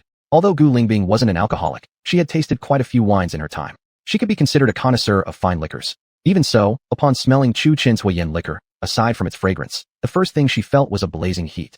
Chu Lingyue didn't usually drink, but the scent of this liquor made her instinctively swallow, and as she reached her little hand out for a cup, Chu Chen stopped her. Wait, this is yours, and this is yours. These are for the two of us. Chu Chen sorted out the wine portions. As for senior brothers like Lu Changfeng, naturally, he gave them the Huoyan liquor. The female disciples would have Hong Sang immortal wine, which would benefit their cultivation. As for himself and Chu Lingyue, they would have the Jiuxiangling wine, which smelled wonderful and tasted great. Best of all, it could enhance their cultivation base. Chapter 282, The Fierce Chu Chun. Everyone was somewhat surprised to see Chu Chun distributing the wine this way. Huh? Why do the two of you have different colors? Look, Lin Lazy loved stirring up trouble and teased with a quip. Of course they're different. Mine is for boosting vitality. Chu Chun spoke solemnly, but received a glare from Chu Lingyue beside him. Her delicate face flushed red, her heart filled with both anticipation and fear. Already? It was fake. Chu Chun was merely joking. Tisk, look at him. Having a girlfriend makes all the difference. When I find my cultivation partner, I'm definitely coming to ask you for a bowl too, Lu Changfeng teased. As soon as he finished speaking, he earned a cold stare from Chu Lingyue. To Chu Chun, the night felt surreal, and wasn't it the same for her? If this were a dream, she'd willingly remain like this forever. Welcome senior brothers and sisters joining from Sword Hiding Peak. Congratulations to our Wood Peak for reclaiming the first place again. Congratulations to our junior brothers and sisters for finding their pairs. Cheers. Drink up. Still, duties needed attending to. Rarely gathered together like this. Everyone drank until their faces turned red and their necks flushed. When everything was over, the next morning brought chaos to Bamboo Peak. People lay sprawled all over the ground in disarray. Here and there, scattered like fallen leaves. The most comfortable sleepers were still Xiaobai and Ahua. One dozed on the mountainous chest of Humiliation, the other on Chu Lingyue's ample bosom. Chu Lingyue had used Chu Chun as a pillow, resting atop him. From time to time, she'd nuzzle his face affectionately. Chu Chun snored happily like a blissful pig, drool even dripping from the corner of his mouth. No one knew what dreams danced in his head, but his smile never left. Day after day, year after year, seasons passed from summer to winter. 3 or 4 months passed, then half a year. Chu Chun and Chu Lingyue's relationship gradually deepened into familiarity. Pity Humiliation, who also resided on Bamboo Peak. Every day, she had to witness those hand-in-hand strolls. She had considered moving to Muhanbing's place, but found the cave so cold it felt like an ice chamber. And what's worse, the girl snored through the night. After just one night, Humiliation obediently returned to Bamboo Peak. Night arrived. Though Chu Lingyue and Chu Chun had shared a bed for months in Bamboo residence, they hadn't yet taken action. Chu Chun, what if tonight? Chu Lingyue murmured shyly. Okay. Chu Chun leaned forward, pressing his lips against hers. Meanwhile, Xiaobai, watching them cling to each other like octopuses, had never seen such a scene before. Fascinated, it simply watched the entire night. That wouldn't matter so much for Xiaobai, but poor Humiliation could hear the seductive moans, making her feel like she'd rather die. Now, she sat with dark eye circles, staring at the stars outside and murmuring dismally, "Help! Somebody save me." 3 days and nights straight. Not from Chu Chun's limits, but because Chu Lingyue could endure no longer. Look, Chu Chun had probably been too rough, leaving her walking with unsteady steps. She secretly thought, thank goodness I agreed to Fox Girl's request for additional companionship. Otherwise, who could possibly endure this? Chu Lingyue couldn't help but wonder, what on earth had Chu Chun eaten growing up? So full of energy, without even a hint of tiring after 3 straight days and nights. Had she not stopped him in time, she mightn't even walk again. On the 4th day, she fled directly to Humilier's and absolutely refused to return to Bamboo residence. Meyer, do you want to try how it feels? Wait, already? But we haven't even been together a year yet. Would that be appropriate? Though Humiliation wanted to experience the same as Chu Lingyue, the duck was in front of her eyes, but still impossible to taste. Of course it's appropriate. That guy is too intense. Even now, I can barely walk steadily, Chu Lingyue said, sincere. Moreover, she noticed Chu Chun, after once indulging, seemed to awaken a hidden talent, an increasing eagerness toward that. That's exactly why she was here persuading Humiliation. Really that amazing? The more Humiliation heard, the more excited she became. Actually, during these months, she developed subtle feelings for Chu Chun herself. At first, she stayed close for the sake of his rare opportunities, hoping he might help her roam the 8 wilds. But now, she simply thought it was nice. Night came again. Tonight, Chu Chun waited in bed for Chu Lingyue. Creak. Upon opening the door, Chu Chun hesitated. Meyer? Tonight, let me serve you, my lord. Humiliation purred seductively, her heart fluttering nervously in fear of rejection. You? Before Chu Chun could ask, his lips were silenced by a pair of crimson lips. Humiliation was indeed a fox spirit, and no less skilled due to her higher cultivation base, which extended the encounter to 6 entire days and nights. These 6 days and nights, Chu Lingyue had slept extraordinarily well, with the added charm of naturally beautiful melodies from outside. How wonderfully enchanting. Even now, recalling it, her legs still felt slightly weak. Master, please have mercy on this servant, Humiliation said with a pout, her expression filled with thank. Now you're scared? Chu Chun pinched her cheeks teasingly. A little, Humiliation muttered, bowing her head. Tisk, these women just don't measure up. Look, Long Kaier had been watching live coverage for 9 straight days and looked remarkably energetic. She understood Chu Chun's constitution quite well. Even 3 months wouldn't be his limit. According to Long Kaier's words, Chu Chun was still in his infancy stage. When he reached full maturity, 500 days might not even be his limit. That day, Humiliation limped while walking. She looked at Chu Lingyue sleeping soundly in her own bed and shot her an angry glare. All your fault for tricking me. Now I can't even walk steadily. Hey, back already? So how was it? Comfortable. Chu Lingyue smirked playfully. After all, being good sisters meant sharing the same joys and burdens. The more Chu Lingyue said, the redder Humayar's face became. She shot her a glare and retorted. Go down. Your man needs you. What? I'm the elder sister, right? He's my man. Does that mean you're not his woman anymore? The two sisters were already pinching each other back and forth, leaving purple and blue marks all over their arms. Who made you trick me? Humayar was still too angry to back down. Why blame me? Didn't I warn you beforehand? You just didn't listen. Chu Lingyue waved her hands, explaining. She was secretly relieved it had been Humayar who was tricked instead of herself. I'm done playing with you. Knowing she had no strong argument, Humayar huffed and glared at Chu Lingyue before shoving her off her own bed. Then she climbed under the covers and fell asleep immediately. After 6 straight days and nights without sleep, she was indeed exhausted. Mayor, that guy's pretty intense. Feels like just the two of us aren't enough. What are you suggesting? What about Master? She's not bad, so what do you think? Actually, that makes sense, but are you sure she can last that long? Nope. Then why even bother suggesting? But we could take turns. I'll go today, you tomorrow, and Master the day after. That way we won't have to. You know what I mean. Chu Lingyue smiled knowingly. Hearing this, Humayar immediately sat upright on the bed. Brilliant idea. Yet even as she said this, she fell back onto the bed again. She couldn't help it. Her stomach still hurt and she needed rest for the day. Tomorrow would be soon enough. Chu Qin spent the night feeling quite lonely, yet he remained occupied. After all, there was the main quest to complete and cultivation to pursue. In the morning, neither of the two women went to Qingzhuju. Instead, they stayed curled together on the same bed. Chu Qin woke up early and renovated Qingzhuju once more, transforming it from a small villa into a large house, one big enough to fit a large iron bed. Crack! The two sleeping girls suddenly felt as if the house were about to collapse. Instantly awake, they sat upright. Boom! It collapsed exactly as it seemed. Across the entire Qingzhu peak, only the Qingzhuju remained standing. Seeing this, Chu Lingyue and Humayar couldn't help but inhale sharply, exchanging glances that spoke volumes. It was obvious now what Chu Qin had intended. They ran toward Mu Peak faster than the wind. On the summit of Mu Peak, a graceful figure dressed in white sat cross-legged, engaged in cultivation. Fragrant breath occasionally escaped her lips. Just as she was cultivating, Mu Hanbing suddenly changed expression and turned her gaze outward. Moments later, she spotted two figures hurrying toward her.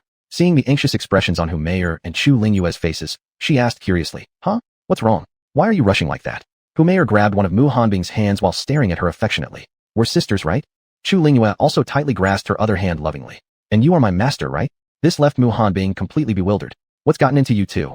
Nothing much, just a little weak in the legs. Their faces blushed as they muttered briefly before both exclaiming in unison. Dear sister, help us out a bit, okay? Looking at the two of them, Mu Hanbing raised an eyebrow, puzzled. What kind of help?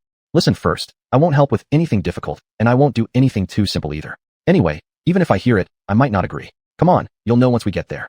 Without waiting for Mu Hanbing's agreement, the two of them dragged her along. Hey, I didn't even agree yet. However, her protests were in vain. They simply wouldn't listen. They arrived, and Mu Hanbing was brought back to Qingzhu Peak by the two energetic companions. Upon reaching Qingzhu Peak, Mu Hanbing was dumbstruck. The tiny bamboo hut they once knew now towered as tall as 3 or 4 stories. What on earth had happened? She noticed that the small wooden house where Humayar had lived was gone too. Looking sideways at the two girls, she gave them an inquisitive stare asking, what exactly is going on? Humayar flushed slightly, poking her fingers together shyly, clearly aware of having done something mischievous. Well, you're about to become a big sister. Embarrassing as it was, originally, she'd promised Mu Hanbing that she would be the second elder sister, but that little girl Chu Lingyue had tricked her. Still confused, Mu Hanbing simply stared at her blankly. She tricked me. Humayar pointed at Chu Lingyue. That caught Mu Hanbing by surprise. In an instant, a colorful large sword appeared in her hand as she rushed forward. You sly little fox. Are you keeping him all to yourself? How could you do that? Wah. Thus, Mu Hanbing chased after Humayar, swinging her sword wildly. Naturally, she didn't manage to land a single strike. Afterward, feeling deeply wronged, she sat down and began to sob. Feeling a little guilty, Humayar crept over and gently poked Mu Hanbing.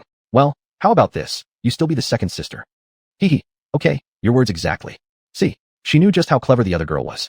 And now she was waiting for precisely those words from Humayar. Damn it. Humayar realized she'd been tricked again, her fox ears furiously perking up with anger. Mu Hanbing, you're so sneaky. I swear. Again, she sat down and cried. She hadn't even been second originally, so it felt like she was just born to be taken advantage of. Does it matter? You're only becoming the third anyway. So maybe well. But Mu Hanbing wasn't easily fooled. She suspected Humayar was only pretending. Pausing thoughtfully, she said, how about I give you a candied hawthorn string instead? Sure. Humayar immediately agreed without even thinking, not even bothering to confirm exactly what Mu Hanbing had offered her. Wait a minute. Wasn't I supposed to be the second sister? Humayar, finally realizing the trick, looked surprised, then glared at Mu Hanbing. It seemed the item she had just obtained wouldn't be coming back anytime soon. Fine. Third sister it is. Although, this third sister thing felt a bit weird somehow. Mu Hanbing was a woman of her word. Right after settling the matter, she really did produce a string of candied hawthorns for Humayar. Well, not that she conjured it out of nowhere. It was something she bought 500 years ago, forgotten inside her chinkoan pouch. But since the chinkoan pouch is airtight, it shouldn't have gone bad. It's still edible. At worst, it might give her a bit of diarrhea. But cultivators aren't so easily killed by that sort of thing. See, Humiliation truly was like a naive little neighbor girl who didn't know any better. Ignorant of everything, she took the candied hawthorn from Humiliation and began eating it immediately. Still sweet. How delicious it was could be seen from the way her fox ears stood straight up with pleasure. Besides, she had never tasted it before anyway, so even if it tasted a bit strange, she would still think it was normal. Seeing this, Humiliation secretly chuckled in her heart. Oh, my silly little sister. Master, why are you smiling? Nothing in particular. Really. Chu Lingyue glanced at Humiliation. Something about this still didn't feel quite right. Humiliation coughed slightly, clearing her throat. So, what exactly did you two bring me here for? Back on topic, Humiliation and Chu Lingyue instantly became energized. Licking the candied hawthorn, Humiliation pointed at the newly built large house where Qing Zhuju used to stand and said, "See that house down there?" Upon hearing that, Humiliation shot her a look and said, "I'm not blind. Get to the point. That guy's pretty intense. We just can't handle him." What? Humiliation still hadn't caught on. Just then, she suddenly felt a sharp tightening around her waist, as though she'd been bound by some invisible force. So sorry about this. Before she could even finish speaking, the two girls had already thrown her into Chu Chen's room. Arriving inside, the two dusted off their hands, arm in arm, and said, "Let's go. Let's head down the mountain and buy some more candied hawthorns." "Mayor, actually this hawthorn has gone bad. It'll give you diarrhea if you eat it," Chu Lingyue said, looking at the candied hawthorn in Humiliation's hand. What? See, when it came to loud outbursts, Chu Chan wasn't the only one. Humiliation could pull that off just as well. Then Chu Lingyue earnestly advised, "Mayor, I know you're young and inexperienced, so there are some things big sister must explain to you. A girl as pretty as you, if you were caught." All right, okay. I won't go already." This was almost the exact same reasoning she had used with Humiliation. She pouted. How dangerous could it really be, anyway? Chapter 284, Sudden Misfortune. Behave yourself. I'm serious. If you get caught, it's not a big deal, but if you're taken by someone else and then spit out, maybe Chu Chen won't want you anymore. Chu Lingyue spoke with a straight face. After all, men dislike the idea of wearing a green hat. Even if forced, they'd probably still feel uneasy about it. What do you mean? Humiliation didn't understand. Chu Lingyue whispered something into her ear, instantly scaring Humiliation's face pale white. "I'm not going. Absolutely not leaving. If I must go, you guys will have to bring me along." See, no one knows what Chu Lingyue said, but Humiliation instantly became a well-behaved little girl. Right, this is the way it should be. Otherwise, we'll be short a sister, and that'll hurt really bad. Chu Lingyue patted Humiliation's head like a bossy big sister. On Qingzhou Peak, Chu Chan was cultivating at the mountaintop, but actually, his consciousness had immersed deep inside the Chaos Pagoda. In these past few days, dual cultivation had made his true energy increasingly dense. He was nearly approaching the second stage of Inger Yun, Ningyun Archon. However, Chu Chen sat in meditation for an entire month. Why hasn't Humiliation come out yet? This seems unusually long. Two people were squatting nearby playing a game of chess. Let me tell you, their chess skills were nothing short of terrible. Take a closer look, they were playing five-finger chess. Well then, that explains it. You must be wrong. We've all experienced how intense Chun can be. There's not much chance it'd last half a month. Chu Lingyue said calmly while placing down a piece. Then maybe, we should go check? Humiliation asked cautiously. That's logical. Let's go. Seeing that she was about to lose the match, Chu Lingyue got up abruptly and dramatically flipped the entire chessboard away. Humiliation. This woman really had been having it rough, playing chess for over a month without ever winning a single match. Finally, she was about to win, and Chu Lingyue flipped the board. Suddenly, she felt like she somewhat understood Chu Chen's feelings that night. It turns out I was the clown all along. Joking aside, the two flew back on their sword to Qingzhou Peak, expecting some harmonious music, but instead, they found absolute silence. What's going on? They exchanged glances and proceeded directly to Chu Chen's room. There they saw Humiliation still bound, her mouth tightly gagged. The look on her face was pitiful beyond words, nearly bursting into tears. She had been senselessly kidnapped, left in confusion, and locked away for an entire month, for nothing to happen. After the two released Humiliation and listened to her explain, they fell into thought. That wasn't right. Eventually, the three of them searched around Qingzhou Peak until they finally found him atop the summit. Seeing this, Humiliation couldn't help raising her eyebrows. What kind of ghostly speed was this? 1 month apart, and he had jumped directly to the 5th level of Di Yunjing? This wasn't just called fast cultivation anymore. It was simply otherworldly. Has anyone ever broken through 5 stages in a single month? Even feeding him pills wouldn't work that fast. Pregnant. See, Humiliation really has a way with words. But don't blame her for asking, because right now, Chu Chen's abdomen was flashing golden light. Pum. Then, bam, Humiliation got smacked on the head. A bump immediately rose up, steaming hot. Why did you hit me? Rubbing her head, she looked at the others with tearful eyes. Have you ever seen a male get pregnant? Chu Lingyue gave her a cold glare. Come to think of it, that's true. Then what's he doing? But as soon as Humiliation asked this question, a golden ball of light shot out from Chu Chen's stomach. This is Xiaobai. The girls looked into the glowing orb and saw the chubby little Xiaobai curled into a ball. Seal it. Chu Chen suddenly opened his eyes wide, pressed his palms together, and shot a sealing formation at the glowing ball. The once bright light dimmed. Then, Chu Chun drew the orb into the Chaos Pagoda, his brows furrowing deeply.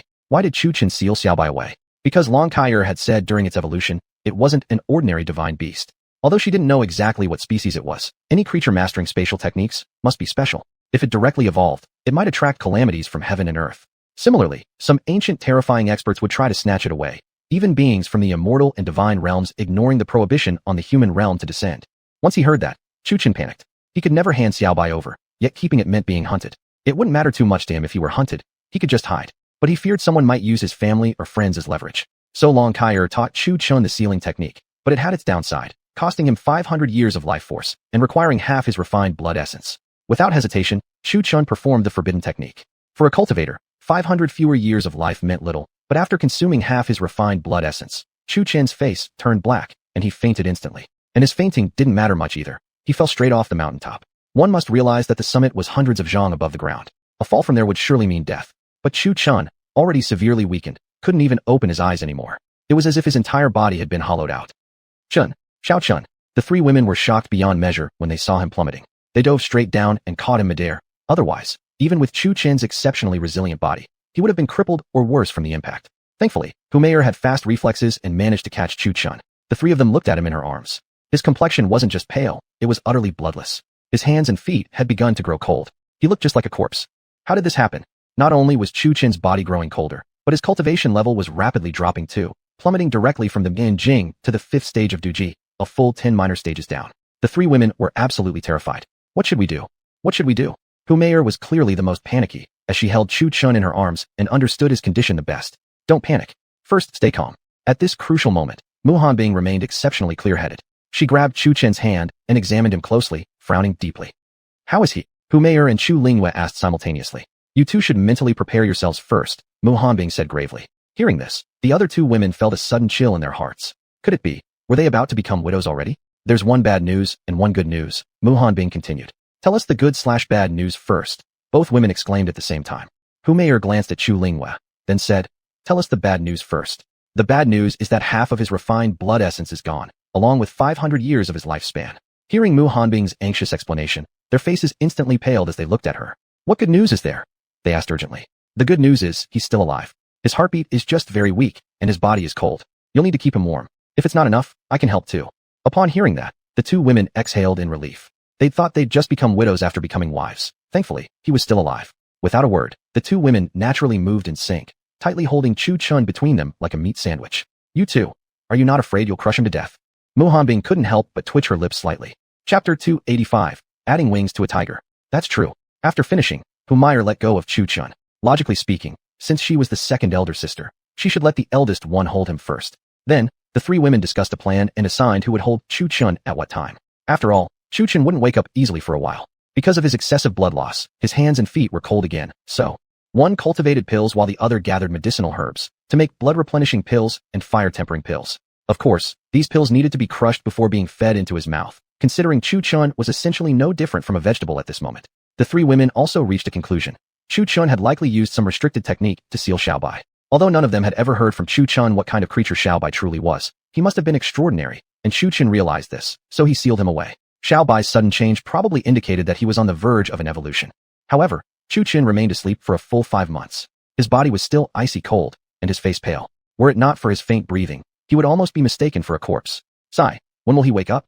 Mu Hanbing poured a basin of warm water and was wiping Chu Chun's body while Chu Lingyue was holding him. After all, as Mu Hanbing had said, they needed to keep him warm. Otherwise, he might die any moment. Come on, Delang, time to take your medicine. Humiliation came in, holding a red pill, looking seductive as ever. Her slim waist swayed enticingly. Unless you knew she was faking it on purpose, one might have thought she was an escort from a brothel. Chu Lingyue shot her a glare and said, Why does that sound like you're about to drug him? That's exactly what I'm doing. Or were you thinking of directly shoving it into his mouth and choking him to death? Humiliation replied and crushed the red blood pill in her mouth, then fed it into Chu Chun's mouth. Ugh, Humiliation suddenly cried out. Her tongue wouldn't come out anymore, not because Chu Chun swallowed it, but because some suction had her tongue stuck. What's wrong now? Perhaps due to the exhaustion from taking care of Chu Chun all this time. Chu Lingyue didn't notice Humiliation struggling with her hands. Then, she saw Chu Chun's hands circling around Humiliation's waist. Oh my god, this sight startled and delighted Chu Lingyue. It couldn't be that he just woke up straight away, right?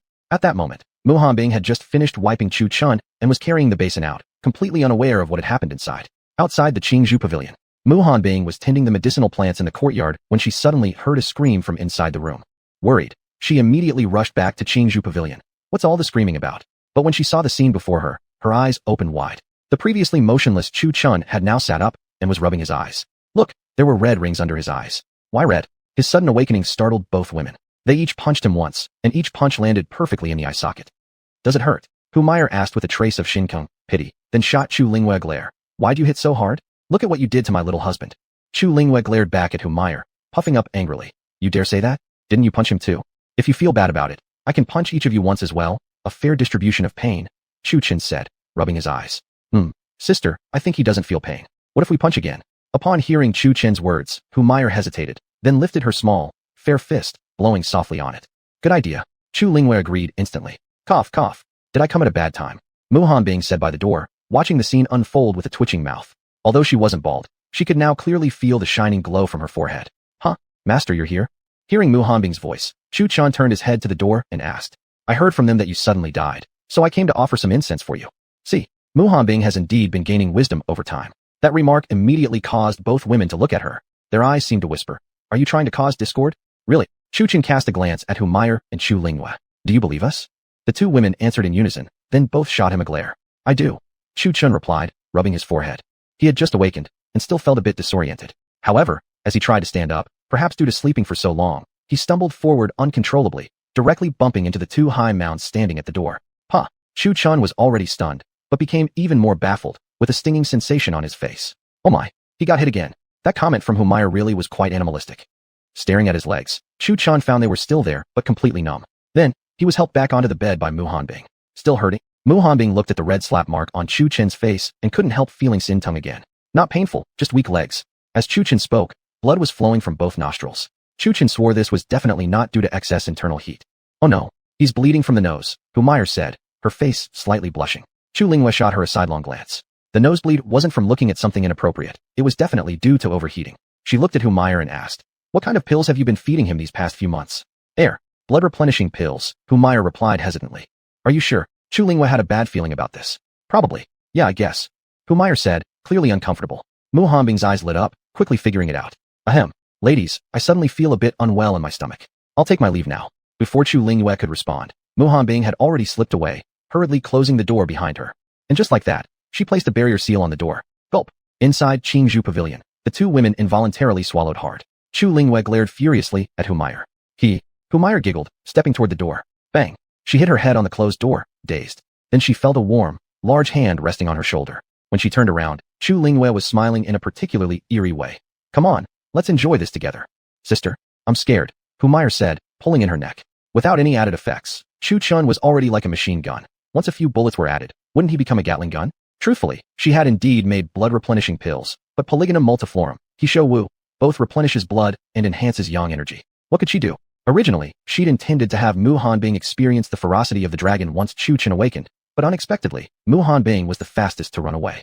Hey, my legs can move again. Chu Lingwei wasn't scary, but behind the two women, Chu Chen's voice sounded from behind.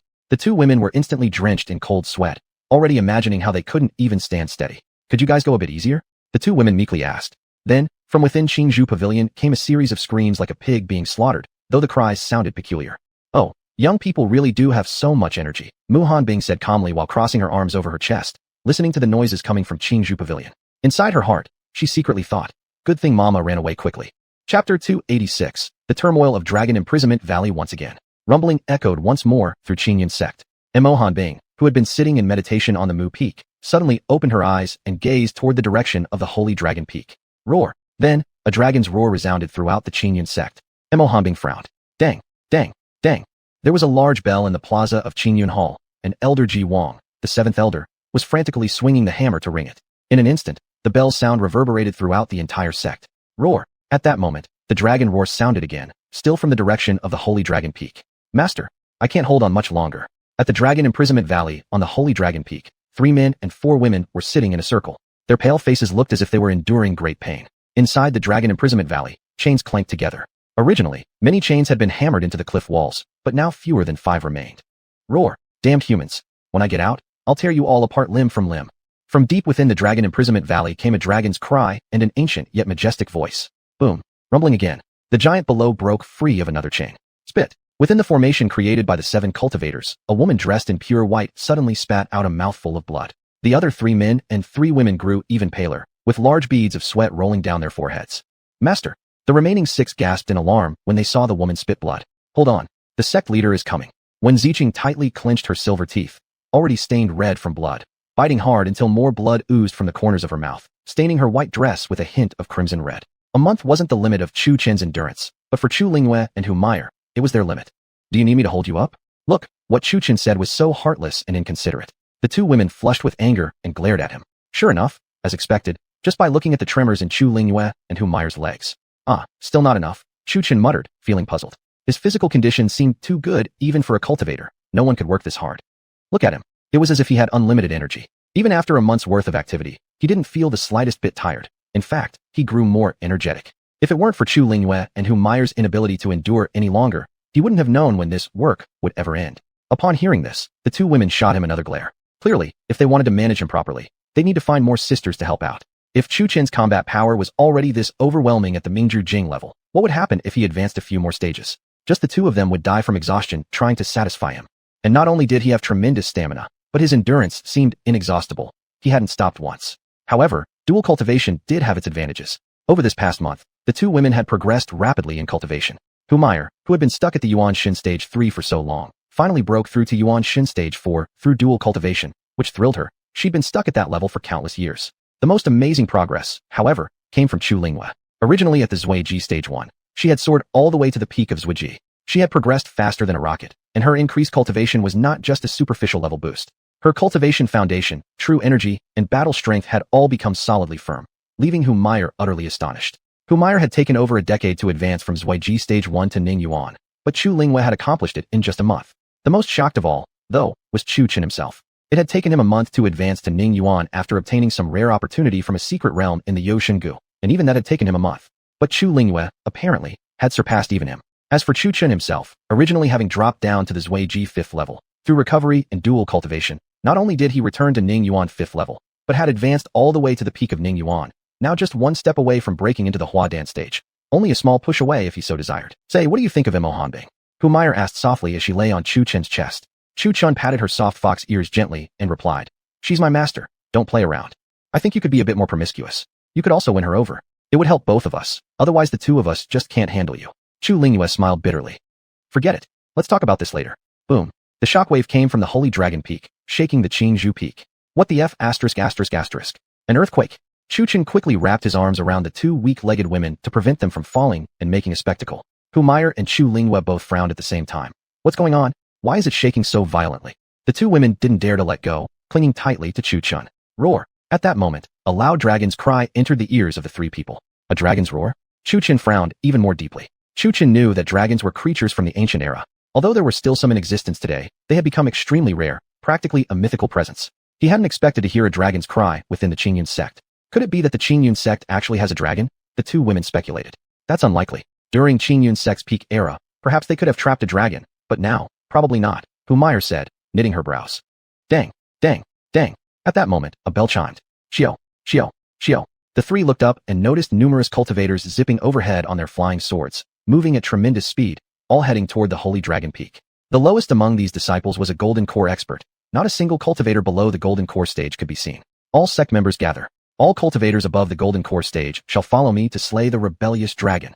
Tong Litong's authoritative voice echoed across the entire Qingyun sect, resounding like waves, carrying a surreal, ethereal quality. A rebellious dragon? There's actually a real dragon. Chu Chen first felt puzzled, then stunned. It doesn't concern us cultivators below the Golden Core stage. Hu Meyer sighed in relief upon hearing that. Even she felt the dragon's roar sent a chill through her heart. Those below the Golden Core who went would only be serving as cannon fodder. Chu Chen, go to the Holy Dragon Peak. At that moment, Long Kaiyer's solemn voice echoed within Chu Chen's spiritual consciousness. Upon hearing this, Chu Chen raised his eyebrows. Then his expression turned grave as he fixed his gaze on the direction of the Holy Dragon Peak. Chen, what's wrong? Seeing Chu Chen's sudden change in expression, the 2 women couldn't help but ask. You 2 wait here. I'll be right back, he said considerately, gently placing the 2 women onto the bed before mounting his flying sword toward the Holy Dragon Peak. Hey, you. Watching Chu Chen's retreating figure, the 2 wanted to stop him, but as soon as Hu Meyer stepped off the bed, she felt her lower body go weak. The 2 women exchanged glances, embarrassment spreading across their faces. Fine Hanbei. Unable to move properly, Humiliation drew a talisman and shot it skyward. In the air, the talisman expanded gradually as it soared. On the Mu Peak, Immortality had watched the disturbances from the Holy Dragon Peak for a while, but hadn't taken much notice. If Tong Litang needed her, she would intervene, but she wasn't eager to get involved, not out of apathy toward Qingyun Sect's plight. Wang.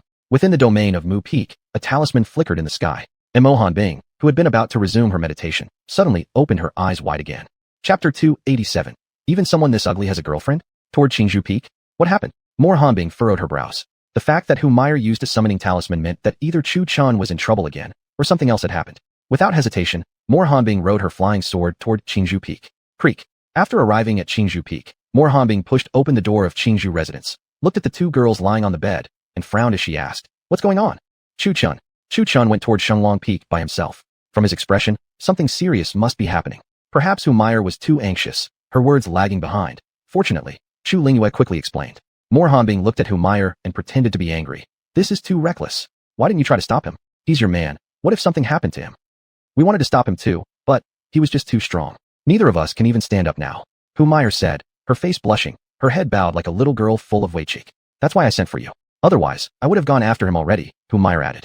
"You sigh, fine, I'll go." Immortality felt more speechless than ever for the first time, secretly wondering, could he really be that amazing?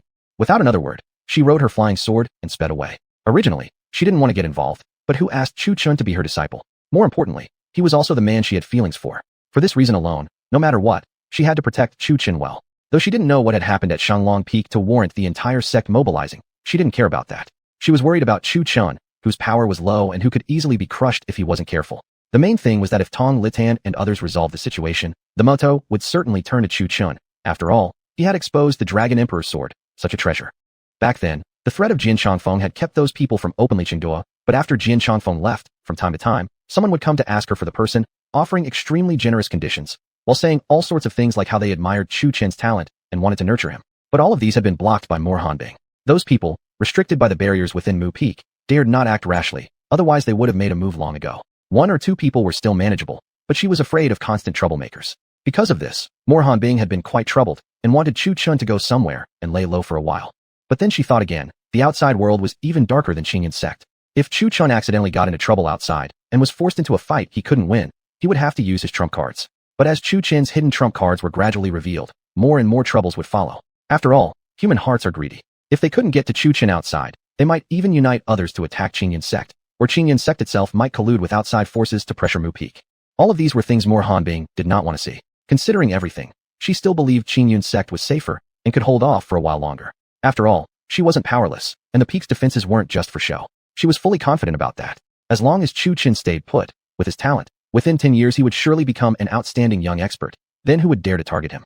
But now, Chu Chun had actually left Mu Peak on his own. Wasn't that just throwing himself at the enemy? Immortality wondered, what was it that made Chu Chun leave so desperately? After all, from her understanding of her disciple, knowing the outside world was dangerous and his strength limited, he would definitely not do such a stupid thing. Thinking about this, Immortality became even more worried. She rode her elemental sword, speeding towards Shenglong Peak. Meanwhile, Chu Chun used the soul concealment technique to hide his aura and then disguised his appearance. He randomly picked an ordinary flying sword from within the heaven, swallowing gourd to ride on, otherwise it would be too conspicuous. He wasn't stupid either. There were plenty of people out there trying to Qingdua his Dragon Emperor sword. If he resisted and used his hidden cards, treasures like the heaven-swallowing gourd and Zhu Tian's sword would attract even more attention. At that point, even those who dared not openly act would no longer care about appearances and rush to Qingdua openly. After all, in front of treasures, what is face worth? When Chu Chen arrived at Shenglong Peak, he found a huge crowd gathered there. This was also his first time at Shenglong Peak. Seeing the continuous undulating mountains and the canyon that seemed to have been sliced by a giant blade, he was astonished. Since Chu Chun had concealed his aura and disguised his appearance, he approached the very end of the crowd and moved beside a disciple and asked, "Brother, why are so many people gathered here?" The man in plain clothes glanced at him. Obviously, this face was unfamiliar to him, but that wasn't surprising. Qingyun sect had thousands of members. Who could remember them all? After examining Chu Chen for a moment, the man replied, "I don't know either. I came after hearing the sect leader's order. But I heard that the black dragon under the sacred dragon cliff at Shenglong Peak has become restless again. This time it's even worse than before. The beast almost shattered the seal. Right now, the sect leader and others from Shenglong Peak are jointly suppressing the demon dragon." Black dragon? Suppression? Chu Chen was completely puzzled. "You don't know? You knew here." The man gave Chu Chen a suspicious look upon seeing his bewildered expression. "Don't talk nonsense.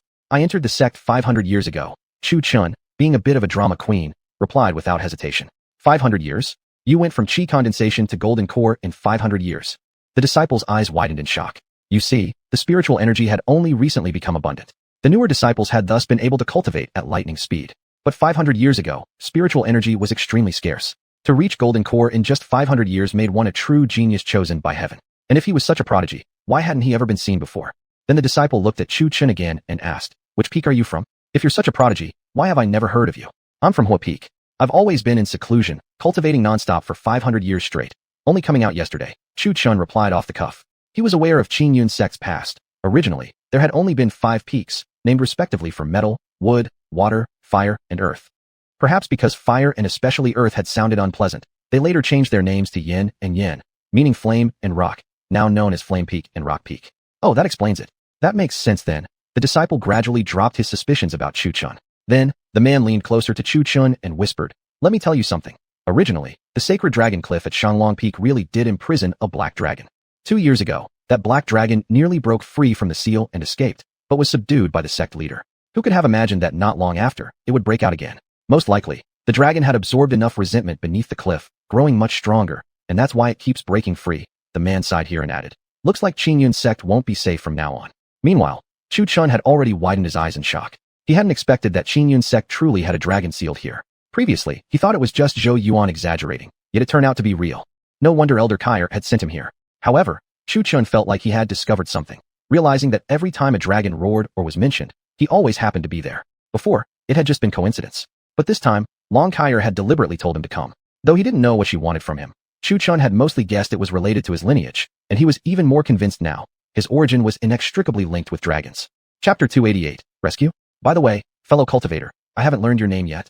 As Chu Chen was deep in thought, the man beside him interrupted. Lu Xiao.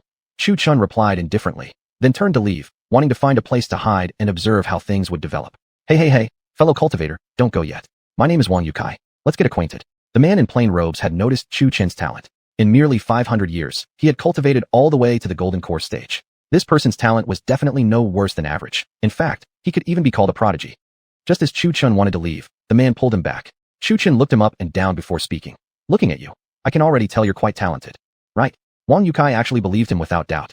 Chu Chen didn't want to argue with him, and asked, why did you pull me down here? Wang Yukai leaned close to Chu Chen and whispered, fellow cultivator, look here. Right now, the Azure Cloud sect has been facing one mishap after another. It's getting unsafe. I've observed your talent. You must possess extraordinary strength. Why don't we go down to the mortal realm and establish a small sect, protect some mortals, earn some wealth, and enjoy ourselves? Chu Chen was speechless, so this was why he had been dragged here. Frankly, it wasn't a bad idea. He asked, don't you fear punishment from the Azure Cloud sect? Punishment? What punishment? We're just tiny fish and shrimps here. The Azure Cloud sect has thousands of people. If they pursued every such case, there'd be too many to count. After all, every year many disciples disappear. Only if they are inner sect or honored disciples would the sect investigate. As for us ordinary folks, the sect is convinced that we won't be able to stir up much trouble. So rest assured, Wang Yukai said confidently, thumping his chest. Chu Chen heard this and felt slightly surprised, never expecting such a loophole. However, thinking it through, it made sense. Indeed, the Azure Cloud sect had thousands of members. They couldn't possibly keep track of every single disciple, especially not those with weak talent or low cultivation. For them, leaving wouldn't matter to anyone. The Azure Cloud sect was both a cultivation ground and a sanctuary, yet for some people, its rules turned the place into a prison. After all, some people's entire purpose of cultivating was to gain strength. What did they do once strong enough? Either protect their families or descend to the mortal realm, play God, and rule over mortals. However, there were strict rules in the cultivation world that during cultivation tasks, worldly travels, or any mission outside the sect, disciples were forbidden from using magical abilities. Offenders would either have their cultivation destroyed and be locked away in a valley prison, or even executed outright. This regulation, of course, wasn't without reason. If cultivators ran rampant in the mortal world, chaos and destruction would ensue. Seeing the hesitation in Chu Chen's eyes, Wang Yukai thought he was considering the proposal and continued, don't worry. Small figures like us, as long as we don't cause large-scale damage, starting a small sect doesn't break the rules. Plus, with our powerful strength, we'll have wealth and women. There's so much good in this. As he spoke, a lecherous gleam flickered in Wang Youcai's eyes. Before coming up the mountain, his dream was just to catch a glimpse of heavenly maidens. It's true that the women here were not bad-looking, but his talent and strength were poor, so he was overlooked by everyone. His dream shattered. So, want to join me for a venture? Wang Yukai asked. Chu Chen gave him a sidelong glance and walked away. No thanks, I already have a wife. What? Wang Yukai shouted loudly. In his heart, he cursed the unfairness of heaven. Clearly he was better looking than that guy. Why did he have a wife? Well, I didn't. But then Chu Chen delivered a further heart-stabbing line. Not many, just 2. Spit. There it was, no great harm, but intensely humiliating. Wang Yukai was so infuriated he spat blood. It was already hard to imagine how someone like him even got a wife in the first place. And now the most annoying part was he actually had two. How did those two beautiful girls even lose their sight? Watching Chu Qin walk away, Wang Yukai sighed again. If I had half of Chu Qin's good looks, I'd be set. Although that kid's cultivation level is only at the Bingyunjing, Ningyuan realm, you have to admit, he really is handsome. No wonder so many girls from Mu Peak fawn over him. Wang Yukai had also witnessed the inter-peak competition, though he didn't personally participate. He had watched from beginning to end. Kai'r sister, what did you call me here for? Meanwhile, Chu Chun found a secluded spot to hide. Unbelievable how excellent the field of view was. It let him clearly see the scene below. He saw that the 9 elders from the Azure Cloud Hall, led by Tong Lighting, were jointly reinforcing the seal on Dragon Imprisoning Ravine. Golden chains were descending downward, but from afar, the rattling sound of breaking chains could already be heard. As the distance decreased, the trembling sensation became stronger, as did the ear-piercing sound of a dragon's roaring. Although Tong Lighting and the other 8 elders were working together to contain the ravine, the creature trapped within seemed to be growing livelier, like it was about to break free from the seal and emerge. Meanwhile, Tong Lighting and his group wore grim expressions. Several weaker elders among them had already begun coughing up blood. According to what Master Muhanbing had once mentioned, deliberately or not, Tong Lighting was the strongest, cultivating at the 5th layer of the Void Core stage. The other elders were also at the Void Core to the Soul Eruption stages. While such cultivation levels weren't considered top tier within the cultivation world, they were definitely strong enough to command great power in any region. However, unexpectedly, even with all 9 elders exerting their full strength together, they couldn't contain the Black Dragon. Just how powerful the Black Dragon must be. It remained unclear how exactly it had been sealed. If this Black Dragon had anything to do with his origins, and if Jian Changfeng and Sister Kai'r were already familiar with him, then they surely wouldn't have sealed him away. Either Tong Lighting and the others had used some special method to imprison him here while concealing the news, or it had been done by the ancestors of the Azure Cloud sect. After all, Tong Lighting was already the 9th generation sect leader, but the previous generations, Chu Chun had no idea where they had gone, and the old records of the sect offered no information. In his opinion, they had either perished or ascended. After a long silence, Long Kai'R's expression grew serious. I need you to rescue the Black Dragon sealed within that ravine. What? Chu Chin's eyes widened at her words. He responded, wait, Sister Kai'r, you're not joking, right? Look at my strength. Forget whether I can actually save it. If the Black Dragon breaks free from the seal, it might just slap me to death in an instant. If it can break free, why would it even need rescuing? Not to mention, with my current abilities, there's no way I can fight against all those people. Come to think of it, why should I even save it? Could this have something to do with my origins? Chu Chin's last question seemed casual, almost indifferent, but he was secretly testing Long Kai'R's response. If she nodded, then his origins were definitely tied to the dragon. He's an old friend of mine. Long Kai'R's lips parted slightly, hesitated briefly, and finally said, this. Chu Chin was taken aback by her words. But thinking about it, given Long Kai'R's background, meeting someone with even more incredible history didn't seem unusual. Then how am I supposed to save him? Since he was Long Kai'R's old friend, and considering the kindness Long Kai'R had shown him, he had to try and rescue the dragon, provided he could survive the attempt. Otherwise, not even her father would be worth saving. Chapter 289, Dragon Blood. Heal him, and it's also an opportunity for you. You cultivate the primordial dragon god art. Since it contains the word dragon, it must be connected to dragons. In fact, there's a more direct and effective method to advance to the second stage of the primordial dragon body, that is, absorbing dragon blood. Seeing that Chu Chin didn't seem strongly interested in saving the man, Long Kai'R continued.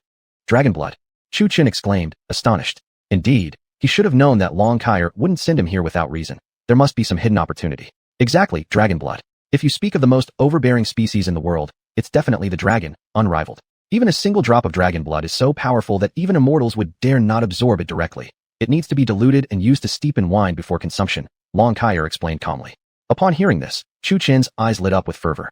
If this could benefit his cultivation, he would risk anything, though staying alive was a prerequisite. Sister Kai'R, tell me what to do. Chu Chin asked, rubbing his hands together. This dragon won't live long even after breaking free from the seal. And once its strength wanes, it'll be suppressed again. So, when the time comes, you will follow it down into the dragon-binding abyss. Of course, I don't need to tell you how to proceed once you're there. Long Kai'R naturally had no intention of sending her disciple to his death. Down there? Won't I die? Looking into the endless abyss, Chu Chin gulped. Do you think I'd kill myself? If you die, could I still live? Long Kai'R shot him a glare. That makes sense. Chu Chin nodded, then scratched his head and said, Sister Kai'R, when he breaks the seal, remember to send him a message, or he might kill you thinking you're the enemy. I'll try. Long Kai'R showed no concern. Now you've got me even more scared. Chu Chin glanced at her. What did she mean by I'll try? Look, who is that? So beautiful. At that moment, one of the disciples, who had been idling around, glanced behind him and caught sight of a peerless, breathtakingly beautiful figure that startled him from the mundane world. Wah, Muhanbing, how dare you say her name directly? She might slap you to death. My goodness, why is the ice-cold temptress here? Everyone followed the disciples' gaze and saw a fairy-like figure with an icy aura gliding toward them on a flying sword. It was indeed Mu Hanbing, who had come searching for Chu Chun. Mu Hanbing? Why is she here too? Tong Litang, hearing the uproar from behind, frowned slightly. He didn't remember inviting Mu Hanbing. Still, since she had come, it might be their salvation. Truthfully speaking, this black dragon was too tenacious. They were already nearing their limits. If Mu Hanbing were to join in, it would be timely assistance. Though unaware of her current cultivation realm, 500 years ago, he had once inquired about her and learned that she was at the soul formation stage, 2 stages higher than himself. With such power, even alone she could stabilize the seal. What he didn't know was that Mu Hanbing was now at the body integration stage, 4 realms higher than they were. One of the strongest figures within Qingyun's sect, second only to Jian Changfeng. But since Jian had already left, she was undoubtedly the most powerful. So long as Chu Chun didn't go around recklessly, Tong Litang and the others could rely on her strength to withstand an attack on would peak. At worst, there was also the peak nascent soul expert, Humiliation. So there was absolutely nothing to fear, unless Chu Chun wandered out and got ambushed. Indeed, Mu Hanbing had arrived, but she showed no intention of aiding. Instead, she hovered above the crowd, looking around. Her gaze scanned the people below. Understanding Chu Chun as she did, she knew he wouldn't be foolish enough to appear in public using his real appearance. Thus, she only needed to detect his aura. However, after scanning around, her beautiful eyebrows furrowed. She had sensed everyone below but couldn't find any trace of Chu Chun. Moreover, all these disciples were genuine gold core or higher cultivators, whereas Chu Chun was only at the Mingzhi Yunjing, crystal formation stage. Even if some disguise were used to fake his aura, her body integration stage cultivation could detect it immediately. The problem now was that Humiliation had said Chu Chun headed toward the Holy Dragon Peak, yet there was no sign of him. What she didn't know was that, while she was searching for Chu Chun, he had indeed noticed her earlier. Seeing Mu Hanbing looking around, Chu Chun naturally understood her intentions. He guessed it had to do with Meyer and the others, which was why he was even more determined not to reveal himself. If the two of them were to meet, the peak masters present would immediately move to capture him, dragging Mu Hanbing into battle, a scene he did not wish to see. Now, Chu Chun could only pray that when the black dragon eventually broke through the seal, it wouldn't harm his master. Disciple leader Mu, now that you're here, why don't you take action? Without Jian Changfeng's restraint, Tong Litang now felt very confident. Previously, he would never have dared speak to Mu Hanbing this way. After all, she was merely at the nascent soul stage, just one realm above himself. He didn't believe she would actually go so far as to offend him over a small matter like this.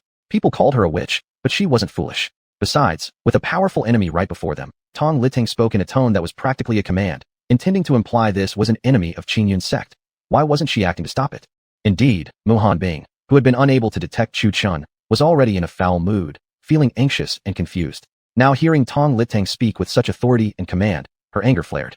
Her frigid aura exploded outward, and with a gaze like that of a god looking down on ants, she coldly said, "And what if I refuse to act?" The people present were momentarily stunned, thinking inwardly, no wonder she's called the ice-cold temptress. She really is arrogant.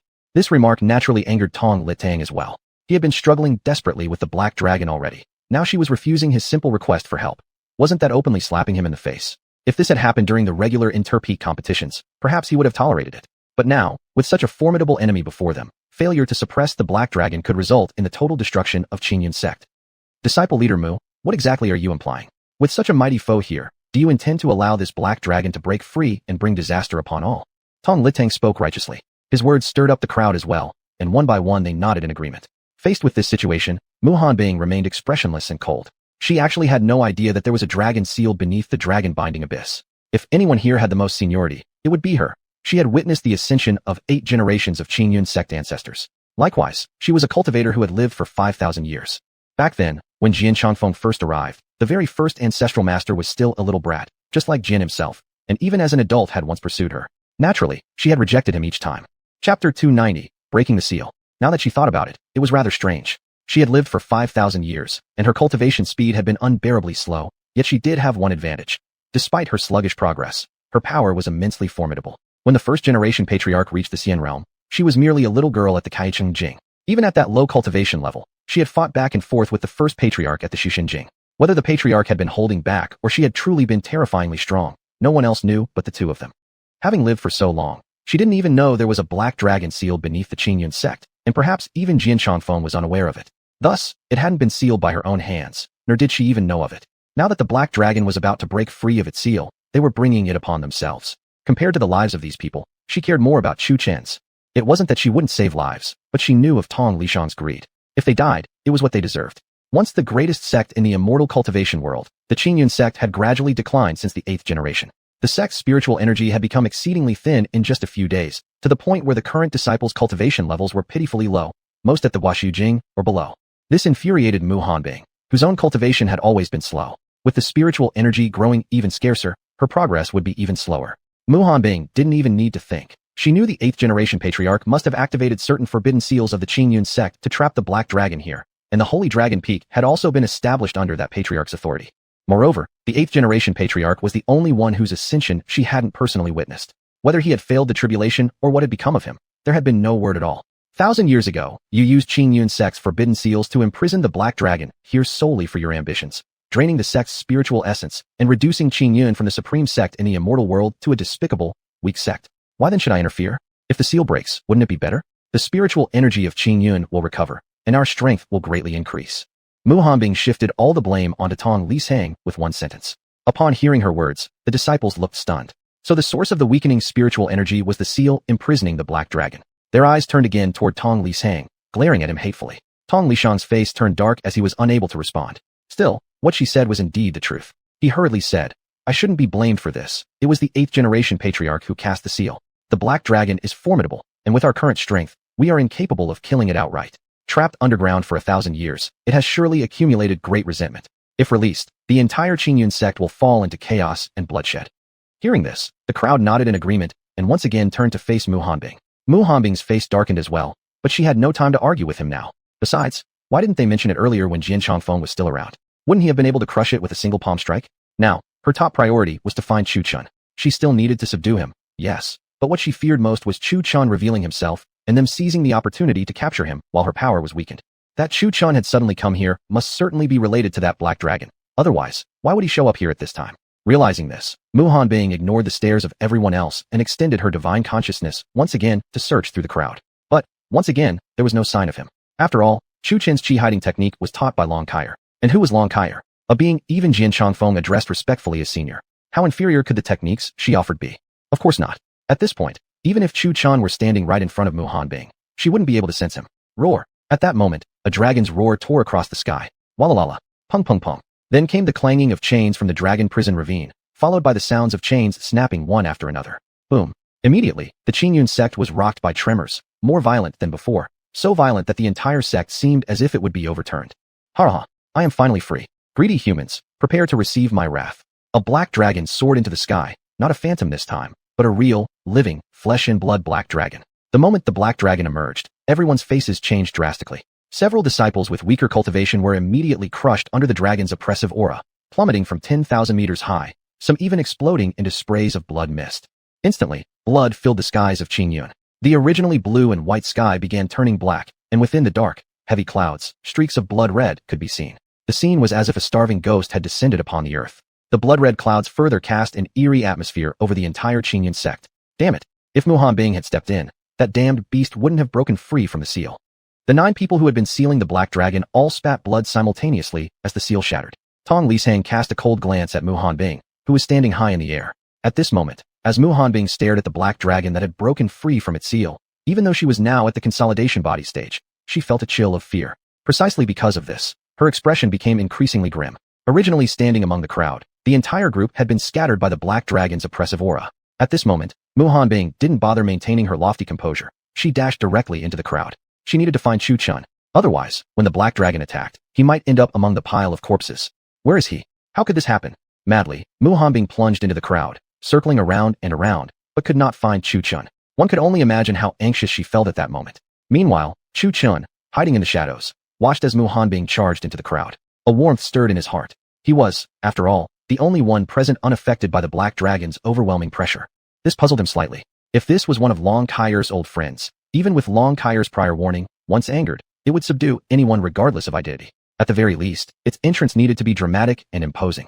But watching the falling cultivators and feeling absolutely nothing, Chu Chun found this rather strange. At the moment, however, Chu Chun had no time to dwell on it. According to what Long Kair had said, the black dragon had already broken the seal. The black dragon had been suppressed for so long that its strength was greatly diminished.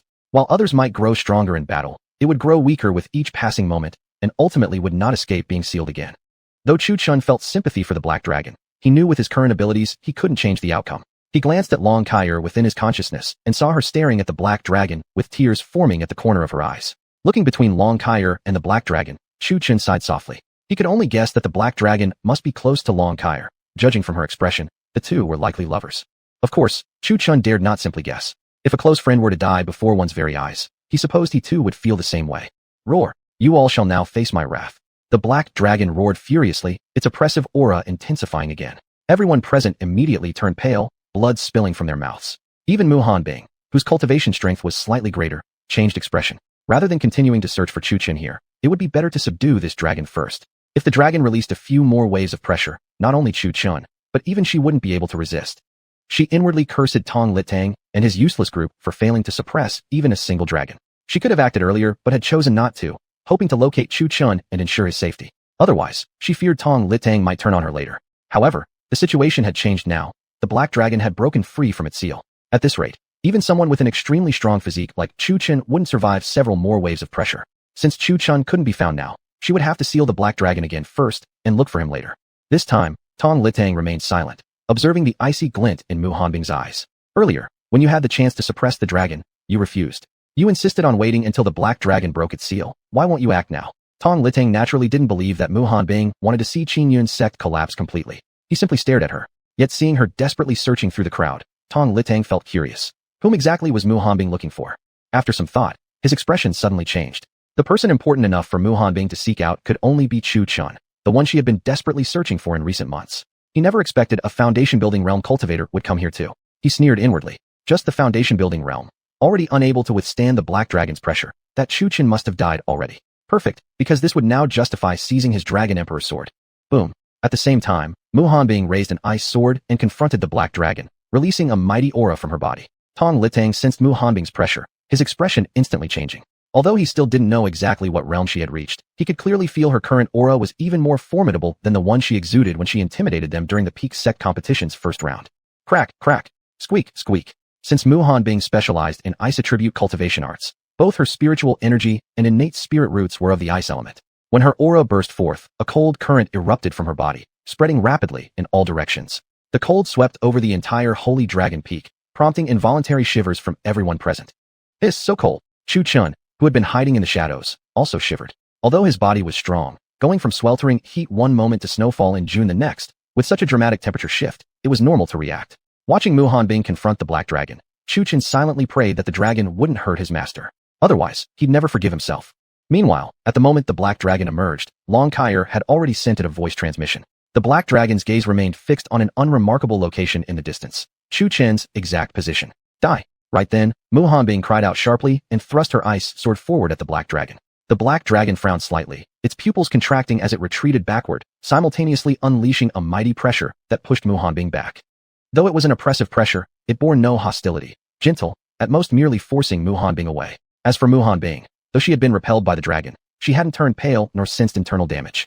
The pressure from the black dragon felt very soft, unlike its previous, extremely fierce and murderous aura. The pressure previously released by the black dragon had not only been violent, but also laced with killing intent meant to exterminate. Yet the pressure just now was extremely mild, harmless to her, and even suppressing the cold poison within her body. Clutching her sword, brows slightly knitted, Mu Hanbing looked toward the distant black dragon.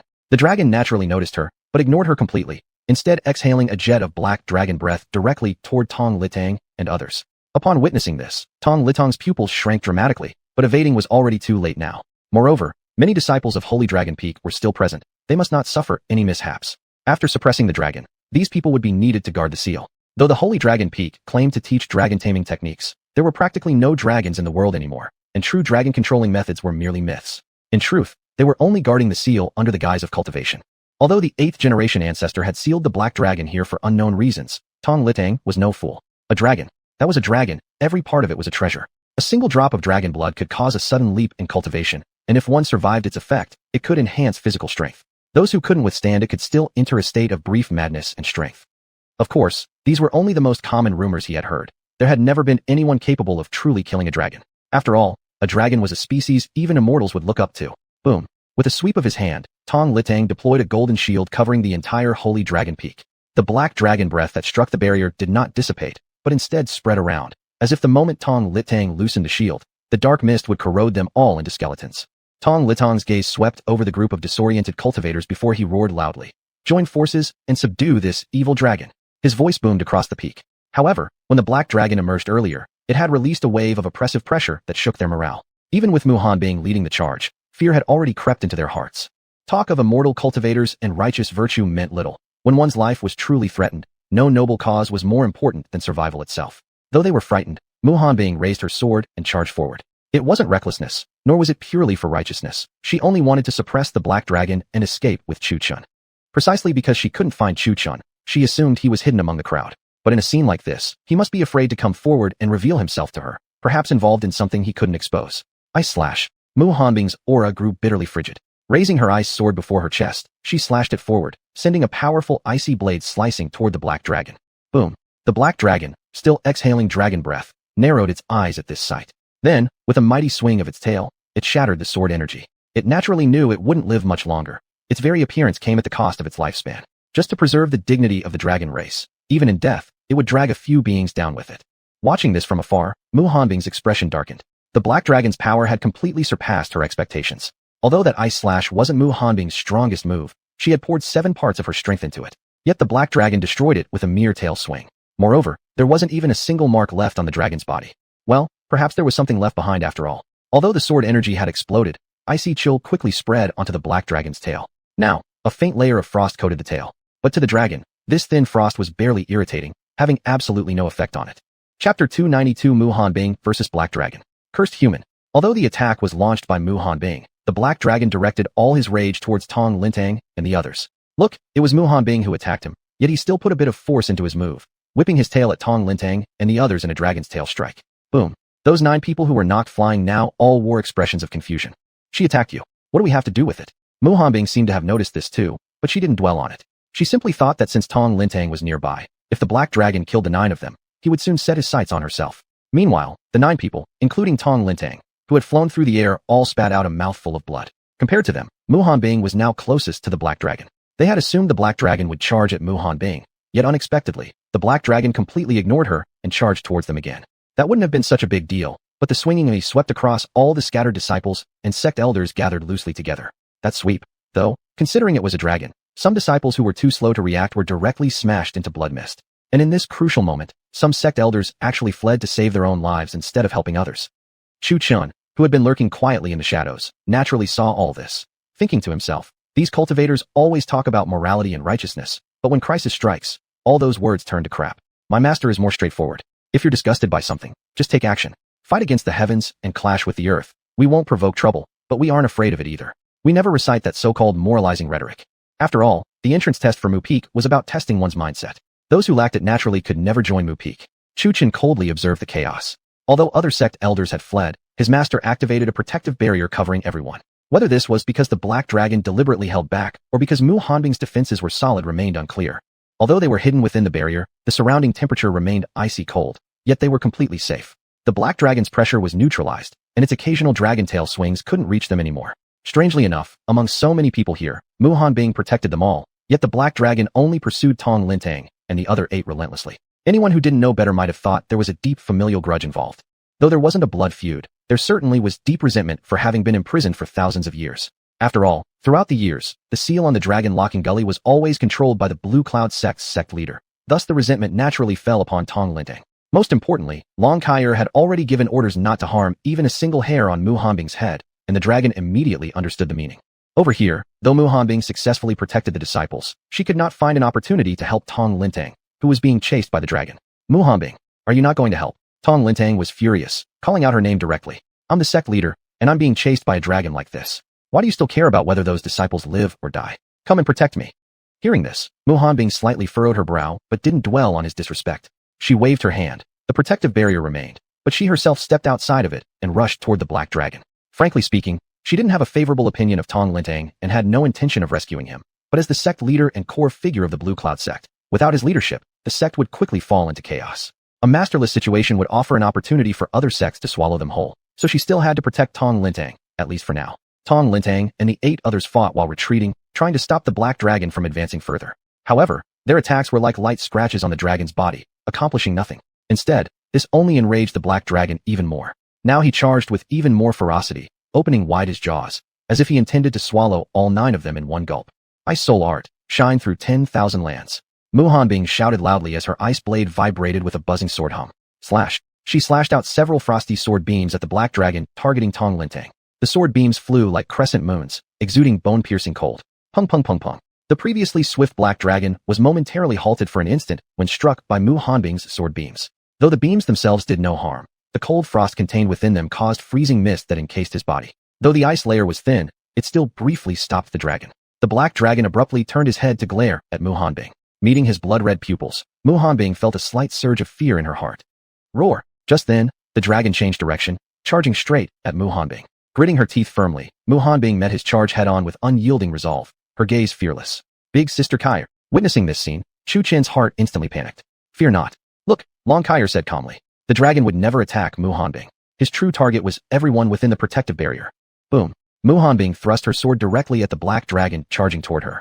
However, although the strike appeared powerful, it was utterly insignificant against the dragon's massive body. Roar. Though the sword strike caused no real harm to the black dragon, it did slice off a single dragon scale. The dragon, feeling the pain, let out an enraged dragon's roar. Then, he swiftly dashed past Mu Hanbing and swung his tail with the strength of a divine dragon, directly hitting the protective barrier. Boom.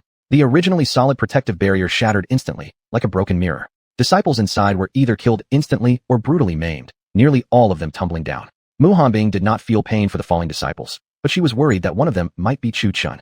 Daring to die. Furious, Mu Hanbing's long white hair fluttered like a witch descending from the heavens.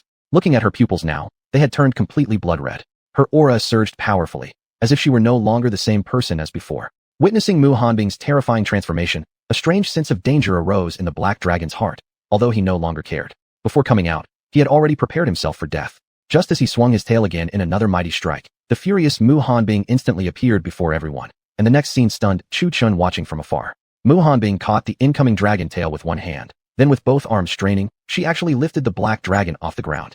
This. Chu Chun stared at Mu Hanbing from a distance, emotions churning within. He never expected that besides being cold and gentle, Mu Hanbing could have such a fierce side. Only now did he truly understand why she was called the Ice-Cold Witch. This form was no different from a witch. It was a witch, in truth. The icy aura surrounding her grew increasingly violent, as if it intended to turn the entire Blue Cloud sect into a frozen wasteland. Ah, so cold. The two girls from Green Bamboo Peak tightly hugged each other, not for mischief, but simply because they suddenly felt unbearably freezing cold in the middle of summer. They hugged only to keep warm. This chill was bone-piercing and couldn't be blocked even by spiritual energy. It was, without a doubt, magic damage. Chapter 293 Young Master. Foxmire looked up at the dark storm clouds hovering over the sacred dragon peak, a sense of foreboding rising in her heart. Sister, she said with concern, do you think Chin will be alright? Meyer wasn't the only one watching the sky. Chu Lingyue watched alongside her, her heart twisting anxiously. She didn't understand why Chu Chun had suddenly gone to the sacred dragon peak. Although Mu Hanbing had gone as well, she was still worried. Don't worry, Meyer. Chu Lingyue tried to soothe her. Chen will be fine as long as Master is there. Even as she spoke, she struggled to believe her own words. Were it not for her current inability to walk, she probably would have flown to the sacred dragon peak already. Tong Lintang saw Mu Hanbing finally reveal this transformation and immediately felt a weight lift from his heart. Now, at last, she was beginning to show real strength. After all, the cold-blooded sorceress wasn't a title given lightly. This was truly Mu Hanbing's full might. Grasping the dragon's tail in one hand, she swung it around with astonishing ferocity. Crash, crash, crash. Then, dragging the massive black dragon, Mu Hanbing slammed it into the surrounding peaks and pavilions, shattering mountains and reducing towers to rubble. Chu Chun watched the fierce Mu Hanbing, unable to suppress a nervous gulp. Whoever married her in the future would probably have a rough life ahead. The dragon, dazed and dizzy from the brutal spinning, had completely lost its sense of direction, frantically trying to break free. Although this state of Mu Hanbing's was quite strange, the strength it provided wasn't limitless.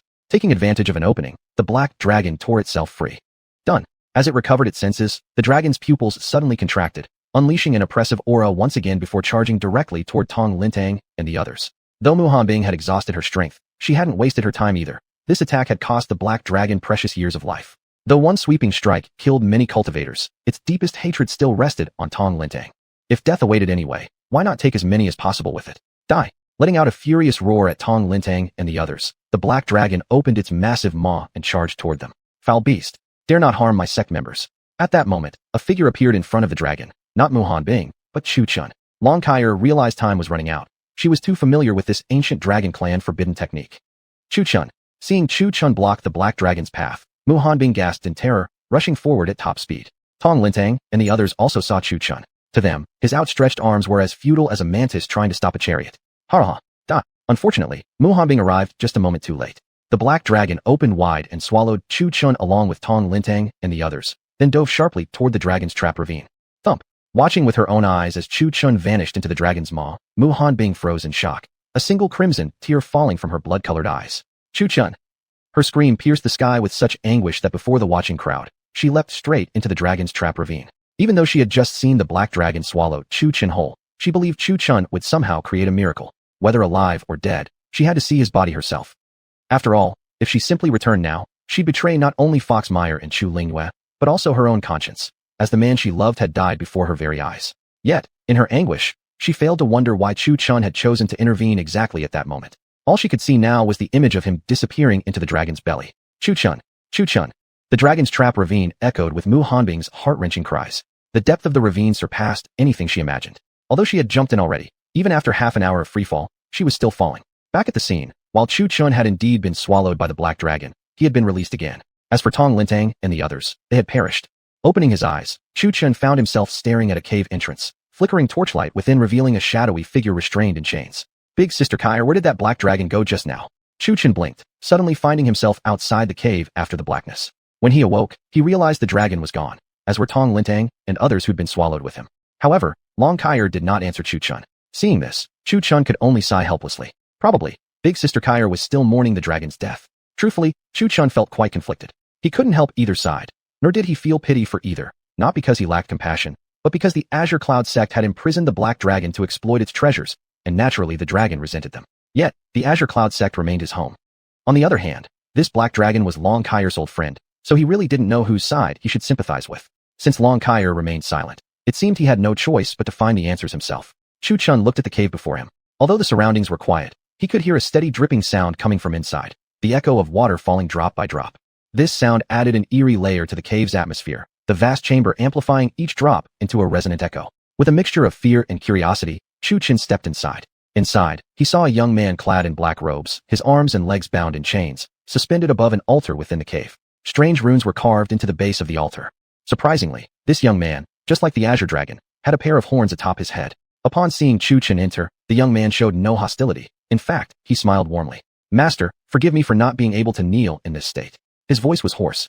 "Master?" Chu Chun furrowed his brows, completely confused. He wasn't sure whether the black-robed man was referring to himself or Big Sister Kaier.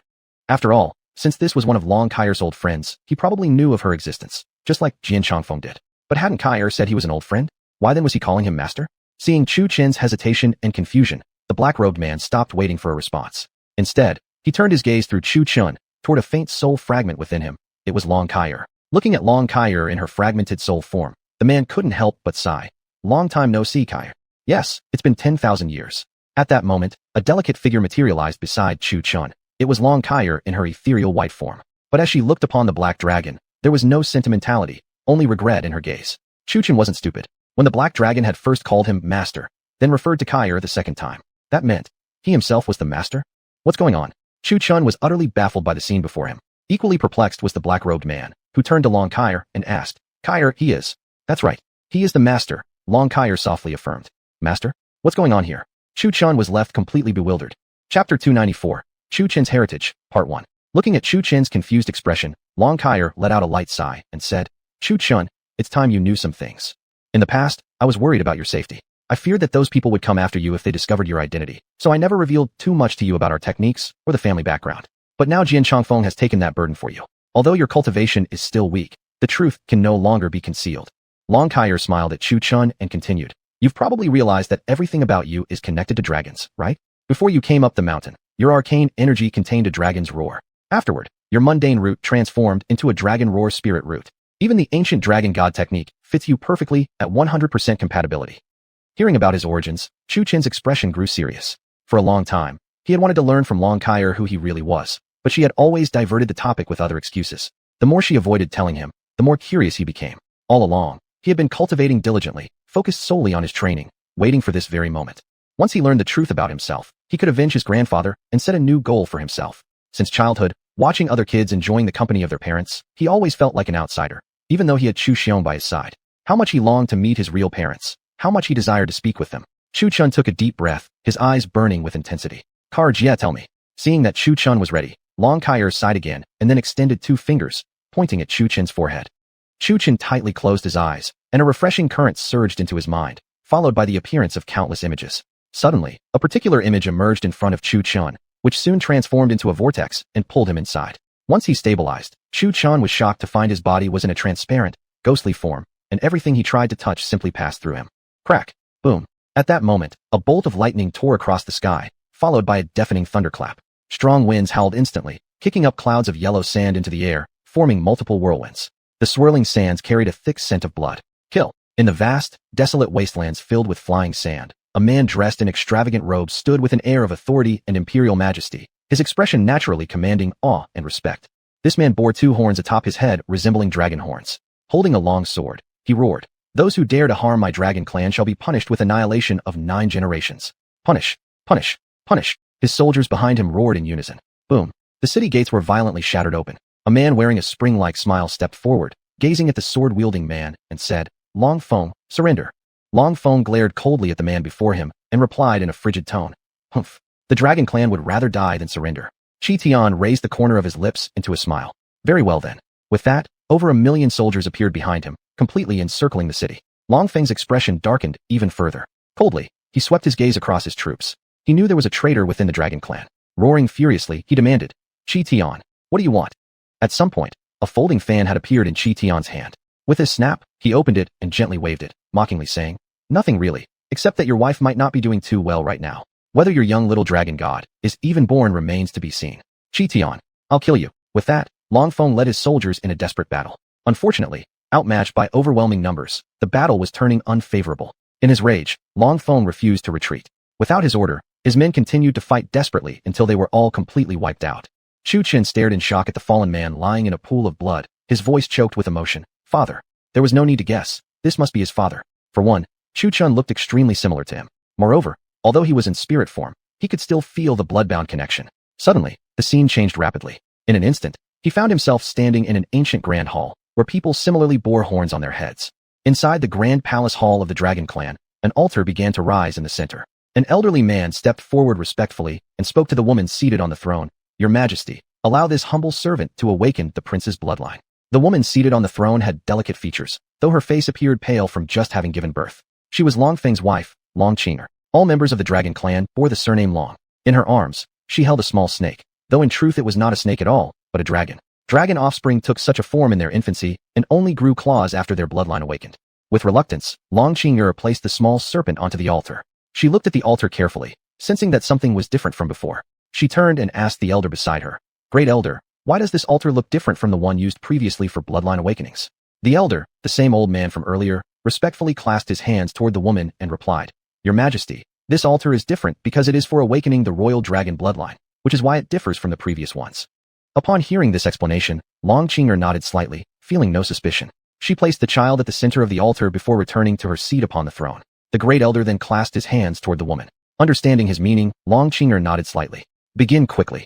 Facing the altar, the great elder closed his eyes and whispered incantations into the air. Wuji gives birth to Taiji. Taiji gives birth to Yin and Yang. Yin and Yang give birth to 4 symbols. 4 symbols give birth to 8 trigrams. 8 trigrams transform into all things. Qian and Kuan set north and south. Kan and Li set east and west. Dui governs southeast. Jin governs northeast. Sun governs southwest. Jin governs northwest. Qian consists of 3 unbroken lines. Kuan of 6 broken lines. Jin resembles an upside-down bowl. Jin resembles an overturned basin. Li is hollow in the center. Kan is full in the center. Dui has a notch at the top. Sun is broken at the bottom. As the great elder chanted the spell, golden runes began rising from the altar. The runes circled around the tiny serpent lying on the altar. One after another, the glowing runes entered the serpent's body. Slowly, claws began to grow on its belly. 1, 2, 3, 4, 5 claws. At that moment, Long Qinger seated on the throne wore an expression of extreme shock. 5 claws marked the highest rank in the dragon clan, the golden dragon with 5 claws. Not only was Long Qinger astonished, the court officials seated below the throne wore similar shocked expressions. Yet this was not all. As soon as 5 tiny claws formed on the baby dragon's belly, its scales turned golden. Just as everyone thought the transformation had ended, an even more shocking sight unfolded. The serpent continued growing claws on its belly, 6, 7, 8, until finally stopping at 9 claws. Its scales simultaneously transformed into dazzling, multicolored scales. Chapter 295, The Truth About Chu Chun, Part 2. As this scene unfolded, murmurs spread among the civil and military officials below the altar. They had only ever heard of 3-clawed, 4-clawed, and 5-clawed dragons, the 5-clawed being the highest rank among dragons. Yet now, 9 claws had appeared, something unprecedented. Sitting upon the throne, Long Qing'er shifted from shock to worry. She was just about to rise and ask the Grand Elder what was happening when her female guard, eyes fixed on the young dragon within the altar, whispered in a low voice. 9 claws emerge, heaven and earth change, the dragon god descends. 1 claw signifies the lowest, a lizard transformed into a dragon. 2 claws are also low, a snake transformed into a python, known as Pang Long, yet still a snake. 3 claws represent the Jiao dragon, a python turned Jiao, already possessing a dragon's form, called Jiao Long. 4 claws mark a true dragon, transformed from Jiao through tribulation, simply called dragon. 5 claws are the symbol of an emperor, commonly regarded as the highest rank. In truth, however, there is more. 6 claws belong to the ancestor dragon, 7 to the Ying Long, 8 to the ancient dragon, and 9 to the dragon god. 9 claws signify the highest being in existence, the dragon god.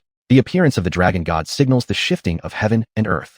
Hearing her guards murmur, the woman seated on the throne clapped her hands joyfully and exclaimed, Kair, does this mean my Long has become the dragon god? Seeing her mistress so delighted, Kair sighed before replying, the emergence of the dragon god is not a good omen. It foretells an imminent disaster, the golden dragon retreating from its position. Moreover, attaining the status of the dragon god means one's backbone transforms into the supreme dragon bone, the most coveted treasure among all dragons. Upon hearing this, Long Qing'er's expression changed instantly. Looking at the young dragon on the altar, she felt an inexplicable impulse to rush forward and devour it. As soon as this thought surfaced, she was immediately horrified. How could she, its own mother, harbor such a thought? Beside her, Long Kai turned her head away and refused to look at the young dragon on the altar. Ha ha ha, never did I expect it to be the dragon god. Offering the dragon god to avenge my son's death is worth it. Ha ha ha. At this moment, the Grand Elder, who had been presiding over the altar ceremony, suddenly laughed maniacally. Muttering unintelligibly, he manipulated the formation upon the altar which now turned blood red. Along with the transformation, the runes also shifted, sending waves of crimson symbols piercing into the body of the young dragon. The young dragon's scales, once multicolored, gradually turned golden, then silver, then white. All the while, the creature screamed in unbearable pain. Seated on the throne, Long Qing'er panicked and angrily shouted, Grand Elder, what are you doing?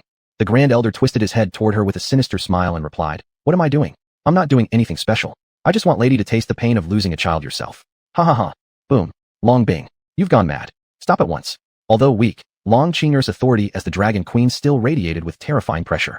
Huh. Long Bing spat a mouthful of blood, but continued to smile at the throne. Don't you dare just stand there. Stop him now. Long Qing'er angrily pointed at the ministers below. Ha ha ha. Long Qing'er, you still don't understand the current situation? If they wanted to stop me, they would have acted long ago. Ha ha ha. After all these years of plotting, today finally brings me revenge for my son. Ha ha ha. The more he laughed, the madder he seemed, his arrogance growing as he recalled all the years of planning that had brought him to this moment. The secret communications with the Kirin clan, the removal of Long Foam to make room for his move. What he hadn't expected was that this young dragon would be the dragon god. Legend said a single drop of its blood could bring life to the dead, and the thought sent him into even greater delight. Humph. Long Bing seized the young dragon on the altar and ripped out its supreme dragon bone from its spine. With the dragon bone torn out, the once struggling and shrieking young dragon went limp like a dead snake. Looking at it disdainfully, Long Bing tossed the lifeless body carelessly toward Long Qing'er's feet. In disbelief, Long Qing'er tremblingly reached out and gently lifted the young dragon off the ground, wailing, my child, return my child to me. She cried as if her heart were torn apart.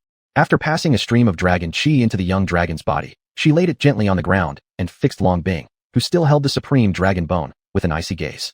Killing intent surged from her as she spoke coldly. Long Bing, I will have your life. A tremendous pressure burst forth from Long Qing'er, suffocating Long Bing and making it hard for him to breathe. Boom. Long Bing also unleashed a powerful pressure, nearly equal to Long Qing'er's, perhaps even slightly stronger. Boom. Applying more force, Long Bing sent Long Qing'er flying backward. Buzz. Just then, a sword cried out with a metallic resonance. Kair helped Long Qing'er up and gently picked up the young dragon from the ground. Then, drawing her sword, she slashed toward Long Bing.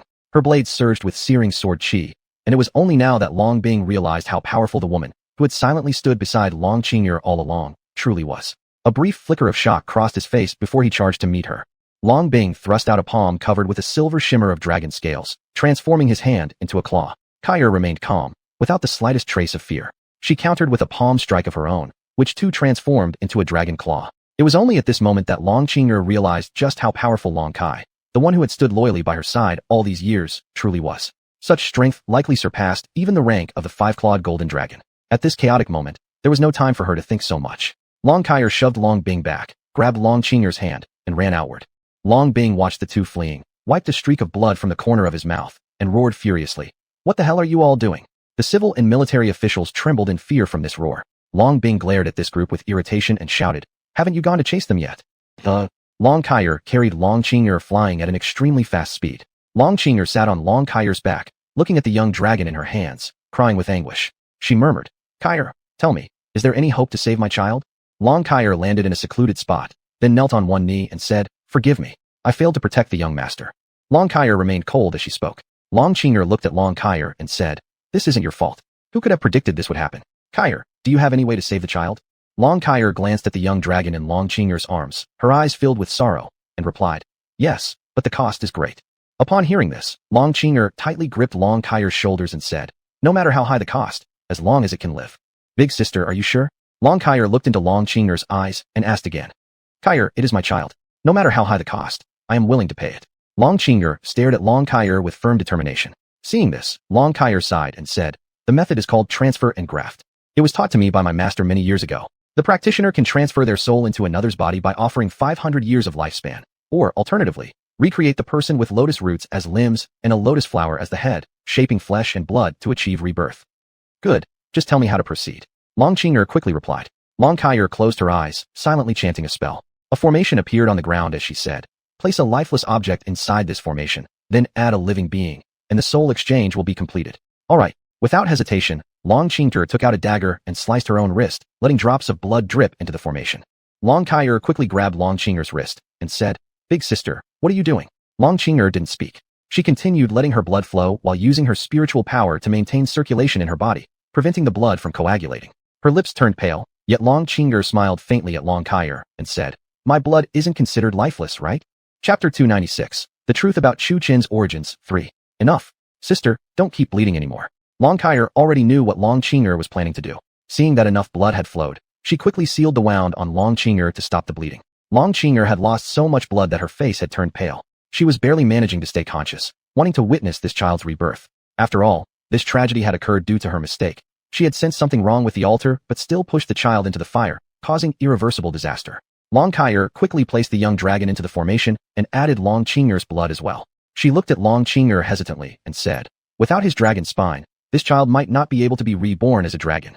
Long Qing'er smiled gently and replied, "It's fine. He can take a human form instead. As long as he survives, what does it matter if he is not of our kind?" Hearing that, Long Kaier could do nothing but comply since there really was no other option. As Long Kaier activated the formation, Long Qing'er's blood instantly took the shape of a human infant, and the young dragon's soul also transferred into the blood.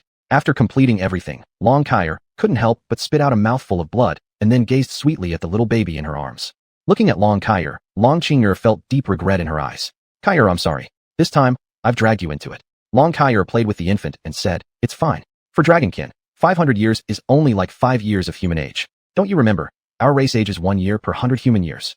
Long Qing'er smiled at Long Kaier and said, "This child can't stay in the dragon realm anymore. Sister, I'll have to rely on you to protect him from now on." Upon hearing this, Long Kaier's face turned to shock. "Sister, where are you going?" Long Qing'er smiled softly. "I need to seek revenge for the child. I suspect that Fengzi has also." Seeing this, Long Kaier sighed, then turned around, holding the baby. As she walked out of Long Qing'er's sight, she set up a teleportation formation, placed the baby inside it, and transformed her own body into a dragon soul that dove into the baby's body. Seeing this from afar, Long Qing'er murmured softly, "Ah, you foolish little sister, why go through so much trouble for me?" "Mother!" Chu Chun choked as he gazed at the woman lying on the ground, his eyes red and a tear rolling down his cheek. A vortex appeared before Chu Chun, and a dizzying sensation struck him. The scene ended here. Inside the cave, Chu Chun slowly opened his eyes. He looked at Long Kaier, his voice trembling. "Sister Kai." Then he looked at the black-robed man bound in golden chains, Uncle Halong. Halong looked at Chu Chun and gave a kind smile. "So, I'm not human after all, but a dragon?" Chu Chun asked both of them. "No, you are a human, but you carry the blood of the dragon race within your body. The ancient dragon god's art is the cultivation method you need to become a dragon. But even if you were to cultivate a dragon's body, your dragon bone has been removed, so at most, you could only be an ordinary dragon. However, don't be discouraged. The dragon god's bone was originally yours. Even if taken, what does it matter? Your body is still that of a dragon god's. If that's true, then the dragon bone will naturally regrow." Long Kaier reassured him with a kind look. To be honest, though, she wasn't even sure if that was actually possible. Right? What is mine will always be mine. So what if it was stolen? One day, I will return to the dragon realm and avenge my parents. Chu Qin said firmly. All the way here, his strength and mentality had changed greatly. He had already mentally prepared himself for that. Before he didn't know his origins, he had just lived through each day confused and aimless. But things were different now. He had a new goal. As for seeking revenge for his grandfather, with his current power, he was fully capable of achieving it. When he came down the mountain again, he'd find a chance to settle the matter. Child, my time is nearly up. Let me do one last thing for you, the black-robed man sighed. Then his body gradually expanded until it filled the entire cave, revealing his original form. What is this? Chu Chun looked on in confusion. Then, a golden bead floated toward Chu Chun from Hei Lung's body. The bead had strange patterns and emitted a dragon-like roar. At this moment, the dragon roar bead, which had been floating above Chu Chun's spiritual roots in his dantian, also floated out. The two beads were nearly identical. The dragon roar bead? Chu Chun stared at the bead before him. Now he finally understood where his own dragon roar bead had come from. It had been formed from the death of the Azure Dragon. Their intention in doing all this was to pave a path of vengeance for him. I understand now. Thank you, Uncle Hei Lung. Chu Chun forced back his sorrow. At the moment the dragon roar bead emerged, Hei Lung had already passed away. Being trapped here for thousands of years, perhaps this is also a kind of liberation for him. Long Kaier sighed, then returned to Chu Chun's spiritual consciousness. Chu Chun looked at the enormous black dragon corpse that filled the cave, tears sliding down his cheeks. He naturally understood why Hei Lung had done what he did. To cultivate the ancient dragon god's art, one must eat dragon flesh and drink dragon blood. Only then could one's human body transform into a dragon's.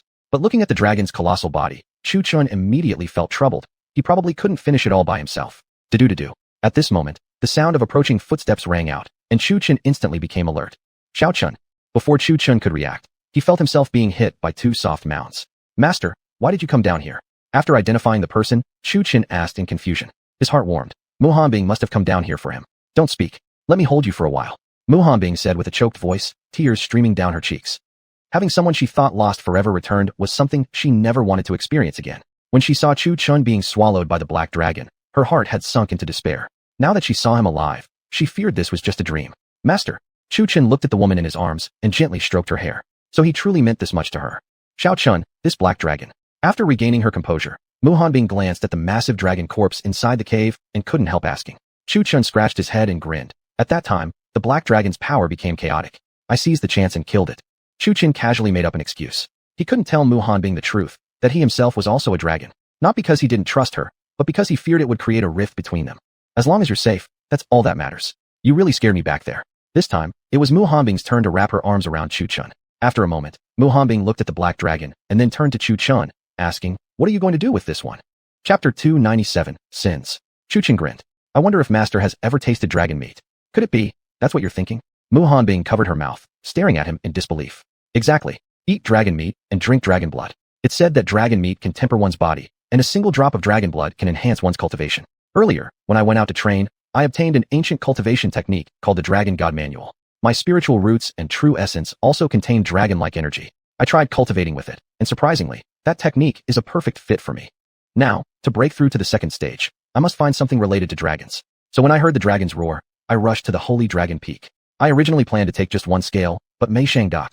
After Chu Chin's explanation, Mu Hanbing finally understood why he had come to Holy Dragon Peak. It was all for the Dragon God Manual. Then why didn't you tell me? I could have helped you get it. Mu Hanbing's face darkened, her voice tinged with displeasure. Chu Chin scratched his head and grinned. I was just afraid of worrying you, you know? Don't ever do that again, understand? Mu Hanbing said with a cute pout. All right, Chu Chin nodded. They had arrived. Outside the cave, a flame roared to life, roasting a massive slab of dragon meat over the fire, while the cave itself had already been emptied. The meat came from the dragon's tail. The rest of the dragon blood and flesh had already been sealed into the heaven-swallowing gourd. Master here.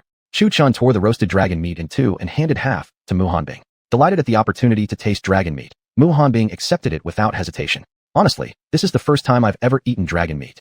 She chewed heartily, grease smeared around her mouth. In Chu Chen's eyes, she looked like a chipmunk stuffing its cheeks, cute beyond measure. What? Mu Hanbing, eating and noticing Chu Chen staring, felt a little shy. Master, I didn't expect you to look so cute like this. Chu Chen pulled out a copper mirror. As Mu Hanbing looked at her reflection, none of her usual icy elegance remained. She now looked like a little girl. Burp. After finishing the meat, Mu Hanbing let out a satisfied burp, while Chu Chun devoured his portion in no time. Knowing how precious the dragon meat was, the two sat cross-legged and immediately began cultivating to absorb its power.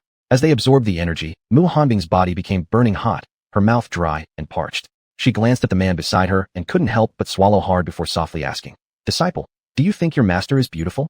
Chu Chun, who had been cultivating, was completely baffled. He opened his eyes to see Mu Hanbing approaching him with flushed cheeks. Master, what's wrong with you? Looking at Mu Hanbing before him, Chu Chun felt as though he'd been targeted by death himself. Remembering how she had effortlessly smacked away the black dragon before, he broke into a cold sweat, shivering in fear. Master, what are you doing? Watching Mu Hanbing step closer and closer, Chu Chun instinctively backed away. But surprisingly, Mu Hanbing revealed a strange smile, and once again asked, "Disciple, do you think your master is beautiful?" She said it in a ghostly voice, as though the words came from the depths of hell. "Be beautiful," Chu Chun answered while inching backward, then finally stood up and bolted. "You want to run?" Mu Hanbing licked her lips. A golden light shot forth from her hand, and instantly Chu Chun felt his body tighten. In the next moment, he hit the ground face first with a crash. His hands and feet were bound tight, and then with a flick of Mu Hanbing's wrist, the distant Chu Chun was yanked back to her. Chu Chun stared at Mu Hanbing right now and couldn't help but swallow hard, the fear in his heart skyrocketing. "Master, what are you going to do?" Chu Chun cowered in terror. "You'll find out soon enough." Mu Hanbing smiled eerily, then stripped Chu Chun bare, leaving not even a single piece of cloth on him. Then she removed her own clothes and grinned seductively. "I can't fall behind now, can I?" Then, beneath the binding dragon ravine, primitive sounds echoed through the cave. At the same time, a month had passed. Within the green bamboo peak, two women, Humiliation and Chu Lingyue, sat waiting, visibly anxious. They had gone to the wooden peak countless times, but had yet to see Mu Hanbing return. "Sister, do you think he's not back yet because something happened to him?" "No, absolutely not. That woman, Mu Hanbing, must be trying to hog all the dragon meat for herself." Humiliation's sentence was cut off as Chu Lingyue interrupted. She would rather believe that than even consider that something might have happened to Chu Chun. Wong. Just at that moment, outside the domain of the wooden peak, a talisman shot into the air. Immediately after, a group of cultivators surrounded the domain of the wooden peak. Leading the group was Yu Yun. Tong Litan and the other 9 elders were dead, and Mu Hanbing's whereabouts were unknown. Now, he was the most powerful figure in Qingyun's sect. "Wooden peak remnants, why haven't you submitted for execution yet?" Yu Yun shouted loudly. The wooden peak disciples frowned and looked at the cultivators gathered outside the wooden peak domain. Lu Changfeng asked, "Why should we submit for execution?" Yu Yun seemed well prepared. He pulled out a scroll and declared, "The wooden peak, particularly Mu Hanbing, failed to suppress the black dragon, resulting in its escape from imprisonment. Numerous disciples with golden core cultivation and above died as a result, including former sect leader Tong Litan. Because of this, Qingyun's sect has suffered a great loss of strength, an unforgivable crime." Yu Yun recited from the scroll, feigning outrage. "Nonsense. Master's character is upright. She's far better than you hypocrites who merely pretend to uphold the greater righteousness." Meng Yao couldn't stand it any longer. No wonder they dared provoke the wooden peak, now that their master had gone missing. Reckless. For such grave sins, not only failing to submit for punishment, but also daring to talk back. "If you refuse to come out, then attack." Yu Yun wore a mask of righteous fury. As his words fell, his disciples immediately unleashed spells and attacks toward the wooden peak. Boom. However, before the fireballs, water shields, and flying swords could penetrate the wooden peak, they were blocked by a barrier. Boom, boom, boom. Streams of black lightning rained down, instantly turning the attacking disciples into ashes. Inside the wooden peak, the group gathered to discuss strategies. Among them, the most powerful cultivator was Humiliation. Without Mu Hanbing present, Humiliation became the de facto leader and the core of everyone's morale. "Elder, what should we do now? Master and junior apprentice brother are both missing. There's nothing worth seizing here at Wooden Peak. It's said that Yu Yun is especially lustful. He must be after your and the junior's bodies, which is why he wants to break into the Wooden Peak. After all, Master never gave him a warm reception before." Lu Changfeng was visibly anxious. Everyone knew Yu Yun's temper. Without a doubt, after failing to pursue Mu Hanbing, he had now come to take Humiliation instead. "We mustn't panic for now. The Wooden Peak has merged with the old man's seals. With these scoundrels, it would take years, maybe even decades, to break through. Also, have you noticed? Since the Black Dragon's death, the spiritual energy of Qingyun's sect has become significantly richer. Let's use this time to cultivate quickly. In case the seals ever do break, we need the strength to fight back." Jian Yao explained logically. Upon hearing Jian Yao's words, the attacks from outside, although fierce, only triggered the Wooden Peak's protective formation. Every attacker was reduced to bloody mist by the black lightning. Yao makes sense. The Green Bamboo Peak has many large spiritual plants. Why don't you all come there to cultivate? I can concoct pills to help you improve your strength, Humiliation added. It was the first time she had faced such a situation, and lacking Mu Hanbing's commanding presence, she could only rely on the suggestions of others. Chapter 298, Walking Aimlessly Forward. "No, senior, you are the pillar of our group. Only when your strength improves can we better protect Wood Peak," Meng Yao said seriously. Chu Lingyue nodded at the Fox Mayor. "What should I do with you guys?" The Fox Mayor looked anxious. Truthfully, she had never led anyone before and had no idea what to do. "Mayor, while the Wood Peak restrictions have not yet been broken, you should cultivate first. That way, even if the barrier breaks, we still have a main force to retreat safely. Once Master returns, we can counterattack." Chu Lingyue had originally intended to go out and look for Chu Chun, but didn't expect this to come up. With so many enemies outside, leaving now would give the other side a chance to breach the defenses. Although she had never served as a commander, the logic was clear enough. "Chun, every time I recall how you stood up to protect me alone back then, I fell for you a bit more, though I never dared to express it. It was actually the girl Mayor who helped me open my heart back then," Mu Hanbing whispered softly, leaning on Chu Chen's chest. Chu Chun gently stroked Mu Hanbing's white silky hair, tenderly calling out, "Hanbing." Muhanbing lifted her head to look at Chu-chun. Chu-chun looked into her eyes, hesitated for a moment, and then said, "Nothing." Muhanbing. After that, Chu-chun's hands moved to Muhanbing's slim waist, while she blushed and softly murmured, "Gently." 3 days quickly passed. Both dressed themselves, and with a sweet expression, Muhanbing linked arms with Chu-chun, cheeks flushed, resting her head lightly against his shoulder, looking like a little doting wife. Indeed, a cold woman will become entirely devoted to you once you have captured her heart. Muhanbing was a perfect example. Looking at the pitch-black canyon below and glancing up, the two observed their surroundings. Due to the canyon's depth, even though there was light above, barely any filtered down. Chu-chun lifted Muhanbing horizontally in his arms, and then activated his true essence energy, attempting to fly upwards.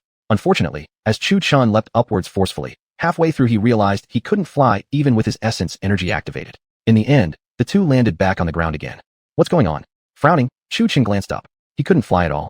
Muhanbing also noticed something was wrong, and then gently jumped with Chu-chun. However, she had much less strength than Chu-chun, barely leaping a small distance off the ground, still unable to fly even while using her true essence. Looks like we won't be able to climb up. Muhanbing spoke helplessly. After all, she understood this canyon was where the Black Dragon had been imprisoned. It was normal to have anti-flying restrictions. Plus, all of Azure Cloud Sect's spiritual energy was pressing down on the seal, meaning energy couldn't flow out easily, making it impossible to fly at all. Chu-chun refused to accept it, trying repeatedly, making attempts. Muhanbing tried as well since her cultivation level was higher than his. Nevertheless, no matter how hard they tried, they couldn't climb upward. Sitting on the ground, Chu-chun began growing impatient, until someone cooled his temper down. "Chun, don't panic. It said this canyon was split by the sword of a certain immortal. Since it is a sword scar, there must be an end to it," Muhanbing reasoned. Although Chu-chun wanted to get out, she didn't want to stay trapped here either. Although they were harmonious and romantic together, she couldn't endure Chu-chun's vigorous advances for long. Observing their surroundings, Chu-chun regained his composure and said calmly, "You're right, I was too impatient."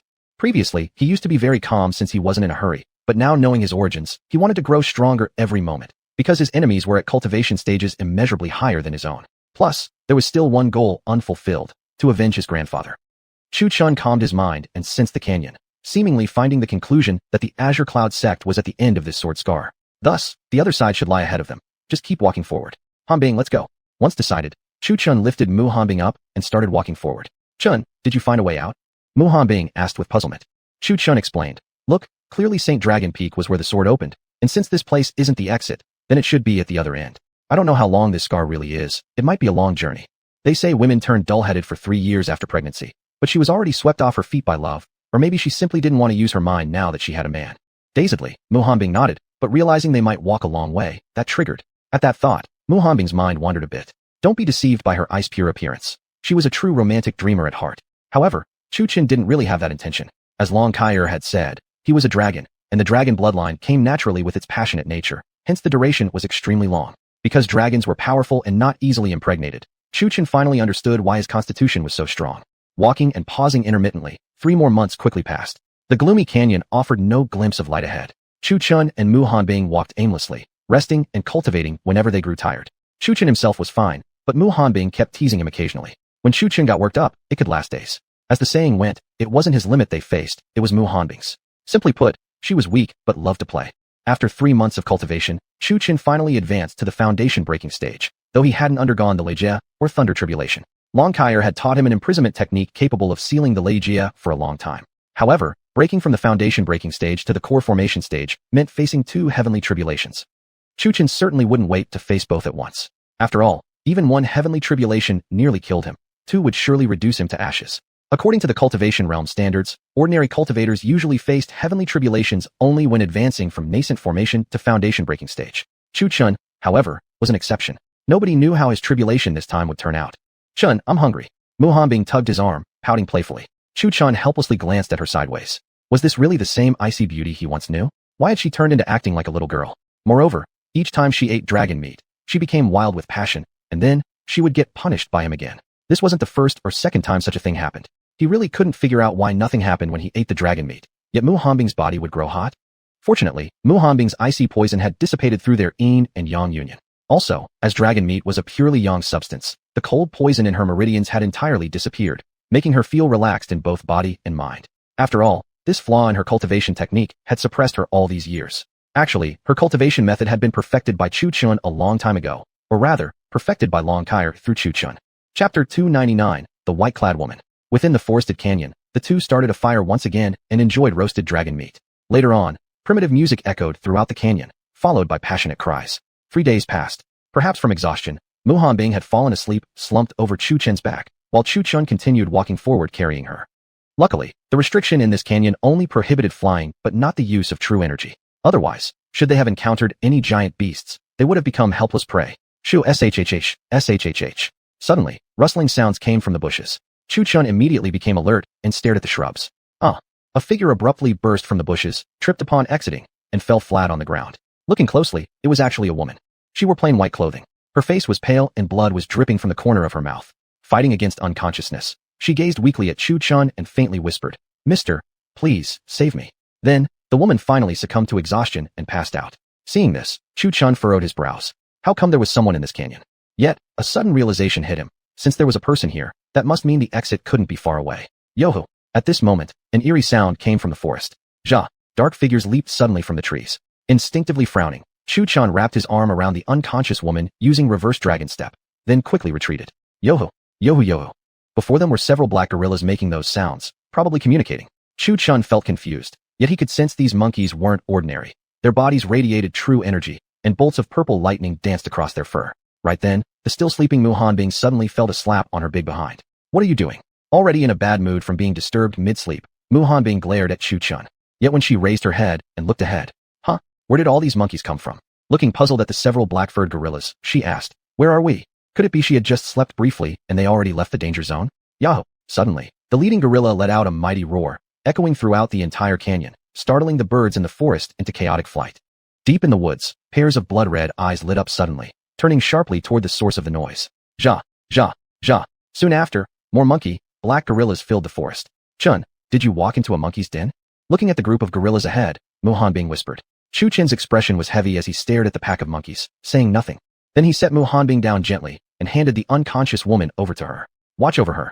So saying, Chu Chen suddenly unleashed his true energy, gripping the Dragon Emperor's sword, ready for action. Still groggy from sleep, Mu Hanbing glanced from the woman in her arms to Chu Chun, with an expression of adorable confusion. Yahoo! With a loud cry, the lead gorilla pointed a massive hand directly at Chu Chen's group. Yahoo! With a unified roar, its troop charged wildly toward Chu Chun, each surrounded by crackling purple lightning. Witnessing this, Chu Chen's pupils shrank. Although he feared no single monkey, they were far too numerous. "Move aside, let me handle this." Suddenly, a pair of delicate white hands blocked Chu Chun as Mu Hanbing took the unconscious woman and handed her back to him. Boom. Then, her true energy exploded, causing the surrounding air temperature to plummet instantly. "Get lost." With a loud shout, she stomped her delicate foot. Bang. Instantly, from her as the epicenter, hundreds of miles were blanketed by thick layers of ice. Kai, kai, kai. Next, sharp spikes of ice jutted up from the frozen surface. All the charging gorillas were pierced by these spikes. Before reaching Chu Chun and the others, the whole group of gorillas became skewer-tongue on the icy spikes. Within less than a breath of time, all the beasts were eliminated. Standing beside her, Chu Chun blinked in surprise. He had almost forgotten. This girl in front of him was that icy female demon expert, and also his senior master. Thinking back to what had just happened, his face stung in embarrassment, actually trying to show off in front of Mu Hanbing. Noticing Chu Chen's surprised gaze, Mu Hanbing elegantly flipped her long flowing hair, almost as if silently saying, "What are you looking at? This is your wife's power." Feeling awkward, Chu Chun let out a dry cough. Looking at the woman in Chu Chen's arms, Mu Hanbing felt an odd sense of sourness creeping in her heart, saying somewhat melancholically, "Enjoying the hug, are you?" There it was again, the overturned vinegar jar syndrome. Women would always find reasons to tease you when they felt jealous. Mu Hanbing felt secretly annoyed. Just when the two of them had finally gotten some time together, suddenly a third person appeared, making things feel awkward and limiting their freedom. "No way," Chu Chen replied, placing the Dragon Emperor's sword back inside the Chaos Pagoda before handing the injured woman to Mu Hanbing. "You know, I just slept for a little while. What happened?" Mu Hanbing gave the woman a once-over, then examined her with spiritual sense, only to find no true energy inside her. This woman was an ordinary mortal. Mu Hanbing couldn't help but feel suspicious. How could a mere human possibly enter this canyon? Chu Chen simply shrugged, shaking his head. "I don't know either." She just suddenly jumped out from the bushes. Looking doubtfully between Chu Chun and the woman, Mu Hanbing narrowed her eyes. "What's that look for?" Chu Chen shot back, giving her an annoyed glance. "Nothing." Mu Hanbing shook her head dismissively. But Chu Chen stared at her and thought, "You're right, I don't buy it." Originally, the two had planned to continue moving forward, but now with this unexpected third person, who was badly injured, they simply started a fire instead. Due to Mu Hanbing's cultivation method, though the Handu had been expelled, her true energy couldn't be used to heal others.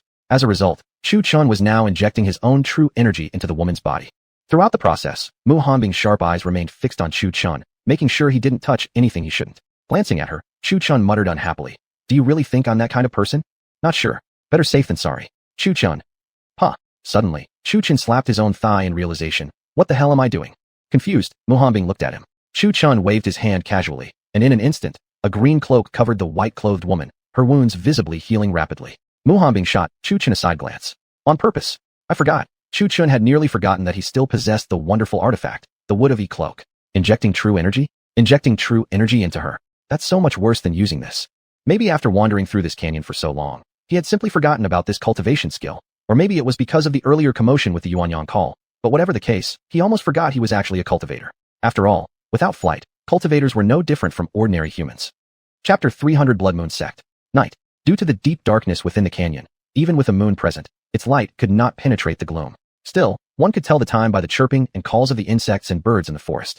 At this moment, a simple-robed woman lying on a rock awoke while holding her forehead. She looked around in confusion, vaguely recalling how she had been chased by a group of monkeys earlier. She glanced at the burning fire nearby, then at the white-robed man giving a foot massage to the woman dressed in white. Chu-chun looked at the simple-robed woman and smiled. You're awake. Where am I? The woman held her forehead, still feeling slightly dizzy. Suddenly, realization flashed through her mind, and she remembered exactly where she was. She immediately tried to kneel toward Chu-chun. Hey, what are you doing? This sudden gesture startled Chu-chun. Why had she suddenly knelt? Thank you for saving my life, sir. As the woman tried to kneel, she was blocked by an invisible force. She looked at the two in front of her with slight bewilderment. Such ability, could they be immortals? It's nothing serious. Chu-chun waved his hand nonchalantly. The woman hesitated before asking, Are you two cultivators? Before Chu-chun could answer, a small, pale hand grabbed a piece of flesh at his waist. He glanced at Muhanbing, a bit helplessly, then said, We aren't cultivators, at most. We're just martial artists. As he spoke, his true chi turned into mysterious energy. At this sight, the simple-robed woman couldn't help but slightly frown. She had originally thought they were cultivators, but it turned out they were merely martial artists. Thinking further, it made sense too. What cultivator would appear in such a remote mountainous area? Even if there were immortals descending into the mortal world, they wouldn't choose to stay in this canyon. Although slightly disappointed that Chu-chun wasn't a cultivator, she was still grateful for his saving her life. By the way, miss, what's your name? Chu-chun asked. At this moment, Muhanbing suddenly asked from the side. The woman raised her eyes to look at Muhanbing. Previously, she had only paid attention to Chu-chun, completely overlooking her presence. Seeing her clearly now, the woman's eyes lit up in awe, whispering, So beautiful. Stunned, the woman bowed slightly to Muhanbing and Chu-chun and said, My name is Lung Rushuang. Lung Rushuang. Chu-chun murmured the name softly. Beside him, Muhanbing gave his waist a little pinch. Why did you come here? After shooting Chu-chun a glare, Muhanbing continued asking. At this, Lung Rushuang's face darkened with sorrow. I was originally the daughter of the city lord of Yunfeng City of the Ice and Snow Empire. Unexpectedly, one day, a group of black-cloaked men descended upon Yunfeng City. They claimed to be from the Blood Moon Sect. After entering the city, they slaughtered the common people indiscriminately, murdering all the men, and seizing all the women deemed somewhat attractive, taking them back to the Blood Moon Sect. They did this to absorb feminine essence for their cultivation. As she spoke, Lung Rushuang's face turned angry. Her tightly clenched fist slowly loosened again as she continued. My entire family was massacred. Being one of the more attractive women in the family, I was naturally captured too. Right before I was about to be violated, I seized the opportunity to kill the Blood Moon Sect member who was trying to assault me, and finally managed to escape. Without a map or any sense of direction, I wandered here by chance, falling my way into this forest. Then, I encountered a group of thunder black apes. The woman's expression was bleak. Hearing her story, Chu-chun and Muhanbing sighed as well. How merciless the world was. Both the cultivation world and the mortal realm could be equally cruel. Although saddened, they also obtained useful information. Now they knew where the exit was and wouldn't have to wander aimlessly anymore. Thud. Just then, Lung Rushuang suddenly knelt on the ground. Taken aback, Chu-chun rushed to lift her up. What are you doing? No matter how hard Chu-chun tried to help her up, she refused to rise, instead pleading tearfully. I've seen your strength, sir and lady. Please, save the innocent women. Many of them were forced to become cultivation partners for those fiends.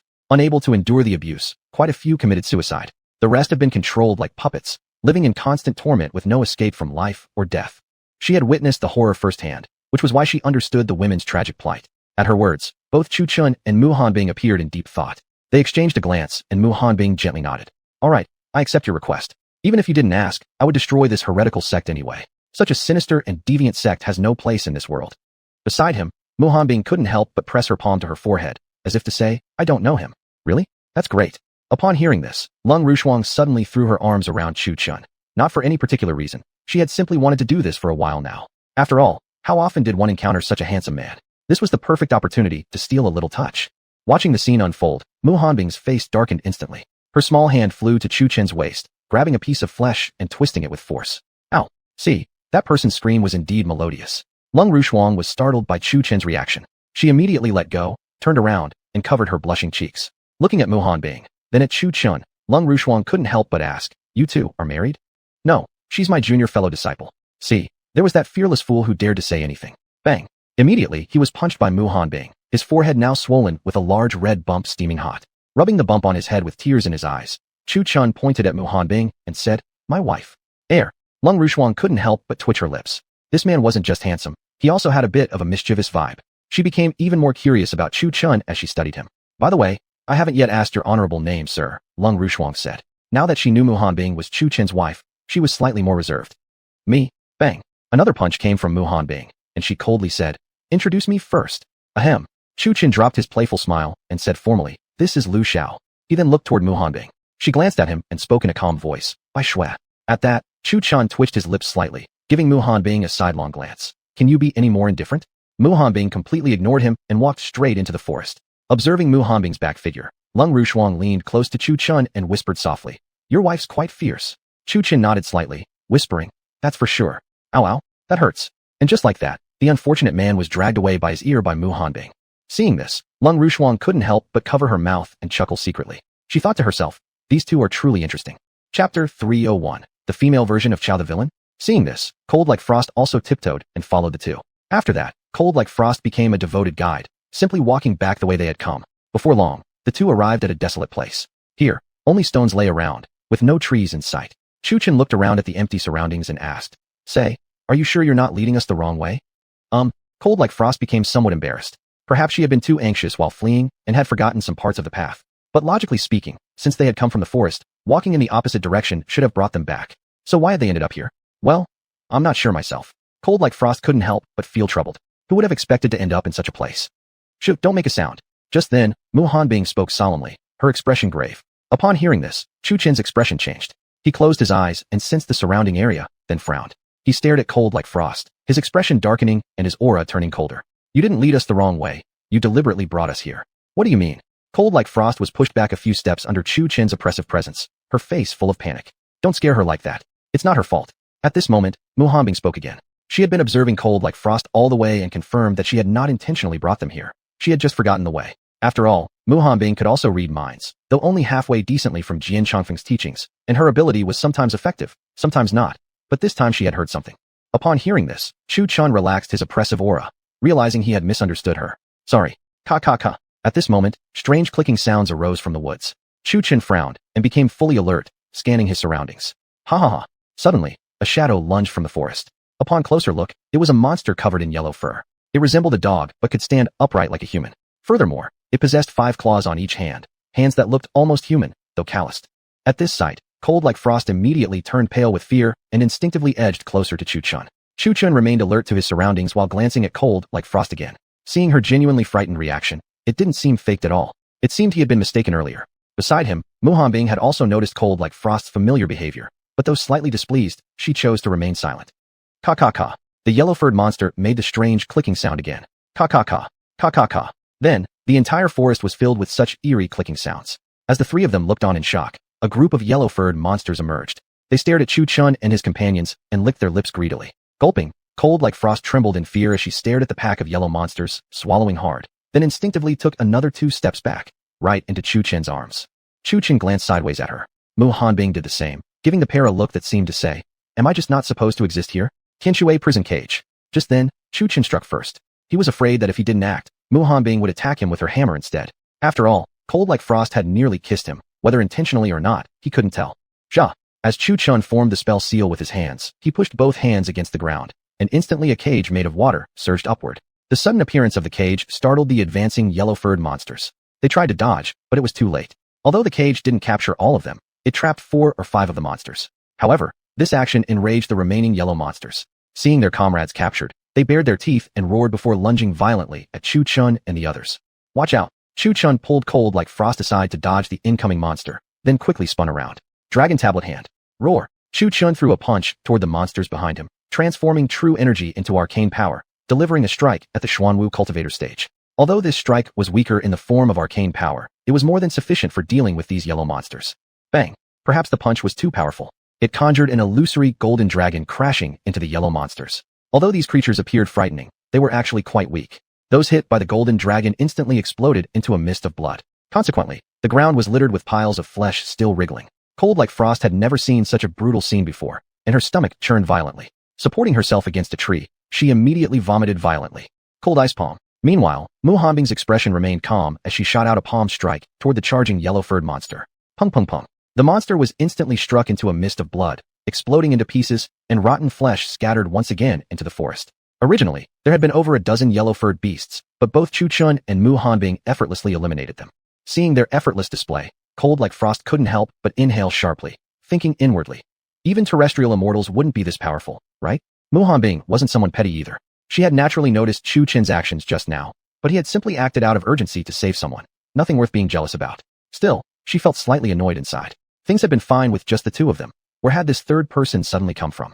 Though she was helpless about the situation, she didn't say much. After all, this young girl had endured quite a tragic fate.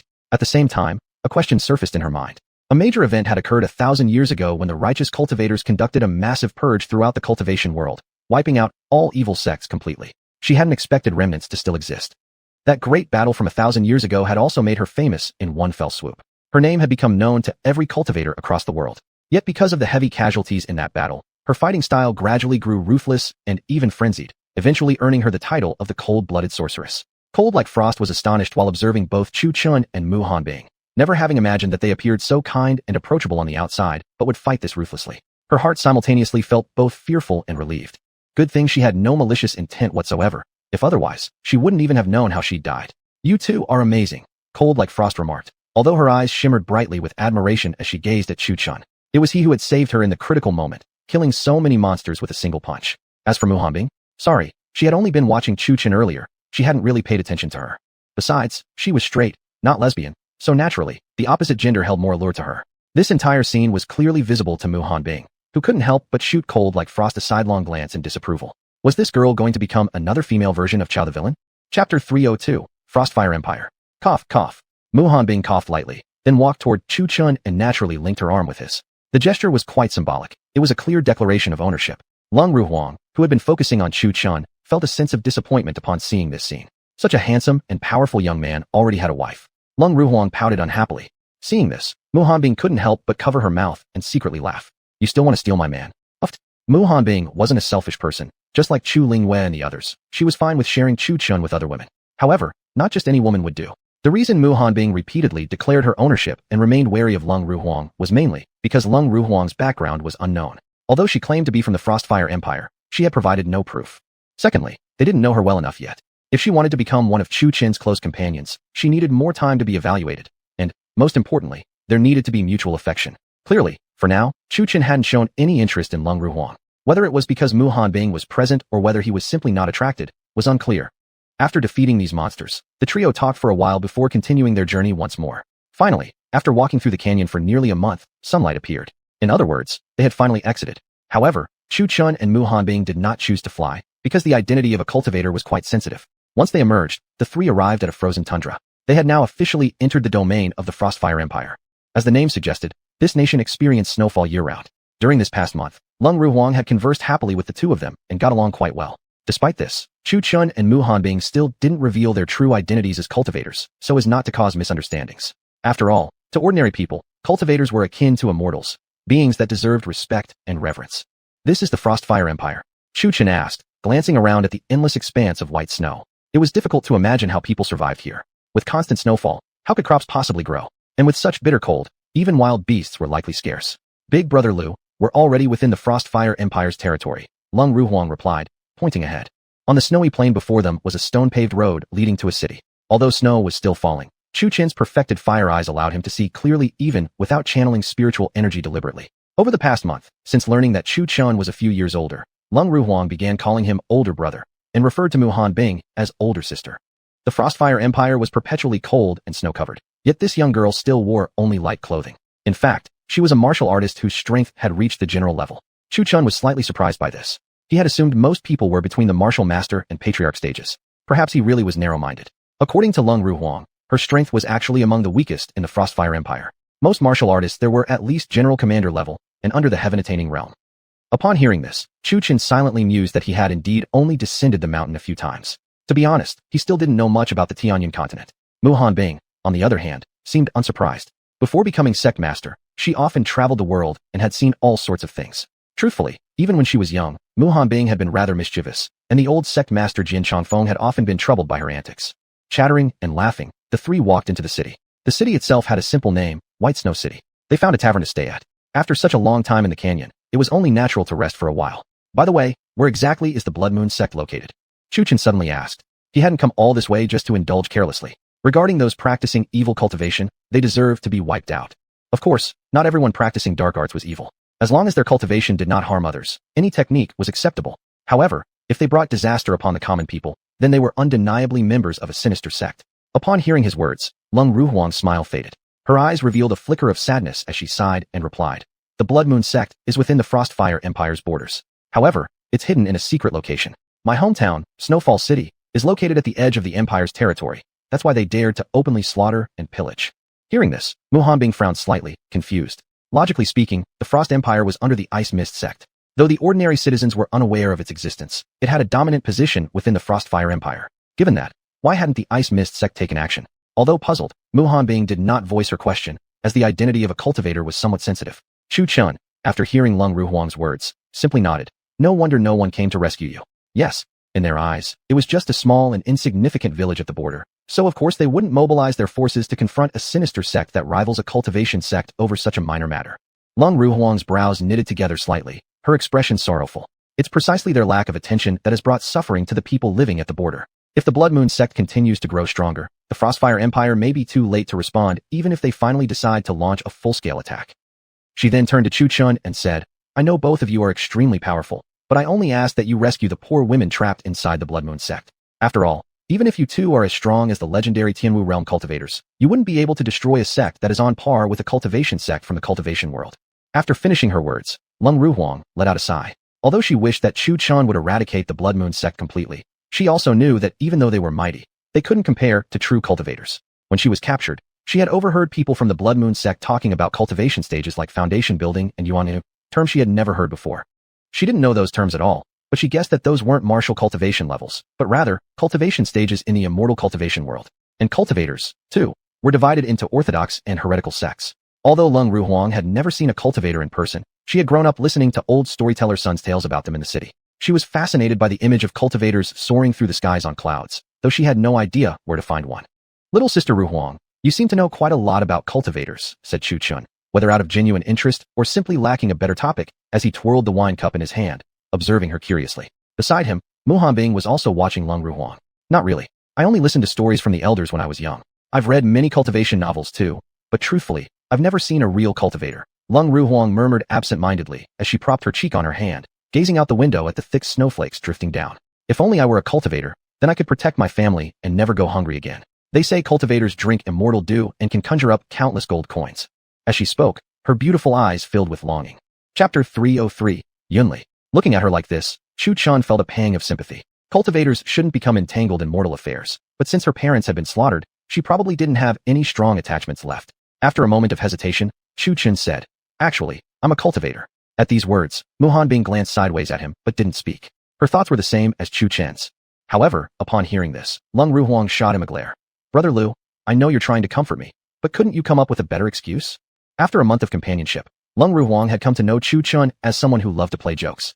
In the forest, he often scared her, making her completely distrust anything he said. Whatever, believe it or not. Chu Chen didn't bother to argue. He drained the cup of wine in one go and then leaned against Mu Hanbing. Mu Hanbing showed no dislike, allowing him to lie across her lap. She even reached down and caressed his face gently. Seeing this scene, Lung Ruhuang couldn't help but feel that her forehead was shining extra bright. Was she being a third wheel? Due to the constant snowfall in this area, all the taverns have heated brick beds. Chu Chen's table was located on one of these heated platforms, not because it was cold, mainly to enjoy the view outside the window. Lung Ruhuang didn't want to disturb the two of them, so wisely stepped outside to admire the scenery. Truth be told, the city of Baishue was nothing like the city of Fengshue where she had lived before. Her hometown had been a small town, while Baishue was a bustling metropolis, naturally much more lively. Even with the heavy snowflakes falling, many people were still out shopping in the market, most of them wearing fur coats. Standing outside the shop entrance, Lung Ruhuang wasn't cold thanks to the protective aura of her cultivation, though she could still see the white mist of her breath. Looking at the busy crowd in the market, She sighed deeply, eyes filled with sorrow. Once upon a time, she too had been as carefree as these people. But the Blood Moon sect had brought nothing but nightmares. Nightmares that had transformed Fengshua City into hell, slaughtered her entire family, captured her, and left her lucky to escape. Had she not been clever and possessed a bit of power, she would now be one of their many furnace-sting. Damn that Blood Moon sect. One day, I'll make you pay in blood. Lung Ruhuang clenched her fists tightly, her expression turning fierce. She didn't know Chu Chan was a cultivator, so she didn't dare hope he could destroy the Blood Moon sect. She only wished she could rescue the girls imprisoned there. What happened to them after would be their own affair, for anything would be better than being forced into being a furnace-sting, neither alive nor dead. Brother Yun, look, there's an absolute beauty ahead. At this moment, a thin man with shifty eyes was grinning while speaking to a young, well-dressed, handsome man beside him. Yun Li, as the eldest son of the Yun family, had already reached the rank of martial lord at a young age. Rumors claimed he was extremely lustful. There were no fewer than 30 or 50 women he had played with. After he was done with them, he'd sell the women to the brothels, where they would be tormented daily by customers.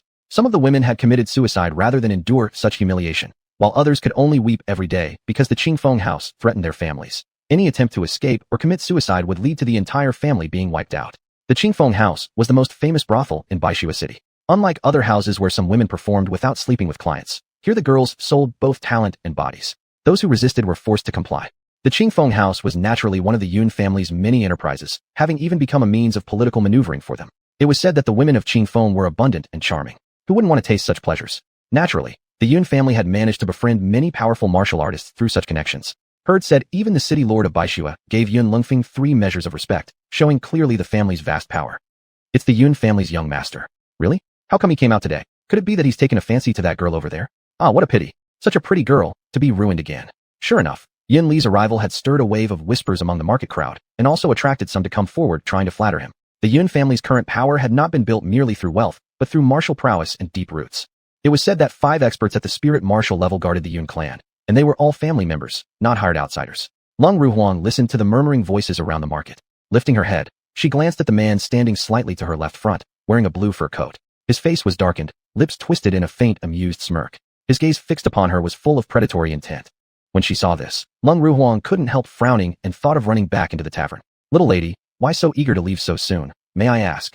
Unexpectedly, a big hand suddenly grabbed her wrist.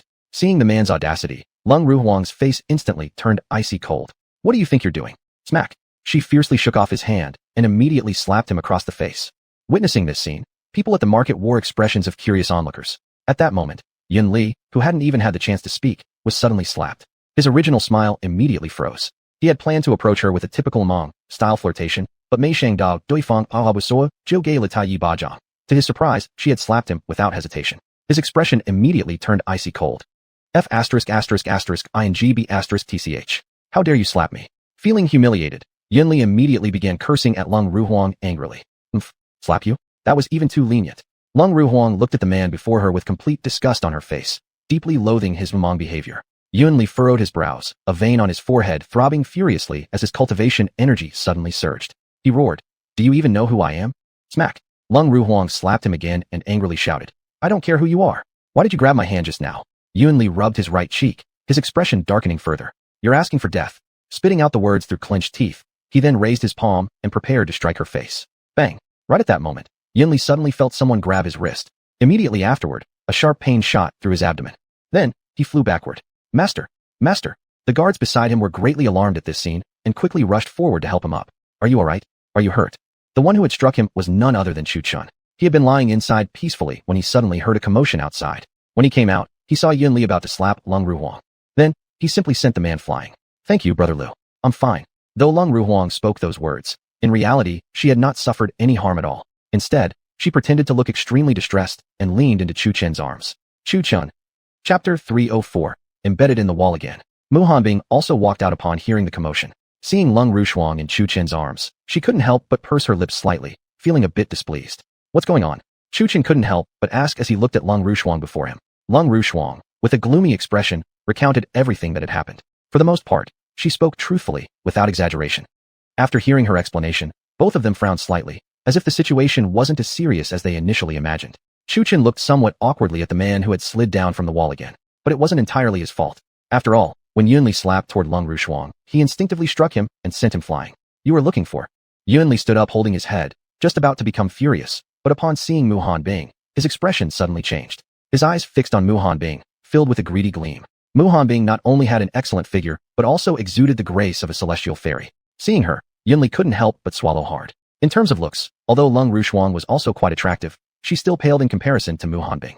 At that moment, when Yunli saw Mu Hanbing, it was as if his whole being was struck by a paralyzing spell, and his previous rage completely vanished. In an instant, he appeared before Mu Hanbing, and stared at her without the slightest attempt to conceal his interest. He said, "This immortal maiden, get lost." Before he could finish speaking, Mu Hanbing's expression turned into one of deep disgust. Her aura erupted. Boom. There he went again, embedded into the wall. Who are these three people? Amazing. They actually dare to defy the Yun family. These three must be outsiders. They're done for. True, but look at that woman. She's truly beautiful. The man spoke, his eyes openly roving over Mu Hanbing and Lung Rushuang. Mu Hanbing's senses were exceptionally sharp. With a cold gaze sweeping across the crowd, she faintly revealed the aura of the body refinement stage. Instantly, those who had been discussing her felt a chill down their backs, as if someone was staring at them. In that moment, they instinctively shrank their necks. The other men reacted similarly. Damn it, bitch, slut. Yunli looked hatefully at the three, spitting out ferociously. You're finished. All of you are finished. Not a single one will get away. Today, I won't have this woman. Kill them all. Perhaps he forgot to check the almanac today. Leaving home not only resulted in getting beaten, but also in losing face completely. How could he, someone spoiled since childhood, bear such humiliation? With a command from him, his guards surrounded Chu Chun and the others. Chu Chun and the others also frowned slightly. They were not afraid of these people. They simply didn't want unnecessary trouble. Originally, he had only wanted to find an inn to rest briefly, yet this mess had unexpectedly happened. These guards generally possessed cultivation at the martial king stage, with the highest at the martial soul stage. Even without Chu Chun intervening, Lung Rushuang alone could easily dominate the entire scene. Blazing Palm, the leading guard launched the attack first. Since their master ordered not to capture, but to kill, they definitely couldn't hold back. Shaking Mountain Fist, Iron Ramming Charge. Subsequently, the guards attacked from all directions. Kneel. Boom. With a thunderous shout, Chu Chin's aura surged, unleashing the overwhelming pressure of the Xuanwu stage. The guards rushing toward the three were instantly flattened to the ground by this pressure, forced into intimate contact with the earth. Die. Regaining his senses, Yunli glared at Chu Chun with twisted features. A red blade appeared in each hand, radiating scorching energy as they aimed directly for Chu Chin's forehead. However, immediately after he lunged forward, he was pressed into the ground by Chu Chin's overwhelming pressure. The twin blades in his hands also fell to the ground under the crushing force, piercing through his chest. This scene caused everyone present to turn pale. A healthy, living person had just died so suddenly. Throughout this, the good-looking young noble had merely unleashed a pressure aura and effortlessly subdued a martial marca-level opponent like Yunli. The way the crowd looked at Chu Chun now was no longer with contempt, but with reverence. As they looked at Yunli on the ground, pity was evident in their eyes. If a martial marquis cultivator could be crushed so effortlessly, the Yun family was doomed this time. For a moment, some felt fear, others horror. This display left Lung Rushuang's heart filled with delight. With just a single aura pressure, he had suppressed them all. This kind of power was something even the true martial heaven stage cultivators would have to look up to. Chu Chun gazed coldly at Yunli lying on the ground, showing no trace of pity in his eyes. It wasn't his fault. It was Yunli who had attacked first. This world was, after all, one of survival of the fittest. If he himself hadn't possessed the strength, it would have been him lying there instead. Let's go, Chu Chun said indifferently, then wrapped his arm around Mu Hanbing's slim waist and headed into the inn. Lung Rushuang, however, did not step forward to take his arm, instead following behind him. After all, she knew in their eyes, she was just a passing guest. Thinking of that, her delicate eyebrows slightly lowered, her expression somewhat gloomy. Once Chu Chun and the others rescued the woman inside, she guessed she would spend the rest of her life on the path of revenge. Landlord, any rooms available? Chu Chun walked up to the front desk and asked the fat man in front of him. The innkeeper lifted his head and glanced at Mu Hanbing, then at Lung Rushuang, finally resting his gaze on Chu Chun. Being experienced, he instantly understood the situation and quickly answered, rooms are available, but what? Lung Rushuang asked. There's only one room left. The innkeeper chuckled slightly, not forgetting to glance at Chu Chun, yet noticing that Chu Chun remained unmoved and the white-clothed woman beside him as well. 2 rooms. Are there 2 rooms or not? If not, I'll find another place, Chu Chun replied blandly. Oh my, look at my poor memory. Of course there are 2. I just forgot earlier. The innkeeper was a perceptive person. Immediately realizing that their relationship wasn't exactly as he had assumed, he felt a bit embarrassed, slapped his forehead, and kept babbling. After that, the innkeeper opened the drawer of the table, took out 2 keys, and handed them over. Then, led by the landlord, the 3 of them went upstairs to the 2nd floor of the inn, where a row of room doors lined the corridor. Stopping in front of room 002 and 001, the innkeeper said, these 2 rooms match the keys you've received. Having said that, he turned and left without looking back. Chu Chun held the 2 keys, glanced at the 2 women, and then said, I will take. I'll share with Rushuang. You go to 002. Mu Hanbing snatched 1 key from Chu Chin's hand and directly unlocked the door to room 001, pulling Lung Rushuang inside with her. Bang! The door closed, leaving Chu Chen alone in the corridor. Chu Chen, in that moment, was thinking, what the? Chapter 305, Looking for a Basin. That night, the snow-covered imperial court was incredibly romantic, yet at the same time, bitterly cold. Were it not for Chu Chen's strong physique and the true energy circulating within his body, he'd probably be frozen stiff by now. Tonight, Chu Chen found himself so incredibly bored that he felt like something was crawling inside his skin. He listened to the cheerful laughter coming from the next room while he lay alone in silence, his heart ridden with frustration and a whole flock of imaginary horses galloping wildly. Miss Kyer, go away. Don't disturb this old lady's sleep. Chu Chen. Helplessly, Chu Chen could only lie on his bed with his eyes closed. However, after some time had passed, he still couldn't feel the slightest bit of drowsiness. Instead, listening to the happy laughter from the neighboring room made him feel a rising heat throughout his body. Perhaps because he had once tasted the pleasures of the flesh, his blood stirred and awakened his desires. Annoyed, Chu Chen scratched his head, then sat upright in meditation. He entered the Chaos Pagoda and looked toward the small white creature sleeping on the platform in the first level, smiling gently. However, the prolonged seal occasionally caused pain to flash across the little creature's face. Chu Chen walked over, carefully picked it up, and gently stroked it, easing the pained expression on its face. Sigh. Looking at the sleeping creature in his arms, Chu Chen couldn't help but sigh. Though sealed, its occasional expressions of suffering pained him. But if it were not sealed, when the little one underwent its heavenly tribulation, it would attract a heavenly punishment even stronger than his own. Such commotion would surely shake the three realms. After all, even existences as mighty as Long Kyer had wariness toward this little one.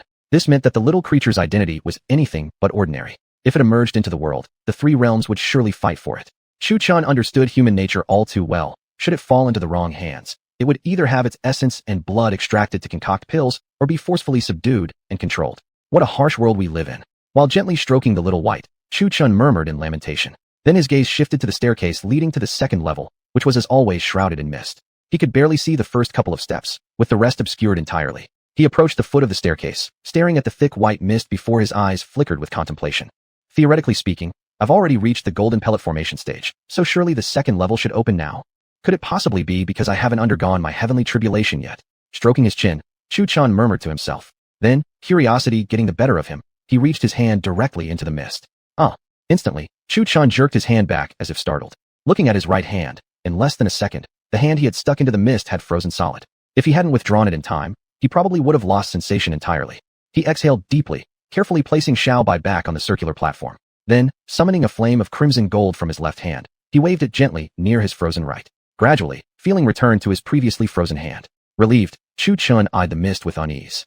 Unexpectedly, merely inserting his hand for a moment had instantly frozen it solid. That kind of cold was far more sinister than the freezing aura of Mu Hanbing.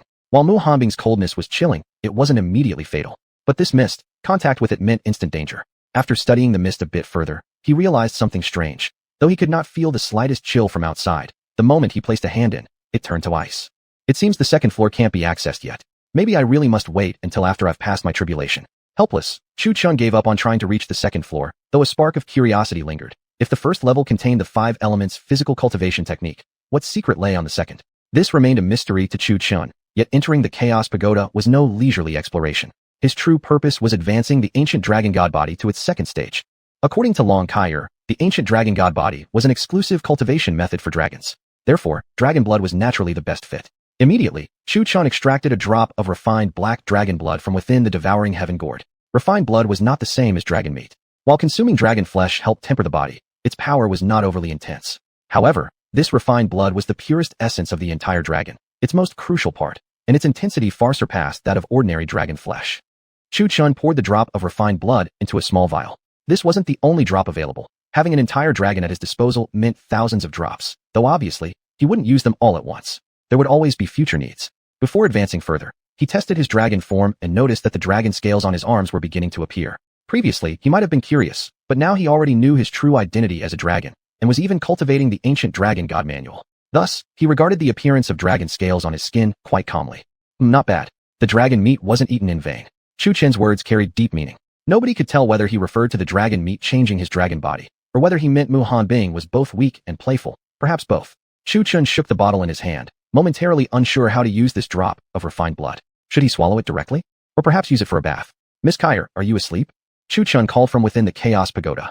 I'm asleep, came the calm reply from Long Kyer. Upon hearing this, Chu Chen was instantly covered in black lines across his forehead. If you're asleep, how could you still talk? But if asked, she indeed could talk. If she couldn't speak, wouldn't that mean she was dead?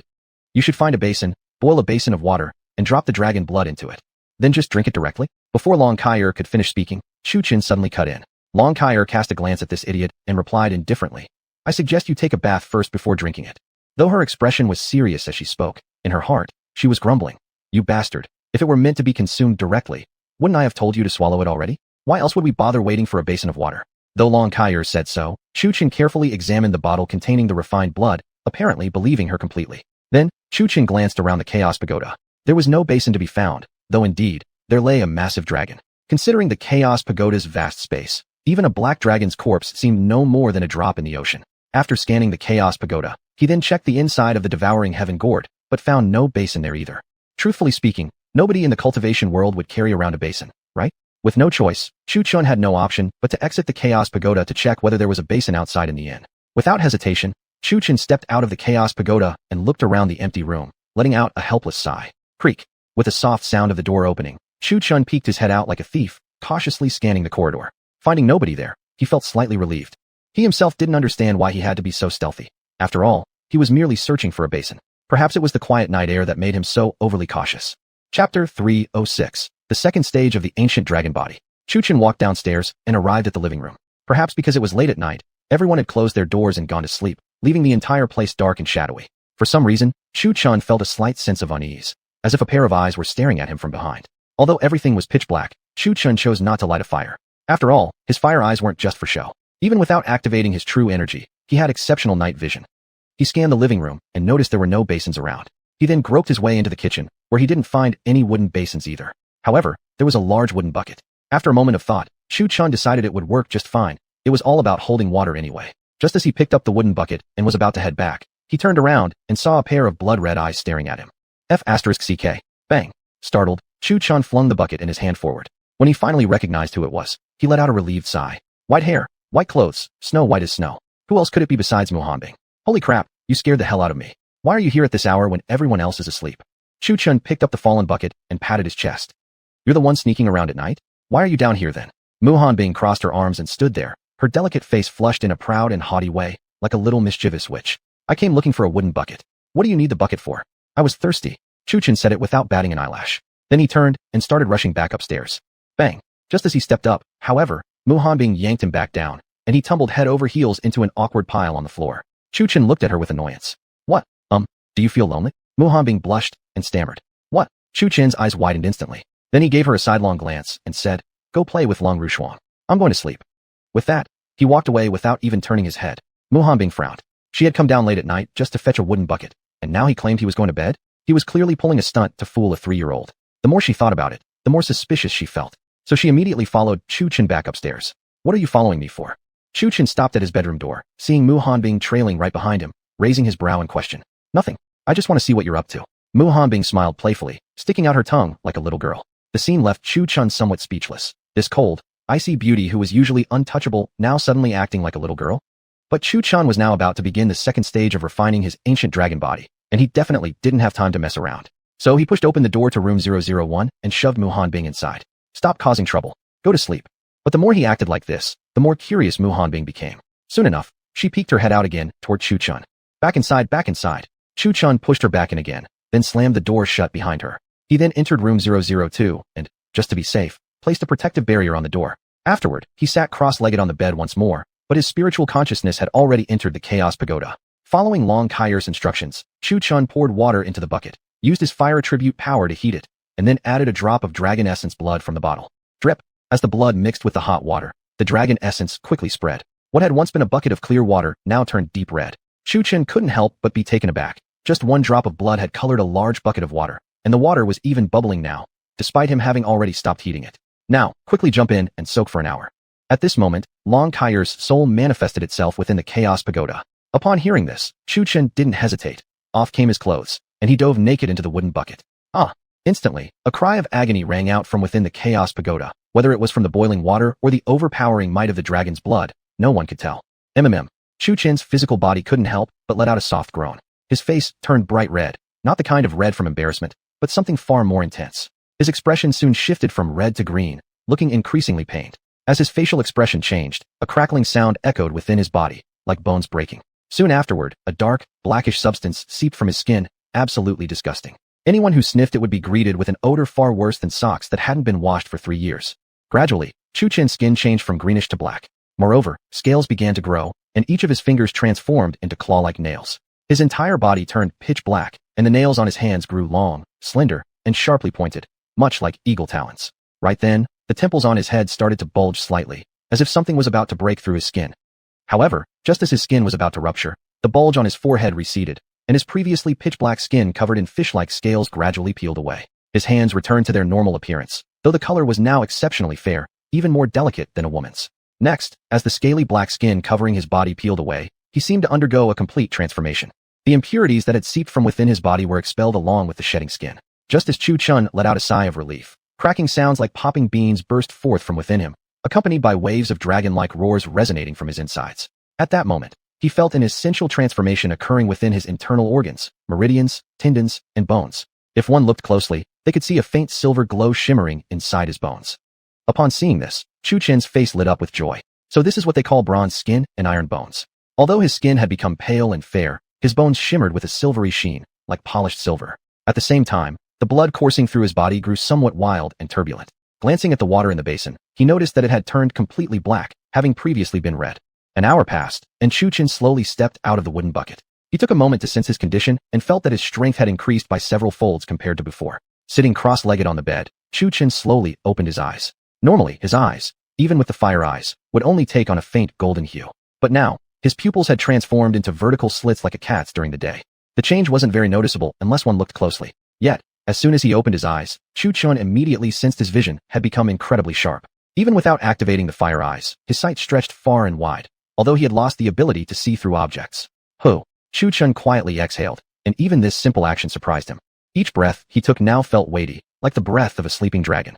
He also noticed his field of vision had become much broader. In other words, his height had now reached 2 meters. His skin appeared pale and fair at first glance, yet beneath it, one could faintly see hints of bronze tones. Chapter 307, Bald Chong. This discovery brought some relief to Chu Chen. Otherwise, if he had walked out like that, from the back he might even be mistaken for a woman. After advancing to the second stage of ancient dragon body, his body had also become more muscular, and his overall appearance now looked strong and powerful. He looked at the dark impurities on the bed, waved his hand, creating a burst of refreshing breeze. The black residue on the bed instantly vanished. I wonder how strong a punch would be now. Chu Chen tightly clenched his fist, scrutinizing it for a moment before throwing a punch into the air. He didn't use any arcane energy or true essence, relying solely on physical strength. Bang! However, the power exceeded his expectations. The wind pressure created by just a physical punch actually created a hole in the room of the inn. Chu Chen quickly retracted his fist, looking at the hole he had unintentionally made, slightly embarrassed. Originally, he only wanted to test his strength, but he never expected that after reaching the second phase, a simple punch could carry such power. It was beyond Chu Chen's expectation. The impact of Chu Chen's punch was tremendous. Everyone who had been sleeping or cultivating in the inn was startled awake. Bang, bang, bang. Sure enough, hurried knocking sounds came from outside Chu Chen's room. Rubbing his forehead, Chu Chen sighed helplessly before opening the door. After all, he had only booked a night's stay here, but now he had unintentionally damaged the building. If he had to guess, the person outside was here to check the damage, which basically meant they'd come to claim compensation. Creak. Slowly opening the door, Chu Chen felt a bit surprised seeing the 2 figures outside. It was actually them. But upon thinking, it wasn't so surprising. With such a big disturbance, and Mu Hanbing and Lung Rushuang staying just 1 wall away, it made sense. As the door opened, Mu Hanbing curiously peeked inside. Seeing the large hole in Chu Chen's room, she arched an eyebrow and questioned, "What were you doing?" I just let out a fart." Chu Chen didn't know how to respond, so he made up an excuse randomly. Mu Hanbing gave him a disapproving look, and with one hand, she tried to push him aside. However, despite using half of her strength to shove him leftward, Chu Chen stood completely still, unmoved. This made Mu Hanbing raise her eyebrow again. She knew her strength. Being an expert at the peak of the body integration realm, even half her strength should have been able to move someone who had just reached the core formation realm. That Chu Chen hadn't budged was embarrassing for her. And from Chu Chen's relaxed and casual expression, it seemed he wasn't even trying hard to stay in place, appearing rather laid back. As for Chu Chen himself, he remained completely unperturbed. He didn't even feel Mu Hanbing's effort when she had pushed. Mu Hanbing began doubting herself. She once again placed her hand on Chu Chen's shoulder and shoved harder. Bang! A figure flew directly from the second floor of the inn, just so happened to get stuck in the fork of a tree branch, breaking through several rooms along the way. Dumbfounded, Chu Chen hung from the tree, equally baffled. He looked at the inn 5 zhang away, then at where he was stuck on the tree. Who am I? Where am I? What just happened? Inside the inn, Lung Rushuang glanced sideways at the hole made by Mu Hanbing, then looked at Chu Chen stuck in the tree outside, and softly poked Mu Hanbing's arm while whispering, "You two are really husband and wife? This doesn't look like a reunion." It seems more like old grudges. Looking at Chu Chun hanging on the tree, Mu Hanbing felt speechless. It seemed like she might have used a bit too much strength. What in the world are you doing at this hour? At that moment, a big man opened his door from within the inn, glaring furiously toward Mu Hanbing. But the next moment, upon seeing Mu Hanbing and Lung Rushuang, two beauties, his anger instantly lessened. His eyes shamelessly roamed over their figures. This man was known as Bald Chong. He had arrived at the inn quite early, but had been shut in his room, cultivating. This was also his first time seeing Mu Hanbing and Lung Rushuang. Although Mu Hanbing sensed his gaze held greed, she frowned slightly. As they were the ones who had caused the disturbance, apologies were necessary. Mu Hanbing gently bowed toward the bald man in the distance and softly said, "Apologies, young master, for the interruption. Please don't be angry. Here are 5,000 spirit stones as compensation." As she spoke, Mu Hanbing flipped her hand, and a small pouch appeared in her clean palm, instantly recognizable as a storage bag. Such items, storage bags and space rings, were not exclusive to the cultivation world. Martial artists in the mundane realm also used them. 5,000. The number startled Lung Rushuang beside her and Bald Chong from a distance. The two of them hesitated slightly, their eyes revealing a hint of greed as they looked at Mu Hanbing. In their hearts, they thought, not only is this girl good-looking, but she's also a rich young lady. One must understand, one spirit stone equaled 100 arcane stones, so 5,000 spirit stones meant 50,000 arcane stones. That was a massive sum. Just like the saying goes, sitting at home, blessings fall from the sky. Bald Chong rubbed the storage bag with his hands, eyes sparkling with excitement. At the same time, he was slightly wary of the white-robed woman, because being in the business of danger and bloodshed for years naturally taught a person who could be provoked and who couldn't. Someone who could casually produce 5,000 spirit stones must have a powerful background, probably a young lady from a prestigious family. Thus, her cultivation must also be rather formidable. Realizing this, Bald Chong felt a cold sweat on his palm, while also letting out a sigh of relief. Fortunately, he hadn't tried to make a move on her for lust just now. Thinking about the consequences made his spine shiver. Meanwhile, Lung Rushuang, standing beside Mu Hanbing, also looked at her with surprise in her eyes, marveling at Mu Hanbing's generous gesture. Her thoughts were the same as Bald Chong's. Mu Hanbing must be a young lady from some influential family out here for training and experience. Big sister Bai Shui, you have so many spirit stones. Can you give me a few? Lung Rushuang said playfully.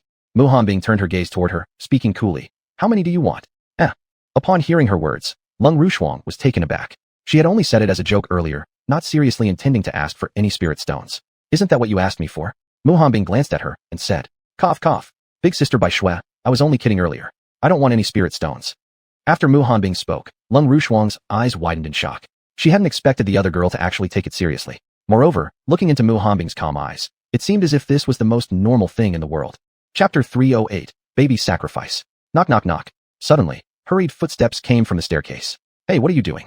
There stood Chu Chun with a messy hairdo, some green leaves still clinging to his head, looking utterly disheveled. Seeing this sight, Lung Rushuang couldn't help but mock him with a smile. It would have been fine if she hadn't smiled. Look, Chu Chen's face darkened all over. He had merely stood inside the doorway, and was completely clueless about being knocked flying outside. Now his head was still buzzing. Mu Hanbing gave him a sidelong glance, saying indifferently, Who told you to be so fragile? You flew out with just a little force applied. Perhaps because it was the first time Mu Hanbing lied, her cheeks turned slightly red. After all, she had applied full strength, slightly supplemented with true spiritual energy. Fragile. Look, Chu Chen immediately got anxious upon hearing this. How should I put this? I think we should just escape directly. Lung Rushuang, fearing that the two might start a conflict right there, quickly changed the subject. Escape? Why would we escape? Chu Chen looked even more confused. Mu Hanbing also glanced at her sideways. What did that mean? Lung Rushuang pointed weakly at the hole on the second floor of the inn and said, Don't you two feel embarrassed? Upon hearing this, the two immediately understood. Indeed, it was quite embarrassing. Originally there had only been one hole. While flying out, Chu Chun had made several more. I think Rushuang has a point. Mu Hanbing also found it reasonable. Not because they wanted to avoid responsibility, but simply because they didn't want to face this awkward scene. What's there to be afraid of? One should answer for his own actions. Anyway, they're just holes. I can fix them with a wave of my hand. Saying so carelessly, Chu Chen replied. Then you can fix them yourself here. Don't use any cultivation techniques. Then, Mu Hanbing secretly sent words to Chu Chun. Hearing this, Chu Chun hesitated for a moment and slapped his head, forgetting about that condition. However, he wasn't the least bit flustered. If he converted his true spiritual energy into arcane power, and then used the forces of wood and earth spirits, wouldn't it be just a matter of minutes? Without hesitation, arcane energy surged all over Chu Chen's body. His hands glowed green as he braced both hands on the floor. Boom, boom. A stone wall instantly completely patched the hole. To make the wall look more realistic, he even added the wood spirit's power. Frankly speaking, this spectacle even stunned Mu Hanbing. Glancing at the still-working Chu Chun, she silently thought, this disciple really is multi-talented. After this little incident, everyone returned to their respective rooms. Chu Chun continued experimenting with his powers. However, after the previous lesson, he became smarter this time. Sitting cross-legged on the bed, his consciousness entered the Chaos Pagoda. The night passed quietly. Morning came, warm sunlight streaming through the window into the inn. Today, the heavy snow finally ceased, but the temperature outside remained bitterly cold. Fortunately, the sky cleared, and sunlight appeared. Chu Chun and the others toured the snow city for a few days before, led by Lung Ruxiang, arriving outside the 800-mile mountain area with a peculiar palace. Why didn't she tell Chu Chun and others where the Blood Moon sect was located? Mainly because Lung Ruxiang hadn't traveled far outside the Green Wind City, and naturally didn't know the name of the place. Thus, she could only bring them here. As for calling the palace peculiar, it's because there wasn't a single flake of snow within a 100-mile radius of the palace. However, beyond 100 miles from the palace, the snow-covered landscape persisted as before, almost as if the snow encircled the entire palace. Speaking of the palace, along the way, Chu Chin had seen either white palaces or ones slightly tinged with other colors. But this palace of the Blood Moon sect was different. It was pitch black all over. Even the flowers and plants within the palace's courtyard were black. Most likely, it was due to excessive resentment or perhaps improper cultivation techniques of the evil sect. The entire Blood Moon sect exuded a chilling aura, heavy killing intent rising into the sky. From afar, one could hear the crying of babies and women shrieking in agonizing pain amidst apparent torment. Although Mu Hanbing hadn't seen the actual scene, just from the sounds, she could imagine the kind of inhumane torture the women were undergoing. What a Blood Moon sect. Not only do they capture women for indecent acts, but they also sacrifice babies. Chu Chun listened to the baby's cry coming from the distance, gritting his teeth furiously, pounding his fist onto the snow-covered ground with a furious expression. Upon hearing this, Mu Hanbing looked sideways at him, almost forgetting. This fellow had the fiery eyes which could ignore restrictions. Yet, when she heard Chu Chen's words, a wave of icy chill rose within her body. She was barely suppressing her murderous intent. What? They even sacrifice babies. Lung Ruxiang, standing nearby, instantly turned pale upon hearing this, but after thinking about it, she no longer found it unreasonable. After all, she had witnessed scenes of thousands being slaughtered in a single city, so she naturally knew exactly how ruthless they could be. Damn it, Lung Ruxiang was also furious. Why hadn't anyone stepped forward to wipe out such evil? Could it be that cultivators truly didn't exist in the world anymore? Let's go. We're going inside. Chu Chen could barely contain himself anymore. He bent his legs and shot toward the Blood Moon sect like an arrow. However, the next moment, he was yanked back by Mu Hanbing. What are you doing? You really want to just march right in like that? Oh, I almost forgot. Saying so, Chu Chun gathered his true spiritual energy and rubbed his face. Now that they had confirmed the Blood Moon sect's atrocities, there was no need to conceal his identity as a cultivator anymore. In no time, his face transformed into a new look, although it was deliberately made generic, nowhere near as striking as his original appearance. Lung Ruxiang stared in complete shock. Looking at Chu Chun, her voice trembled slightly as she asked, Are you both immortals?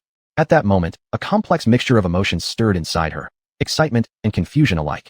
Not only had she actually met the legendary cultivators, she had become friends with them. Originally, I just wanted to be your friend as a regular person, but since you've seen through me, I won't pretend anymore. Fine, I'm the cultivator you spoke of. As he said this, Chu Chun smugly adjusted his hair, looking quite pleased with himself. This scene completely shattered Lung Ruxiang's imagination of what an immortal should be. In her mind, immortals were graceful, noble beings riding flying swords, exuding an untouchable aura. But this fellow was clearly not matching that image at all. Beside them, Mu Hanbing sighed, rubbing her forehead, then patted Lung Ruxiang on the shoulder. Little sister, don't worry. He's just the odd one out. Upon hearing this, Lung Ruxiang let out a sigh of relief. It was difficult to imagine the entire cultivation world being full of people like Chu Chun. If that were the case, forget calling it the cultivation world, they might as well name it the world of clowns. Even though she found him ridiculous, her astonishment was undeniable. Immediately, she grabbed Mu Hanbing's hand and said, Senior, please accept me as your disciple. So saying, she knelt directly before Mu Hanbing.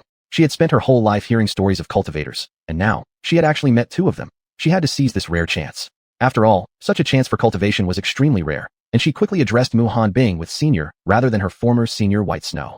Chapter 309. Old Acquaintance Meet Again. Mu Hanbing looked at Lung Ruhuang, who was kneeling on the ground, and couldn't help but sigh. This seat only accepts one personal disciple. I'm afraid I can't fulfill your request. Upon hearing this, Lung Ruhuang felt greatly disappointed. Truthfully, she hadn't really expected it to work out, but she still came to ask for mentorship with hope. Though rejected, she didn't feel dejected. After all, ever since she was a child, she'd only heard rumors of cultivators, and today she finally got to see one.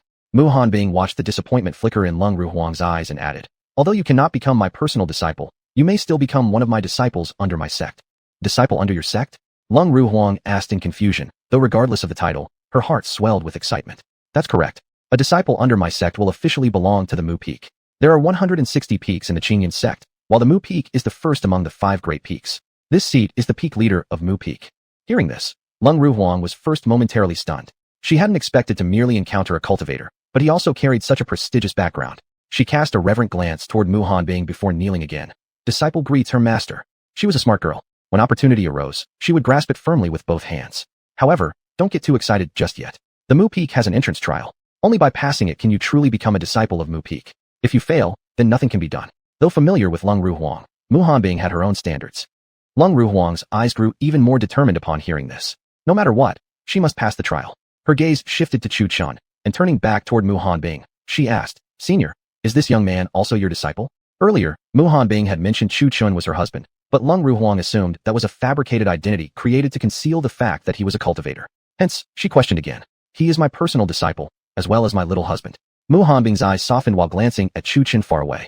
This reply startled Lung Ru Huang. A thought involuntarily flashed through her mind. Romance between master and disciple? Although puzzled, Lung Ru Huang wasn't foolish enough to ask openly. After all, matters concerning cultivators were far beyond the comprehension of ordinary people. If she had known that Mu Hanbing was actually over 5,000 years older than Chu Chun, she would have dropped her jaw in shock. "Senior, aren't you afraid that he might be in danger?" Though Lung Ru Huang already knew Chu Chun was a cultivator and had eased her worries, she still couldn't help but voice her question. Mu Hanbing gazed at Chu Chun, who was now entering the Blood Moon sect. A flicker of complexity passed through her eyes before she answered with a faint smile. "He is strong, very powerful." Power. Lung Ru Huang didn't understand at first, but when she saw the faint blush in Mu Hanbing's expression, she instantly caught the meaning. Inwardly, she grumbled, "Are the relationships between cultivators always this fast-paced?" Meanwhile, Chu Chun had entered the Blood Moon sect alone. He did not proceed to the main hall, instead killing a patrolling disciple at random, stealing his robe, and disguising himself among the patrol group. Soon after, he walked with the patrol unit, finishing a round before heading toward the Blood Moon sect. As soon as Chu Chun stepped inside the domain of the Blood Moon sect, his titanium alloy dog-like eyes widened in shock. It turned out the Blood Moon sect had a barrier. While it appeared from the outside to be a massive black hole, upon crossing into the domain of the sect, a person's vision would flicker and shift, bringing them into a separate, smaller world. What lay before him were crisscrossing mountains and ridges, layer upon layer. However, one unchanging factor was that all the pavilions and peaks within were jet black. The internal workings were somewhat similar to those in Qingyun's sect, with disciples refining pills, forging weapons, and cultivating. Most common were the moaning and panting sounds of men and women rising and falling throughout the peaks of Blood Moon sect. "Hey, what are you doing?" Chu Chun had been looking around curiously with the group, drawing attention from the team's leader. Chu Chun snapped back into focus but wasn't sure what to say, so he gave the leader a hesitant smile. Sighing, the leading man walked over and patted Chu Chun's shoulder. "Brother, you look unfamiliar. New here, huh?" Chu Chun was momentarily at a loss for words. He regretted not taking the time to extract the memory of the disciple he had killed earlier. "Senior brother, he's called Arun. He's a good brother of mine, though." Just then, a dark-clothed young man stepped forward, joining his hands respectfully, and pointed toward his own head. Seeing this, the leading man was momentarily taken aback. So he was an idiot, huh? Then his expression changed, and he coldly said, "Then keep your brother in line, or else he'll bring trouble to me. Remember, these people are outer disciples. We can't afford to offend them." Yes. The dark-clothed man beside him nodded rapidly, repeatedly bowing his hands. In truth, their circumstances were quite pitiful. Their families had been slaughtered, and due to the Blood Moon sect's shortage of disciples, they were dragged here. They were also forced to swallow a poison pill called the freshened pill. It would reactivate once every month, causing unbearable pain, as if one's foot was halfway into hell. However, as long as they completed their tasks on time, capturing some women to offer to the sect, they could obtain the so-called antidote pills. In reality, these pills didn't cure the poison at all, they only suppressed the pain. As for those who failed to capture women, the poison would surge, but they wouldn't die immediately. In essence, it was a method of control. However, if someone captured an exceptional female, found treasures for the sect, or performed a great deed, they could demonstrate their loyalty. Only then would high-level elders offer a true antidote to neutralize the freshened pill and promote them to outer disciples. Once promoted to an outer disciple, one could begin cultivation. If one reached the foundation building stage, he might qualify for a recommendation test to become an inner disciple. If he passed, he could officially become an inner disciple. If not, he must continue cultivating among the outer disciples. The following year, he could reapply to become an inner disciple. Of course, exceptions existed. If one possessed outstanding talent, the sect might cultivate him without requiring a test. At this moment, Chu Chun arrived at the top of a mountain peak. On this peak stood a pavilion, large enough to accommodate 2 people. This was different from the Qingyun sect. Today, the disciple who had helped him out was actually the childhood best friend of the original Chu Chun from the same village. Chu Chun pretended to suffer from amnesia, and the disciple didn't suspect anything. Instead, he patiently explained everything once again. As he put it, even if he had lost his memory or was somewhat mentally impaired, he only had this single friend to rely on in such a strange and unfamiliar place. After all, there was a saying, when fellow villagers meet fellow villagers, there arises a particular sense of familiarity. Chapter 310, Exposed. Outside the Blood Moon sect, the 2 girls had already been lying on the snowy ground waiting for a long time, but Mu Hanbing had yet to receive any telepathic message from Chu Chun. A hint of worry crept into Mu Hanbing's heart. Any luck? Have you received any message? But Lung Ruxiang was even more anxious than her, constantly asking the same question over and over. Mu Hanbing shook her head in disappointment. Truth be told, Chu Chun wasn't unwilling to send a message, but the Blood Moon sect had restrictions in place that blocked such transmissions. He himself was equally anxious, desperately looking for an opportunity to escape. He noticed that this Blood Moon sect was just a minor sect. The sect leader's highest cultivation level was at the Golden Core stage, while the elders were at most at the Core Formation or Core Transformation stages. However, it wasn't so easy for Chu Chun to simply walk out. After all, he'd only just entered the Core Transformation stage recently, and that left him in quite a dilemma. It wouldn't be a problem if there was only him inside the pavilion, but he had a good friend keeping him company. If he were to disappear in the middle of the night, that friend would probably report it to the sect out of concern. Chu Chun himself wouldn't mind that much, but he was worried about dragging the other into trouble. Nightfall. The world remained a vast expanse of white snow. On top of that, thick snowflakes fell heavily tonight, forcing Mu Hanbing to use a spell to create an ice hut. Actually, the snow suited her quite well. After all, she cultivated ice element techniques, and her spirit roots were also of the ice type, making her particularly stand out as she moved through the snow. Although the two girls were inside the ice hut, their gazes frequently wandered toward the black castle in the distance. Ever since Mu Hanbing took Lung Ruxiang as her disciple, just like how Chu Chun had joined the sect years ago, she only gave the girl a simple breathing and energy cultivation method. Sure enough, Lung Ruxiang immediately sat inside the ice hut to meditate upon receiving the cultivation method. Meanwhile, Mu Hanbing placed protective wards inside the hut to prevent Lung Ruxiang's cultivation energy from leaking out and revealing their location, for cultivators of the evil path are highly sensitive to such matters. As time passed, and Chu Chun still hadn't come out, Mu Hanbing became increasingly anxious. Several times, she even considered storming into the sect herself. However, after a long wait, disciples still guarded the castle's gates, and there was still no sign of Chu Chun emerging. No more waiting. If he doesn't come out soon, I'll destroy this Blood Moon sect. Now visibly anxious, Mu Hanbing stared at the Blood Moon sect, barely resisting the urge to charge in. Huh, he's coming out. Just then, Mu Hanbing saw a person in a black cloak slowly walk out through the main gate. The guards outside even respectfully bowed to the figure. Finally, Chu Chun had found an opportunity to leave. He had used his techniques to render his good friend unconscious, then put on the cloak. He added some killing intent to his aura to mask his actual energy level, creating an air of unfathomable mystery. And then, he simply strolled out nonchalantly, and not a single disciple seemed suspicious. This felt so surreal to Chu Chun. He couldn't shake the feeling he was dreaming. Everything had gone too smoothly. After leaving the Blood Moon sect, he didn't go straight to meet Mu Hanbing, but instead turned and walked in the opposite direction. Watching from afar, Mu Hanbing was puzzled and secretly thought, could that not be him? Still, judging from the figure's back and body shape, she felt certain she wasn't mistaken. But she didn't rush forward to pursue. Instead, she continued observing. Soon enough, to her shock, after the first black-cloaked figure disappeared in the opposite direction, 4 or 5 more followed closely behind, chasing after him at an incredible speed. Oh no! Realizing the truth, Mu Hanbing quickly came to her senses. She now understood that the first figure was indeed Chu Chun. When the others walked out, she could sense their cultivation levels, but she had sensed absolutely nothing from the first one when he left. Connecting the memory of Chu Chun from the Valley of the Trapped Dragon, she immediately understood what had happened. Most likely, Chu Chun had sensed someone following him, so he had turned the other way to draw them away. At that thought, her beautiful face turned grim. Immediately, she woke up Lung Ruxiang and began tailing them from afar, for she had sensed that all 5 Black Cloak pursuers were at the Core Formation stage.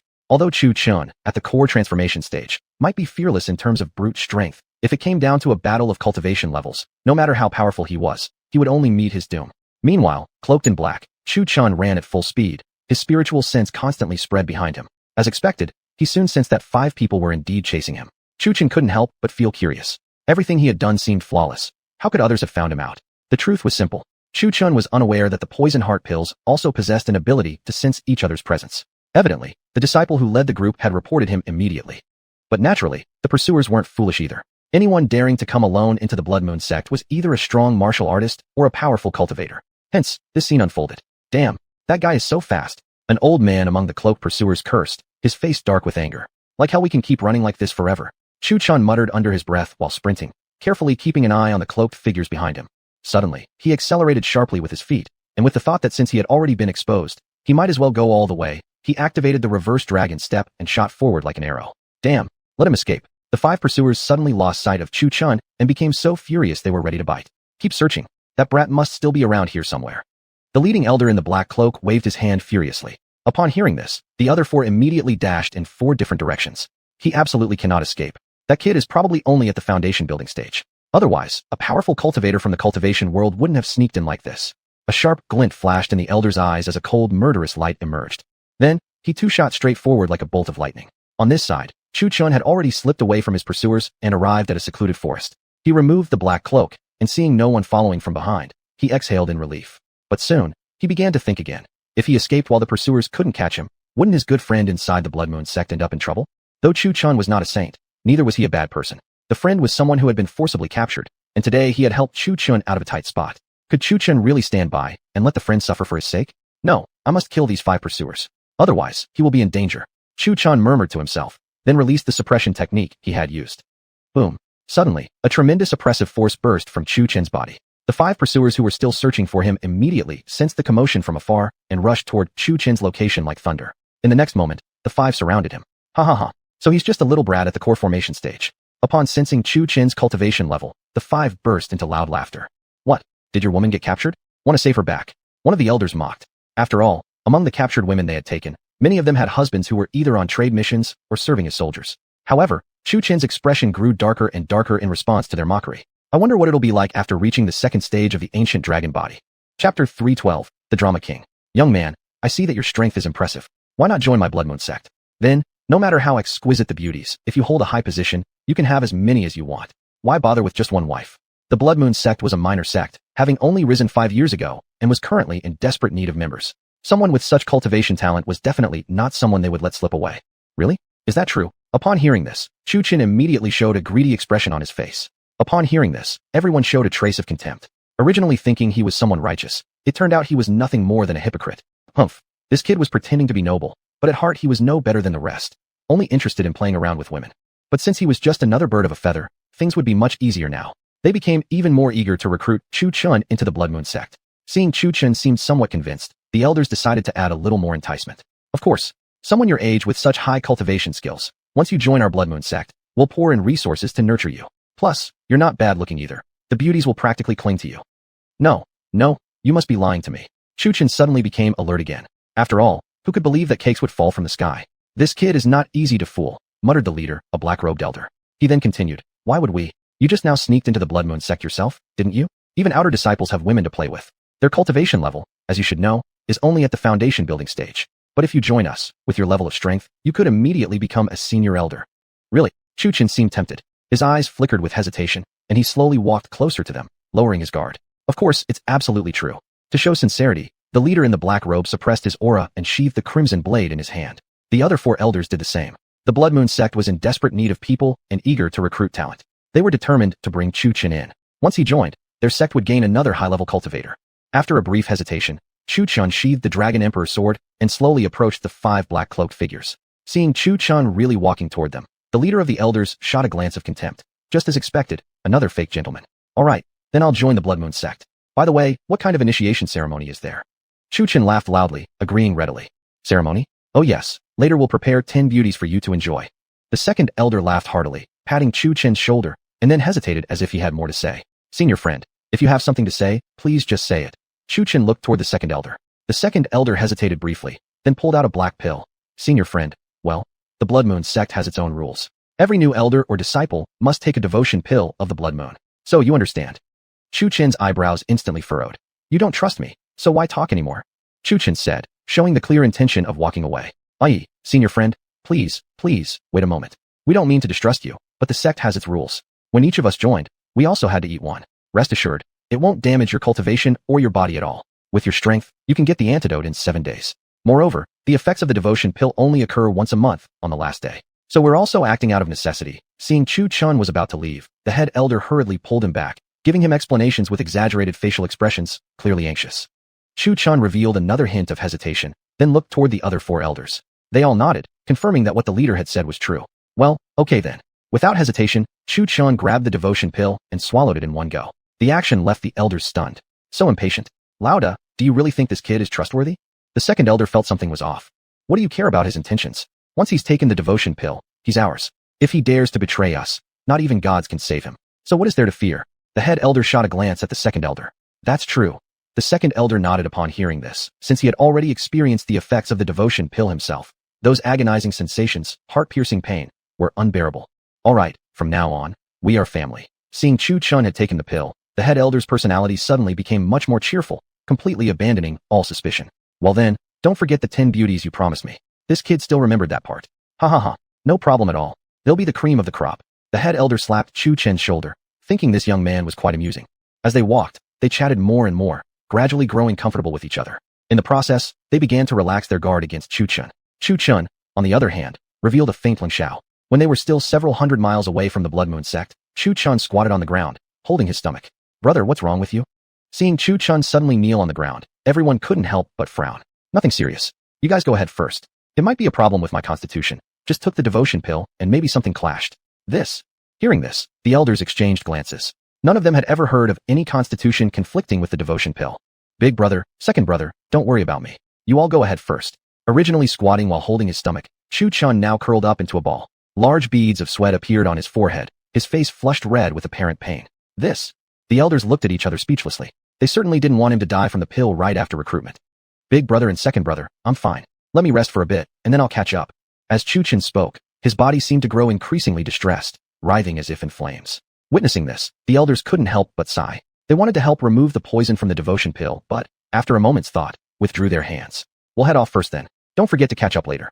With a sigh, the head elder followed the other 4 elders, turning their backs and heading toward the Blood Moon sect. Right at this moment, Chu Chun revealed a sinister smile. Suddenly, the Dragon Emperor's sword appeared in his hand. Die. With one chilling word, Chu Chun unleashed his full spiritual energy, activated his ancient dragon body, and charged forward using reverse dragon step, appearing instantly behind the head elder. With one clean strike, the sword pierced through the head elder's chest. To ensure no mistakes, Chu Chun even activated heavenly punishment lightning inside the wound. The elder who just moments ago was chatting merrily let out a burst of blood from his mouth, eyes wide with shock. Before he could even turn to see who attacked him, his consciousness blurred, and then he collapsed into a pool of blood, lifeless. Seeing the head elder dead, Chu Chun pulled the Dragon Emperor's sword out. You, damn brat, we were tricked. The elders snapped back to awareness instantly, scattering away from the head elder before surrounding Chu Chun furiously. Well done, kid. That was one convincing act. The second elder shot Chu Chun a cold stare. But you won't be getting away today. Is that so? Then let's see. The corner of Chu Chun's lips curled into a slight smirk. He suddenly pushed off with both legs, shooting backward like an arrow. Running? After taking the devotion pill, you won't survive even if you run to the ends of the earth. The third elder glared angrily at Chu Chun. Chapter 313, Defying Heaven, Chu Chun. Instantly, the third elder began chanting the incantation for the Shishin pill. In the distance, Chu Chun, who had been flying backwards from the impact, suddenly dropped to his knees and let out a loud, anguished scream. Truly ignorant of death. Dare to fight us even after taking the Shishin pill. The fourth elder scoffed disdainfully. At this moment, Chu Chun appeared in their eyes as nothing more than a fish on a chopping block, completely at their mercy. Is that so? Just as the elders were enjoying their triumph, the distant figure of Chu Chun stood up with an amused grin, his face showing absolutely no sign of pain. Why don't you all take a look at this? Chu Chun raised his right hand. In his palm sat a small black pill. No, this is impossible. Absolutely impossible. I clearly saw you swallow it. The elders stared at the Shishin pill in Chu Chun's hand, shocked beyond words. The second elder's expression was particularly dramatic. He had personally witnessed Chu Chun swallowing it. So where did this pill come from? That's right. Why is there another one? Chu Chun grinned in a teasing, mocking manner. At the time, he hadn't actually swallowed it at all. He had simply placed it into the Chaos Pagoda right after taking it, making it utterly ineffective against him. So what if you have another? You, a Foundation establishment at the early stage, think you can defeat 4 of us who have reached the late stage of core formation? You must be dreaming. Though shocked by the turn of events, the elders did not panic. After all, Chu Chun was only one man, while they were 4 core-formed experts. There was no reason to fear him. Great, Virokana palm. The second elder struck out a palm at Chu Chun in the distance. Immediately, a massive bloody hand appeared before Chu Chun. He wiped the mocking smile off his face, placed the Shishin pill back into the Chaos Pagoda, and watched as the crimson palm shot toward him. His pupils instantly constricted.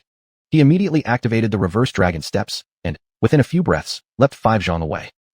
The blood-colored palm missed, slamming into a nearby boulder. With a konglong sound, the rock exploded into shards, sending debris flying everywhere. The shattered fragments carried a terrifying aura of blood cultivation. Watching the destroyed boulder, Chu Chun's heart trembled. If he had been hit by that palm, he wouldn't have escaped without serious injury, perhaps even death. Damn you, old bastard. Chu Chun glared at the second elder and spat inwardly. Mass chaos dance. Blood shadow yellow sand. Soulless blood water. With a loud cry, the remaining 3 elders unleashed their techniques simultaneously. The leading third elder swung a blood-colored sickle toward Chu Chun, his speed swift as a passing shadow. Ding!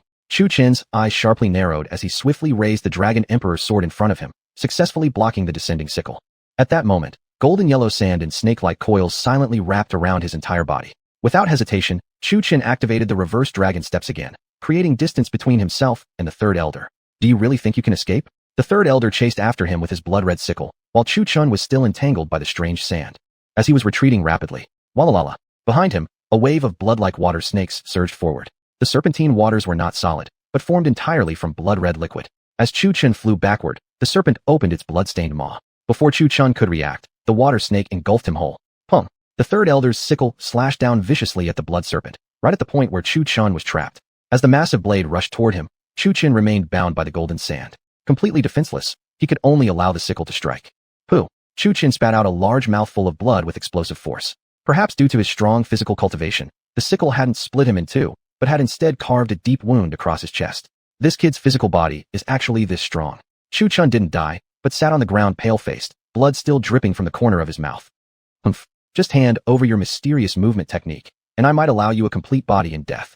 The second elder sneered down at the sitting Chu Chun, greed flashing in his eyes as he licked his lips. The other three quickly surrounded Chu Chun in a circle. Humph. A complete body? But in the end, it's still death. Chu Chun coldly snorted, his eyes completely unafraid. Then his expression hardened, his fist clenched tightly, and he suddenly threw a punch at the fifth elder on his left. Hong! Long! With a thunderous punch, a dragon roar reverberated across the sky. The fifth elder, eyes wide in shock, was instantly pierced through the chest by Chu Chun's punch. He fell to the ground, dead with eyes wide open. How could this be? How could a mere foundation establishment cultivator possess such strength? The second elder stared at the fallen fifth elder, his expression twisting into fury. He simply couldn't understand how Chu Chun could possess such immense strength. Furthermore, the wound on Chu Chun's chest had begun healing before their very eyes. What kind of ridiculous recovery speed was this? The second elder was shocked again. He knew very well that the third elder's sickle could cut through metal like mud, and it was also laced with corrosive power.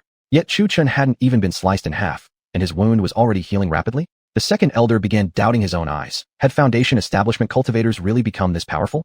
But this wasn't even the most unbelievable part. Chu Chun had just counterattacked and killed a core-formed expert while being surrounded by 4 opponents. This was simply outrageous. He was separated from them by several cultivation stages. The more outstanding Chu Chun appeared, the greedier the elder's eyes became. They could see that the Dragon Emperor sword in Chu Chun's hand was no ordinary blade. Though greedy, they still remained on high alert, tensing their entire bodies in preparation. Attack together. With a loud shout, the second elder immediately began forming hand seals with both hands. The other 2 elders also lunged at Chu Chun, one wielding his sickle, the other transforming his palm into a claw, aiming straight for Chu Chun's heart. Brutal. Chu Chun sucked in a breath of cold air and activated the reverse dragon steps again, trying to create some distance. However, just at that moment, a sudden tightening sensation around his ankle stopped him in his tracks.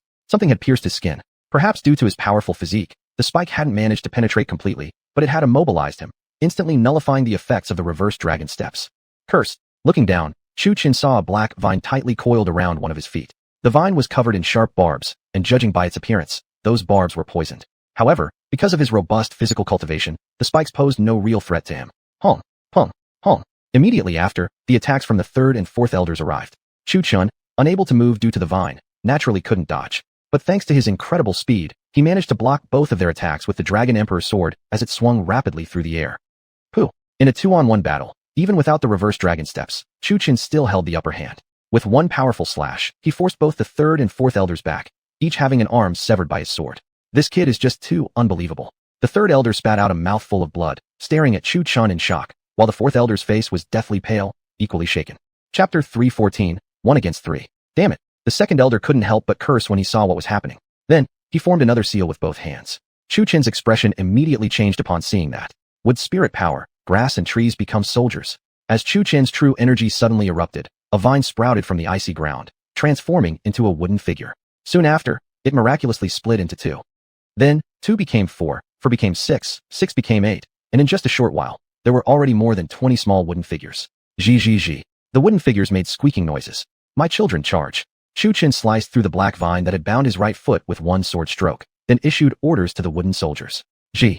More than 20 wooden warriors sounded their battle cry, then swarmed toward the second elder like a flock of bees. The second elder watched the approaching wooden horde, his face instantly changing. What the hell was this?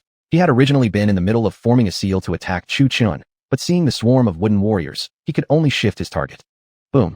Instantly, a crimson fireball slammed into the wooden horde and exploded. The wooden warriors, who had charged in like a swarm, were blown to pieces, collapsing left and right like fragile crispy snacks. But Chu Chun never expected these wooden soldiers to actually kill the second elder. He just needed them to hold him back. Although the wooden horde had been blown apart, a few on the edges barely got hit and remained unscathed. From more than 20 down to 7 or 8, but those 7 or 8 began to split again. In no time, the wooden warriors once again numbered more than 20. Then, the wooden soldiers charged the second elder again. The second elder looked at the incoming wooden warriors with a somewhat grotesque expression. Looking at Chu Chun, he couldn't help but wonder, this kid didn't care about using up his energy? If you asked, he had an endless supply. Even with one Dragon Roar Pearl accelerating the recovery of his true energy, the regeneration was already miraculous. But with two working together, it became even more outrageous. You could say his reserves were practically inexhaustible. Seeing that the second elder had been stalled, Chu Chun turned his cold gaze to the third and fourth elders before him, then took a single step using the reversing the dragon step, instantly crossing dozens of zhang and appearing right in front of them. 8 Wang, done. 8 directions, slash. Chu Chun gripped the Dragon Emperor's sword and slashed downward at the two figures before him.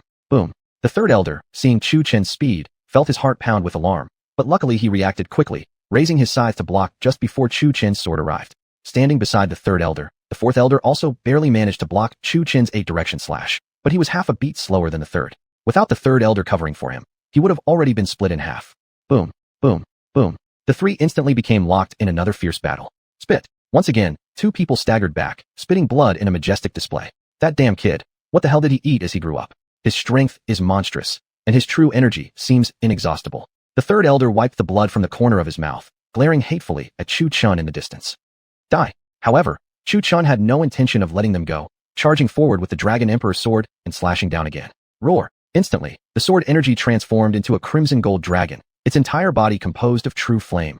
No, not just flame. Dark red lightning also crackled across the dragon's body. Damn it. The fourth elder cursed, then drew his hands in a circular motion and raised both arms to block the incoming crimson gold sword energy. The third elder reacted just as quickly, doing the same. Boom. Ugh. The two underestimated the power of the sword strike. Once again, they were blasted backward. Their chests were reduced to mangled flesh. The worst off was definitely the fourth elder. Not only had one arm been cut off by Chu Chun before, now the other arm was severed too. Without hands, he couldn't even form seals anymore. Staring at the monstrous Chu Chun in the distance, the fourth elder had only one thought in his mind. Run. He didn't hesitate. Right then and there, he fled. He had no strength to fight anymore. Both arms had been severed. He had gravely underestimated this foundation-building realm cultivator, originally believing that 3 foundation-connecting elders could crush him effortlessly. Never had he imagined that this guy could take on 2 opponents at once and still be this fierce. True, his cultivation level was low, but his foundation was overwhelmingly powerful. Most terrifying of all was his strength. It was unexpectedly immense, like he could punch through an entire mountain.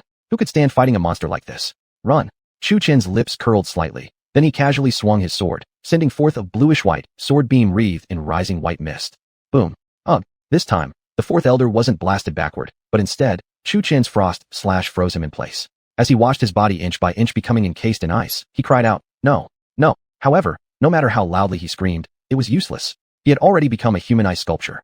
Crack. Boom. Look, how considerate Chu Chun was. He first froze the enemy in place, then with a bang, shattered the ice block into pieces. Not a shred of flesh remained. What an elegant and magnificent display indeed. You monster. The third elder stared in disbelief at the shattered ice figure in the distance, his eyes wide with terror. Driven completely by fear, he swung his scythe toward Chu Chun, but his attacks were now chaotic and disoriented, lacking the fierce determination he'd shown before. Boom. Chu Chun casually lifted the Dragon Emperor's sword and knocked the scythe out of his hands. Due to the impact, the third elder collapsed to the ground, stunned. No, you can't kill me. I am the third elder of the Blood Moon sect. The third elder watched as Chu Chun slowly approached, sword in hand, eyes like those of a reaper staring at an ant. TSK.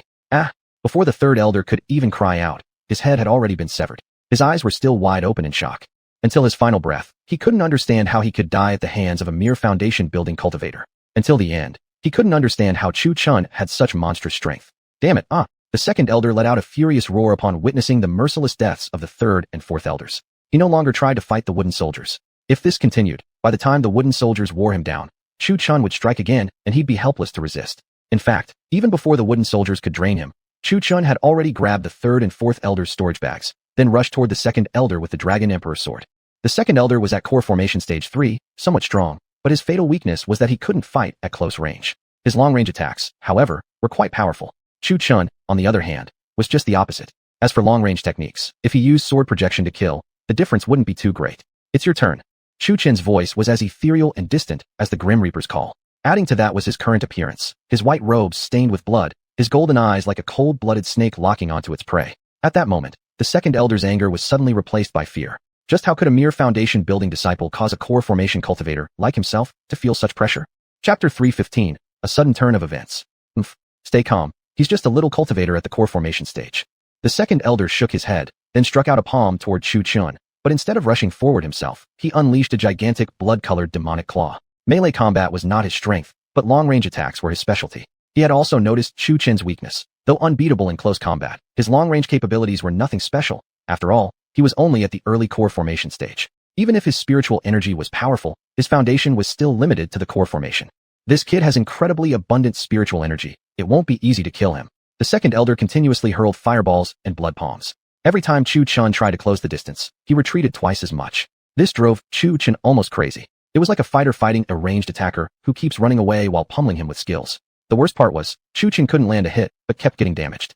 Sure, he had the ancient dragon body, but even so, it couldn't withstand this kind of continuous drain. Although his dragon-defying steps were fast, the old coin-faced bastard's attacks were too rapid and precise. Occasionally, he'd still get hit by a few blasts. Son of a bitch. You beast. Chu Chun was furious, yet helpless. His speed was already pushed to the limit, but the other party wasn't slow in evading either. While dodging, he kept launching long-range attacks. He threw fireballs, ice spears, spirit talismans, everything he had without holding back. The opponent indeed took some damage, but how much could a core formation cultivator do against a core-breaking expert? The only attack that could cause real harm was the sword chi infused with celestial punishment lightning and true flame. However, the spiritual energy required for such techniques was extremely high. The consumption wasn't the issue, but it was hard to land a hit.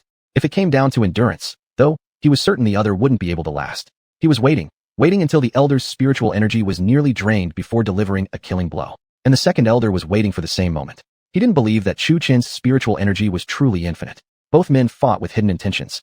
At this moment, Muhan Bing was still on her way, but for some reason, a spatial vortex suddenly appeared before her. When she emerged, she remained in a snowy tundra, yet not the snowlands of the Ice Emperor dynasty, but another one entirely, precisely the same snowy expanse where she had once brought Chu Chin for training.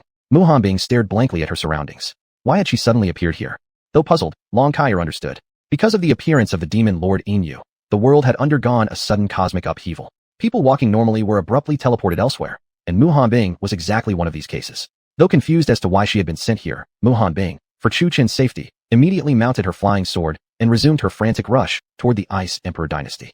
But the place she now stood was located in the southern region of Tianyuan continent, while the Ice Emperor dynasty sat in the far north. They were nearly at opposite ends of the continent, separated by an immense distance. Outside the snowlands of the Ice Emperor dynasty's territory, a lone, delicate figure walked aimlessly alone. Originally, Muhan Bing had been carrying her, but as they flew along, Muhan Bing suddenly vanished, leaving her completely alone. She had been carried too far away and didn't even know how to use spiritual communication to contact Chu Chun. It was incredibly frustrating. Stop. Let's take a break.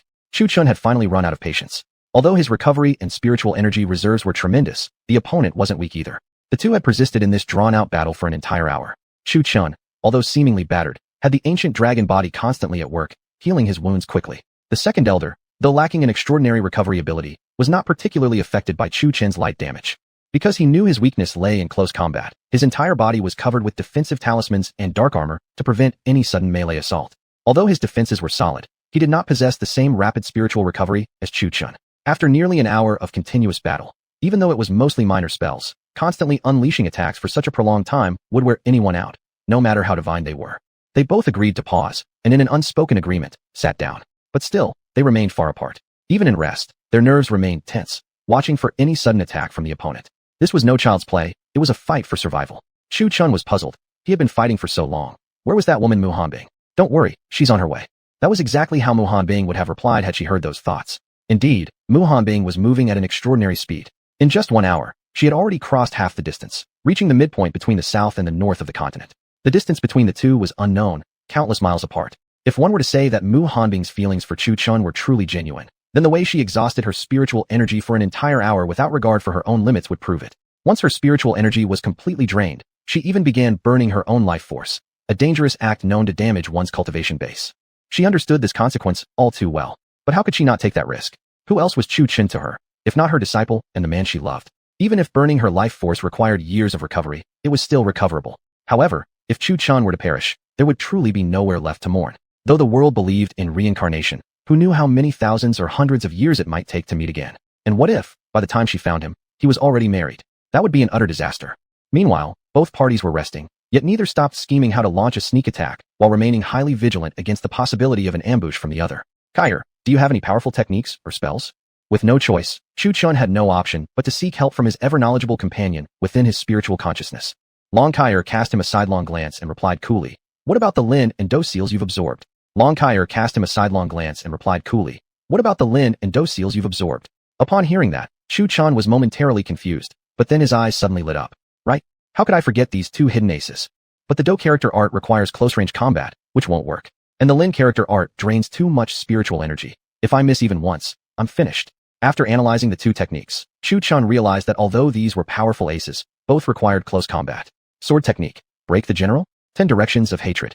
No. The longevity sword art also consumes a massive amount of spiritual energy. If my first strike fails, I'll be left open for the enemy to strike back. Chu-chan suddenly felt like all the techniques he had learned were primarily for melee, with his only long-range option being sword chi. The heaven-devouring gourd. Long Kaier's calm voice interrupted. The heaven-devouring gourd. Chu-chan arched an eyebrow. Truthfully, he hadn't studied the artifact in depth yet. Up until now, it had only been used for storage. As for Zhu Tian's sword, it was on a par with the Dragon Emperor's sword in rank.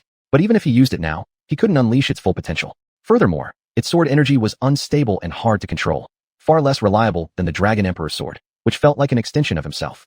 Chapter 316, The Blood Moon Sect Leader. Why isn't this kid moving at all? Could he be planning something tricky? The second elder looked warily at Chu-chan sitting motionless in the distance. Suspicion immediately arose in his mind. He hadn't forgotten how Big Elder had died. The calmer Chu-chan appeared, the more cautious he himself became. Who knew whether Chu-chan was deliberately pretending to be off guard, luring him in? Want to trick me into falling for it? No way. The more calm Chu-chan appeared, the more vigilant the second elder became. At this moment, Chu-chan was carefully examining the gourd in his hand. He had used his spiritual energy to activate the heaven-devouring gourd, sending his consciousness into its interior. He discovered that time within was frozen, not in absolute terms, but living beings within were immobilized, while medicinal pills and spiritual herbs were automatically refined.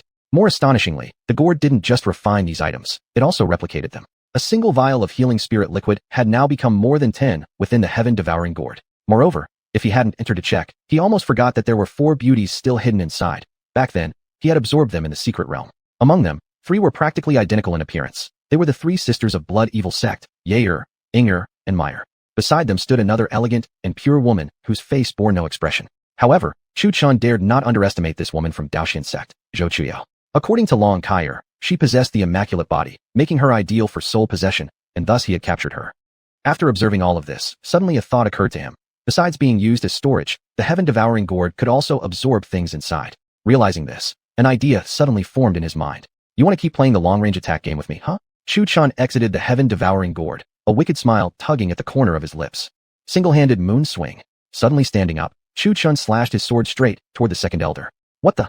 You're attacking from behind. Caught off guard while resting, the second elder's expression changed immediately upon seeing Chu-chan's sudden slash. He immediately resumed his hit-and-run tactic. Burning sun palm. Still fleeing, the second elder struck out with a palm of blazing sunlight. Chu-chan remained completely expressionless, not even dodging slightly as he faced the incoming palm directly. Seeing this, the second elder couldn't help but wonder, has this kid gone mad? Then, he noticed Chu-chan's lips slightly lifting into a smirk, his right hand still holding the Dragon Emperor's sword, while his left hand now clutched a crimson gourd with golden-purple patterns. Receiving, Chu-chan coldly shouted. When the burning sun palm came within a zhang of him, the heaven-devouring gourd released a tremendous suction force that swallowed the palm attack inside. Chu-chan speculated that since objects inside the heaven-devouring gourd would become motionless, what if he sucked in attacks, and then released them? Wouldn't that be like wielding a bow with infinite arrows? Far away, the second elder was just trying to widen the distance between them when his expression abruptly changed. Upon seeing the crimson gourd in Chu-chan's left hand, he thought bitterly to himself, you sure have many treasures. My turn now. Smiling sinisterly, Chu-chan aimed the mouth of the gourd at the second elder. Confused at what was happening, the second elder stood still, waiting for Chu-chan to close the distance so he could retreat again. After all, though he possessed long-range techniques, they had limited range. Boom. However, he had expected Chu-chan to charge at him with the Dragon Emperor's sword, but instead, a palm wrapped in flames suddenly shot out from the gourd mouth. It was precisely the burning sun palm he had fired at Chu-chan earlier. Seeing this scene, the second elder's expression immediately changed. Moreover, the burning sun palm launched from the heaven-devouring gourd was more than twice the speed of the original palm strike. A gigantic flaming palm rapidly expanded within his pupils. Boom. When the burning sun palm struck, it exploded violently. The second elder was instantly sent flying backward and slammed into a mountain cliff. His chest was now a bloody mess. Works. Seeing this, Chu-chan's heart leaped in excitement. On a whim, he tested it, and surprisingly, it actually worked, absorbing others' attacks and releasing them again, with increased speed. Chu-chan quickly shoved the heaven-devouring gourd into his robe. Great treasure.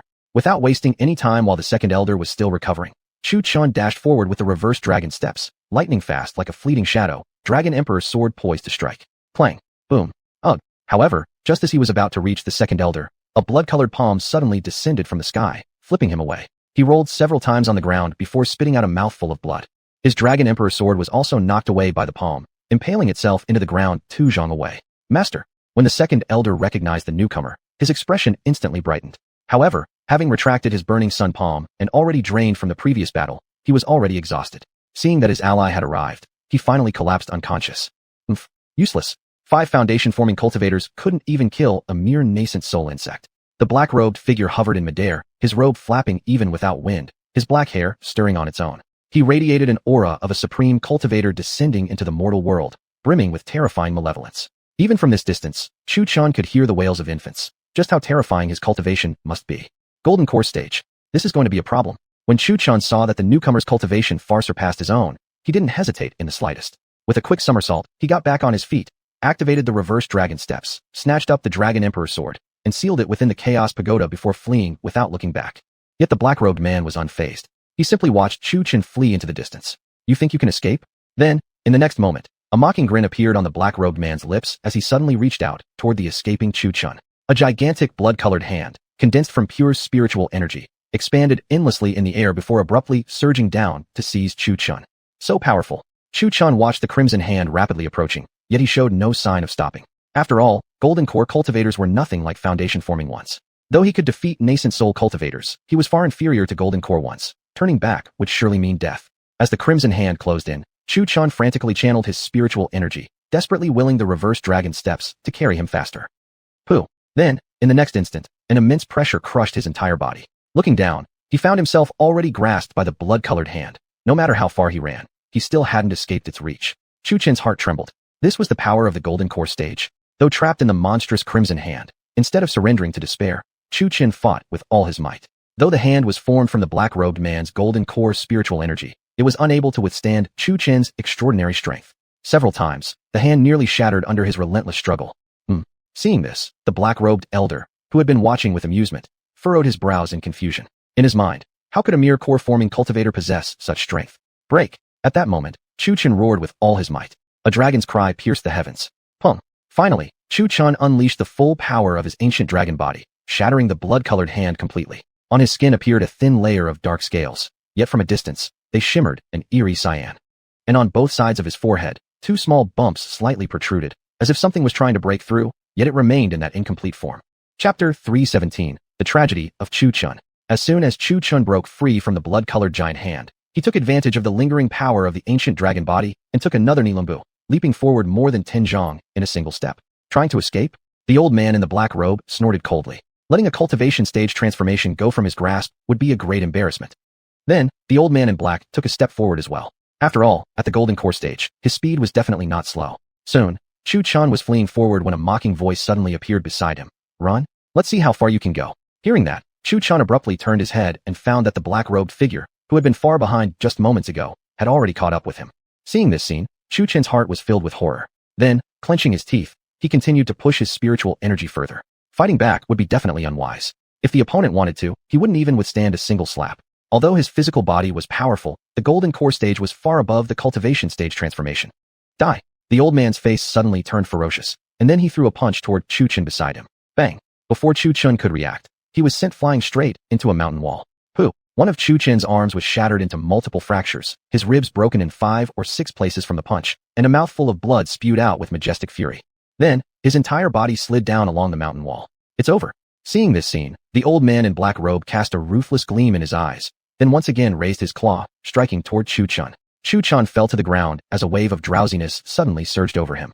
However, when he saw the blood-colored demon claw striking at him again, he bit his tongue to keep himself awake and, without thinking twice, turned and fled, his speed as fast as possible. Bang! Unsurprisingly, the palm strike missed, crashing into an unknown number of trees. Yet the blood-colored giant hand did not vanish. The old man controlled the hand to suddenly sweep out toward Chu Chan, who was hiding aside. Bang! Caught off guard. Though Chu Chen wasn't killed by a direct palm strike, he was swept away by the blood-colored arm. Pooh! Chu Chen fell from the air, crashing violently onto the valley below. Beneath the valley lay a bottomless abyss covered in mist. When Chu Chen saw this, as he nearly plunged downward, he abruptly pulled out the Dragon Emperor's sword, stabbing it hard into the ground, finally stabilizing his body. At this moment, Chu Chen was covered in blood, his face pale as paper, panting heavily, as another wave of drowsiness came over him. Pooh! Possibly due to the turmoil in his inner energy, another mouthful of blood gushed out. Let's see how long you can hold up. The old man in black robe sneered. Seeing Chu Chun now at the last gasp of his strength, his originally fierce expression became calm and unhurried, even slightly amused. Slowly, he approached Chu Chun and, looking at the kneeling figure, revealed a mocking smile. Then he struck out sharply toward Chu Chen's chest with his claw. This time, it's time for you to depart. Chu Chen looked at the black-robed man, his heart sinking into deep despair. Was this really the end for me here? I haven't even avenged my grandfather's death. I haven't returned to my family yet. Was I really going to die like this? He was unwilling. Yet when he tried to resist, his body was completely immobile. Hiss, pooh, arg. A blood-colored claw stretched out from his back, and then his gaze became dim and lifeless, another mouthful of blood gushing from his mouth. Chun. At this moment, Mu Hanbing had just arrived, only to witness this scene, her expression immediately changing. She had traveled from afar, but was met with this sight. A sense of guilt and self-reproach rose in her heart. If only she were stronger, Chu Chun wouldn't have died. No. Looking at the faraway figure of Chu Chun pierced through by a single claw, Mu Hanbing let out a heart-wrenching wail. Then, a drop of blood tears slowly fell from her eye. She glared at the old man in black, and her entire body's fury and icy coldness exploded outward. At this time, the black-robed old man was still admiring Mu Hanbing's beauty, but the next moment, his face suddenly changed because he noticed that the surrounding atmosphere had suddenly turned extremely cold. Although it was already a snowfield, such intense coldness was normal, but this coldness carried raging fury and killing intent, which was wrong. Also, he discovered that an overwhelming pressure suddenly pinned him onto the ground. Pooh! A stream of blood spewed from his mouth. I demand your life for his. Mu Hanbing's voice was like the cold whisper of a reaper. Her originally black eyes turned red, and then, from her eyes, flowed tears of blood. She had thought her speed was fast enough to save Chu Chun, but upon her arrival, she was met with exactly this scene. Her heart immediately became lost, panicked, furious. Even holding the ice sword, her hands couldn't stop trembling. The old man in black, under Mu Hanbing's immense pressure, couldn't even move, his eyes filled with only despair. Facing such an existence, he himself had absolutely no chance of survival. Pooh! However, at this moment, Chu Chun, who had already been pierced through by a single palm strike, still had his eyes glazed yet remained barely alive. Chun! How sensitive was Mu Hanbing? Although she was now overwhelmed with fury, she hadn't lost her senses. Witnessing this scene, she felt a sudden surge of hope. But the old man in the black robe revealed a puzzled expression. How was this guy still alive? At this moment, he was being completely flattened to the ground under Mu Hanbing's oppressive force. However, in the next instant, he suddenly felt his body loosen slightly.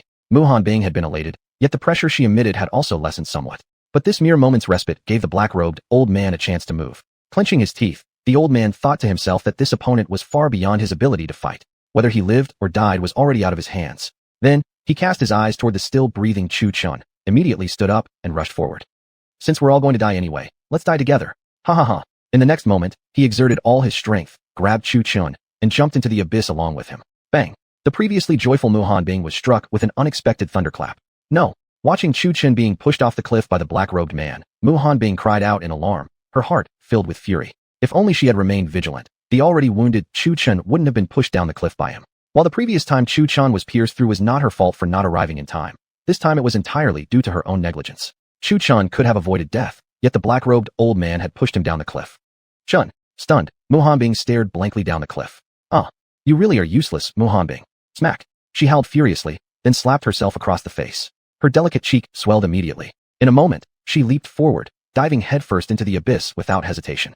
Still clinging to a sliver of hope, she thought that since Chu Chun was alive just moments ago and the abyss seemed bottomless, as long as her speed of descent was faster, she could catch him before he hit the ground. Thus, when she threw herself into the abyss, she used every means at her disposal, even burning her own blood essence to accelerate her fall. Sure enough, her efforts were not in vain. While falling, she caught up with the naturally descending Chu Chun. The black-robed old man, however, had already vanished without a trace. Looking at the nearby Chu Chun, Mu Hanbing without hesitation extended both hands to catch him. But in the next instant, as she was about to reach him, a vortex suddenly appeared before her. However, the vortex wasn't aimed at her, but at the naturally descending Chu Chun. Swoosh. In the next moment, Chu Chun vanished right before her eyes. Mu Hanbing's expression suddenly froze. Then, her hands helplessly dropped down, a single tear of blood flowing out from her eye, as she continued to fall. 3 times. 3 times she had witnessed Chu Chun's death right before her eyes, her heart utterly shattered. Each time, she was just a little bit too late to save her beloved, as if the heavens were playing cruel games. 3 times she could only watch helplessly as he died in front of her, each time her heart filled with endless despair, pain, and rage. She cursed the heavens, and blamed herself. If only she possessed greater power, why would she be unable to protect him? Chapter 318, Lan Nishang. Peng Dong. A splash echoed through the canyon, and in the water lay a white-haired woman with dazed eyes, a bitter smile hanging from the corner of her lips. Meanwhile, in a forest not far away, sunlight filtered through the leaves, casting a golden glow over the area. Insects and birds chirped continuously. In the center of a small lake in the forest, a naked, pure-faced young woman soaked in the water.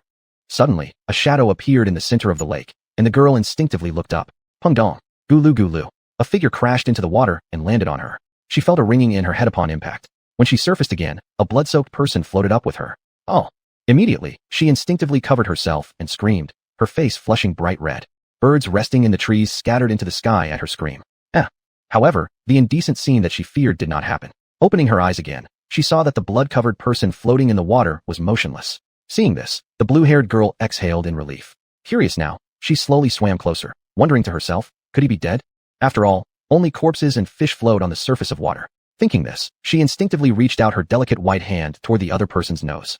But what she felt startled her. Her expression suddenly changed, and she hastily backed away several steps, her face turning deathly pale. Dead. Lan Nishang muttered shakily as she kept backing away. Yet, after retreating some distance, something strange occurred. From afar, she noticed the chest of the bloodied figure floating in the water rising and falling faintly. Not dead. Seeing this, Lan Nishang frowned slightly. Originally planning to leave, she swam back over and extended her delicate hand once again toward the other's nose. However, she shook her head in disappointment after a moment. The man had no breath. Yet, his heartbeat was definitely there. His previously pierced body had somehow repaired itself, though his chest remained sunken inward. She placed her hand on his chest, feeling the steady rise and fall. The heartbeat hadn't weakened. Instead, it remained steady. His body didn't feel cold like a corpse's, it was warm. Looking at the man floating in the water, she gently brushed the long hair covering his face aside. As she got a clear view, Lan Nishang blinked and her face flushed instantly. He was too handsome. And his figure wasn't bad either. Though his skin was fair and smooth like jade, it didn't hide his muscular frame. Well, saving a life is better than building a 7-story stupa. Today, I, Lan Nishang, will be a good person for once. Whether she had been captivated by Chu Chen's good looks or was truly determined to save him, the blush on her face gave her away. Then, she dragged Chu Chen out of the water with effort. His weight far exceeded her expectations, and soon after, she was covered in sweat, her cheeks flushed. Because of the severe injury, the upper half of Chu Chen's clothes had been blown to shreds by the old black-robed man. Now, he only wore a pair of tattered pants on his lower body, stained with blood. Perhaps exhausted from the strain, Lan Nishang plopped back into the water with a splash and washed herself clean. Returning to the shore, she looked at the unconscious Chu Chen lying on the ground and couldn't help but worry. How was she supposed to get him home? She couldn't just leave him here. Though not dead, she could see that his injuries were critical. He was currently unconscious. If left in the forest, he could easily become prey to wild beasts. Nishang, what are you doing? Why did you take so long to bathe? Just as Lan Nishang was deep in thought, a woman's voice entered her ears. Soon after, a woman in a blue long gown approached the lake. She was breathtakingly beautiful. If Chu Chen had been awake, he would have recognized her immediately. She was the same moon cicada who had met with Chu Lingyue in the Red Leaf Town 10 years ago. Compared to 10 years ago, she now possessed a more mature and alluring charm. Seeing the arrival of the woman in blue, Lan Nishang's face lit up with delight as she bowed. Master, I found someone here. Lan Nishang then quickly recounted everything that had just happened. Upon hearing this, Moon Cicada slightly furrowed her brows. Her eyes landed on the bloodied man lying on the ground. Though a familiar feeling arose in her heart, she couldn't quite place where she had seen him before. Looking at Lan Nishang, Moon Cicada asked softly, "So, you want to bring him back?" Lan Nishang didn't even think twice before nodding, then added, "Master, his injuries are severe. Leaving him here, he might be eaten by beasts in the forest." Moon Cicada glanced once more at the bloodstained man, and then back at Lan Nishang before sighing softly. "All right then, do as you wish." Moon Cicada turned around and glanced at the sky. For some unknown reason, ever since she saw this man, an ethereal, noble image had appeared in her mind. Thinking of that, though her eyes were on the sky, a foolish, love-struck smile crept onto her lips. Just then, she suddenly felt someone tug at the hem of her robe. Turning back, she saw Lan Nishang holding her hands together awkwardly. Moon Cicada quickly wiped the love-struck expression from her face and calmly asked, "What's wrong?" Lan Nishang shyly poked her fingers together with both hands and said, "Master, you know I'm only at the Great Warrior King stage. Just say what you want to say, spit it out already." Moon Cicada rolled her eyes. She knew her apprentice well. Whenever that expression appeared, she was either in trouble, wanted to ask for help, or wanted to ask for Xianshur stones. "Master, he's too heavy. I can't carry him." Although Lan Nishang was no little girl anymore, in front of Moon Cicada, she still acted all shy and awkward like a child. Moon Cicada. "Then, just leave him here," Moon Cicada said with a slight shrug, shooting her a cold glance. Honestly, she had always disliked men, let alone coming into contact with them.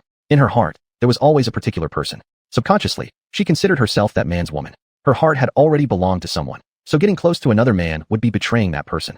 Therefore, she had always been single. Though she knew she might never see him again in her lifetime, as long as he remained in her heart, she had no room for anyone else.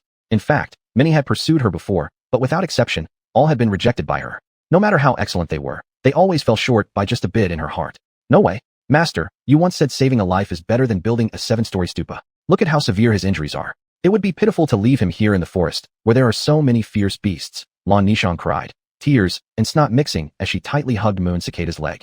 She really didn't want such a handsome man to die here. With such serious injuries, what if he lost his memory? Then maybe she could trick him into becoming her man. She definitely didn't want to let such a handsome guy slip away. No, you know my rule. I never touch men. Moon Cicada shook her head firmly. But master, please just have mercy. All right then, if you do this for me. She thought for a moment and then gritted her teeth decisively, her eyes flashing with determination. Then I will participate in the Academy Grand Tournament. Chapter 319, Qingzhu Bei. Originally, Lan Nishang had no intention of participating in the Moonlan Academy's competition, not because her strength was lacking. She was in fact one of the most outstanding juniors in the entire Moonlan Academy. The reason she didn't want to participate was because among the competitors was a certain disciple she disliked immensely. His name was Lin Yang, and ever since entering the academy, he had been using his family's power to hound her. And she wasn't a noble young lady from a rich family, nor was her household particularly wealthy, but at least she never lacked for food or clothing. Given such a background, she should never have been able to resist Lin Yang's pressure.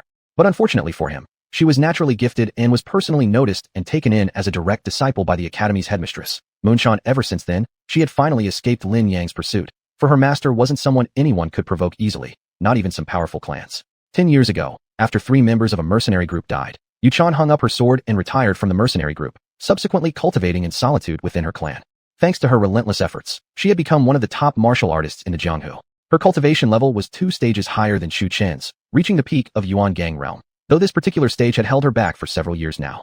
The cultivation ranks of martial artists were as follows. Initial stage, opening vein, entering martial arts, warrior, martial expert, great martial master, martial saint, martial soul, martial general, martial.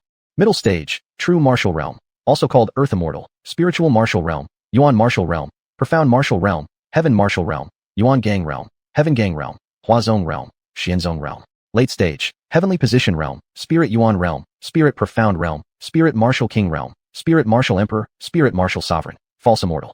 Once reaching the late stages, the abilities used were indistinguishable from those of cultivation experts. And the final false immortal realm was also similar to the cultivation experts, culminating in ascension to immortality. However, no one on the entire Yuntian continent had reached those higher realms, because the spiritual energy of the mortal world was so thin it might as well have been non-existent. Thus, the heavenly position realm had become the legendary cultivation stage. Martial cultivators in the Jianghu could at best reach the peak of Xianzong realm and would then find themselves completely stagnant, even with the strongest pills. Of course, unless the pills were created by cultivators. But in this mundane world, not only were cultivator-made pills unheard of, one couldn't even see a trace of a true cultivator. Cultivators were either secluded within sects training or concealed their powers while wandering in the mortal world. Even if people saw them, they usually wouldn't realize what they were. Also, cultivator-made pills could not be allowed to leak into the human world, and this was a regulation of the cultivation sects. After all, if a single pill fell into the mortal world, it would definitely attract many powerful martial cultivators to fight over it, causing countless deaths and destruction, thus indirectly interfering with mortal affairs. Although strife and conflict continued constantly in the mortal world, that was essentially different. Yuchan looked up at the sky, and by now dusk was approaching quickly. If things continued this way, dangerous beasts might actually appear in the forest. Though she usually refused to touch men at all, this was a life, and it had to be saved. She understood her own disciple well. With a sigh of helplessness, she said, "Fine then, place him on my back." Saying so, she crouched down with her back to Lan Nishang. "Yea, master, I knew you were the best." Hearing this, Lan Nishang jumped excitedly into the air, then gave Yuchan a quick kiss on the cheek. "You." This sudden gesture caught Yuchan on the verge of anger, but after a moment, she simply shook her head with a sigh. This girl had been becoming more and more unrestrained lately. Perhaps she had only herself to blame for indulging the girl too much. Suddenly, she felt a heavy weight on her body. Turning her head back, she saw a man, covered in blood, lying on her back. In truth, the little girl Lan Nishang had dragged the man here with all her might and heaved him onto her back. Feeling the man's weight, Yuchan's brow furrowed slightly. The man didn't look fat and even appeared a bit thin, so why was he so heavy? It felt as if she were carrying a large stone. Still, though heavy, with her Yuan Gang level of power, she could carry him. Yet normally, she had always resisted physical contact with any man, but with this bloodstained man lying across her back, instead of disgust, she found herself strangely drawn to his handsome face, and her heart began to race. What was going on? Frowning, Yuchan knew herself quite well. Apart from Chu-chan and her parents, she had always held men at arm's length. But why wasn't she repelled now? Why was her heart racing instead? This wasn't what she wanted. Her heart belonged solely to the graceful and elegant figure of Chu-chan. However, as Yuchan gazed closely at the bloodied man's face, the more she looked, the more familiar it seemed. She felt she had seen him somewhere before, yet couldn't recall. Yuchan shook her head hard, clearing away wandering thoughts, silently repeating Chu-chin's name in her heart. Yet the harder she tried not to think of him, the faster her heart pounded. Lan Nishang stood to the side, utterly confused as she watched her master suddenly clasp her hands together like a monk. Master, be quiet. Before Lan Nishong could even ask what was going on, Yuchan snapped at her immediately. Lan Nishong. She thought for a moment and sighed. Well, every woman had those few days each month. Warriors weren't immortals, after all. Although they wouldn't fall gravely ill, they were still human and naturally experienced the same physiological cycles as everyone else. After all, they weren't cultivators. Cultivators could ignore such things, because once they'd formed their foundation, they could sit in cultivation for hundreds or even thousands of years without sleep. But martial artists were different. Although they didn't need to eat or sleep every day, someone at Yuchan's level would still need to consume food once every month and also needed to rest. Soon enough, the two arrived at a courtyard. The name of this courtyard was quite interesting. It was simply called Qingzhu Yuan, Azure Bamboo Courtyard. This courtyard belonged exclusively to Yuchan. Aside from her, Lan Nishong also lived here. One reason was for convenient guidance and cultivation. The second was that Lan Nishong's home was far from Moonlan Academy, and she couldn't afford an inn. Moreover, the academy had no dormitory, so Yuchan had simply invited Lan Nishong to stay at Qingzhu Yuan. Qingzhu Yuan possessed a certain charm, featuring miniature hills and flowing water, with goldfish swimming in the pond. Of course, the hills were artificial, mere carved stones at best, but the water and pond were indeed real. Additionally, there was a peach tree planted in the courtyard, under which stood a pavilion. Inside the pavilion was a stone table surrounded by several stone stools that served as chairs, perfect for enjoying tea. Naturally, the courtyard wasn't just equipped with a single building. There were 3 altogether, just enough. Usually, this sort of architectural layout was used by large families, but Yuchan had clearly had them built with the purpose of receiving guests. After all, she alone could never occupy so many buildings at once. Each of the 3 buildings had 2 floors, and the surroundings of each were decorated with potted plants and the like. The entrance of the first floor of each building was partitioned with folding screens. Looking from outside to inside, one could tell that each of the 3 buildings housed different things. The left building held many calligraphy scrolls and paintings, likely used for painting and writing. One could easily tell from the artwork hanging on the walls. The middle building, in contrast, was quite simple, containing only a guzheng and a pipa. As for the final building, it was different from the previous 2. Its first floor door remained tightly shut, and the staircase leading to the second floor was located outside the building. Besides the 3 buildings, there was also an external kitchen and firewood shed. The entire courtyard was enclosed by a wall, atop which were laid blue stone tiles. Chapter 320. Bargaining by having the price. Yuchan finally arrived home, instantly exhaling in relief. Then, she carried Chu Chun onto the second floor of the leftmost pavilion and gently laid him on the bed. Without even glancing back, Yuchan hurried away. Perhaps due to the severity of Chu Chen's injuries, there was a lot of blood stained on his body. While carrying him back, the back of Yuchan's clothes had also become smeared with blood. Although Yuchan had left, Lan Nishong had been curiously observing Chu Chun the entire time. As she stared at him, she suddenly broke into a sweet smile. Then, her eyes darted around briefly before she spun around and rushed downstairs. Not long after, she returned carrying a basin of hot water. Carefully, she began wiping the blood off Chu Chen's body. When her delicate hands touched his skin, her face immediately flushed red. Nevertheless, she suppressed the rising fantasies and finished cleaning him. Looking at Chu Chen's dirty clothes, she hesitated. After thinking for a moment, she steeled herself, clearly making a big decision. Eventually, she came alone to the market. Taking advantage of the still early hour, Lan Nishong entered a tailor's shop to pick out some new clothes for Chu Chun. Young lady, that's a total of 1,288 Xian stones. A charming woman, tapping on her keyboard, glanced at the clothes on the table, then at Lan Nishong, giving her a charming smile. Upon hearing the price, Lan Nishong was startled. Altogether, she barely had more than 1,000 Xian stones on her. Where was she going to get the extra 288? At that thought, the playful Lan Nishong sweetly smiled and coyly said, "Sister, your looks are simply stunning. Truly, you are a sight to behold wherever you go. Compared to you, I feel I'm nowhere near as beautiful. I'm really envious of how pretty you are. Surely many people are after you, right?" Ha. Lan Nishong's words were truly smooth. After all, who doesn't like being praised for their beauty? The woman's mood immediately brightened. She smiled and said, "Well, little girl, what's your offer? Today I'm in a good mood. I might give you a discount. 500. Hearing this, Lan Nishong playfully grinned and held up 5 fingers. The lady's expression wavered slightly. "Little girl, who taught you to bargain by having the price?" Lan Nishong scratched her head awkwardly. "My master." Then she shyly raised one more finger and added, What about 600? The shop owner. 600 is too low. At the very least, 1,000. The owner rubbed her forehead, somewhat speechless with Lan Nishong. 1,000. Lan Nishong hesitated again and then asked carefully, "How about a little cheaper? Just look at how beautiful." All right. Either buy it or don't." The shopkeeper finally lost her patience. Who had the time to endure such a tedious customer? Although women love compliments about their beauty, the shopkeeper wasn't foolish. She needed to run her business and make a living. These 2 robes alone had cost more than that in silk. Finally, Lan Nishong clenched her teeth, hesitated a while longer, then pulled out a storage bag and handed it over. "Fine, 1,000 it is. That's what I'm talking about." Without a word, the shopkeeper snatched the storage bag from Lan Nishong, quickly checked its contents, and confirmed there were exactly 1,000 Xian stones.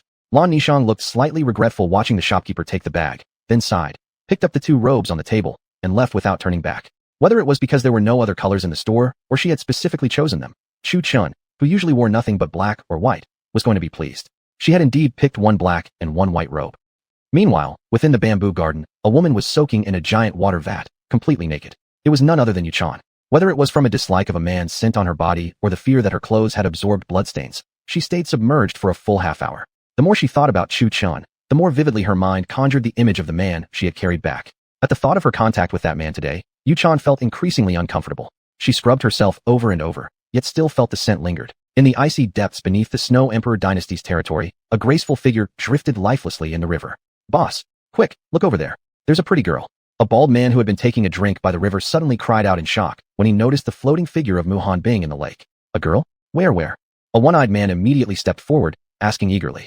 Then, following the direction the bald man pointed toward, the man saw the elegant, floating figure within the lake. Clad in a flowing white dress, with silver-white hair cascading behind her, her skin smooth as jade, the girl looked like a sleeping beauty drifting amidst the currents. "So beautiful," the one-eyed man, seeing Mu Hanbing lying motionless in the water, murmured in astonishment. Then, an expression of lecherous greed spread across his face. Mu Hanbing not only had exquisite features, but her figure was also first-rate, curvaceous yet not temptingly alluring like those fickle women. Hurry, pull her out." The one-eyed man grew more impatient the more he looked. So saying, he himself stepped into the river. However, when the one-eyed man got close to Mu Hanbing, his entire face stiffened. A bone-chilling coldness instantly rushed toward him. Crack! It was over. Before even touching Mu Hanbing, the one-eyed man froze solid on the spot. Boss." The henchman saw his leader standing beside that beauty, motionless, and couldn't help frowning in confusion. Although the one-eyed man didn't move, Mu Hanbing was still drifting on the water, flowing forward with the current. The henchman sensed something was wrong and stood on tiptoes, slowly approaching Mu Hanbing. Likewise, before even getting close to her, he froze on the spot, more precisely, frozen solid by the icy aura she emitted. "Hey, what are you two doing here?" At that moment, a man with a scar on his head walked out from the woods. Turns out, they were mountain bandits, and this place was their camp. Those two had come out hunting, grew thirsty, and went to the riverside to drink water, coincidentally encountering Mu Hanbing floating down from the abyss. The scarred man had sharp eyes. Upon seeing the snow-white woman drifting in the lake, his eyes lit up instantly as he shouted excitedly, "Brothers, we've hit the jackpot." Shuffling sounds. Immediately, the grass and trees in the forest trembled violently. Before long, a group of burly men jumped out from among the trees. Where is it?" A thin man with sly, rat-like eyes was particularly enthusiastic. Lately, the authorities had been watching them closely, so it had been months since they'd gone down the mountain and tasted the pleasures of a woman's company. They were all penned up. Looking around, the rat-faced man couldn't find any captured woman, when his gaze suddenly shifted sideways to the river, noticing something white floating there. When he finally focused on Mu Hanbing's looks and figure, his eyes practically bulged out of their sockets, drool nearly pouring out. "Damn, so beautiful. Cut it out. Look at how weak you've become." Another man, who had also spotted Mu Hanbing, shot a scornful glance at the rat-faced guy beside him. Chapter 321, Prophet Overturns Friendship. Hearing that, the man with sharp eyes and a rat-like gaze wiped drool from his mouth. "Don't worry, I won't die. I can handle this for 10 days. You wish. 10 days? You won't even last one tea time. I know you too well." Another heavily built man stepped forward, his words full of mockery. We'll see about that." The man with the sly eyes simply shrugged. Then, a crowd of men surged towards the center of the river, all eager to get a taste of the extraordinarily beautiful woman. However, at that moment, Mu Hanbing's eyes suddenly flew open. Seeing a group of men charging towards her, her crimson eyes flickered with murder. Then, under the shocked gazes of everyone present, she slowly stood up. Her cold gaze locked onto the group of men whose faces were twisted with lust, a feeling of extreme nausea arising in her heart. Then her delicate hand slowly lifted. She's awake. Even better. This way it's more fun." Seeing Mu Hanbing standing up, instead of fear, the men became even more greedy. Possibly blinded by desire, all these men ignored Mu Hanbing's gesture of raising her hand. In their eyes, Mu Hanbing was only a fragile woman. Even if she were strong, she must be severely injured, otherwise she wouldn't have floated down the river. Given that, they weren't even a little frightened. After all, among this crowd, the lowest cultivator was at the saint stage, and others were even at the general or commander stages. So pretty. I'll be the first to have a taste." The lustful man with sharp eyes, unable to contain his desires any longer, charged towards Mu Hanbing. "Step aside, let me go first." The burly man beside him pushed him roughly aside. Perhaps the strength was too great, and the sharp-eyed man fell to the ground. Pushing himself up, the sharp-eyed man glared furiously at the impatient man before punching furiously into the ground. Lin Wei. At this time, Mu Hanbing, standing in the middle of the river, looked at the huge group of impetuous men rushing toward her. Some had even started to undress before even approaching the water. Seeing this, Mu Hanbing didn't show any expression, nor did she seem angry. She remained expressionless the whole time, then concentrated her spiritual energy into the tip of her right hand. Facing the crowd far away, she coldly uttered one word. "Die." Her voice was as calm as still water, and the look in her eyes, the expression, were like watching insignificant ants. Boom. As soon as she spoke, cold energy erupted from her as the epicenter. A stream of freezing spiritual chi shot from her fingertip. Crack. The crowd of people running towards her instantly seemed to be frozen by some spell. They stood rooted to the ground, motionless. Each of their faces bore expressions of lust and greed. Indeed, they had all been frozen into ice sculptures by Mu Hanbing's chilling spiritual chi. Looking at them now, they emitted cold vapor across their bodies. Mu Hanbing gazed at them in disgust, looking at them exactly as one might view a group of insignificant ants. Then Mu Hanbing waved her delicate hand toward the ice statues, and immediately, all of them disintegrated into frost fragments, vanishing into the air without a single drop of blood spilled. After completing this, Mu Hanbing raised her head to look up at the cliff. A glimpse of sorrow appeared in her eyes. Her heart was incredibly complex. She had seen with her own eyes as her beloved perished right in front of her. Although Chu Chun had been transported away due to the chaos of the world's energy, she had witnessed the black-robed elder strike him with a fatal blow. But she believed that if Chu Chun had fallen into the water because of the world's chaos, then there was still a chance of survival, even though that chance was practically zero. Looking for Chu Chun now was like searching for a needle in a haystack. Regrettably, she didn't possess the art of divination, nor could she determine Chu Chun's location. No matter what happens, I will find you. After speaking, Mu Hanbing mounted her sword and soared upwards to the cliff, as swift as a passing shadow. Above the cliff, snow covered the land and bitter cold filled the air, but stuck at the cliff's edge was a golden sword, exactly the dragon sovereign's sword belonging to Chu Chun. Big brother, quickly look, what's that at the edge of the cliff? In this icy wilderness, 3 people wearing fur coats were strolling across the snowy plains, clearly noble scions and young misses venturing out for cultivation experiences. The one who spoke was a woman wearing a pink fur coat, decorated with many plum blossoms along its hood. Upon hearing this, a handsome man gazed toward the cliff's edge, narrowing his eyes. The next moment, he spotted a golden sword lodged at the cliff's edge. In front of the sword was a trail of blood. Let's go take a look. That sharp-looking man firmly believed that a fierce battle had recently taken place here. Indeed, he belonged to the Qin family, a major family in the Snow and Ice Empire, and his name was Qin Ming. The 3 of them slowly approached the cliff's edge. The other young man accompanying Qin Ming saw the sword, and his eyes narrowed thoughtfully. His perception was incredibly sharp. He immediately realized that this sword was no ordinary weapon. The hilt and blade were golden, yet its patterns were silver, and upon closer inspection, one could hear faint dragon roars emanating from it. This man was Gao Xia, a supposed close friend and sworn brother of Qin Ming. On the surface, they were sworn brothers, but in truth, they were nothing more than drinking buddies. Such a rare treasure was not easily seen, so how could Gao Xia possibly allow it to fall into someone else's hands? Instantly, he reached out and touched the dragon sovereign's sword lodged at the cliff's edge. Feeling the violent tremors from the sword and sensing the chaotic sword chi, he inwardly confirmed, indeed, a fine sword, one that even possesses consciousness. The buzzing sound from the dragon sovereign's sword just now was clearly a protest. Only when a sword protested could one imagine how extraordinary it was. It must either be a blade used by a great martial cultivator or a treasure dropped by a cultivation expert. Gao Xia's greedy expression deepened, but instead of grabbing it immediately, he cupped his fists toward Qin Ming and said, Brother Qin, as for this sword, what are your thoughts? Qin Ming was naturally not a fool. If Gao Xia could sense the sword's extraordinariness, did he think he couldn't? Placing his hand firmly on the hilt, Qin Ming smiled and said, Brother Gao, if you were to let this sword go to my Qin family, how about tomorrow I have my guards capture a few more beauties for you? Qin Ming naturally understood Gao Xia's nature. He knew very well that Gao was fond of lustful pleasures. There were many women in the Snow and Ice Empire who had already had relations with him. Thus, he spoke with that in mind. Upon hearing this, Gao Xia's face darkened. Do you really think I'm that stupid? This sword was clearly a priceless treasure. If he brought it back to his clan, it could surely become a hidden trump card. Yes, he was obsessed with women, but when absolute interests were at stake, he would not back down. He clearly knew that whoever possessed such a treasure could become a dominant force in the region. How could he possibly allow it to fall into someone else's hands? Moreover, if his Gao family became powerful, others would eagerly offer their daughters just to build ties with the Gao family. Brother Qin, I truly appreciate your offer, but this sword is not for you to take, Gao Xia said teasingly, and at this point, there was no need to pretend to be a gentleman anymore. For profit, falling out with Qin Ming was nothing at all, and when the Gao family grew strong, wouldn't the Qin family be the ones seeking favor? He had long been eyeing Qin Liuxin, but in the past, due to the mutual benefits between the two families, he had never dared to make a move. But now, he was determined to obtain this treasure at all costs. Chapter 322 Regret. Oh, so what you're saying is, Brother Gao, you're not going to grant me this favor?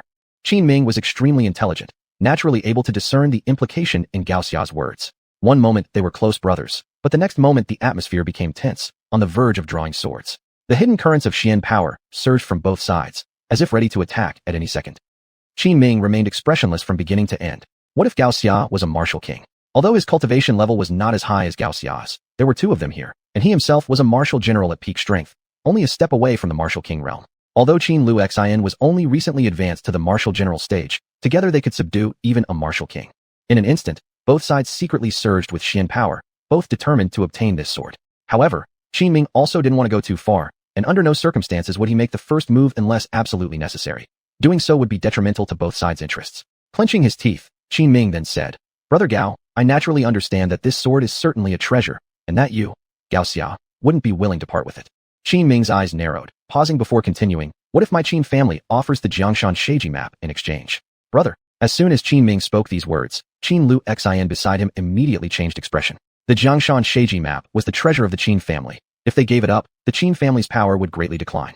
Plus, no one even knew how to use this sword, nor whether it was truly a treasure or not.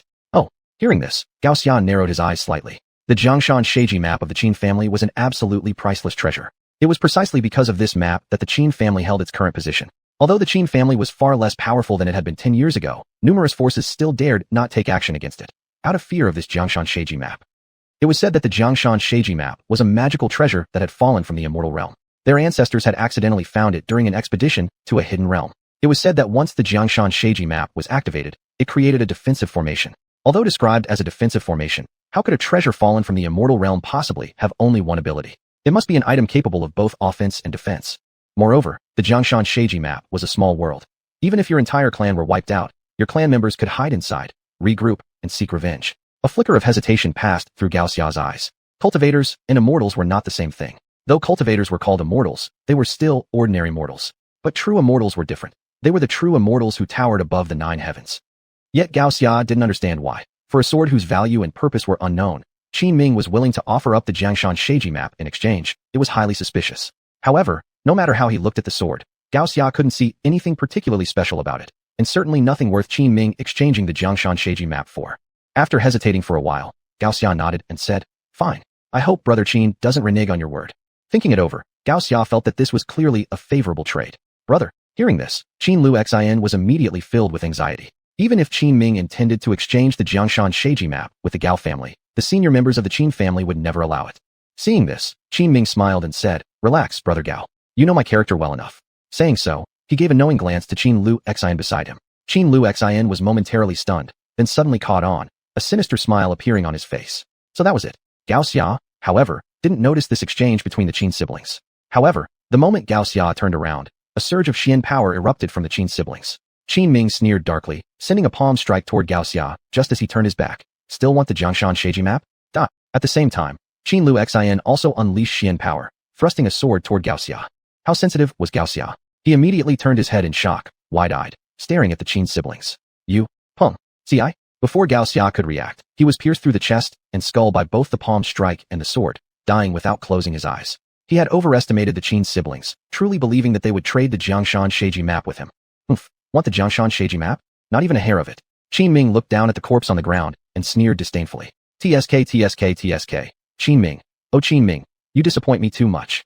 Just then, a mocking voice came from behind Qin Ming. Upon hearing this voice, Qin Ming's expression instantly changed. Turning his head to look at the newcomer, could it be anyone other than the Gao Xia now lying dead on the ground? "You?" Qin Ming's face changed, eyes wide open in disbelief. "Brother, save me." Yet at that moment, Gao Xia's figure moved like a ghost, darting past Qin Lu Xian. In the next moment, Qin Lu Xian was in Gao Xia's arms. Gao Xia pinched her neck in one hand, a lewd, greedy smile appearing on his face. "TSK, TSK, TSK. Qin Lu Xian. Oh Qin Lu Xian, I've been wanting to taste your charm for a long time now." Gao Xia pinched her neck, smiling mockingly, not applying enough pressure to kill her, instead restraining her. "Gao Xia, how dare you?" A surge of anger rose in Qin Ming's heart as he prepared to attack Gao Xia. "Brother Qin, if you dare to move, I can't guarantee your sister will remain unharmed." Gao Xia laughed mockingly and ran his hands over Qin Lu Xian's body. She flushed with fury and shame. "Gao Xia, let me go." "Let go? I've been waiting for this moment for a long time," Gao Xia said, then bit gently on Qin Lu Xian's earlobe. Whether from shame or rage, she suddenly felt her entire body go weak. "Gao Xia, let go of my sister." Qin Ming couldn't stand it any longer. He was filled with regret. He clearly saw Gao Xia die. So how could there be another Gao Xia? He couldn't figure it out. If he had known this would happen, he should have never come at all. "Fine, I can let her go, but in exchange, you give me the sword," Gao Xia said casually. Qin Ming glanced at the Dragon King's sword planted on the cliff's edge, clenched his teeth, and barely suppressed his rage. "Fine, take it." Seeing Qin Ming's humiliation, Gao Xia felt immense satisfaction. How many times in the past had all the great clans treated the Qin family with utmost respect? Now, though, if people knew that Qin Ming was begging him like a stray dog, what would they think? Now will you let my sister go? Qin Ming held back his fury, but Gao Xia showed no intention of releasing her. Don't be in such a rush, brother Qin. I haven't finished yet. Gao Xia tightly embraced Qin Lu Xin and teased. Second, crawl through my legs. Saying so, he struck several points on Qin Lu Xin's body. Instantly, her strength vanished. She couldn't even summon her Xian power. Fear flashed across Qin Lu Xin's face. But Gao Xia completely ignored her expression. Then he spread his legs, pointing at the space between them as he looked at Qin Ming and said mockingly, crawl. Gao Xia you. Qin Ming's anger boiled over, as if it would erupt at any second. Seeing Qin Ming about to attack, Gao Xia immediately slipped his hand beneath Qin Lu Xin's robe. He didn't proceed further, but the mere action was enough. I'll crawl. With bulging veins on his forehead, Qin Ming gritted his teeth, lowered his head, bent his body, and clenched his fists as he slowly crawled toward Gao Xia's crotch. Brother, helpless and unable to resist, Qin Lu Xin looked on as Qin Ming endured such humiliation for her sake, her tears flowing like rain. Chapter 323, Can't Draw the Sword. Qin Ming looked up at Qin Liuxin, who was held in Gao Xia's arms, and revealed a gentle smile. Sister, don't be afraid. Brother will save you. Seeing this scene, Gao Xia immediately felt annoyed and a shadow flickered across his face. TSK, truly a fine brother and sister. Before he had even finished speaking, Qin Ming was already crawling toward him. He lifted his foot and placed it on Qin Ming's head. Hey, don't rush. Bang. Then, he kicked hard toward Qin Ming. Pata. Unable to resist, Qin Ming was sent flying backward with blood streaming from his nose and mouth. Brother. Seeing this, Qin Liuxin cried out in alarm. Her heart clenched painfully, and she glared at the man holding her with killing intent in her eyes. If only gazes could kill, Gao Xia would have died 100 times over. Gao Xia, you deserve to die. As she spoke, although her body was weak, she continuously writhed in Gao Xia's arms, attempting to break free. However, this act of resistance from Qin Liuxin seemed to arouse Gao Xia's lust. The more she struggled, the tighter he held her, mockingly watching her. What's wrong? More eager than me. Gao Xia pinched Qin Liuxin's chin with one hand and looked at her with a domineering expression. Gao Xia, Qin Ming, from a distance, stood up again, gritting his teeth at the sight of Gao Xia before him. His heart was filled with anger and yet helplessness. Come on, crawl again. Mockingly, Gao Xia looked at Qin Ming and once again opened his legs for him to crawl under. But this time, Qin Ming didn't choose to kneel. A dagger appeared in his hand as he stared viciously at Gao Xia. Gao Xia, I will kill you. Seeing this, Gao Xia became instantly alert, but still taunted. How? Want to resist? Don't care about your sister anymore. As he spoke, his hand clamped tightly around Qin Liuxin's delicate, pale neck, wearing a casual expression. Brother, don't mind me, kill this beast. At this moment, Qin Liuxin felt worse than death, only wishing to see Gao Xia dead quickly. A glint of coldness flickered in Qin Ming's eyes. Then, with the dagger in his hand and his body surging with martial energy, he lunged toward Gao Xia. Seeing this, Gao Xia's expression changed drastically. He hadn't expected that Qin Ming, this madman, wouldn't care about his sister's life in order to avoid humiliation. Judging by Qin Ming's reckless attack, it seemed he truly meant to kill him. Seeing the dagger approaching, Gao Xia didn't immediately use Qin Liuxin as a shield but instead dodged sideways. After all, he had long desired Qin Liuxin, and now that he finally had her in his grasp, he absolutely must taste her before ending her life. He wasn't ready to see her die yet. Bang! Qin Ming missed with his frantic strike. He didn't stop, but immediately turned around and stabbed his dagger at Gao Xia again. Cursed! Gao Xia glared fiercely at Qin Ming, whose attack was coming again. Due to their close proximity and Qin Ming's speed rivaling a flash of lightning, Gao Xia's face changed again. But he still didn't choose to use Qin Liuxin as a shield. Instead, he threw her into the snow, then crossed his hands to block the attack. Boom! They collided, both being sent flying in opposite directions and crashing into the icy glaciers of the snowy tundra. Walala! Instantly, snow poured down from the mountain peaks, burying both of their bodies beneath it. Damn madman! Gao Xia glared ferociously at Qin Ming far away. However, before he could act, Qin Ming, dagger in hand, rushed toward him once again. Immediately, Gao Xia crossed his arms in front of his chest to prevent another surprise attack.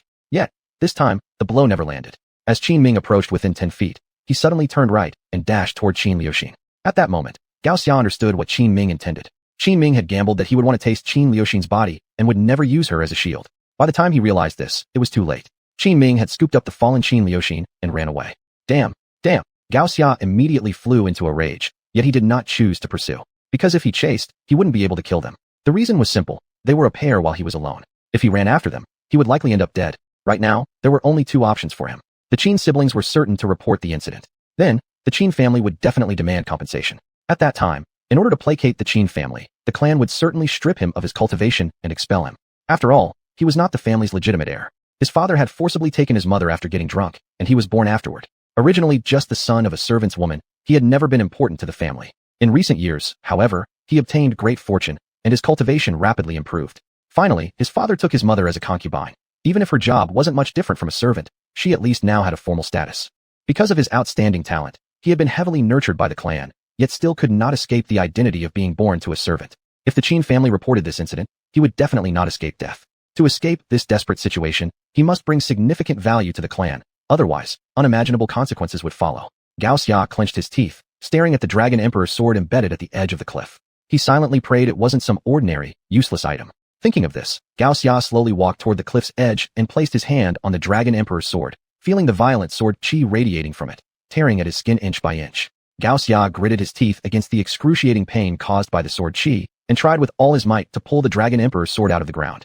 However, the moment he exerted all his strength, the Dragon Emperor's sword didn't budge even slightly. Instead, it remained firmly planted, and the overwhelming sword qi nearly sent him flying.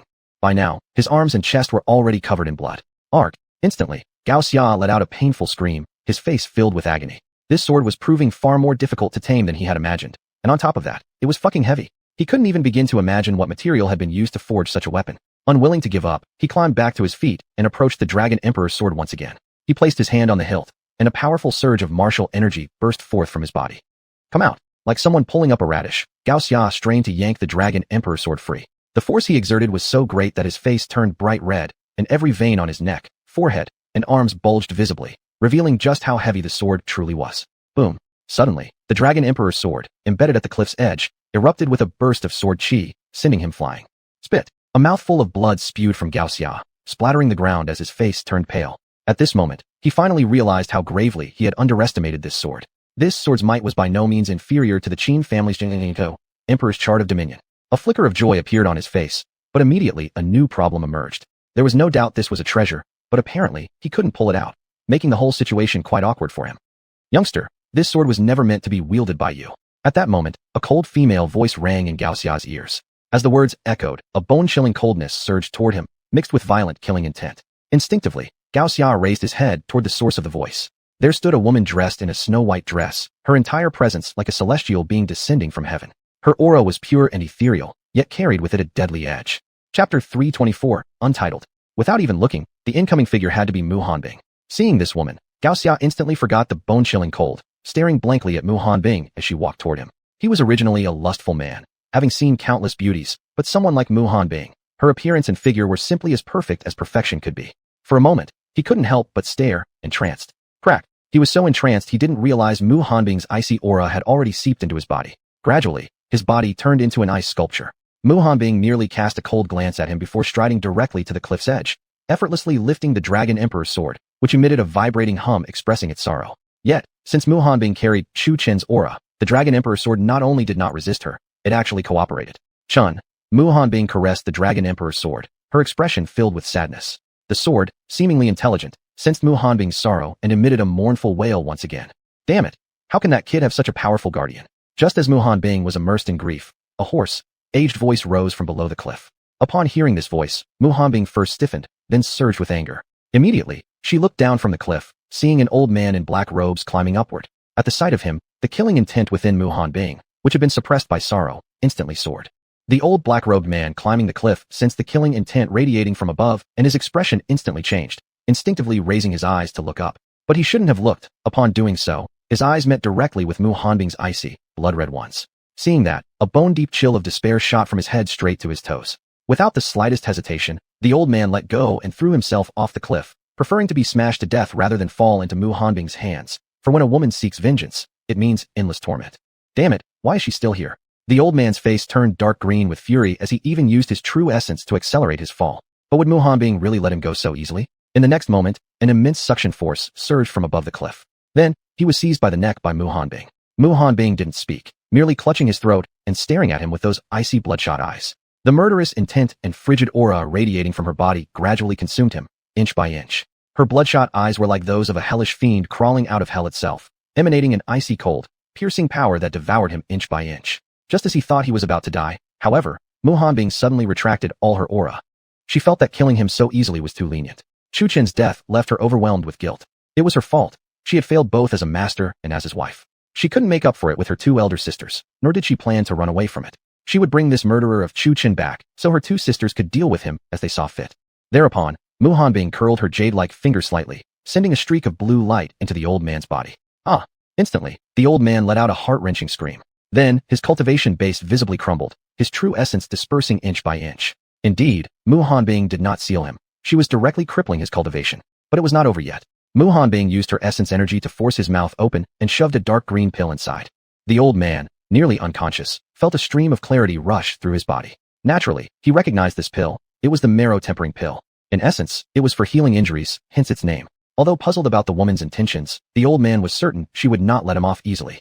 Finally, Mu Hanbing remained silent, then snapped her finger, binding the old man tightly with ropes of pure essence energy. But that was still not all. Mu Hanbing waved her hand toward the distant ice sculpture, melting a corner of it. Walking up to Gao Xia's frozen form, she tore off a corner of his robe with a ripping sound, then stuffed the piece into the old man's mouth using her essence energy, and sealed his mouth shut with essence energy again. MPH. MPH. The old man struggled frantically. He wasn't afraid of her killing him, but what she did felt worse than death, because it filled him with terror. Mu Hanbing ripped off Gao Xia's robe to prevent him from biting off his own tongue, and with his cultivation base destroyed, he had no more power to self-destruct. Besides, as the sect leader, this old man certainly wouldn't willingly consume the heart-devouring pill, and even if he swallowed it, that marrow-tempering pill happened to neutralize the heart-devouring pill. Mu Hanbing then turned her gaze westward, the direction of the Blood Moon sect. Looking at the Dragon Emperor's sword, she revealed a gentle smile. Come, I'll take you to complete what you could not.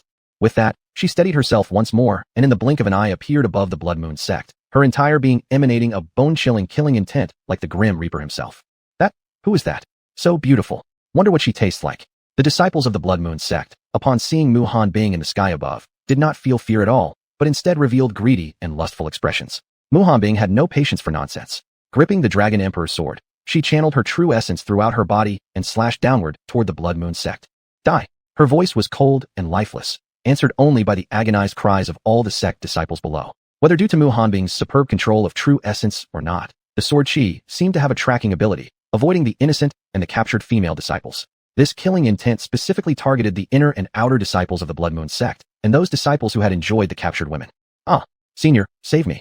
In an instant, blood flowed like a river within the Blood Moon sect. Both the captured women and the male disciples who were also forced into servitude knelt before Mu Hanbing, kowtowing desperately, shouting, "Don't kill me! Don't kill me! I was captured." Seeing this gruesome scene, Mu Hanbing's heart ached. Almost all the women here were barely dressed, some with dog collars around their necks, chains attached, clear evidence of the unspeakable suffering they had endured. Despite her grief over Chu Chen's death, witnessing this stirred a surge of sympathy within her. As a woman herself, she understood the hardships women endure. Ah, forget it. You may all disperse on your own. With a sigh, Mu Hanbing raised her hand and swept it down. A streak of green light fell, instantly sending a refreshing current over both the captured men and women. Their wounds healed before their very eyes. Although Mu Hanbing didn't possess the miraculous healing ability that Chu Chen had, treating ordinary people was still effortless for her. She simply scattered a handful of medicinal powder from a cultivation pill across the crowd. Everyone listened in stunned silence at first, then were astonished to discover their injuries had vanished entirely, the pain of the heart-devouring pill also gone. Only now did they realize they were not just facing some powerful martial artist. For martial artists, reaching the terrestrial immortal realm would allow one to stand in midair. But now, they knew the truth. This person was no martial artist. She was a legendary cultivator. Otherwise, how could she heal so many people with just a wave of her hand? Instantly, everyone kowtowed, thanking her repeatedly, their hearts filled with excitement and gratitude. Chapter 325, Impossible, Absolutely Impossible. Mu Hanbing paid no attention to them. To her, what she had done was merely a spontaneous act, meant to finish what Chu Chen had not completed. Yet deep down, she regretted, greatly. If only she had taken action personally back then, Chu Chen wouldn't have died. After Mu Hanbing left, the male disciples all wore expressions of relief and dispersed quickly. The group of naked women, however, remained kneeling in the snowy wilderness, at a loss. Since they had been captured, they had suffered daily humiliation, both physically and mentally battered beyond recognition. Right then and there, half of them committed suicide, unable to bear the shame. Some, however, endured. Still, few survived. This, naturally, was unknown to Mu Hanbing, who was now using a palm of pure spiritual energy to seize the black-robed elder and return to Qingyan sect. Qingyan sect, keep going, keep attacking. This formation is about to break. A mocking and maddened voice rang from outside the Mu Peak. It was Yuyun. After attacking non-stop for over a month, the previously dense protective barrier had grown thinner, and the power of the black lightning had significantly weakened. Previously, a single bolt of that dark lightning could incinerate a cultivator entirely. Now, as the formation's defense weakened, so did the lightning's potency. Though it could no longer kill instantly, it still inflicted grievous injuries. For cultivators with powerful physical bodies, this was a different story. An ordinary cultivator could barely withstand one strike, while someone cultivating their body might endure as many as 10 or more. At the very least, 5 were manageable. Naturally, their physical strength came at the expense of magical prowess. Therefore, Yun devised a strategy, using cultivators who specialized in magical arts to assault the barrier, while those who focused on body cultivation would withstand the black lightning. No one opposed his idea. After all, now in the entire Qingyun sect, besides Humiliation, he was the strongest. All other peak masters had either been devoured or killed by the black dragon. Humiliation wasn't afraid of him, but the moment she stepped out of the protective seal, a swarm of cultivators would descend upon her. Mayor, why hasn't Hanbing returned yet? Even Chu Lingyue had grown anxious at this point. She gazed at the weakening barrier, worry mounting as neither had returned. Yun, daring to target my Mu Peak like this, are you not afraid Master will return? Outside, Lu Chongfeng could no longer stay still as he saw the barrier nearly breaking. Return? I saw her jump into the dragon's sealing ravine with that useless Chu Chun with my own eyes. They must be dead by now, ha. Yun sneered, laughing maniacally as if Humiliation were already within his grasp. Although he had always admired Hanbing, now that she was dead, he had shifted his eyes to Humiliation. Everyone knew that Humiliation, Hanbing, Chu Lingyue, Ji Yufei, and even all the female disciples on Mu Peak were the absolute beauties of Qingyun sect. In terms of both appearance and physique, they were top tier without comparison. Though the Jin Peak also had female disciples, compared to those of Mu Peak, they were like amateurs next to masters, utterly unmatchable. And as the sect leader, Yun was a despicable man. Half the female disciples of Jin Peak had intimate relations with him, but it was never consensual. If one wished to grow stronger and gain techniques, one had to appease Yun, and the natural cost was their own body. In the end, many of these women met untimely deaths, assassinated by Yun himself to protect his reputation and thereby attract even more girls into his sect, continuing the vicious cycle. He avoided those with notable talent, because the sect would heavily cultivate them, and these people would ultimately only become tools for arranged marriages with other sections. No matter how strong women became, in the end, they still had to marry. Hence, here existed severe discrimination against women. If male disciples were nurtured and became masters one day, by claiming his tutelage, Yun would feel immense pride. Even if women grew strong, their power was only temporary. Throughout the ages, how many women have been remembered for attaining immortality? Almost none. Yet many men had, and they were still remembered today, famous names known by all. Upon hearing this, the faces of Mu Peak's disciples instantly changed. Dead. Chu Lingyue murmured in disbelief, completely unwilling to accept such a statement. She immediately stood up and refuted, impossible. Impossible. Yun sneered with a sinister smile. I personally saw Chu Chun swallowed by that black dragon, and that madwoman Hanbing actually jumped in after him. Why not? Why not? She was my woman. She belonged to me. Only mine. Yes, mine. By the end, he was almost mad with jealousy, as if Hanbing had made a fool of him. But from beginning to end, Hanbing had never even acknowledged his existence. Impossible. They won't die. They can't die. Upon hearing this, Chu Lingyue's heart violently jolted. Tears streamed down her face as she still refused to believe his words. Bang. Ugh. At that moment, Humiliation, who was inside Qingzhou residence, suddenly spat out a mouthful of blood. Her entire body's spiritual energy collapsed. Although restricted by formations, sound could still penetrate. Naturally, she had also heard Yun's words. Though his claims seemed fond, after careful thought, they held some credibility. Why had Yun suddenly dared to attack Mu Peak? Why had no one else come to stop him? Where had Chu Chun and Hanbing gone? And why hadn't they returned for so long? Though they verbally expressed disbelief, deep down, they had already silently accepted the outcome. So much so that Humiliation, who had been on the verge of a breakthrough, experienced a shattered Dao heart and nearly became crippled in cultivation. Meyer, don't believe him. Focus on your breakthrough. Churin and Hanbing will definitely return. Didn't you yourself say that all along? He has been creating miracles. Chu Lingyue quickly steadied Humiliation, persuading her, though her own tears kept flowing relentlessly. Meyer, do you think Churin is still alive? Humiliation asked now like a little girl. Chu Lingyue embraced her tightly and sobbed. No, Meyer. They won't die. They must return. I'm sure they will, perhaps even today. Though Chu Lingyue tried to comfort her, even she no longer believed it herself. It had already been nearly 4 months. Chu Chun and Hanbing seemed to have vanished without a trace, leaving not a single sign of their existence. Meanwhile, the protective seals had gradually begun showing signs of damage. Disciples from Jin Peak had already started fighting at the boundary of their domain, while the original senior disciples of Mu Peak were collectively in retreat for cultivation. Though their cultivation levels surpassed those from Jin Peak, their actual strength was not superior. After all, Jin Chongfeng was no ordinary person. The strength of sword cultivators did not rest solely on their cultivation, but on the transformation of their mindset, for there was an old saying, the sword's shadow follows the heart. Bang! Ugh! At the boundary of Mu Peak's domain, a figure flew backward. Blood spurted from his mouth, and his face turned as pale as paper. Right after, a small hole tore through the protective barrier of Mu Peak. The figure sent flying backward was naturally Lin Lazy, formerly the second senior disciple of Jin Peak, and now the second senior disciple of Mu Peak. Because the disciples of Jin Peak had entered the sect far earlier than those of Mu Peak, the senior disciples of Mu Peak were ranked in their original order ahead of Lu Chongfeng, while the junior female disciples were placed behind Chu Lingyue. Chapter 326. Lu Chongfeng comes to the rescue. Bang! Ugh! Then, another figure flew backward and slammed into one of the pavilions within Mu Peak's domain, spitting out mouthfuls of blood. This person looked like a woman, and indeed, a very beautiful one at that. But hey, he was male. Without a doubt, this was third senior brother Linhua. He was now covered in blood. Originally wearing skirts, today he wore a white robe typical of a man's attire. Now, his robe was soaked in blood, and the pair of breast-shaped pads on his chest had also been smashed flat. Once a restriction formation developed a crack, it was as though a chain reaction began. Here, a delicate figure flew backward, but unlike Lin Lazy and Lin Hua, she didn't slam into Mu Peak's pavilions. Instead, gritting her teeth, she forced her body to halt midair and glared fiercely at the man who had entered through the hole. Soon after, a group of people rushed in, all male disciples without exception. After all, women would not be involved in battle. They knew Yu Yun's intentions. Moreover, every female disciple still alive in Qingyun sect had been treated as wartime, comfort women. All of them captured, humiliated, those considered beautiful spared for continued abuse, the unattractive ones killed after being used.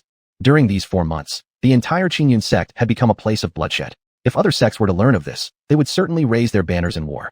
Although Qingyun had declined, it was still a sect with 10,000 years of history, far superior to many others who had long coveted Qingyun's vast resources while fearing it in equal measure. They all knew the result would be devastating, tenfold losses for both sides. Furthermore, Qingyun was not entirely weakened, especially with that female demon Mu Hanbing still in charge. Once someone launched an attack on Mu Peak, whoever suffered the losses would likely become the next Qingyun, swallowed whole by other factions in a coalition attack. Damn it. Lu Changfeng, currently in cultivation, had been watching the battlefield as the senior disciple of Mu Peak. Upon seeing a crack appear in the restriction formation, his face immediately turned grave. Then, a long silver spear appeared in his hand, and he donned a green robe fluttering in the wind. Xiao. Then, he shot out like a startled swan. At the same time, Bai Lingxue was immediately hunted down by the flood of disciples rushing in. Even as formidable as Bai Lingxue was, she was being pushed back relentlessly, both arms already battered and bloody. Don't run away. Come play with your little brother. A disciple dressed in red robes looked at the retreating Bai Lingxue with a mocking and lustful expression. This kind of defiance didn't stir any pity in him. It only increased his desire. After all, the harder the woman to break, the greater the challenge. At this moment, he was already imagining the scene of Bai Lingxue begging for mercy beneath him. Damn it. Perhaps her injuries were too severe. Bai Lingxue's pretty face became somewhat distorted, her delicate hand tightly gripping the sword, trembling uncontrollably. Even if I die, I will never allow another to violate me. Saying this, a ruthless and decisive glint flashed in her eyes. Either him or me. Hee, beautiful, here I come. That red-robed disciple charged in, no weakling himself, at the same stage of cultivation as her, Hua Shujing. Bang! They collided. Bai Lingxue, already in poor condition, was thrown backward once again, spitting a mouthful of blood, while the red-robed disciple emerged unscathed, his expression smug and mocking. Eastern cross slash. Clenching her teeth tightly, Bai Lingxue slowly stood from among the rubble. As the Shi Xiang, senior female disciple, of Mu Peak, even if she were to die, she must die with meaning. She raised her hands vertically before her chest, and swung her silver-white sword forward sharply, releasing a slash in the form of a cross. Buzz, buzz. Then, the two slashes combined midair into the shape of a cross. As the two white sword beams merged, the surrounding mountains, halls, and towers were instantly erased under the overwhelming might of the sword energy. The red-robed disciple, who originally wore a mocking expression, changed expression the next moment upon seeing the cross-shaped slash. The intensity of this strike had exceeded his expectations entirely. He chose not to block directly, but instead to dodge. Unfortunately, even though he moved fast enough, the cross-shaped slash moved faster. Bang! As the cross-slash exploded violently, more disciples rushed in behind the red-robed one. Immediately, shrieks of agony echoed across both the east and west ends of Mu Peak. Witnessing this scene, Bai Lingxue gasped for breath, then suddenly spat out another stream of blood from her mouth. This sword move had consumed nearly all of her strength. Already gravely injured to begin with, after unleashing this single technique, her vision blurred, and standing steadily became difficult. You are mine. Then, as the cross-shaped sword energy exploded, another disciple in black robes surged in. Seeing the exhausted Bai Lingxue, he revealed a lecherous and greedy grin. At this moment, Bai Lingxue was already too weak to fight. Watching the black-robed disciple charging toward her, she tried to lift her sword to defend herself, but her body no longer obeyed her commands. No matter how hard she urged, her entire body remained paralyzed. In this moment, a single tear slid down her delicate face. Staring at the approaching disciple, she hardened her heart. Then, her aura and true energy began to grow wild and chaotic. That's right, she intended to perish alongside the black-robed disciple. Even in death, she would never allow another to defile her body. Just then, her turbulent aura was suddenly suppressed. Her expression changed abruptly, and a surge of warm, true energy flowed into her dantian. With her last bit of clarity, she lifted her head to look. It was Lu Changfeng, who had just arrived. At that moment, she finally collapsed into his embrace. Lu Changfeng was momentarily startled, then gently pulled her into his arms. Glancing at the black-robed disciple close by, his expression darkened. He immediately raised his hand and thrust his spear forward. His original cultivation level had already been Yuaning Jing. Through relentless cultivation over the past period of time, he had forcefully broken through to the Hua Su Jing, achieving this in less than a month. In that time, besides absorbing heavenly and earthly energy, he had also consumed many pills and spiritual fruits from Qingzhou residents to barely make the breakthrough.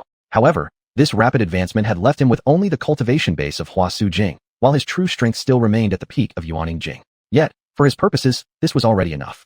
Because the black-robed disciples before him were similarly enhanced through medicinal means, and were even weaker than he was. A burst of blood shot into the air. The silver-white spear was instantly stained red as the black-robed disciple was pierced through. With one disciple slain, more rushed in from outside the hole. Lu Changfeng, one arm holding by Ling Xue and the other wielding his spear, plunged into the crowd repeatedly, moving fiercely in and out. To prevent Bai Ling Xue from being harmed, whenever an attack approached her, he would step forward and block it with his own body. He had originally planned to find a safe spot for Bai Ling Xue before properly engaging them, but these disciples charged at him like hornets from a disturbed nest. Since he was already being pursued, he could not afford to lead them toward his junior brothers and sisters. Otherwise, if they disturbed Senior Bai Meier's breakthrough, it would be an even greater loss. Chapter 327. True Feelings Revealed in Hardship. This was why Lu Changfeng ended up holding Bai Ling Xue in one arm while fighting fiercely with the other. After a long battle, Lu Changfeng gradually became exhausted, his breath coming short and quick. Outside the cave, however, the disciples kept coming wave after wave, seemingly endless. Perhaps Lu Changfeng had fought too intensely, his chest rising and falling rapidly, which jostled Bai Ling Xue awake. When she saw herself held in someone's arms, her face changed instantly. But upon raising her head and seeing Lu Changfeng's face, her heart immediately calmed. Somehow, she couldn't help but blush slightly. Yet, having used up too much strength, even though awake, her body remained paralyzed, leaving her no choice but to remain in Lu Changfeng's embrace. Lu Changfeng, naturally, hadn't noticed Bai Ling Xue's condition at this point. Like a god of death, he surged through the crowd of enemies continuously. Ah! Wawa! Phhh! Immediately, cries of agony echoed up and down. He's almost done. Quickly, combine forces and suppress him. Don't give him a chance to catch his breath. A disciple wearing a python robe took on the role of commander among the others. Perhaps due to his high cultivation or formidable strength, as soon as he threw a punch and issued orders, the other disciples indeed rushed toward Lu Changfeng again. Damn it! Lu Changfeng gritted his teeth, his breathing now clearly erratic. He raised his spear once more, ready to charge in. Fu! Unexpectedly, in the next moment, a spray of blood gushed from his mouth. He had forced a breakthrough initially. Now he had pushed his cultivation into the Hua Su realm against his limits. Naturally, he'd reached his breaking point, his foundation damaged, resulting in this very scene. Little junior brother, put me down. Bai Ling Xue murmured weakly. What nonsense are you saying? As long as I am alive, you won't die.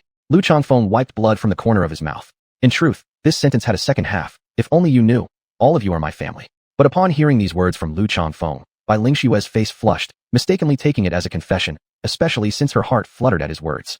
It's often said that true feelings show themselves in times of hardship, and indeed, this scene perfectly proved that saying. What nonsense are you talking now? Bai Ling Xue cast him a glance, slightly embarrassed yet flustered. However, the next moment, she felt her body tighten as Lu Changfeng once again embraced her and charged into the enemy crowd. Fu! Instantly, a bloodied figure flew from the smoke, tightly holding onto a blue-robed woman in his arms to ensure she came to no harm whatsoever. Fu! Then, Lu Changfeng crashed violently into the cliffside, another spray of blood gushing from his mouth. Now, looking at him, he was already covered in blood injuries, and the hand that once held his spear was now completely gone. Even so, he still chose to use the only hand he had left to shield Bai Ling Xue. Lu Changfeng gasped for air loudly, appearing at this moment as if even a single blow from an ordinary person could kill him. Changfeng. Seeing this, Bai Ling Xue's face changed instantly. She wanted to struggle free, but her body refused to obey. Moreover, Lu Changfeng held her tightly, the softness of her chest pressed right against the hardness of his chest. Senior sister, I've done my best. Lu Changfeng murmured weakly, then lost consciousness entirely. Changfeng. Tears streamed from Bai Ling Xue's eyes as she laid her head on his chest. TSK, truly a pair of ill-fated lovers. How about I help separate you two? The man in the python robe, waving his folding fan, wore a lecherous smile as he looked at the collapsed couple in the distance. Since Bai Ling Xue was still alive but helpless and immobile, what a wonderful opportunity. Senior brother, junior brother. At this moment, Jian Yu, engaged in battle herself, suddenly changed expression. Chong, a little girl like you dares to be distracted while fighting me. A man in luxurious robes thrust his sword toward her. Damn it, Jian Yu spat in frustration. Originally appearing as a child, she transformed into a purple-robed beauty whose beauty could topple nations. Next, the sword thrust by the well-dressed man was blocked by Jian Yu. If swordsmanship was required, the sword storage peak was the authority. Still, this man in fine clothes was no pushover. After more than 20 rounds of battle, the nobleman ultimately lost ground. When fate knocks, finish the job. Seizing the opening, Jian Yu drove her sword into the weakened opponent's forehead. A A line of crimson flashed as the nobleman was pierced through the center of his forehead. Finishing the job, Jian Yue accelerated her pace and headed swiftly toward where Jian Chongfeng and Bai Lingxue lay. It was because there was no cave at her side, avoiding a rush of many disciples. However, things were different on Bai Lingxue's side. There were at least dozens and as many as hundreds of disciples swarming in. At this moment, apart from Humiliation, Chu Lingyue, and the three Ling sisters, everyone else from Mu Peak had already gone into battle because there were many gaps in the ceiling formation. Chu Lingyue and the three Ling sisters had low cultivation bases. Even Chu Lingyue, who had the best talent, was merely at the Mingyun Jing stage. As for the Ling sisters, they had never been talented to begin with, and were still at the Duji Jing.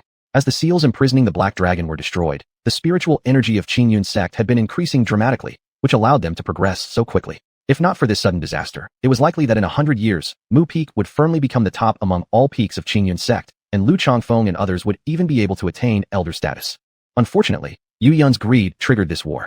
Mayor, come on. You can do it. Beside her, Chu Lingyue kept encouraging Humiliation. She could have broken through smoothly, but a single sentence from Yu Yun had caused her to develop a heart demon. That was the lingering concern about whether Chu Chun was still alive. After all, she still wished for Chu Chun to take her to see the vast and magnificent world.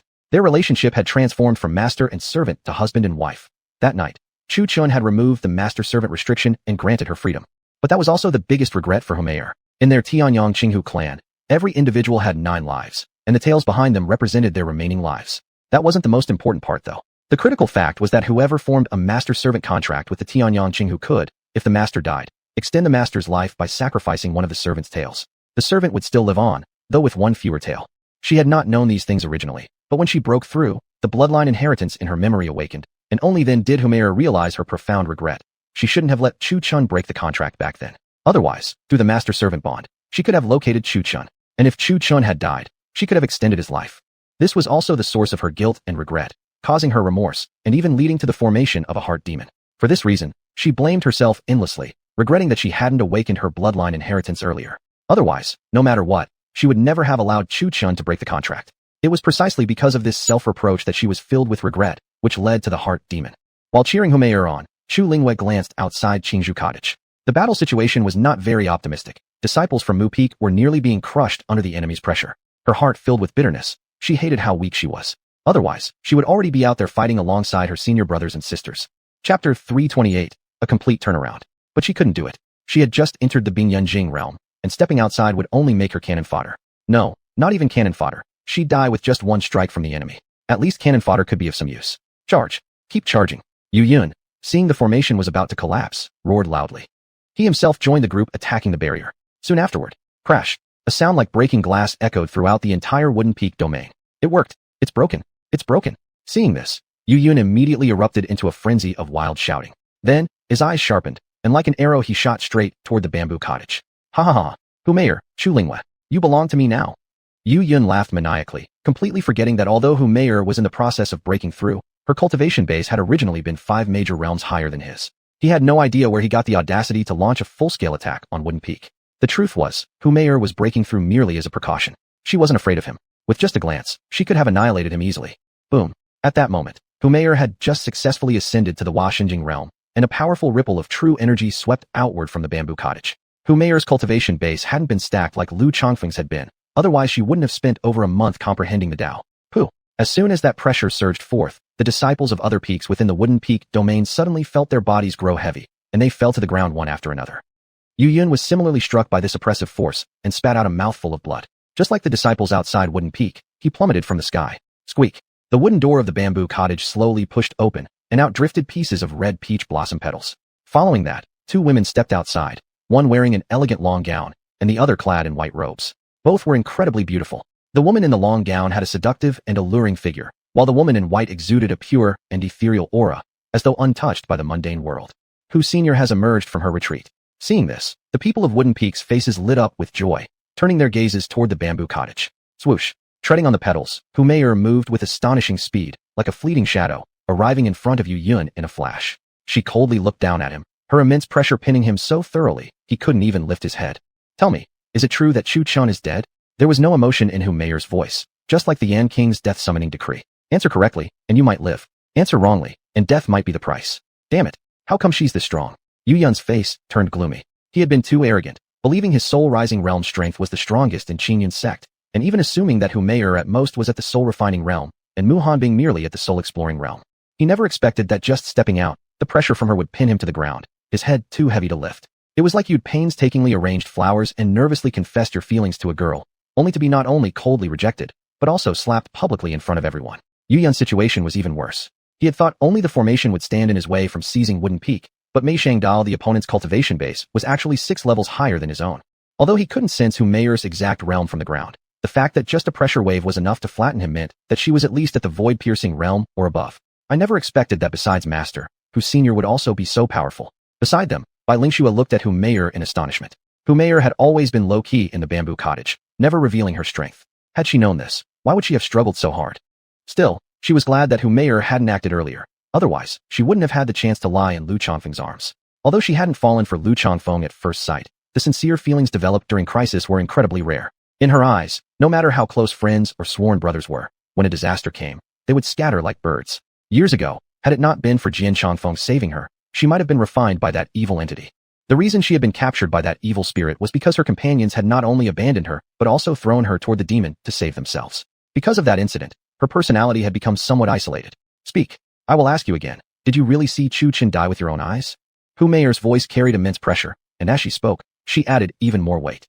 Hu. This time, the pressure flattened Yu Yun completely. Previously kneeling, he now sprawled face down on the ground like a big X. Feeling the killing intent radiating from Hu Meier, his earlier mocking expression immediately transformed into one of terror. He clearly understood that if his answer was wrong, Hu Meier would definitely crush him without hesitation.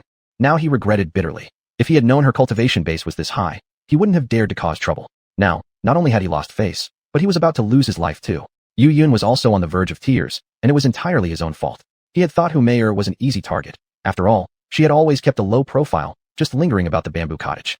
And according to what he had heard, Hu Meier was even Chu Qin's servant. How high could the cultivation level of someone be who served an Yun Jing disciple? The blame lay entirely in his arrogance. I saw with my own eyes when Chu Chun was swallowed by the black dragon. Then it, bang. Before he could finish speaking, his entire body instantly exploded into a red mist, scattering into the air. A single tear slid down from the corner of Hu Meier's eye. Hearing the news, she still refused to believe that Chu Chun was dead, yet this was merely her trying to numb herself with excuses. Chun! A stream of tears trailed down Hu Meier's cheeks. Then, she suddenly gritted her teeth and her expression twisted into one of fury. She swept her gaze over the disciples who had intruded from other peaks.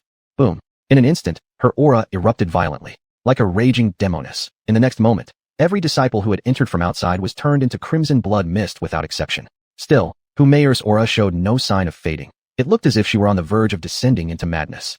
Meier, what are you doing? Just then, a cold voice suddenly rang out from the eastern horizon. Upon hearing this voice, Hu Meier stiffened, and the demonic pressure surrounding her immediately dissipated. Hu Meier looked up and saw a woman dressed entirely in white walking gracefully toward her. Behind her, a black-robed elder was bound tightly. Hanbing, senior disciple. Seeing this scene, everyone else was instantly overjoyed and rushed forward in a group.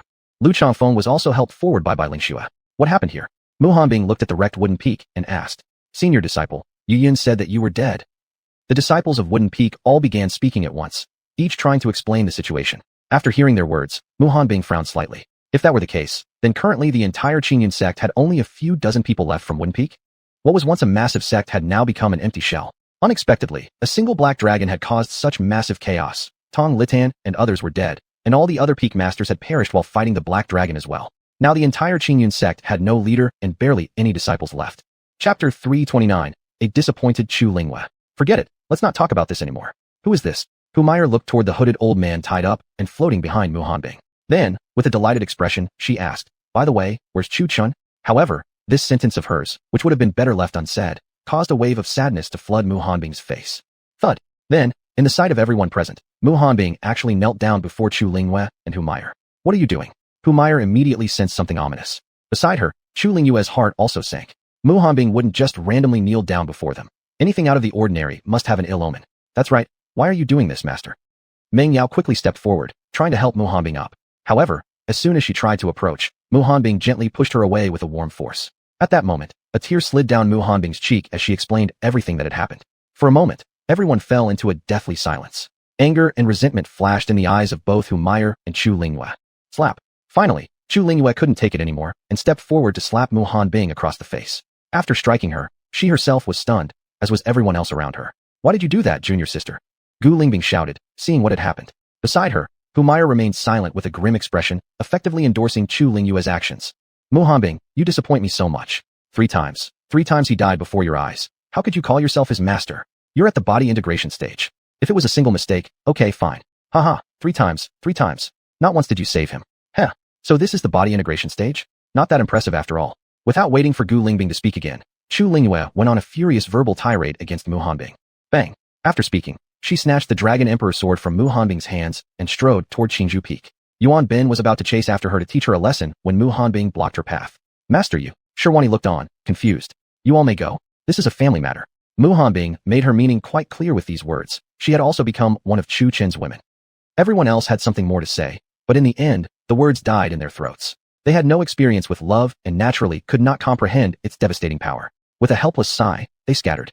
Ah, why did you leave me alone like this? We promised to grow old together. Do you know, Chu, that I waited for you 10 whole years? 10 years. Woo woo woo. Within Qingju Peak came Chu Lingyue's heart-wrenching wails, her voice clearly hoarse from crying. Sigh. As Lu Chongfeng passed by, he saw Chu Lingyue hugging the Dragon Emperor sword and sobbing on the ground. He originally intended to go forward and comfort her a little, but thinking about it, he finally just sighed.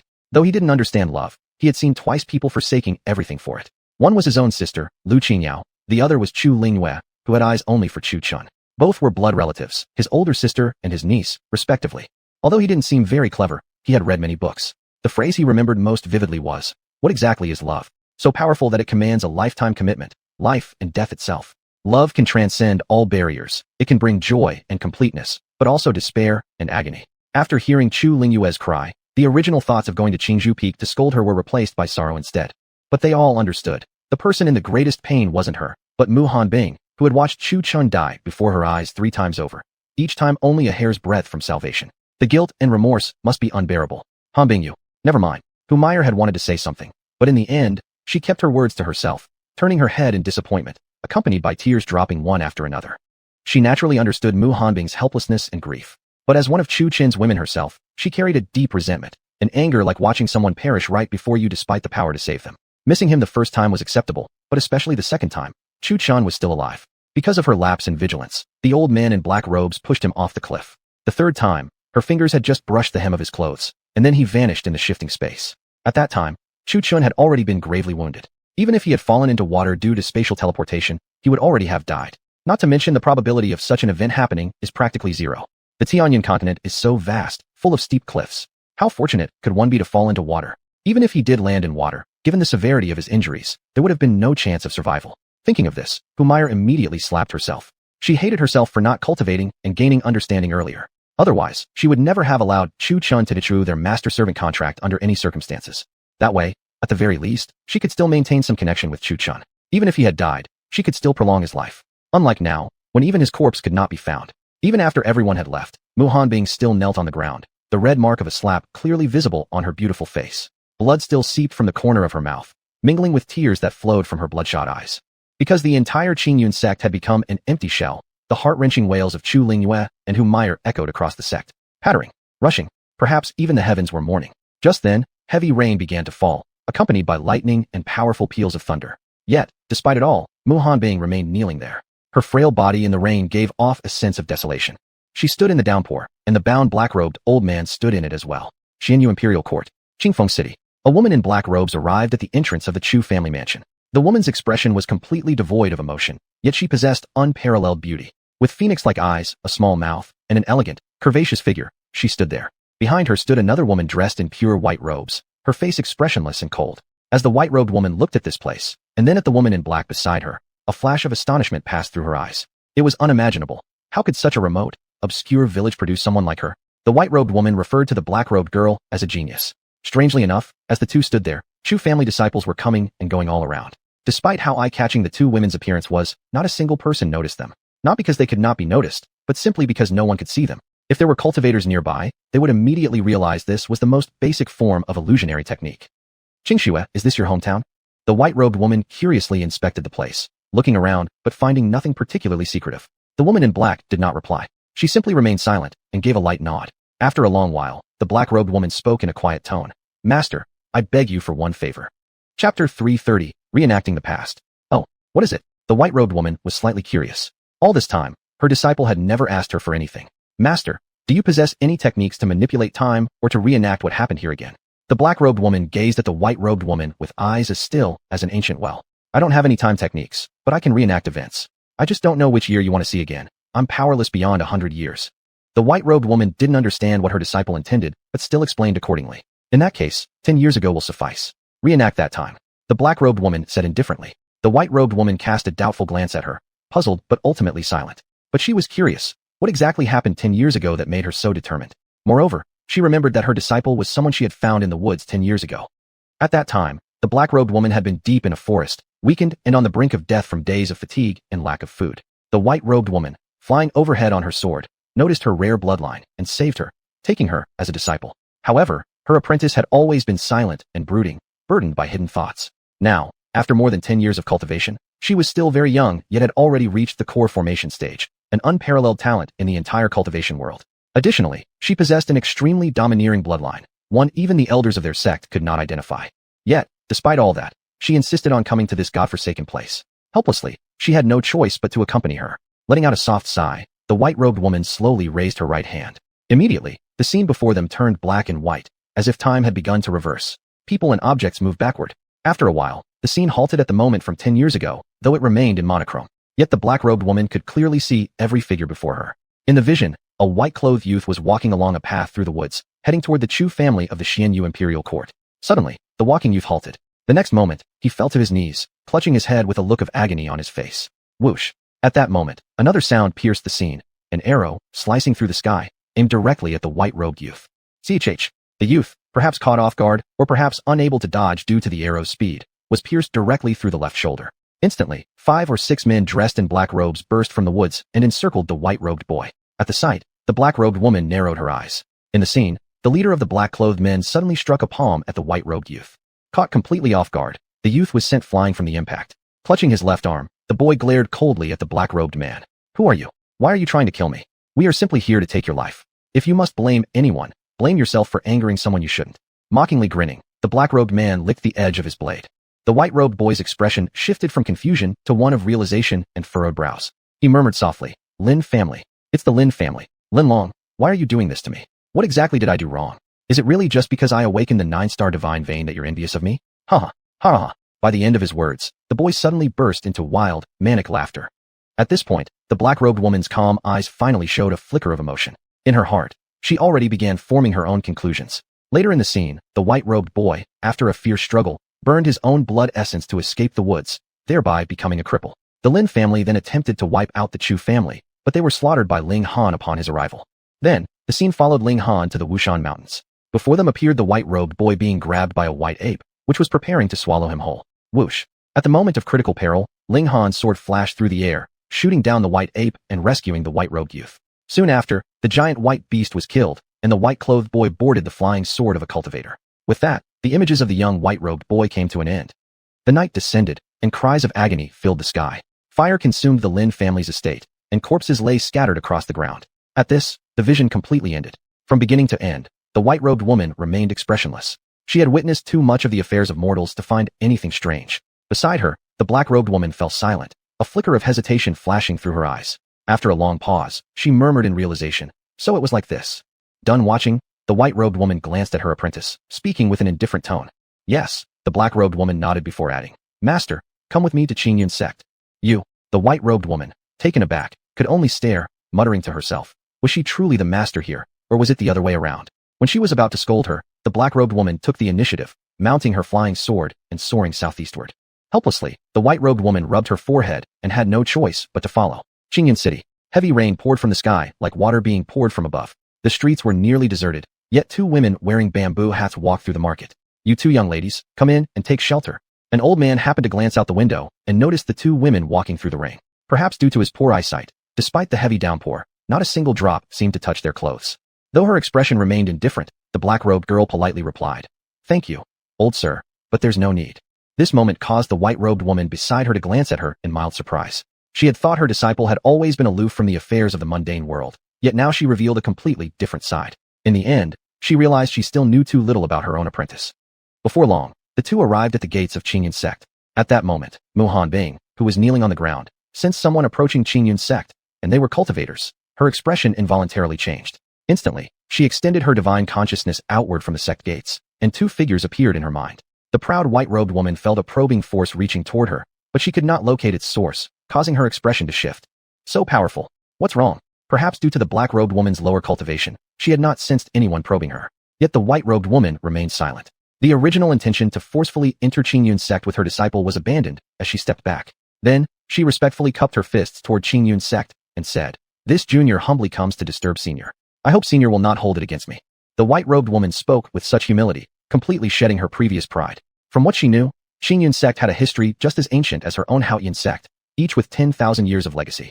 However, the Haotian sect had become a hidden sect, its power comparable to Qingyun's sect from 10,000 years ago. Still, she had also heard about Qingyun's sect's circumstances. In the past few thousand years, Qingyun's sect had been in steady decline, even falling behind other sects that had risen 1,000 years ago. It was said that the strongest figure in Qingyun's sect now was Tong Litan at the hollow refinement stage. She couldn't figure out who it was whose divine sense had frightened her, a soul formation stage cultivator, so much. It was precisely for this reason that she now showed such submission. Chapter 331. Chu Lingyue's Discovery. Upon hearing this, Mu Hanbing furrowed her brows and transmitted her voice to ask, "Who are you and why have you come to our Qingyun sect?" The Qingyun sect had just gone through a major catastrophe. At this moment, only a few of them from Mu Peak remained. She certainly did not want others to learn of the sect's decline, as it would harm its reputation. If word spread, other sects would definitely come to take advantage. Right now was the Qingyun sect's weakest moment, and it could collapse at any time. If the sect were gone, they'd be homeless. Though Mu Hanbing had never officially been the sect leader, she still clearly understood this reality. Outside the Qingyun sect's gate, facing Mu Hanbing's questioning, the white-robed woman hesitated for a moment and couldn't reply immediately. She looked at the girl in black beside her and asked, "Why exactly did we come to Qingyun's sect?" The girl in black frowned slightly in response and said, "With our power, why not just break in directly?" However, as soon as those words left her mouth, a chilling coldness abruptly surrounded the two of them. "Be quiet." The white-robed woman suddenly changed expression and coldly snapped, "Senior, please calm yourself. This junior deserves punishment for improper discipline. Please spare my disciple." The white-robed woman quickly pleaded, afraid that Mu Hanbing might actually kill the black-robed girl next. After all, she knew very well, the more powerful the person, the more unpredictable their temperament. The black-robed girl was startled momentarily, then quickly recovered. Yet she was also curious. Wasn't Qingyun's sect already in decline? Could there still be someone stronger than a nascent soul cultivator? She knew that her master, Sanqing Zhuan, was ranked second in strength within the heaven-swallowing sect, with only the sect's founding ancestor, Shuangguan Daoist, above him, who was at the nascent soul stage. According to this reasoning, the existence in Qingyun's sect that had suppressed her master was likely also at the nascent soul stage. If that were true, then their strength was absolutely terrifying. After all, the nascent soul stage was only one step away from reaching the legendary ninth divine ascension realm. Once they crossed into the body integration stage, they would become the mythical, earthly, immortal spoken of in legends. Such a cultivation level, aside from the ancient experts from 10,000 years ago, no one since the past 50,000 years had ever reached, let alone anyone achieving ascension. Thinking of this, the black-clad girl hurriedly clasped her fists together and said, "We're looking for a person named Chu Chun." Chu Chun. The white-robed woman couldn't help glancing sideways upon hearing that name. The young white-clothed youth she had seen before was likely the one brought into the mountain by Qingyun's sect. Chu Chun. Similarly, when Mu Hanbing heard that name, her brows furrowed instantly. These days, anyone who mentioned Chu Chun in front of her was like opening a wound in her heart. Right now, she was still kneeling there. "Please return. There is no such person as Chu Chun in Qingyun's sect." Though Mu Hanbing was very unwilling to face reality, she forced herself to say this with suppressed grief. Upon hearing this, the girl in black changed expression. "Impossible. I clearly saw someone bringing Chu Chun up to Qingyun's sect." Chu Chun, brought up the mountain. Mu Hanbing felt something was off. Hadn't Chu Chun been brought to the mountain 10 years ago? Why were they searching now? And what was her relation to Chu Chun? Mu Hanbing knew everything about Chu Chun's past, but in his memories, there had never been any girl wearing black. "What are you two to Chu Chun?" Mu Hanbing instinctively grew alert. She repeatedly confirmed it. This person had absolutely no relation to Chu Chun prior to him coming up the mountain. Yet the next sentence from the girl in black made both Mu Hanbing and the white-robed woman open their eyes wide in shock. The girl in black spoke boldly and firmly, "I am Chu Chun's wife." "What?" Upon hearing that, the white-robed woman was completely stunned, almost crying out loud. Mu Hanbing, on the other hand, turned grim. Chu Chun hadn't married at all before coming up the mountain. Where did this wife come from? If he had truly already married, wouldn't he have confessed everything to her and the other two? Besides, the three of them had clearly told Chu Chun already. No matter how many other women he might have, as long as they held a place in his heart, that was all that mattered. From this alone, they could conclude that the girl in black was lying. Mu Hanbing was getting angry now. "You're here to look for someone? Fine, but to claim you're my beloved's wife. She might believe you were his childhood sweetheart, but a wife? That was absolutely impossible. Qing Shui, what nonsense are you saying?" The white-robed woman instantly exploded in anger upon hearing this. Although she didn't know much about her apprentice, how could she not know whether her disciple had married? If that really had happened, the maiden's vermilion that wouldn't still be present. "Master, I'm not lying," the girl in black said seriously. Complete nonsense. The white-robed woman became furious. Never had she expected that accompanying her disciple to Qingyun's sect would only end in disgracing the heaven-swallowing sect. Thankfully, there was no one else around. Otherwise, if others overheard, they'd definitely damage Qingyun's sect's reputation. Those who didn't know better might think that Chu Chun had abandoned her disciple. But in truth, they hadn't even gotten married. I'm sorry, Chu Chun is dead. Although Mu Hanbing really didn't want to say those words, after thinking for a moment, she still said them. At the same time, her mood was also filled with anger. Not because she resented Chu Chun, but because she resented this black-robed girl for falsely claiming to be Chu Chen's wife. Since they had never even met, how could she claim to be his wife? Most likely, when Chu Chun had gone outside for cultivation, the girl had fallen in love with him at first sight, which led to this absurd situation. Let's go? This is utter nonsense. The white-robed woman glared at the black-robed girl, then immediately grabbed her and flew away. The black-robed girl struggled hard, but couldn't break free due to the other's overwhelming power. When she heard Mu Hanbing say that Chu Chun was dead, her heart gave a sudden jolt. She desperately wanted to rush straight up the Qingyun sect's mountain to find out the truth, but restrained by the white-robed woman, she couldn't escape, causing her great anxiety. AI Chu Chun.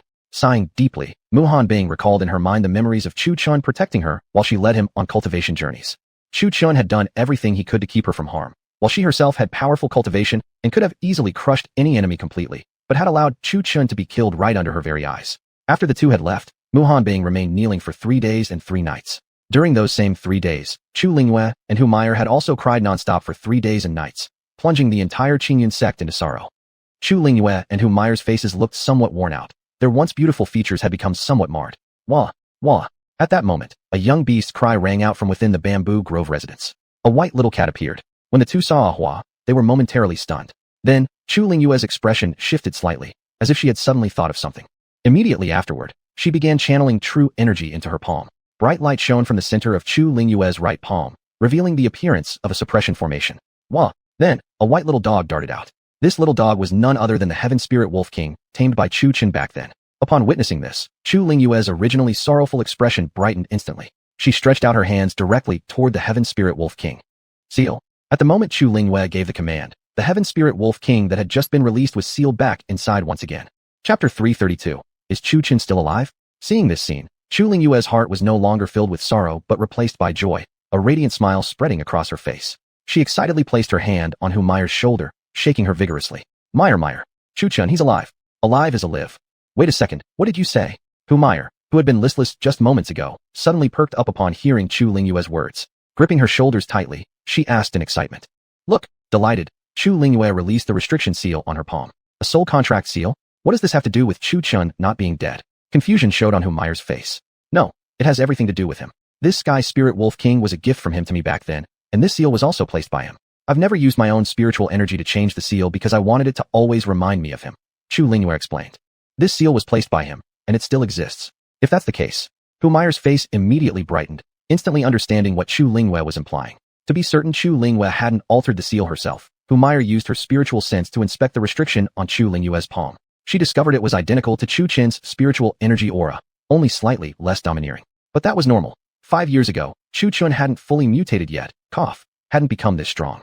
Realizing this, the dark gloom in both of their hearts lifted instantly. Since Chu Chen was still alive, there was no need to wait through 1,000 or even hundreds of lifetimes for his reincarnation. He is alive now, they just didn't know where he had been transported to. Although it would be extremely difficult to find him in such a vast world, at least it was better than waiting thousands or even tens of thousands of years. With the gradual improvement of their own cultivation abilities, searching the entire Tianyan continent wouldn't take longer than 20 years if done thoroughly. Even adding the demonic regions wouldn't stretch it beyond 40. Such a span was negligible to cultivators. After all, real cultivators might enter seclusion for centuries or even thousands of years. 10 or 20 years were no more than the flick of a finger. Although the two women resented Mu Hanbing for not protecting Chu Chen adequately, as women who both belonged to Chu Chen, they couldn't possibly hold a grudge against Mu Hanbing forever. After all, they were now one family. If Chu Chen discovered discord between them, it would bring him endless troubles. If things got too tense, he might even reject all 3 of them, and then everything would be ruined. Soon, the two women reached the wooden peak and saw Mu Hanbing still kneeling there. The two women couldn't help but feel a pang of guilt, but in the end, they continued walking toward her. Don't come any closer. I don't deserve your forgiveness. Mu Hanbing, with her sharp perception, naturally sensed their arrival. As for everything Chu Lingyue had said and done to her, Mu Hanbing held no grudge at all. After all, everything said was the truth. And Chu Lingyue had waited for Chu Chen for 5 whole years. She had come up the mountain for Chu Chen, yet due to her own failure, Chu Chen died. If it were her, she would have done the same. Perhaps even hit harder and scolded more severely. Hanbing. Although Mu Hanbing kept shouting for them not to approach, The two women never stopped walking. Eventually, Humire reached out and placed her hand on Morhanbing's shoulder. Then a vast stream of spiritual energy surged into her. Morhanbing had suppressed her own cultivation and knelt here in a mortal body for 3 full days and nights. Not starving to death already felt like a miracle. If she didn't inject a little spiritual energy into her now, Morhanbing really might die. Don't touch me. I deserved it. I killed him. I don't have the face to see you both ever again. Tears streamed down Morhanbing's face as she said bitterly, "What are you saying?" Ignoring her resistance, Chu Lingyue helped her up. Smiling gently, she said, "We don't blame you anymore. After all, we will be family from now on. Also, who says Chu Chun is dead?" Upon hearing those words, Morhanbing trembled violently. She looked at Chu Lingyue in disbelief and asked, "What? What did you say?" At this news, Morhanbing shivered, her voice quivering as well. Chu Lingyue smiled slightly, then raised her right hand, channeling spiritual energy, causing a white restriction mark to glow. At the sight, Morhanbing's pupils constricted sharply. She was very familiar with this spiritual energy. It was exactly the aura Chu Chun had emitted 10 years ago when he descended the mountain. The existence of this restriction meant something. It's him. This is his energy. He really is still alive. Morhanbing immediately grabbed Chu Lingyue's hand and carefully examined the restriction on her palm, confirming again and again that it truly was the spiritual energy of Chu Chun from 10 years ago. Disbelief and joy mixed on her face. Yet a complex emotion also arose in her heart. She began to wonder. She had failed to save him 3 times already. Even if they found him, would he resent her? Would she still have the face to see him again? "Sis, do you think he'll blame me?" Morhanbing looked at Chu Lingyue and asked. Although she was older and had higher cultivation, who made Chu Lingyue the eldest sister? And she had even tricked Humire into giving up her position as second sister, leaving her now in 3rd place. Therefore, both Humire and Morhanbing had to call her big sister. Of course, this was just the family hierarchy. Within the Qingyun sect, she was still the sect leader, and Humire remained a senior elder. Hearing this, Humire smiled and said, "Of course not. From what I know, you've spent the most time with him. You should understand his character the best. There's no need to worry about this." "Oh really?" At this moment, Morhanbing looked just like a little girl who had done something wrong. Although she knew Chu Chen's personality, she was still anxious in her heart. Stop thinking too much. Now that he's alive, let's just find him first, hee. Upon learning that Chu Chun was still alive, the heavy and gloomy atmosphere among the 3 immediately lifted, replaced with joy. As long as he was alive, it meant he still had his memories and they wouldn't have to wait through 1,000 lifetimes for his reincarnation. But then, what about this person? Morhanbing pointed at the black-robed figure bound by a spiritual energy rope. The joy that had previously filled their hearts immediately turned to icy fury the moment they saw the old man in black robes. "Meyer, teach me a few illusion techniques. Let him taste the pain of losing his family," Chu Lingyue said coldly. "No problem." Humire agreed without hesitation, then tapped her chin thoughtfully. "I'll prepare a few more recovery pills, just in case we accidentally kill him. That wouldn't be fun at all." "Good idea. Who's going first?" Morhanbing joined the group eagerly. Yet while the 3 of them were cheerful and excited, the black-robed old man felt his heart drop as he listened to their conversation. Standing before him were no longer 3 beautiful women, but 3 demons. At this moment, endless regret surged in his heart. Why had he stupidly pushed Chu Chen off the cliff? Now he was stuck in a living hell, neither able to live nor die. Compared to this, it would have been better to just die. As for what happened next, no need to see, just listening to the sounds would be enough.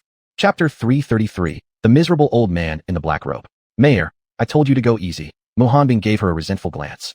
I just couldn't control myself. But don't worry, I've got healing pills that will keep him alive and his physical body durable enough to take a beating," Humire said playfully, sticking out her tongue, then used her true essence to form a pair of ethereal hands to feed the pill to the old man in the black robe.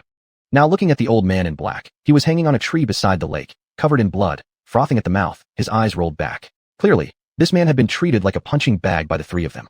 They had tried every method of torture imaginable, flaying his skin, pulling out tendons, crushing his bones one by one, and then feeding him pills to heal him again. Throughout the process, he held a piece of cloth clenched between his teeth. It wasn't to protect him from the pain, but to prevent him biting his tongue to die. The 3 also dared not let him down on the ground for fear he might dash his head against a wall to die. Thus, they had just hung him on the tree to sway in the wind, like a wind chime to those who didn't know better. At Mu Peak, Zile Peak, a purple-haired girl knelt on the ground with an expression full of sorrow. Before her stood a small mound, a grave, to be honest. An epitaph carved on its gravestone read, "Chu Chen's tomb." Kneeling before the tomb, the girl alternated between weeping and silly smiling. She was another woman who deeply loved Chu Chen, yet she had never been intimate with him. This person was exactly Ji Yufei, the current 9th senior apprentice of Mu Peak. She had knelt here for 5 full days, not out of the same devotion as Morhanbing, but out of sincere mourning. Today, she slowly rose and looked toward Mu Peak. She still remembered clearly there was a murderer of Chu Chen at Mu Peak, not Morhanbing, but the old man in the black robe. She hesitated briefly before ultimately mounting her flying sword and heading for Mu Peak. When she arrived and saw that Mu Peak was completely empty, she couldn't help frowning. Where's everybody? Where's Master? And where's the old man in the black robe? She turned her gaze toward Qingzhou Peak. She remembered that before Chu Chen died, Morhanbing often visited him there. Now she was Chu Chen's woman. She should also be at Qingzhou Peak. Based on her understanding of Chu Lingyue and Humiliation, the previous words Chu Lingyue had said were clearly said in anger.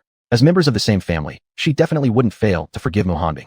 Thinking back to the heart-wrenching wails she had heard even on Exiled Peak days ago, she couldn't help sighing. She originally intended to return, but after some thought, still urged her flying sword toward Qingzhou Peak to mourn Chuchen.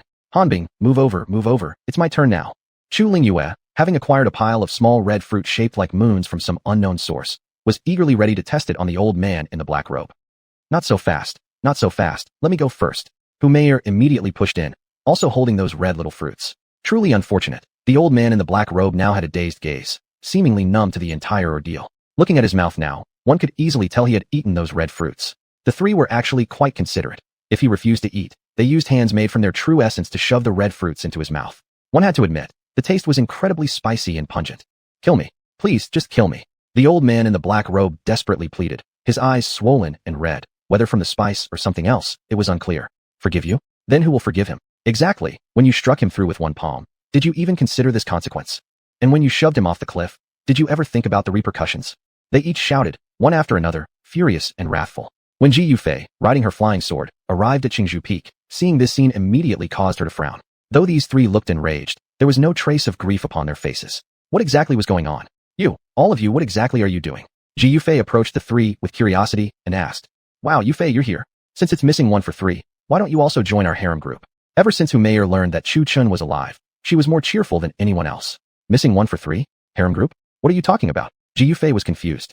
These three didn't seem the slightest bit sad at all. Could it be that Chu Chun was actually still alive? Thinking of this, she couldn't help recalling the tomb on Exiled Peak. If that were true, wouldn't that be extremely awkward?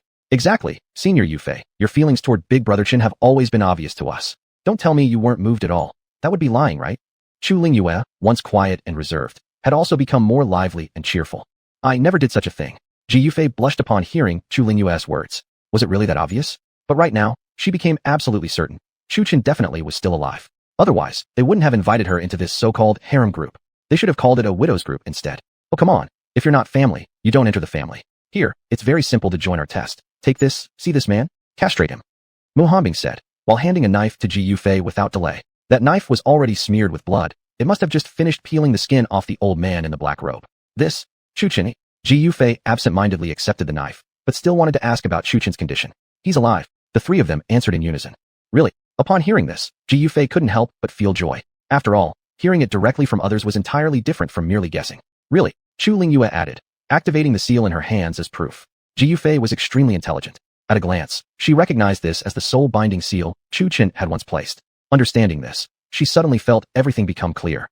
Meanwhile, the old man in the black robe, witnessing this, opened his eyes wide in disbelief, his face full of shock and unbearable sorrow. Twice he had personally killed Chu Chen. Yet, he never expected this kid to be this tough and still alive. Originally, he thought he was trading one life for another, absolutely not a loss. But now, damn it, all the suffering had fallen entirely upon himself. Thinking of this, he felt an even stronger desire to die. Suddenly, an intense pain shot from his lower abdomen. Indeed, Ji Yufei had also shaped her spiritual energy into ethereal hands, and without hesitation, had mercilessly removed his manhood. Then, for 3 full days and nights, the 4 women continued torturing the old man in the black robe before finally killing him. After all, their current mission was to find Chu Chen. They simply had no time to play around with him. Finally, Chu Lingyue waved her hand and burned the corpse of the old man to ashes, completely without a trace. After all, Qingzhou Peak was now their home, and all they needed to do was bring Chu Chen back. But now, a new issue emerged. How exactly should they go about finding him? According to Muhanbing's account, Chu Chen must have some method to conceal his aura, one even she couldn't sense. Secondly, to survive outside, Chu Chen would certainly change his appearance. This made the task even more difficult. Perhaps when descending into the mortal world to search for him, Chu Chen might already be sitting right in front of them, and they wouldn't even recognize him. Chapter 334: The Inheritance of Fox Mayer's Bloodline. Well, there is a method, but none of us knows it. Among the 4, Muhanbing was the most knowledgeable. What method? The other 3 asked in unison. The method of divination. The method of divination? Hearing this, the 3 of them exchanged glances. They had naturally heard of such a technique before, but very few had actually mastered it. Firstly, it was extremely difficult to cultivate. Divination meant seeing through the secrets of heaven. Secondly, it was a technique used by the Taoist sect. Although they were cultivators who followed the Tao, they were still different from genuine Taoists. Thirdly, since it involved peering into the heaven's will, it would surely shorten one's lifespan. Otherwise, those old Taoist priests among commoners wouldn't have gone blind or deaf. With limited lifespans, they had to seal off one of their 6 senses as an exchange. However, the method of divination used by ordinary humans didn't suit them. To be honest, common divination techniques were basically used only for things like inspecting feng shui, reading destiny charts, or praying for rain. Speaking of destiny charts, the four who were in deep thought suddenly focused their gazes on Fox Mayer. Oh, why are you all looking at me? Is there something on my face? Fox Mayer looked confusedly at the three. That's right, Mayer's sister-in-law. Do you remember when I and Chuchen were tricked by you into that place where you were sealed by that formation? Ji Yufei's eyes gleamed with excitement as she looked at Fox Mayer. I remember, so what? Fox Mayer replied, still somewhat awkwardly. She hadn't expected that back then she had tried to devour Chu Chun and Ji Yufei, but now they were all part of the same family. You said then that you couldn't see Chuchen's destiny clearly, which means you can see people's destiny charts? Ji Yufei continued eagerly. Yes, so what about it? Fox Mayer asked in confusion. Yufei, you mean that Mayer possesses the art of divination? Mu Hanbing immediately caught on. Huh? I don't know anything about divination. Fox Mayer was baffled. She really didn't know anything about that technique, so why did Mu Hanbing claim she did? I understand. Chu Linghua caught on, realizing what the two were implying. You understand again? I still don't get what's going on. Fox Mayer scratched her fox ears, utterly confused. The bloodline inheritance. All three nearly exclaimed out loud, looking at Fox Mayer with astonished expressions.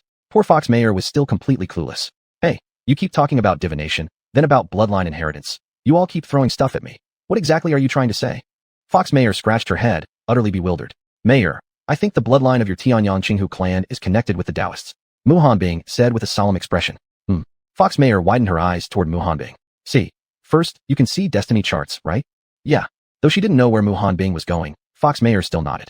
You said this time after breaking through, you awakened your bloodline inheritance, and each tale of the Tianyang Qinghu represents a life.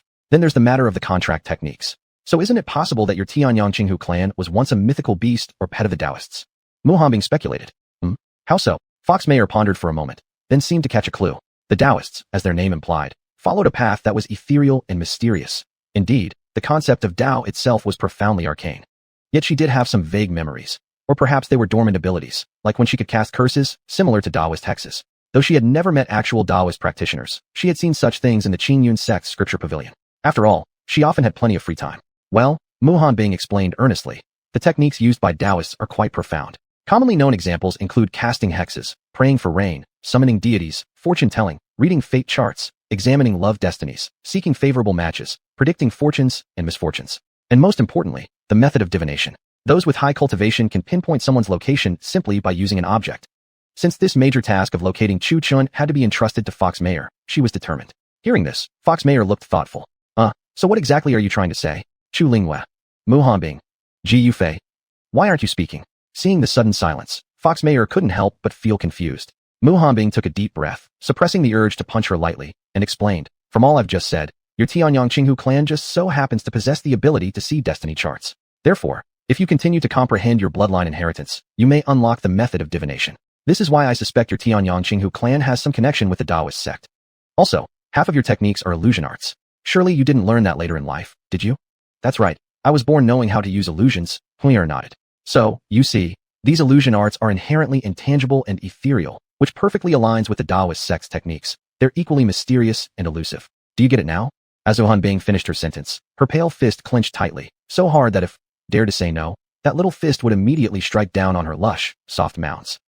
Huyer raised her pale finger to tap her chin thoughtfully, then rolled her eyes around before breaking into a grin. Got it. Upon hearing this, the other three exhaled in relief. In other words, I just need to keep comprehending my bloodline inheritance, right? Huyer asked somewhat uncertainly. Yes. So the task of finding Chu Chen now falls entirely on you. Learning that Chu Chen wasn't dead, the four grew less anxious. After all, with the restriction seal in Chu Lingyue's possession, it was essentially equivalent to Chu Chen's life itself. Then what are you guys going to do? Huyer still felt a bit pressured. It all depended on her now to find Chu Chun. Rebuild the Qingyun sect. After uttering these words in a calm tone, Unwilling immediately summoned all the disciples from the Mu Peak to gather at the peak. Master, why did you call us all here? Lu Changfeng didn't understand why Hanbing seemed completely unfazed, considering the person who had died was her own husband. Mu Hanbing glanced at her disciples below, paused for a moment, then said solemnly, I have some good news for you all. Chu Chun is not dead. What? The moment these words were spoken, the crowd gasped in unison, their eyes widening in shock and disbelief. Then, Chu Linghua stepped forward and demonstrated the contract restriction placed on her by Chu Chun. Only then did the disciples finally believe that Chu Chun was still alive. Internally, they were also quite astonished. This kid must be as tough as a cockroach, surviving even after being injured so severely. Then Master, are we going to look for junior brother now? Lin Lazy wore a look of eager anticipation. Among everyone, he had been the closest friend to Chu Chun. No, next comes the rebuilding of Qingyun sect. I shall be the sect leader, any objections? Mu Hanbing glanced indifferently at the crowd below. I have objections. Su Meyer raised her small hand high up. Speak. That's all, Su Meyer meekly muttered. This caused a burst of laughter from everyone present. Unexpectedly, the Su Meyer they always regarded as a senior could act so playfully, truly, like master like disciple. Ji Yufei and Chu Lingwei were two similar characters. Originally their personas were quite good, one charming and alluring, and the other graceful and elegant. But then they met someone with the surname Chu and given name Chan, and their personas changed just like that. As for this, none of the people felt it unusual. After all, those who had come into contact with Chu Chen all had their personas altered one way or another. Just like that, Su Meyer was squatting on the ground, covering her head with her hands, tears flowing from her eyes. Next, the Qingyun sect will open every year to recruit new disciples. Whether one has common roots or supreme spiritual roots, all will be accepted. However, they must be categorized accordingly. Those with weaker talents must start as auxiliary disciples or work in the kitchen first. Afterwards, Qingyun sect will have no peak divisions, only dividing into outer sect and inner sect. Disciples of auxiliary positions must first reach the Qi condensation stage and must pass the outer sect test to officially become outer sect disciples. Outer sect disciples must also pass the inner sect examination to become true inner sect disciples. Secondly, we will eliminate the honor disciple category. Each peak will now have a peak leader, and the disciples personally chosen by each peak leader will be direct disciple apprentices. Here, the term peak does not refer to peak territory, but rather the mountain you reside in. Whoever you are the peak leader of your own mountain. Furthermore, besides the individual peaks, there must be a supply hall responsible for distributing resources. That remains unchanged. Then the mission hall, which also stays the same. Similarly, Linglong Pavilion remains, although now it also has separate outer and inner divisions. Items sold there for the outer sect cannot surpass the Dunjing stage to ensure fairness among disciples. After that, the Pill Pavilion and the Forging Pavilion have undergone changes. These two pavilions will no longer be privately owned by any specific peak, but will instead become common pavilions accessible to all. They can sell pills and forging supplies. Similarly, each pavilion will be managed by an elder, and may also accept disciples, though this is limited to the inner sect only. Then, the Qingyun sect will not have the position of chief elder. There will only be one sect leader. The rest, Pill Pavilion, Forging Pavilion, Justice Hall, Discipline Hall, Mission Pavilion, Suture Repository, Supply Hall, and Linglong Pavilion. These 8 main divisions will each have one elder. Except for the Mission Pavilion, Supply Hall, and Linglong Pavilion, which have both inner and outer divisions. All the rest will be strictly for inner sect use. That's all for now. If you have acquaintances among the cultivators in the human realm whom you trust, invite them to become peak leaders or elders. In 1 month, the sect will be officially opened to welcome new disciples. After finishing this speech, Mu Hanbing essentially reshaped the entire Qingyun sect. As her disciples, naturally they had no objections. But Su Meyer became the first to take an elder position. First, because of her formidable strength, making her the second most powerful in Qingyun sect. Second, because of her exceptional pill-making skills, naturally earning her the elder position in the Pill Pavilion, while others each became peak leaders. The Qingyun sect originally had more than 5,000 mountains, which were now consolidated into around 1,000. Of these, 600 peaks were designated for the inner sect, and the remaining 500 became the outer sect peaks. Mu Hanbing's rules for entering the sect naturally followed the same criteria she used when recruiting disciples on Wood Peak. If a peak leader wished to recruit disciples and had special assessments of their own, that was their prerogative. The method of raising and training disciples was entirely up to the master. Soon after Mu Hanbing's words, everyone sprang into action. Naturally, the rule that forbade disciples from freely descending into the human realm was abolished. However, disciples still were forbidden from displaying powerful magical arts in front of mortals. Offenders would be sent to the dragon-binding gully for repentance at the very least. Those with heavier offenses would either have their cultivation ruined or be expelled from the mountain entirely. Everyone became busy. Su Meyer, however, remained inside the Pill Pavilion cultivating Dao, quite bored, since she carried the hopes of searching for Chu Chun. Of course, when they descended into the human realm to recruit disciples, they would also be keeping an eye on any information about Chu Chun. Once found, they would bring him back immediately. 10 or so days later, Lu Chongfeng became the elder in charge of the Justice Hall. In simple terms, he was now responsible for enforcing the sect's rules and sending lawbreakers to the Discipline Hall for punishment. No one could tell whether it was intentional or accidental on Mu Hanbing's part, but 5 days later, Bai Lingxue became the elder of the Discipline Hall. In truth, the Justice Hall and Discipline Hall were practically a married couple working in tandem, inseparable. Later on, Lin Lazy, though seemingly unserious in his behavior, proved himself a master at pulling pranks. More importantly, he brought back a group of wandering cultivators from the mortal world, more than 20 in total, each with their own unique talents. Some excelled in forging weapons, others in pill concoction, each bringing their own strength to the sect. Subsequently, Lin Lazy became the elder of Linglong Pavilion. Honestly, this position was quite relaxing, essentially just acting as a caretaker of the hall. Since he was an inner sect elder, the wandering cultivator he brought back also became the elder of the outer sect Linglong Pavilion, just like him, equally cunning and sly. Then came the supply hall, which was overseen by Chu Lingwei for the inner sect and Ji Yufei for the outer sect. As for the suture repository, it was taken over by that fellow Li Kuei. The suture repository, a solitary hall in itself, wasn't too big nor too small. It suited Li Kuei perfectly, sparing him the need to sneak out in the middle of the night to find someone to spar with. The mission hall was entrusted to Fu Wanqing and Shi Wanwan, one handling the inner sect, the other the outer sect. As for the rest, they all became peak leaders. Naturally, these positions didn't involve any territorial jurisdiction. In Mu Hanbing's words, Qingyun sect was fundamentally one family, with no distinctions between peaks. And the Qingyun sect plaza had naturally expanded as well. An additional spiritual testing hall was set up in the outer sect, an establishment for testing one's innate talent and spiritual roots, and more importantly, for awakening spiritual roots. Naturally, the hall master of the spiritual testing hall was none other than Meng Yao. She was the least tolerant of heresies and deviant paths, making her the most suitable candidate for this position. In this way, any spies or disciples from evil sects could be identified immediately. Qingfeng Empire. Luyun City. Within Qingzhou Villa, Chu Qin still lay on the bed. Compared to 10 days ago, his vital energy had slightly improved. His sunken chest had gradually returned to normal, yet Chu Qin still showed no sign of awakening. Perhaps out of fear of being enchanted by Chu Chun, Yu Chan hadn't entered Chu Qin's room ever since carrying him back 10 days ago. Therefore, all along, Chu Chun had been under the care of Lan Nishang. Needless to say, the girl was indeed devoted to her duties, constantly bringing water to wipe his body and feed him meals.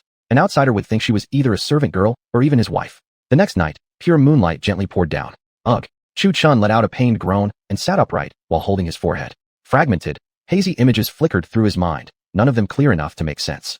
Eventually, the harder he tried to remember, the more chaotic his thoughts became, finally turning into a complete blank. Shaking his head slightly, Chu Qin slowly opened his eyes, staring at this unfamiliar environment. Sensing something seemed to be pressing down on his legs, he looked down and saw a dark mass, more accurately, someone's head. Even more accurately, it was Lan Nishang, who had fallen asleep while leaning on Chu Qin's body. Only her hair was visible, creating the illusion of a dark, shapeless lump. Chapter 336, Awakening. Chu Qin curiously poked at the dark mass. Perhaps annoyed from being disturbed in her sleep, Lan Nishang impatiently waved her arm, swatting Chu Qin's hand away. Huh, this thing can move? Chu Qin's eyes couldn't help but light up. At this moment, he was like a 3-year-old child, knowing absolutely nothing. Then, out of curiosity, Chu Chun reached out and poked it again with his finger. Hey, are you trying to annoy me?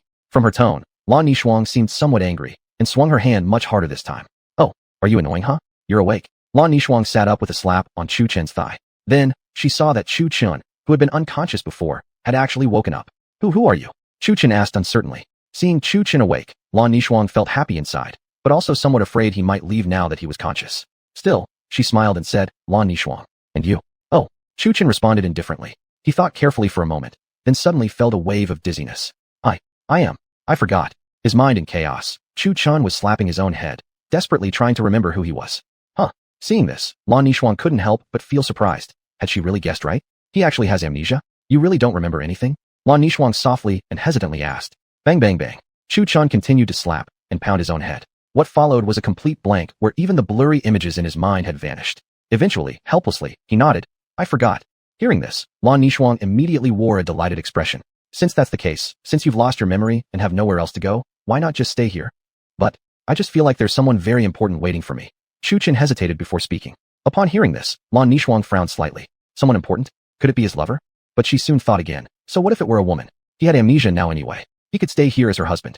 At most, when he regained his memories later, she could simply become his secondary wife. After all, for men, having multiple wives was perfectly normal. Once she'd convinced herself of this, Lan Nishang's cheeks turned slightly red.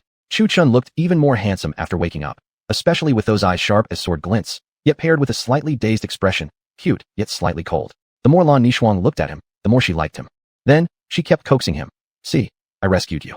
Now that you've lost your memory, how will you find that important person? If you just walked out like this and got killed, wouldn't it have been a waste for me to save you? Chu Chen pondered and found some logic in her words. Looking into her eyes, he dazedly asked, then what should I do? However, one glance was enough. Lan Nishang blushed even harder. She had seen many handsome men since childhood, but none who matched a woman's tastes quite like Chu Chen did. Originally, she hadn't held any particular feelings for him, but now, her emotions were undergoing subtle changes. Stay? We'll cultivate together while helping you regain your memories. Lan Nishang continued her earnest coaxing. What is cultivation? Chu Chen asked, clearly confused. Seeing that Chu Chan was somewhat convinced, and with his memories gone, naturally he believed her. Lan Nishang was just short of claiming to be Chu Chen's wife to complete the deception. Then, Lan Nishang explained a bunch of cultivation knowledge, daily life details, and so on. Since Chu Chun had lost his memory and forgotten even his own name, Lan Nishang gave him a new name, Lan Bing. Do you understand now? Lan Nishang demonstrated how to cultivate arcane energy. I think I kinda get it. Still freshly woken up, Chu Chun hadn't yet adapted to this new situation. Lan Nishuang had already poured a pile of new knowledge into his head. Kurlanda Chu Chun, Nan Yi Xiaohua, Yisherbenwerdug, Ing Yer Chu, Gugu, Jier, Yidao Shengyin Ba Pola Zhirli de Gen Ga Chongjing, Mayo Jinyan Zhicheng de Chu Chun Du de Gugu Jiao, Siran Bunjru Sang La So Ijo, Shiu Shan Jira Butsoa, Dantam Mela Xiu Xing de Ji, Zuran Yibujida, Ruha Fushi, Ting Di Ling Cheat, Niger Yu Ji Bang Bigulag, Mayo Jinyan de Dricheng, Han de Jiwer Duzit, Chu Chun Nala Nao To, Buming Sui de Kanjit Zuji de Duzik, Han Hao Chi, Ta Wei Sha Hui Jiao Le, Daluk, Chu Chun Hai Sha Hu Hu de Trilachuri, Jirabu Tri Buyaojin, Yi Tri, Chu Chen Ju Wujug Duzik Dun Narlut, Zhi Yimu Ba Lan Yichang Gei Zheng de Ku Xiao Budua, Siran Soa Chu Chen Zhang de Hun Ying Jin, Don Shan Zai Ta Shri Chir Ji, Zai Biren Yanli Kunung Jiu Shu Shads of Bondit Sinzai. After all, he's already a grown man, yet he's acting like a little child. What else could he be but an idiot? A Bing, you wait here. I'll go get you something to eat. Finally, Lan Nishuang shook her head and went downstairs. Underneath the Qingzhu Wan tree, in the pavilion at night, a graceful figure was sitting there admiring the moon. When she noticed Lan Nishuang walking down, she teased with a smile. Hey, aren't you going to attend to your future husband? How come you're free tonight? Master. Lan Nishuang blushed furiously, stomping her foot in mock anger. What? I see you've been distracted by him all day. Aren't you taken by him? Yuchan didn't know why, but today her mood was particularly good. Perhaps she had a spring dream, or maybe got drunk. At the moment, she was supporting her head with one hand, her face slightly flushed, eyes dreamy. It could only be from either dreaming or drinking. Master, please stop teasing me. You know, your age isn't that young either. If you wait any longer, you won't be able to find a husband. After speaking, Lan Nishuang quickly slipped away. Hey, you cheeky girl, looking for a beating aren't you? Yuchan slapped the table and stood up, but upon seeing that Lan Nishuang had already fled, she sat down again, raised the jade vu to her lips for a drink, let out a loud belch, then returned to admiring the moon with her chin on her hand, murmuring, Ah, Chu Chun, where are you now? She regretted deeply. Back then, she shouldn't have just left so directly. At the very least, she should have asked where he was cultivating. Now, she had even become stronger, using her resources to search the entire Tianyan continent for a person named Chu Chun. Back then, after just kissing him, she left, and now despite using all means to look for someone named Chu Chun, though there were indeed quite a few such people, none had the looks of her memory, and among them, all were extremely ugly. Then, she went to the Maching city of the Hongya kingdom searching for Chu Lingwei, but was told there was no one named Chu Lingwei in the city. Thus, she felt helpless. Though she carried a deep concern in her heart, she didn't know where that concern lay, wanted to find, but couldn't. Later, she came up with an idea, to establish a power base and develop it until it became well known, so that Chu Chun might hear of it. Chapter 337, The Kitchen Explosion. Thus, the Yulan Academy was the beginning of her goal. Boom. At that moment, originally dark, the kitchen suddenly lit up with fire, and then exploded. Mother Yuchan, who was enjoying her wine and admiring the moon, was startled by the loud noise. Seeing the kitchen in flames, she suspected it might have been robbed. Without thinking twice, she expelled her inebriation with arcane energy and rushed into the kitchen. Water spirit art. Yuchan released her essence energy, and a soft blue glow shimmered in her hands. A spiral of water quenched the raging fire in the kitchen. Inside, she found a soot-covered woman holding a plate of blackened food. Perhaps the night was too dark. Yuchan didn't hesitate, immediately emitting the pressure of the Yuan gang realm. Wait, master. It's me. Seeing her master about to attack, Lan Nishuang quickly wiped her face, revealing a soot-covered smile. And Aishang, why are you practicing cultivation techniques in the kitchen? Seeing her own disciple, Yuchan immediately dissipated the oppressive pressure, looking at her with confusion. Upon hearing the question, Lan Nishuang looked somewhat embarrassed. She had originally intended to prepare a meal for Lan Bing, but arrived to realize she didn't know how to cook. In her flustered fumbling, this disaster happened. The kitchen exploded. Master, what are you talking about? Look, this is what I made. Come on, don't be shy. Taste a piece. Although the kitchen had been blown up, Lan Nishuang appeared quite confident in her cooking skills, offering the blackened dish to Yuchan. You? Cooking? Yuchan looked at her in disbelief. Normally, she never even saw the girl enter the kitchen. What had gotten into her today? Yes. Quickly taste the pastries your disciple made for you. Lan Nishuang offered the plate of blackened mess to Yuchan. Hearing this, Yuchan's expression darkened. She pointed at the black mess, asking in disbelief, You're certain this is edible? Of course. It's really delicious. Master, are you really going to reject your disciple's goodwill? Lan Nishuang started to make a pitiful face. Yuchan eyed her suspiciously, but still had no intention of eating it. Instead, she asked, What's gotten into you today? I haven't seen you near the kitchen before. Oh, come on. I was just thinking, since Master has nurtured me with such care, I wanted to show my filial respect. This little girl spoke without the slightest hint of embarrassment. Filial respect? Yuchan naturally didn't believe a word. It was already good enough that the girl hadn't caused trouble for her. Then, she turned to look at the second floor of the house on the left, noticing the light still on. Instantly, she understood something and broke into a meaningful smile. Your filial respect is just a pretense. You really want to impress that young man, don't you? Even though she said that out loud, deep down she felt a bit worried. He looked handsome, but his origins were unknown, and she feared he might bring along some big trouble. She secretly hoped that once he woke up, he would just leave quickly. Master, what are you talking about? I'm just trying to show my filial piety. Where's this guy you keep mentioning? By the end of her sentence, Lan Nishuang's tone had weakened slightly. Yuchan shot her a skeptical glance and sighed. Nishuang, listen. I'm telling you this for your own good. In this world, don't let appearances fool you. That young man was severely injured. There must be some serious trouble behind him. If he wakes up, just get him to leave as soon as possible. You don't need to worry about this one. Once you become strong enough, you'll have any handsome man you want. Yuchan spoke earnestly. After all, she had been through similar things before and had seen the dark side of the world. Humph. So are you going to eat it or not? Lan Nishuang naturally understood. If Chu Chun still had his memories, he wouldn't have stayed here in the first place. Sighing again, Yuchan shook her head and casually picked up one of the dark-looking pieces, inspecting it with doubt before asking, "You're sure this is edible?" Yes. Although it doesn't look too great, it must taste really good. Like stinky tofu. Lan Nishuang nodded somewhat uncertainly. Truth be told, she hadn't tasted it herself. How would she know if it was good or not? Frowning, Yuchan hesitated for a moment before taking a bite. Soon after, her face began to show some strange expressions. So, how is it? Is it good? Lan Nishuang anxiously awaited the verdict. Nishuang, I've treated you quite well before, haven't I? Yuchan simply said in a calm tone. What's going on? Lan Nishuang stared at her master, completely confused. I think if I weren't a cultivator with high cultivation, I might have already collapsed here. Seriously, this thing of yours might even surpass the effects of the Danshin crane poison. You don't need to eat it, just a whiff and you drop unconscious. Yuchan spoke with a very serious expression. Upon hearing this, Lan Nishuang's face turned pitch black. She pursed her lips and muttered, "It can't be that bad, right?" Then, she reached for another piece herself, planning to taste it. But in the next instant, she hadn't even put it in her mouth before Yuchan stopped her. "Just don't eat it. I'm afraid after eating it, you'll be stuck in the restroom forever." Huh? What do you mean? Lan Nishuang asked in confusion, secretly wondering to herself, could it really taste that terrible? Forget it. Go stand over there, I'll handle it. Without further ado, Yuchan tied an apron around herself and began cooking with great showmanship. Beside her, Lan Nishuang was utterly stunned. She never imagined her master, aside from being a powerhouse in cultivation, was also capable in the kitchen. "Master, I didn't realize you had this talent. Who would have thought you could do this?" Lan Nishuang watched carefully, thinking about the day she'd cook a meal for Lan Bing. She felt grateful that she hadn't carried those black charcoal-like balls upstairs tonight. Otherwise, Chu Chun would have had to lie in bed a bit longer. Of course, I can do so much more than this. Yuchan smirked confidently, flipping her long hair before proceeding to adjust the fire, pouring oil, and so on. Soon enough, delicious aromas began drifting through the kitchen. Above in the pavilion, Chu Chun, already famished, couldn't help drooling as he caught the scent. Then, he followed the aroma downstairs. Inside the kitchen. "Master, truly, I didn't realize you had such incredible skills. The food you made looks so different from mine. It looks great, and most importantly, smells amazing." Boom. Yuchan smacked her forehead with a resounding pop. "What elderly? Call me sister." Lan Nishuang pouted. She was already 30 years old and unmarried, yet still wanted to be called sister. Though thinking this, she dared not say it out loud. Otherwise, she'd certainly be on the receiving end of a powerful punch.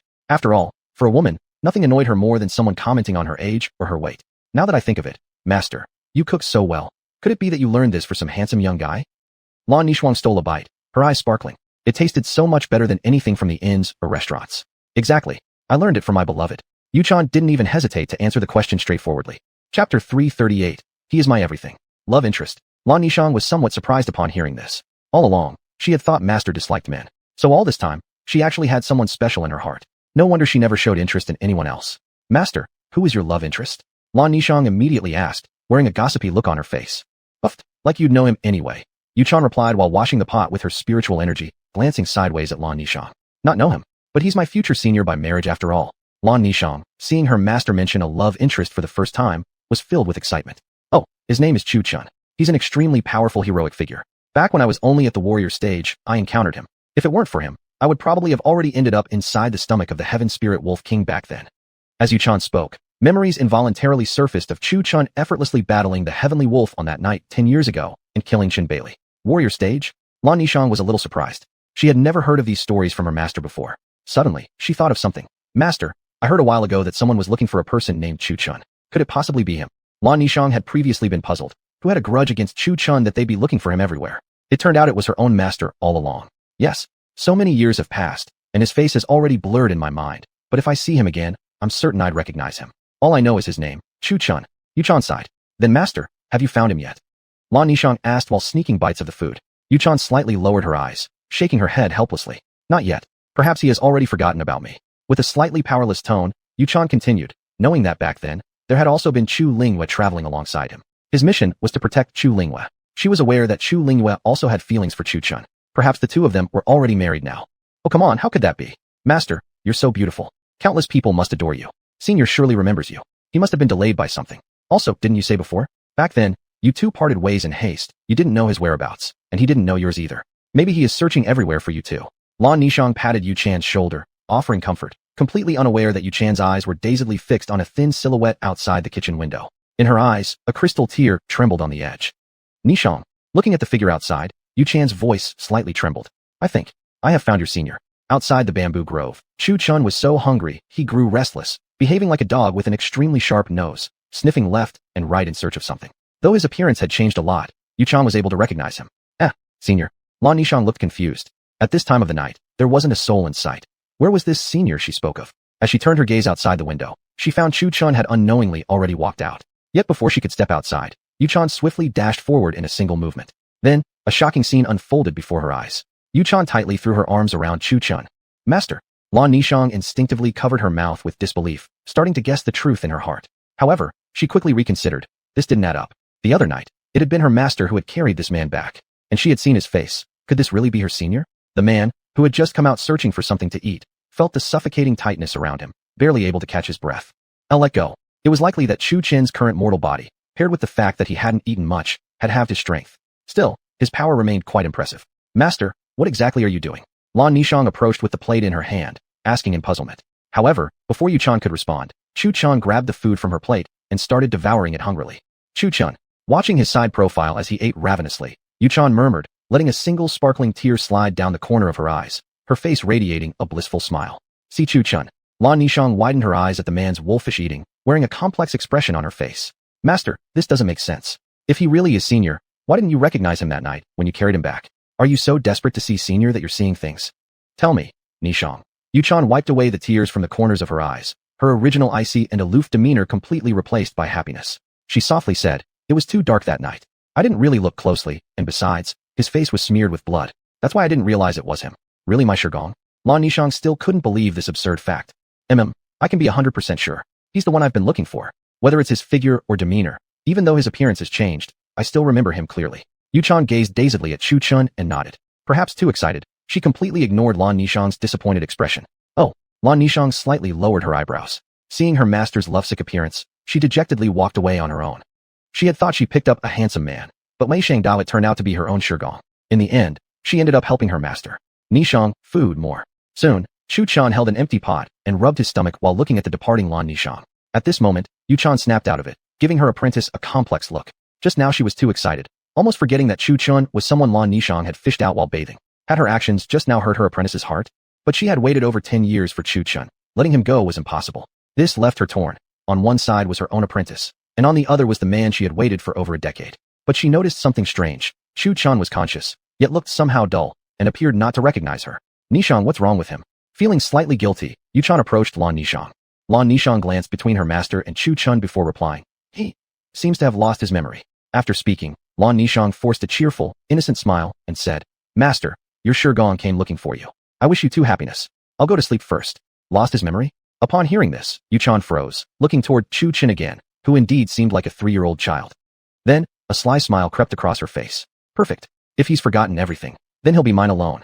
Yu Chan watched as Lan Nishang departed and sighed softly, whispering, I'm sorry, Nishang. But with him, I can't make any concessions. He is my everything. Chapter 339, Fair Competition. Come on, Chu Chun, I'll make you something delicious. Yue Chan gave Chu Chun a radiant smile, then hugged him tightly, burying his head between her breasts, just holding him quietly like that. No, I'm not Chu Chun. Chu Chun pushed Yue Chan away and waved his hands frantically. Not Chu Chun. Yue Chan frowned slightly, exuding a chill from her entire body. Lan Nishang said my name is Lan Bing, not Chu Chun. Chu Chun explained dumbly. Hearing that, Yue Chan's aura instantly receded. So that was it. She guessed that Chu Chun must have lost his memory, forgetting his own name. That girl Lan Nishang had given him the name Lan Bing. Realizing this, she smiled gently. How could she doubt her own intuition? At the same time, inwardly she felt relieved. Fortunately, he explained, otherwise she would have ended up killing her own lover with her own hands. Come on, Lan Bing, aren't you hungry? Sister will make lots of delicious food for you, okay? Without waiting for Chu Chun to agree, Yue Chan took his hand and led him to sit in the pavilion outside the Qingzhou villa. Just sit here and wait for me. Sister will make you lots of delicious food. Yue Chan gave Chu Chun a charming smile. Chu Chun didn't understand why, but hearing that there was food to eat, he immediately nodded happily. Seeing this, Yue Chan happily walked toward the kitchen, leaving Chu Chun alone here foolishly waiting. In the second floor of the central house of Qingzhou Villa, a graceful figure leaned against the window, watching Chuchen under the pavilion, smiling tenderly. So your name is really Chuchen? What irony. Why did heaven make both me and my master encounter you? You should have just met her instead. Why did you have to come into my life as well? Lan Nishang looked at Chuchen's face and murmured to herself, her feelings extremely complicated. I've taken care of you for over 10 days, feeding you, wiping your body, changing your clothes. Almost nothing was overlooked. But in the end, someone who did nothing got the reward? Why? Why treat me like this? The more Lan Nishang thought, the more frustrated she became. She sat on the bed, curling her body, tears continuously sliding down her face. Her mind filled with memories of these 10+ days of tireless care. Feeding him, bathing him, changing him. Yet in the end, she's told that he is her grandmaster? And Yuechan? In these 10 days, she didn't even come by to take a single glance, let alone take care of him. Why? Why do things always go like this with me? Wah. Crying, Lan Nishang looked out of the window, toward the pavilion. Yuechan had prepared a huge meal, feeding Chuchen with tender care, and happiness never left her face. Yuechan's full attention was fixed on Chuchen. Perhaps because she missed him dearly, her excitement even caused her to forget entirely about her own apprentice. Meanwhile, Chuchen was completely relaxed. Not only was he being fed, but his big sister was also incredibly beautiful. Oh right, where's Nishang gone? After finishing his meal, Chuchen suddenly remembered that Lan Nishang seemed to have disappeared. Hearing this, Yuechan paused for a moment, then looked toward the second floor of the middle building. Through the window, she seemed able to see the girl curled in bed sobbing. Reflecting on this, these 10 days had all been Lan Nishang's taking meticulous care of Chuchen. But what had she done? Absolutely nothing. Not even a single visit during that time.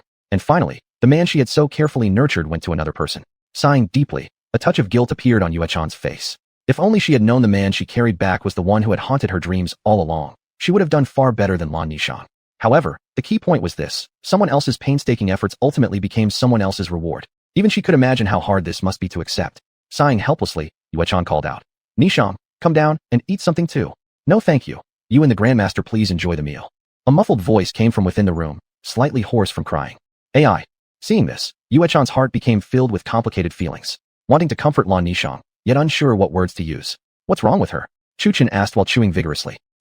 Never mind. I'll go check on her. A complex glint appeared in Yuechan's eyes, and after a slight bite of her lip, she leapt directly toward the open window of Lan Nishang's room. This scene shocked Chuchen beside them. So impressive. Lan Nishang, curled up on the bed, sensed the room darken abruptly and instinctively raised her head toward the window, spotting a graceful figure silhouetted there, completely blocking the moonlight pouring in. Master. Seeing the person who entered, Lan Nishang didn't know whether to hate or what. In any case, her emotions were as complicated as ever. She couldn't deny that she indeed felt something strange toward Chuchen, perhaps affection, perhaps love. But her beloved was actually her own grandmaster, and this was something quite difficult to accept. Girl, are you crying here? Seeing this, Yuechan sat on the bed and smiled gently. Master, why did you come here instead of being all lovey-dovey with the grandmaster? Yuechan detected a hint of resentment in Lan Nishang's words and smiled as she replied. Who said he's your grandmaster? Hearing this, Lan Nishang paused, puzzled as she looked at Yuechan. Yuechan sighed softly. From the very beginning, he never acknowledged me as his wife, and we've never had any sort of relationship. My feelings for him have always been one-sided. Now you understand. But you've missed him for such a long time, right? Even a one-sided feeling is still affection. Wait, master, you don't mean, you're suggesting that I... Realization dawned on Lan Nishang, and she stared at Yuechan in disbelief. Exactly. He's a man who belongs to neither of us, and now that he's lost his memory, that means we're competitors. Whoever gets him first will have him. And besides, you also have some feelings for him, don't you? Otherwise, why would you take such meticulous care of him for over 10 days? At this, Yuechan gave a slightly playful smile. Upon hearing these words, Lan Nishang's face quickly flushed red. Where would that be the case? Is that so? Then perhaps I'll just... No, master, you're being unfair. Eventually, Lan Nishang admitted to herself that she really did have feelings for Chuchen. Agreed then. Fair competition, no underhanded tactics, Yuechan said casually. Underhanded tactics? What underhanded tactics? Poor Lan Nishang was still quite naive, her age making her less experienced in such matters. Well, how do I put it? No tricking him into having a relationship with you, and definitely no using special herbs to force him into anything. Although these words were difficult to say out loud, she still had to speak them. Master, don't tell me that's what you were thinking. Though embarrassed, Lan Nishang's heart lightened significantly knowing she now had a fair chance in the competition. Playfully, she teased Yuechan back. How is this possible? Although I've missed him dearly, I'm not the kind of person who lacks integrity, you know? How could you think of me so negatively, you little girl? Could it be you're jealous of your little lover and envious of me? Yuechan smiled with amusement, wearing an expression of certainty and conquest. After all, Chuchen was in their hands now, so what to do with him was entirely their decision. Poor Chuchen didn't even know he had become the prey of 2 hunters and was still busily eating his meal. Blue ice, is the food tasty? Arriving, a cheerful figure bounced cheerfully toward them. Sister and I Chong, come eat, it's still warm. Chuchen, who had lost his memories, didn't understand much, but still knew to be grateful. How about that? Won't you invite me to sit and eat together? Sister here worked really hard to make you all this delicious food. Yuchan slowly walked out from the room, her voice soft and a bit pitiful. Sister, eat with us too. Chu-chan grinned and patted the nearby stone stool, then added, oh, right, sister, I still don't know your name. In Chu-chen's mind, he himself was among the youngest, and indeed that was true. He was only 28 years old now, while Yuchan and Lan Nishang were both in their 30s. Of course, in the world of martial cultivators, age wasn't the only criteria. Some people might be hundreds of years old but act like children. Though their lifespan didn't match those of the cultivators seeking immortality, martial artists could typically live beyond 500 years, with their lifespans extending further with each cultivation advancement. For someone like Yuchan, living over 1,000 years wasn't a problem. Of course, provided there were no unexpected accidents or someone trying to kill them. But once reaching the Yuan gang realm, getting killed became quite difficult. Yuchan said with a charming smile. Yuchan's sister and I-chang's sister, eat together, hick. Chu-chun spoke foolishly, then let out a loud belch after finishing, causing both women to burst into laughter.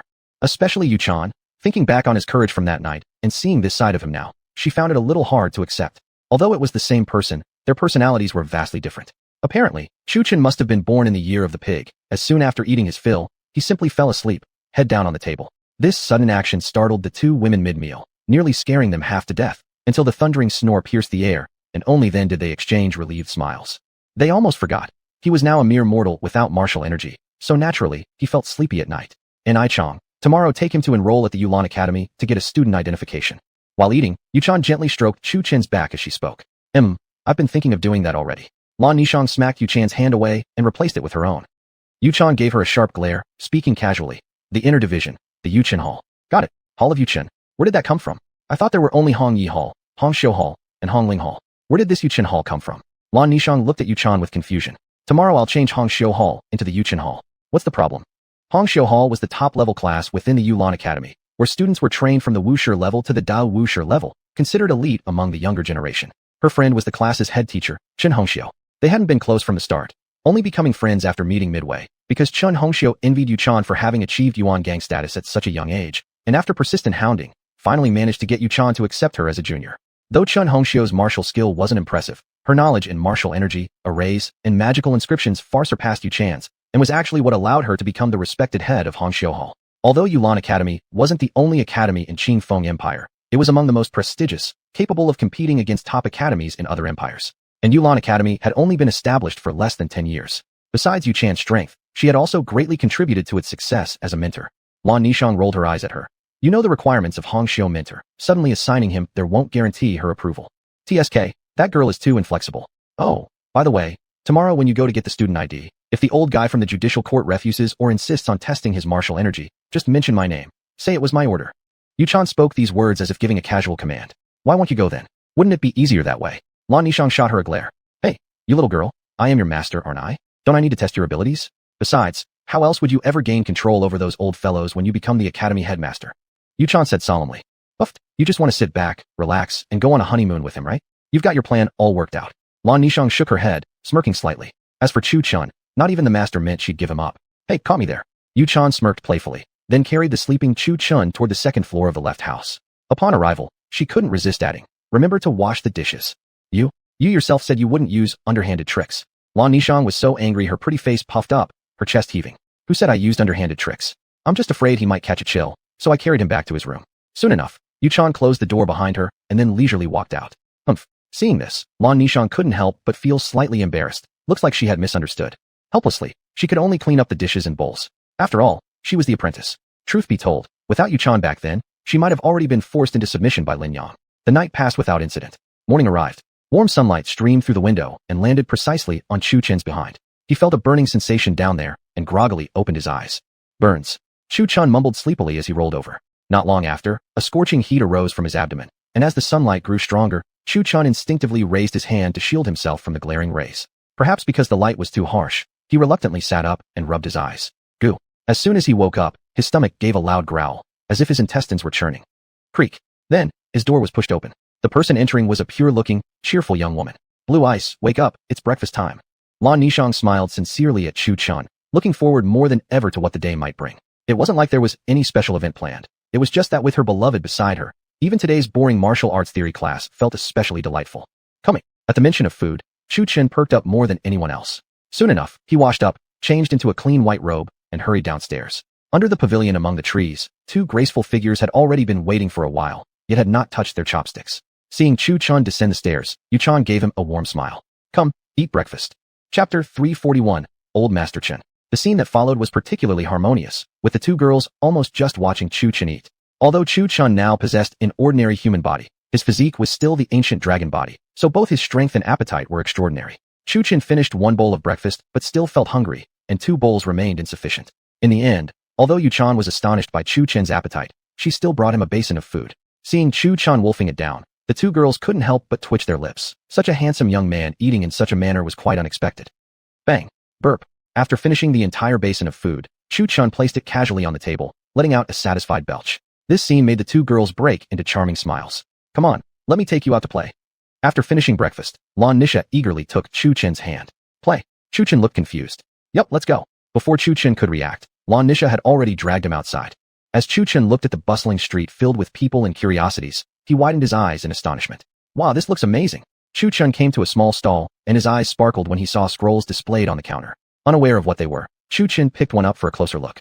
Come on, those things aren't nice at all. Lan Nisha had already turned red-faced with embarrassment and hastily dragged Chu Chen away, not forgetting to glare at the stall owner before leaving.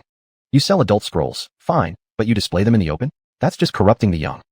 This looks nice, try it on.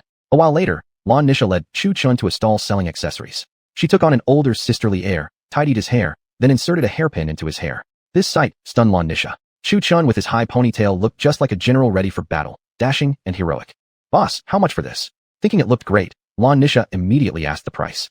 The shopkeeper glanced at Lan Nisha, then at Chu Chen, and finally held up 5 fingers. Great! Lan Nisha's face lit up with delight as she quickly pulled out 5 mystic stones and placed them in his palm. However, the next moment, the shopkeeper's expression darkened. 50 mystic stones. Hearing this, Lan Nisha gave an awkward laugh.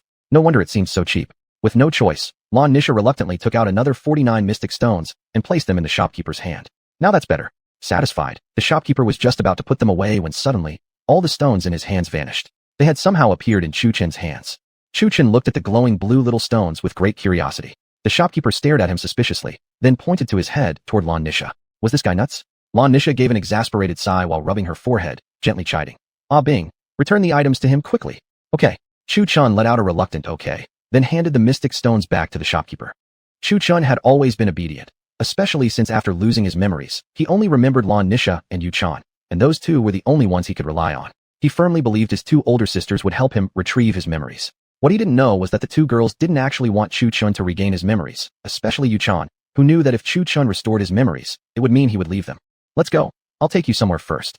After a brief episode, Lan Nisha once again took Chu Chen's hand and headed toward the Genius Academy of Qingfeng Imperial Dynasty, the Yulan Academy. And Aishang, why are you skipping your classes in the intersect and coming here?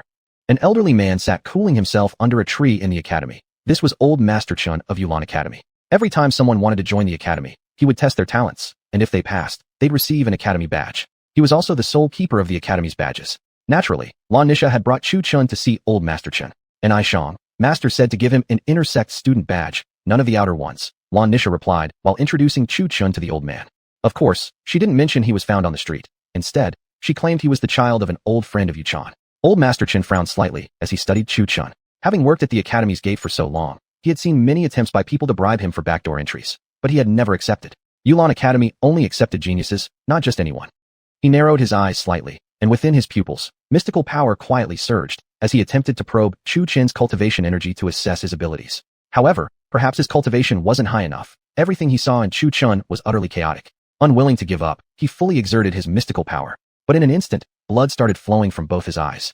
Chu Chen was no ordinary person. First of all, his identity as a cultivator was beyond Old Master Chen's ability to perceive. Secondly, his bloodline was the dragon god bloodline, something absolutely impossible for Chen to detect. Not even him. Even Mu Hanbing could only see chaos within Chu Chen. Fortunately, his cultivation wasn't high enough. He had only touched the restriction of a cultivator, which caused blood to flow from his eyes. If he had seen Chu Chen's true dragon god identity, the consequences wouldn't have been limited to just bleeding eyes. At the very least, he would be crippled. At worst, he would die on the spot. Lan Nisha wasn't surprised to see blood seeping from the corner of Old Master Chen's eyes, since Yu Chan had already told her about Chu Chen's identity as a cultivator and had urged her to keep it a secret. Otherwise, it could lead to deadly consequences. When she first heard the news, Lan Nisha had been shocked for quite a while. She hadn't expected Chu Chen to actually be a legendary immortal cultivator. No wonder he had beaten the Heaven Spirit Wolf King back then. As for this, she felt a bit delighted. Every student entering the academy had to endure this kind of probing from him, which was very unpleasant, like being stripped bare and standing in front of him. Back when she was younger and more naive, she hadn't thought much of it, but now recalling it made her face flush with embarrassment. Even though old Master Chun was upright and respectful, Lan Nisha was still a young woman who valued her modesty. Pain shot through old Master Chen's eyes, and even his face twisted slightly. Yet he still maintained the demeanor of a senior expert, not losing his composure and shouting out loud. "Follow me." Old Master Chen walked outside with his hands clasped behind his back. Soon, the two were led to the martial arts training ground. Disciples on the field were meditating, practicing sword techniques, refining fist arts, sparring, or even courting. Basically doing all sorts of things, of course except for the most primitive activities. There was a circular platform on the field, perhaps it would be more accurate to call it an altar. On the altar sat a red stone, known as the Blood Shadow Stone. Lan Nisha frowned slightly in displeasure upon seeing this. Wasn't he supposed to give Chu Chun an intersect student badge? Why had he brought them here instead? "Old Master Chun, what exactly are you?" Lan Nisha asked, puzzled. "Little girl, you must understand that Yulan Academy is not a place just anyone can enter. Even if he is the child of your master's old friend, he must still be tested to determine his talent." Old Master Chen spoke firmly. Perhaps it was because he couldn't see through Chu Chun that it cost him his dignity as a senior, hence his insistence now. "You." Lan Nisha became instantly agitated. Her master had instructed that Chu Chun should receive the intersect badge directly for a reason, meaning he shouldn't be tested. Yet this old Master Chen insisted on going against that, which angered Lan Nisha. Chapter 342, The Hypocrite. "Old Chen Yu, my master told you to just give an intersect disciple token directly to him, not to test his talent," Lan Nishuang angrily said. "Who is this guy? He dares to offend old Chun. Shut up a bit. Don't you know who she is? If she hears this, you won't have a good time." She's the legendary Lan Nishuang who reached the warrior realm at age 28. "Shoo, speak softly." The disciples who were originally busy with their own business gathered around, whispering while looking at the three people above. "Who's that kid? Don't know. Probably another backdoor entrant. Won't Elder Chun give even the Yunzhang's face?" All eyes turned again to Chu Chun. "Kid, come here, put your hand on this stone, and then activate your arcane energy." However, whatever Lan Nishuang said went in one ear and out the other for Elder Chun. No matter who sent him, here, my rules are the only rules. Do you think I'd let a little girl bully me like this? If so, how can I still show my face in the outer sect? Chu Chun was dragged onto the altar by Elder Chun, confused and dazed, his hand pressed onto the Blood Shadow Stone. "Elder Chun, you won't even give respect to my master?" Lan Nishuang was furious, so much that her arcane energy unconsciously burst forth. "Your master? What about her master's old friend? Here, my rules are the rules. No talent, no strength, even gods won't help." Elder Chin smiled sinisterly, showing no fear on his face. "Oh, really?" At that moment, a melodious voice came, along with an immense pressure. "The Yunzhang. The Yunzhang is here too." All the disciples raised their heads, looking at the woman who came through the air wearing a blue dress, with admiration and reverence in their eyes. They naturally knew that the Yunzhang of Yulan Academy had already reached the Yuan Gang realm at just over 30 years old, a level they could never reach. To them, reaching the Sage realm was already a big name. Honored Yunzhang. Elder Chin's face became difficult. He thought inwardly, who exactly is this kid, that not only did Lan Nishuang, the direct disciple of the Yunzhang, appear, but even attracted the Yunzhang herself. At this moment, his face looked worse than having eaten feces. In front of Lan Nishuang, he was indeed a senior, but before Yu Chan, he was nothing but a little martial artist at the Sage realm. "Elder Chun, I heard earlier that you said even if I came, it wouldn't matter, right? So now does it matter?" Yu Chan smiled playfully, revealing a touch of tenderness when looking at Chu Chun. This. Elder Chun was completely suppressed by the aura of Yu Chan, unable to even raise his head. But he still stubbornly said, "Yunzhang, our Yulan Academy is called the Academy for Geniuses, so naturally it's not a place where just anyone can enter. What I did was for the Academy's benefit." "Oh, so you're saying, you are questioning my judgment?" Yu Chan's tone turned cold, but still tried her best to present a gentle older sister image in front of Chu Chun. "No, of course not." Elder Chun replied with his head lowered. "Then, the disciple token?" Yu Chan asked again. Elder Chun gritted his teeth, his face contorted, obviously reluctant. He pulled out a wooden plaque from his chest. There were the characters Yulan on it. Upon seeing this, Yu Chan narrowed her eyes coldly. "I want an intersect disciple token. Why are you giving me an outer sect one?" "Yunzhang, this goes against the regulations. He's a newcomer, just based on." Boom. Kneel. Yu Chan's aura erupted, and Elder Chin next to Chu Chun immediately knelt down. "Chen Yunsheng, how dare you? Do you think because our academy is honored as a genius academy, you can be so arrogant? Do you think no one meets your standards? Don't think I don't know. Every female disciple entering the academy has been visually undressed by your Xianling eye. Under the pretense of examining talent, you do such despicable things. How can you be considered a senior? Furthermore, I know that you only ask male disciples to test at the Blood Shadow Stone. Female disciples are admitted based on your inspection through your Xianling eye. Originally, I've just chosen to turn a blind eye as long as no indecent acts occurred. However, recently I've received complaints from many female disciples stating that you used image stones to take indecent pictures and force them into disgraceful acts. Some have even disappeared." Yu Chan stared at him coldly. In fact, she had planned to use Chu Chun as a reason to handle this matter. Unexpectedly, He was so arrogant as to not even respect her authority, which played right into the trap set by Yuchan. Having high standards for entering the academy, she didn't object, which was a good thing. But Yuchan came precisely to use this matter to completely eliminate Chen Yunxing's shameful behavior. Chen Yunxiang, when it came to female disciples, not only did he shamelessly take advantage of the entrance test to violate them, but he also threatened them into becoming his playthings. That was truly too much. Shameless. Extremely shameless. I knew something was off with Senior Shpija. She probably disappeared because this old man defiled her. People like him are truly despicable. Yes, such despicable people should be stripped of their cultivation and expelled from the academy. Upon hearing this, everyone turned their heads with disgust towards Chen Yunxing on the altar. Originally, they believed him to be a fair and upright person, someone who truly had the academy's best interests at heart, but none expected that he would take advantage of the entrance testing to use his Xianling eye for such despicable deeds. Many female disciples present blushed with shame, glancing angrily at the old man above, their eyes filled with fury. After all, many of them were well-bred young ladies from prestigious families, not even married yet, and they never imagined that this old man would be so repulsive. When Lan Nishuang heard this, rage immediately flashed across her face. She had tolerated his use of the Xianling eye to examine the talents and bloodlines of disciples, but now, threatening female disciples into doing such vile things? This man was nothing but a human scum. Thinking about those female juniors he had abused and forced into humiliating situations, Lan Nishuang felt a wave of nausea rise inside her. The image of those innocent juniors helplessly dancing to his disgusting demands made her stomach churn. Hearing the accusations, Chen Yunxing immediately broke out into a cold sweat, his face turning deathly pale. He thought he'd been so careful, so flawless, but now someone actually leaked the secrets. What's more, Chen Yunxing didn't only threaten them with recording stones, he also held power over their families. Who on earth had exposed him? Chen Yunxing scanned the crowd of female disciples below with a freezing glare. Under his chilling gaze, many of the girls shrank back timidly. Several of them had indeed been threatened by him before. Out of fear, none of them had dared to report it. Now they looked nervously at one another, secretly wondering which of them had done this and restored justice on their behalf. Chen Yunxiang, are you still daring to threaten disciples? Is this how you act as a senior member? People like you and our Yulan sect have absolutely tarnished the reputation of our academy. Seeing Chen Yunxing still daring to intimidate disciples, Yuchan immediately released another wave of her overwhelming pressure, forcing him to lower his head even more, almost to the point of burying himself into the earth. Grandpa, are you okay? Chu Chen stood clueless beside the kneeling old man. Since Yu Chan's aura was directed entirely at Chen Yunxing, Chu Chen himself had not been affected at all. At that moment, he was still naively holding his hand on the blood shadow stone, looking quite idiotically gentle. Chapter 343. Having reached the peak, mortals are also strong. However, he remained silent, and it was fine until he spoke. Chen Yunxiang, who was pressed to the ground, eyes flashed with coldness. He had nothing to say about this matter, no explanation would suffice, and death was inevitable. But he noticed that Yuchan seemed to care for this foolish boy, smiling at him with tenderness. Thinking of this, he seemed to find a way to survive. So what if it was done by this old man? Instead of defending himself, Chen Yunxing admitted directly, his Xie smile urging the cultivation energy within him as he slowly stood up. Good, very good. Saves me the trouble of personally interrogating. Since you admit your guilt, according to the rules of Yulan Academy, as a senior desecrating a disciple, you shall be sentenced to death. Do you admit your guilt? Yuchan didn't expect Chen Yunxing to not even attempt to defend himself. She always felt something was odd about the situation. Admit guilt. What if I do? You won't dare to kill me. Then this boy can accompany me down to the Yellow Springs. Chen Yunxing laughed maniacally, his entire body's cultivation energy boiling, finally transforming into a streak of light. Pulling Chu Chun beside him in front of his body, holding him tightly, a dagger appeared in Chen Yunxing's hand, pointing it at Chu Chen's neck. Thus, Chen Yunxing embraced him and took step by step backwards.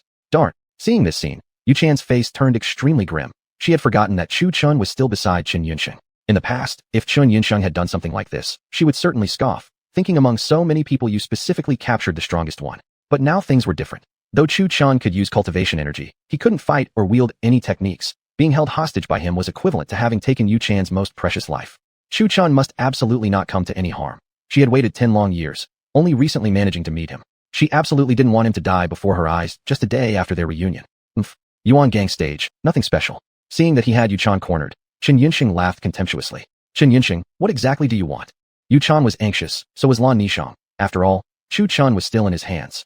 Not much, just let me go and leave. At this point, he no longer cared about his dignity, as long as he could escape.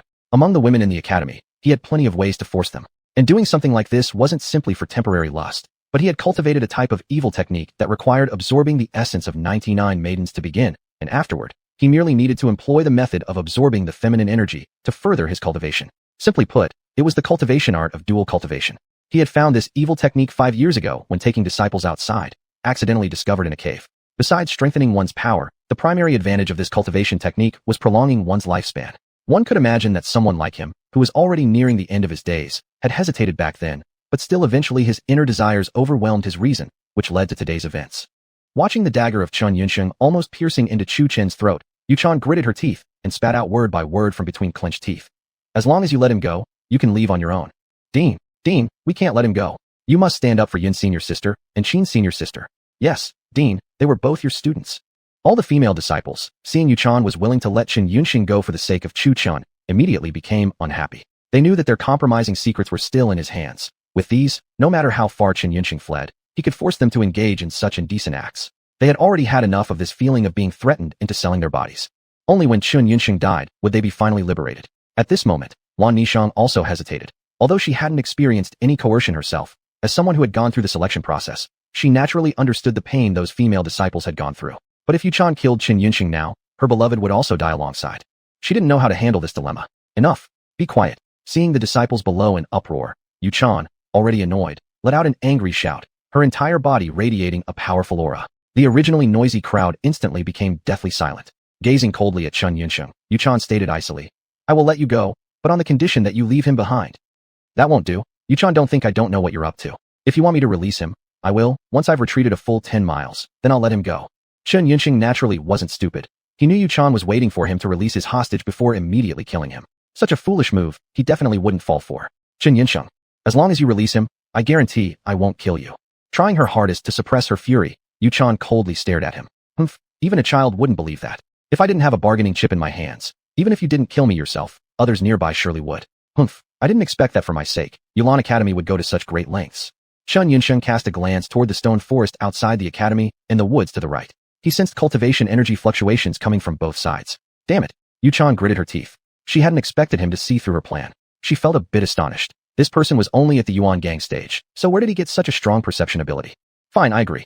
After you've retreated 10 miles, if you don't release him, I'll kill you even if it puts me at risk. To Yuchan, Chu Chen's life was still her top priority. As for Chun Yunsheng, he could run away if he wanted, but as long as he dared to show his face again, she would kill him without hesitation. Humph. Chun Yunsheng showed a sly smile. Let him go? Absolutely impossible. Thus, Chun Yunsheng continued to retreat step by step with Chu Chun in his grip. When they reached 10 zhang away, Chun Yunsheng suddenly stopped. It wasn't that he had stopped moving, but rather, he realized that Chu Chen's feet seemed rooted to the ground, and no matter how hard he pulled, Chu Chen wouldn't budge even a bit. What's going on? Seeing Chun Yunsheng stop suddenly, Yuchan frowned. She wasn't afraid of Chun Yunsheng escaping, but rather worried that Chen might kill Chu Chun. Little kid, where are we going? Chu Chen looked at Yuchan and Lan Nishang, now standing far away, feeling a bit uneasy. After all, the only people he knew were those two. Seeing himself being taken away by this old man, he felt reluctant. Upon realizing this, a confused Chu Chen suddenly grabbed Chun Yunsheng's arm and quickly ran back, dragging Chun Yunsheng behind him. Damn it, how can this kid be so strong? Even though Chu Chen's body was ordinary, meaning he had no cultivation energy, his real body was still that of an ancient dragon. As a dragon, aside from cultivators, even immortals would have to be dragged along. After all, a dragon's strength wasn't just extraordinary. Then, under everyone's astonished gaze, Chu Chun returned once again, dragging behind him a dazed and battered Chun Yunsheng. The mentors hiding in the shadows could only twitch their lips at this scene. Seeing this, Yuchan couldn't help but cover her forehead with her palm. It seemed her worry had been unnecessary after all. Even though he was injured and had lost his memory, Chu Chen's strength was still far superior to hers. Looking at the Chun Yunsheng trailing behind him made that clear enough. One must understand how a Yuan gang stage expert's strength already far surpassed that of an ordinary person. Even so, Chu Chun had easily pulled him back without even breaking a sweat. Sister Yuchan, where was this old man going to take me just now? With one hand holding tightly to Chun Yunsheng, Chu Chun naively asked, seeming completely unaware of the danger he had just faced. Chapter 344. Even killing with words cannot match this. That damn brat. Chun Yunsheng was enraged by Chu Chen's move. Instantly, the veins on his forehead and arms bulged. Yuan Shan and the hidden mentors, witnessing the scene, all frowned and prepared themselves for battle. Die. Perhaps from the pain of his arm being gripped by Chu Chun, Chun Yunsheng abruptly stood and threw a punch straight at Chu Chun. Everyone's expression instantly changed. Boom. Chun Yunsheng, you dare. Yuan Shan could no longer hold back. She unleashed her aura, attempting to save Chu Chun at the fastest speed possible. The mentors hiding in the shadows also acted. In an instant, both Chun Yunsheng and Chu Chun were surrounded. Bang. Don't fuss. I'm talking to elder sister Yuan Shan. Thump. Suddenly, a shocking scene unfolded. Without even glancing at Chun Yunsheng, Chu Chun turned and punched him in the face. Perhaps because of his amnesia, Chu Chun had not controlled his strength properly. With one punch, he shattered Chun Yunsheng's head entirely, splattering blood everywhere. The hand Shen had swung toward Chu Chun froze in midair and then limply dropped down. Yuan Shan and the mentors, who had just rushed out to save him, couldn't stop themselves from the sheer ferocity of Chu Chen's action and slid forward, falling flat on the ground. They seemed to have underestimated Chu Chen's power once again. Their worry appeared overly excessive. Look at how fierce this kid is, stage of Sage Jing, dead with just one punch, without using the slightest amount of aura. Purely with physical strength, he actually punched someone's head clean off. Oh no, sorry. I hit too hard. Then, Chu Chen realized his mistake and foolishly offered his apology. Witnessing this scene, everyone twitched their mouths involuntarily. The mentors unfamiliar with the situation thought Chu Chen was cruelly mocking a corpse. Only Yuan Shan and Lan Ningxiang knew Chu Chen was genuinely apologizing. Poor Chen Yunxing still considered himself the strongest in the crowd. He never figured out how he died in the end. Grandpa, I apologized. Please wake up. Look, foolish Chu Chen violently shook Chen Yunxing's corpse, trying to revive him. Then, again losing control of his strength, Chu Chen shook off one of Chen Yunxing's arms, which flew out and landed right in the middle of the crowd. Everyone present felt speechless beyond words.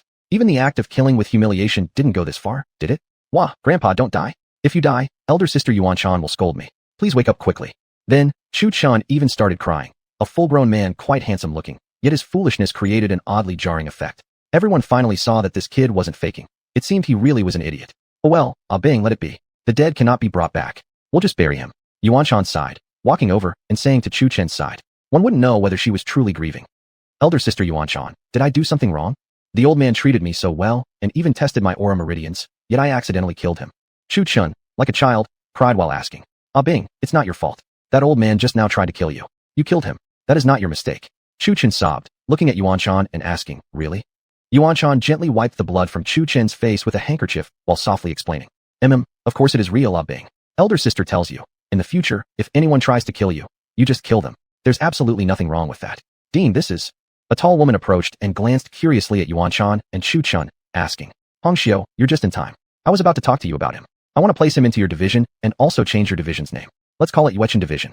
Yuan Shan gazed at Chu Chen with a gentle look as she explained. Change the name? Why change the name? Chen Hongxiu wasn't against Chu Chen joining their division. After all, his strength was evident.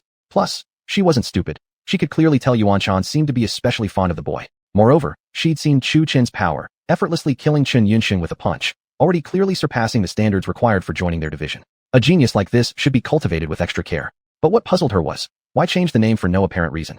Was it because the elite class name couldn't resemble the other classes? Because it sounds good. Of course Yuan Shan wouldn't say it was a combination of her name and Chu Chen's. It would be too damn awkward. She wasn't afraid of damaging her reputation, but if such a relationship emerged, it might make Chu Chen have no friends at the academy. After all, to the disciples, the dean was a lofty, unreachable figure. If they knew that Chu Chen was the dean's man, there would naturally be a distance between him and others, and they would feel unworthy of being friends with Chu Chen. After all, Lan Ningxiang was already a perfect example of this. However, this was the only way to protect her. After all, she was a woman.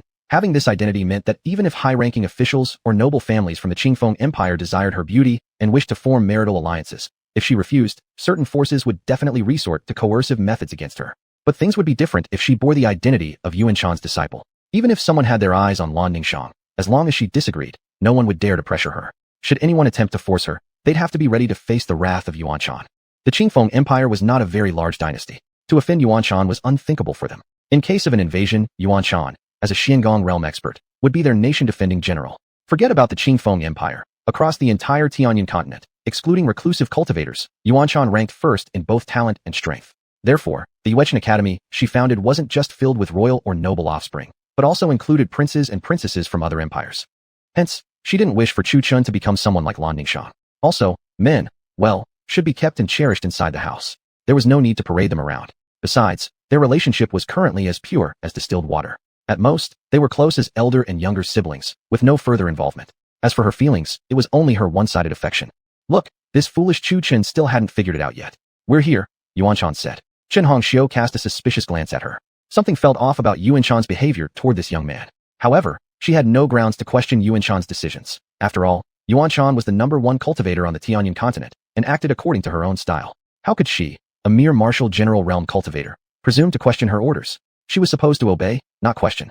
Dean, this little, doesn't seem to have an inner academy token yet, right? Chen Hongxiu looked over at the dazed Chu Chen. From the beginning until now, she hadn't sensed the slightest ripple of aura from him. This made her frown slightly. Thinking back to his incredible strength just now, could it be a body cultivator? Chapter 345, Revising the Academy Rules. By the way, from now on the Academy's rules will change. The Academy tokens no longer need to be received from one person. Yuchan said indifferently. What do you mean? Chen Hongxiu asked in confusion. In the future, when the Academy starts each term, All the outer hall mentors must be present during the disciples' testing. If a disciple shows good talent and passes your inspection, you will personally present them with a student token, indicating that this disciple officially belongs to your hall. The same applies to the inner hall. When outer hall disciples take the test to enter the inner hall, all inner hall mentors must gather together, and whoever appreciates a certain disciple's talent may personally award them a token of their own hall. Those outer hall disciples who are not chosen by any mentor will go to the Xian hall. Furthermore, the inner hall is divided into 5 levels, starting with the Xian hall at the lowest level, followed by Ling hall, Di hall, Tian hall, and finally Yu hall at the highest. Each hall can have its own unique name. For example, the Yu hall, which is for the top talents, can be called Yuqin hall. Other halls can also choose their own names, while the characters Xian, Ling, Di, Tian, and Yu serve to classify all the halls into different levels. Any objections to this plan? After Yuchan finished speaking, she swept the room with a glance. To be honest, since the establishment of Yulan Academy, this was the first time she personally issued regulations. Previously, these matters were always handled by Chun Hongxiu, while Yuchan herself had mostly been a hands-off administrator. Upon hearing this, everyone looked at each other with bewilderment. They had taught at Yulan Academy for many years, so such a sudden reform was inevitably a bit difficult to adapt to. In the past, it was always Qin Yunxiang who selected the disciples, personally presented them with tokens, assigned them to random halls, and then classified them into high, medium, and low-level halls according to their abilities. I support this proposal. Chun Hongxiu hesitated for a while, then raised her delicate jade arm. However, her gesture did not inspire other mentors to follow. She became slightly embarrassed but did not take back her words and instead explained, I know this reform from the beyond comes suddenly and may seem uncomfortable to you all, but this way, even the Xian Hall could have disciples with good talents. The Yanzhong S plan clearly defines the hierarchy, but it also gives every hall the opportunity to select disciples. Unlike before, where all high-talent disciples went to high halls, and all low-talent disciples went to low halls. To put it bluntly, if I misjudged a disciple during the inner hall selection and that disciple was hiding his true power but wasn't chosen by any mentor, then the Xian Hall would end up discovering a hidden treasure. Yanzhong, I have another suggestion. After explaining, Chun Hongxiu bowed respectfully toward Yuchan. Oh, go ahead. Yuchan had always been fond of Chun Hongxiu. A disciple personally selected by a mentor, regardless of his or her talent level, cannot switch halls unless both mentors involved reach an agreement and the disciple agrees as well. Chun Hongxiu's final words acted as a reassuring message to everyone. Once a high-talent disciple was officially assigned to a hall, he or she would not be able to leave, thus reinforcing her earlier statement about the balance of talent distribution. After hearing this, Yuchan paused for a moment, then after some hesitation said, That's a good suggestion. Should I add this as another rule? What do you think? Yuchan naturally understood the good intentions behind Chun Hongxiu's proposal. After speaking, she glanced at the other mentors. In favor, a male voice called out loudly. He was originally a mentor of the Hongling Hall, whose previous disciples were all of the lowest talent. Naturally, he was very pleased to hear he could now potentially get high-talent disciples. Yulan Academy only accepted talented disciples, and to pick the most talented among them was never an easy task. In favor, in favor, in favor. Once that male mentor voiced his support, the other mentors, after understanding the implications of the reform, also followed suit and expressed agreement.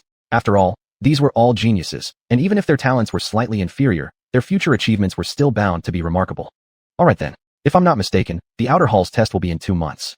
Hongxiu, please inform the outer hall mentors. If anyone disagrees, let them come directly to me. Yuchan showed no room for negotiation in her decision. Yes. Chun Hongxiu nodded in agreement. N.I. Chong, come with me. Yuchan glanced at N.I. Chong, then looked at Chu Chun and said, Bing, you go with this sister to take a look around the inner hall first. I need to speak with N.I. Chong for a moment and will join you shortly. After hearing this, Chu Chun hesitated for a moment, then looked at Chun Hongxiu with a naive expression and asked, Big sister, I don't think you want to kill me, right? Everyone immediately let out a stifled laugh. Looking at Chun Hongxiu, Yuchan smiled awkwardly and explained, He isn't mentally impaired, he's just lost his memory. In the future, I hope you can take care of him for me. Yanzhong, how can you say that? It's my honor. Chun Hongxiu nodded and smiled tenderly. Then she turned to Chu Chun and said, Let's go. Okay. Chu Chun nodded naively, and his silly expression made everyone in the room want to burst into laughter, though they refrained out of respect for the academy headmistress. Upon arriving, Chu Chun cheerfully followed behind Chun Hongxiu like a little shadow. The disciples inside the training arena were stunned when they saw Chu Chun had returned to the academy. They clearly remembered seeing Chun Yunxing abduct him, yet now he was back, completely unharmed. Little one, what's your name? Chun Hongxiu asked with a smile, after leading Chu Chun to her office. Sister Nishang said my name is Lan Bing. Chun Hongxiu nodded and memorized Chu Chen's name. Then she took out a piece of jade. Under Chu Chen's astonished gaze, a purple glow radiated from her hand, and soon the jade transformed into a pendant. On its front side were 6 characters carved horizontally and vertically. The top 4 smaller characters read, Yulan Academy, while the next 2 larger ones, taking up nearly 70% of the space, read, Lan Bing vertically. On the backside were again the characters, Yulan Academy, carved horizontally, followed by the 3 vertical characters, Yu Chin Hall. Chun Hongxiu handed the pendant to Chu Chun and smiled, saying, Lan Bing, this will be your student token from now on. Remember to take good care of it. It'll be troublesome if you lose it. Okay. Thank you, big sister. Chu-chan accepted the token earnestly and gripped it tightly in his hand. Oh, do you have a storage ring or a storage pouch? Chun Hongxiu noticed that Chu-chan was still holding the token and hadn't put it into a storage pouch or ring, so she asked, a storage ring? A storage pouch? What are those? Chu-chan looked at her curiously. Storage rings and pouches are tools used to store items, for example. As she spoke, Chun Hongxiu casually picked up a piece of xian paper and, as if performing magic, it vanished in a flash. Wow, so amazing. Chu-chan's eyes sparkled with awe and disbelief. Chapter 346, Yu-chan's Deterrence. Chun Hongxiu couldn't help but twitch her lips at the scene. Thinking about what Yu-chan had said earlier, she shook her head again. This person wasn't stupid, he had just lost his memory. Such an innocent, naive appearance could indeed be explained that way. Come on, follow me. I'll take you to the Yu-chan hall, and in the meantime, I'll also give you some instructions. Before long, Chun Hongxiu led Chu-chan toward the first room on the west side of the corridor. As the door slowly opened, a large group of disciples inside were bustling about, creating a lively atmosphere. At the moment the door opened, everyone inside instinctively turned their gazes toward the entrance, where they saw a woman wearing a light blue dress and a white-robed man standing outside. The woman stood gracefully, exquisitely beautiful, while the man had cold, star-like eyes, a sharply chiseled face, and an aura of intense heroism, giving off an air of natural authority without even needing to show anger. Wow, so handsome. Many of the girls, upon seeing Chu-chan enter, stared wide-eyed with mouths slightly agape, showing expressions of shock, and some even felt their hearts beat faster. Who is he, knight? So handsome. If he could be my husband. With your looks? You're just a toad, wanting to eat swan meat. A group of girls began fantasizing about bearing Chu-chan's children. After all, with his looks, Chu-chan was absolutely one of the elite in the world. Jay, what's the point of looking good on the surface? It's actual power that matters. Exactly. In this world, looks can't put food on the table. Clearly just a pretty boy. Look how thin he is. I could punch him and cripple him easily. The boys glanced disdainfully at Chu-chan, filled with envy, jealousy, and hatred. It was because Chu-chan was too dazzling. As soon as he entered, both girls with boyfriends and those without were all captivated by him. In an instant, everyone's gazes were locked on Chu-chan. For a moment, whispers and murmurs filled the hall. Chun Hongxiu glanced at Chu-chan and secretly thought, unexpectedly, this little fellow is so popular. However, she couldn't deny that Chu-chan was indeed handsome, so much so that she almost lost her composure. She wondered if he would still be as well received once he spoke. Thinking about this, she became quite curious. Sister Hongxiu, where is this place? Look, what one wishes for comes true. Chu-chan naively and innocently asked, yet his expression didn't match his appearance, giving off an air of aloof coldness mixed with a touch of foolishness. Bing. This is the academy you'll be attending from now on. Earlier, I gave you a token, which signifies that you're already one of our academy's disciples. Chun Hongxiu smiled as she explained.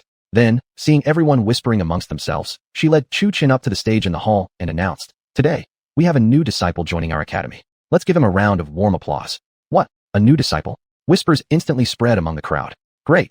Excellent. Woohoo. Soon after, many girls broke into smiles and clapped enthusiastically, even showing visible excitement. In contrast, the boys wore grim expressions.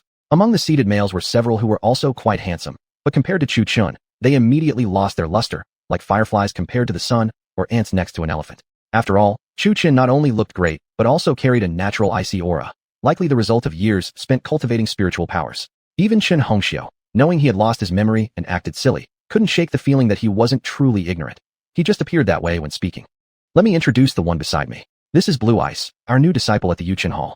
Don't think he's stupid. He's just suffering from amnesia and still doesn't know how to use his mana yet. As senior juniors, you must all take good care of your new junior brother. She continued, introducing him. Okay. Once again, cheers burst from a group of girls. They didn't reject Chu-chan just because he couldn't wield mana. After all, entering this academy meant they all had exceptional strength. Wait a second, instructor. Did you just say Yu-chan Hall? A male disciple caught the key detail and asked. Yeah. Isn't this hall previously called Hongxiu Hall? Why did it change names suddenly? Yeah. What's going on? Why change the name for no apparent reason? One stone started ripples across a calm pond, with many envious boys finally having an outlet for their frustrations. Be patient. That's exactly the second point I want to tell you. A wave of pressure spread from Chun Hongxiu, and everyone except Chu-chan felt an immediate oppressive weight. It wasn't as though Chun Hongxiu specifically targeted them. Chu-chan simply had a very strong physical body and felt absolutely no pressure. Instantly, with the release of Chun Hongxiu's pressure, the previously noisy disciples all shut up, their expressions turning uneasy.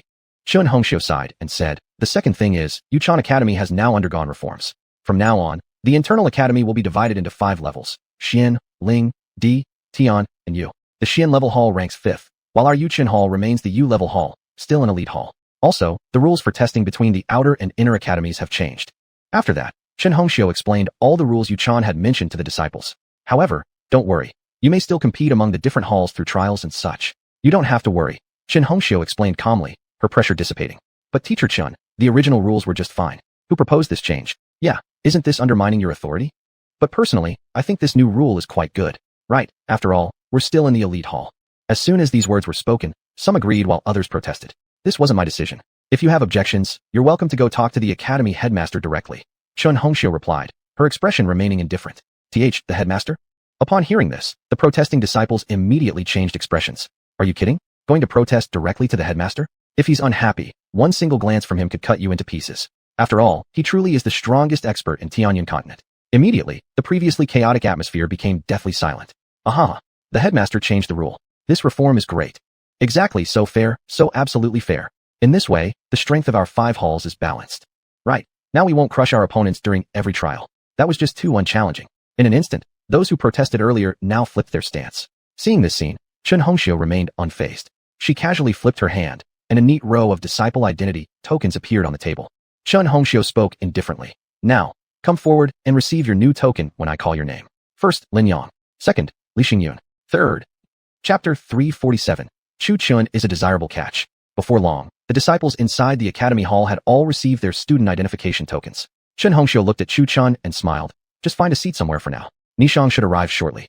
Upon hearing this, Chu Chun, in his simple and honest manner, nodded and cast a glance across the hall, hesitating over where to sit. Come sit here, Suga. Handsome guy. Move over a bit. I've got space here. I just happen to have an empty spot. Come sit with me. At this moment, many female students enthusiastically called out, even pushing their current seatmates aside.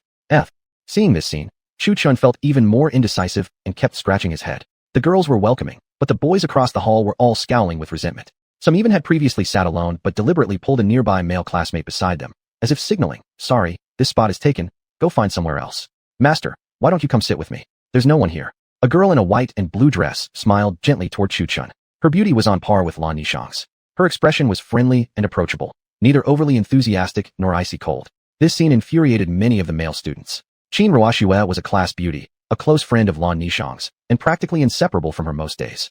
That had always kept many boys from approaching either one. What's more, both Qin Ruoxue and Lan Nishang were well known for being aloof and unapproachable, instantly rejecting any admirers without hesitation. Who would have guessed that today, this girl would smile warmly at a guy and even invite him to sit with her? Had even the icy goddess been captivated? After a brief hesitation, Chu Chun, thinking this girl was pleasant to look at, slowly made his way toward Qin Ruoxue. What's gotten into Qin Ruoxue today? Isn't she supposed to be the icy goddess? Just because you're pretty doesn't mean you can act all superior. Why are you trying to compete with us for the handsome guy? Exactly. Who'd have thought even the usually cold Qin Ruoxue would be smitten? The boys gritted their teeth in anger, and the girls weren't much better. In no time at all, the two became the center of attention, the air thick with tension. Qin Ruoxue, however, simply ignored the glares and continued smiling warmly at Chu Chun. Shortly afterward, Chu Chun reached her side and stood there hesitating for a moment. Sit down, Qin Ruoxue said with a smile, patting the bench beside her. With that, Chu Chun sat down slowly, though he was clearly nervous, unfamiliar with the surroundings. Even while sitting, he maintained an upright and stiff posture. Chun Hongxiu observed the scene and smiled, saying, why don't you get to know everyone here for now? We won't be holding class this morning, but you should prepare for the duel this afternoon. Then without another word, she left, leaving Chu Chun completely stunned. Hello, I'm Qin Ruoxue. She extended her hand with a gentle smile. I'm Lan Bing. Although slightly awkward about being approached by a stranger, Chu Chun still stretched out his hand and forced a slight smile. Oh, right, I heard from Instructor Chen that you lost your memory. What exactly happened? Seeing the conversation beginning to stall, Qin Ruoxue quickly asked again. I forgot too. Chu Chun scratched his head awkwardly. Obviously, if he'd lost his memory, how could he possibly remember what had happened? Oh huh. Qin Ruoxue chuckled in slight embarrassment. She must have asked a rather stupid question. By the way, Instructor Chen mentioned you can't use Xian energy, right? Qin Ruoxue quickly found a new topic. Chu Chun nodded. He could indeed use Xian energy, but exactly how to control and use it properly, he had no idea. Qin Ruoxue thought for a moment and said, well, we don't have class right now. Why don't I personally teach you how to use it at the training field? As she spoke, she smiled gently. He really must have lost his memory. He looked a little dazed and confused. Okay. After thinking about it, Chu Chun nodded in agreement. After all, sitting here surrounded by all those eyes made him feel like some kind of oddity. Alright then, let's go. Saying so, Qin Ruoxue directly took Chu Chun's hand and hurried toward the training field. What icy goddess. Such a dirty whore. A girl with yellow-dyed hair frowned with disgust. That damn Lan Bing actually dares to steal Qin Ruoxue from me. Lin Yang glared furiously in the direction where the two had left hand in hand. He'd long since given up on chasing Lan Nishang, so he had redirected his affections toward Qin Ruoxue. For the past few months, he had tried every possible way to impress her, and although she never responded, he firmly believed that persistence and shameless pursuit would eventually give him a chance.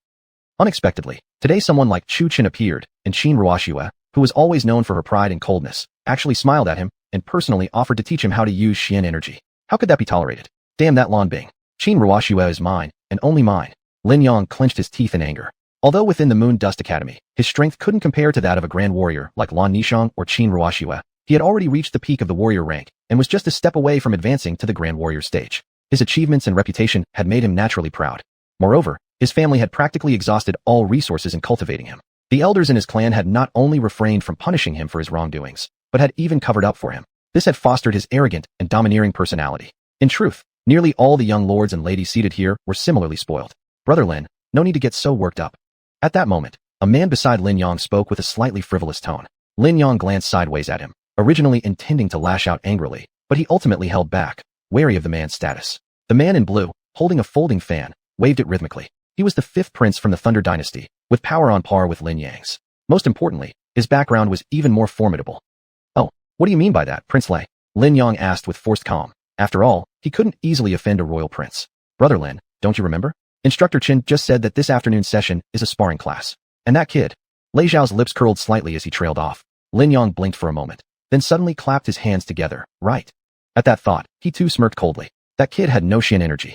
He was probably a backdoor student. Otherwise, why would Instructor Qin mention that he had lost his memory? Thanks, Brother Lei, Lin Yang said, bowing slightly toward Lei Xiao. Oh, just a small favor. Although Lei Xiao spoke casually, he too had his own plans. Qin Ruoxue possessed beauty rivaling Lan Nishang. As a prince of a nation, how could he not feel a certain attraction? He merely wanted Lin Yang to test the strength of this so-called Lan Bing. He didn't believe for a moment that Lan Bing had entered through backdoor connections. After all, without any real skill, one wouldn't even qualify for a seat in the Heaven Division, let alone the Moon Dust Academy. Chapter 348, A Scene of Harmony. Master, why did you pull me out here? Lan Nishang asked in confusion. There is something. Keep a close eye on those women in Yuechen Hall. After all, you know how handsome my master is. There must be many women wanting to get close to him. This was it. Yuchan had kept her behind just to say this. Hearing that, Lan Nishang's expression darkened suddenly. Since when did he become your master? Who ends up with him isn't decided yet. Also, don't forget, I am also a disciple of Yuechen Hall. I'll have plenty of chances to interact with him in the future. Lan Nishang revealed a fox-like cunning smile, and then continued. You don't need to say anything. I already know. My husband is so handsome that surely many vixens will come sniffing around. I won't let them get anywhere near him. After speaking, Lan Nishang turned and walked away.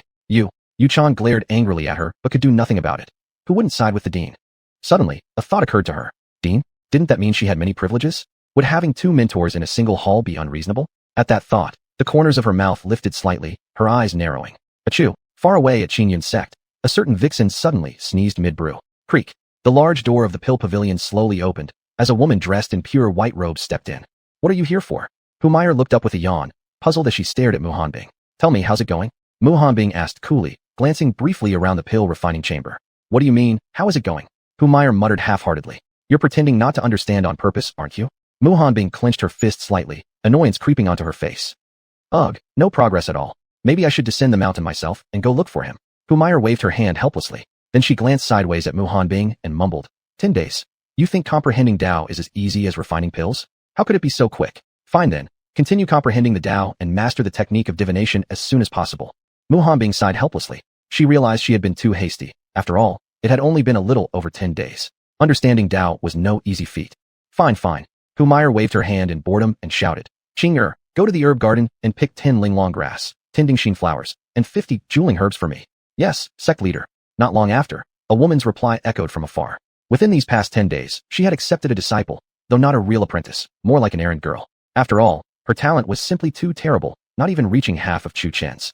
Back then, when she had taught Chu Chun how to refine pills, he had already succeeded in creating a one-pattern pill the next day, while Qinger had spent 5 days reading the 10,000 herbal manual and only remembered about 50 herbs by now. Oh, Chun, where are you now? Humayr murmured to herself, gazing at the statue in the plaza of Qingyun's sect. Boom. Suddenly, a loud explosion rang out from the pill pavilion.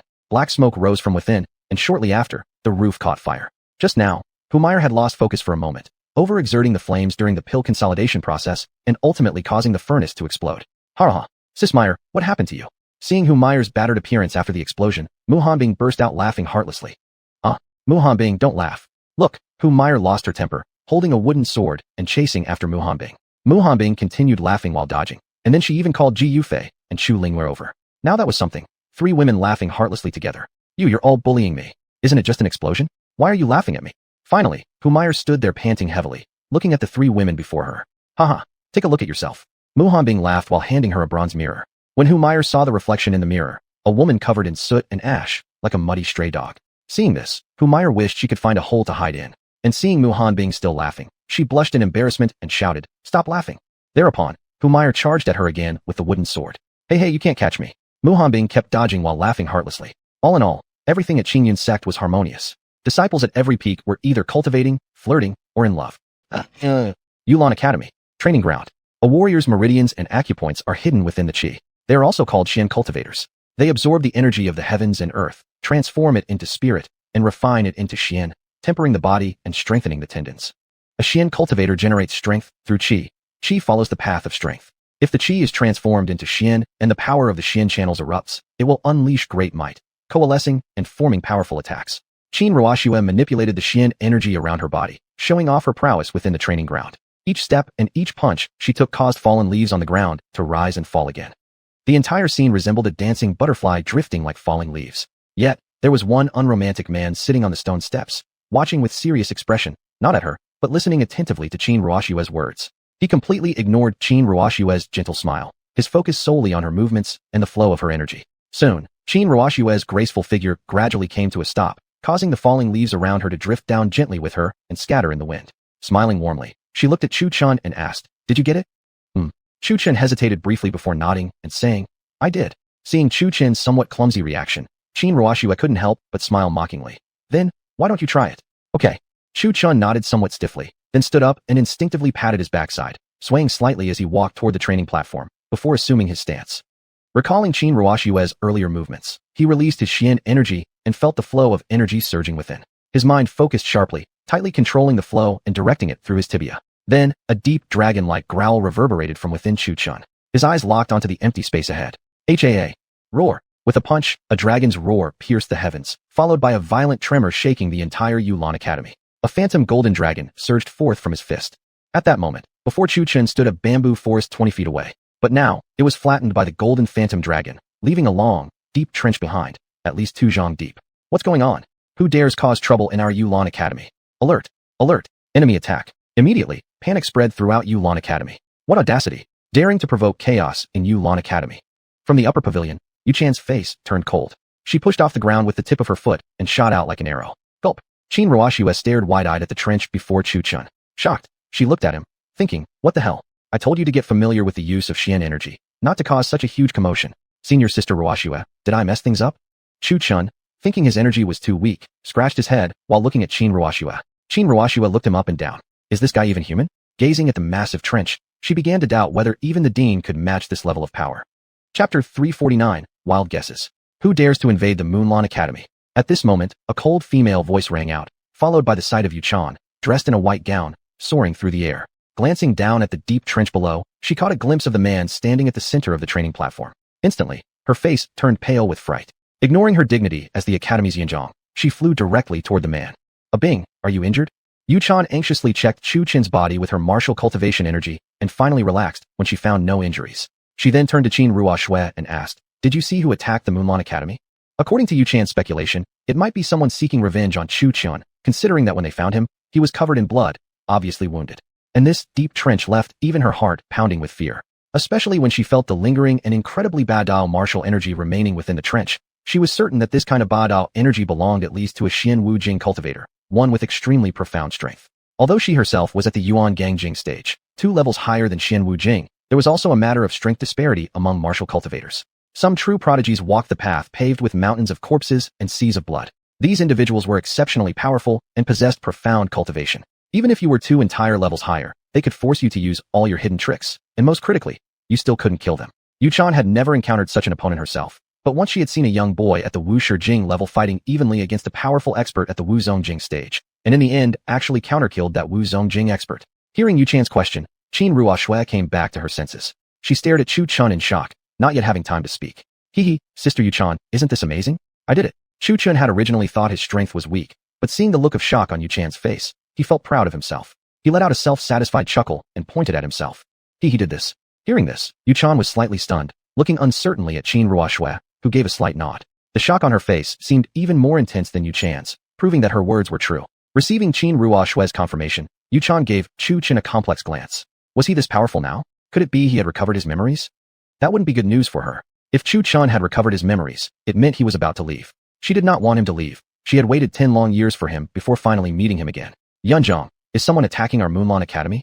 At this time, a large crowd arrived, all of them looking in shock at the Tuzhong Deep Trench and the bamboo forest that had been leveled by a single strike. Of course not, it was.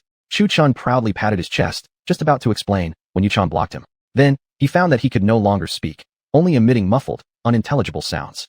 Just now, I was giving guidance to these two disciples. Nothing to worry about, Yu Chan said indifferently, then gave a meaningful glance to Qin Ruo Shui. That's exactly it, Qin Ruo Shui said without flinching, adding her expression of utmost sincerity. Teacher Chun said that younger brother Lan Bing doesn't know how to use martial cultivation energy yet, so I brought him to the training field to demonstrate. Luckily the Yunzhong passed by and gave us some guidance. Hearing her words, everyone relaxed. It was just the Yunzhong training disciples, then there was no problem. After all, Yu Chan was a martial expert at the Yuan Gangjing stage. A powerful strike like that was nothing unexpected from her. I see, then that's all good, all good. We'll take our leave. Hearing this, a man bowed respectfully and then addressed the other disciples. Since it's not an enemy attack, everyone may disperse. In no time, the previously gathered crowd scattered. Witnessing what had happened, all the disciples couldn't help but gain an extra layer of respect for Yu Chan. If it had been them, they would have long been annihilated by a single strike. All the disciples and instructors had dispersed, except for Lan and Aishang, who remained. Sufu, what happened? Lan and Aishang came hopping over to ask, completely unafraid of Yu Chan's intimidating aura. And Aishang, watch over him and try your best to prevent him from fighting with the other disciples, Yu Chan said with solemnity, ignoring her impertinence. Lan and Aishang frowned slightly upon hearing this, then looked at Chu Chun, her eyes widening in disbelief. Teacher, are you saying that he did this? Yu Chan did not respond, merely nodding slightly. Remember this. Absolutely no one must hear about this, or else it will bring serious trouble. Although Yu Chan's words were directed at Lan and Aishang, her eyes were clearly looking toward Qin Ruo Shui. In fact, this sentence carried two meanings. What Lan and Aishang understood by trouble was the person who had severely injured Chu Chun, while what Qin Ruo Shui interpreted as trouble was the possibility of people from the academy plotting against him. After all, the disciples inside the academy were all geniuses, and if someone appeared who was far more powerful than them, they would definitely do everything in their power to eliminate that person.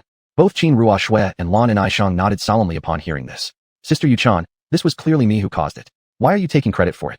Chu Chan asked in confusion, a hint of resentment in his heart. Bing, listen to me. Sister is only trying to protect you. If others find out how powerful you are, many people will come to kill you. Yu Chan explained gently. Let them come. If they try to kill me, I'll just kill them back, just like that old man. Chu Chun said with dissatisfaction, raising his fists and looking quite adorable. Hearing this, Yu Chan chuckled softly and explained patiently. Bing, what you said makes sense, but what if only one person comes to kill you? You can kill them back. But what if a group comes after you? 10, 100, or even thousands? Bing, I know you're very powerful, but if you're killed, you'll die. And if you die, you'll never see sister again. Why is that? Chu Chen asked in confusion. Hearing that he might not see Yu Chan again caused a slight pang of panic in his heart. Because when people die, they go to hell. What we have now is the human world. Hell and the human world are two separate realms. Only the souls of the dead can go to hell, while the living remain in the human world, where we can eat delicious food and see beautiful things. If you go to hell, you won't have any of that. Oh, is that how it is? Then I don't want to die. I don't want to lose Sister Yu Chan. Chu Chen spoke in panic, acting just like a 3-year-old child. That's why this matter must remain a secret. Also, try not to fight with others, otherwise unnecessary troubles will come. If anything happens, you can always come to me or tell Sister and Aishang. Yu Chan soothed Chu Chun like she was comforting a small child. Okay, I understand. I want to live. I want to live every single day. Chu Chen obediently nodded. Watching this scene unfold, Qin Ruo Shui found herself somewhat speechless. How could such a grown man act like a child? But then again, considering he had lost his memory and couldn't recall anything, wasn't that just like a newly born child? Chapter 350, still too weak. Thinking of this, Qin Ruo Shui shook her head with a bitter smile, then turned her gaze toward Lan Nishang. Now she finally understood. The young man hadn't come with Master Chun, but rather had been brought by the Yunong. Watching that powerful strike he had unleashed just now, it was no wonder he'd been allowed into the Yuechen Hall. If not for his amnesia, his strength might even rival the Yunzhong's. Moreover, she could see that the Yunzhong seemed to have deep feelings for Lan Bing. That expression of his wasn't the look of a parent watching a child. It was the gaze of someone watching a beloved. Nishang, listen well. You must watch over him carefully and keep an eye on the disciples in the academy. Don't let them come into conflict with Lan Bing. Yu Chan said solemnly, repeating her words from earlier. I got it. Lan Nishang naturally understood exactly what Yu Chan meant. Every time Chu Chen displayed a little more of his strength, it could draw the attention of his enemies. With his current level, his memories lost, there was no way he could fight them off. Although Yu Chan herself was at the Yuan Gang stage, she had no confidence facing a cultivator. After all, they were not of the same realm. Even someone like her would be no different than an ant before a cultivator. Of course, her current power was roughly equivalent to the Nianjing of the cultivation world, so she wasn't quite as weak as she believed herself to be. After warning Chuchen, Yuchan assigned the cleanup of the bamboo grove to someone at random, then returned to her pavilion. Reflecting on the strength Chuchen had briefly displayed, she couldn't help but feel a sense of frustration and worry. Even his power while amnesic was this formidable. What sort of terrifying strength had he originally possessed before his memories were lost?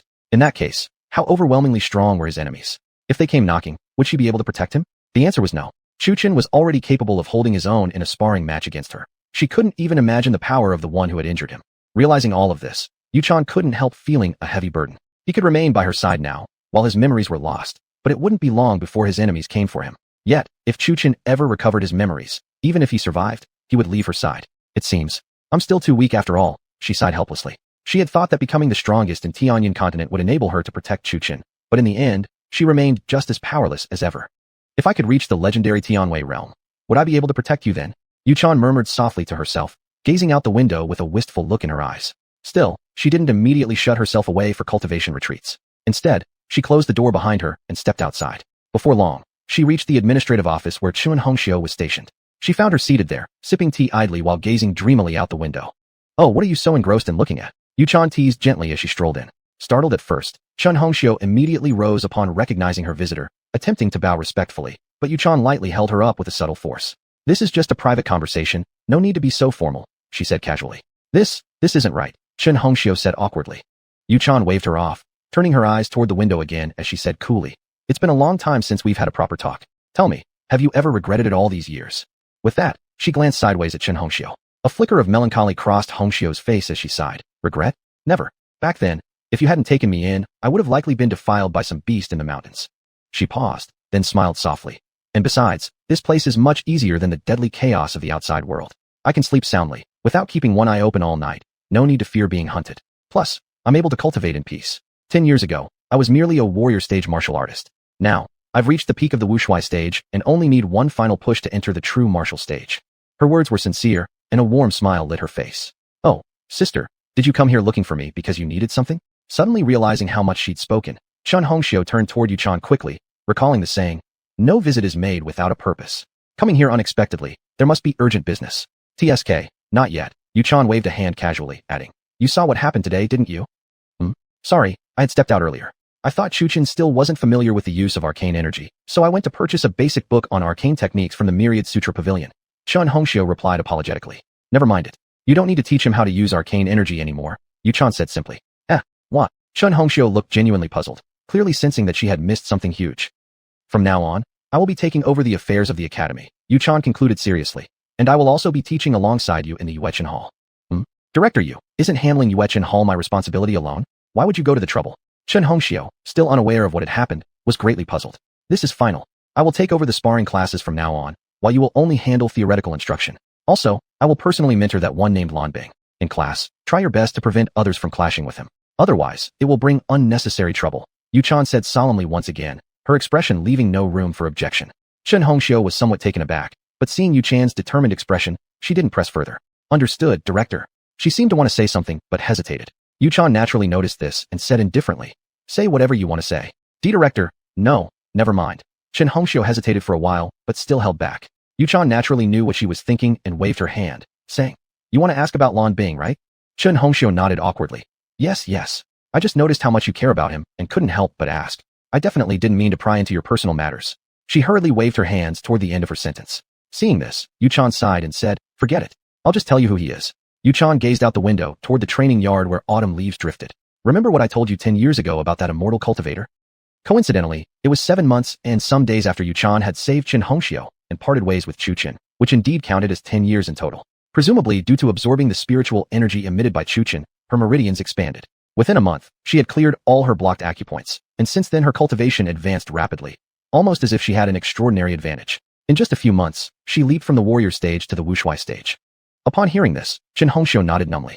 Back then, Yuchan had constantly mentioned that person's name, bragging all day about him. At the time, Chun Hongxiu had thought it was just a joke and never believed that an immortal cultivator could actually exist. But later, she realized Yuchan hadn't been exaggerating, especially when she even mumbled Chuchen's name in her sleep. Even now, Chun Hongxiu still remembered how, back then, Yuchan had dispatched people to look for Chuchen, and she herself had been part of that effort. Chapter 351. is Lan Bing Chu Chen? Chun Hongxiu nodded and said, I remember. Why do you ask? Could it be that Lan Bing is his descendant? In Chun Hongxiu's mind, immortals usually live for thousands of years, or at least hundreds. Not having seen each other for so long, perhaps he already had children. The more she thought about it, the more convinced she became. After all, judging from Yu Chan's expression earlier, she had appeared unusually gentle toward that person. Not exactly a descendant. 10 years ago he told me he had just entered the cultivation world at the age of 16. So today, he would be no more than 27 or 28 at most. Yu Chan smiled lightly. Could it be? Chen Hongxiu's eyes widened in sudden realization. That's right, Yu Chan replied gently. The Lan Bing you now see is exactly the person I have been seeking. Perhaps it's fate. Back then, when Inai Chong was bathing in the lake, she said a blood-soaked person fell from the sky. And because Inai Chong herself wasn't strong enough, not knowing who he was then, I carried him back with reluctance. It was rather embarrassing too. That night, it was dark and he was covered in blood, so I couldn't get a clear look at his face. For over 10 days, Inai Chong took care of him. While caring for him, she probably developed some feelings, and I couldn't bear to take him away from her, Yu Chan said, shaking her head with a bitter smile. Chen Hongxiu gave her a strange look. So does that mean you and your disciple are rivals in love? You could say that. Yu Chan smiled helplessly as she adjusted her forehead. Hearing this, Chen Hongxiu finally understood. No wonder Yu Chan cared so much for him. Turns out he was the beloved she had waited for 10 long years. Naturally, she also knew about Chu Chen's status as a cultivator. Now she understood why Yu Chan had instructed the people of Yu Chun Hall not to provoke Chu Chen. It was probably because today, when Chu Chen used his profound power, Yu Chan feared the commotion might attract the attention of his enemies. As the saying goes, man fears fame as the fattened pig fears becoming strong, and a tree towering above the forest will surely be battered by the wind. If he stood out too much, even in the cultivation world, people would begin to pay attention to him. Now she understood why Yu Chan insisted on making him the mentor of Yu Chun Hall, why she wanted to personally train Lan Bing, and now she also understood where the name Yu Chun Hall came from. Of course, with a love rival involved, it was only natural she'd try to seize the opportunity. Sister, Chun Hongxiu said sincerely, congratulations. All along, she had been with Yu Chan, and she naturally knew the place Chu Chen occupied in Yu Chan's heart. Thank you, Yu Chan said gratefully. After waiting 10 years for Chu Chen, longing had become a kind of illness within her. Tomorrow, I will adjust the intersect schedule to increase the amount of training and sparring for Yu Chun Hall. Chen Hongxiu was considerate. Since they were sisters, of course she had to help bring the couple together. Plenty of chances were needed for matchmaking. Oh right, according to the original schedule, there is a martial arts class in the afternoon. Since you're taking this position, why don't you attend class this afternoon? Chen Hongxiu smiled sweetly. All right, Yu Chan nodded. Not long after, Chen Hongxiu and Yu Chan arrived at Yu Chun Hall. Chen Hongxiu was about to introduce Yu Chan as their mentor. However, before stepping into the academy, they could already hear the loud clamor inside. Humph, a weak and useless fool. A man hiding behind women. Lin Yang spoke without holding back. It was tolerable enough that Qin Ruoxue cared for Chu Chen, but now even Lan Nishang wore a gentle smile toward Chu Chen. For the two top beauties of the sect to show such kindness to a powerless nobody like Chu Chen made Lin Yang furious. Why? Was good looks enough to replace food? Looks couldn't change the fact that he was utterly useless and lacked profound energy. Lan Nishang's appearance even slightly surpassed Qin Ruoxue's. While Ruoxue gave off a cold aura, Nishang exuded youthfulness and brightness along with her chill. She was many boys' dream lover. If it was only Qin Ruoxue being bewitched by Lan Bing, fine. But why was Lan Nishang so infatuated with him? And here he was, lowering himself to please them, giving away precious pills and spirit plants, yet not one of them even gave him a proper glance. Why? What exactly was the reason? Lan Nishang, tell me what I lack compared to this brat. Look at this kid. His face might be pretty, but he's stupid and powerless. Are all of you blind? Lin Yang pointed furiously at Chu Chen, who was behind Lan Nishang. Enough. Lin Yang, what are you? Lan Nishang was about to explain what had happened to Chu Chen today, when suddenly Qin Ruoxue's face changed. She hurried forward and covered Lan Nishang's mouth. Ruoxue. Lan Nishang tried to speak, but Qin Ruoxue was shaking her head violently, terror on her face. Lan Nishang was startled inwardly and glared angrily at Lin Yang. At the same time, she felt relieved. It was fortunate that he hadn't said anything yet, or things would have gotten really messy. Seeing this, Lin Yang furrowed his brows in dissatisfaction and roared, "What exactly do I lack compared to him? Humph. Is this the kind of temperament your Yu Chun Hall disciples possess, Mentor Chen?" A cold voice came from outside the door, belonging to Yu Chan. Who? Already furious, Lin Yang instinctively shouted and turned to look toward the door. However, the moment he recognized the woman standing there, his burning rage was instantly doused like cold water had been poured over him. Oh no, it's the academy head. We're done for. Chen Hongxiu also felt quite awkward at this sight and could only force a smile. Headmistress, I've been preoccupied with managing the academy affairs lately, and admittedly, I've neglected to discipline the disciples of Yu Chun Hall. At the sight of the two entering, Lin Yang's face turned pale with fear. Perhaps he could afford to offend Chen Hongxiu, considering his family's influence. But who was the academy head? She was the strongest being in the entire Tianyan continent, someone even Chen Yu, the most powerful figure in the Snow Emperor dynasty and a man who had achieved the Yuan Gangjing long before her, dared not provoke. After all, Chen Yu had been the world's sole Yuan Gangjing expert and had enjoyed a reputation for a longer time. However, 7 years ago, a woman named Yuchan suddenly appeared, challenging him outright. Though nobody witnessed the final outcome, it was generally known that Chunyu had suffered grave injuries while Yuchan emerged completely unscathed, without even appearing the slightest bit disheveled, her face still cold as a goddess of death. Such a terrifying powerhouse had now become their academy headmistress. Now even the great empires dared not provoke her, because once, she had single-handedly overturned the entire White Day Empire, wiped out the imperial family, and placed a new ruler on the throne, who currently ruled by her appointment. Now he had actually just insulted such a figure. The arrogant and domineering Lin Yang, who had moments ago been so aggressive, was now sweating cold beads just from Yuchan's presence. He knew very well that if Yuchan wanted to kill him, even his family would not dare demand any retribution, for no one dared to offend this supreme being. This time, I'll let it go, since it was Chun Yunsheng who forced him in. But next time, be more careful in selecting disciples, so that people without manners don't end up sullying our academy's atmosphere, Yuchan said, her tone merciless and icy. Yes, headmistress. Chen Hongxiu immediately responded. But compared to Yuchan, upon learning Chu Chen's identity, she feared him even more now, and she was also curious. Just who exactly was he? Chapter 352, Big Sister Yuchan, I want to play too. In her opinion, Yuchan was ultimately just a martial artist, while Chu Chen was a legendary immortal cultivator. She had once heard some rumors. Cultivators of the Tao could truly move mountains and fill seas, capable of splitting mountains with a single sword strike. She had once visited the Red Leaf Empire and passed through the Red Leaf Forest, where she saw a gorge as steep as a cliff. She had heard that this gorge was slashed by an immortal, and even now, residual sword chi still lingered there, attracting many sword cultivators to go there to comprehend the Tao. An immortal cultivator was a being above ordinary mortals, a supreme expert capable of cultivating for centuries within a single retreat, not to mention their lifespan. She had a hard time accepting the fact that this seemingly dim-witted man was actually that legendary immortal cultivator. It was hard to imagine how powerful he used to be, and even harder to imagine the strength of his attacker who had wounded him. Chen Hongxiu looked at Lin Yang with a bit of pity. Offending Yuchan might not be the most terrifying thing, but offending an immortal cultivator, 10 families wouldn't be enough to pay the price. Besides, since Chu Chen was actually Chu Chen's beloved, there was no need for him to act personally. Just wait. Now, she only needed to cooperate with Yuchan. Very soon, the Lin family would cease to exist. After all, logically speaking, Yuchan was essentially the ruler of an empire. Crushing a single person was as easy as crushing an ant. Alright, let me announce to everyone. Starting now, the Moon Dust Hall will be managed by 2 mentors. One is me, who will teach you how to draw talismans and runes using spiritual power, and the other is the person beside me. Principal Yuchan herself will personally come to the Moon Dust Hall to conduct training sessions, where the lessons will focus on sparring and practical experience. Let's welcome her with applause. Chen Hongxiu said with a smile as she took the lead and started clapping. Great. Upon hearing her words, the crowd first froze for a moment, then quickly clapped and shouted in approval. After all, you were the principal. Whatever you said went. They wouldn't dare question anything. However, Lin Yang's face grew even darker at these words, greener than the grassy plains on his father's head. The hell? Why is the principal getting involved in this mess? Beside him, the 5th prince, Lei Xiao, waved his folding fan leisurely, though his eyes narrowed slightly. Interesting, Lei Xiao murmured softly. Big Sister Yuchan. Upon hearing that Yuchan would also be teaching at the Moon Dust Hall, Chu Chen couldn't help but exclaim in surprise. This exclamation, which might have gone unnoticed, immediately caused everyone to freeze as they shot astonished and apprehensive glances toward Chu Chen. What audacity! Even Lan Nishang only dared to address her respectfully as master, yet you're calling her by her given name directly. At this, they couldn't help but glance sideways at the principal on the podium. However, something shocking happened. The principal actually nodded, and a faint smile appeared on her originally cold face. What the hell is going on?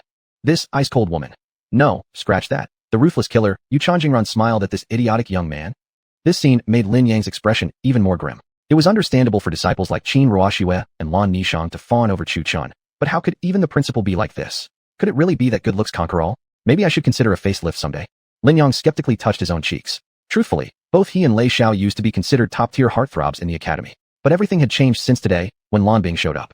Even Lei Xiao was starting to wonder, was this era really all about looks now? He had the talent and strength right here. But then again, Lei Xiao thought, could it be that she's somehow related to the principal?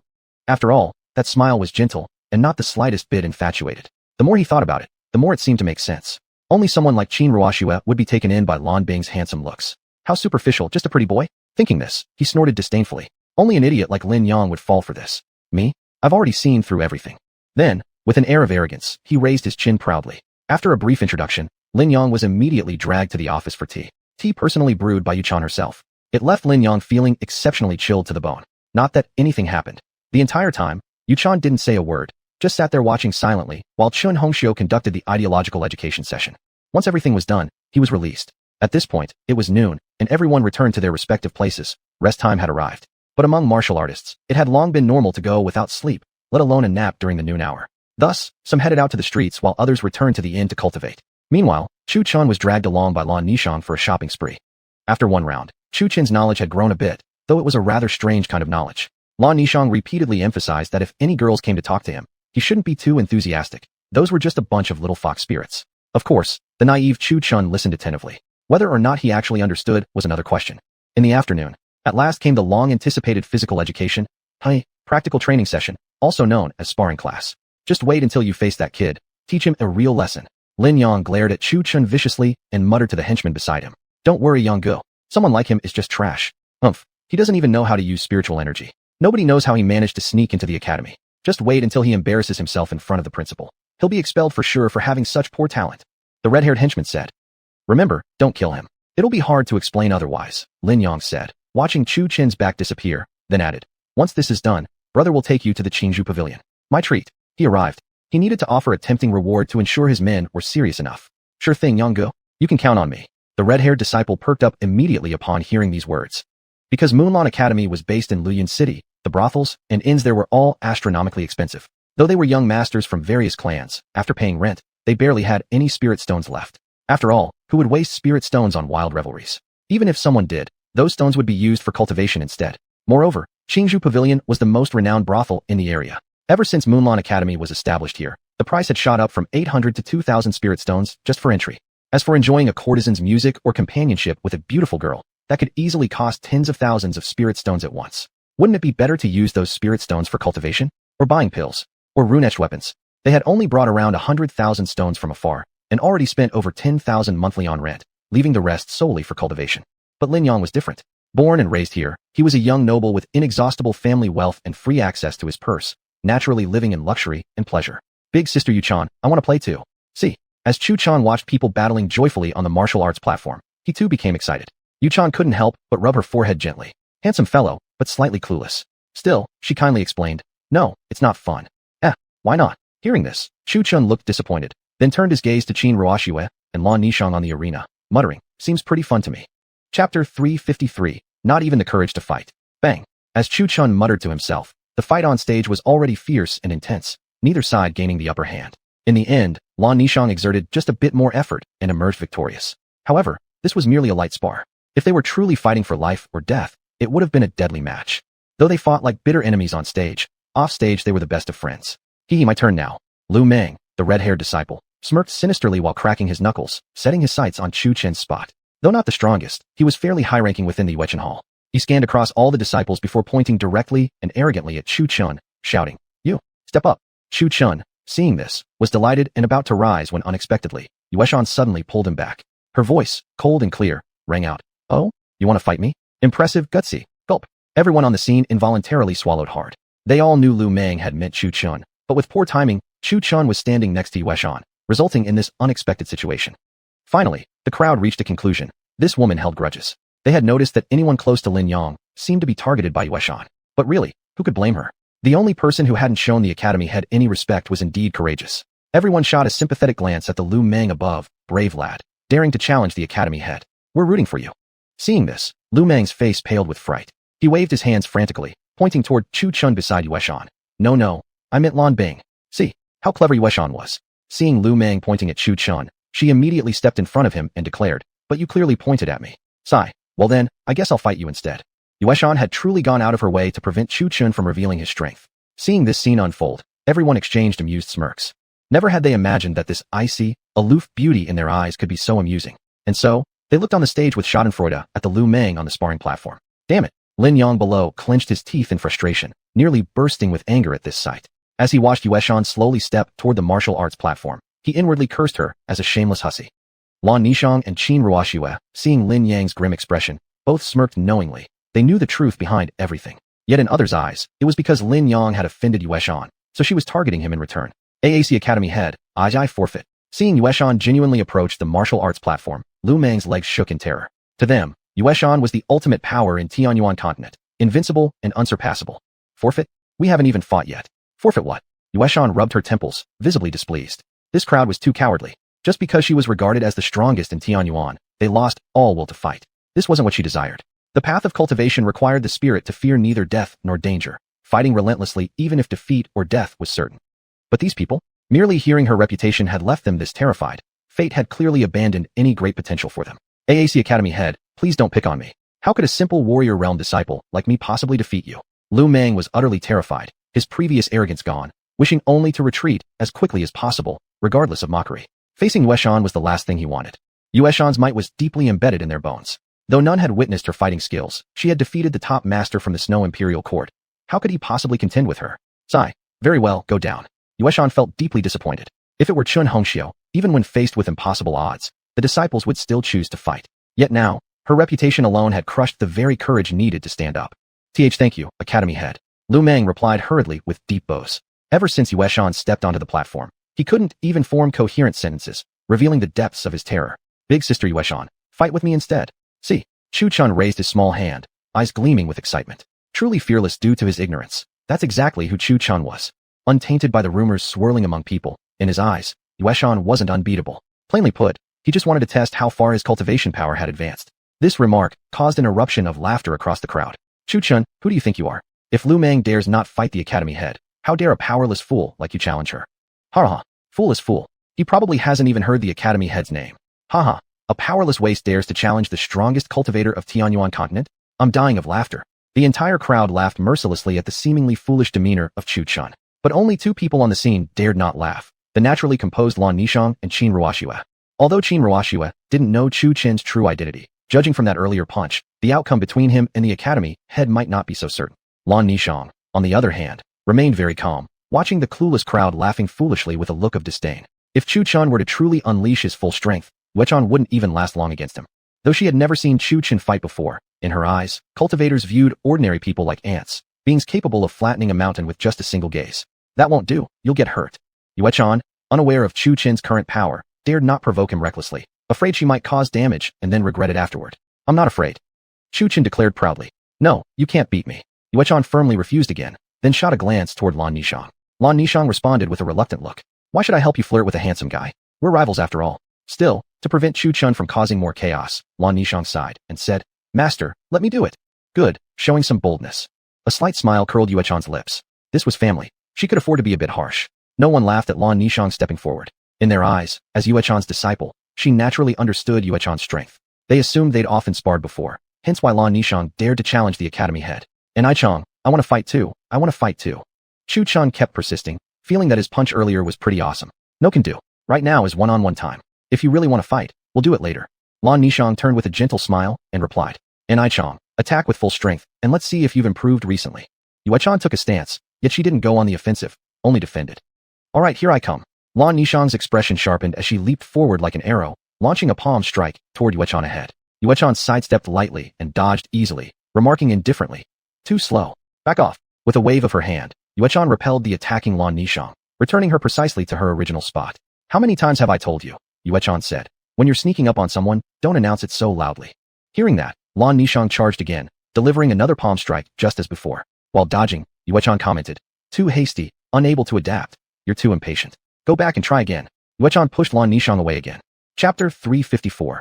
Men and women shouldn't have physical contact, unless she's your sister. So, Lan Nishang and Yueshan fought for half an hour, yet she couldn't even touch the hem of his robe. At this point, Lan Nishang was already drenched in sweet sweat, while Yueshan remained as calm and composed as ever.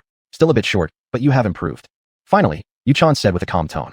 Then, glancing at the crowd below, he said, You all go ahead and fight. I'll watch.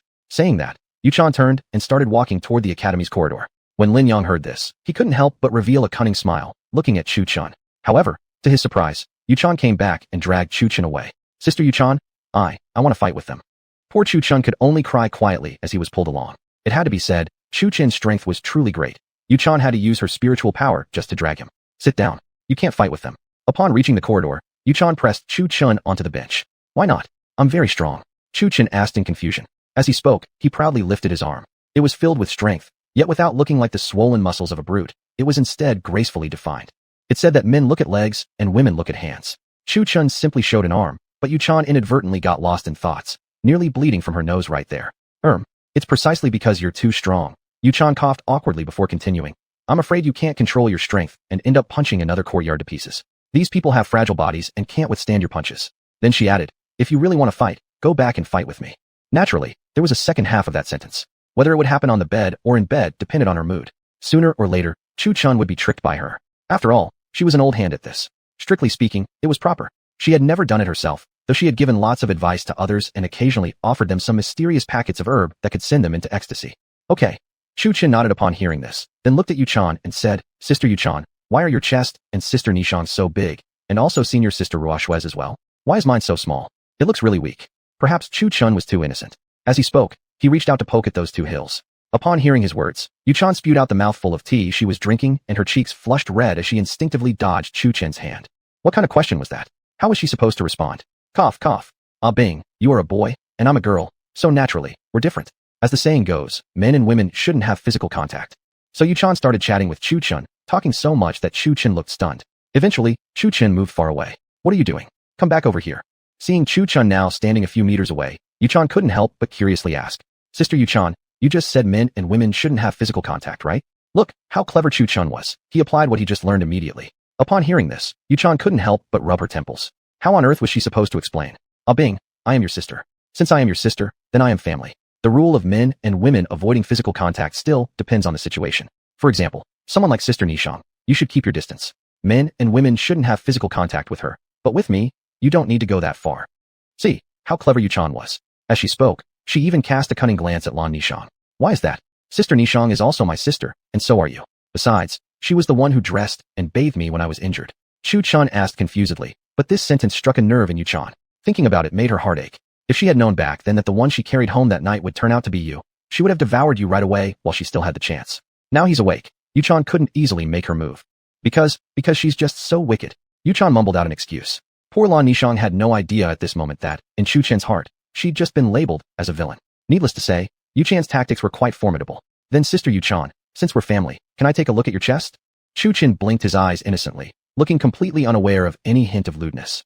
Upon hearing this, Yuchan's face instantly turned red like a ripe apple. What kind of phrase was that for an innocent child to say? Although, thinking about it, maybe everyone around Chu Chen looked like a man.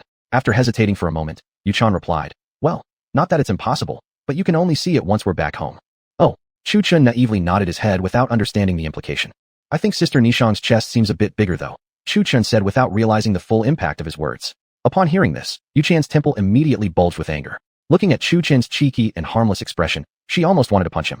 Well, when it comes to women, first of all, you can't say they're fat, and second, you can't mention anything about them being small. It's just like when talking about men, you can't question their masculinity or imply they're not up to the task. If it weren't for the fact that Chu Chen's current IQ was barely at the level of a 3-year-old, she would have punched him long ago. If Lan Nishang had heard this, she'd probably laugh so hard she couldn't sleep all night. The martial arts platform. Lin Yang had originally wanted to come up and fight Chu Chen himself, but unexpectedly, Yuchan dragged Chu Chen away. At first, he thought they must be going to discuss something important, but instead they sat in the courtyard leisurely drinking tea, snacking on fruits and steamed buns like it was the most pleasant thing in the world. Lin Yang was so furious he nearly exploded. With Chu Chen gone, he had no idea who else to pick as an opponent. After all, everyone else present were young lords and princes. Once he beat someone, he would surely make an enemy. The only two without powerful backgrounds were Chu Chen, who had already been dragged off by Yuchan, and Lan Nishang, whom he couldn't even beat. Now, he just stood there, staring blankly and feeling completely at a loss. Sister Yuchan, that guy looks like a monkey. Why isn't anyone going up to fight him? Chu Chen asked curiously, nibbling on grapes and resting his cheek in his hand while watching Lin Yang from a distance. Hearing this, Yuchan couldn't help but chuckle with a mocking smile. She didn't expect him to still be such a jokester even after losing his memory. Like they say, a dog never changes its nature. Because he's up there performing acrobatics, juggling monkeys. But where is the monkey? There, right there, he himself is it. The two of them talked back and forth casually. What they didn't know was that beneath the martial arts platform, a glare sharp enough to slaughter a pig was directed straight at Yuchan. That person was naturally Lan Nishang. What nerve! Everything had been said about fair competition, yet you use your authority to flirt with the handsome one. Is that fair? Fair like hell. Yuchan noticed Lan Nishang's glare, yet her smile became even more amused. I told you we're in the same class. But I'm the mentor. What can you do to me? Yuchan peeled a grape and placed it directly into Chu Chen's mouth in front of Lan Nishang's watchful eyes. Come on, open your mouth. Okay. Chu Chen, of course, didn't know anything about the tension and just opened his mouth obediently to eat the grape. That scene made Lan Nishang so angry that her chest heaved up and down in fury while she puckered her lips in obvious displeasure. She silently decided, during the theory class later, I must make a comeback. But thinking about it again, she was merely a disciple with no authority like Yuchan. How was she supposed to deal with this? Chapter 355, cannot enter. Wait, there's still the theory class about drawing runes. Thinking of this, Lan Nishang's eyes lit up instantly. In her opinion, although Chu Chen was extremely powerful, his talent in rune drawing must be mediocre at best. When he couldn't figure it out, he'd surely come asking her, giving her the perfect excuse to take a little advantage. Thinking about this, Lan Nishuang couldn't help but smirk in a rather silly way. Seeing this, Yuchan instinctively frowned, sensing a strange unease. Then she thought it over. All the theory classes were conducted in regular classrooms, and Lan Nishuang didn't have the same authority as her. No matter what, she couldn't feed Chu Qin grapes in public like she did without being noticed. But Lan Nishuang was different. As the most talented girl in class, she was always under everyone's watchful eyes, and besides, she had a good female friend constantly calling roll for her. By then, it'd be hard not to attract attention. In such a public place, she wouldn't be able to do anything with Chu Qin anyway. Thinking this, she suddenly felt that being the academy headmistress was great. It allowed one to do as one pleased. If anyone didn't comply, a slap would solve the problem. Indeed, the old ones really knew their tricks. Poor Chu Qin didn't even realize that he had already become the fish on the chopping block of the two women, still innocently watching the two women performing monkey tricks. That night, everyone had already left the Yulan Academy, each returning home or finding their own mothers. In other words, heading to inns to rest, except Lin Yang, who naturally returned home to drink his mother's milk. The city of Luyun was even more bustling at night, its streets bright with lights and echoing with the cries of vendors. The courtesan houses were particularly splendid, mainly because such activities were inconvenient in the morning, whereas in the evening one could go wild without restraint. In general, courtesan houses made their most profits at night. Sister, what place is that? There are so many people. Chu Chan pointed at the Qingzhou Pavilion in Luyun City, asking in puzzlement. Moreover, he was curious why these people were wearing so little. They didn't seem worried about catching a chill. Most wore thin, light silk revealing graceful figures. Only certain parts were covered more, but the rest was practically naked. For Chu Chun, who wasn't the sharpest tool in the shed, he naturally didn't blush. He was even thinking about going inside to check things out. Hearing this, both Lan Nishuang and Yu Chan's faces turned completely red. They naturally knew what kind of products the pavilion offered, certain primal artifacts. Sister, there really are a lot of people. Maybe we should go inside and have a look? Saying this, Chu Chen curiously moved closer for a better glance. Sir, we have the finest merchandise inside, guaranteed to satisfy every customer. An elderly host outside Qingzhou Pavilion's entrance immediately brightened when he saw Chu Chen approaching. Business is coming. Thus, he began his divine sales pitch, leaving Chu Chen awestruck. Finest merchandise? Chu Chen muttered, various unrelated thoughts flashing through his mind, but none involving women. Come on, you can't go in there. Yu Chan immediately pulled him back, feeling a headache coming. Why not? He said it's the finest merchandise. Is there lots of delicious food inside? Chu Chen's eyes lit up with excitement as he asked. Oh, Lan Nishuang could only rub her temples helplessly. How should she even explain this to him? A Bing, remember this. No matter what happens, you absolutely cannot enter that place, understand? Yu Chan chose not to explain, but spoke solemnly. But, no buts. Remember, do not go in. Before Chu Chen could speak, Yu Chan cut him off. What if I do go in? Chu Chen hadn't realized the seriousness of the situation, still wearing his expression of innocent curiosity. If you dare step inside, I'll break your third leg. Yu Chan said seriously again. What's a third leg? Look at how clear and pure Chu Chen's eyes were. Yet the questions he asked were so shockingly blunt. They were practically on the verge of collapsing in dizziness. Back at Qingzhou Pavilion, Chu Chen was rubbing his head with tears welling in his eyes. He had no idea why he'd been beaten for seemingly no reason at all.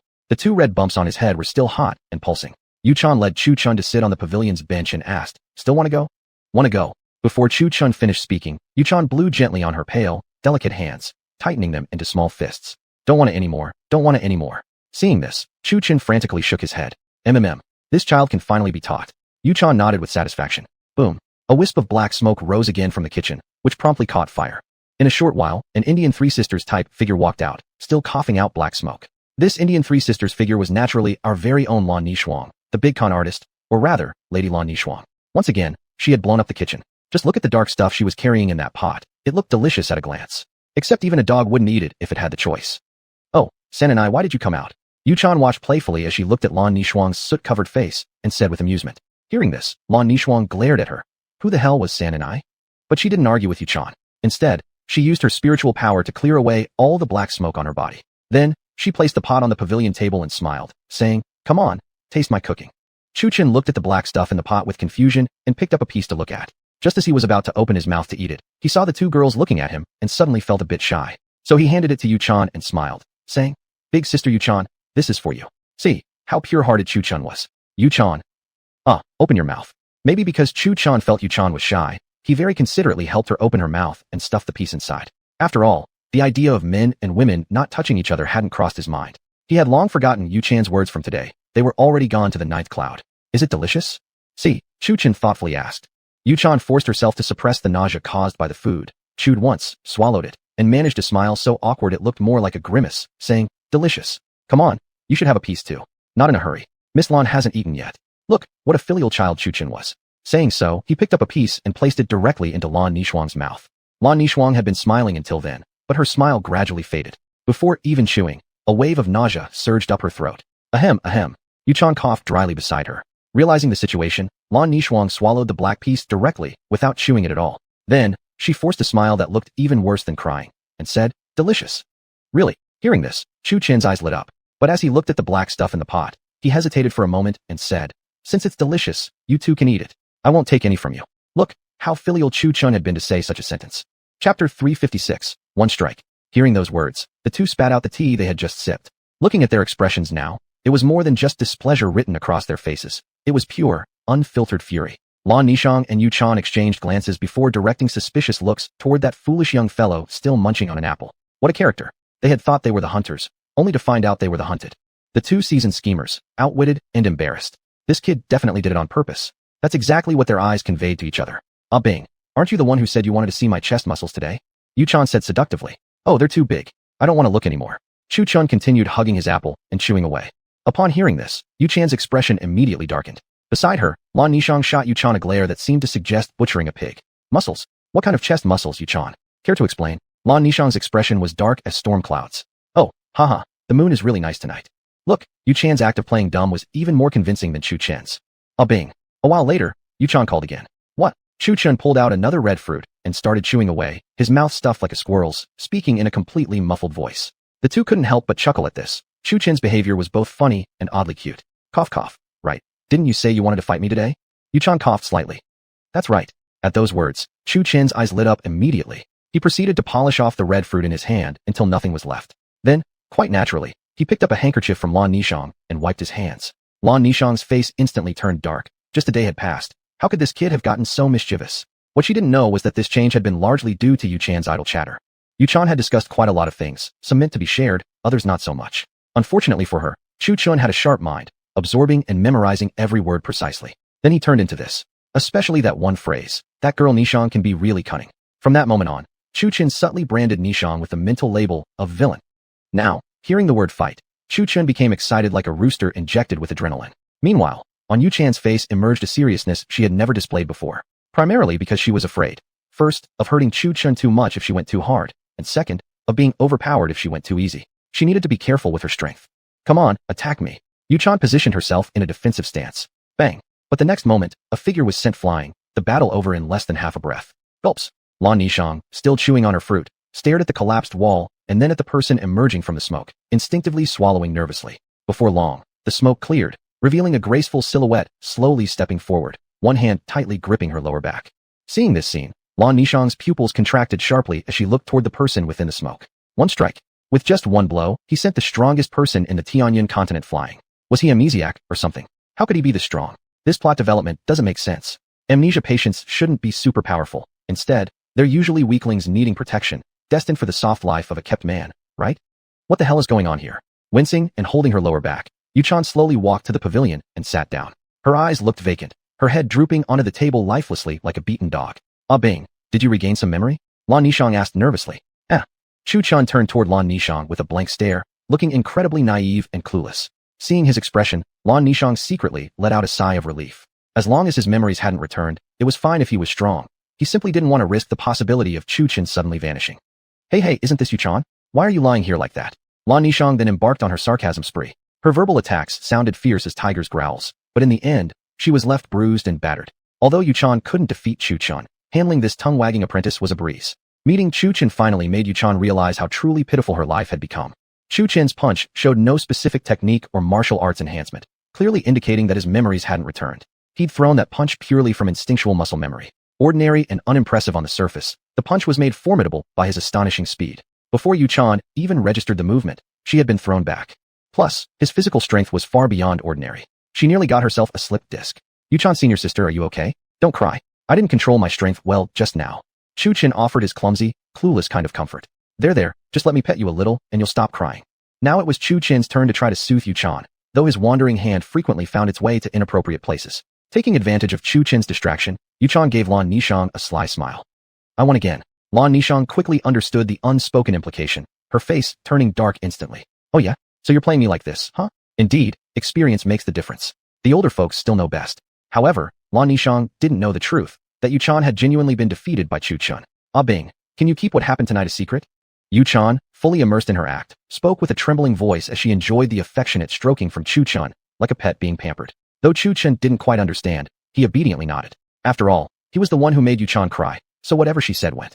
Beside them, Lan Nishang clenched her delicate white fists tightly, practically wishing she could punch a hole straight through Yu Chan's chest.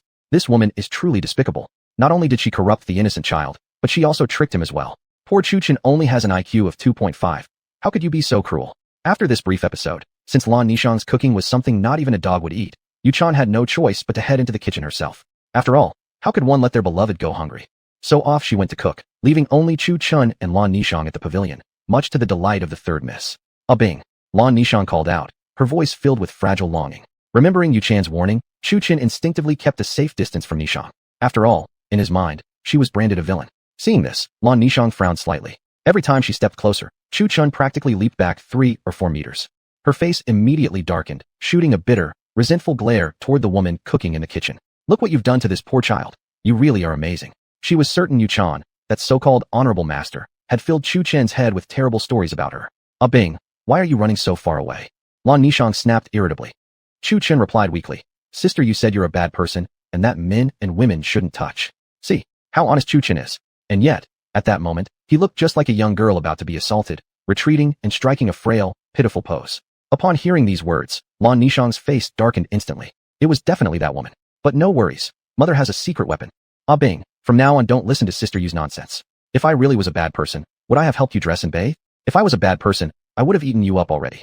As she said this, Lan Nishang even made a threatening expression, startling Chu Chun with every word. Seeing his reaction, Lan Nishang couldn't help but smirk mockingly. This is truly entertaining as hell.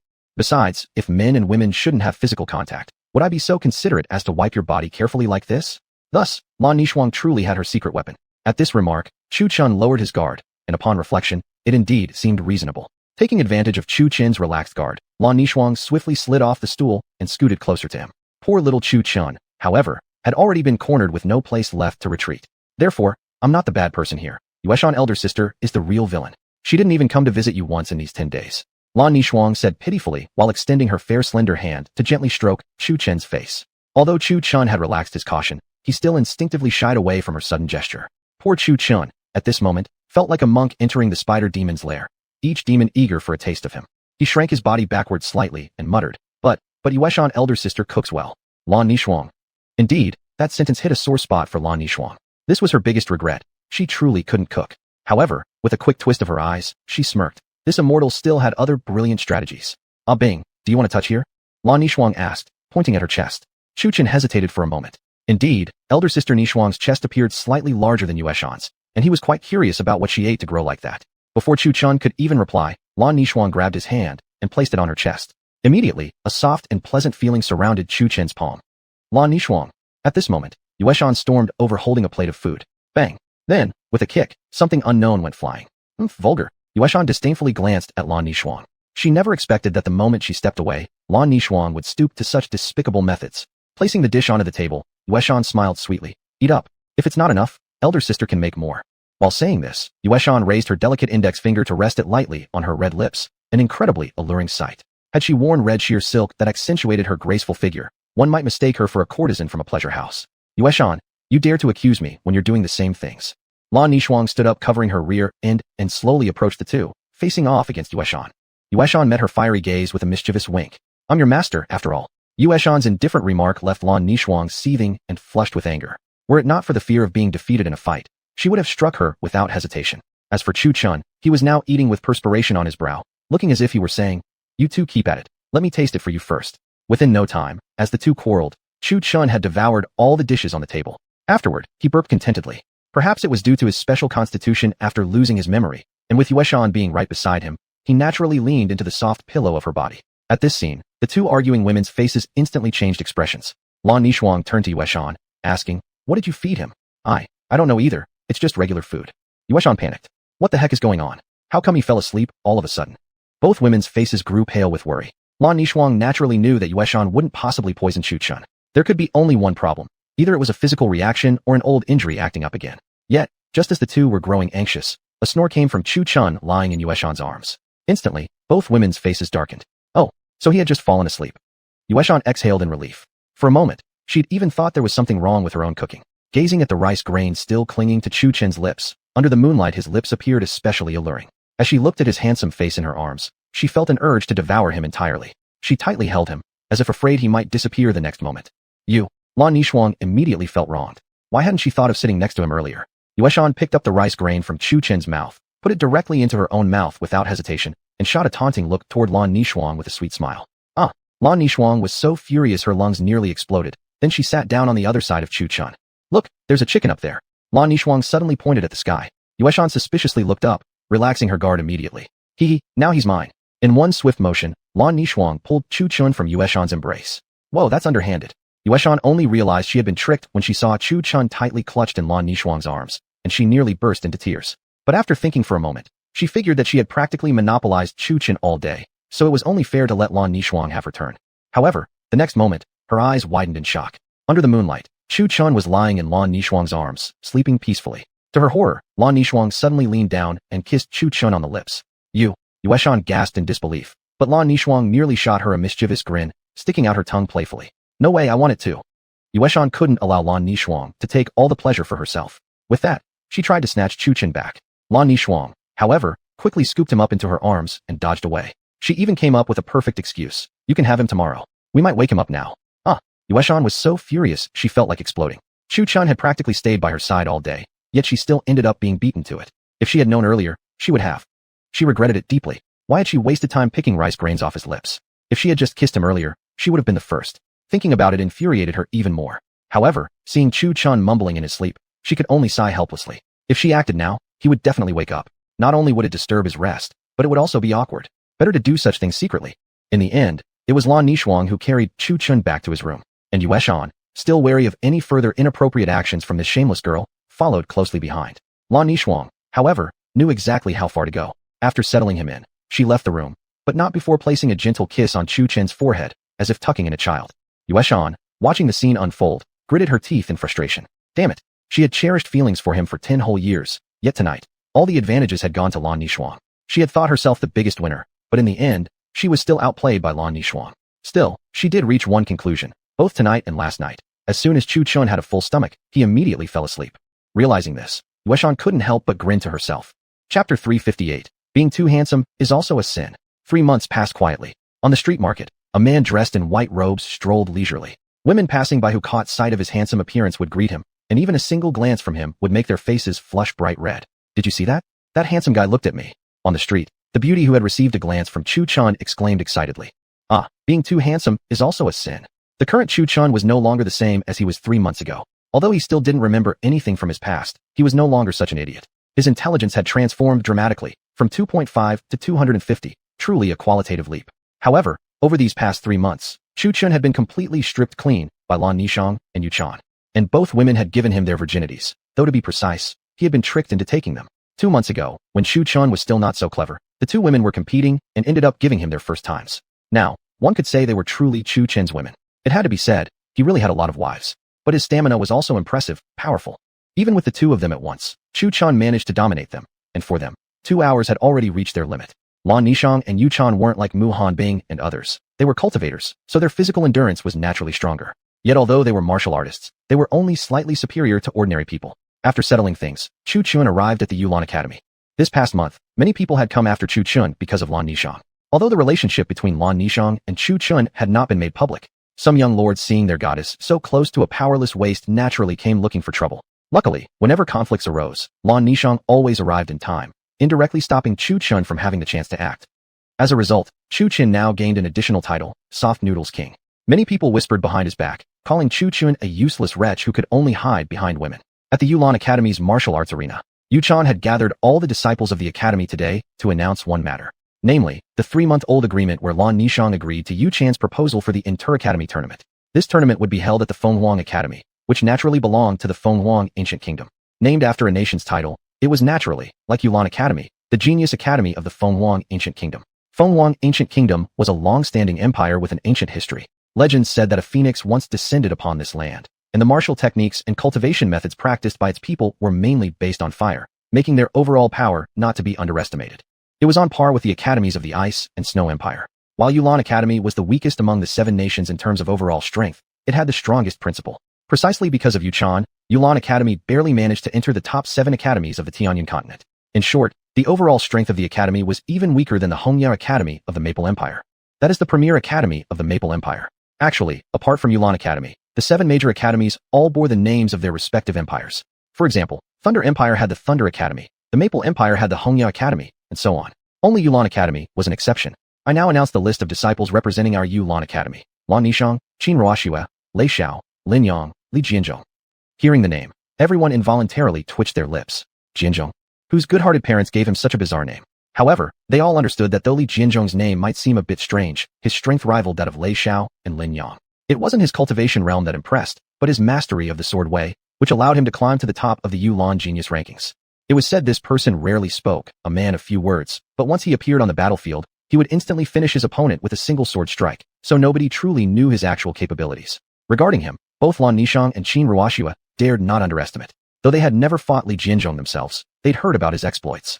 These are the disciples chosen to represent Yulan Academy in the competition. In addition, since this journey to the Fenghuang ancient kingdom will be full of danger, I will go together with mentor Hong Xiu. Yuchan looked at the indifferent crowd of disciples and sighed helplessly before continuing. According to the invitation I've received, some immortals have arrived from the Fenghuang ancient kingdom looking to recruit disciples for their sections. They will also participate in this competition. If any of you perform well, you might be noticed by these immortals and step onto the path of immortality. What? Immortals? They're going to take disciples? Holy crap, are there really immortals in this world? Originally listless, everyone suddenly became energetic like they'd been given a shot of adrenaline. The area below the martial arts platform became a noisy uproar. Immortals, huh? Chu Chen murmured to himself. Over the past 3 months, out of sheer boredom and with nothing to do during training sessions, Yuchan, seeing his idleness, had bought him several cultivation novels to read. From then on, he had been longing for the immortals. However, since his name was not on the list for this mission, Chu Chen couldn't help but feel a bit disappointed. Oh, right. I heard that this time the immortals aren't selecting disciples based on talent or strength, but rather on their abilities and temperament. Just do your best during the competition. Even if you lose, you might still catch the immortals' attention. Yuchan had gone to great lengths to motivate her disciples to give their all in the competition. But her words weren't just made up. The invitation had truly stated as much. The disciples, who previously hadn't much confidence, instantly became spirited upon hearing this. Gulu gulu. Before long, the sound of carriage wheels pulling up at the academy's gate could be heard. Headmistress, the carriage is ready. Hong Xiu ran all the way to the martial arts arena, bowing respectfully toward Yuchan. Good, let's set off. Yuchan nodded in agreement. Soon after, Yuchan led all the disciples selected for the competition onto the carriage. Yet, the group originally meant for 9 had become 10. Worried that Chu Chan would be left unattended in her absence, Yuchan decided to bring him along as well, placing him on the same carriage as herself. This thrilled Chu Chun beyond words. Although he wouldn't be participating in the matches, at least he would finally get to see the immortals. A Bing, no matter what, do not remove this mask. Inside the carriage, Yuchan took out a fearsome mask and placed it on Chu Chen's face, covering the upper half of it, leaving only his mouth and nose exposed. Why? Chu Chun, puzzled, touched the heavy mask on his face and asked hesitantly. No why? I say no means no. Yuchan answered firmly with a commanding tone, her face showing nothing but seriousness. Putting a mask on Chu Chun was to prevent anyone from recognizing him. Actually, she wasn't afraid of cultivators identifying Chu Chun, but rather feared that those cultivators from the Fenghuang ancient kingdom might be his enemies or know him and try to take him away. To be honest, she was in a dilemma. Leaving him in the academy worried her someone might provoke Chu Chun and cause disastrous consequences, while taking him along risked being recognized. Although the latter choice was riskier, with her by his side, even if something happened, she could still protect Chu Chun. But if she left him at the academy without her present and he were captured, she wouldn't even know where to cry over it. Chapter 359 Supernatural Incident. That's right, Ah Bing. Absolutely cannot take off the mask, or you won't get to sleep tonight, he. Lan Nishuang also chimed in. What she meant by won't get to sleep was obviously her plan to exhaust Chu Chin tonight. Luckily, there were only the 3 of them inside the carriage, while the horses pulling it were riderless. These were well-trained Yao So beasts, the kind that could navigate on their own. Oh, hearing the threat of sleeplessness, Chu Chun immediately shivered in fear. Though the changes of the past 3 months had made Chu Chun less naive, he still obeyed whatever the 2 girls said. If he didn't, they would do their best to torment him, not through physical torture, but through constant temptation and seduction. Then they would hang him on a tree and leave, as if lighting a fire without providing fuel, the same exact concept. Nightfall. Since Phoenix ancient country was much further away from Qingfeng imperial dynasty, it would at least take 3 days to arrive. Yuchan wanted to get there earlier to investigate the situation and assess the opponent's strength, so she started off 7 days before the competition. In the forest, trees shaded the area heavily, and insects sang noisily. A group of young men played in the lake. Most of the disciples participating in the competition were male, so Qin Ruoxue could only find Lan Nishuang to hang out with. Chun Hongxiu, on the other hand, had entered the woods to hunt. After all, they were martial cultivators who still needed food to eat. Inside the carriage, poor Chu-chan wanted to go out and play but was tightly pinned down by Yu-chan. At this moment, Chu-chan resembled a recently abused woman, his clothes disheveled as he curled up in the corner, frightened by the wolf-like gaze from Big Sister Yu-chan, trembling all over. Big Sister Yu-chan, there are many people outside. Chu-chan helplessly curled up further in the corner, as he still remembered how passionately she had screamed before. So what? They've all left. Come here, my little baby. It was rare that Lan Nishuang didn't want to compete tonight. What was stopping her from having the meal to herself? Looking at Yu-chan's predatory expression, Chu-chan couldn't help but feel fearful. No way. Suddenly, a scream rang out, cut short as though someone had covered the screamer's mouth. The others who were playing instinctively glanced toward the direction of the carriage. But soon they resumed their games, thinking it was only an illusion. After all, Chu-chan's scream wasn't that loud. Lan Nishuang cast a resentful glance toward the carriage. Sure enough, as soon as she walked away, this woman began feasting alone. Nishuang, what's wrong? Qin Ruoxue, who had no idea what was going on, noticed her best friend constantly staring in the carriage's direction and couldn't help asking. Upon hearing this, Lan Nishuang returned to her senses and lightly shook her head, saying, nothing. Nishuang, look at that mountain peak over there. How high it is. Let's go stargazing there. Qin Ruoxue, like a young girl herself, joyfully pointed toward the distant towering mountain. Following her finger, Lan Nishuang looked up. The peak indeed was impressively high. Okay, let's go. Before long, the two girls held hands and started their climbing journey. Ouch, I'm so tired. They reached the summit not long after. However, just then, their vision blurred for a moment, and the previously empty cliff was now occupied by a cloaked figure watching the stars. Startled, Lan Nishuang's pupils immediately constricted, while Qin Ruoxue's face paled beside her. They exchanged a glance and simultaneously asked, did you see someone there too? Upon speaking, both gulped hard. This confirmed that it wasn't just their imagination. Nishuang, I think, we should go back down. Qin Ruoxue weakly suggested. Lan Nishuang didn't respond, but merely gave a quiet nod. Both girls were terrified by the encounter. Before they arrived, they were sure no one had been on the mountain. Yet after climbing up, they saw the old cloaked man sitting here. A chill went down their spines. Were they haunted? Right now, they had completely lost the mood for stargazing and only wanted to leave immediately. Yet just as they decided to go, their vision blurred again. In a flash, they found themselves back on the mountaintop, and the cloaked old man on the cliff had already vanished without a trace. Never before had the two experienced anything so strange. They were now pale with fear. Leave or stay? They looked at each other, then Lan Nishuang asked. Leave. Qin Ruoxue answered decisively, without hesitation. The event tonight felt way too eerie for their comfort. No stars seen, only a ghost met. Without a second thought, the two slid all the way down from the summit in a flash. Fengtian Express wouldn't have moved faster. But things weren't over yet. When they reached the foot of the mountain and were about to relax thinking everything was fine, their vision blurred again. Then, when she came, there clearly hadn't been a cave at the foot of the mountain, yet now a cave appeared, with flickering firelight glowing inside. Gulps echoed in the tense silence as the two stared at each other, their faces turning green with fright. Without another word, Lan Nishuang grabbed Qin Ruoxue's hand and sprinted away. However, they hadn't run far when their vision blurred again. In an instant, they reappeared in front of the cave. Seeing this, Lan Nishuang panicked, and so did Qin Ruoxue. Sweat beads dripped from their bodies. Lan Nishuang shot a glare at Qin Ruoxue beside her. All this trouble happened just because she wanted to look at the stars on a night like this. Now they had run into something supernatural and couldn't even leave. Qin Ruoxue awkwardly shrank her neck, her heart filled with regret. If she had known it would turn out so eerie, she definitely wouldn't have come to watch any stupid stars. Let's go again. Lan Nishuang spoke firmly, gritting her teeth. Right now, all she wanted was to leave this ominous place as quickly as possible. However, no matter how fast they ran, each time they reached that particular tree, their vision blurred and they were back in front of the cave. After hundreds of failed attempts, the two girls were now utterly exhausted, collapsing onto the ground, soaked in cold sweat. Qin Ruoxue poked Lan Nishuang's arm and pointed toward the cave, saying, Nishuang, maybe we should go inside and check? Perhaps we can find a way out. Upon hearing this, Lan Nishuang glanced toward the cave behind them where the torches flickered. After hesitating for a while, she sighed helplessly and said, Sigh, I guess we have no choice. She paused, then looked at Qin Ruoxue beside her and added, You go first, I'll cover the rear. Qin Ruoxue cast a sidelong glance at her, clearly unimpressed, and grimly replied, I think you're stronger than me. You go in first. No way. You go in first. You first. You first. You. In the end, neither dared to enter. Who knew what more bizarre things might be inside? As young women, they could only imagine the trouble they might encounter within. We can't stay like this forever, Lan Nishuang gravely remarked. Then, Qin Ruoxue hesitated, a determined gleam flashing in her eyes as she continued. What if we go in together? All right, this time, Lan Nishuang didn't object. Staying stuck here was worse than taking a chance. After all, a bicycle might just become a motorcycle. Chapter 360, Loved Without Regret. Inside the carriage, Chu-chan curled up in the corner like a bare, slippery eel, with Yu-chan lying across his legs, just as slippery as an eel. Chu-chan looked pitiful, clearly a victim of coercion. Yu-chan had thoroughly taken everything from him, though it hadn't even reached a third of what Chu-chan had to offer. Chu-chan, don't leave me. Yuchan murmured in her sleep as she nestled in Chu Chen's arms, then hugged him tightly. Upon hearing this, Chu Chen's face changed. Who was Chu Chen? Even though he had lost his memory, he still understood the ways of love between men and women. He felt as though his heart had been pierced with pain. So it turned out that Yuchan had always loved Chu Chen, and he himself was just a replacement after all. Thinking about it, Chu Chen felt incredibly complicated and deeply disappointed. He gently stroked Yuchan's long hair, staring blankly into the distance. He wondered, could it be that Lan Nishang also loved Chu Chen? Was he merely a replacement for her too? Though hard to accept, he still tried to endure the pain. Even if he was a substitute, even if he was just a passing fancy, his life ultimately belonged to them for saving it. Once this debt was repaid, he would leave. He always felt someone was waiting for him, but he just couldn't remember, not even a vague image. Sigh, whatever, I'm just a passerby after all.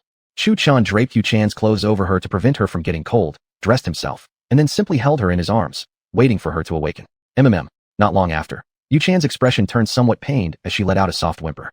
Chu Chen, don't go, she murmured in her sleep, likely caught in a nightmare. Chu Chen sighed and pulled her closer, gently saying, don't be afraid, I'm here. Though he felt heartbroken about being a replacement, it hurt him even more to see the woman he loved suffer. Knock knock knock. Shortly after, someone knocked on the outside of the carriage. It was naturally Chen Hongxiu, who had just returned from hunting. She didn't push open the carriage door, a sign she knew what was going on inside. After all, only she understood the relationship between Yuchan and Chu Chen. Coming, Chu Chen casually responded, then gently shook the woman in his arms. Yuchan let out a whimper, opened her sleepy eyes, and asked, what's wrong? Wake up, dummy, Chu Chen said, feigning gentleness, though his heart ached with pain only he knew. Oh, Yuchan softly murmured, then slowly got up and dressed herself before giving Chu Chen a kiss on the forehead and cupping his face. Bing, don't leave me, okay? She had been fine until she spoke, at which point Chu Chen's heart involuntarily stung slightly, but he still responded gently. Okay, Bing is the best. Yuchan smiled radiantly, completely unaware of the sorrow quietly revealing itself on Chu Chen's face. To avoid drawing attention, Chu Chen exited the carriage through the window, stepped into the woods, and only after that did Yuchan step out of the carriage. Outside, only Chen Hongxiu stood there, busy handling a wild boar she had just hunted. Where is he? The he? In her question naturally referred to Chu Chen. He went toward the mountains. Yuchan smiled sweetly while stepping forward to help with processing the boar. By the way, how did things go between the two of you? Chen Hongxiu asked while handling the boar. Nothing special. 2 months ago Nishang and I already took everything from him, Yuchan said, playfully winking as she spoke. Chen Hongxiu. She didn't say much, though. It wasn't unusual for men to have multiple wives and concubines, as long as the other party could accept it. Still, she felt pleased for Yuchan. From her expression, it was clear, over the past 10 years, Yuchan had barely smiled genuinely, not even after becoming the greatest martial artist in Tianyan continent. Yet ever since they picked Chu Chen up, her temperament had softened, becoming less cold, more lively. Looking at her now, you could see it clearly. However, are you planning to hide the truth from him forever? Chen Hongxiu calmly asked. Yuchan glanced at the moon, then shook her head. Not sure for now. For the time being, it's fine to hide it little by little. We'll talk about it when the day comes. Hearing this, Chen Hongxiu was briefly stunned, then sighed. But aren't you afraid he will hate you once his memory returns? He will, but I don't regret it. Just giving him my body and soul has made me content. It's not in vain after waiting 10 years for him. Yuchan replied with a slight smile, though this smile carried a hint of tragedy. Whatever makes you happy. Chen Hongxiu had no intention of persuading her further, as long as she felt no regret, even if the outcome came with a painful price. Then have you thought about Nishang? Chen Hongxiu turned to ask once more. I've thought about it, and I've asked her too. What did she say then? She said, I loved, and I have no regrets. Yuchan smiled faintly, the moonlight gently lifting the strands of hair by her ears. Chen Hongxiu's expression turned complex as she remained silent. After a moment, Yuchan glanced at the disciples present. Li Jianzhong was sitting on a tree by the lake, gazing at the moon. Lin Yang was meditating beside the lake, and Lei Xiao casually made a wooden rod and was leisurely fishing. Following them were Murong Bai and Gongsun Iran, sparring and testing each other's skills. Yuchan swept her gaze across the scene once more, but she couldn't find Lan Nishang or Qin Ruoxue. Where did Nishang and Ruoxue run off to? Yuchan frowned slightly, puzzled. Chen Hongxiu cast her a sidelong glance, her lips twitching faintly. Really, she's too immersed. When you're right here, you're asking me where others went? You're truly amazing. But Chen Hongxiu didn't directly expose the truth. First, she couldn't take her on. Second, she had already said as much. Third, the other was more impressive than herself. I'll go look for them, Chen Hongxiu said calmly after finishing with the boar. Wait a while. Maybe they're just out stargazing and we'll be back soon. Yuchan wasn't overly worried, especially about Lan Nishang. If danger were to arise, it would help unlock her potential. After all, only in desperate situations can one truly become a wolf. For a long time now, the disciples of Yulan Academy had lived too comfortably without real life or death trials. Even their training sessions were accompanied by instructors who protected them at all times. Thus, they were never truly thrown into desperate situations. And that so-called sparring? It was merely testing martial techniques, never intending real killing, let alone true desperation. Deep within the forest, Chu Chen exited the carriage but didn't head back toward the group. At this moment, His heart was filled with frustration, complexity, confusion, and uncertainty. He looked toward the highest peak within the forest, sighing softly. Then, with a light push of his foot, he launched forward like an arrow, heading straight toward the farthest, tallest summit. Chapter 361. The Pitiful Black-Robed Elder. Chu Chun began climbing the mountain on his own, starting from the foot of the mountain. Before long, Chu Chun arrived at the mountaintop. Looking at the empty cliff before him, a chill crept into his heart. Slowly, he sat at the edge of the cliff, gazing at the moonlight illuminating the land. He recalled how Yuchan and Lan Yeshang had treated him in the past, realizing now that he had always been just a substitute for someone else. Thinking of this, a strange emptiness filled his heart. At that moment, behind him, a black-robed elder approached him slowly, a faint sneer appearing unintentionally at the corner of his mouth. The black-robed elder waved his hand, scattering a golden light. Yet Chu Chun remained seated at the cliff's edge, deep in thought, clearly unaffected by any illusion. Seeing this, the black-robed elder's expression shifted slightly. He frowned, unwilling to believe what he just saw. He raised his hand again, sending another wave of golden light. Just then, the Chu Chun before his eyes vanished. "Old man, what are you doing?" Out of nowhere, Chu Chen's voice slowly echoed from behind him. The black-robed elder was instantly startled. Slowly turning around, he looked at Chu Chen's cold expression and hoarsely asked, "Boy, you can see me? You're a full-grown man. Why wouldn't I see you?" Chu Chun sneered coldly. He was also puzzled by the old man's question. Did ordinary people normally not see him? But somehow he just could see him. The black-robed elder's face changed. If an ordinary person can see him so clearly, this meant he wasn't just a mere illusion or a faint apparition others saw. Could it be? The old man suddenly looked pale. Could it be that you are a cultivator? Otherwise, how could you see him? He wasn't a living person. He was more like a wandering soul or vengeful ghost. Only a true cultivator could see him clearly. A cultivator? Chu Chun wore a puzzled look on his face upon hearing that. He naturally knew what cultivators were. Yuchan had even bought some cultivation novels that spoke of them. It must be. It must be. The black-robed elder spoke nervously, stepping back in fear. When there was nowhere left to retreat, instead of falling off the cliff, his entire body floated into the air, just like a ghost. This scene startled Chu Chun. Darn it! The black-robed elder spat out a curse. For the moment he had just left the mountain peak, a golden chain flew out and bound his feet tightly. The black-robed elder's expression changed once again. In an instant, his soul, was dragged back by the golden chain. Looking at the black-robed elder who suddenly appeared right in front of him, Chu Chun asked in confusion, "How come you came back again?" Chu Chun's words were unintentional, but to the black-robed elder, they sounded mocking. "You want to die?" The black-robed elder's face turned ferocious. If he couldn't escape, then the only thing waiting for him would be to be killed by this cultivator. If that were the case, better to strike first. Without another word, the black-robed elder's claws shot toward Chu Chun. Seeing this, Chu Chun suddenly felt a moment of daze. Why did this scene feel oddly familiar? But he was no one to wait helplessly for death. Since the other party had already launched an attack, how could he just stand there and let himself be hit?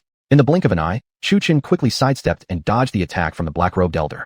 Instinctively, without having learned any martial arts techniques, he threw a powerful punch straight at the approaching black-robed elder. Bang! In an instant, the black-robed elder was sent flying by Chu Chun's punch. Although Chu Chun now had an ordinary human body, he had once been a cultivator and still retained a small amount of true energy inside his body. He just didn't know how to use it since his memory loss. The black-robed elder's ghostly form rolled across the ground several times from that punch, his body turning semi-transparent. The black-robed elder now looked at Chu Chun with eyes full of fear. He originally thought this person was just a low-level Qigong stage junior cultivator out on a trial. But clearly, judging from that single punch, Chu Chun was at least foundation building level. As for him, he had just recently transformed from a ghost soul to a vengeful spirit, with strength approximately equal to foundation building. And yet, one punch had made his form waver and almost vanish. Unbeatable. Thud. Before Chu Chun could even react, the black-robed elder fell to his knees on the ground, desperately knocking his head and pleading. "Forgive me, I failed to recognize your presence. I did not know you were here, great master. Please let me go." While knocking his head repeatedly, the black-robed elder begged. Chu Chun stared at him silently. After a long while, the breeze gently brushed by, and Chu Chun finally showed a smile, innocent and harmless looking. "Just go play somewhere else. I'm just here to watch the stars."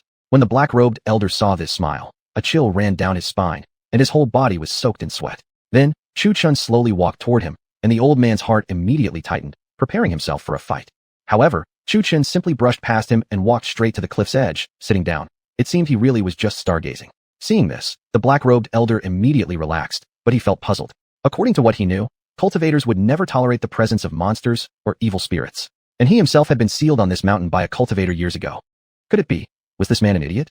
After all, he knew that while cultivators did protect the righteous and eliminate evil, some chose to live in seclusion deep in the mountains, taking disciples to pass on their cultivation techniques. Yet, those disciples often grew up isolated in the forests, never having seen the real world, never encountering true monsters or experiencing the cruelty of human nature.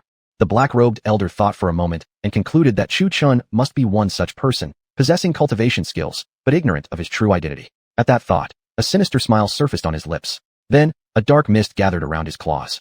Slowly, the black-robed elder crept toward the white-robed figure who was still gazing at the stars, eyes gleaming with excitement. I've never tasted a cultivator's heart before. Perhaps, by eating it, I can directly transform into a ghost scholar. Hiss. However, at that very moment, his chest was suddenly pierced by a fist, and greenish fluid gushed out. The black-robed elder stared in terror, and the white-robed figure before him had already vanished without a trace. You. The black-robed elder looked down at his own pierced chest, then turned his terrified gaze toward the white-robed figure who had now appeared behind him out of nowhere. Chu Chen still wore a smile on his face, though to him, that smile was terrifyingly cruel. Zla. Chu Chen pulled his fist out from the black-robed elder's chest, letting a pool of green liquid spill onto the ground. Chu Chen placed his hand on the black-robed elder's shoulder and patted it heavily. Oh, what a coincidence. Why are you still here? Pooh. The black-robed elder's eyes widened in shock as he spat out a mouthful of green fluid. He then fell to the ground, his body disintegrating piece by piece. Seeing this, Chu Chen's eyes gradually turned icy cold. He shook off the green blood on his hand, let out a cold snort, and sat directly atop the mountain peak, his expression full of complexity. Chapter 362, A Monster at the Level of a Demon King. This action of Chu Chen's wasn't because he had regained his memories, but rather because Yu Chan had once said, regarding someone who wants to kill you, you must fight back. Moreover, just now, when the man in the black robe struck him with a claw, a vague image flickered through Chu Chen's mind. But now, no matter how hard he tried to recall, he couldn't remember anything. Instead, his head ached more and more, as if it would split apart. Sitting on the mountaintop, staring blankly at the forest ahead, Chu Chen muttered to himself, who exactly am I? What kind of person was I? And who is waiting for me to return? A string of questions confused Chu Chen. Previously, he lived freely and never really thought much about such questions. Ever since tonight, when Yu Chan constantly muttered in her sleep about someone named Chu Chen, he decided that he should leave. Although he had obtained Yu Chan's body, her heart never truly belonged to him. Perhaps because he looked very similar to that Chu Chen, she had mistaken him as a replacement. Yu Chan would likely die of rage if she knew Chu Chen thought this way. And if Chu Chen himself knew that he was precisely the one Yu Chan constantly longed for, he would likely feel very embarrassed as well. Below the mountain, the two young women saw a momentary blur before them. The cave with flickering lights they had just seen vanished once more. At this point, they were truly on the verge of breaking down, unable to distinguish whether it was reality or an illusion. Maybe, we should leave and see. Lan Nishang, seeing the cave vanish, turned to Qin Ruoxue beside her and asked. The latter didn't reply but simply gave a light nod. Eventually, the two managed to walk out. Gazing at each other for a moment, they were almost moved to tears from excitement. Wah! Master, there are ghosts, ghosts. Look! As soon as Lan Nishang stepped out, she grabbed hold of Yu Chan and began crying uncontrollably. Chen Hongxiu and Yu Chan gave each other puzzled looks. Ghosts? Master, just now, I and Ruoxue went up the mountain to look at the stars. Lan Nishang described all the strange events that had just happened. Do you mean this is true? After hearing, Yu Chan couldn't help frowning. She glanced deeply into the woods, wondering why Chu Chen hadn't come out yet. So much time had passed. Headmistress, it's true. Just now, I and Nishang entered some sort of illusionary realm. Probably some evil spirit caused it. Qin Ruoxue, seeing Yu Chan's skeptical gaze, truthfully repeated what had happened just now. After hearing her, Yu Chan's expression suddenly changed. The pig's kidney in her hand plopped heavily onto the ground. Then, her voice quivered slightly as she asked, Nishang, Ruoxue, did you see Lan Bing on your way back? Lan Bing. The two girls looked puzzledly at Yu Chan, then shook their heads to indicate they had not seen anyone. Swoosh. Upon hearing this, Yu Chan shot off into the forest like a gust of wind. What's going on? Puzzled, Lan Nishang turned to look at Chen Hongxiu and asked. Lan Bing went to the back mountain just now. Chen Hongxiu continued roasting the pig, though now her expression was more solemn. What? Hearing this, Lan Nishang's face changed instantly. Before Qin Ruoxue could even react, she had already dragged her along, with the runner ahead and the breath chasing behind. Ey. Nishang, what are you doing? Qin Ruoxue, pulled along helplessly, was utterly baffled. She had barely caught her breath after just stepping out. What else? We're going to find our junior brother, of course. Without even pausing, Lan Nishang kept running straight toward the mountain. Since she didn't stop, Qin Ruoxue had no choice but to run along, too. It left her completely soaked in sweat, highlighting her voluptuous figure. Pant, this is exhausting. Huh? Why? Why are you in such a hurry? Isn't the headmistress enough? Qin Ruoxue was dragged back to the base of the previous mountain peak, gasping for breath, her voice tinged with teasing sarcasm. Stupid, can't I be worried about junior brother? Lan Nishang kept running without batting an eyelash. After catching her breath, Qin Ruoxue's voice carried a more teasing tone. Junior brother, huh? Upon hearing this, Lan Nishang's face flushed red, somewhat bashfully saying, You, what are you talking about? Just good friends, okay? Please, words don't match the heart. All along you've made every effort to keep me and Lan Bing separated and at a distance, while you yourself got so close. You think I'm dumb? Qin Ruoxue teased, a sly smile forming on her lips, as if implying a knowing wink. You? Whatever. The person is most important now. Lan Nishang didn't argue further. After all, this matter had long become something no one could hide anymore. Got it right, didn't I? Qin Ruoxue smiled smugly. Master, over here. Tired of wasting more words with her, especially out of fear, Lan Nishang called out to the distant Yuchan, who was still searching frantically, and waved her over. Walking over, Yuchan asked anxiously, "Where is he? Did you find him?" Lan Nishang shook her head. "Just arrived. But this is the strange place I was telling you about. Earlier, the two of us were trapped in some sinister illusion and almost couldn't get out. I think there's something evil lurking here." Hearing this, Yuchan's expression darkened. Evil spirits. These were things only cultivators could see. Although she was strong, she was still a mortal with flesh and blood. How could she possibly see such things? This is troublesome. Frustrated, Yuchan scratched her head. Yet, just as Yuchan and others were desperately searching, a certain Chu Jr. was still up on the mountain peak watching the stars and musing about life, completely unaware of the three anxious people below. Crunch, crunch. At that moment, slight tremors came from the woods, as if a group of creatures were charging from afar. The ground vibrations grew stronger, gradually becoming a violent shaking. Chu Chun, sitting on the mountain, naturally felt the commotion from within the forest. He couldn't help but frown. A woo. Then came the howl of a wolf, followed by a large pack of gray wolves charging toward the mountain. Damn it. Fall back. Seeing the wolves rushing in, Yuchan's expression changed instantly. She couldn't figure out why a wolf pack would suddenly appear. However, there were too many wolves. Before long, the three women, and even the mountain peak itself, were surrounded. Roar. At that moment, an earth-shattering tiger's roar echoed out. Thud, thud, thud. The ground began to tremble violently. The wolves surrounding Yuchan and the others, frightened by the roar, scattered in panic. Yuchan grabbed the two girls and retreated toward the mountaintop. They truly had a tiger in front and wolves behind. Roar. Yet before they could retreat far, a massive tiger paw smashed toward them, accompanied by the appearance of a giant white tiger. Run. Seeing this, the three girls' faces paled instantly. Yuchan threw the two women toward the top of the mountain, then raised both arms blocking the strike, as profound energy surged forth. Bang. She couldn't dodge this attack, so she could only endure it directly.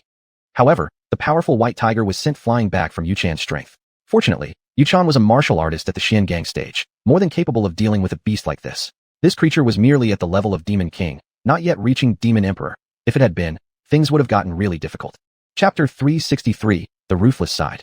For Yuchan, though she could defeat the Yao Wand, it would come at a certain cost. She couldn't overpower it completely. After all, a Yao Suo at the Yao King level was comparable to a martial artist at the Xiangang stage or a cultivator at the Ning Yuan stage. Above the Yao King were titles like Yao Emperor, Yao Lord, Yao Saint, and Yao Deity. But each of these stages was about twice as strong as their equivalent stages in martial artists or cultivators. This white tiger, even now, was only something Yuchan could barely handle. Normally, Yao Kings had exclusive mountain territories and wouldn't appear in a remote place like this. But apparently, they'd just been very lucky. Yuchan and the white tiger glared at each other. Perhaps due to underestimating her, the white tiger had been knocked to the ground by Yuchan and was now furious, its eyes filled with cold, killing intent. Yuchan's gaze was just as icy. Roar! The white tiger suddenly leaped, charging at Yuchan on the hillside. However, Yuchan had already been prepared. A red blade appeared in each hand, and then she darted forward like a startled wild goose. Though the white tiger was huge, Yuchan was small and nimble. A shallow blood mark appeared on the white tiger's body, and blood flowed from its side. Pooh! However, Yuchan was also quite injured. The white tiger reacted extremely quickly. Just as she was about to touch it, the tiger struck first with a paw. She had managed to cut the tiger's body but failed to hit a vital spot. Looking at Yuchan now, her face was pale, a claw mark stretched from her right shoulder to her chest. Her clothes were in tatters, revealing her fair skin. Fortunately, the white tiger had injured only her right shoulder. If it had been the left, Yuchan might have died immediately. The heart was on the left side. Master, Headmistress, Lan Nisha and Qin Ruoshua's expressions changed drastically upon seeing this scene, paling greatly. Even the #1 expert of the Tianyuan continent had been wounded by a Yao beast. Just how powerful was this Yao beast? However, as they were terrified, a figure rapidly shot past the two. Pum. Then, the dazed white tiger was suddenly sent flying backward, crashing through several trees before crashing onto the ground and rolling several times. Sister Yuchan. Chu Qin scooped Yuchan up in his arms, and then wildly poured his Yuan power into her without hesitation. Surprisingly, as Yuan power entered her body, the wounds on Yuchan's body began to heal slowly before his very eyes. What he didn't know was that since he had cultivated the ancient dragon god body, whether true Yuan or martial Yuan power, any power emanating from him bore the properties of the ancient dragon god body. And the biggest feature of the ancient dragon god body was sheer strength. Its defense was incredibly strong, and its healing power was off the charts. If Chu Chun had used true Yuan to save her, the healing might have been completed in no time. Though Yuan power wasn't quite as effective, it was still enough to stabilize her injuries. A bing. Yuchan looked at the man before her and smiled gently. Sorry this time. This time, let me protect you. Before Yuchan could finish, Chu Chun interrupted, his tone firm and cold, not to be questioned. Okay. Yuchan didn't argue back this time, instead whispering weakly. She was just too heavily injured, almost to the point of death, by that one claw. Chu Chun nodded. He carried Yuchan to the mountaintop and placed her in front of the two girls. Nisha, take care of her. Wah. Hearing the masculine way Chu Chun addressed them, Qin Ruoshua's expression instantly turned odd. Lan Nisha ignored Qin Ruoshue's dramatic reaction, nodding with a red face. This was the first time she'd seen such a domineering Chu Chun. Usually, he was constantly overpowered by the two sisters, but this display stirred something in her heart again. After gently setting Yuchan down, Chu Chun stomped on the ground and launched himself like a cannonball. A deep footprint remained where he had stood, clearly showing his tremendous force, an indication that Chu Chun was really angry this time. Awesome. Looking at the footprint, Qin Ruoshue was stunned. Who knew their gentle-looking junior would be so fierce? No wonder Lan Nisha had fallen for him. Move aside, I want to watch him show off. After Chu Chun left, Yuchan suddenly regained her spirit, squeezing herself between the two. Lan Nisha glanced at her and asked sarcastically, "Oh, still alive?" That nearly cracked her skull open. Two warm steamed buns were steaming in front of her eyes. Qin Ruoshue gave Lan Nisha a thumbs up. This kid has been getting a bit too cocky lately. This beating was totally deserved. Finally, three little heads were leaning over the mountaintop, watching from above. Here, Chu Chun quickly arrived next to the white tiger, grabbed its tail backward, and started slamming it repeatedly. The poor white tiger was still dazed from Chu Chun's punch. Before it could even react, Chu Chun grabbed it and slammed it to the ground. Soon, around Chu Chun, a circle of deep craters formed on the ground. The white tiger now had a cracked head, rolled eyes, frothing mouth, clearly knocked out. However, Chu Chun showed no intention of letting it go. In front of the shocked gazes of the three girls, Chu Chun swung his fist downward. Blood splattered everywhere as the white tiger's head was literally smashed to pieces. The three girls watched in horror at this brutal scene, a chill running down their spines. At that moment, Chu Chun no longer resembled the harmless little lamb they knew, but a ruthless, emotionless god of death, as if treating lives like grass, completely worthless. Still, none of the three felt any sympathy for the white tiger. If Chu Chun hadn't had the power to kill it, they would have been the ones dead today. After finishing it off, Chu Chun exhaled deeply, wiped some blood off his face, which, instead of helping, made him look even more terrifying. Looking up at the mountaintop with a grin, Chu Chun then started walking toward the three girls. Seeing Chu Chun approaching, Yuchan quickly lay down and pretended to be dead. Qin Ruoshue's face filled with confusion. Wasn't her injury already healed? Why was she lying down again? Headmistress, you. Show. Before Qin Ruoshue could finish speaking, Yuchan opened one eye and made a hushing gesture. Then she shut her eyes again, since Chu Chun was getting close. Qin Ruoshue exchanged a confused glance with Lan Nisha. Lan Nisha frowned, puffing her cheeks. That woman was definitely up to something again. Chu. A bing. Excited, Lan Nisha almost called out his full name. She barely caught herself in time, swallowing it back. This startled Yuchan, who was pretending to be dead, slightly. Don't cause trouble.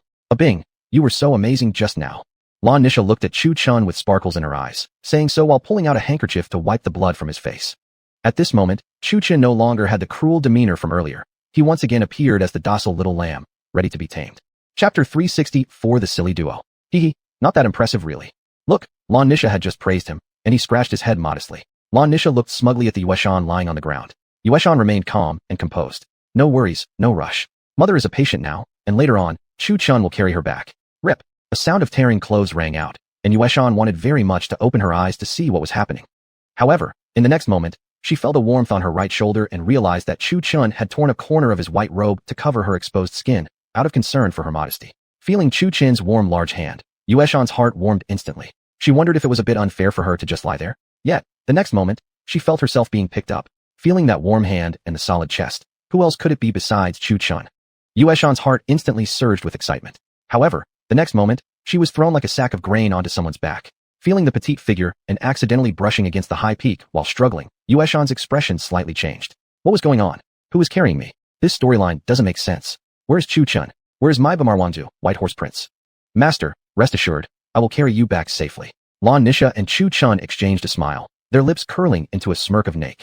On the way back, Yueshan had a rather rough time. Her head was hit by branches more than once, and constantly bumped into things. It seemed that whether intentionally or unintentionally, Lan Nisha always insisted on going through woods with low and thick trees. Bang! Soon, a lump had swollen on her head, still warm and steaming. No need to look, it was definitely hit by Yueshan. She stretched lazily and woke up on purpose, throwing a punch at her. Oh, master, you're awake? Oh, how come you have a bun on your head? See, the two chatted aimlessly, one responding and the other not. The atmosphere couldn't be livelier.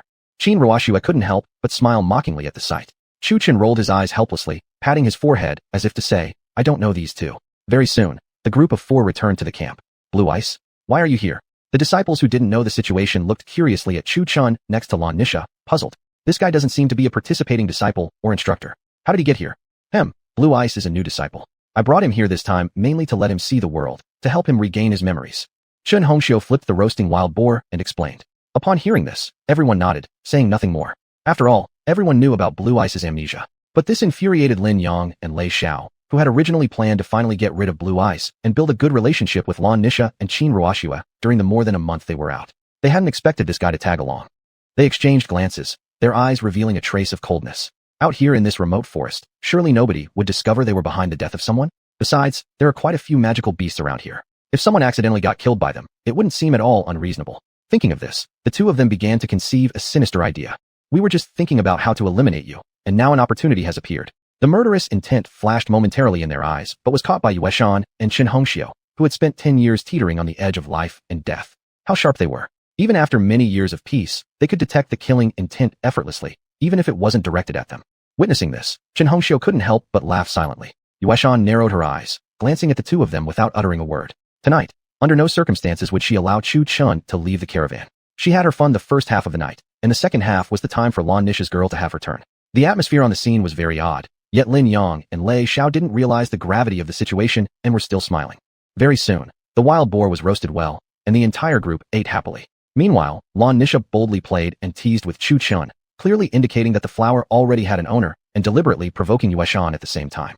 After all, it would raise no eyebrows for a disciple like her to fall in love with another disciple, but Yueshan was different. She was the dean, an unparalleled figure in everyone's eyes. So how could she fall for a useless idiot who didn't even possess spiritual energy? Seeing this scene, Yueshan was furious but dared not say anything. If looks could kill, Lan Nisha would have been lying on the ground long ago. Beside her, Qin Ruoxue sensed something was amiss. These two looked like love rivals rather than master and disciple. Lin Yang and Lei Xiao were so angry that they were trembling, thinking to themselves, just wait, we will kill you later. Before long, everyone was full and content. Since they needed to set off early the next morning, Yueshan told everyone to return and rest. They arrived, and now only Lan Nisha, Yueshan, and Chu Chun remained outside. They couldn't possibly let others know that the three of them would be sharing the same carriage, right? Seeing that everyone had returned to their tents, Yueshan, Lan Nisha, and Chu Chun finally went back to the frontmost horse carriage. Hee, it's my turn now. They arrived, and once again Chu Chun was cornered like a helpless little girl about to be molested, while Yueshan and Lan Nisha grinned mischievously at him. Yueshan, you just had your fun, right? Now it's my turn. I want to eat him all by myself. Lan Nisha nudged Yueshan beside her and started to undress Chu Chun. Hey, you didn't want to join earlier, so how can you blame me now? Yueshan refused to give in, and soon both of them began groping Chu Chun all over. Yep, out of all the horse carriages, only the frontmost one was shaking. By midnight, the sounds of revelry still hadn't ceased. The duo who had originally plotted to manipulate Chu Chun into an assassination attempt were preemptively dealt with by Qin Hongxiu, who slipped some sedatives into their carriage. Perhaps the dosage was a bit too strong. The horse actually collapsed on the ground and fell asleep. After finishing all that, Qin Hongxiu returned to her own carriage with a satisfied smile. The reason she did this was because she knew exactly what Yueshan and the others were up to. If these two troublemakers went out, wouldn't they just cause chaos? Then things would turn very awkward, so she chose to act in advance. Morning came. Warm sunlight poured through the trees, the night filled with insect songs, and the morning greeted with birdsong. On the frontmost horse carriage, one was sleeping with her head on Chu Chin's chest, the other with her head resting on his legs. In short, a tangled mess of three naked bodies like slippery loaches. Slap. One of Yueshan's big butt cheeks was firmly slapped by Chu Chun. It felt really soft. Yueshan shot him a resentful look, then opened her mouth wide. Hey, don't bite, it hurts. And then it happened. Like a tiger, Yueshan bit down hard on Chu Chin's hand, leaving a deep tooth mark. The commotion from the two of them woke up Lan Nisha, who was sleeping with her head on Chu Chin's lap. Wow, look at you two. Not even waking me up. And just like that, in a fit of anger, Lan Nisha added yet another tooth imprint to Chu Chin's hand. Are you two dogs or something? Chu Chin looked at the tooth-shaped watch on his hand, wanting to cry, but no tears came. Chapter 365, The Ancient Kingdom of Fengwang. The two glared at Chu Chun, pouting with indignation, as if to say, keep making noise, and I'll bite your little brother. The look frightened Chu Chun so much that he immediately lost his temper. Soon after, the two dressed and went out. Chu Chun sat inside the carriage with a tired look on his face, his heart heavy and confused. Last night, they had called out Chu Chin's name throughout their dreams. Each time they called, his heart ached a little more. Though he didn't understand what kind of feelings the two had for him, he had fallen in love with them, yet their hearts were thinking of Chu Chun. He touched his cheek. Could it be that I really look that much like Chu Chun? Or perhaps, am I actually Chu Chun? There was no answer to be found. After breakfast, everyone got back on the road again. Lin Yang and Lei Xiao, upon waking up, seemed as if they had developed senile forgetfulness and forgot what they were going to do last night. 3 days passed quietly, and finally, they arrived at the border of the ancient kingdom of Fengwang. Situated farthest south on the Tianyan continent, Fengwang still felt like summer despite autumn having already arrived. Though Fengwang is hot, it isn't covered in endless yellow sands and desert. Instead, it's filled with lush forests and breathtaking scenery, with cities no different from others. Soon, the group from Yulan Academy passed through the mountains and forests and after a long journey, arrived at Fengwang City, the heart of the Fengwang Kingdom. Fengwang City lies at the geographical center of the ancient kingdom of Fengwang, and is where the imperial household resides. The streets were bustling with people going about their business. People from all walks of life gathered here. Merchants, travelers, and even sect disciples from other places, other academies. Students from the Frost Ice Academy, which is located in an area perpetually cloaked in winter, originally had their bodies wrapped tightly, but now arriving at Fenghuang Kingdom, they almost wanted to strip naked because of the intense heat. Looking at the locals, the men were mostly shirtless, while women wore short pants and crop tops that exposed their pale thighs and arms. Except for certain areas, most of their skin was bare. Accustomed to life here, they didn't seem to mind the strange glances from others. Don't mistake their revealing clothes as a sign of looseness as one might imagine. It's merely the climate shaping their way of life. The ancient kingdom of Fenghuang has a history spanning centuries, arguably the most powerful nation in the Tianyan continent, and its strength is at least not weaker than the Snow Ice Empire. For the disciples of Yulan Academy, their presence here was merely numerical. Everyone else was at least at the Grand Warrior level, while the highest level among their group barely reached that rank. The gap was simply insurmountable. If not for Yuchan's strength, which allowed Yulan Academy to squeeze into the 7 great sects, they wouldn't even have been given the chance to watch, let alone participate. Yuchan herself was well aware of this truth. Frankly speaking, Yulan Academy had been established far too late. Many sought to seize this opportunity to show their superiority. So what if you're the strongest cultivator in Tianyan continent? Aren't your disciples still under our control? Oh my, Madam Headmistress Yuchan coming all the way to my humble Fenghuang nation is indeed a great honor. It really brightens up our little academy. Inside the Fenghuang Academy, a woman saw Yuchan and the others approach and hurriedly came out to greet them. Though Yulan Academy itself might not be impressive, the benjik, the social face, of the strongest person on the Tianyan continent must still be honored. This woman with crimson red hair was none other than the headmistress of Fenghuang Academy. Formerly, Yuchan established the Yulan sect, and now, Yunlan holds the banner of Fenghuang Academy aloft. Truly heroines who rival any male counterpart. Yunlan was not inferior in beauty when compared with Yuchan or Lan Nishang. Please, you flatter me too much. My humble academy merely comes in hopes of not causing too much disturbance. While others treated Yuchan politely, she returned the courtesy in kind. However, while speaking those words, Yuchan knew the real reason for their arrival was the competition. The two continued their greetings briefly. Yunlan turned her gaze toward Lan Nishang, smiling. This must be your disciple, right? Truly a heroine among women. No, Madam Headmistress Yunlan flatters her. Lan Nishang secretly thought to herself, go ahead, call her a weakling, and say it loud too. Yunlan's eyes swept across the members of Yulan Academy, finally settling on Chu Chun. She turned to Yuchan and asked, and this one is? He's a new student in our academy. Unfortunately, he has lost his memory, so I begged Madam Headmistress to bring him along in hopes that he might regain his memories. At this moment, Chun Hongxiu stepped forward to explain. Upon hearing this, Yunlan couldn't help but pause for a moment. Lost his memory? Oh, I see. I've long heard about a formidable management expert in Yulan Academy. Could you be tutor Hongxiu Chen? While giving special attention to Chu Chun, Yunlan returned her focus to Chen Hongxiu. Earlier, she had scanned everyone using her soul perception, but could not detect Yuchan, Chen Hongxiu, and this one, Chu Chun. It wasn't strange that she couldn't perceive Yuchan, whose cultivation level was above her own, but Chen Hongxiu's power level was equivalent to hers, making it understandable that he could conceal himself as well. But as a freshman from Yulan Academy, she couldn't perceive anything at all. Whenever her soul perception approached Chu Chun, it felt as if it were sucked into a vortex. This was truly strange. Moreover, knowing this was the 7 Academy competition, why would they bring along a freshman? Even if it was for recovering his memories, this wasn't the right time. Besides, what reason would they have to be so attentive toward an ordinary Academy freshman? There must be something unusual about this person. Probably even the memory recovery was just an excuse. It seemed this year's competition would be quite interesting. A great cultivator? Far from it. It's mainly due to the guidance of the headmistress. Chen Hongxiu replied with a smile, attributing all the credit to Yuchan. Oh my, look at my memory. Come on, let me show you all around Fenghuang Academy. Yunlan patted her head apologetically and said with a smile, before calling over a woman. The woman wore a red qipao and, after greeting the Yulan Academy members, turned to Yunlan and slightly bowed, asking, Headmistress, you called for me? Xiao Chui, you don't see our guests here? Yunlan took the opportunity to scold Xiao Chui with a glare. Xiao Chui hesitated slightly, then smiled apologetically. Oh my, look at me. Lately work has been stressful, and my mind's a bit foggy. I hope you all won't take offense. I'll go prepare rooms for you right away. After saying this, she politely bowed once again in apology before leaving. Xiao Chui naturally knew why Yunlan had summoned her. Just now it had been a move to belittle herself in order to elevate the headmistress's position. Haha, that's just how she is, forgetful. Please don't take it the wrong way. Yunlan apologized with a smile. It's fine, it's fine. Yuchan replied, glancing at her, without putting on any airs. Not long after, Yunlan led everyone on a tour of Fenghuang Academy. Truth be told, it was truly massive. Exploring the entire campus had taken nearly 2 hours. Headmistress Yunlan, it seems I've been living under a rock. The ancient kingdom of Fenghuang is even grander than I had imagined. Just touring Fenghuang Academy took 2 hours. If we toured the entire Fenghuang kingdom, we'd probably die from exhaustion. Yuchan, having developed a slight liking for Yunlan, teased half-jokingly. Haha, Headmistress Yuchan flatters me again. Compared to you, even the biggest places seem small, Yunlan replied with a courteous laugh. Chapter 366 Implied Consent. Oh, by the way, Dean Yuchan, there are still about 7 days until the 7 Academies competition. Yunlan took a sip of tea and said, 7 days? Was it postponed? Yuchan raised her eyebrows slightly. F***CK, you didn't tell me earlier. If I had known, I wouldn't have come so early.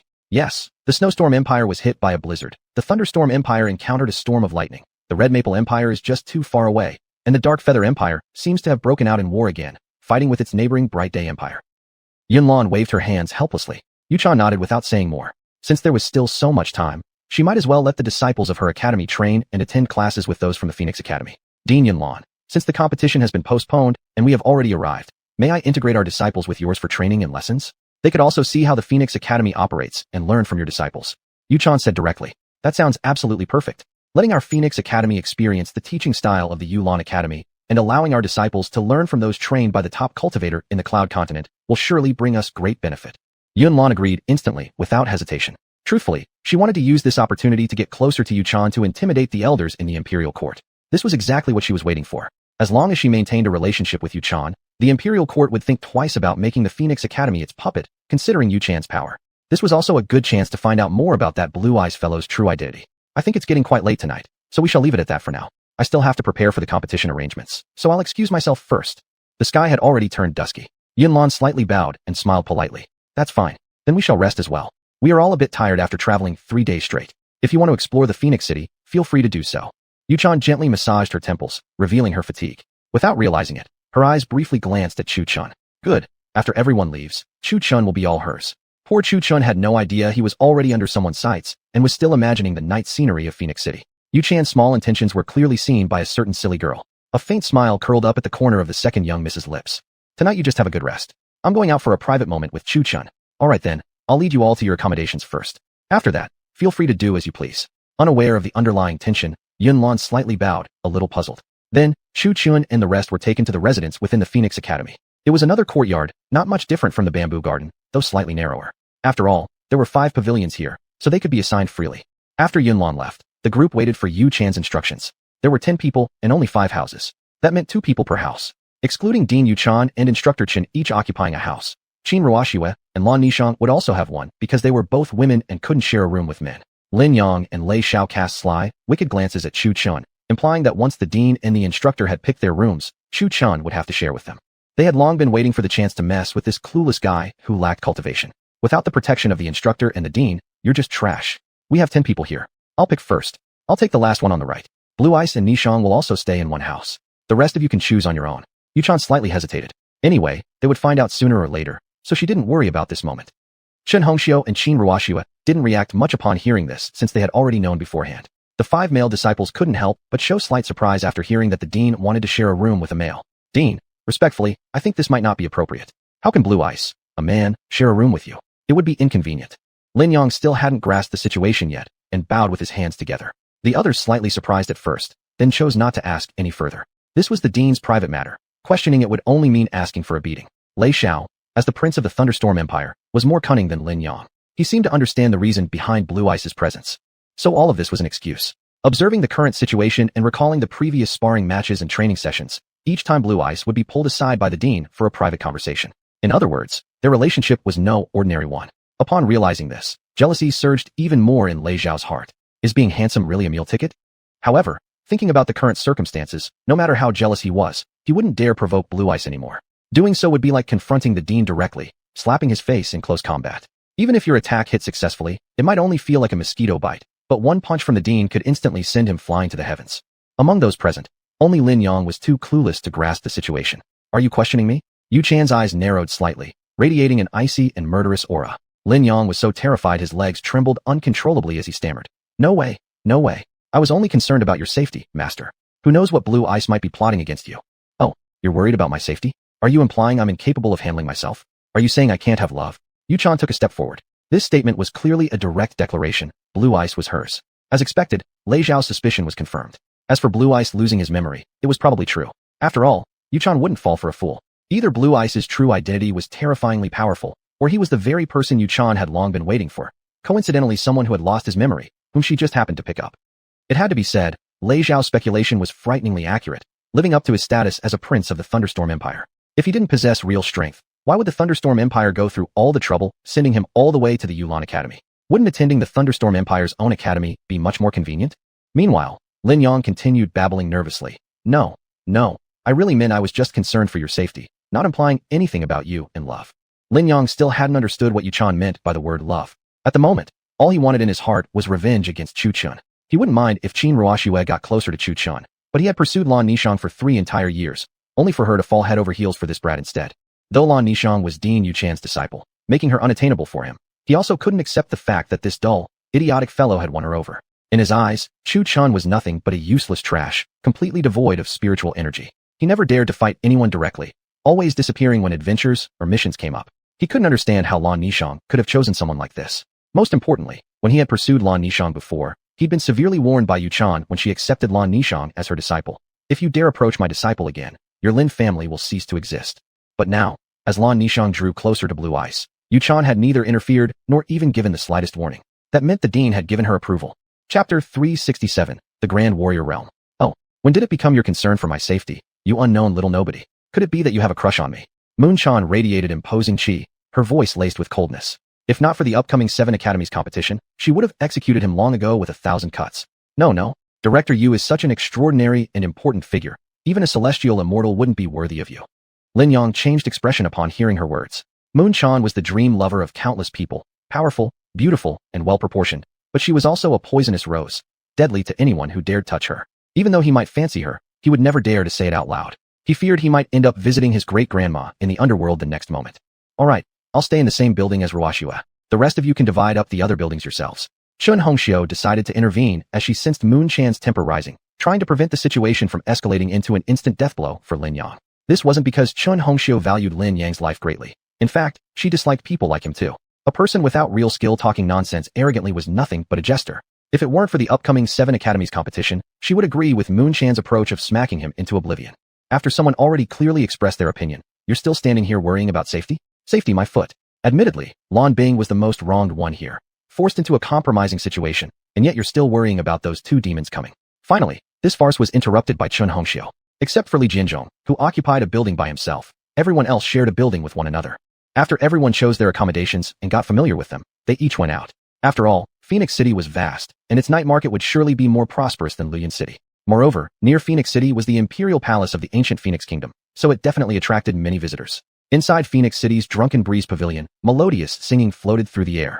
This was both a restaurant and a brothel, where the beauties either performed and offered companionship, or simply performed without engaging in intimate services. In short, it was a place for nobility and officials to indulge. Perhaps Drunken Breeze Pavilion had powerful backing, or perhaps it was the same chain as the one guarded by Lu Ruyan in the demon territory.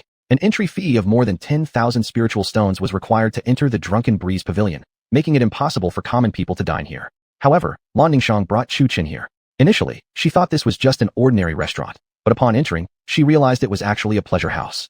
Yet, she felt reluctant to waste the spiritual stones already paid, so she helplessly found a seat and sat down to eat. Poor Moon Chan was still searching the streets everywhere for Chu Qin's whereabouts. How she entered Drunken Breeze Pavilion was unknown, but entering wasn't the issue. Coincidentally, she encountered Lan Ningxiang and Chu Chun having dinner. Then, 2 lumps appeared on Lan Ningxiang's head as she emptied her spiritual stones to order a feast. And then, Chu Chun alone devoured 2/3 of the entire table of dishes, with the remaining 1/3 barely enough for both of the others. Are you not going to explain yourself a bit? Moon Chan casually picked up a bean with her chopsticks and put it in her mouth, her calm gaze directed toward Lan Ningxiang, as if formally accusing her. Explain what? You always get him first, can't I have him once for a change?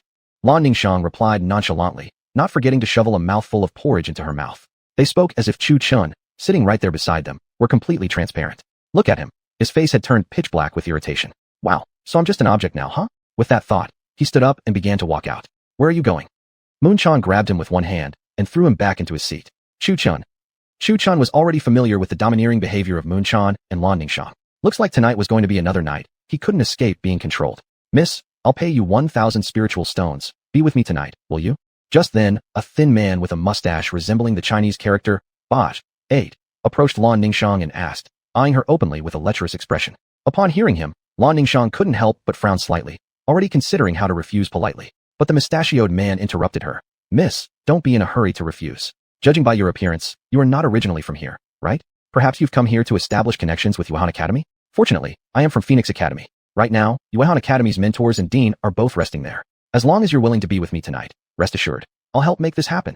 The man with the mustache had done his research. Many people came from elsewhere with the sole purpose of gaining favor with Yuehan Academy. It wasn't that Yuehan Academy itself was particularly outstanding, but rather its dean was exceptional. Besides, Yuehan Academy had only been established for 3 years. Under the leadership of Moon Chan, the most formidable expert in the Tianyan continent, he firmly believed it would surpass the other 7 academies. So, upon hearing of Yuehan Academy's arrival, numerous people traveled great distances to the ancient Phoenix Kingdom. One reason was to secure ties with Yuehan Academy, and the second was simply to witness the charisma of the strongest person on the Tianyan continent. After all, they had only heard her name, but never seen her in person. The more mysterious she was, the more curious they became. Some claimed she was a peerless beauty, while others insisted she was an ugly woman. It had to be confirmed with one's own eyes. No, go bother someone else. Lan Ningxiang rejected him without even thinking. Frankly, being stared at so brazenly, who could possibly feel good about it?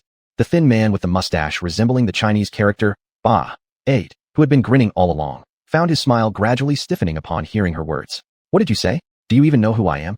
I don't care who you are. Stop acting like a creep. Lan Ningxiang still gave him not even a shred of courtesy. It wasn't that she was particularly aloof. She simply couldn't tolerate his behavior.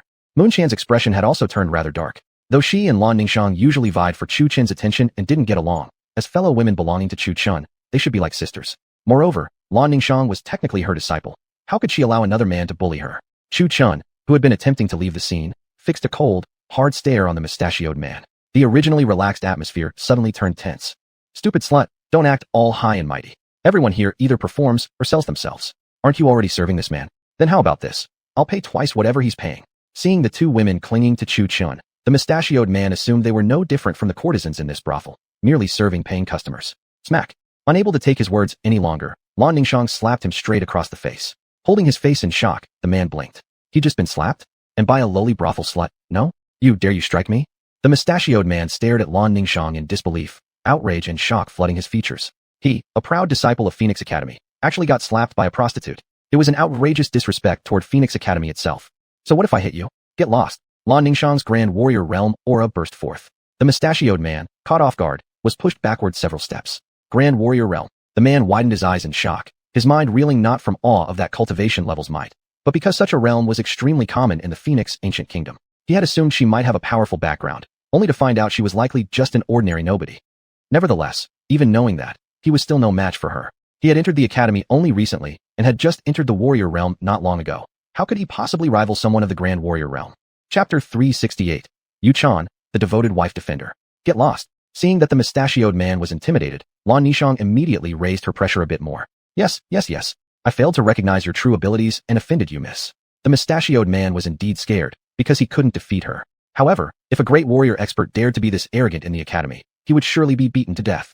Now, though, he was all alone with no support. After saying this, the man with the mustache left, not running but walking. He was off to call for help. Uffed, that cowardly guy still says he's from Phoenix Academy? That's just plain embarrassing. A man at a nearby table sneered, watching the retreating figure. He then slowly stood up and approached Lan Ningxiang and Yu Chan. In a rather gentlemanly tone, he said, might the two of you accompany me for the night? I will pay 3 times as much. No, 5 times as much. Well, the previous mustachioed guy only flirted with Lan Ningxiang, but this guy included Yu Chan too.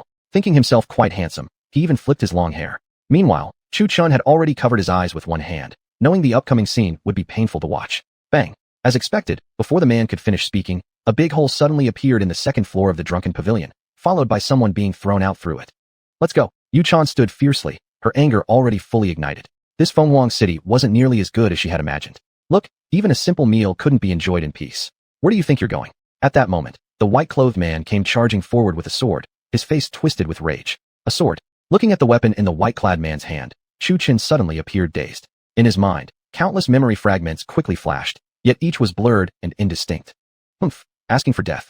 Yu Chan let out a cold snort, instantly releasing the aura of Yuan Gang state. The white-clothed man had not yet come close when he was once again blasted backward by Yu Chan's aura. As he flew back, he spat out a mouthful of blood mid-air. The crowd's eyes were immediately drawn by Yu Chan's power and the commotion from above. Many people rushed upstairs as spectators, unable to resist the excitement of watching a fight, no matter how busy they were enjoying the company of beautiful women. Whoa, who is this woman? Bai Shuai got thrashed like that. Whoa, was the one thrown out actually Bai Shuai? No way. I heard Bai Shuai has already reached the immortal cultivator realm. Is this woman really that powerful? Could it be President Yunlan from Phoenix Academy? Are you blind? Didn't that clumsy fool earlier claim he's from Phoenix Academy? Would Yunlan go out of her way to chat with him? Exactly. Besides, Would Yunlan even come to a place like this, let alone accompany a man?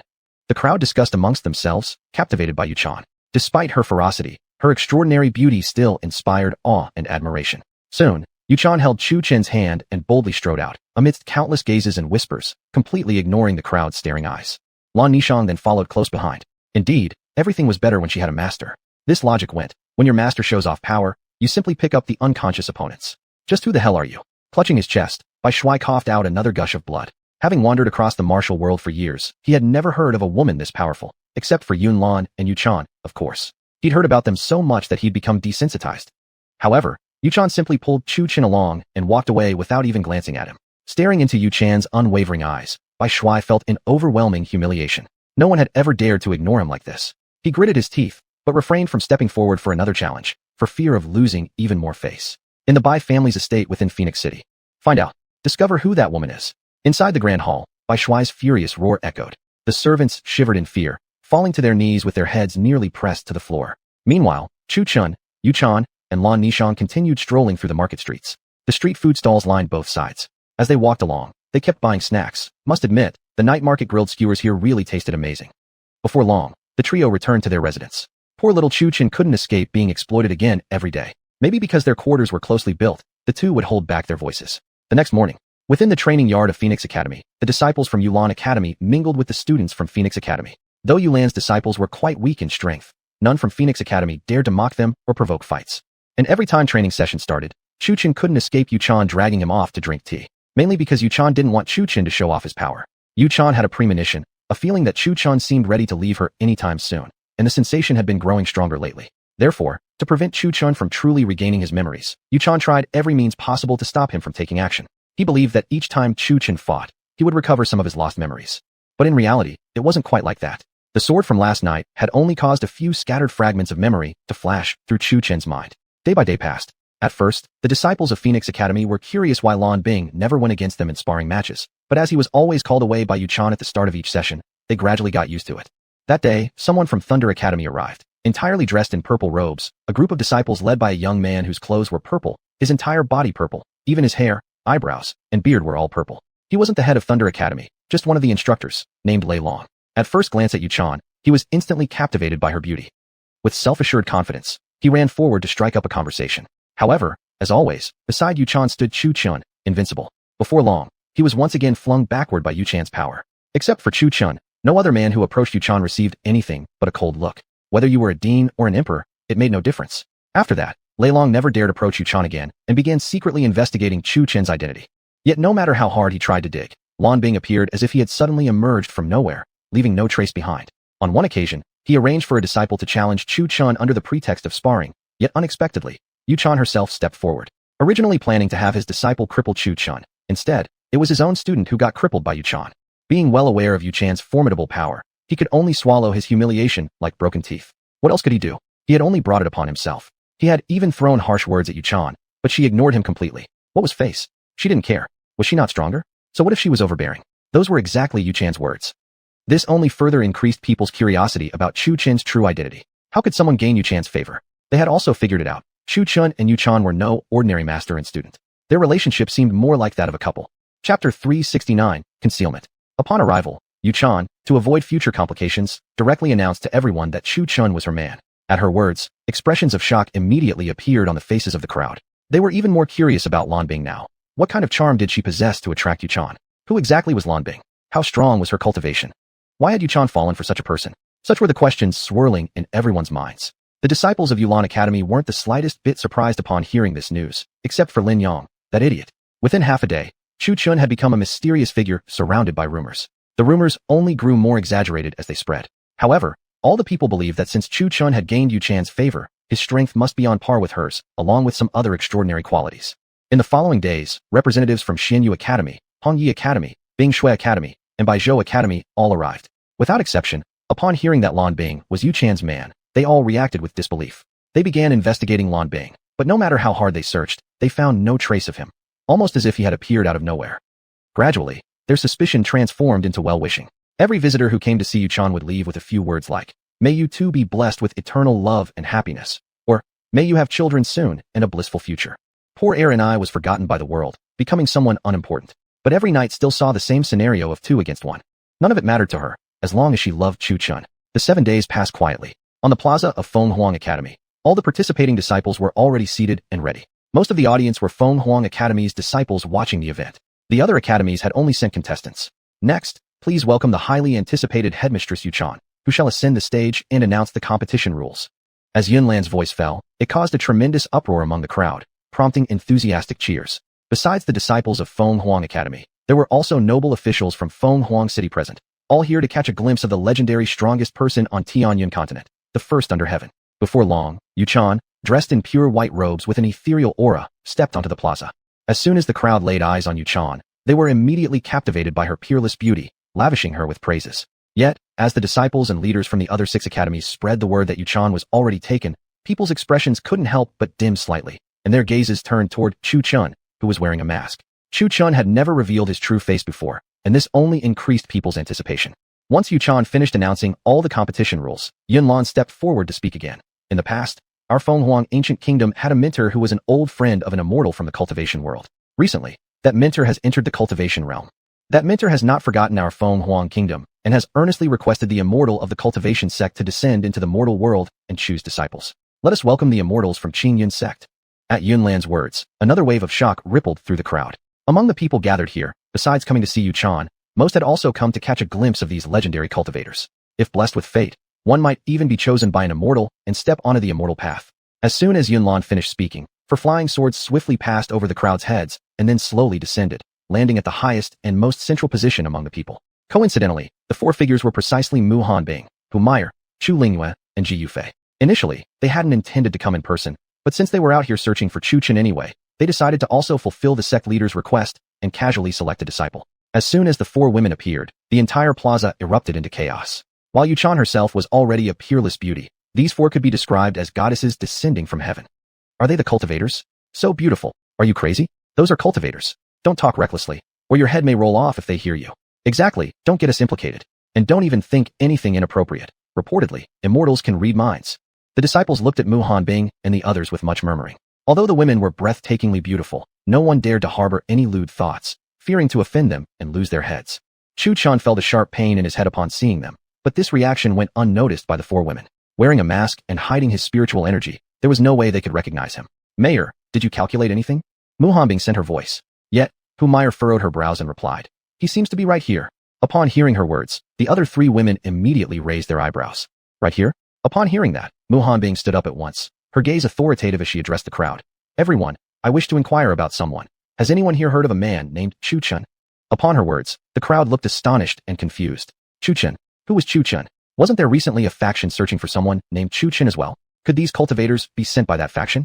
For a moment, voices broke out in hushed murmurs across the plaza. At this moment, Yuchan and Lan Nishuang felt a sudden chill in their hearts. Were they here searching for Chu Chun? However, Yuchan noticed that among the 4 cultivators, one woman looked especially familiar, as if she had seen her somewhere before. The next moment, Yuchan strode into the air and arrived before Chu Lingyue, asking, You are? Chu Lingyue. Yuchan. Chu Lingyue had been focused entirely on Chu Chun earlier, but now, upon seeing the visitor, she recognized her. Wasn't this her old best friend Yuchan from years ago? Lingyue, you know her? Mu Hanbing asked in surprise. I do. Chu Lingyue then explained the entire story from years ago. After hearing it, the others exchanged astonished glances once more. The strongest person on Tianyun continent actually knew cultivators, and their relationship wasn't ordinary at that. Both had even been saved by Chu Chun. Yuchan, have you seen Chu Chun? Chu Lingyue, seeing her old friend before her, couldn't help but ask.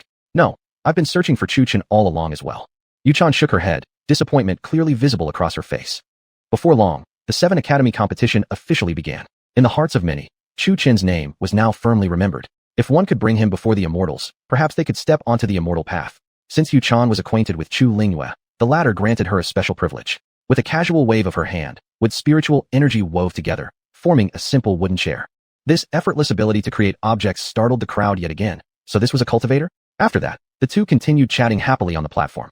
By the way, let me introduce. This is the sect leader of Qingyun sect, Mu Hanbing. This is Hu Meyer, and this is Ji Yufei. Chu Chun is the sect leader's personal disciple. He went missing recently, so we came down the mountain to search for him, and also to recruit a disciple. Chu Lingyue smiled as she explained, while Yuchan secretly felt anxious, fearing that one wrong move might expose her deception, especially since Chu Chun was right beside her. But since they were friends and not enemies, Yuchan couldn't help but breathe a quiet sigh of relief. While the conversation above grew ever more pleasant, the competition below had become intense, fierce, and utterly thrilling. Chapter 370, Divine Flame Sect. Compared to cultivators, martial artists' matches weren't as terrifying in spectacle, and with the 7 academies combined fielding only 49 competitors, almost all the battles ended within a single incense stick's time. Time passed quietly, and finally it was the turn for Yulan Academy to step forward. Just then, a flying chariot appeared in the sky, pulled by a tiger with bright red fur and wings on its back. On either side of the chariot stood 2 women dressed immodestly, both of exquisite beauty, with fair, delicate skin, red lips, white teeth, and alluring eyes. Anyone unfamiliar with them might mistake them as disciples from the Twin Bliss sect. Yet, no matter how attractive they were, before Chu Chin's group of women, they were utterly overshadowed. The crowd below couldn't help frowning upon seeing this. Who was this now? This is the Fenghuang Ancient Kingdom. Humph, truly trash. A red-haired young man stepped out from within the chariot, sweeping his gaze disdainfully across the area below. May I know who the honorable guest is?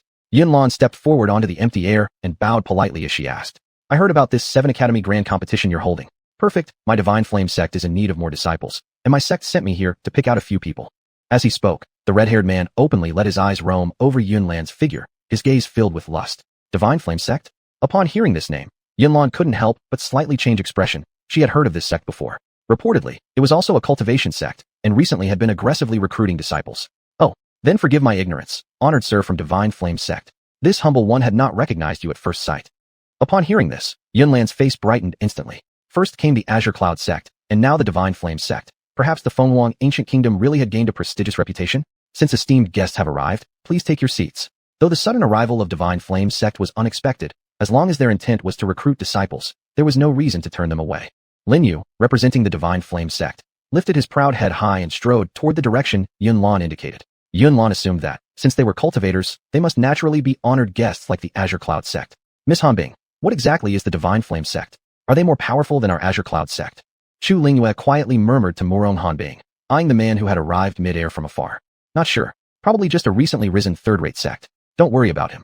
Murong Hanbing didn't even glance at Lin Yu, speaking with a calm expression. I see. Chu Lingyue gave a mild response. She could tell that this Divine Flame sect disciple was of the same nascent origin realm as herself, and therefore didn't think much of him. Needless to say, Chu Lingyue's talent was extraordinary. Since the Azure Cloud sect's spiritual chi resurgence, just after more than 3 months of retreat, her cultivation level had rapidly risen from foundation building all the way to nascent origin. As Lin Yu drew closer, he noticed for the first time how peerlessly beautiful the 4 girls, Murong Hanbing included, truly were. A faint, amused smirk curled his lips, and his gaze grew even more lustful. Shortly after, he approached the 4 girls, speaking with great self-confidence. I'll give you a chance. Join my Divine Flame sect, and become my personal bed servants, and I can help awaken your spirit roots, and offer you a path to immortality. As he spoke, Lin Yu lifted his chin even higher, his eyes full of pride. However, in the eyes of the 4 girls, the words mentally deranged were written all over his face. Silence reigned, and the 4 girls, Chu Lingyue among them, completely ignored him without even a glance. Lin Yu furrowed his brow. This wasn't how the scene was supposed to go. Do you know how many people dream of walking the cultivation path? I have specially chosen you for. As long as you become my woman, you can walk all over the cultivation world with impunity. Seeing that the 4 remained unaffected, Lin Yu spoke again. A bit annoying. Indeed, too noisy. Yufei, I'm not going. Then, elder sister, you go. Fine. Chu Lingyue stretched lazily. Then her eyes sharpened, and her true energy erupted. Moments later, a figure was blasted backward through the air. Master. The 2 women originally guarding the flying chariot saw their young master fly out, and couldn't help but change expression. Then they turned their furious gazes toward the 4 girls. Do you know who we are? Daring to lay hands on our young master. You're asking to be killed without mercy. The woman in red struck first, unleashing her true energy as she shot toward Chu Lingyue. Golden Core Realm. Yufei, you handle it. Chu Lingyue sat down quite naturally. Ugh, truly troublesome. Yin Yufei sighed with displeasure before reluctantly standing up. She held 2 fingers upright before her chest, and lightning began circling around her body. Almost immediately, the previously clear sky grew dark. Simultaneously, the onlookers on the arena's stands all shifted their gaze to the topmost VIP section. At that moment, Yin Yufei was surrounded by blood-red lightning. And the red-clothed woman's sword energy was closing in. Blood lightning. Yin Yufei murmured in a calm tone. Boom. A blood-red bolt of lightning slashed straight down from the clouds. Crash. The lightning struck, and the red-clothed woman who had been rushing forward was instantly blasted apart by the blood-colored thunder, exploding into a cloud of crimson mist. The woman in green paled in horror at the sight. The young master of Divine Flame sect, watching from a distance, happened to witness this scene as well. The green-clothed woman looked at the 4 girls with terror swelling in her heart. Damn it. So these 4 were actually cultivators all along. Earlier, consumed by anger, she hadn't paid attention to them at all, assuming they were merely powerful martial artists with high cultivation bases. She had never imagined they were actual cultivators. That in itself was shocking enough, but Hongzhu, who was already at Golden Core realm, couldn't even withstand a single strike from that pink-robed girl. In other words, that pink-robed girl was at least above Golden Core. After all, they couldn't even sense Yin Yufei's cultivation level. Realizing this, Qingzhu's face changed dramatically, and with clasped hands, she apologized nervously. I didn't realize you four were cultivators earlier. Please forgive my rashness. Oh, so if we weren't cultivators, then you would have just let your young master take us back to play with. Yin Yufei's gaze was sharp as she stared directly at the woman, her aura not decreasing but intensifying. Qingzhu became immediately flustered, her eyes darting nervously, unsure how to reply. No, that's not at all. We came here for no other reason. We really are in need of disciples. Our Divine Flame sect sent us to recruit. The young master has been spoiled within the sect since childhood. This is his first time going out. He wronged you all unknowingly. I apologize to you on behalf of the young master. After witnessing their strength, Qingzhu was now completely overwhelmed by fear, having no intention to fight at all. Forget it, Yufei. There's no need for this. We came here searching for Aiken. Chu Lingwei gently tugged at Yin Yufei's sleeve.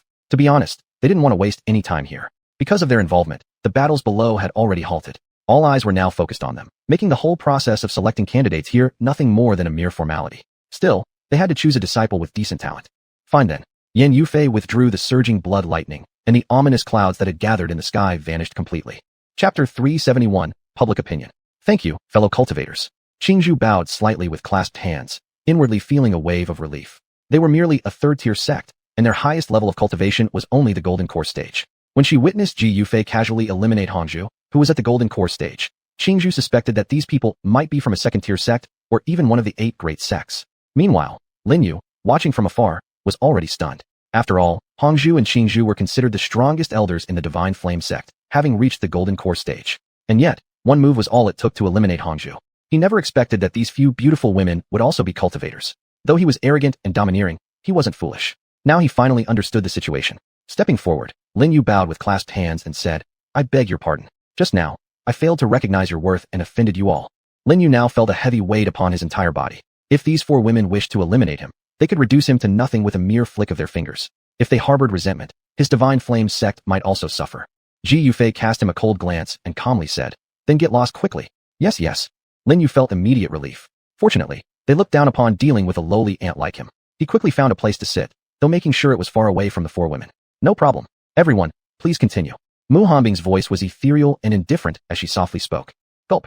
Below, numerous people simultaneously swallowed hard. This is a true cultivator? Absolutely terrifying. One move and their opponent was eliminated.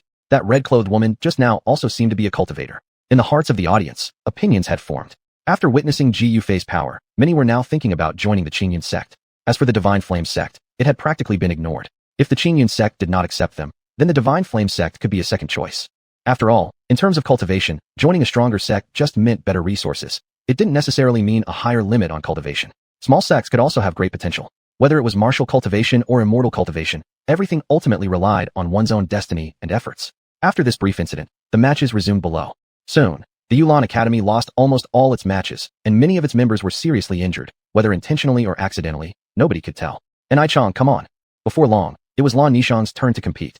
Chu Qin cheered beside her. Yeah. Lan Nishang firmly nodded, then gently stamped her foot on the ground before shooting like an arrow onto the stage. Qingyan sect, Lan Nishang. After stepping onto the stage, Lan Nishang bowed. Her opponent was a young man dressed in green clothes with an amused smile, the 4th prince of the Thunder Emperor dynasty. Ladian Academy, Lei, please accept my challenge. With that, Lei unsheathed his long sword and lunged toward Lan Nishang. Seeing this, Lan Nishang's face immediately tensed. The power of a great warrior king burst forth. She tried to dodge, but Lei was too fast. Bang! Lan Nishang staggered back, blood trickling from the corner of her mouth. She was inferior both in cultivation and in actual strength. This fight was simply unfair. One was a great warrior king, the other a warrior king. They weren't even on the same level. Again, Lan Nishang wasn't the type to easily admit defeat. This time, she took the initiative, concentrating arcane energy in her palms. Her hands shimmered like flowing water, for her arcane channel was of the water attribute. Naturally, she focused on water-based techniques. Water lotus, Lan Nishang cried out, and a light blue flower flew from her palms. Boom. Lan Nishang hurled the water lotus forward. Lei Yi's expression changed slightly as he instinctively blocked it with his sword. Immediately, the water lotus exploded, catching Lei Yi off guard. He staggered backward, covered in dust and dirt. Not bad, but watch out. Lei Yi's eyes narrowed as he began contemplating taking her life. How could he tolerate such humiliation? Being humiliated by a great warrior king. Who could bear that? Zheng. The sword hummed as Lei Yi charged again, leaving behind a white arc of lightning, his speed faster than a startled swan. Not good. Yu Chan's expression changed instantly. She could clearly see that Lei Yi intended to kill Lan Nishang. However, by the time she reacted, it was already too late. That sword shadow had already reached Lan Nishang. At this moment, a gust of wind seemed to blow past her. The next moment, Chu Chun, who was beside her, was gone. Lan Nishang saw the incoming blade, her eyes flashing with determination. She knew even if she gave up now, death was unavoidable. Bang! At that moment, a figure appeared before her. Lan Bing. Seeing the tall figure blocking her, Lan Nishang couldn't help covering her mouth in shock. From the audience to here, it was at least 100 meters. How could Chu Chun be so fast? Lei Yi was thrown backward but slowly stood back up, pointing at Chu Chun and shouting, "Who are you? No third party is allowed to interfere during the match. Don't you understand that?" Lei Yi pointed at Chu Chun's nose and shouted furiously. So close, he almost killed Lan Nishang. This brat ruined everything. We concede this match. Chu Chun picked up Lan Nishang and said indifferently. Chu Chun's action immediately caused an uproar among the crowd. Isn't he the man of Yuchan? Holy crap, is this considered wearing a green hat in public? In an instant, everyone was in an uproar. At the highest seat of the audience stands. Yuhanbing, is that him? The other three women turned their gazes toward Muhanbing. Earlier, Chu Chun had instinctively used the reverse dragon steps due to muscle memory, which had immediately raised their suspicions. I don't think so. Muhanbing was also slightly uncertain. If this person was indeed Chu Chun, why hadn't he acknowledged them upon seeing them?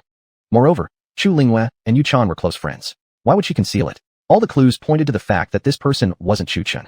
Why don't we test him? Humiliation asked. After all, she had divined that Chu Chun was indeed here. Muhanbing hesitated for a moment and said, "All right, we'll find out soon enough." Muhanbing and Humiliation were thinking along the same lines. If the person was really here, perhaps he had his own hidden troubles and couldn't reveal himself, or perhaps he had even lost his memory. Before long, a crowd gathered around. The surrounding murmurs grew increasingly louder. At this moment, Yu Chan could no longer stand listening to it and stepped forward, saying, "Everyone, it's not what you think. Nishang is my disciple. Naturally, she's also his disciple. Isn't it perfectly normal for him to step in and save her? Moreover, I trust him.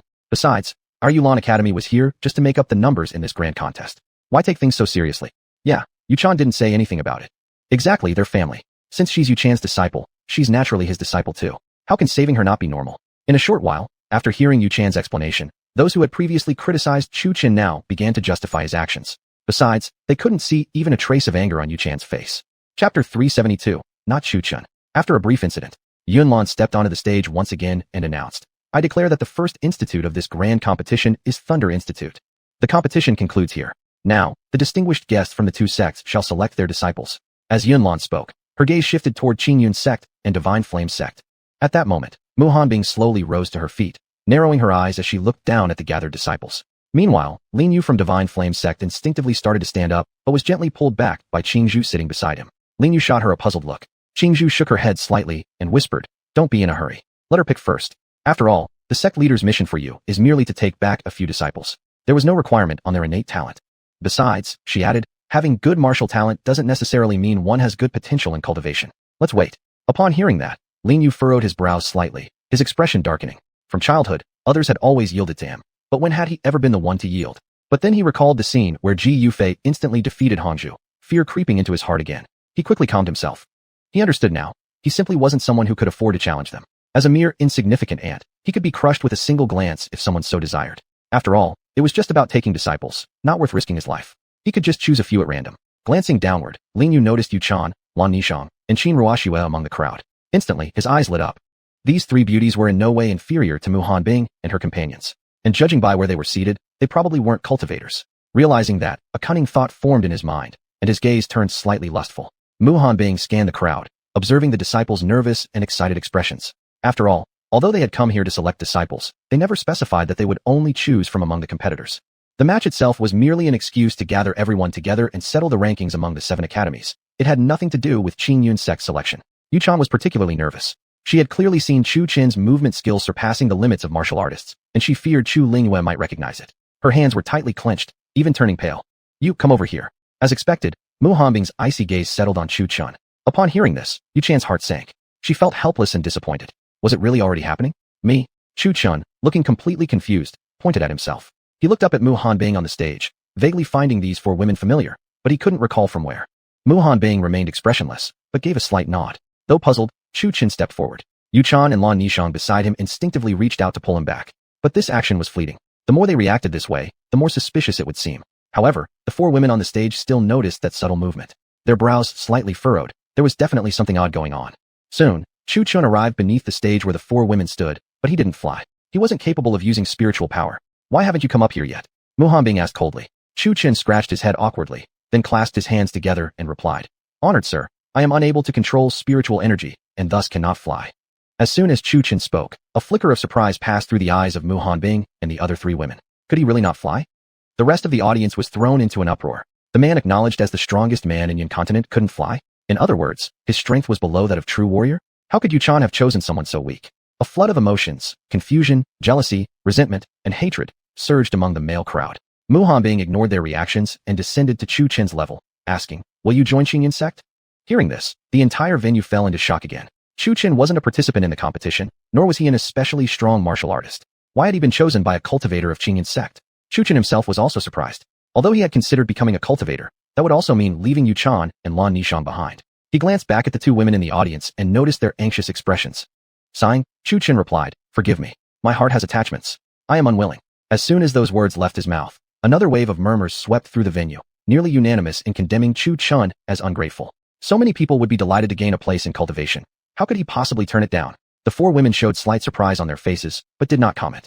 Mu Hanbing simply nodded slightly, saying, "Everyone has their own aspirations.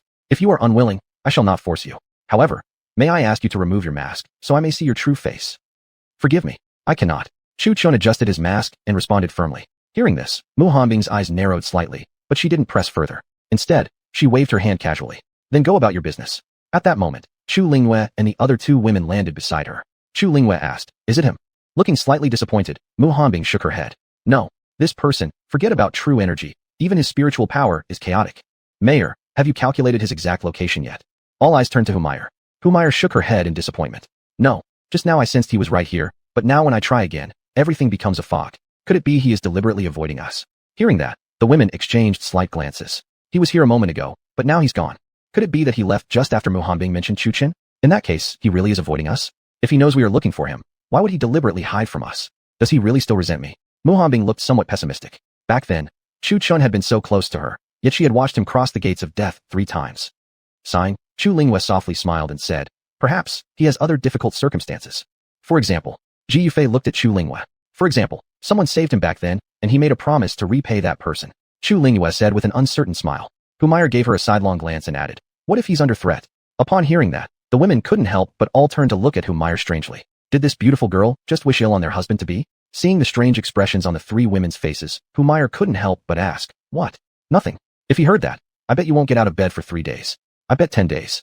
I feel like giving it a try."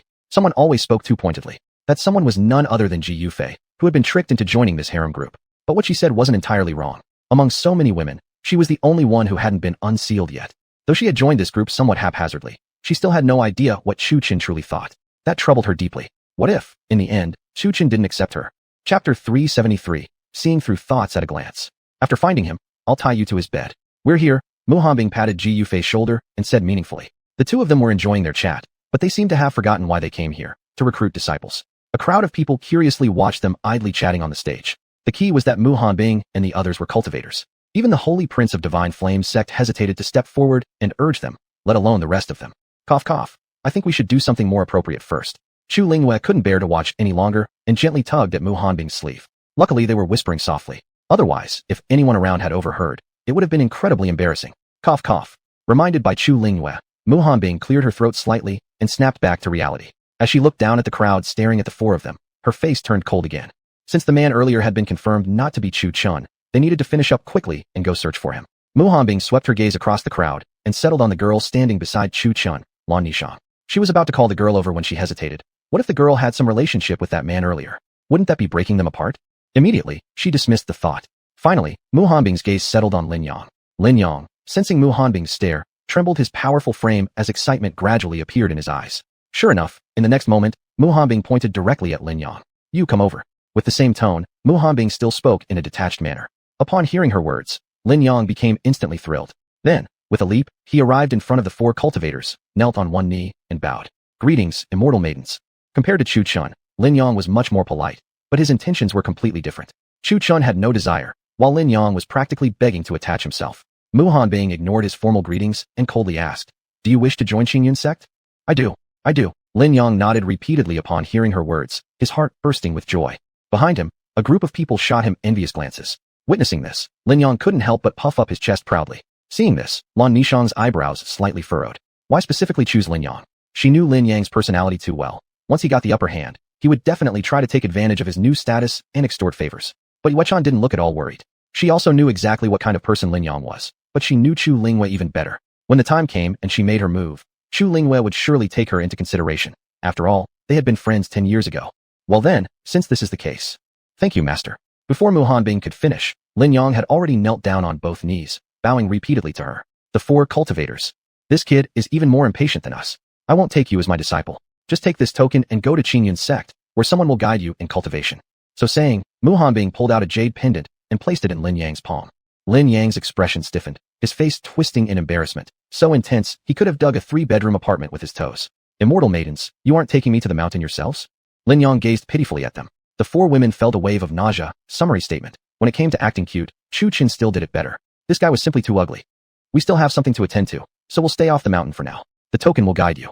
Beside her, Humayr explained indifferently. To be honest, the matter of recruiting disciples should not have been handled by them in the first place. It was just coincidental. They were descending the mountain looking for Chu Chun, and the sect leader competing for this assignment had been a peak master. Thus, they simply decided to stop by. For immortal maidens, may I make a small request? Lin Yang humbly asked.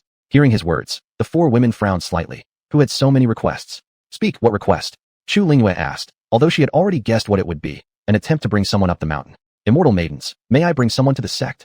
Granted, but it's up to that person's consent. Having wandered the martial cultivation world for years, how could Mu Hanbing not see through his intentions, obviously trying to use their power to coerce someone? Lin Yang's face darkened slightly. He had wanted to force Nishang up the mountain using the authority of cultivators, or even Yuechan would do. So what if someone was the #1 warrior in the Tianyan continent? Before cultivators, they were nothing. But now it was said to depend on that person's agreement, which was certainly not going to happen. After hesitating for a while, Lin Yang stammered, then I'd like to return first to say goodbye to my parents. After all, embarking on the cultivation path means a long journey ahead, and once I go up the mountain, it'll probably be a long time before I can return home again. Unfortunately, he had no choice but to change his approach. He had originally hoped to take advantage of the situation for personal gain, but Mei Shangdao Yi Shazig, Bei Rinjia, Tai Chu Le Shinsu, Zhen Turananga Busa. Still, after some thought, he looked at the 4 women with a greedy expression. Just wait until I become stronger than you all. Sooner or later, you'll all end up as my subordinates beneath me. Upon hearing his words, Mu Hanbing slightly nodded, her expression remaining indifferent. Anyway, the token had already been given to him. Whatever happened afterward had nothing to do with her. Thank you, immortal lady. Lin Yang nodded repeatedly. With that, Lin Yang took the token and returned to his original spot. Hanbing, shall we leave now? Humayr asked. Not in a hurry. Let's wait a bit. At least wait until everything finishes. Anyway, you still can't divine his location, so there's no rush for now. Mu Hanbing had initially wanted to leave as soon as her task was completed, but upon second thought, she decided to stay and fully extend the courtesy. Since she rarely came down from the mountain, mingling in the crowd for a while wouldn't be so bad. Alright then. Humayr wasn't in a rush either. It was her first time stepping into the human world, so naturally, she didn't want to return so soon. Even after finding Chu Chun, she still wouldn't want to retreat back so early. It was simply too boring. After reaching a consensus, the 4 of them sat back down. Continue on with whatever you were doing. Upon hearing this, the Holy Prince of Divine Flame sect had already set his sights on Lan Nishang and Yuechan. He then pointed directly at Yuechan and Lan Nishang and practically ordered, you, and you too. This prince favors you both. Enter Divine Flame sect directly. Hearing his words, many present showed obvious disgust on their faces. Compared to Qingyun's sect's subtlety, the quality of Divine Flame sect truly was poor. Hearing this, Yuechan and Lan Nishang frowned slightly, but, out of respect for him as a cultivator, Yuechan stood and bowed, saying, apologies, but please look for someone else. I still have affairs to attend to. I'm sorry as well. I'm not interested. Lan Nishang and Yuechan rejected his offer in succession. Of course, they both knew exactly why Divine Flame sect had chosen them. Wasn't it simply because of their appearances? Yuechan could easily guess just by thinking. Once they entered Divine Flame sect, the sect's holy prince would certainly force them into submission. Besides, at this moment, they had absolutely no interest in cultivation at all. Chapter 374, Ambush. Hearing the refusal from Yuechan and Lan Nishang, the crowd once again erupted into an uproar. However, they all understood the reason quickly enough. The Sungju from Divine Flame sect clearly wasn't a decent guy. Look, one of them had already been killed upon arrival. Everyone present was seasoned enough to recognize exactly what the Sungju of Divine Flame sect had intended. Lin Yu was taken aback again, then glared hideously at the 2 women just leaving, roaring, you dare refuse me? Don't you know how many people begged to join my Divine Flame sect? Today I personally invite you, yet you dare decline? Lin Yu was furious and vented all the frustration he'd just suffered before Mu Hanbing and others onto Yuechan and Lan Nishang. I will grant you another opportunity. Join my Divine Flame sect, or die. Lin Yu's face twisted in fury, then suddenly his entire body erupted with surging true yuan, sending shockwaves in all directions. Is this the tolerance of the Divine Flame sect? If they don't want to join, why force them? A distant, ethereal voice rang out. It was Chu Linghua. Fellow Taoist, I haven't provoked you, right? Recruiting disciples is our business in Divine Flame's sect. Although he feared the 4 women, his anger was rising. Why should others interfere with how he recruits disciples? Indeed, it's none of our business. But those 2 girls happen to be old friends of mine. I must intervene. They once saved my life. Chu Linghua's voice was icy. At the same time, Mu Hanbing and Hu Meyer also showed their strength, their auras exploding outward in a fierce gale toward Lin Yu. Upon hearing this, Lin Yu furrowed his brows again. Why was every woman associated with you people? Strangely enough, every girl he had set his eyes on seemed to be connected with the Azure Cloud sect, which felt suspicious. Lin Yu gritted his teeth. He could not afford to offend these 4 women, and the Divine Flame Palace equally couldn't afford to either. Fine, very well. Today I shall grant you this favor. Power dictated everything. Although deeply resentful, he simply could not defeat the 4 women. Lin Yu turned his head, clenching his fists, his gaze sweeping across the crowd below. Yu Chan and Lan Nishang had already departed, along with other disciples from Yulan Academy, obviously here, just as spectators. Of course, Lin Yang was secretly quite pleased at this turn. The next day, at sunset, bathed in the golden glow, Yu Chan led the Yulan Academy disciples on their return journey. Nightfall approached, and they had no choice but to set up camp temporarily. Although Lin Yang hadn't used the situation to bring Lan Nishang to Azure Cloud sect, others were eager to attach themselves to him. Originally just a henchman of Lei Xiao, now even the imperial prince from Thunder Emperor dynasty was trying to curry favor with Lin Yang. What a fateful enmity. Their paths diverged, and clearly, neither of these 2 harbored any noble intentions. Late at night, within a carriage, things were rather lively, as the vehicle moved without making a sound. Xiao Chuqin was dragged in again for extraction, while Lan Nishang and Qin Ruoxue remained chatting cheerfully like besties. By the lakeside, Li Jianzhong was the only one resting atop a tree while the other disciples had all rushed to where Lin Yang was. After all, he would become a cultivator sooner or later. With such a connection, their clans could thrive, and their family influence would attract other factions. As for Chen Hongxiu, she was still hunting on the mountain and roasting a pig. Before long, everyone gathered around a campfire, eating and drinking freely. Suddenly, Yu Chan and Chen Hongxiu, who were both gnawing on pig legs, changed expressions at once, glancing toward the forest to the left. Boom. Get out of the way. A fireball flew through the air and slammed into the center of the group, but fortunately, everyone dodged just in time upon sensing it. Ha ha ha. Excellent, excellent. You ladies have sharp reflexes indeed. From the woods, a red-robed man stepped out slowly, clapping his hands with a mocking grin, his eyes shamelessly sweeping across the female figures, eyes filled with greedy desire. Beside the red-robed man, a green-clad woman stood silently beside him, graceful and emotionless. Lin Yu. Upon recognizing him, everyone's expressions shifted dramatically. Didn't expect these little beauties to recognize me. Lin Yu took a step forward, lifting Yu Chan's chin mockingly. Back off. Yu Chan slapped his dirty hand away fiercely. How amusing.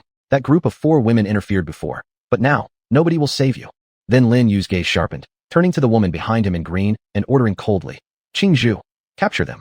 Yes, holy son. Qing Zhu nodded slightly, dashing forward like a ghost. Yu Chan and Chen Hongxiu both turned pale instantly. It looked like they would end their lives here. Faced with cultivators, even a Yuan gang cultivator was just an ant. Yu Chan felt intense pressure inside. Nishang, take Lan Bing and leave. Yu Chan had already mentally prepared herself for death. Even so, she would hold them off as long as she could. Wanna run? Not a chance. Divine Flame Claw. Qing Zhu shot forward like lightning, claws extended as a flaming talon surged toward them. Rain and thunder. Ice purity wall. Yu Chan and Chen Hongxiu shouted simultaneously. Then, a shield of crackling lightning surrounded Yu Chan, while a wall of ice formed in front of Chen Hongxiu. Boom. The fire talon struck, and the ice wall was as fragile as thin paper. The flames melted it even before direct impact. The fire talon slammed into Yu Chan's lightning shield, which likewise crumpled like paper. Then both women were sent flying backward by the fiery impact, their clothes charred and torn, revealing glimpses of bare skin. Cease your futile struggle. Submit, either willingly, or I will force you to. Lin Yu's smile grew more wicked, even cruel. Yu Chan, master. As Lan Nishang carried Chu Linghua away, seeing the scene unfold made her roar in fury. Damn it. Chu Linghua looked at the fallen Yu Chan, then at Qing Zhu and the holy son of Divine Flame sect. Gritting his teeth hard, he yanked his hand away from Lan Nishang. What are you doing? Lan Nishang grabbed Chu Linghua again. These two were too strong. Chu Linghua, having lost his memories, couldn't even use Yuan energy. Running into battle now would be suicide. Yu Chan said before, anyone who tries to kill us, I must kill them. She also said, if someone dies, they will forever be separated between heaven and earth. But you can't defeat them. They're cultivators. Lan Nishang knew Chu Linghua was powerful, but no matter how strong he was, he could never defeat true cultivators. In her eyes, cultivators were gods. If I can fight them or not, I'll find out only after fighting. Besides, isn't Yu Chan your master? Can you stand idly by while your master dies right before your eyes?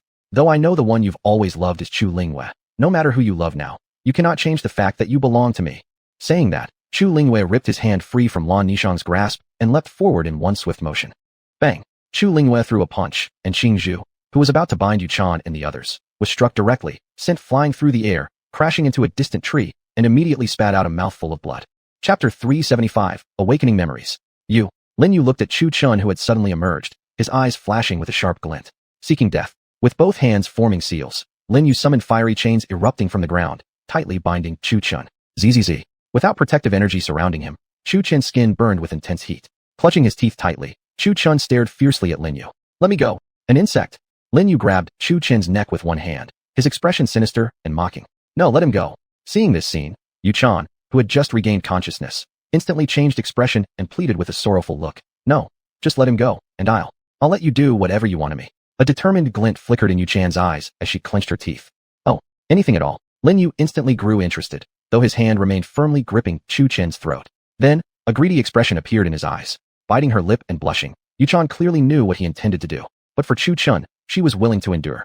Just let him go, and I'll let you do anything to me. Oh, all right then. Show me your sincerity, won't you? Lin Yu loosened his grip slightly on Chu Chen's throat. Chu Chun, finally catching his breath, glared and spat. You dare let me go? Slap. Annoying. Lin Yu struck Chu Chen across the face. Instantly, Chu Chen's face swelled and turned red. Please let him go. Don't you just want my body? Take it. Seeing Chu Chun beaten so badly, Yuchan's heart pierced with pain, a determined look flickering in her eyes. One piece of clothing after another fell from her body, though only her pure and slender arms were exposed. Despite this, seeing her faintly revealed purity, Lin Yu couldn't help swallowing hard. Yuchan, if you dare undress, I swear I'll become a demon right here. Bound by the fire chains, Chu Chen suddenly roared furiously, his aura surging powerfully, startling Lin Yu standing nearby. At that moment, the fragmented memories in his mind gradually pieced together into clear scenes. Master. From a distance, Lan Nisha also arrived. Seeing Yuchan's tearful gaze and dropping clothes, she gazed at Lin Yu's hideous face, instantly filled with rage. When she saw Chu Chun bound by fire chains, her expression changed. Lan Bing. Before she could run toward him, her body suddenly tightened. Turning back, she saw a woman in green robes behind her, and she herself was now tightly bound. Bring my sword. Bang. At that moment, Chu Chen's entire aura burst forth powerfully. The chains restraining him shattered with a loud crash. Looking at Chu Chen now, his earlier innocent look was gone entirely, replaced only by a cold and murderous gaze. Meanwhile, far away in the Phoenix Ancient Kingdom, the four girls were strolling through the market street, where the fox charmer, whom Meyer held a sword called the Dragon Emperor. It was Chu Chen's personal sword. Since Chu Chen's disappearance, Meyer had kept it close to trace his whereabouts. At that moment, the four girls were walking through the city market. Suddenly, the Dragon Emperor's sword in Meyer's arms let out sharp, ringing sounds, shaking violently. It's him. All four girls changed expression instantly. Buzz. Meyer struggled to control the Dragon Emperor's sword, but it flew out of her arms in an instant. Chase. The four girls beamed with joy. After all these days, they finally found him. Clang. On this side, Chu Chun gripped the Dragon Emperor's sword. The moment it left the scabbard, even Qing Zhu, who was at the Golden Core formation stage, fell immediately. This awakening of memories not only propelled Chu Chun past 2 cultivation stages directly to the embryo formation threshold, but after his journey through the mundane world, his sword cultivation Xinjing had further reached new heights. Previously, Chu Chen struggled with sword control, but now, every motion came effortlessly. Next, it's your turn. Without any expression, Chu Chun said coldly, pointing the blade at Lin Yu. No, it's impossible. Who are you? Lin Yu stared as Qing Zhu's head rolled from afar, fear dropping him heavily onto the ground where he sat trembling, gazing at the white-robed man before him. Compared to earlier, Chu Chun seemed transformed entirely, exuding a cold and powerful aura. From him, Lin Yu even sensed true energy. Who I am hardly matters to a dead man. Lifting the corner of his lips slightly, Chu Chun slashed his sword down. Lin Yu's head rolled to the ground before he even had time to scream. All right, put your clothes back on. After finishing off Lin Yu, Chu Chun turned around and crouched down, smiling gently as he spoke, completely different from the previous cold, bloodthirsty man. Obediently allowing Chu Chun to help adjust her clothing, Yuchan's mind still lingered on the previous stroke of his sword. Coming back to her senses, Yuchan trembled slightly as she softly spoke. You are Chu Chun, or are you Lan Bing? Yuchan couldn't believe this fact, yet she had no choice but to accept it. That decisive swordplay, that icy gaze, she would never forget them in her life. The man who once made her fall deeply in love had finally returned. Hearing this, Chu Chen gently stroked her dark hair and said with a warm voice, How is it? After deceiving me and taking my body, you don't recognize me now? Silly girl, I'm your man. My man. Yuchan murmured softly to herself, tears slowly sliding down from the corners of her eyes. She had waited 10 years, and now he finally admitted it with his own words. Oh, why are you crying then? Should I just take Ningxiang and leave? Before Chu Chun could even finish comforting one woman, he had already brought over Lan Ningxiang, who was still utterly confused. No, don't leave. Yuchan nearly flew over and tightly embraced the man she had yearned for all these years. Chu Chun held both women gently and stroked their hair. Whether he had amnesia or had regained his memories, Both had given their hearts and souls to him. You're still standing there? Chu Chun smiled warmly and playfully tapped the stunned Lan Ningxiang lightly on her head. So, are you Chu Chun or Lan Bing? Lan Ningxiang asked the same question again. Your man. Chu Chun answered with a smile. At this moment, the unconscious Chen Hongxiu let out a soft moan. Bang. Yu Chan immediately slapped her head, and after that, Chen Hongxiu went back to sleep. Yu Chan, you're amazing. Chu Chen couldn't help but give a thumbs up. Thank you, my dear husband. Not wanting Chen Hongxiu to ruin the atmosphere, Yu Chan decided it was better to keep her asleep for now. Truly not a peaceful person. Shaking his head slightly, Chu Chen looked at the still slightly dazed Lan Ningxiang, but said nothing more. He guessed it would take a while for someone else's personality to settle in her mind, and Lan Ningxiang just hadn't accepted it yet. Chu Chun understood her character well. She was simply too innocent. No worries, he would let her take her time. Oh, you guys really ran fast. Finishing that, Chu Chen chased after the 4 people. Why was it 4 instead of 5? Because Li Jianzhong was forgotten by some falling leaf. He had witnessed Chu Chen's actions in person, and as for Qin Ruoxue, she hadn't even left. So, the only ones desperately fleeing were the 4 cowardly princes and lords, Lin Yang, Lei Xiao, Morong Bai, and Gongsun Iran. Chapter 376. You guys can float for a while. After finishing things, the 4 of them were captured by Chu Chun and dragged back. At this moment, Chen Hongxiu, who had been knocked unconscious for the 2nd time by Yue Chan, also woke up. For some unknown reason, her head hurt. What is this? Looking around at the mess on the ground and the sight of the sacred prince of the Divine Flame sect lying in a pool of blood, Chen Hongxiu was completely baffled. Oh, Mentor Hongxiu, you're awake. Chu Chun had just returned when he saw that Chen Hongxiu had woken up. This time, Yue Chan didn't punch her in the head again. Lan Bing, why are you here? Didn't I tell you to leave? Chen Hongxiu stared at Chu Chun, puzzled. Somehow, she felt that he seemed different from before, though she couldn't figure out exactly how. Hongxiu, let me introduce you. This is Chu Chun, my man. And also an I Chang's man. After resolving her emotional troubles, Yue Chan was in a particularly cheerful mood, almost as carefree as the second Mu Hanbing. Chu Chun. Chen Hongxiu still looked puzzled. Of course she knew this was Chu Chun. After all, she was just playing along with your little act. Wait, you're saying he's Chu Chun. Could it mean? Chen Hongxiu immediately caught on the next moment. Yue Chan reintroduced him, which meant he had recovered his memories. Yue Chan didn't say anything, just gently nodded. Chen Hongxiu greets the immortal. Chen Hongxiu immediately knelt down on one knee. The 4 who had fled earlier were stunned by this scene, while Qin Ruoxue remained unconscious. TSK. After all, you are my mentor, how can you kneel before me? Chu Chun ostentatiously used true Yuan energy to lift her up. Looking at the injuries on everyone's body, Chu Chun waved his hand, releasing a green glow. With the healing ability of the ancient dragon's body combined with the power of the Yimu Xuani, everyone's injuries healed quickly.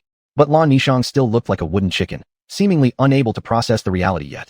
After all, Chu Chun had abruptly transformed from a foolish young man into an immortal, emitting a completely unfamiliar aura. Such a change was impossible for anyone to accept easily. Although she knew this was indeed the original Chu Chun, what she loved was that naive and innocent version of him. Alright, everyone, please sit down first. With a wave of his hand, Chu Chun conjured a bunch of stone benches on the ground. Soon after, a pile of firewood appeared in the center of the circle. As soon as Chu Chun snapped his fingers, flames instantly flared up from the wood. This series of magic-like actions left everyone in awe. Lin Yang was already drenched in sweat at this moment. After all, back in the academy, he had caused no small amount of trouble for Chu Chun.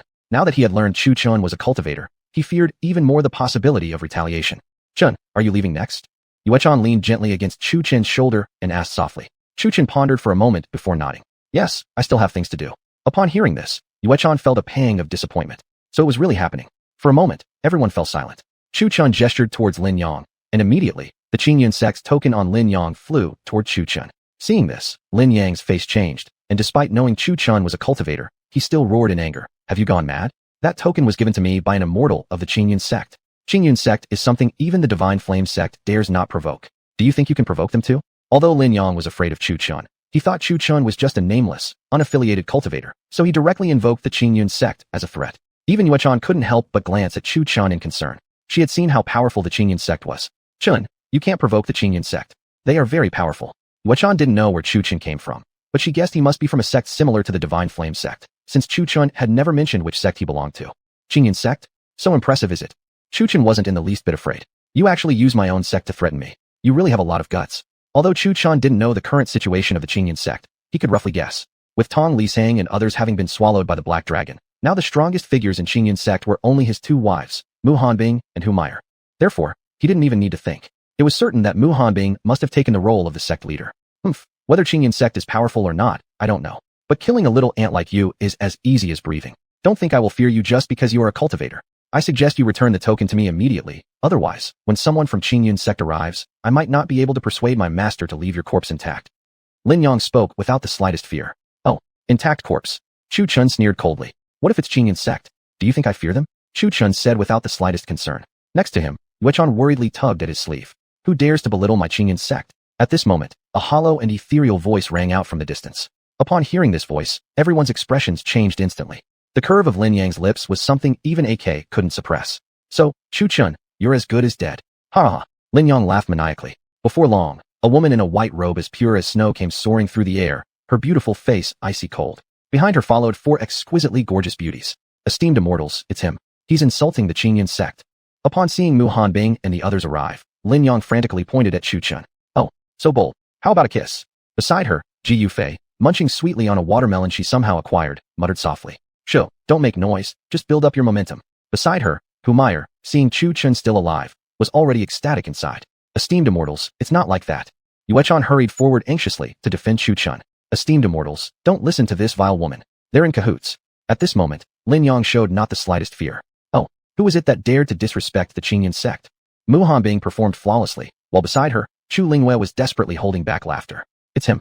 Not only did he insult the Qingyan sect, but he also stole the token you gave me. Esteemed immortal. This man must not be spared. Lin Yang pointed at Chu Chun, who was still roasting a pig, his expression extremely malicious. Oh, is that truly the case? Mu Hanbing couldn't think of a better line. All right, come down quickly. The pig's almost burnt. Over here, Chu Chun said impatiently. Yue Chan and Lin Yang were both instantly stunned. Chu Chun, you shall be executed. However, Mu Hanbing completely ignored his words and continued her act. Executed? Executed for what? If you're not going to eat, let them eat. You guys can float for a while. Finishing his words, Chu Chun handed the roasted pig in his hand to a stunned Yue Chan, then cut a piece for everyone present. This made the 4 floating women drool uncontrollably. Oh right, I took back the token too. I just didn't like this guy, so I did you a favor and took care of him. After speaking, Chu Chun took out the token and waved it around, leaving everyone present in utter confusion. Big sister, maybe we should go down? The grilled meat smells too good. I can't resist anymore. Ji Yufei whispered. Makes sense. Let's eat first. Alright. Chapter 377. Ling Yang is confused. They arrived, and the 4 maidens slowly descended. Thank you, fairy. Thank you for what? Eat first. I'll deal with you later. I'm coming for the grilled meat. After that, the 4 women, who had previously appeared graceful and ethereal, suddenly rushed toward Chu Chun like little girls. What's going on? This plot doesn't make sense. At this moment, Ling Yang, looking completely bewildered, stood there equally perplexed. Everyone got a piece of grilled meat, except him. Before anyone could process what was happening, they saw Chu Chun and the 4 fairies grabbing pork legs and devouring them hungrily. Hanbing, you don't mind that I've taken his badge, right? Chu Chun said, chewing on his pork leg. Not at all. How could I mind? Whatever my lord says goes. Mu Hanbing didn't even bother with table manners, eating so messily that grease smeared her mouth. My lord. Everyone caught the key word and turned their gazes between the 4 girls and Chu Chun, as if starting to realize something. Lingwei, what was this little sister's name again? Yue Chan. Oh, she won't mind me taking a bite of her pork, right?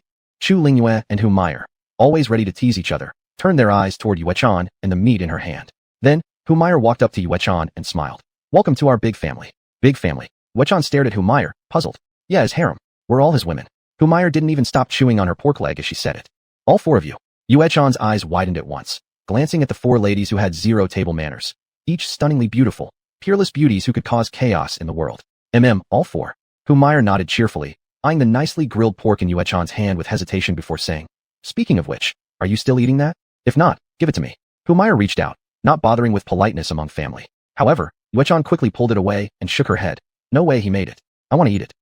This sentence instantly created a rather awkward atmosphere. Then, Humiliation awkwardly scratched her head and looked around, before her eyes settled on the white-robed man hungrily gnawing on a pork leg. Hand it over.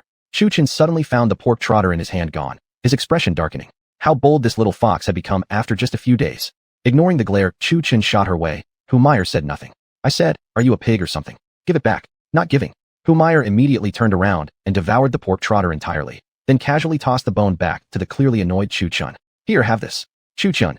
At this moment, everyone watched Chu Chun and the 4 women banter with one another, their faces full of bewilderment without understanding what was happening. Chu Chun, don't you want to explain something? Yue Chan chewed on her pork leg while walking over, mumbling unclearly. Truth be told, the suckling pig Chu Chun roasted was 10,000 times better than the one Chen Hongxiu cooked. Chu Chun almost forgot about the main matter.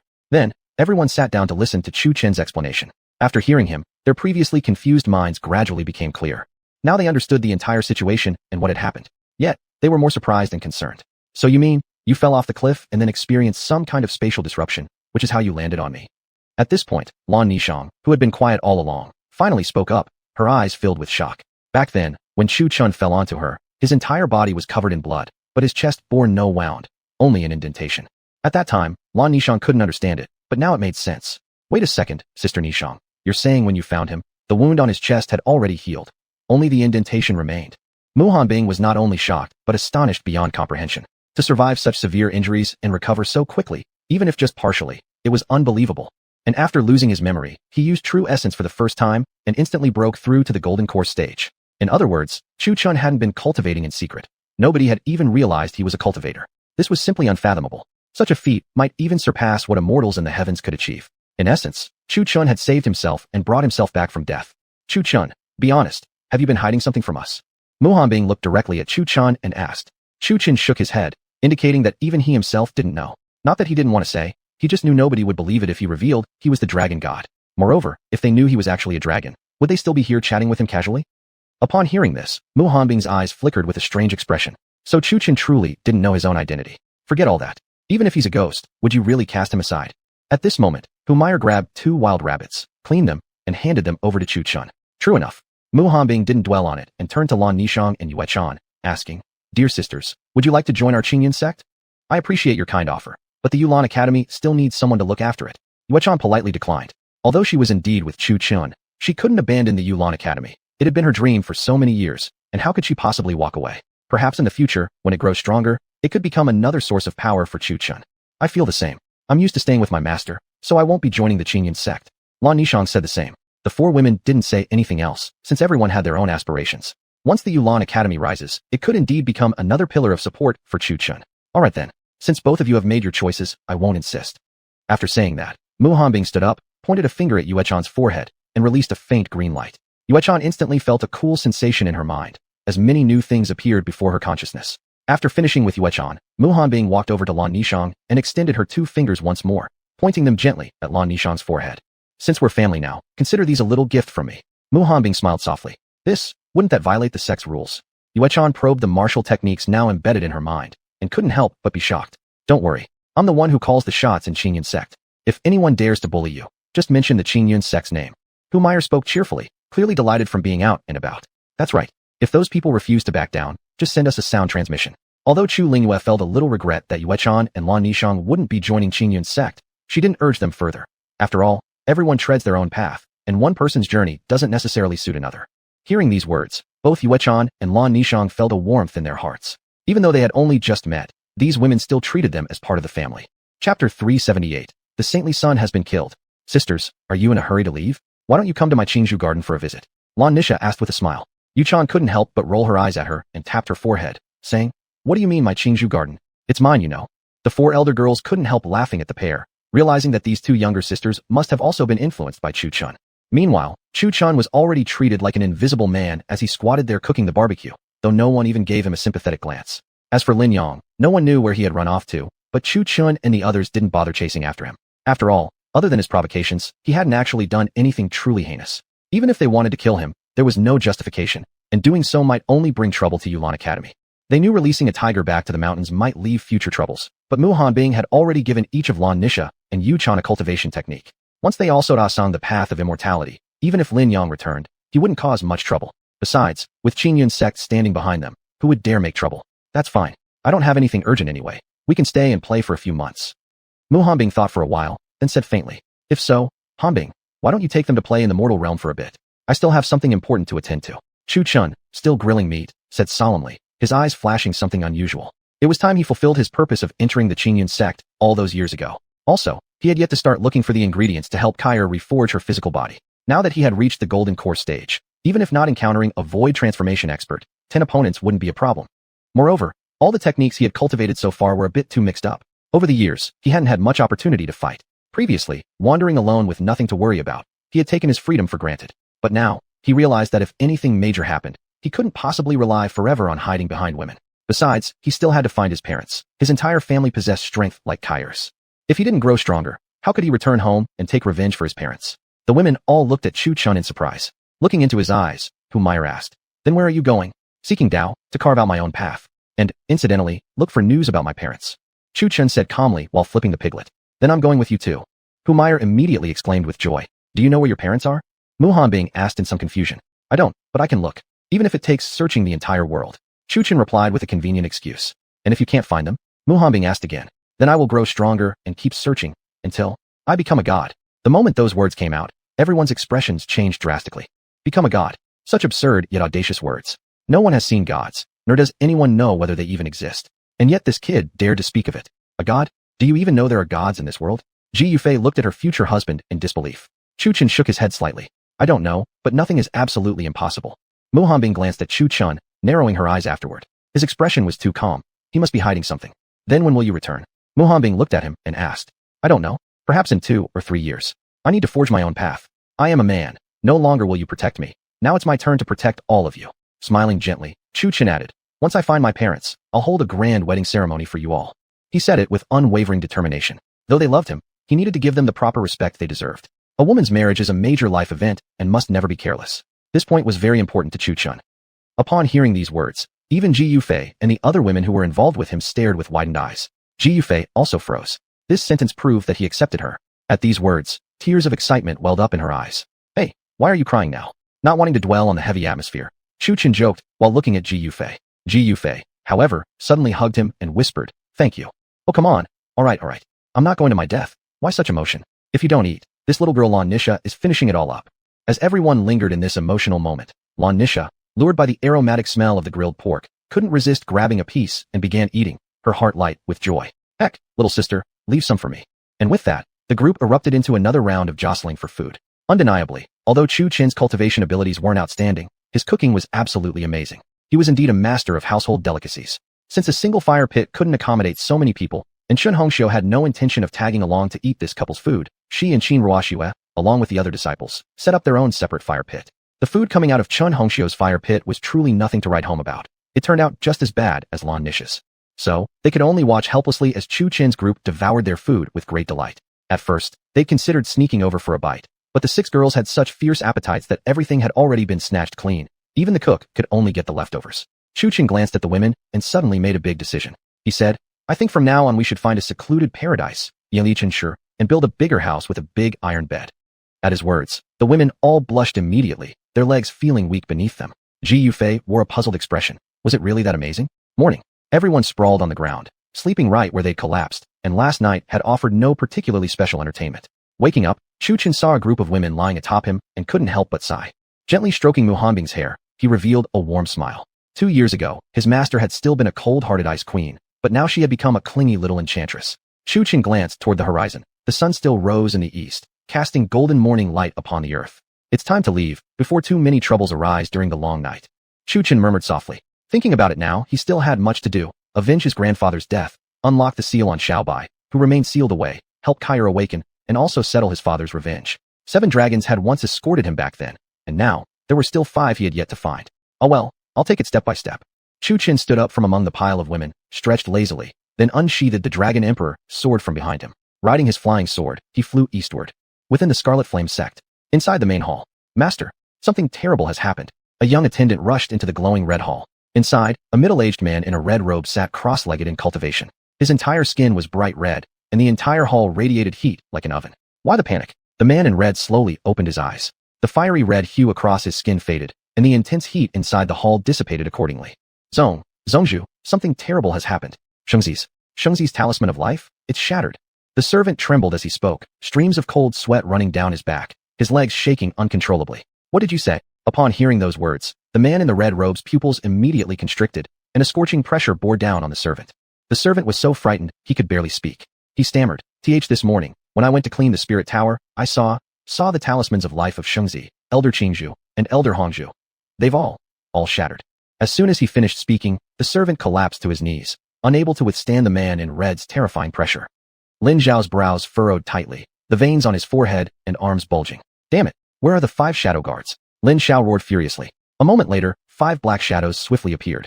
Upon seeing their master's furious state, they immediately knelt on one knee in unison and said, Here, find out who killed Xingzi. If you can't find him, don't bother coming back unless you bring the culprit's head with you. After speaking, Lin Zhao released even more of his oppressive aura. The servant was crushed under the pressure, exploding into a spray of blood mist. The 5 cloaked men felt a chill in their hearts, but they still replied in unison. Understood. Get out. With a wave of his hand, Lin Zhao sent the 5 shadows dashing away rapidly. Just who is it that dares to kill my son? I will make you suffer a death by 1,000 cuts. Lin Xiao gritted his teeth furiously, then stood and strode outward. Someone come, clean this place up. Lin Xiao issued an order, and immediately, a maid stepped forward to wipe the bloodstains off the floor. At this moment, Lin Xiao had arrived at a dungeon. Inside the prison cell were a number of young women, each quite attractive, all leashed like dogs by their necks. When they saw Lin Xiao enter, the women instinctively shrank toward the corner, faces filled with fear. These women had all been captured by the Divine Flame sect specifically for Lin Xiao's carnal pleasure. Because Lin Xiao practiced the 9-yang cultivation technique, his yang energy would easily build up and cause his body to explode, so he required young virgin girls daily for release. These women imprisoned in the dungeon were all untouched. Meanwhile, in the southern mountain range of the eastern wasteland, a figure clad in white continued weaving through the forest. Behind him, 5 black-cloaked men followed closely, never falling behind. These 5 men were all at the golden core formation cultivation stage, with one even reaching the embryo completion stage. Kid, you won't escape today. Fluttering blossoms and falling leaves. The leaves drifted down as they were imbued with true energy, flying rapidly toward Chuchen in the distance. Whether I can escape or not still remains to be seen. Chuchen activated the reverse dragon steps to the fullest, easily dodging the flying leaves. One sword, dragon's roar. Chuchen swung his Dragon Emperor sword backward at the 5 pursuers. Bang! The 5 men's expressions instantly changed as they quickly scattered. Burning flame inferno. One of the black-cloaked women launched an attack with a palm strike toward Chuchen. Chuchen turned his head, expression instantly changing, and raised the Dragon Emperor's sword to block. Boom! Caught off guard, Chuchen was sent flying backward. As he faced the woman in black ahead, his heart involuntarily tightened. What the hell is she eating? How is her strength so tremendous? Chuchen had thought her strength would be no different from any ordinary cultivator, but now he realized his mistake. He had underestimated her, resulting in a palm strike that sent him flying. Luckily, the kid's body was tough, the injury was minor. The next moment, he was surrounded by the remaining 4 men behind him. Hey, tell me, have I ever wronged you guys? Chuchen felt miserable inside. He had simply been flying along and entering a state of enlightenment when suddenly a sword stabbed at him. Had it not been for his quick reflexes, he would have died yet again, leaving him in utter confusion as these 5 chased him down. By now, he still didn't know what was going on. Oomph, you killed our sect's holy son. You think you can escape? Impossible. The burly leader of the black-cloaked men coldly declared. The Divine Flame sect? Holy son? Another random nobody. Whether Chuchen had been too deep in enlightenment for too long or not, his mind wasn't quite sharp. In short, he couldn't recall. Hey, that's low. Just as Chuchen was trying to figure out who this nobody was, the woman in black thrust her sword at him. Lightning fast, shadows barely able to keep up. Chuchen's expression changed, but by the time he tried to react and defend, it was already too late. Hiss. Slightly shifting his body sideways, Chuchen still took the blow, his left shoulder struck by the sword of the black-cloaked woman. Damn it, not only is she strong, she's also so damn fast. Chuchen immediately broke out in a cold sweat. He had already stepped into the first stage of the ancient dragon god body, his physical form now indestructible. Of course, this immortality meant that as long as his heart was still beating, he could endlessly regenerate, even if his head were severed. This was the overwhelming power of the ancient dragon god body. Yet not a single member of the dragon race had ever successfully cultivated it, let alone reached the first stage. Chuchen rightfully became the second strongest, the first being the dragon god, who created this technique. Thus, this sword strike only pierced the bone in Chuchen's right arm. Pain surged through him, and with a jendong, shudder, of his true energy, he sent the black-cloaked woman flying away. Then he pulled the sword out from his shoulder, blood gushing uncontrollably. It hurt. Damn it, it really hurt, but it wasn't fatal. What are you all waiting for? Attack! The black-cloaked woman shouted at the group of hesitant men. Clang! Chuchen tossed the sword he had pulled out onto the ground. In no time, the wound on his arm began healing visibly. Chuchen stepped forward with Dragon Emperor's sword raised, slicing out. Stars fall, moon sets. The sword aura was vast, like stars and the moon descending together. The 4 men instantly changed expressions. None of them wanted to block such a strike head-on. Yet, just as they tried to flee, Chuchen wasn't about to let them escape. His speed was equally unmatched, swift enough that not even shadows could keep up. If he poured his all into reverse dragon steps, not even a mighty expert like Muhan Bing could hold him back. Arg! Suddenly, a scream echoed. The burly black-cloaked man had been pierced through the chest by Chuchen's sword. First, Chuchen's voice was cold, like a god of slaughter. Slowly, he started walking toward the skinny black-cloaked man. Heavenly Flame Inferno. The thin man unleashed a forbidden seal toward Chuchen. Boom. Flames surged violently, concealing Chuchen within the inferno. The 4 men brightened with hope. He must be dead. Sorry, fire doesn't work on me. Chuchen's cold voice emerged from the flames, followed by a figure stepping slowly out toward the thin black-cloaked man. No, please don't kill me. The thin man was so terrified, he collapsed to the ground. Brother 4. The other 3 rushed forward in alarm, attempting to rescue him. But a single sword flashed past, piercing the thin man through the forehead. Second, Chuchen said as the Dragon Emperor's sword flew back into his hand. His gaze swept over the terrified 3 remaining. Next, Chuchen turned his eyes to the black-cloaked woman. Her speed and strength were formidable, truly a dangerous opponent. Your turn. Chu Chen's gaze turned icy as he strode toward the black-cloaked woman. You're asking for death. Gritting her teeth, the woman stood, hands pressed against her chest. Blood rushed to her head, and she spat out a mouthful of blood. Chapter 380, 2 to live, 1 to die. The woman aimed at the sword behind Chu Chen, then clenched her fist, and the sword immediately lunged at Chu Chen's back. The other two moved at the same time, exuding a fierce, murderous intent. Longevity sword art, third stroke, Azura life and death, Jean. Chu Chen's voice was cold. In an instant, he blocked the flying sword from behind, then in a flash, dashed past the two men and appeared before the woman in black robes. His hand rose, the sword fell, an instantaneous slash to the throat. The third. Her head flew high into the air, eyes wide open in death. One left. After finishing, Chu Chen slowly turned to face the remaining two. The two exchanged glances, just one left? In other words, two would live and one would die? Fighting at this point was clearly unwise, especially after the strongest among them, a cultivator at the Taichung stage, had been slaughtered like a chicken by this young man. What more could they, merely at the Jingdong Golden Core stage, hope to achieve? 3. Chu Chen calmly raised one finger. They looked at each other, uncertain of his meaning. The next moment, their faces changed dramatically. Run. The two quickly mounted their swords and fled southward, the direction of their divine flame sect. If they could reach the sect, even this prodigy would stand no chance against their sect leader. 2. Chu Chen gazed at their fleeing figures and casually raised his second finger. His voice rang through the entire Nanling Mountains. Upon hearing that, the black-cloaked men redoubled their speed, desperate to escape as quickly as possible. 1. I'm coming for you. A grin stretched across Chu Chen's face, his eyes full of mockery. Boom. Chu Chen stomped his foot, shooting forward like an arrow released from a bow. Then, the Dragon Emperor's sword flew to his feet on its own will. Soon, Chu Chen's figure swept through the Nanling Mountains like a ghost, startling flocks of birds into flight. He got you. His smile like that of a devil. Chu Chen approached the one at the rear, then swung his sword in one stroke. Crash. The man in black, eyes wide with terror, crossed his arms in a desperate attempt to block Chu Chen's blade. Although he knew Chu Chen was strong, he was ready to fight for his life anyway. It was a death sentence either way, so why not try to turn the tables if he got lucky? Seeing this, Chu Chen couldn't help but look slightly surprised. After all, the Dragon Emperor's sword was incredibly sharp. Attempting to block it barehanded was clearly unwise.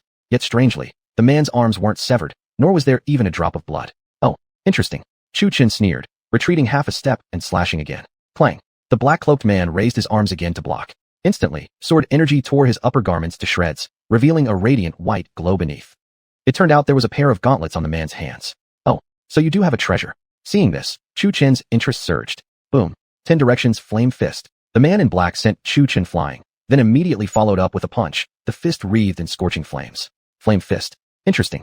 Chu Chen gripped his sword, his eyes flashing with a cold sharpness. Falling leaves drift. He thrust his sword forward again. Amazingly, fallen leaves on the ground also rose into the air, following his sword stroke from behind. Boom. A scorching wave of heat rushed forth with the blazing fist, but Chu Chen's expression remained calm. The two forces collided, both men retreating several meters. A trace of blood trickled from the corner of Chu Chen's mouth. In comparison, the black-cloaked man fared far worse, his face pale as blood poured from his mouth, struck by Chu Chen's sword energy. Not bad. You've actually got some skill. Wiping blood from his lips, Chu Chen dashed forward again, using the same falling leaves drift technique. Seeing this, the black-cloaked man's face changed instantly, instinctively crossing his arms once more. But alas, he only had gauntlets. Clang. The sword struck true, sword energy surging. Along with it, the drifting leaves also slashed deep cuts across his body like blades. Spit. Hit again by Chu Chen's sword, the man staggered backward and spat out a mouthful of blood. Realizing Chu Chen was coming again, he turned and ran. But Chu Chen merely stood there, calm and composed, stretching out his hand and tightly closing his fingers together. Boom. He spoke softly as he spread his fingers apart, and at that moment, far away, the escaping man suddenly convulsed violently. Then with a loud bang, his entire body exploded into a blood mist that quickly dissipated into the air, leaving only 2 arms dropping from the sky. It must be said that the gauntlets were truly solid, remaining intact even as the man had been blown apart. The sheer defensive power was impressive. Mine now. Chu Chen didn't rush to chase the other. In truth, he had already placed tracking marks on both men.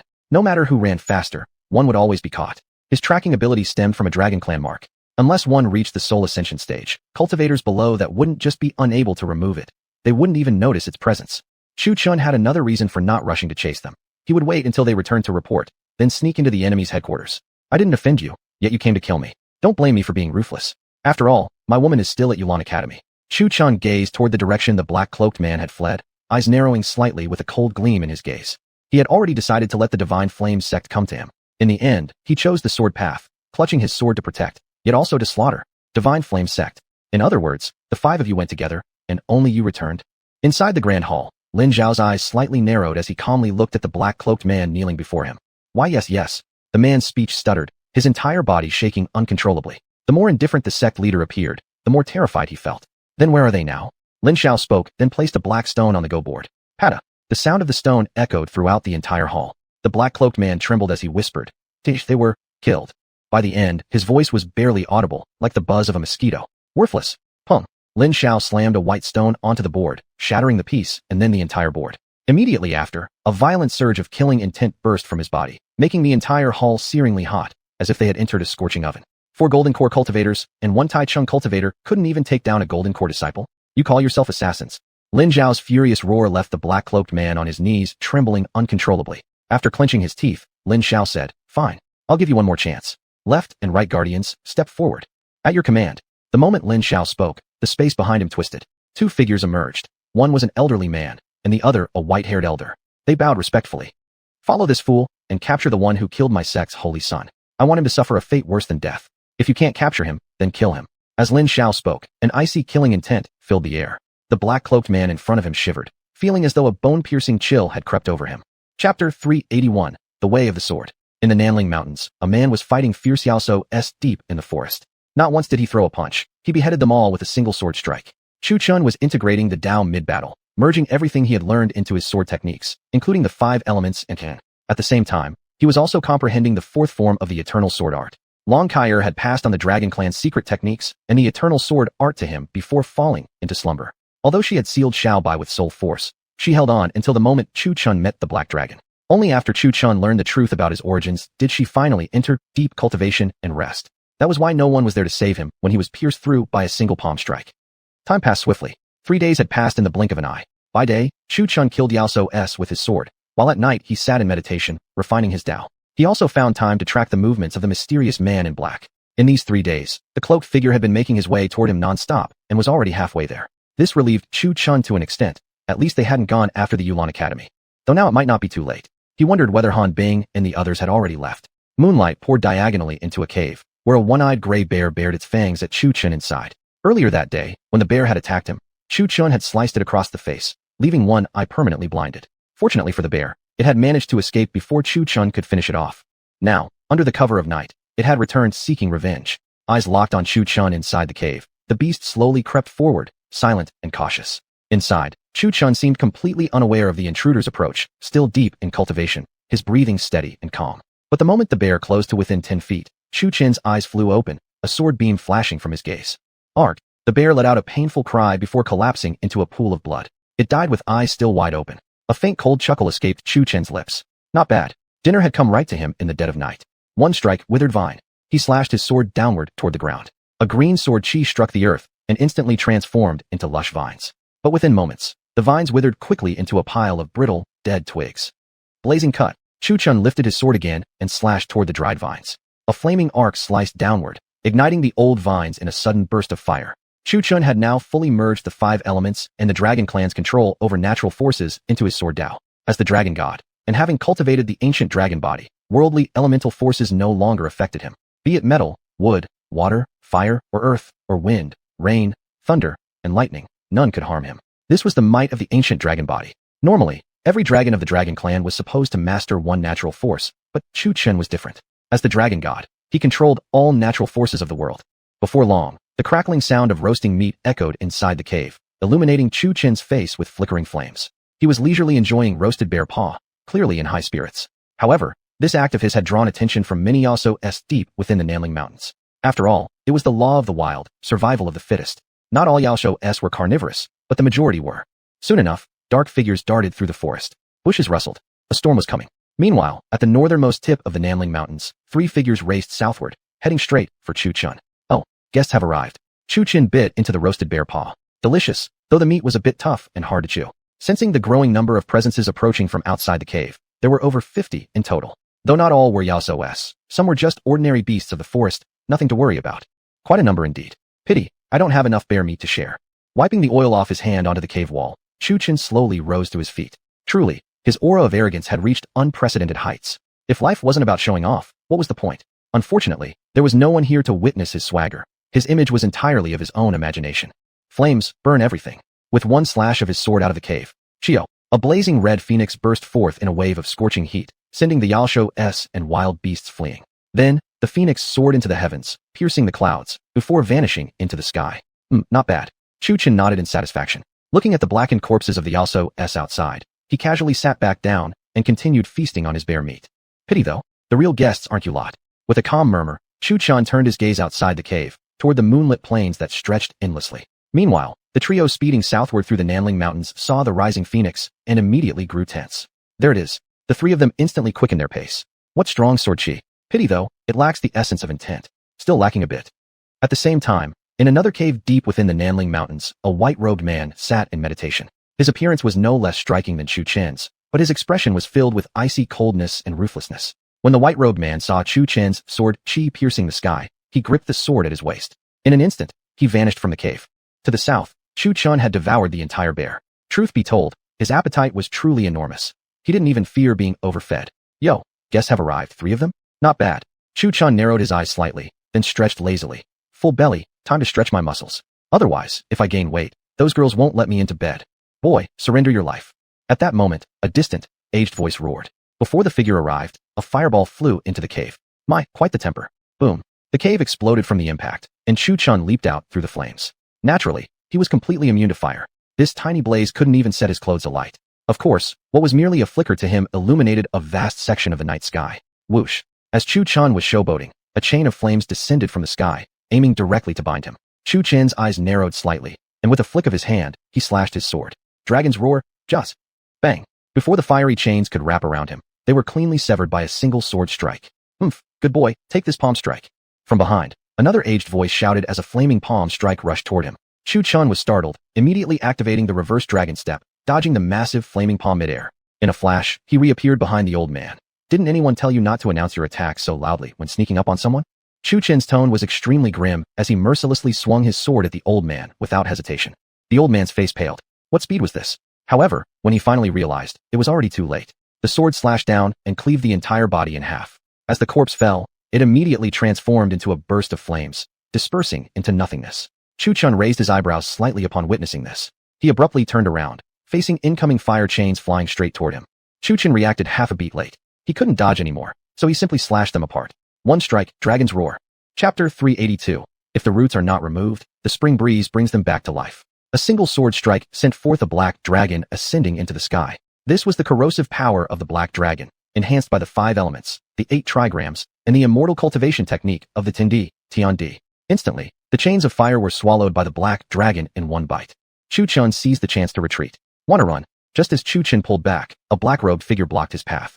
He turned his gaze to the left and saw the old man, whom he had just slain, soaring through the air toward him once again.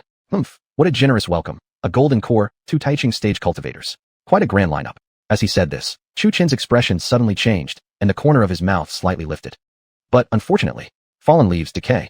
Chu Chen soared into the air, raising his sword posture. The leaves below lifted with the sword energy, swirling around him as the center.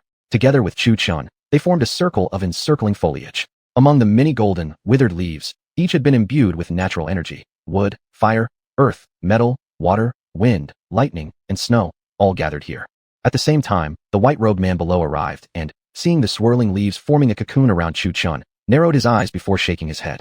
He has sword chi, but lacks sword intent. A pity. Since someone is already here, I'll just wait a while. The white-robed man leaned casually against a tree and observed the battle. Meanwhile, Chu Chen high in the sky noticed nothing below, not even sensing the man's presence. Above, a stalemate had formed. Neither side moved first. If the enemy moved, I moved first.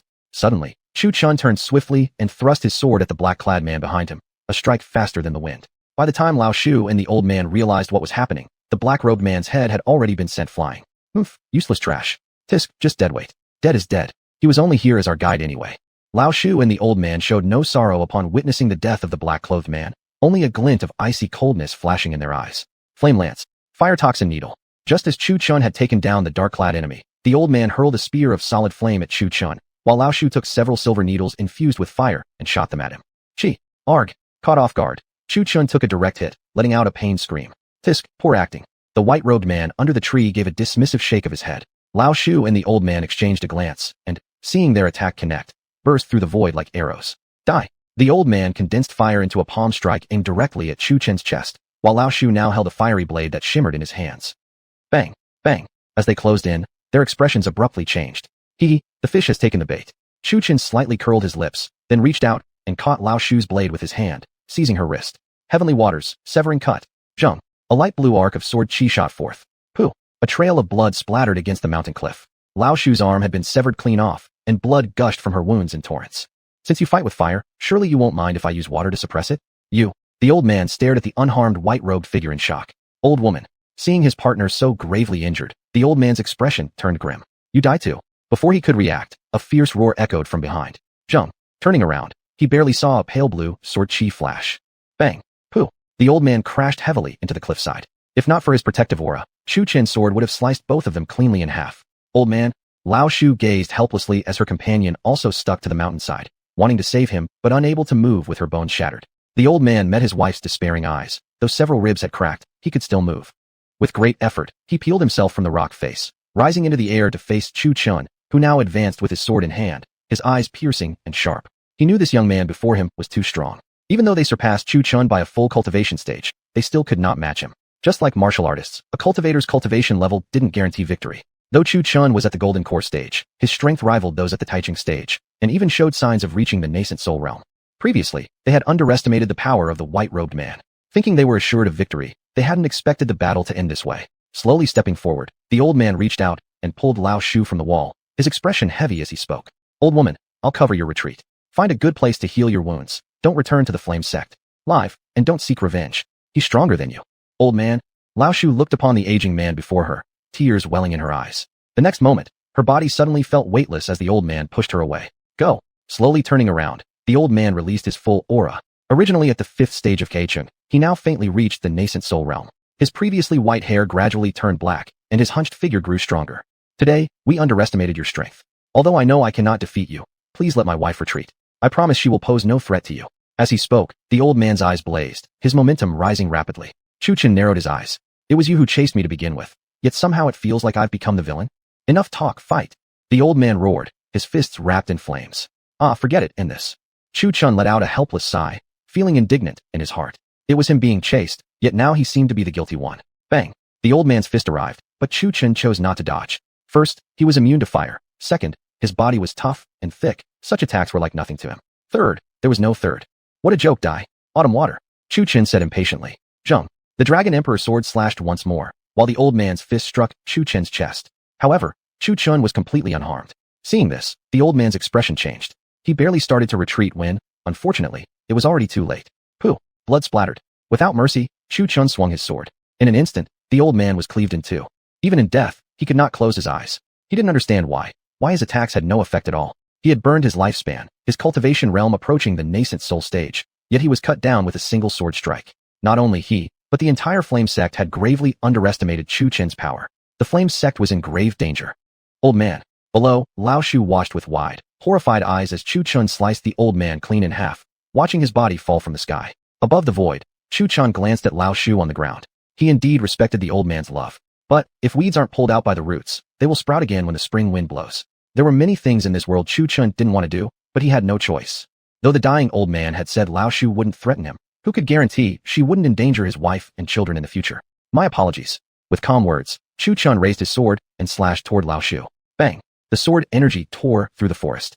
Chapter 383. See you next time. Beneath the boughs, the man in white didn't think there was anything wrong with Chu Chen's approach, for all along his path, his hands were stained with blood. Those who held grudges against him were either wiped out entirely or their sects destroyed. There were many things he could have avoided, but some actions he had no choice but to take. To do good is fine, but good and evil must be balanced. Finished.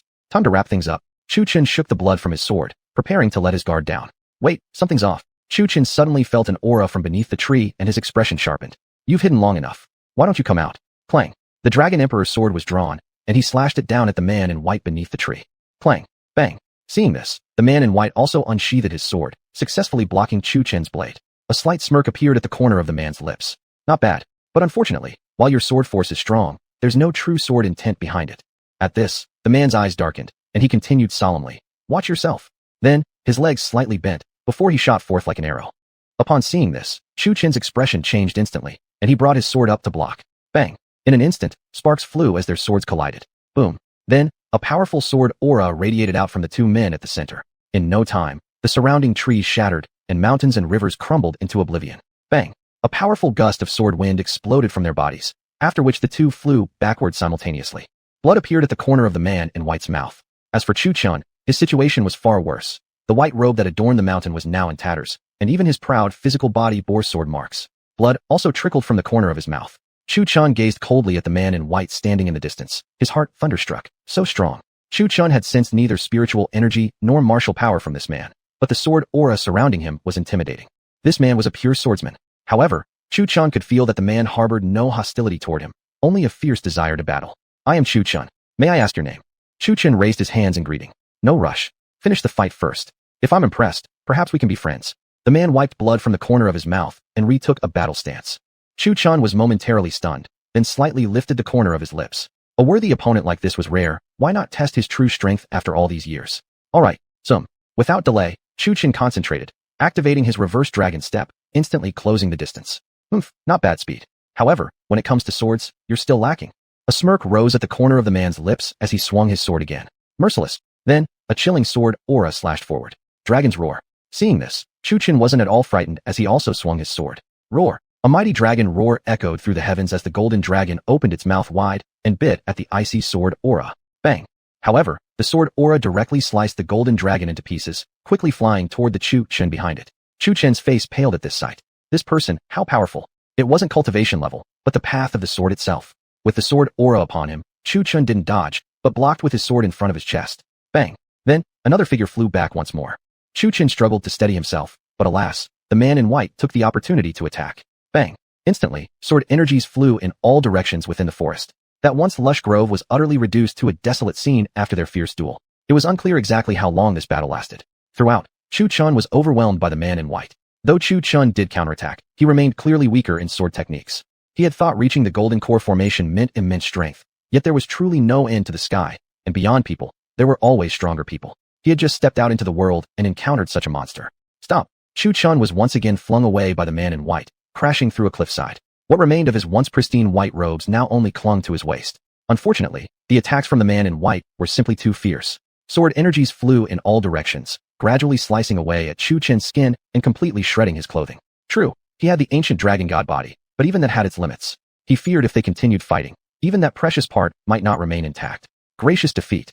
The man in white sheathed his sword and bowed respectfully. Chu Chun was the only opponent who had lasted so long with him. Well, perhaps it would be more accurate to say Chu Chun was merely durable. In the end, the man recognized Chu Chun's resilience. He then tossed him a black robe and sat beside him calmly, saying, I am Luo Yi. Luo Yi. Chu Chun quickly wrapped himself in the black robe and looked at the man with puzzlement, asking, your true name or just a title? Both. Luo Yi smiled faintly. You're the only one who managed to fight with me for so long. Your sword force is strong, but there's no true sword intent behind it. Luo Yi casually plucked a blade of grass and stuck it in his mouth, raising his eyes to gaze at the starry sky. Sword intent? Chu Chun asked, puzzled. He then cupped his fists and said, please teach me, senior. Don't call me senior. I'm about the same age as you, just slightly stronger than you. Luo Yi said with a punchable smirk. Chu Chun's face darkened, astonished inwardly. Same age as him, yet stronger. Not slightly stronger, but immensely stronger. Although Chu Chun had lost, he wasn't disheartened. After all, he knew there were countless people stronger than him in this world. By the way, were those two earlier enemies of yours? Luo Yi asked, chewing the grass in his mouth. Seems like it. Otherwise, why would they come to kill me? Chu Chun sat down casually and also picked a blade of grass to chew. Yuck, tastes awful. Well then, did you violate someone's wife or eat someone's child alive? Luo Yi spoke bluntly with a deadpan tone. Chu Chun's face turned black at once. Who knew this guy, who appeared so cold and noble, could be so flippant? How could such words come out of his mouth? Did you? Never. But I've seen others do it. Respect, you've got a colorful past. Chu Chun gave a subtle thumbs up. In these chaotic times, such things weren't surprising after all. Don't change the subject. What did you do for them to want to kill you? Luo Yi seemed to really care about this topic, speaking casually. It's nothing much, basically. Helplessly, Chu Chun explained what had happened earlier. Uffed, how boring. Another brainless idiot. Luo Yi rolled his eyes upon hearing that. What? You care so much? Chu Chun pulled out the Tian Hu and took a sip of wine. Oh, nice item. Seeing it, Luo Yi didn't hesitate and immediately grabbed the red gourd from Chu Chun's hand, his eyes shining with excitement. What are you doing? Can I keep it? No way. Fine. With that, Luo Yi ran off with Chu Chun's Tian Hu. Damn, someone thought he himself was shameless, only to discover there was an even more shameless one. Right after, he gave chase but stopped after only a few steps. Hey, wait a second. Chu Chun suddenly remembered the gourd had already chosen its master. Come back, he called out, waving his hand in Luo Yi's direction. Bang, boom, ouch. Just like that, the red gourd dragged the white-robed man flying back. During the flight, Luo Yi was hit repeatedly by the gourd, resulting in bruises all over his face. Oh, back already? Despicable. Luo Yi shot Chu Chen a disdainful look, wiped his nose blood, and although the gourd was already in Chu Chen's hand, he still tightly held onto it. Let go, let go. No way, it's mine. This is mine. Taste my disastrous kicking of eternal doom. Oh no. What the hell, you fight dirty. Luo Yi squatted there holding his crotch, wanting to cut Chu Chen into pieces with his sword. Humph, you even dare to steal my stuff. Chu Chen dug his nose, and afterwards wiped it on Luo Yi's white robe. Luo Yi turned black with anger. Gross. The two arrived at the cliff's edge, overlooking the grand scenery of mountains and rivers. By the way, what are you planning to do next? Why are you asking that? Chu Chen cast a sidelong glance at him. Nothing much. Just bored. I want to find someone to fight. Luo Yi snatched the gourd from Chu Chen and wanted to drink. Alas, not a single drop came out. He looked at Chu Chen sideways, opened his mouth, pointed the gourd's opening at him, and then a flood of wine poured out, nearly choking Chu Chen to death. Cough cough, what are you doing? Chu Chen quickly grabbed the wine gourd, and then naturally used Luo Yi's white robe to wipe his face. What if we go mess with the Divine Flame sect? He hit me, so I should hit back too, right? Chu Chen suddenly recalled the incident with the Divine Flame sect. Since they kept coming after him time and again, he naturally wasn't a soft target. He should strike back. Luckily, wasn't there a free bodyguard right here? You think I'm that easily swayed? Luo Yi naturally knew what he was thinking, but still, I'm in. Only condition. The spoils of war will be split 50-50. No problem. Chu Chen readily agreed. Now then, let's go. Nope, maybe next book. Next book? Next what? Nothing. Chu Chen replied calmly with a sorrowful look on his face. He then smiled at the camera. Folks, see you next time. Bye. End of the book.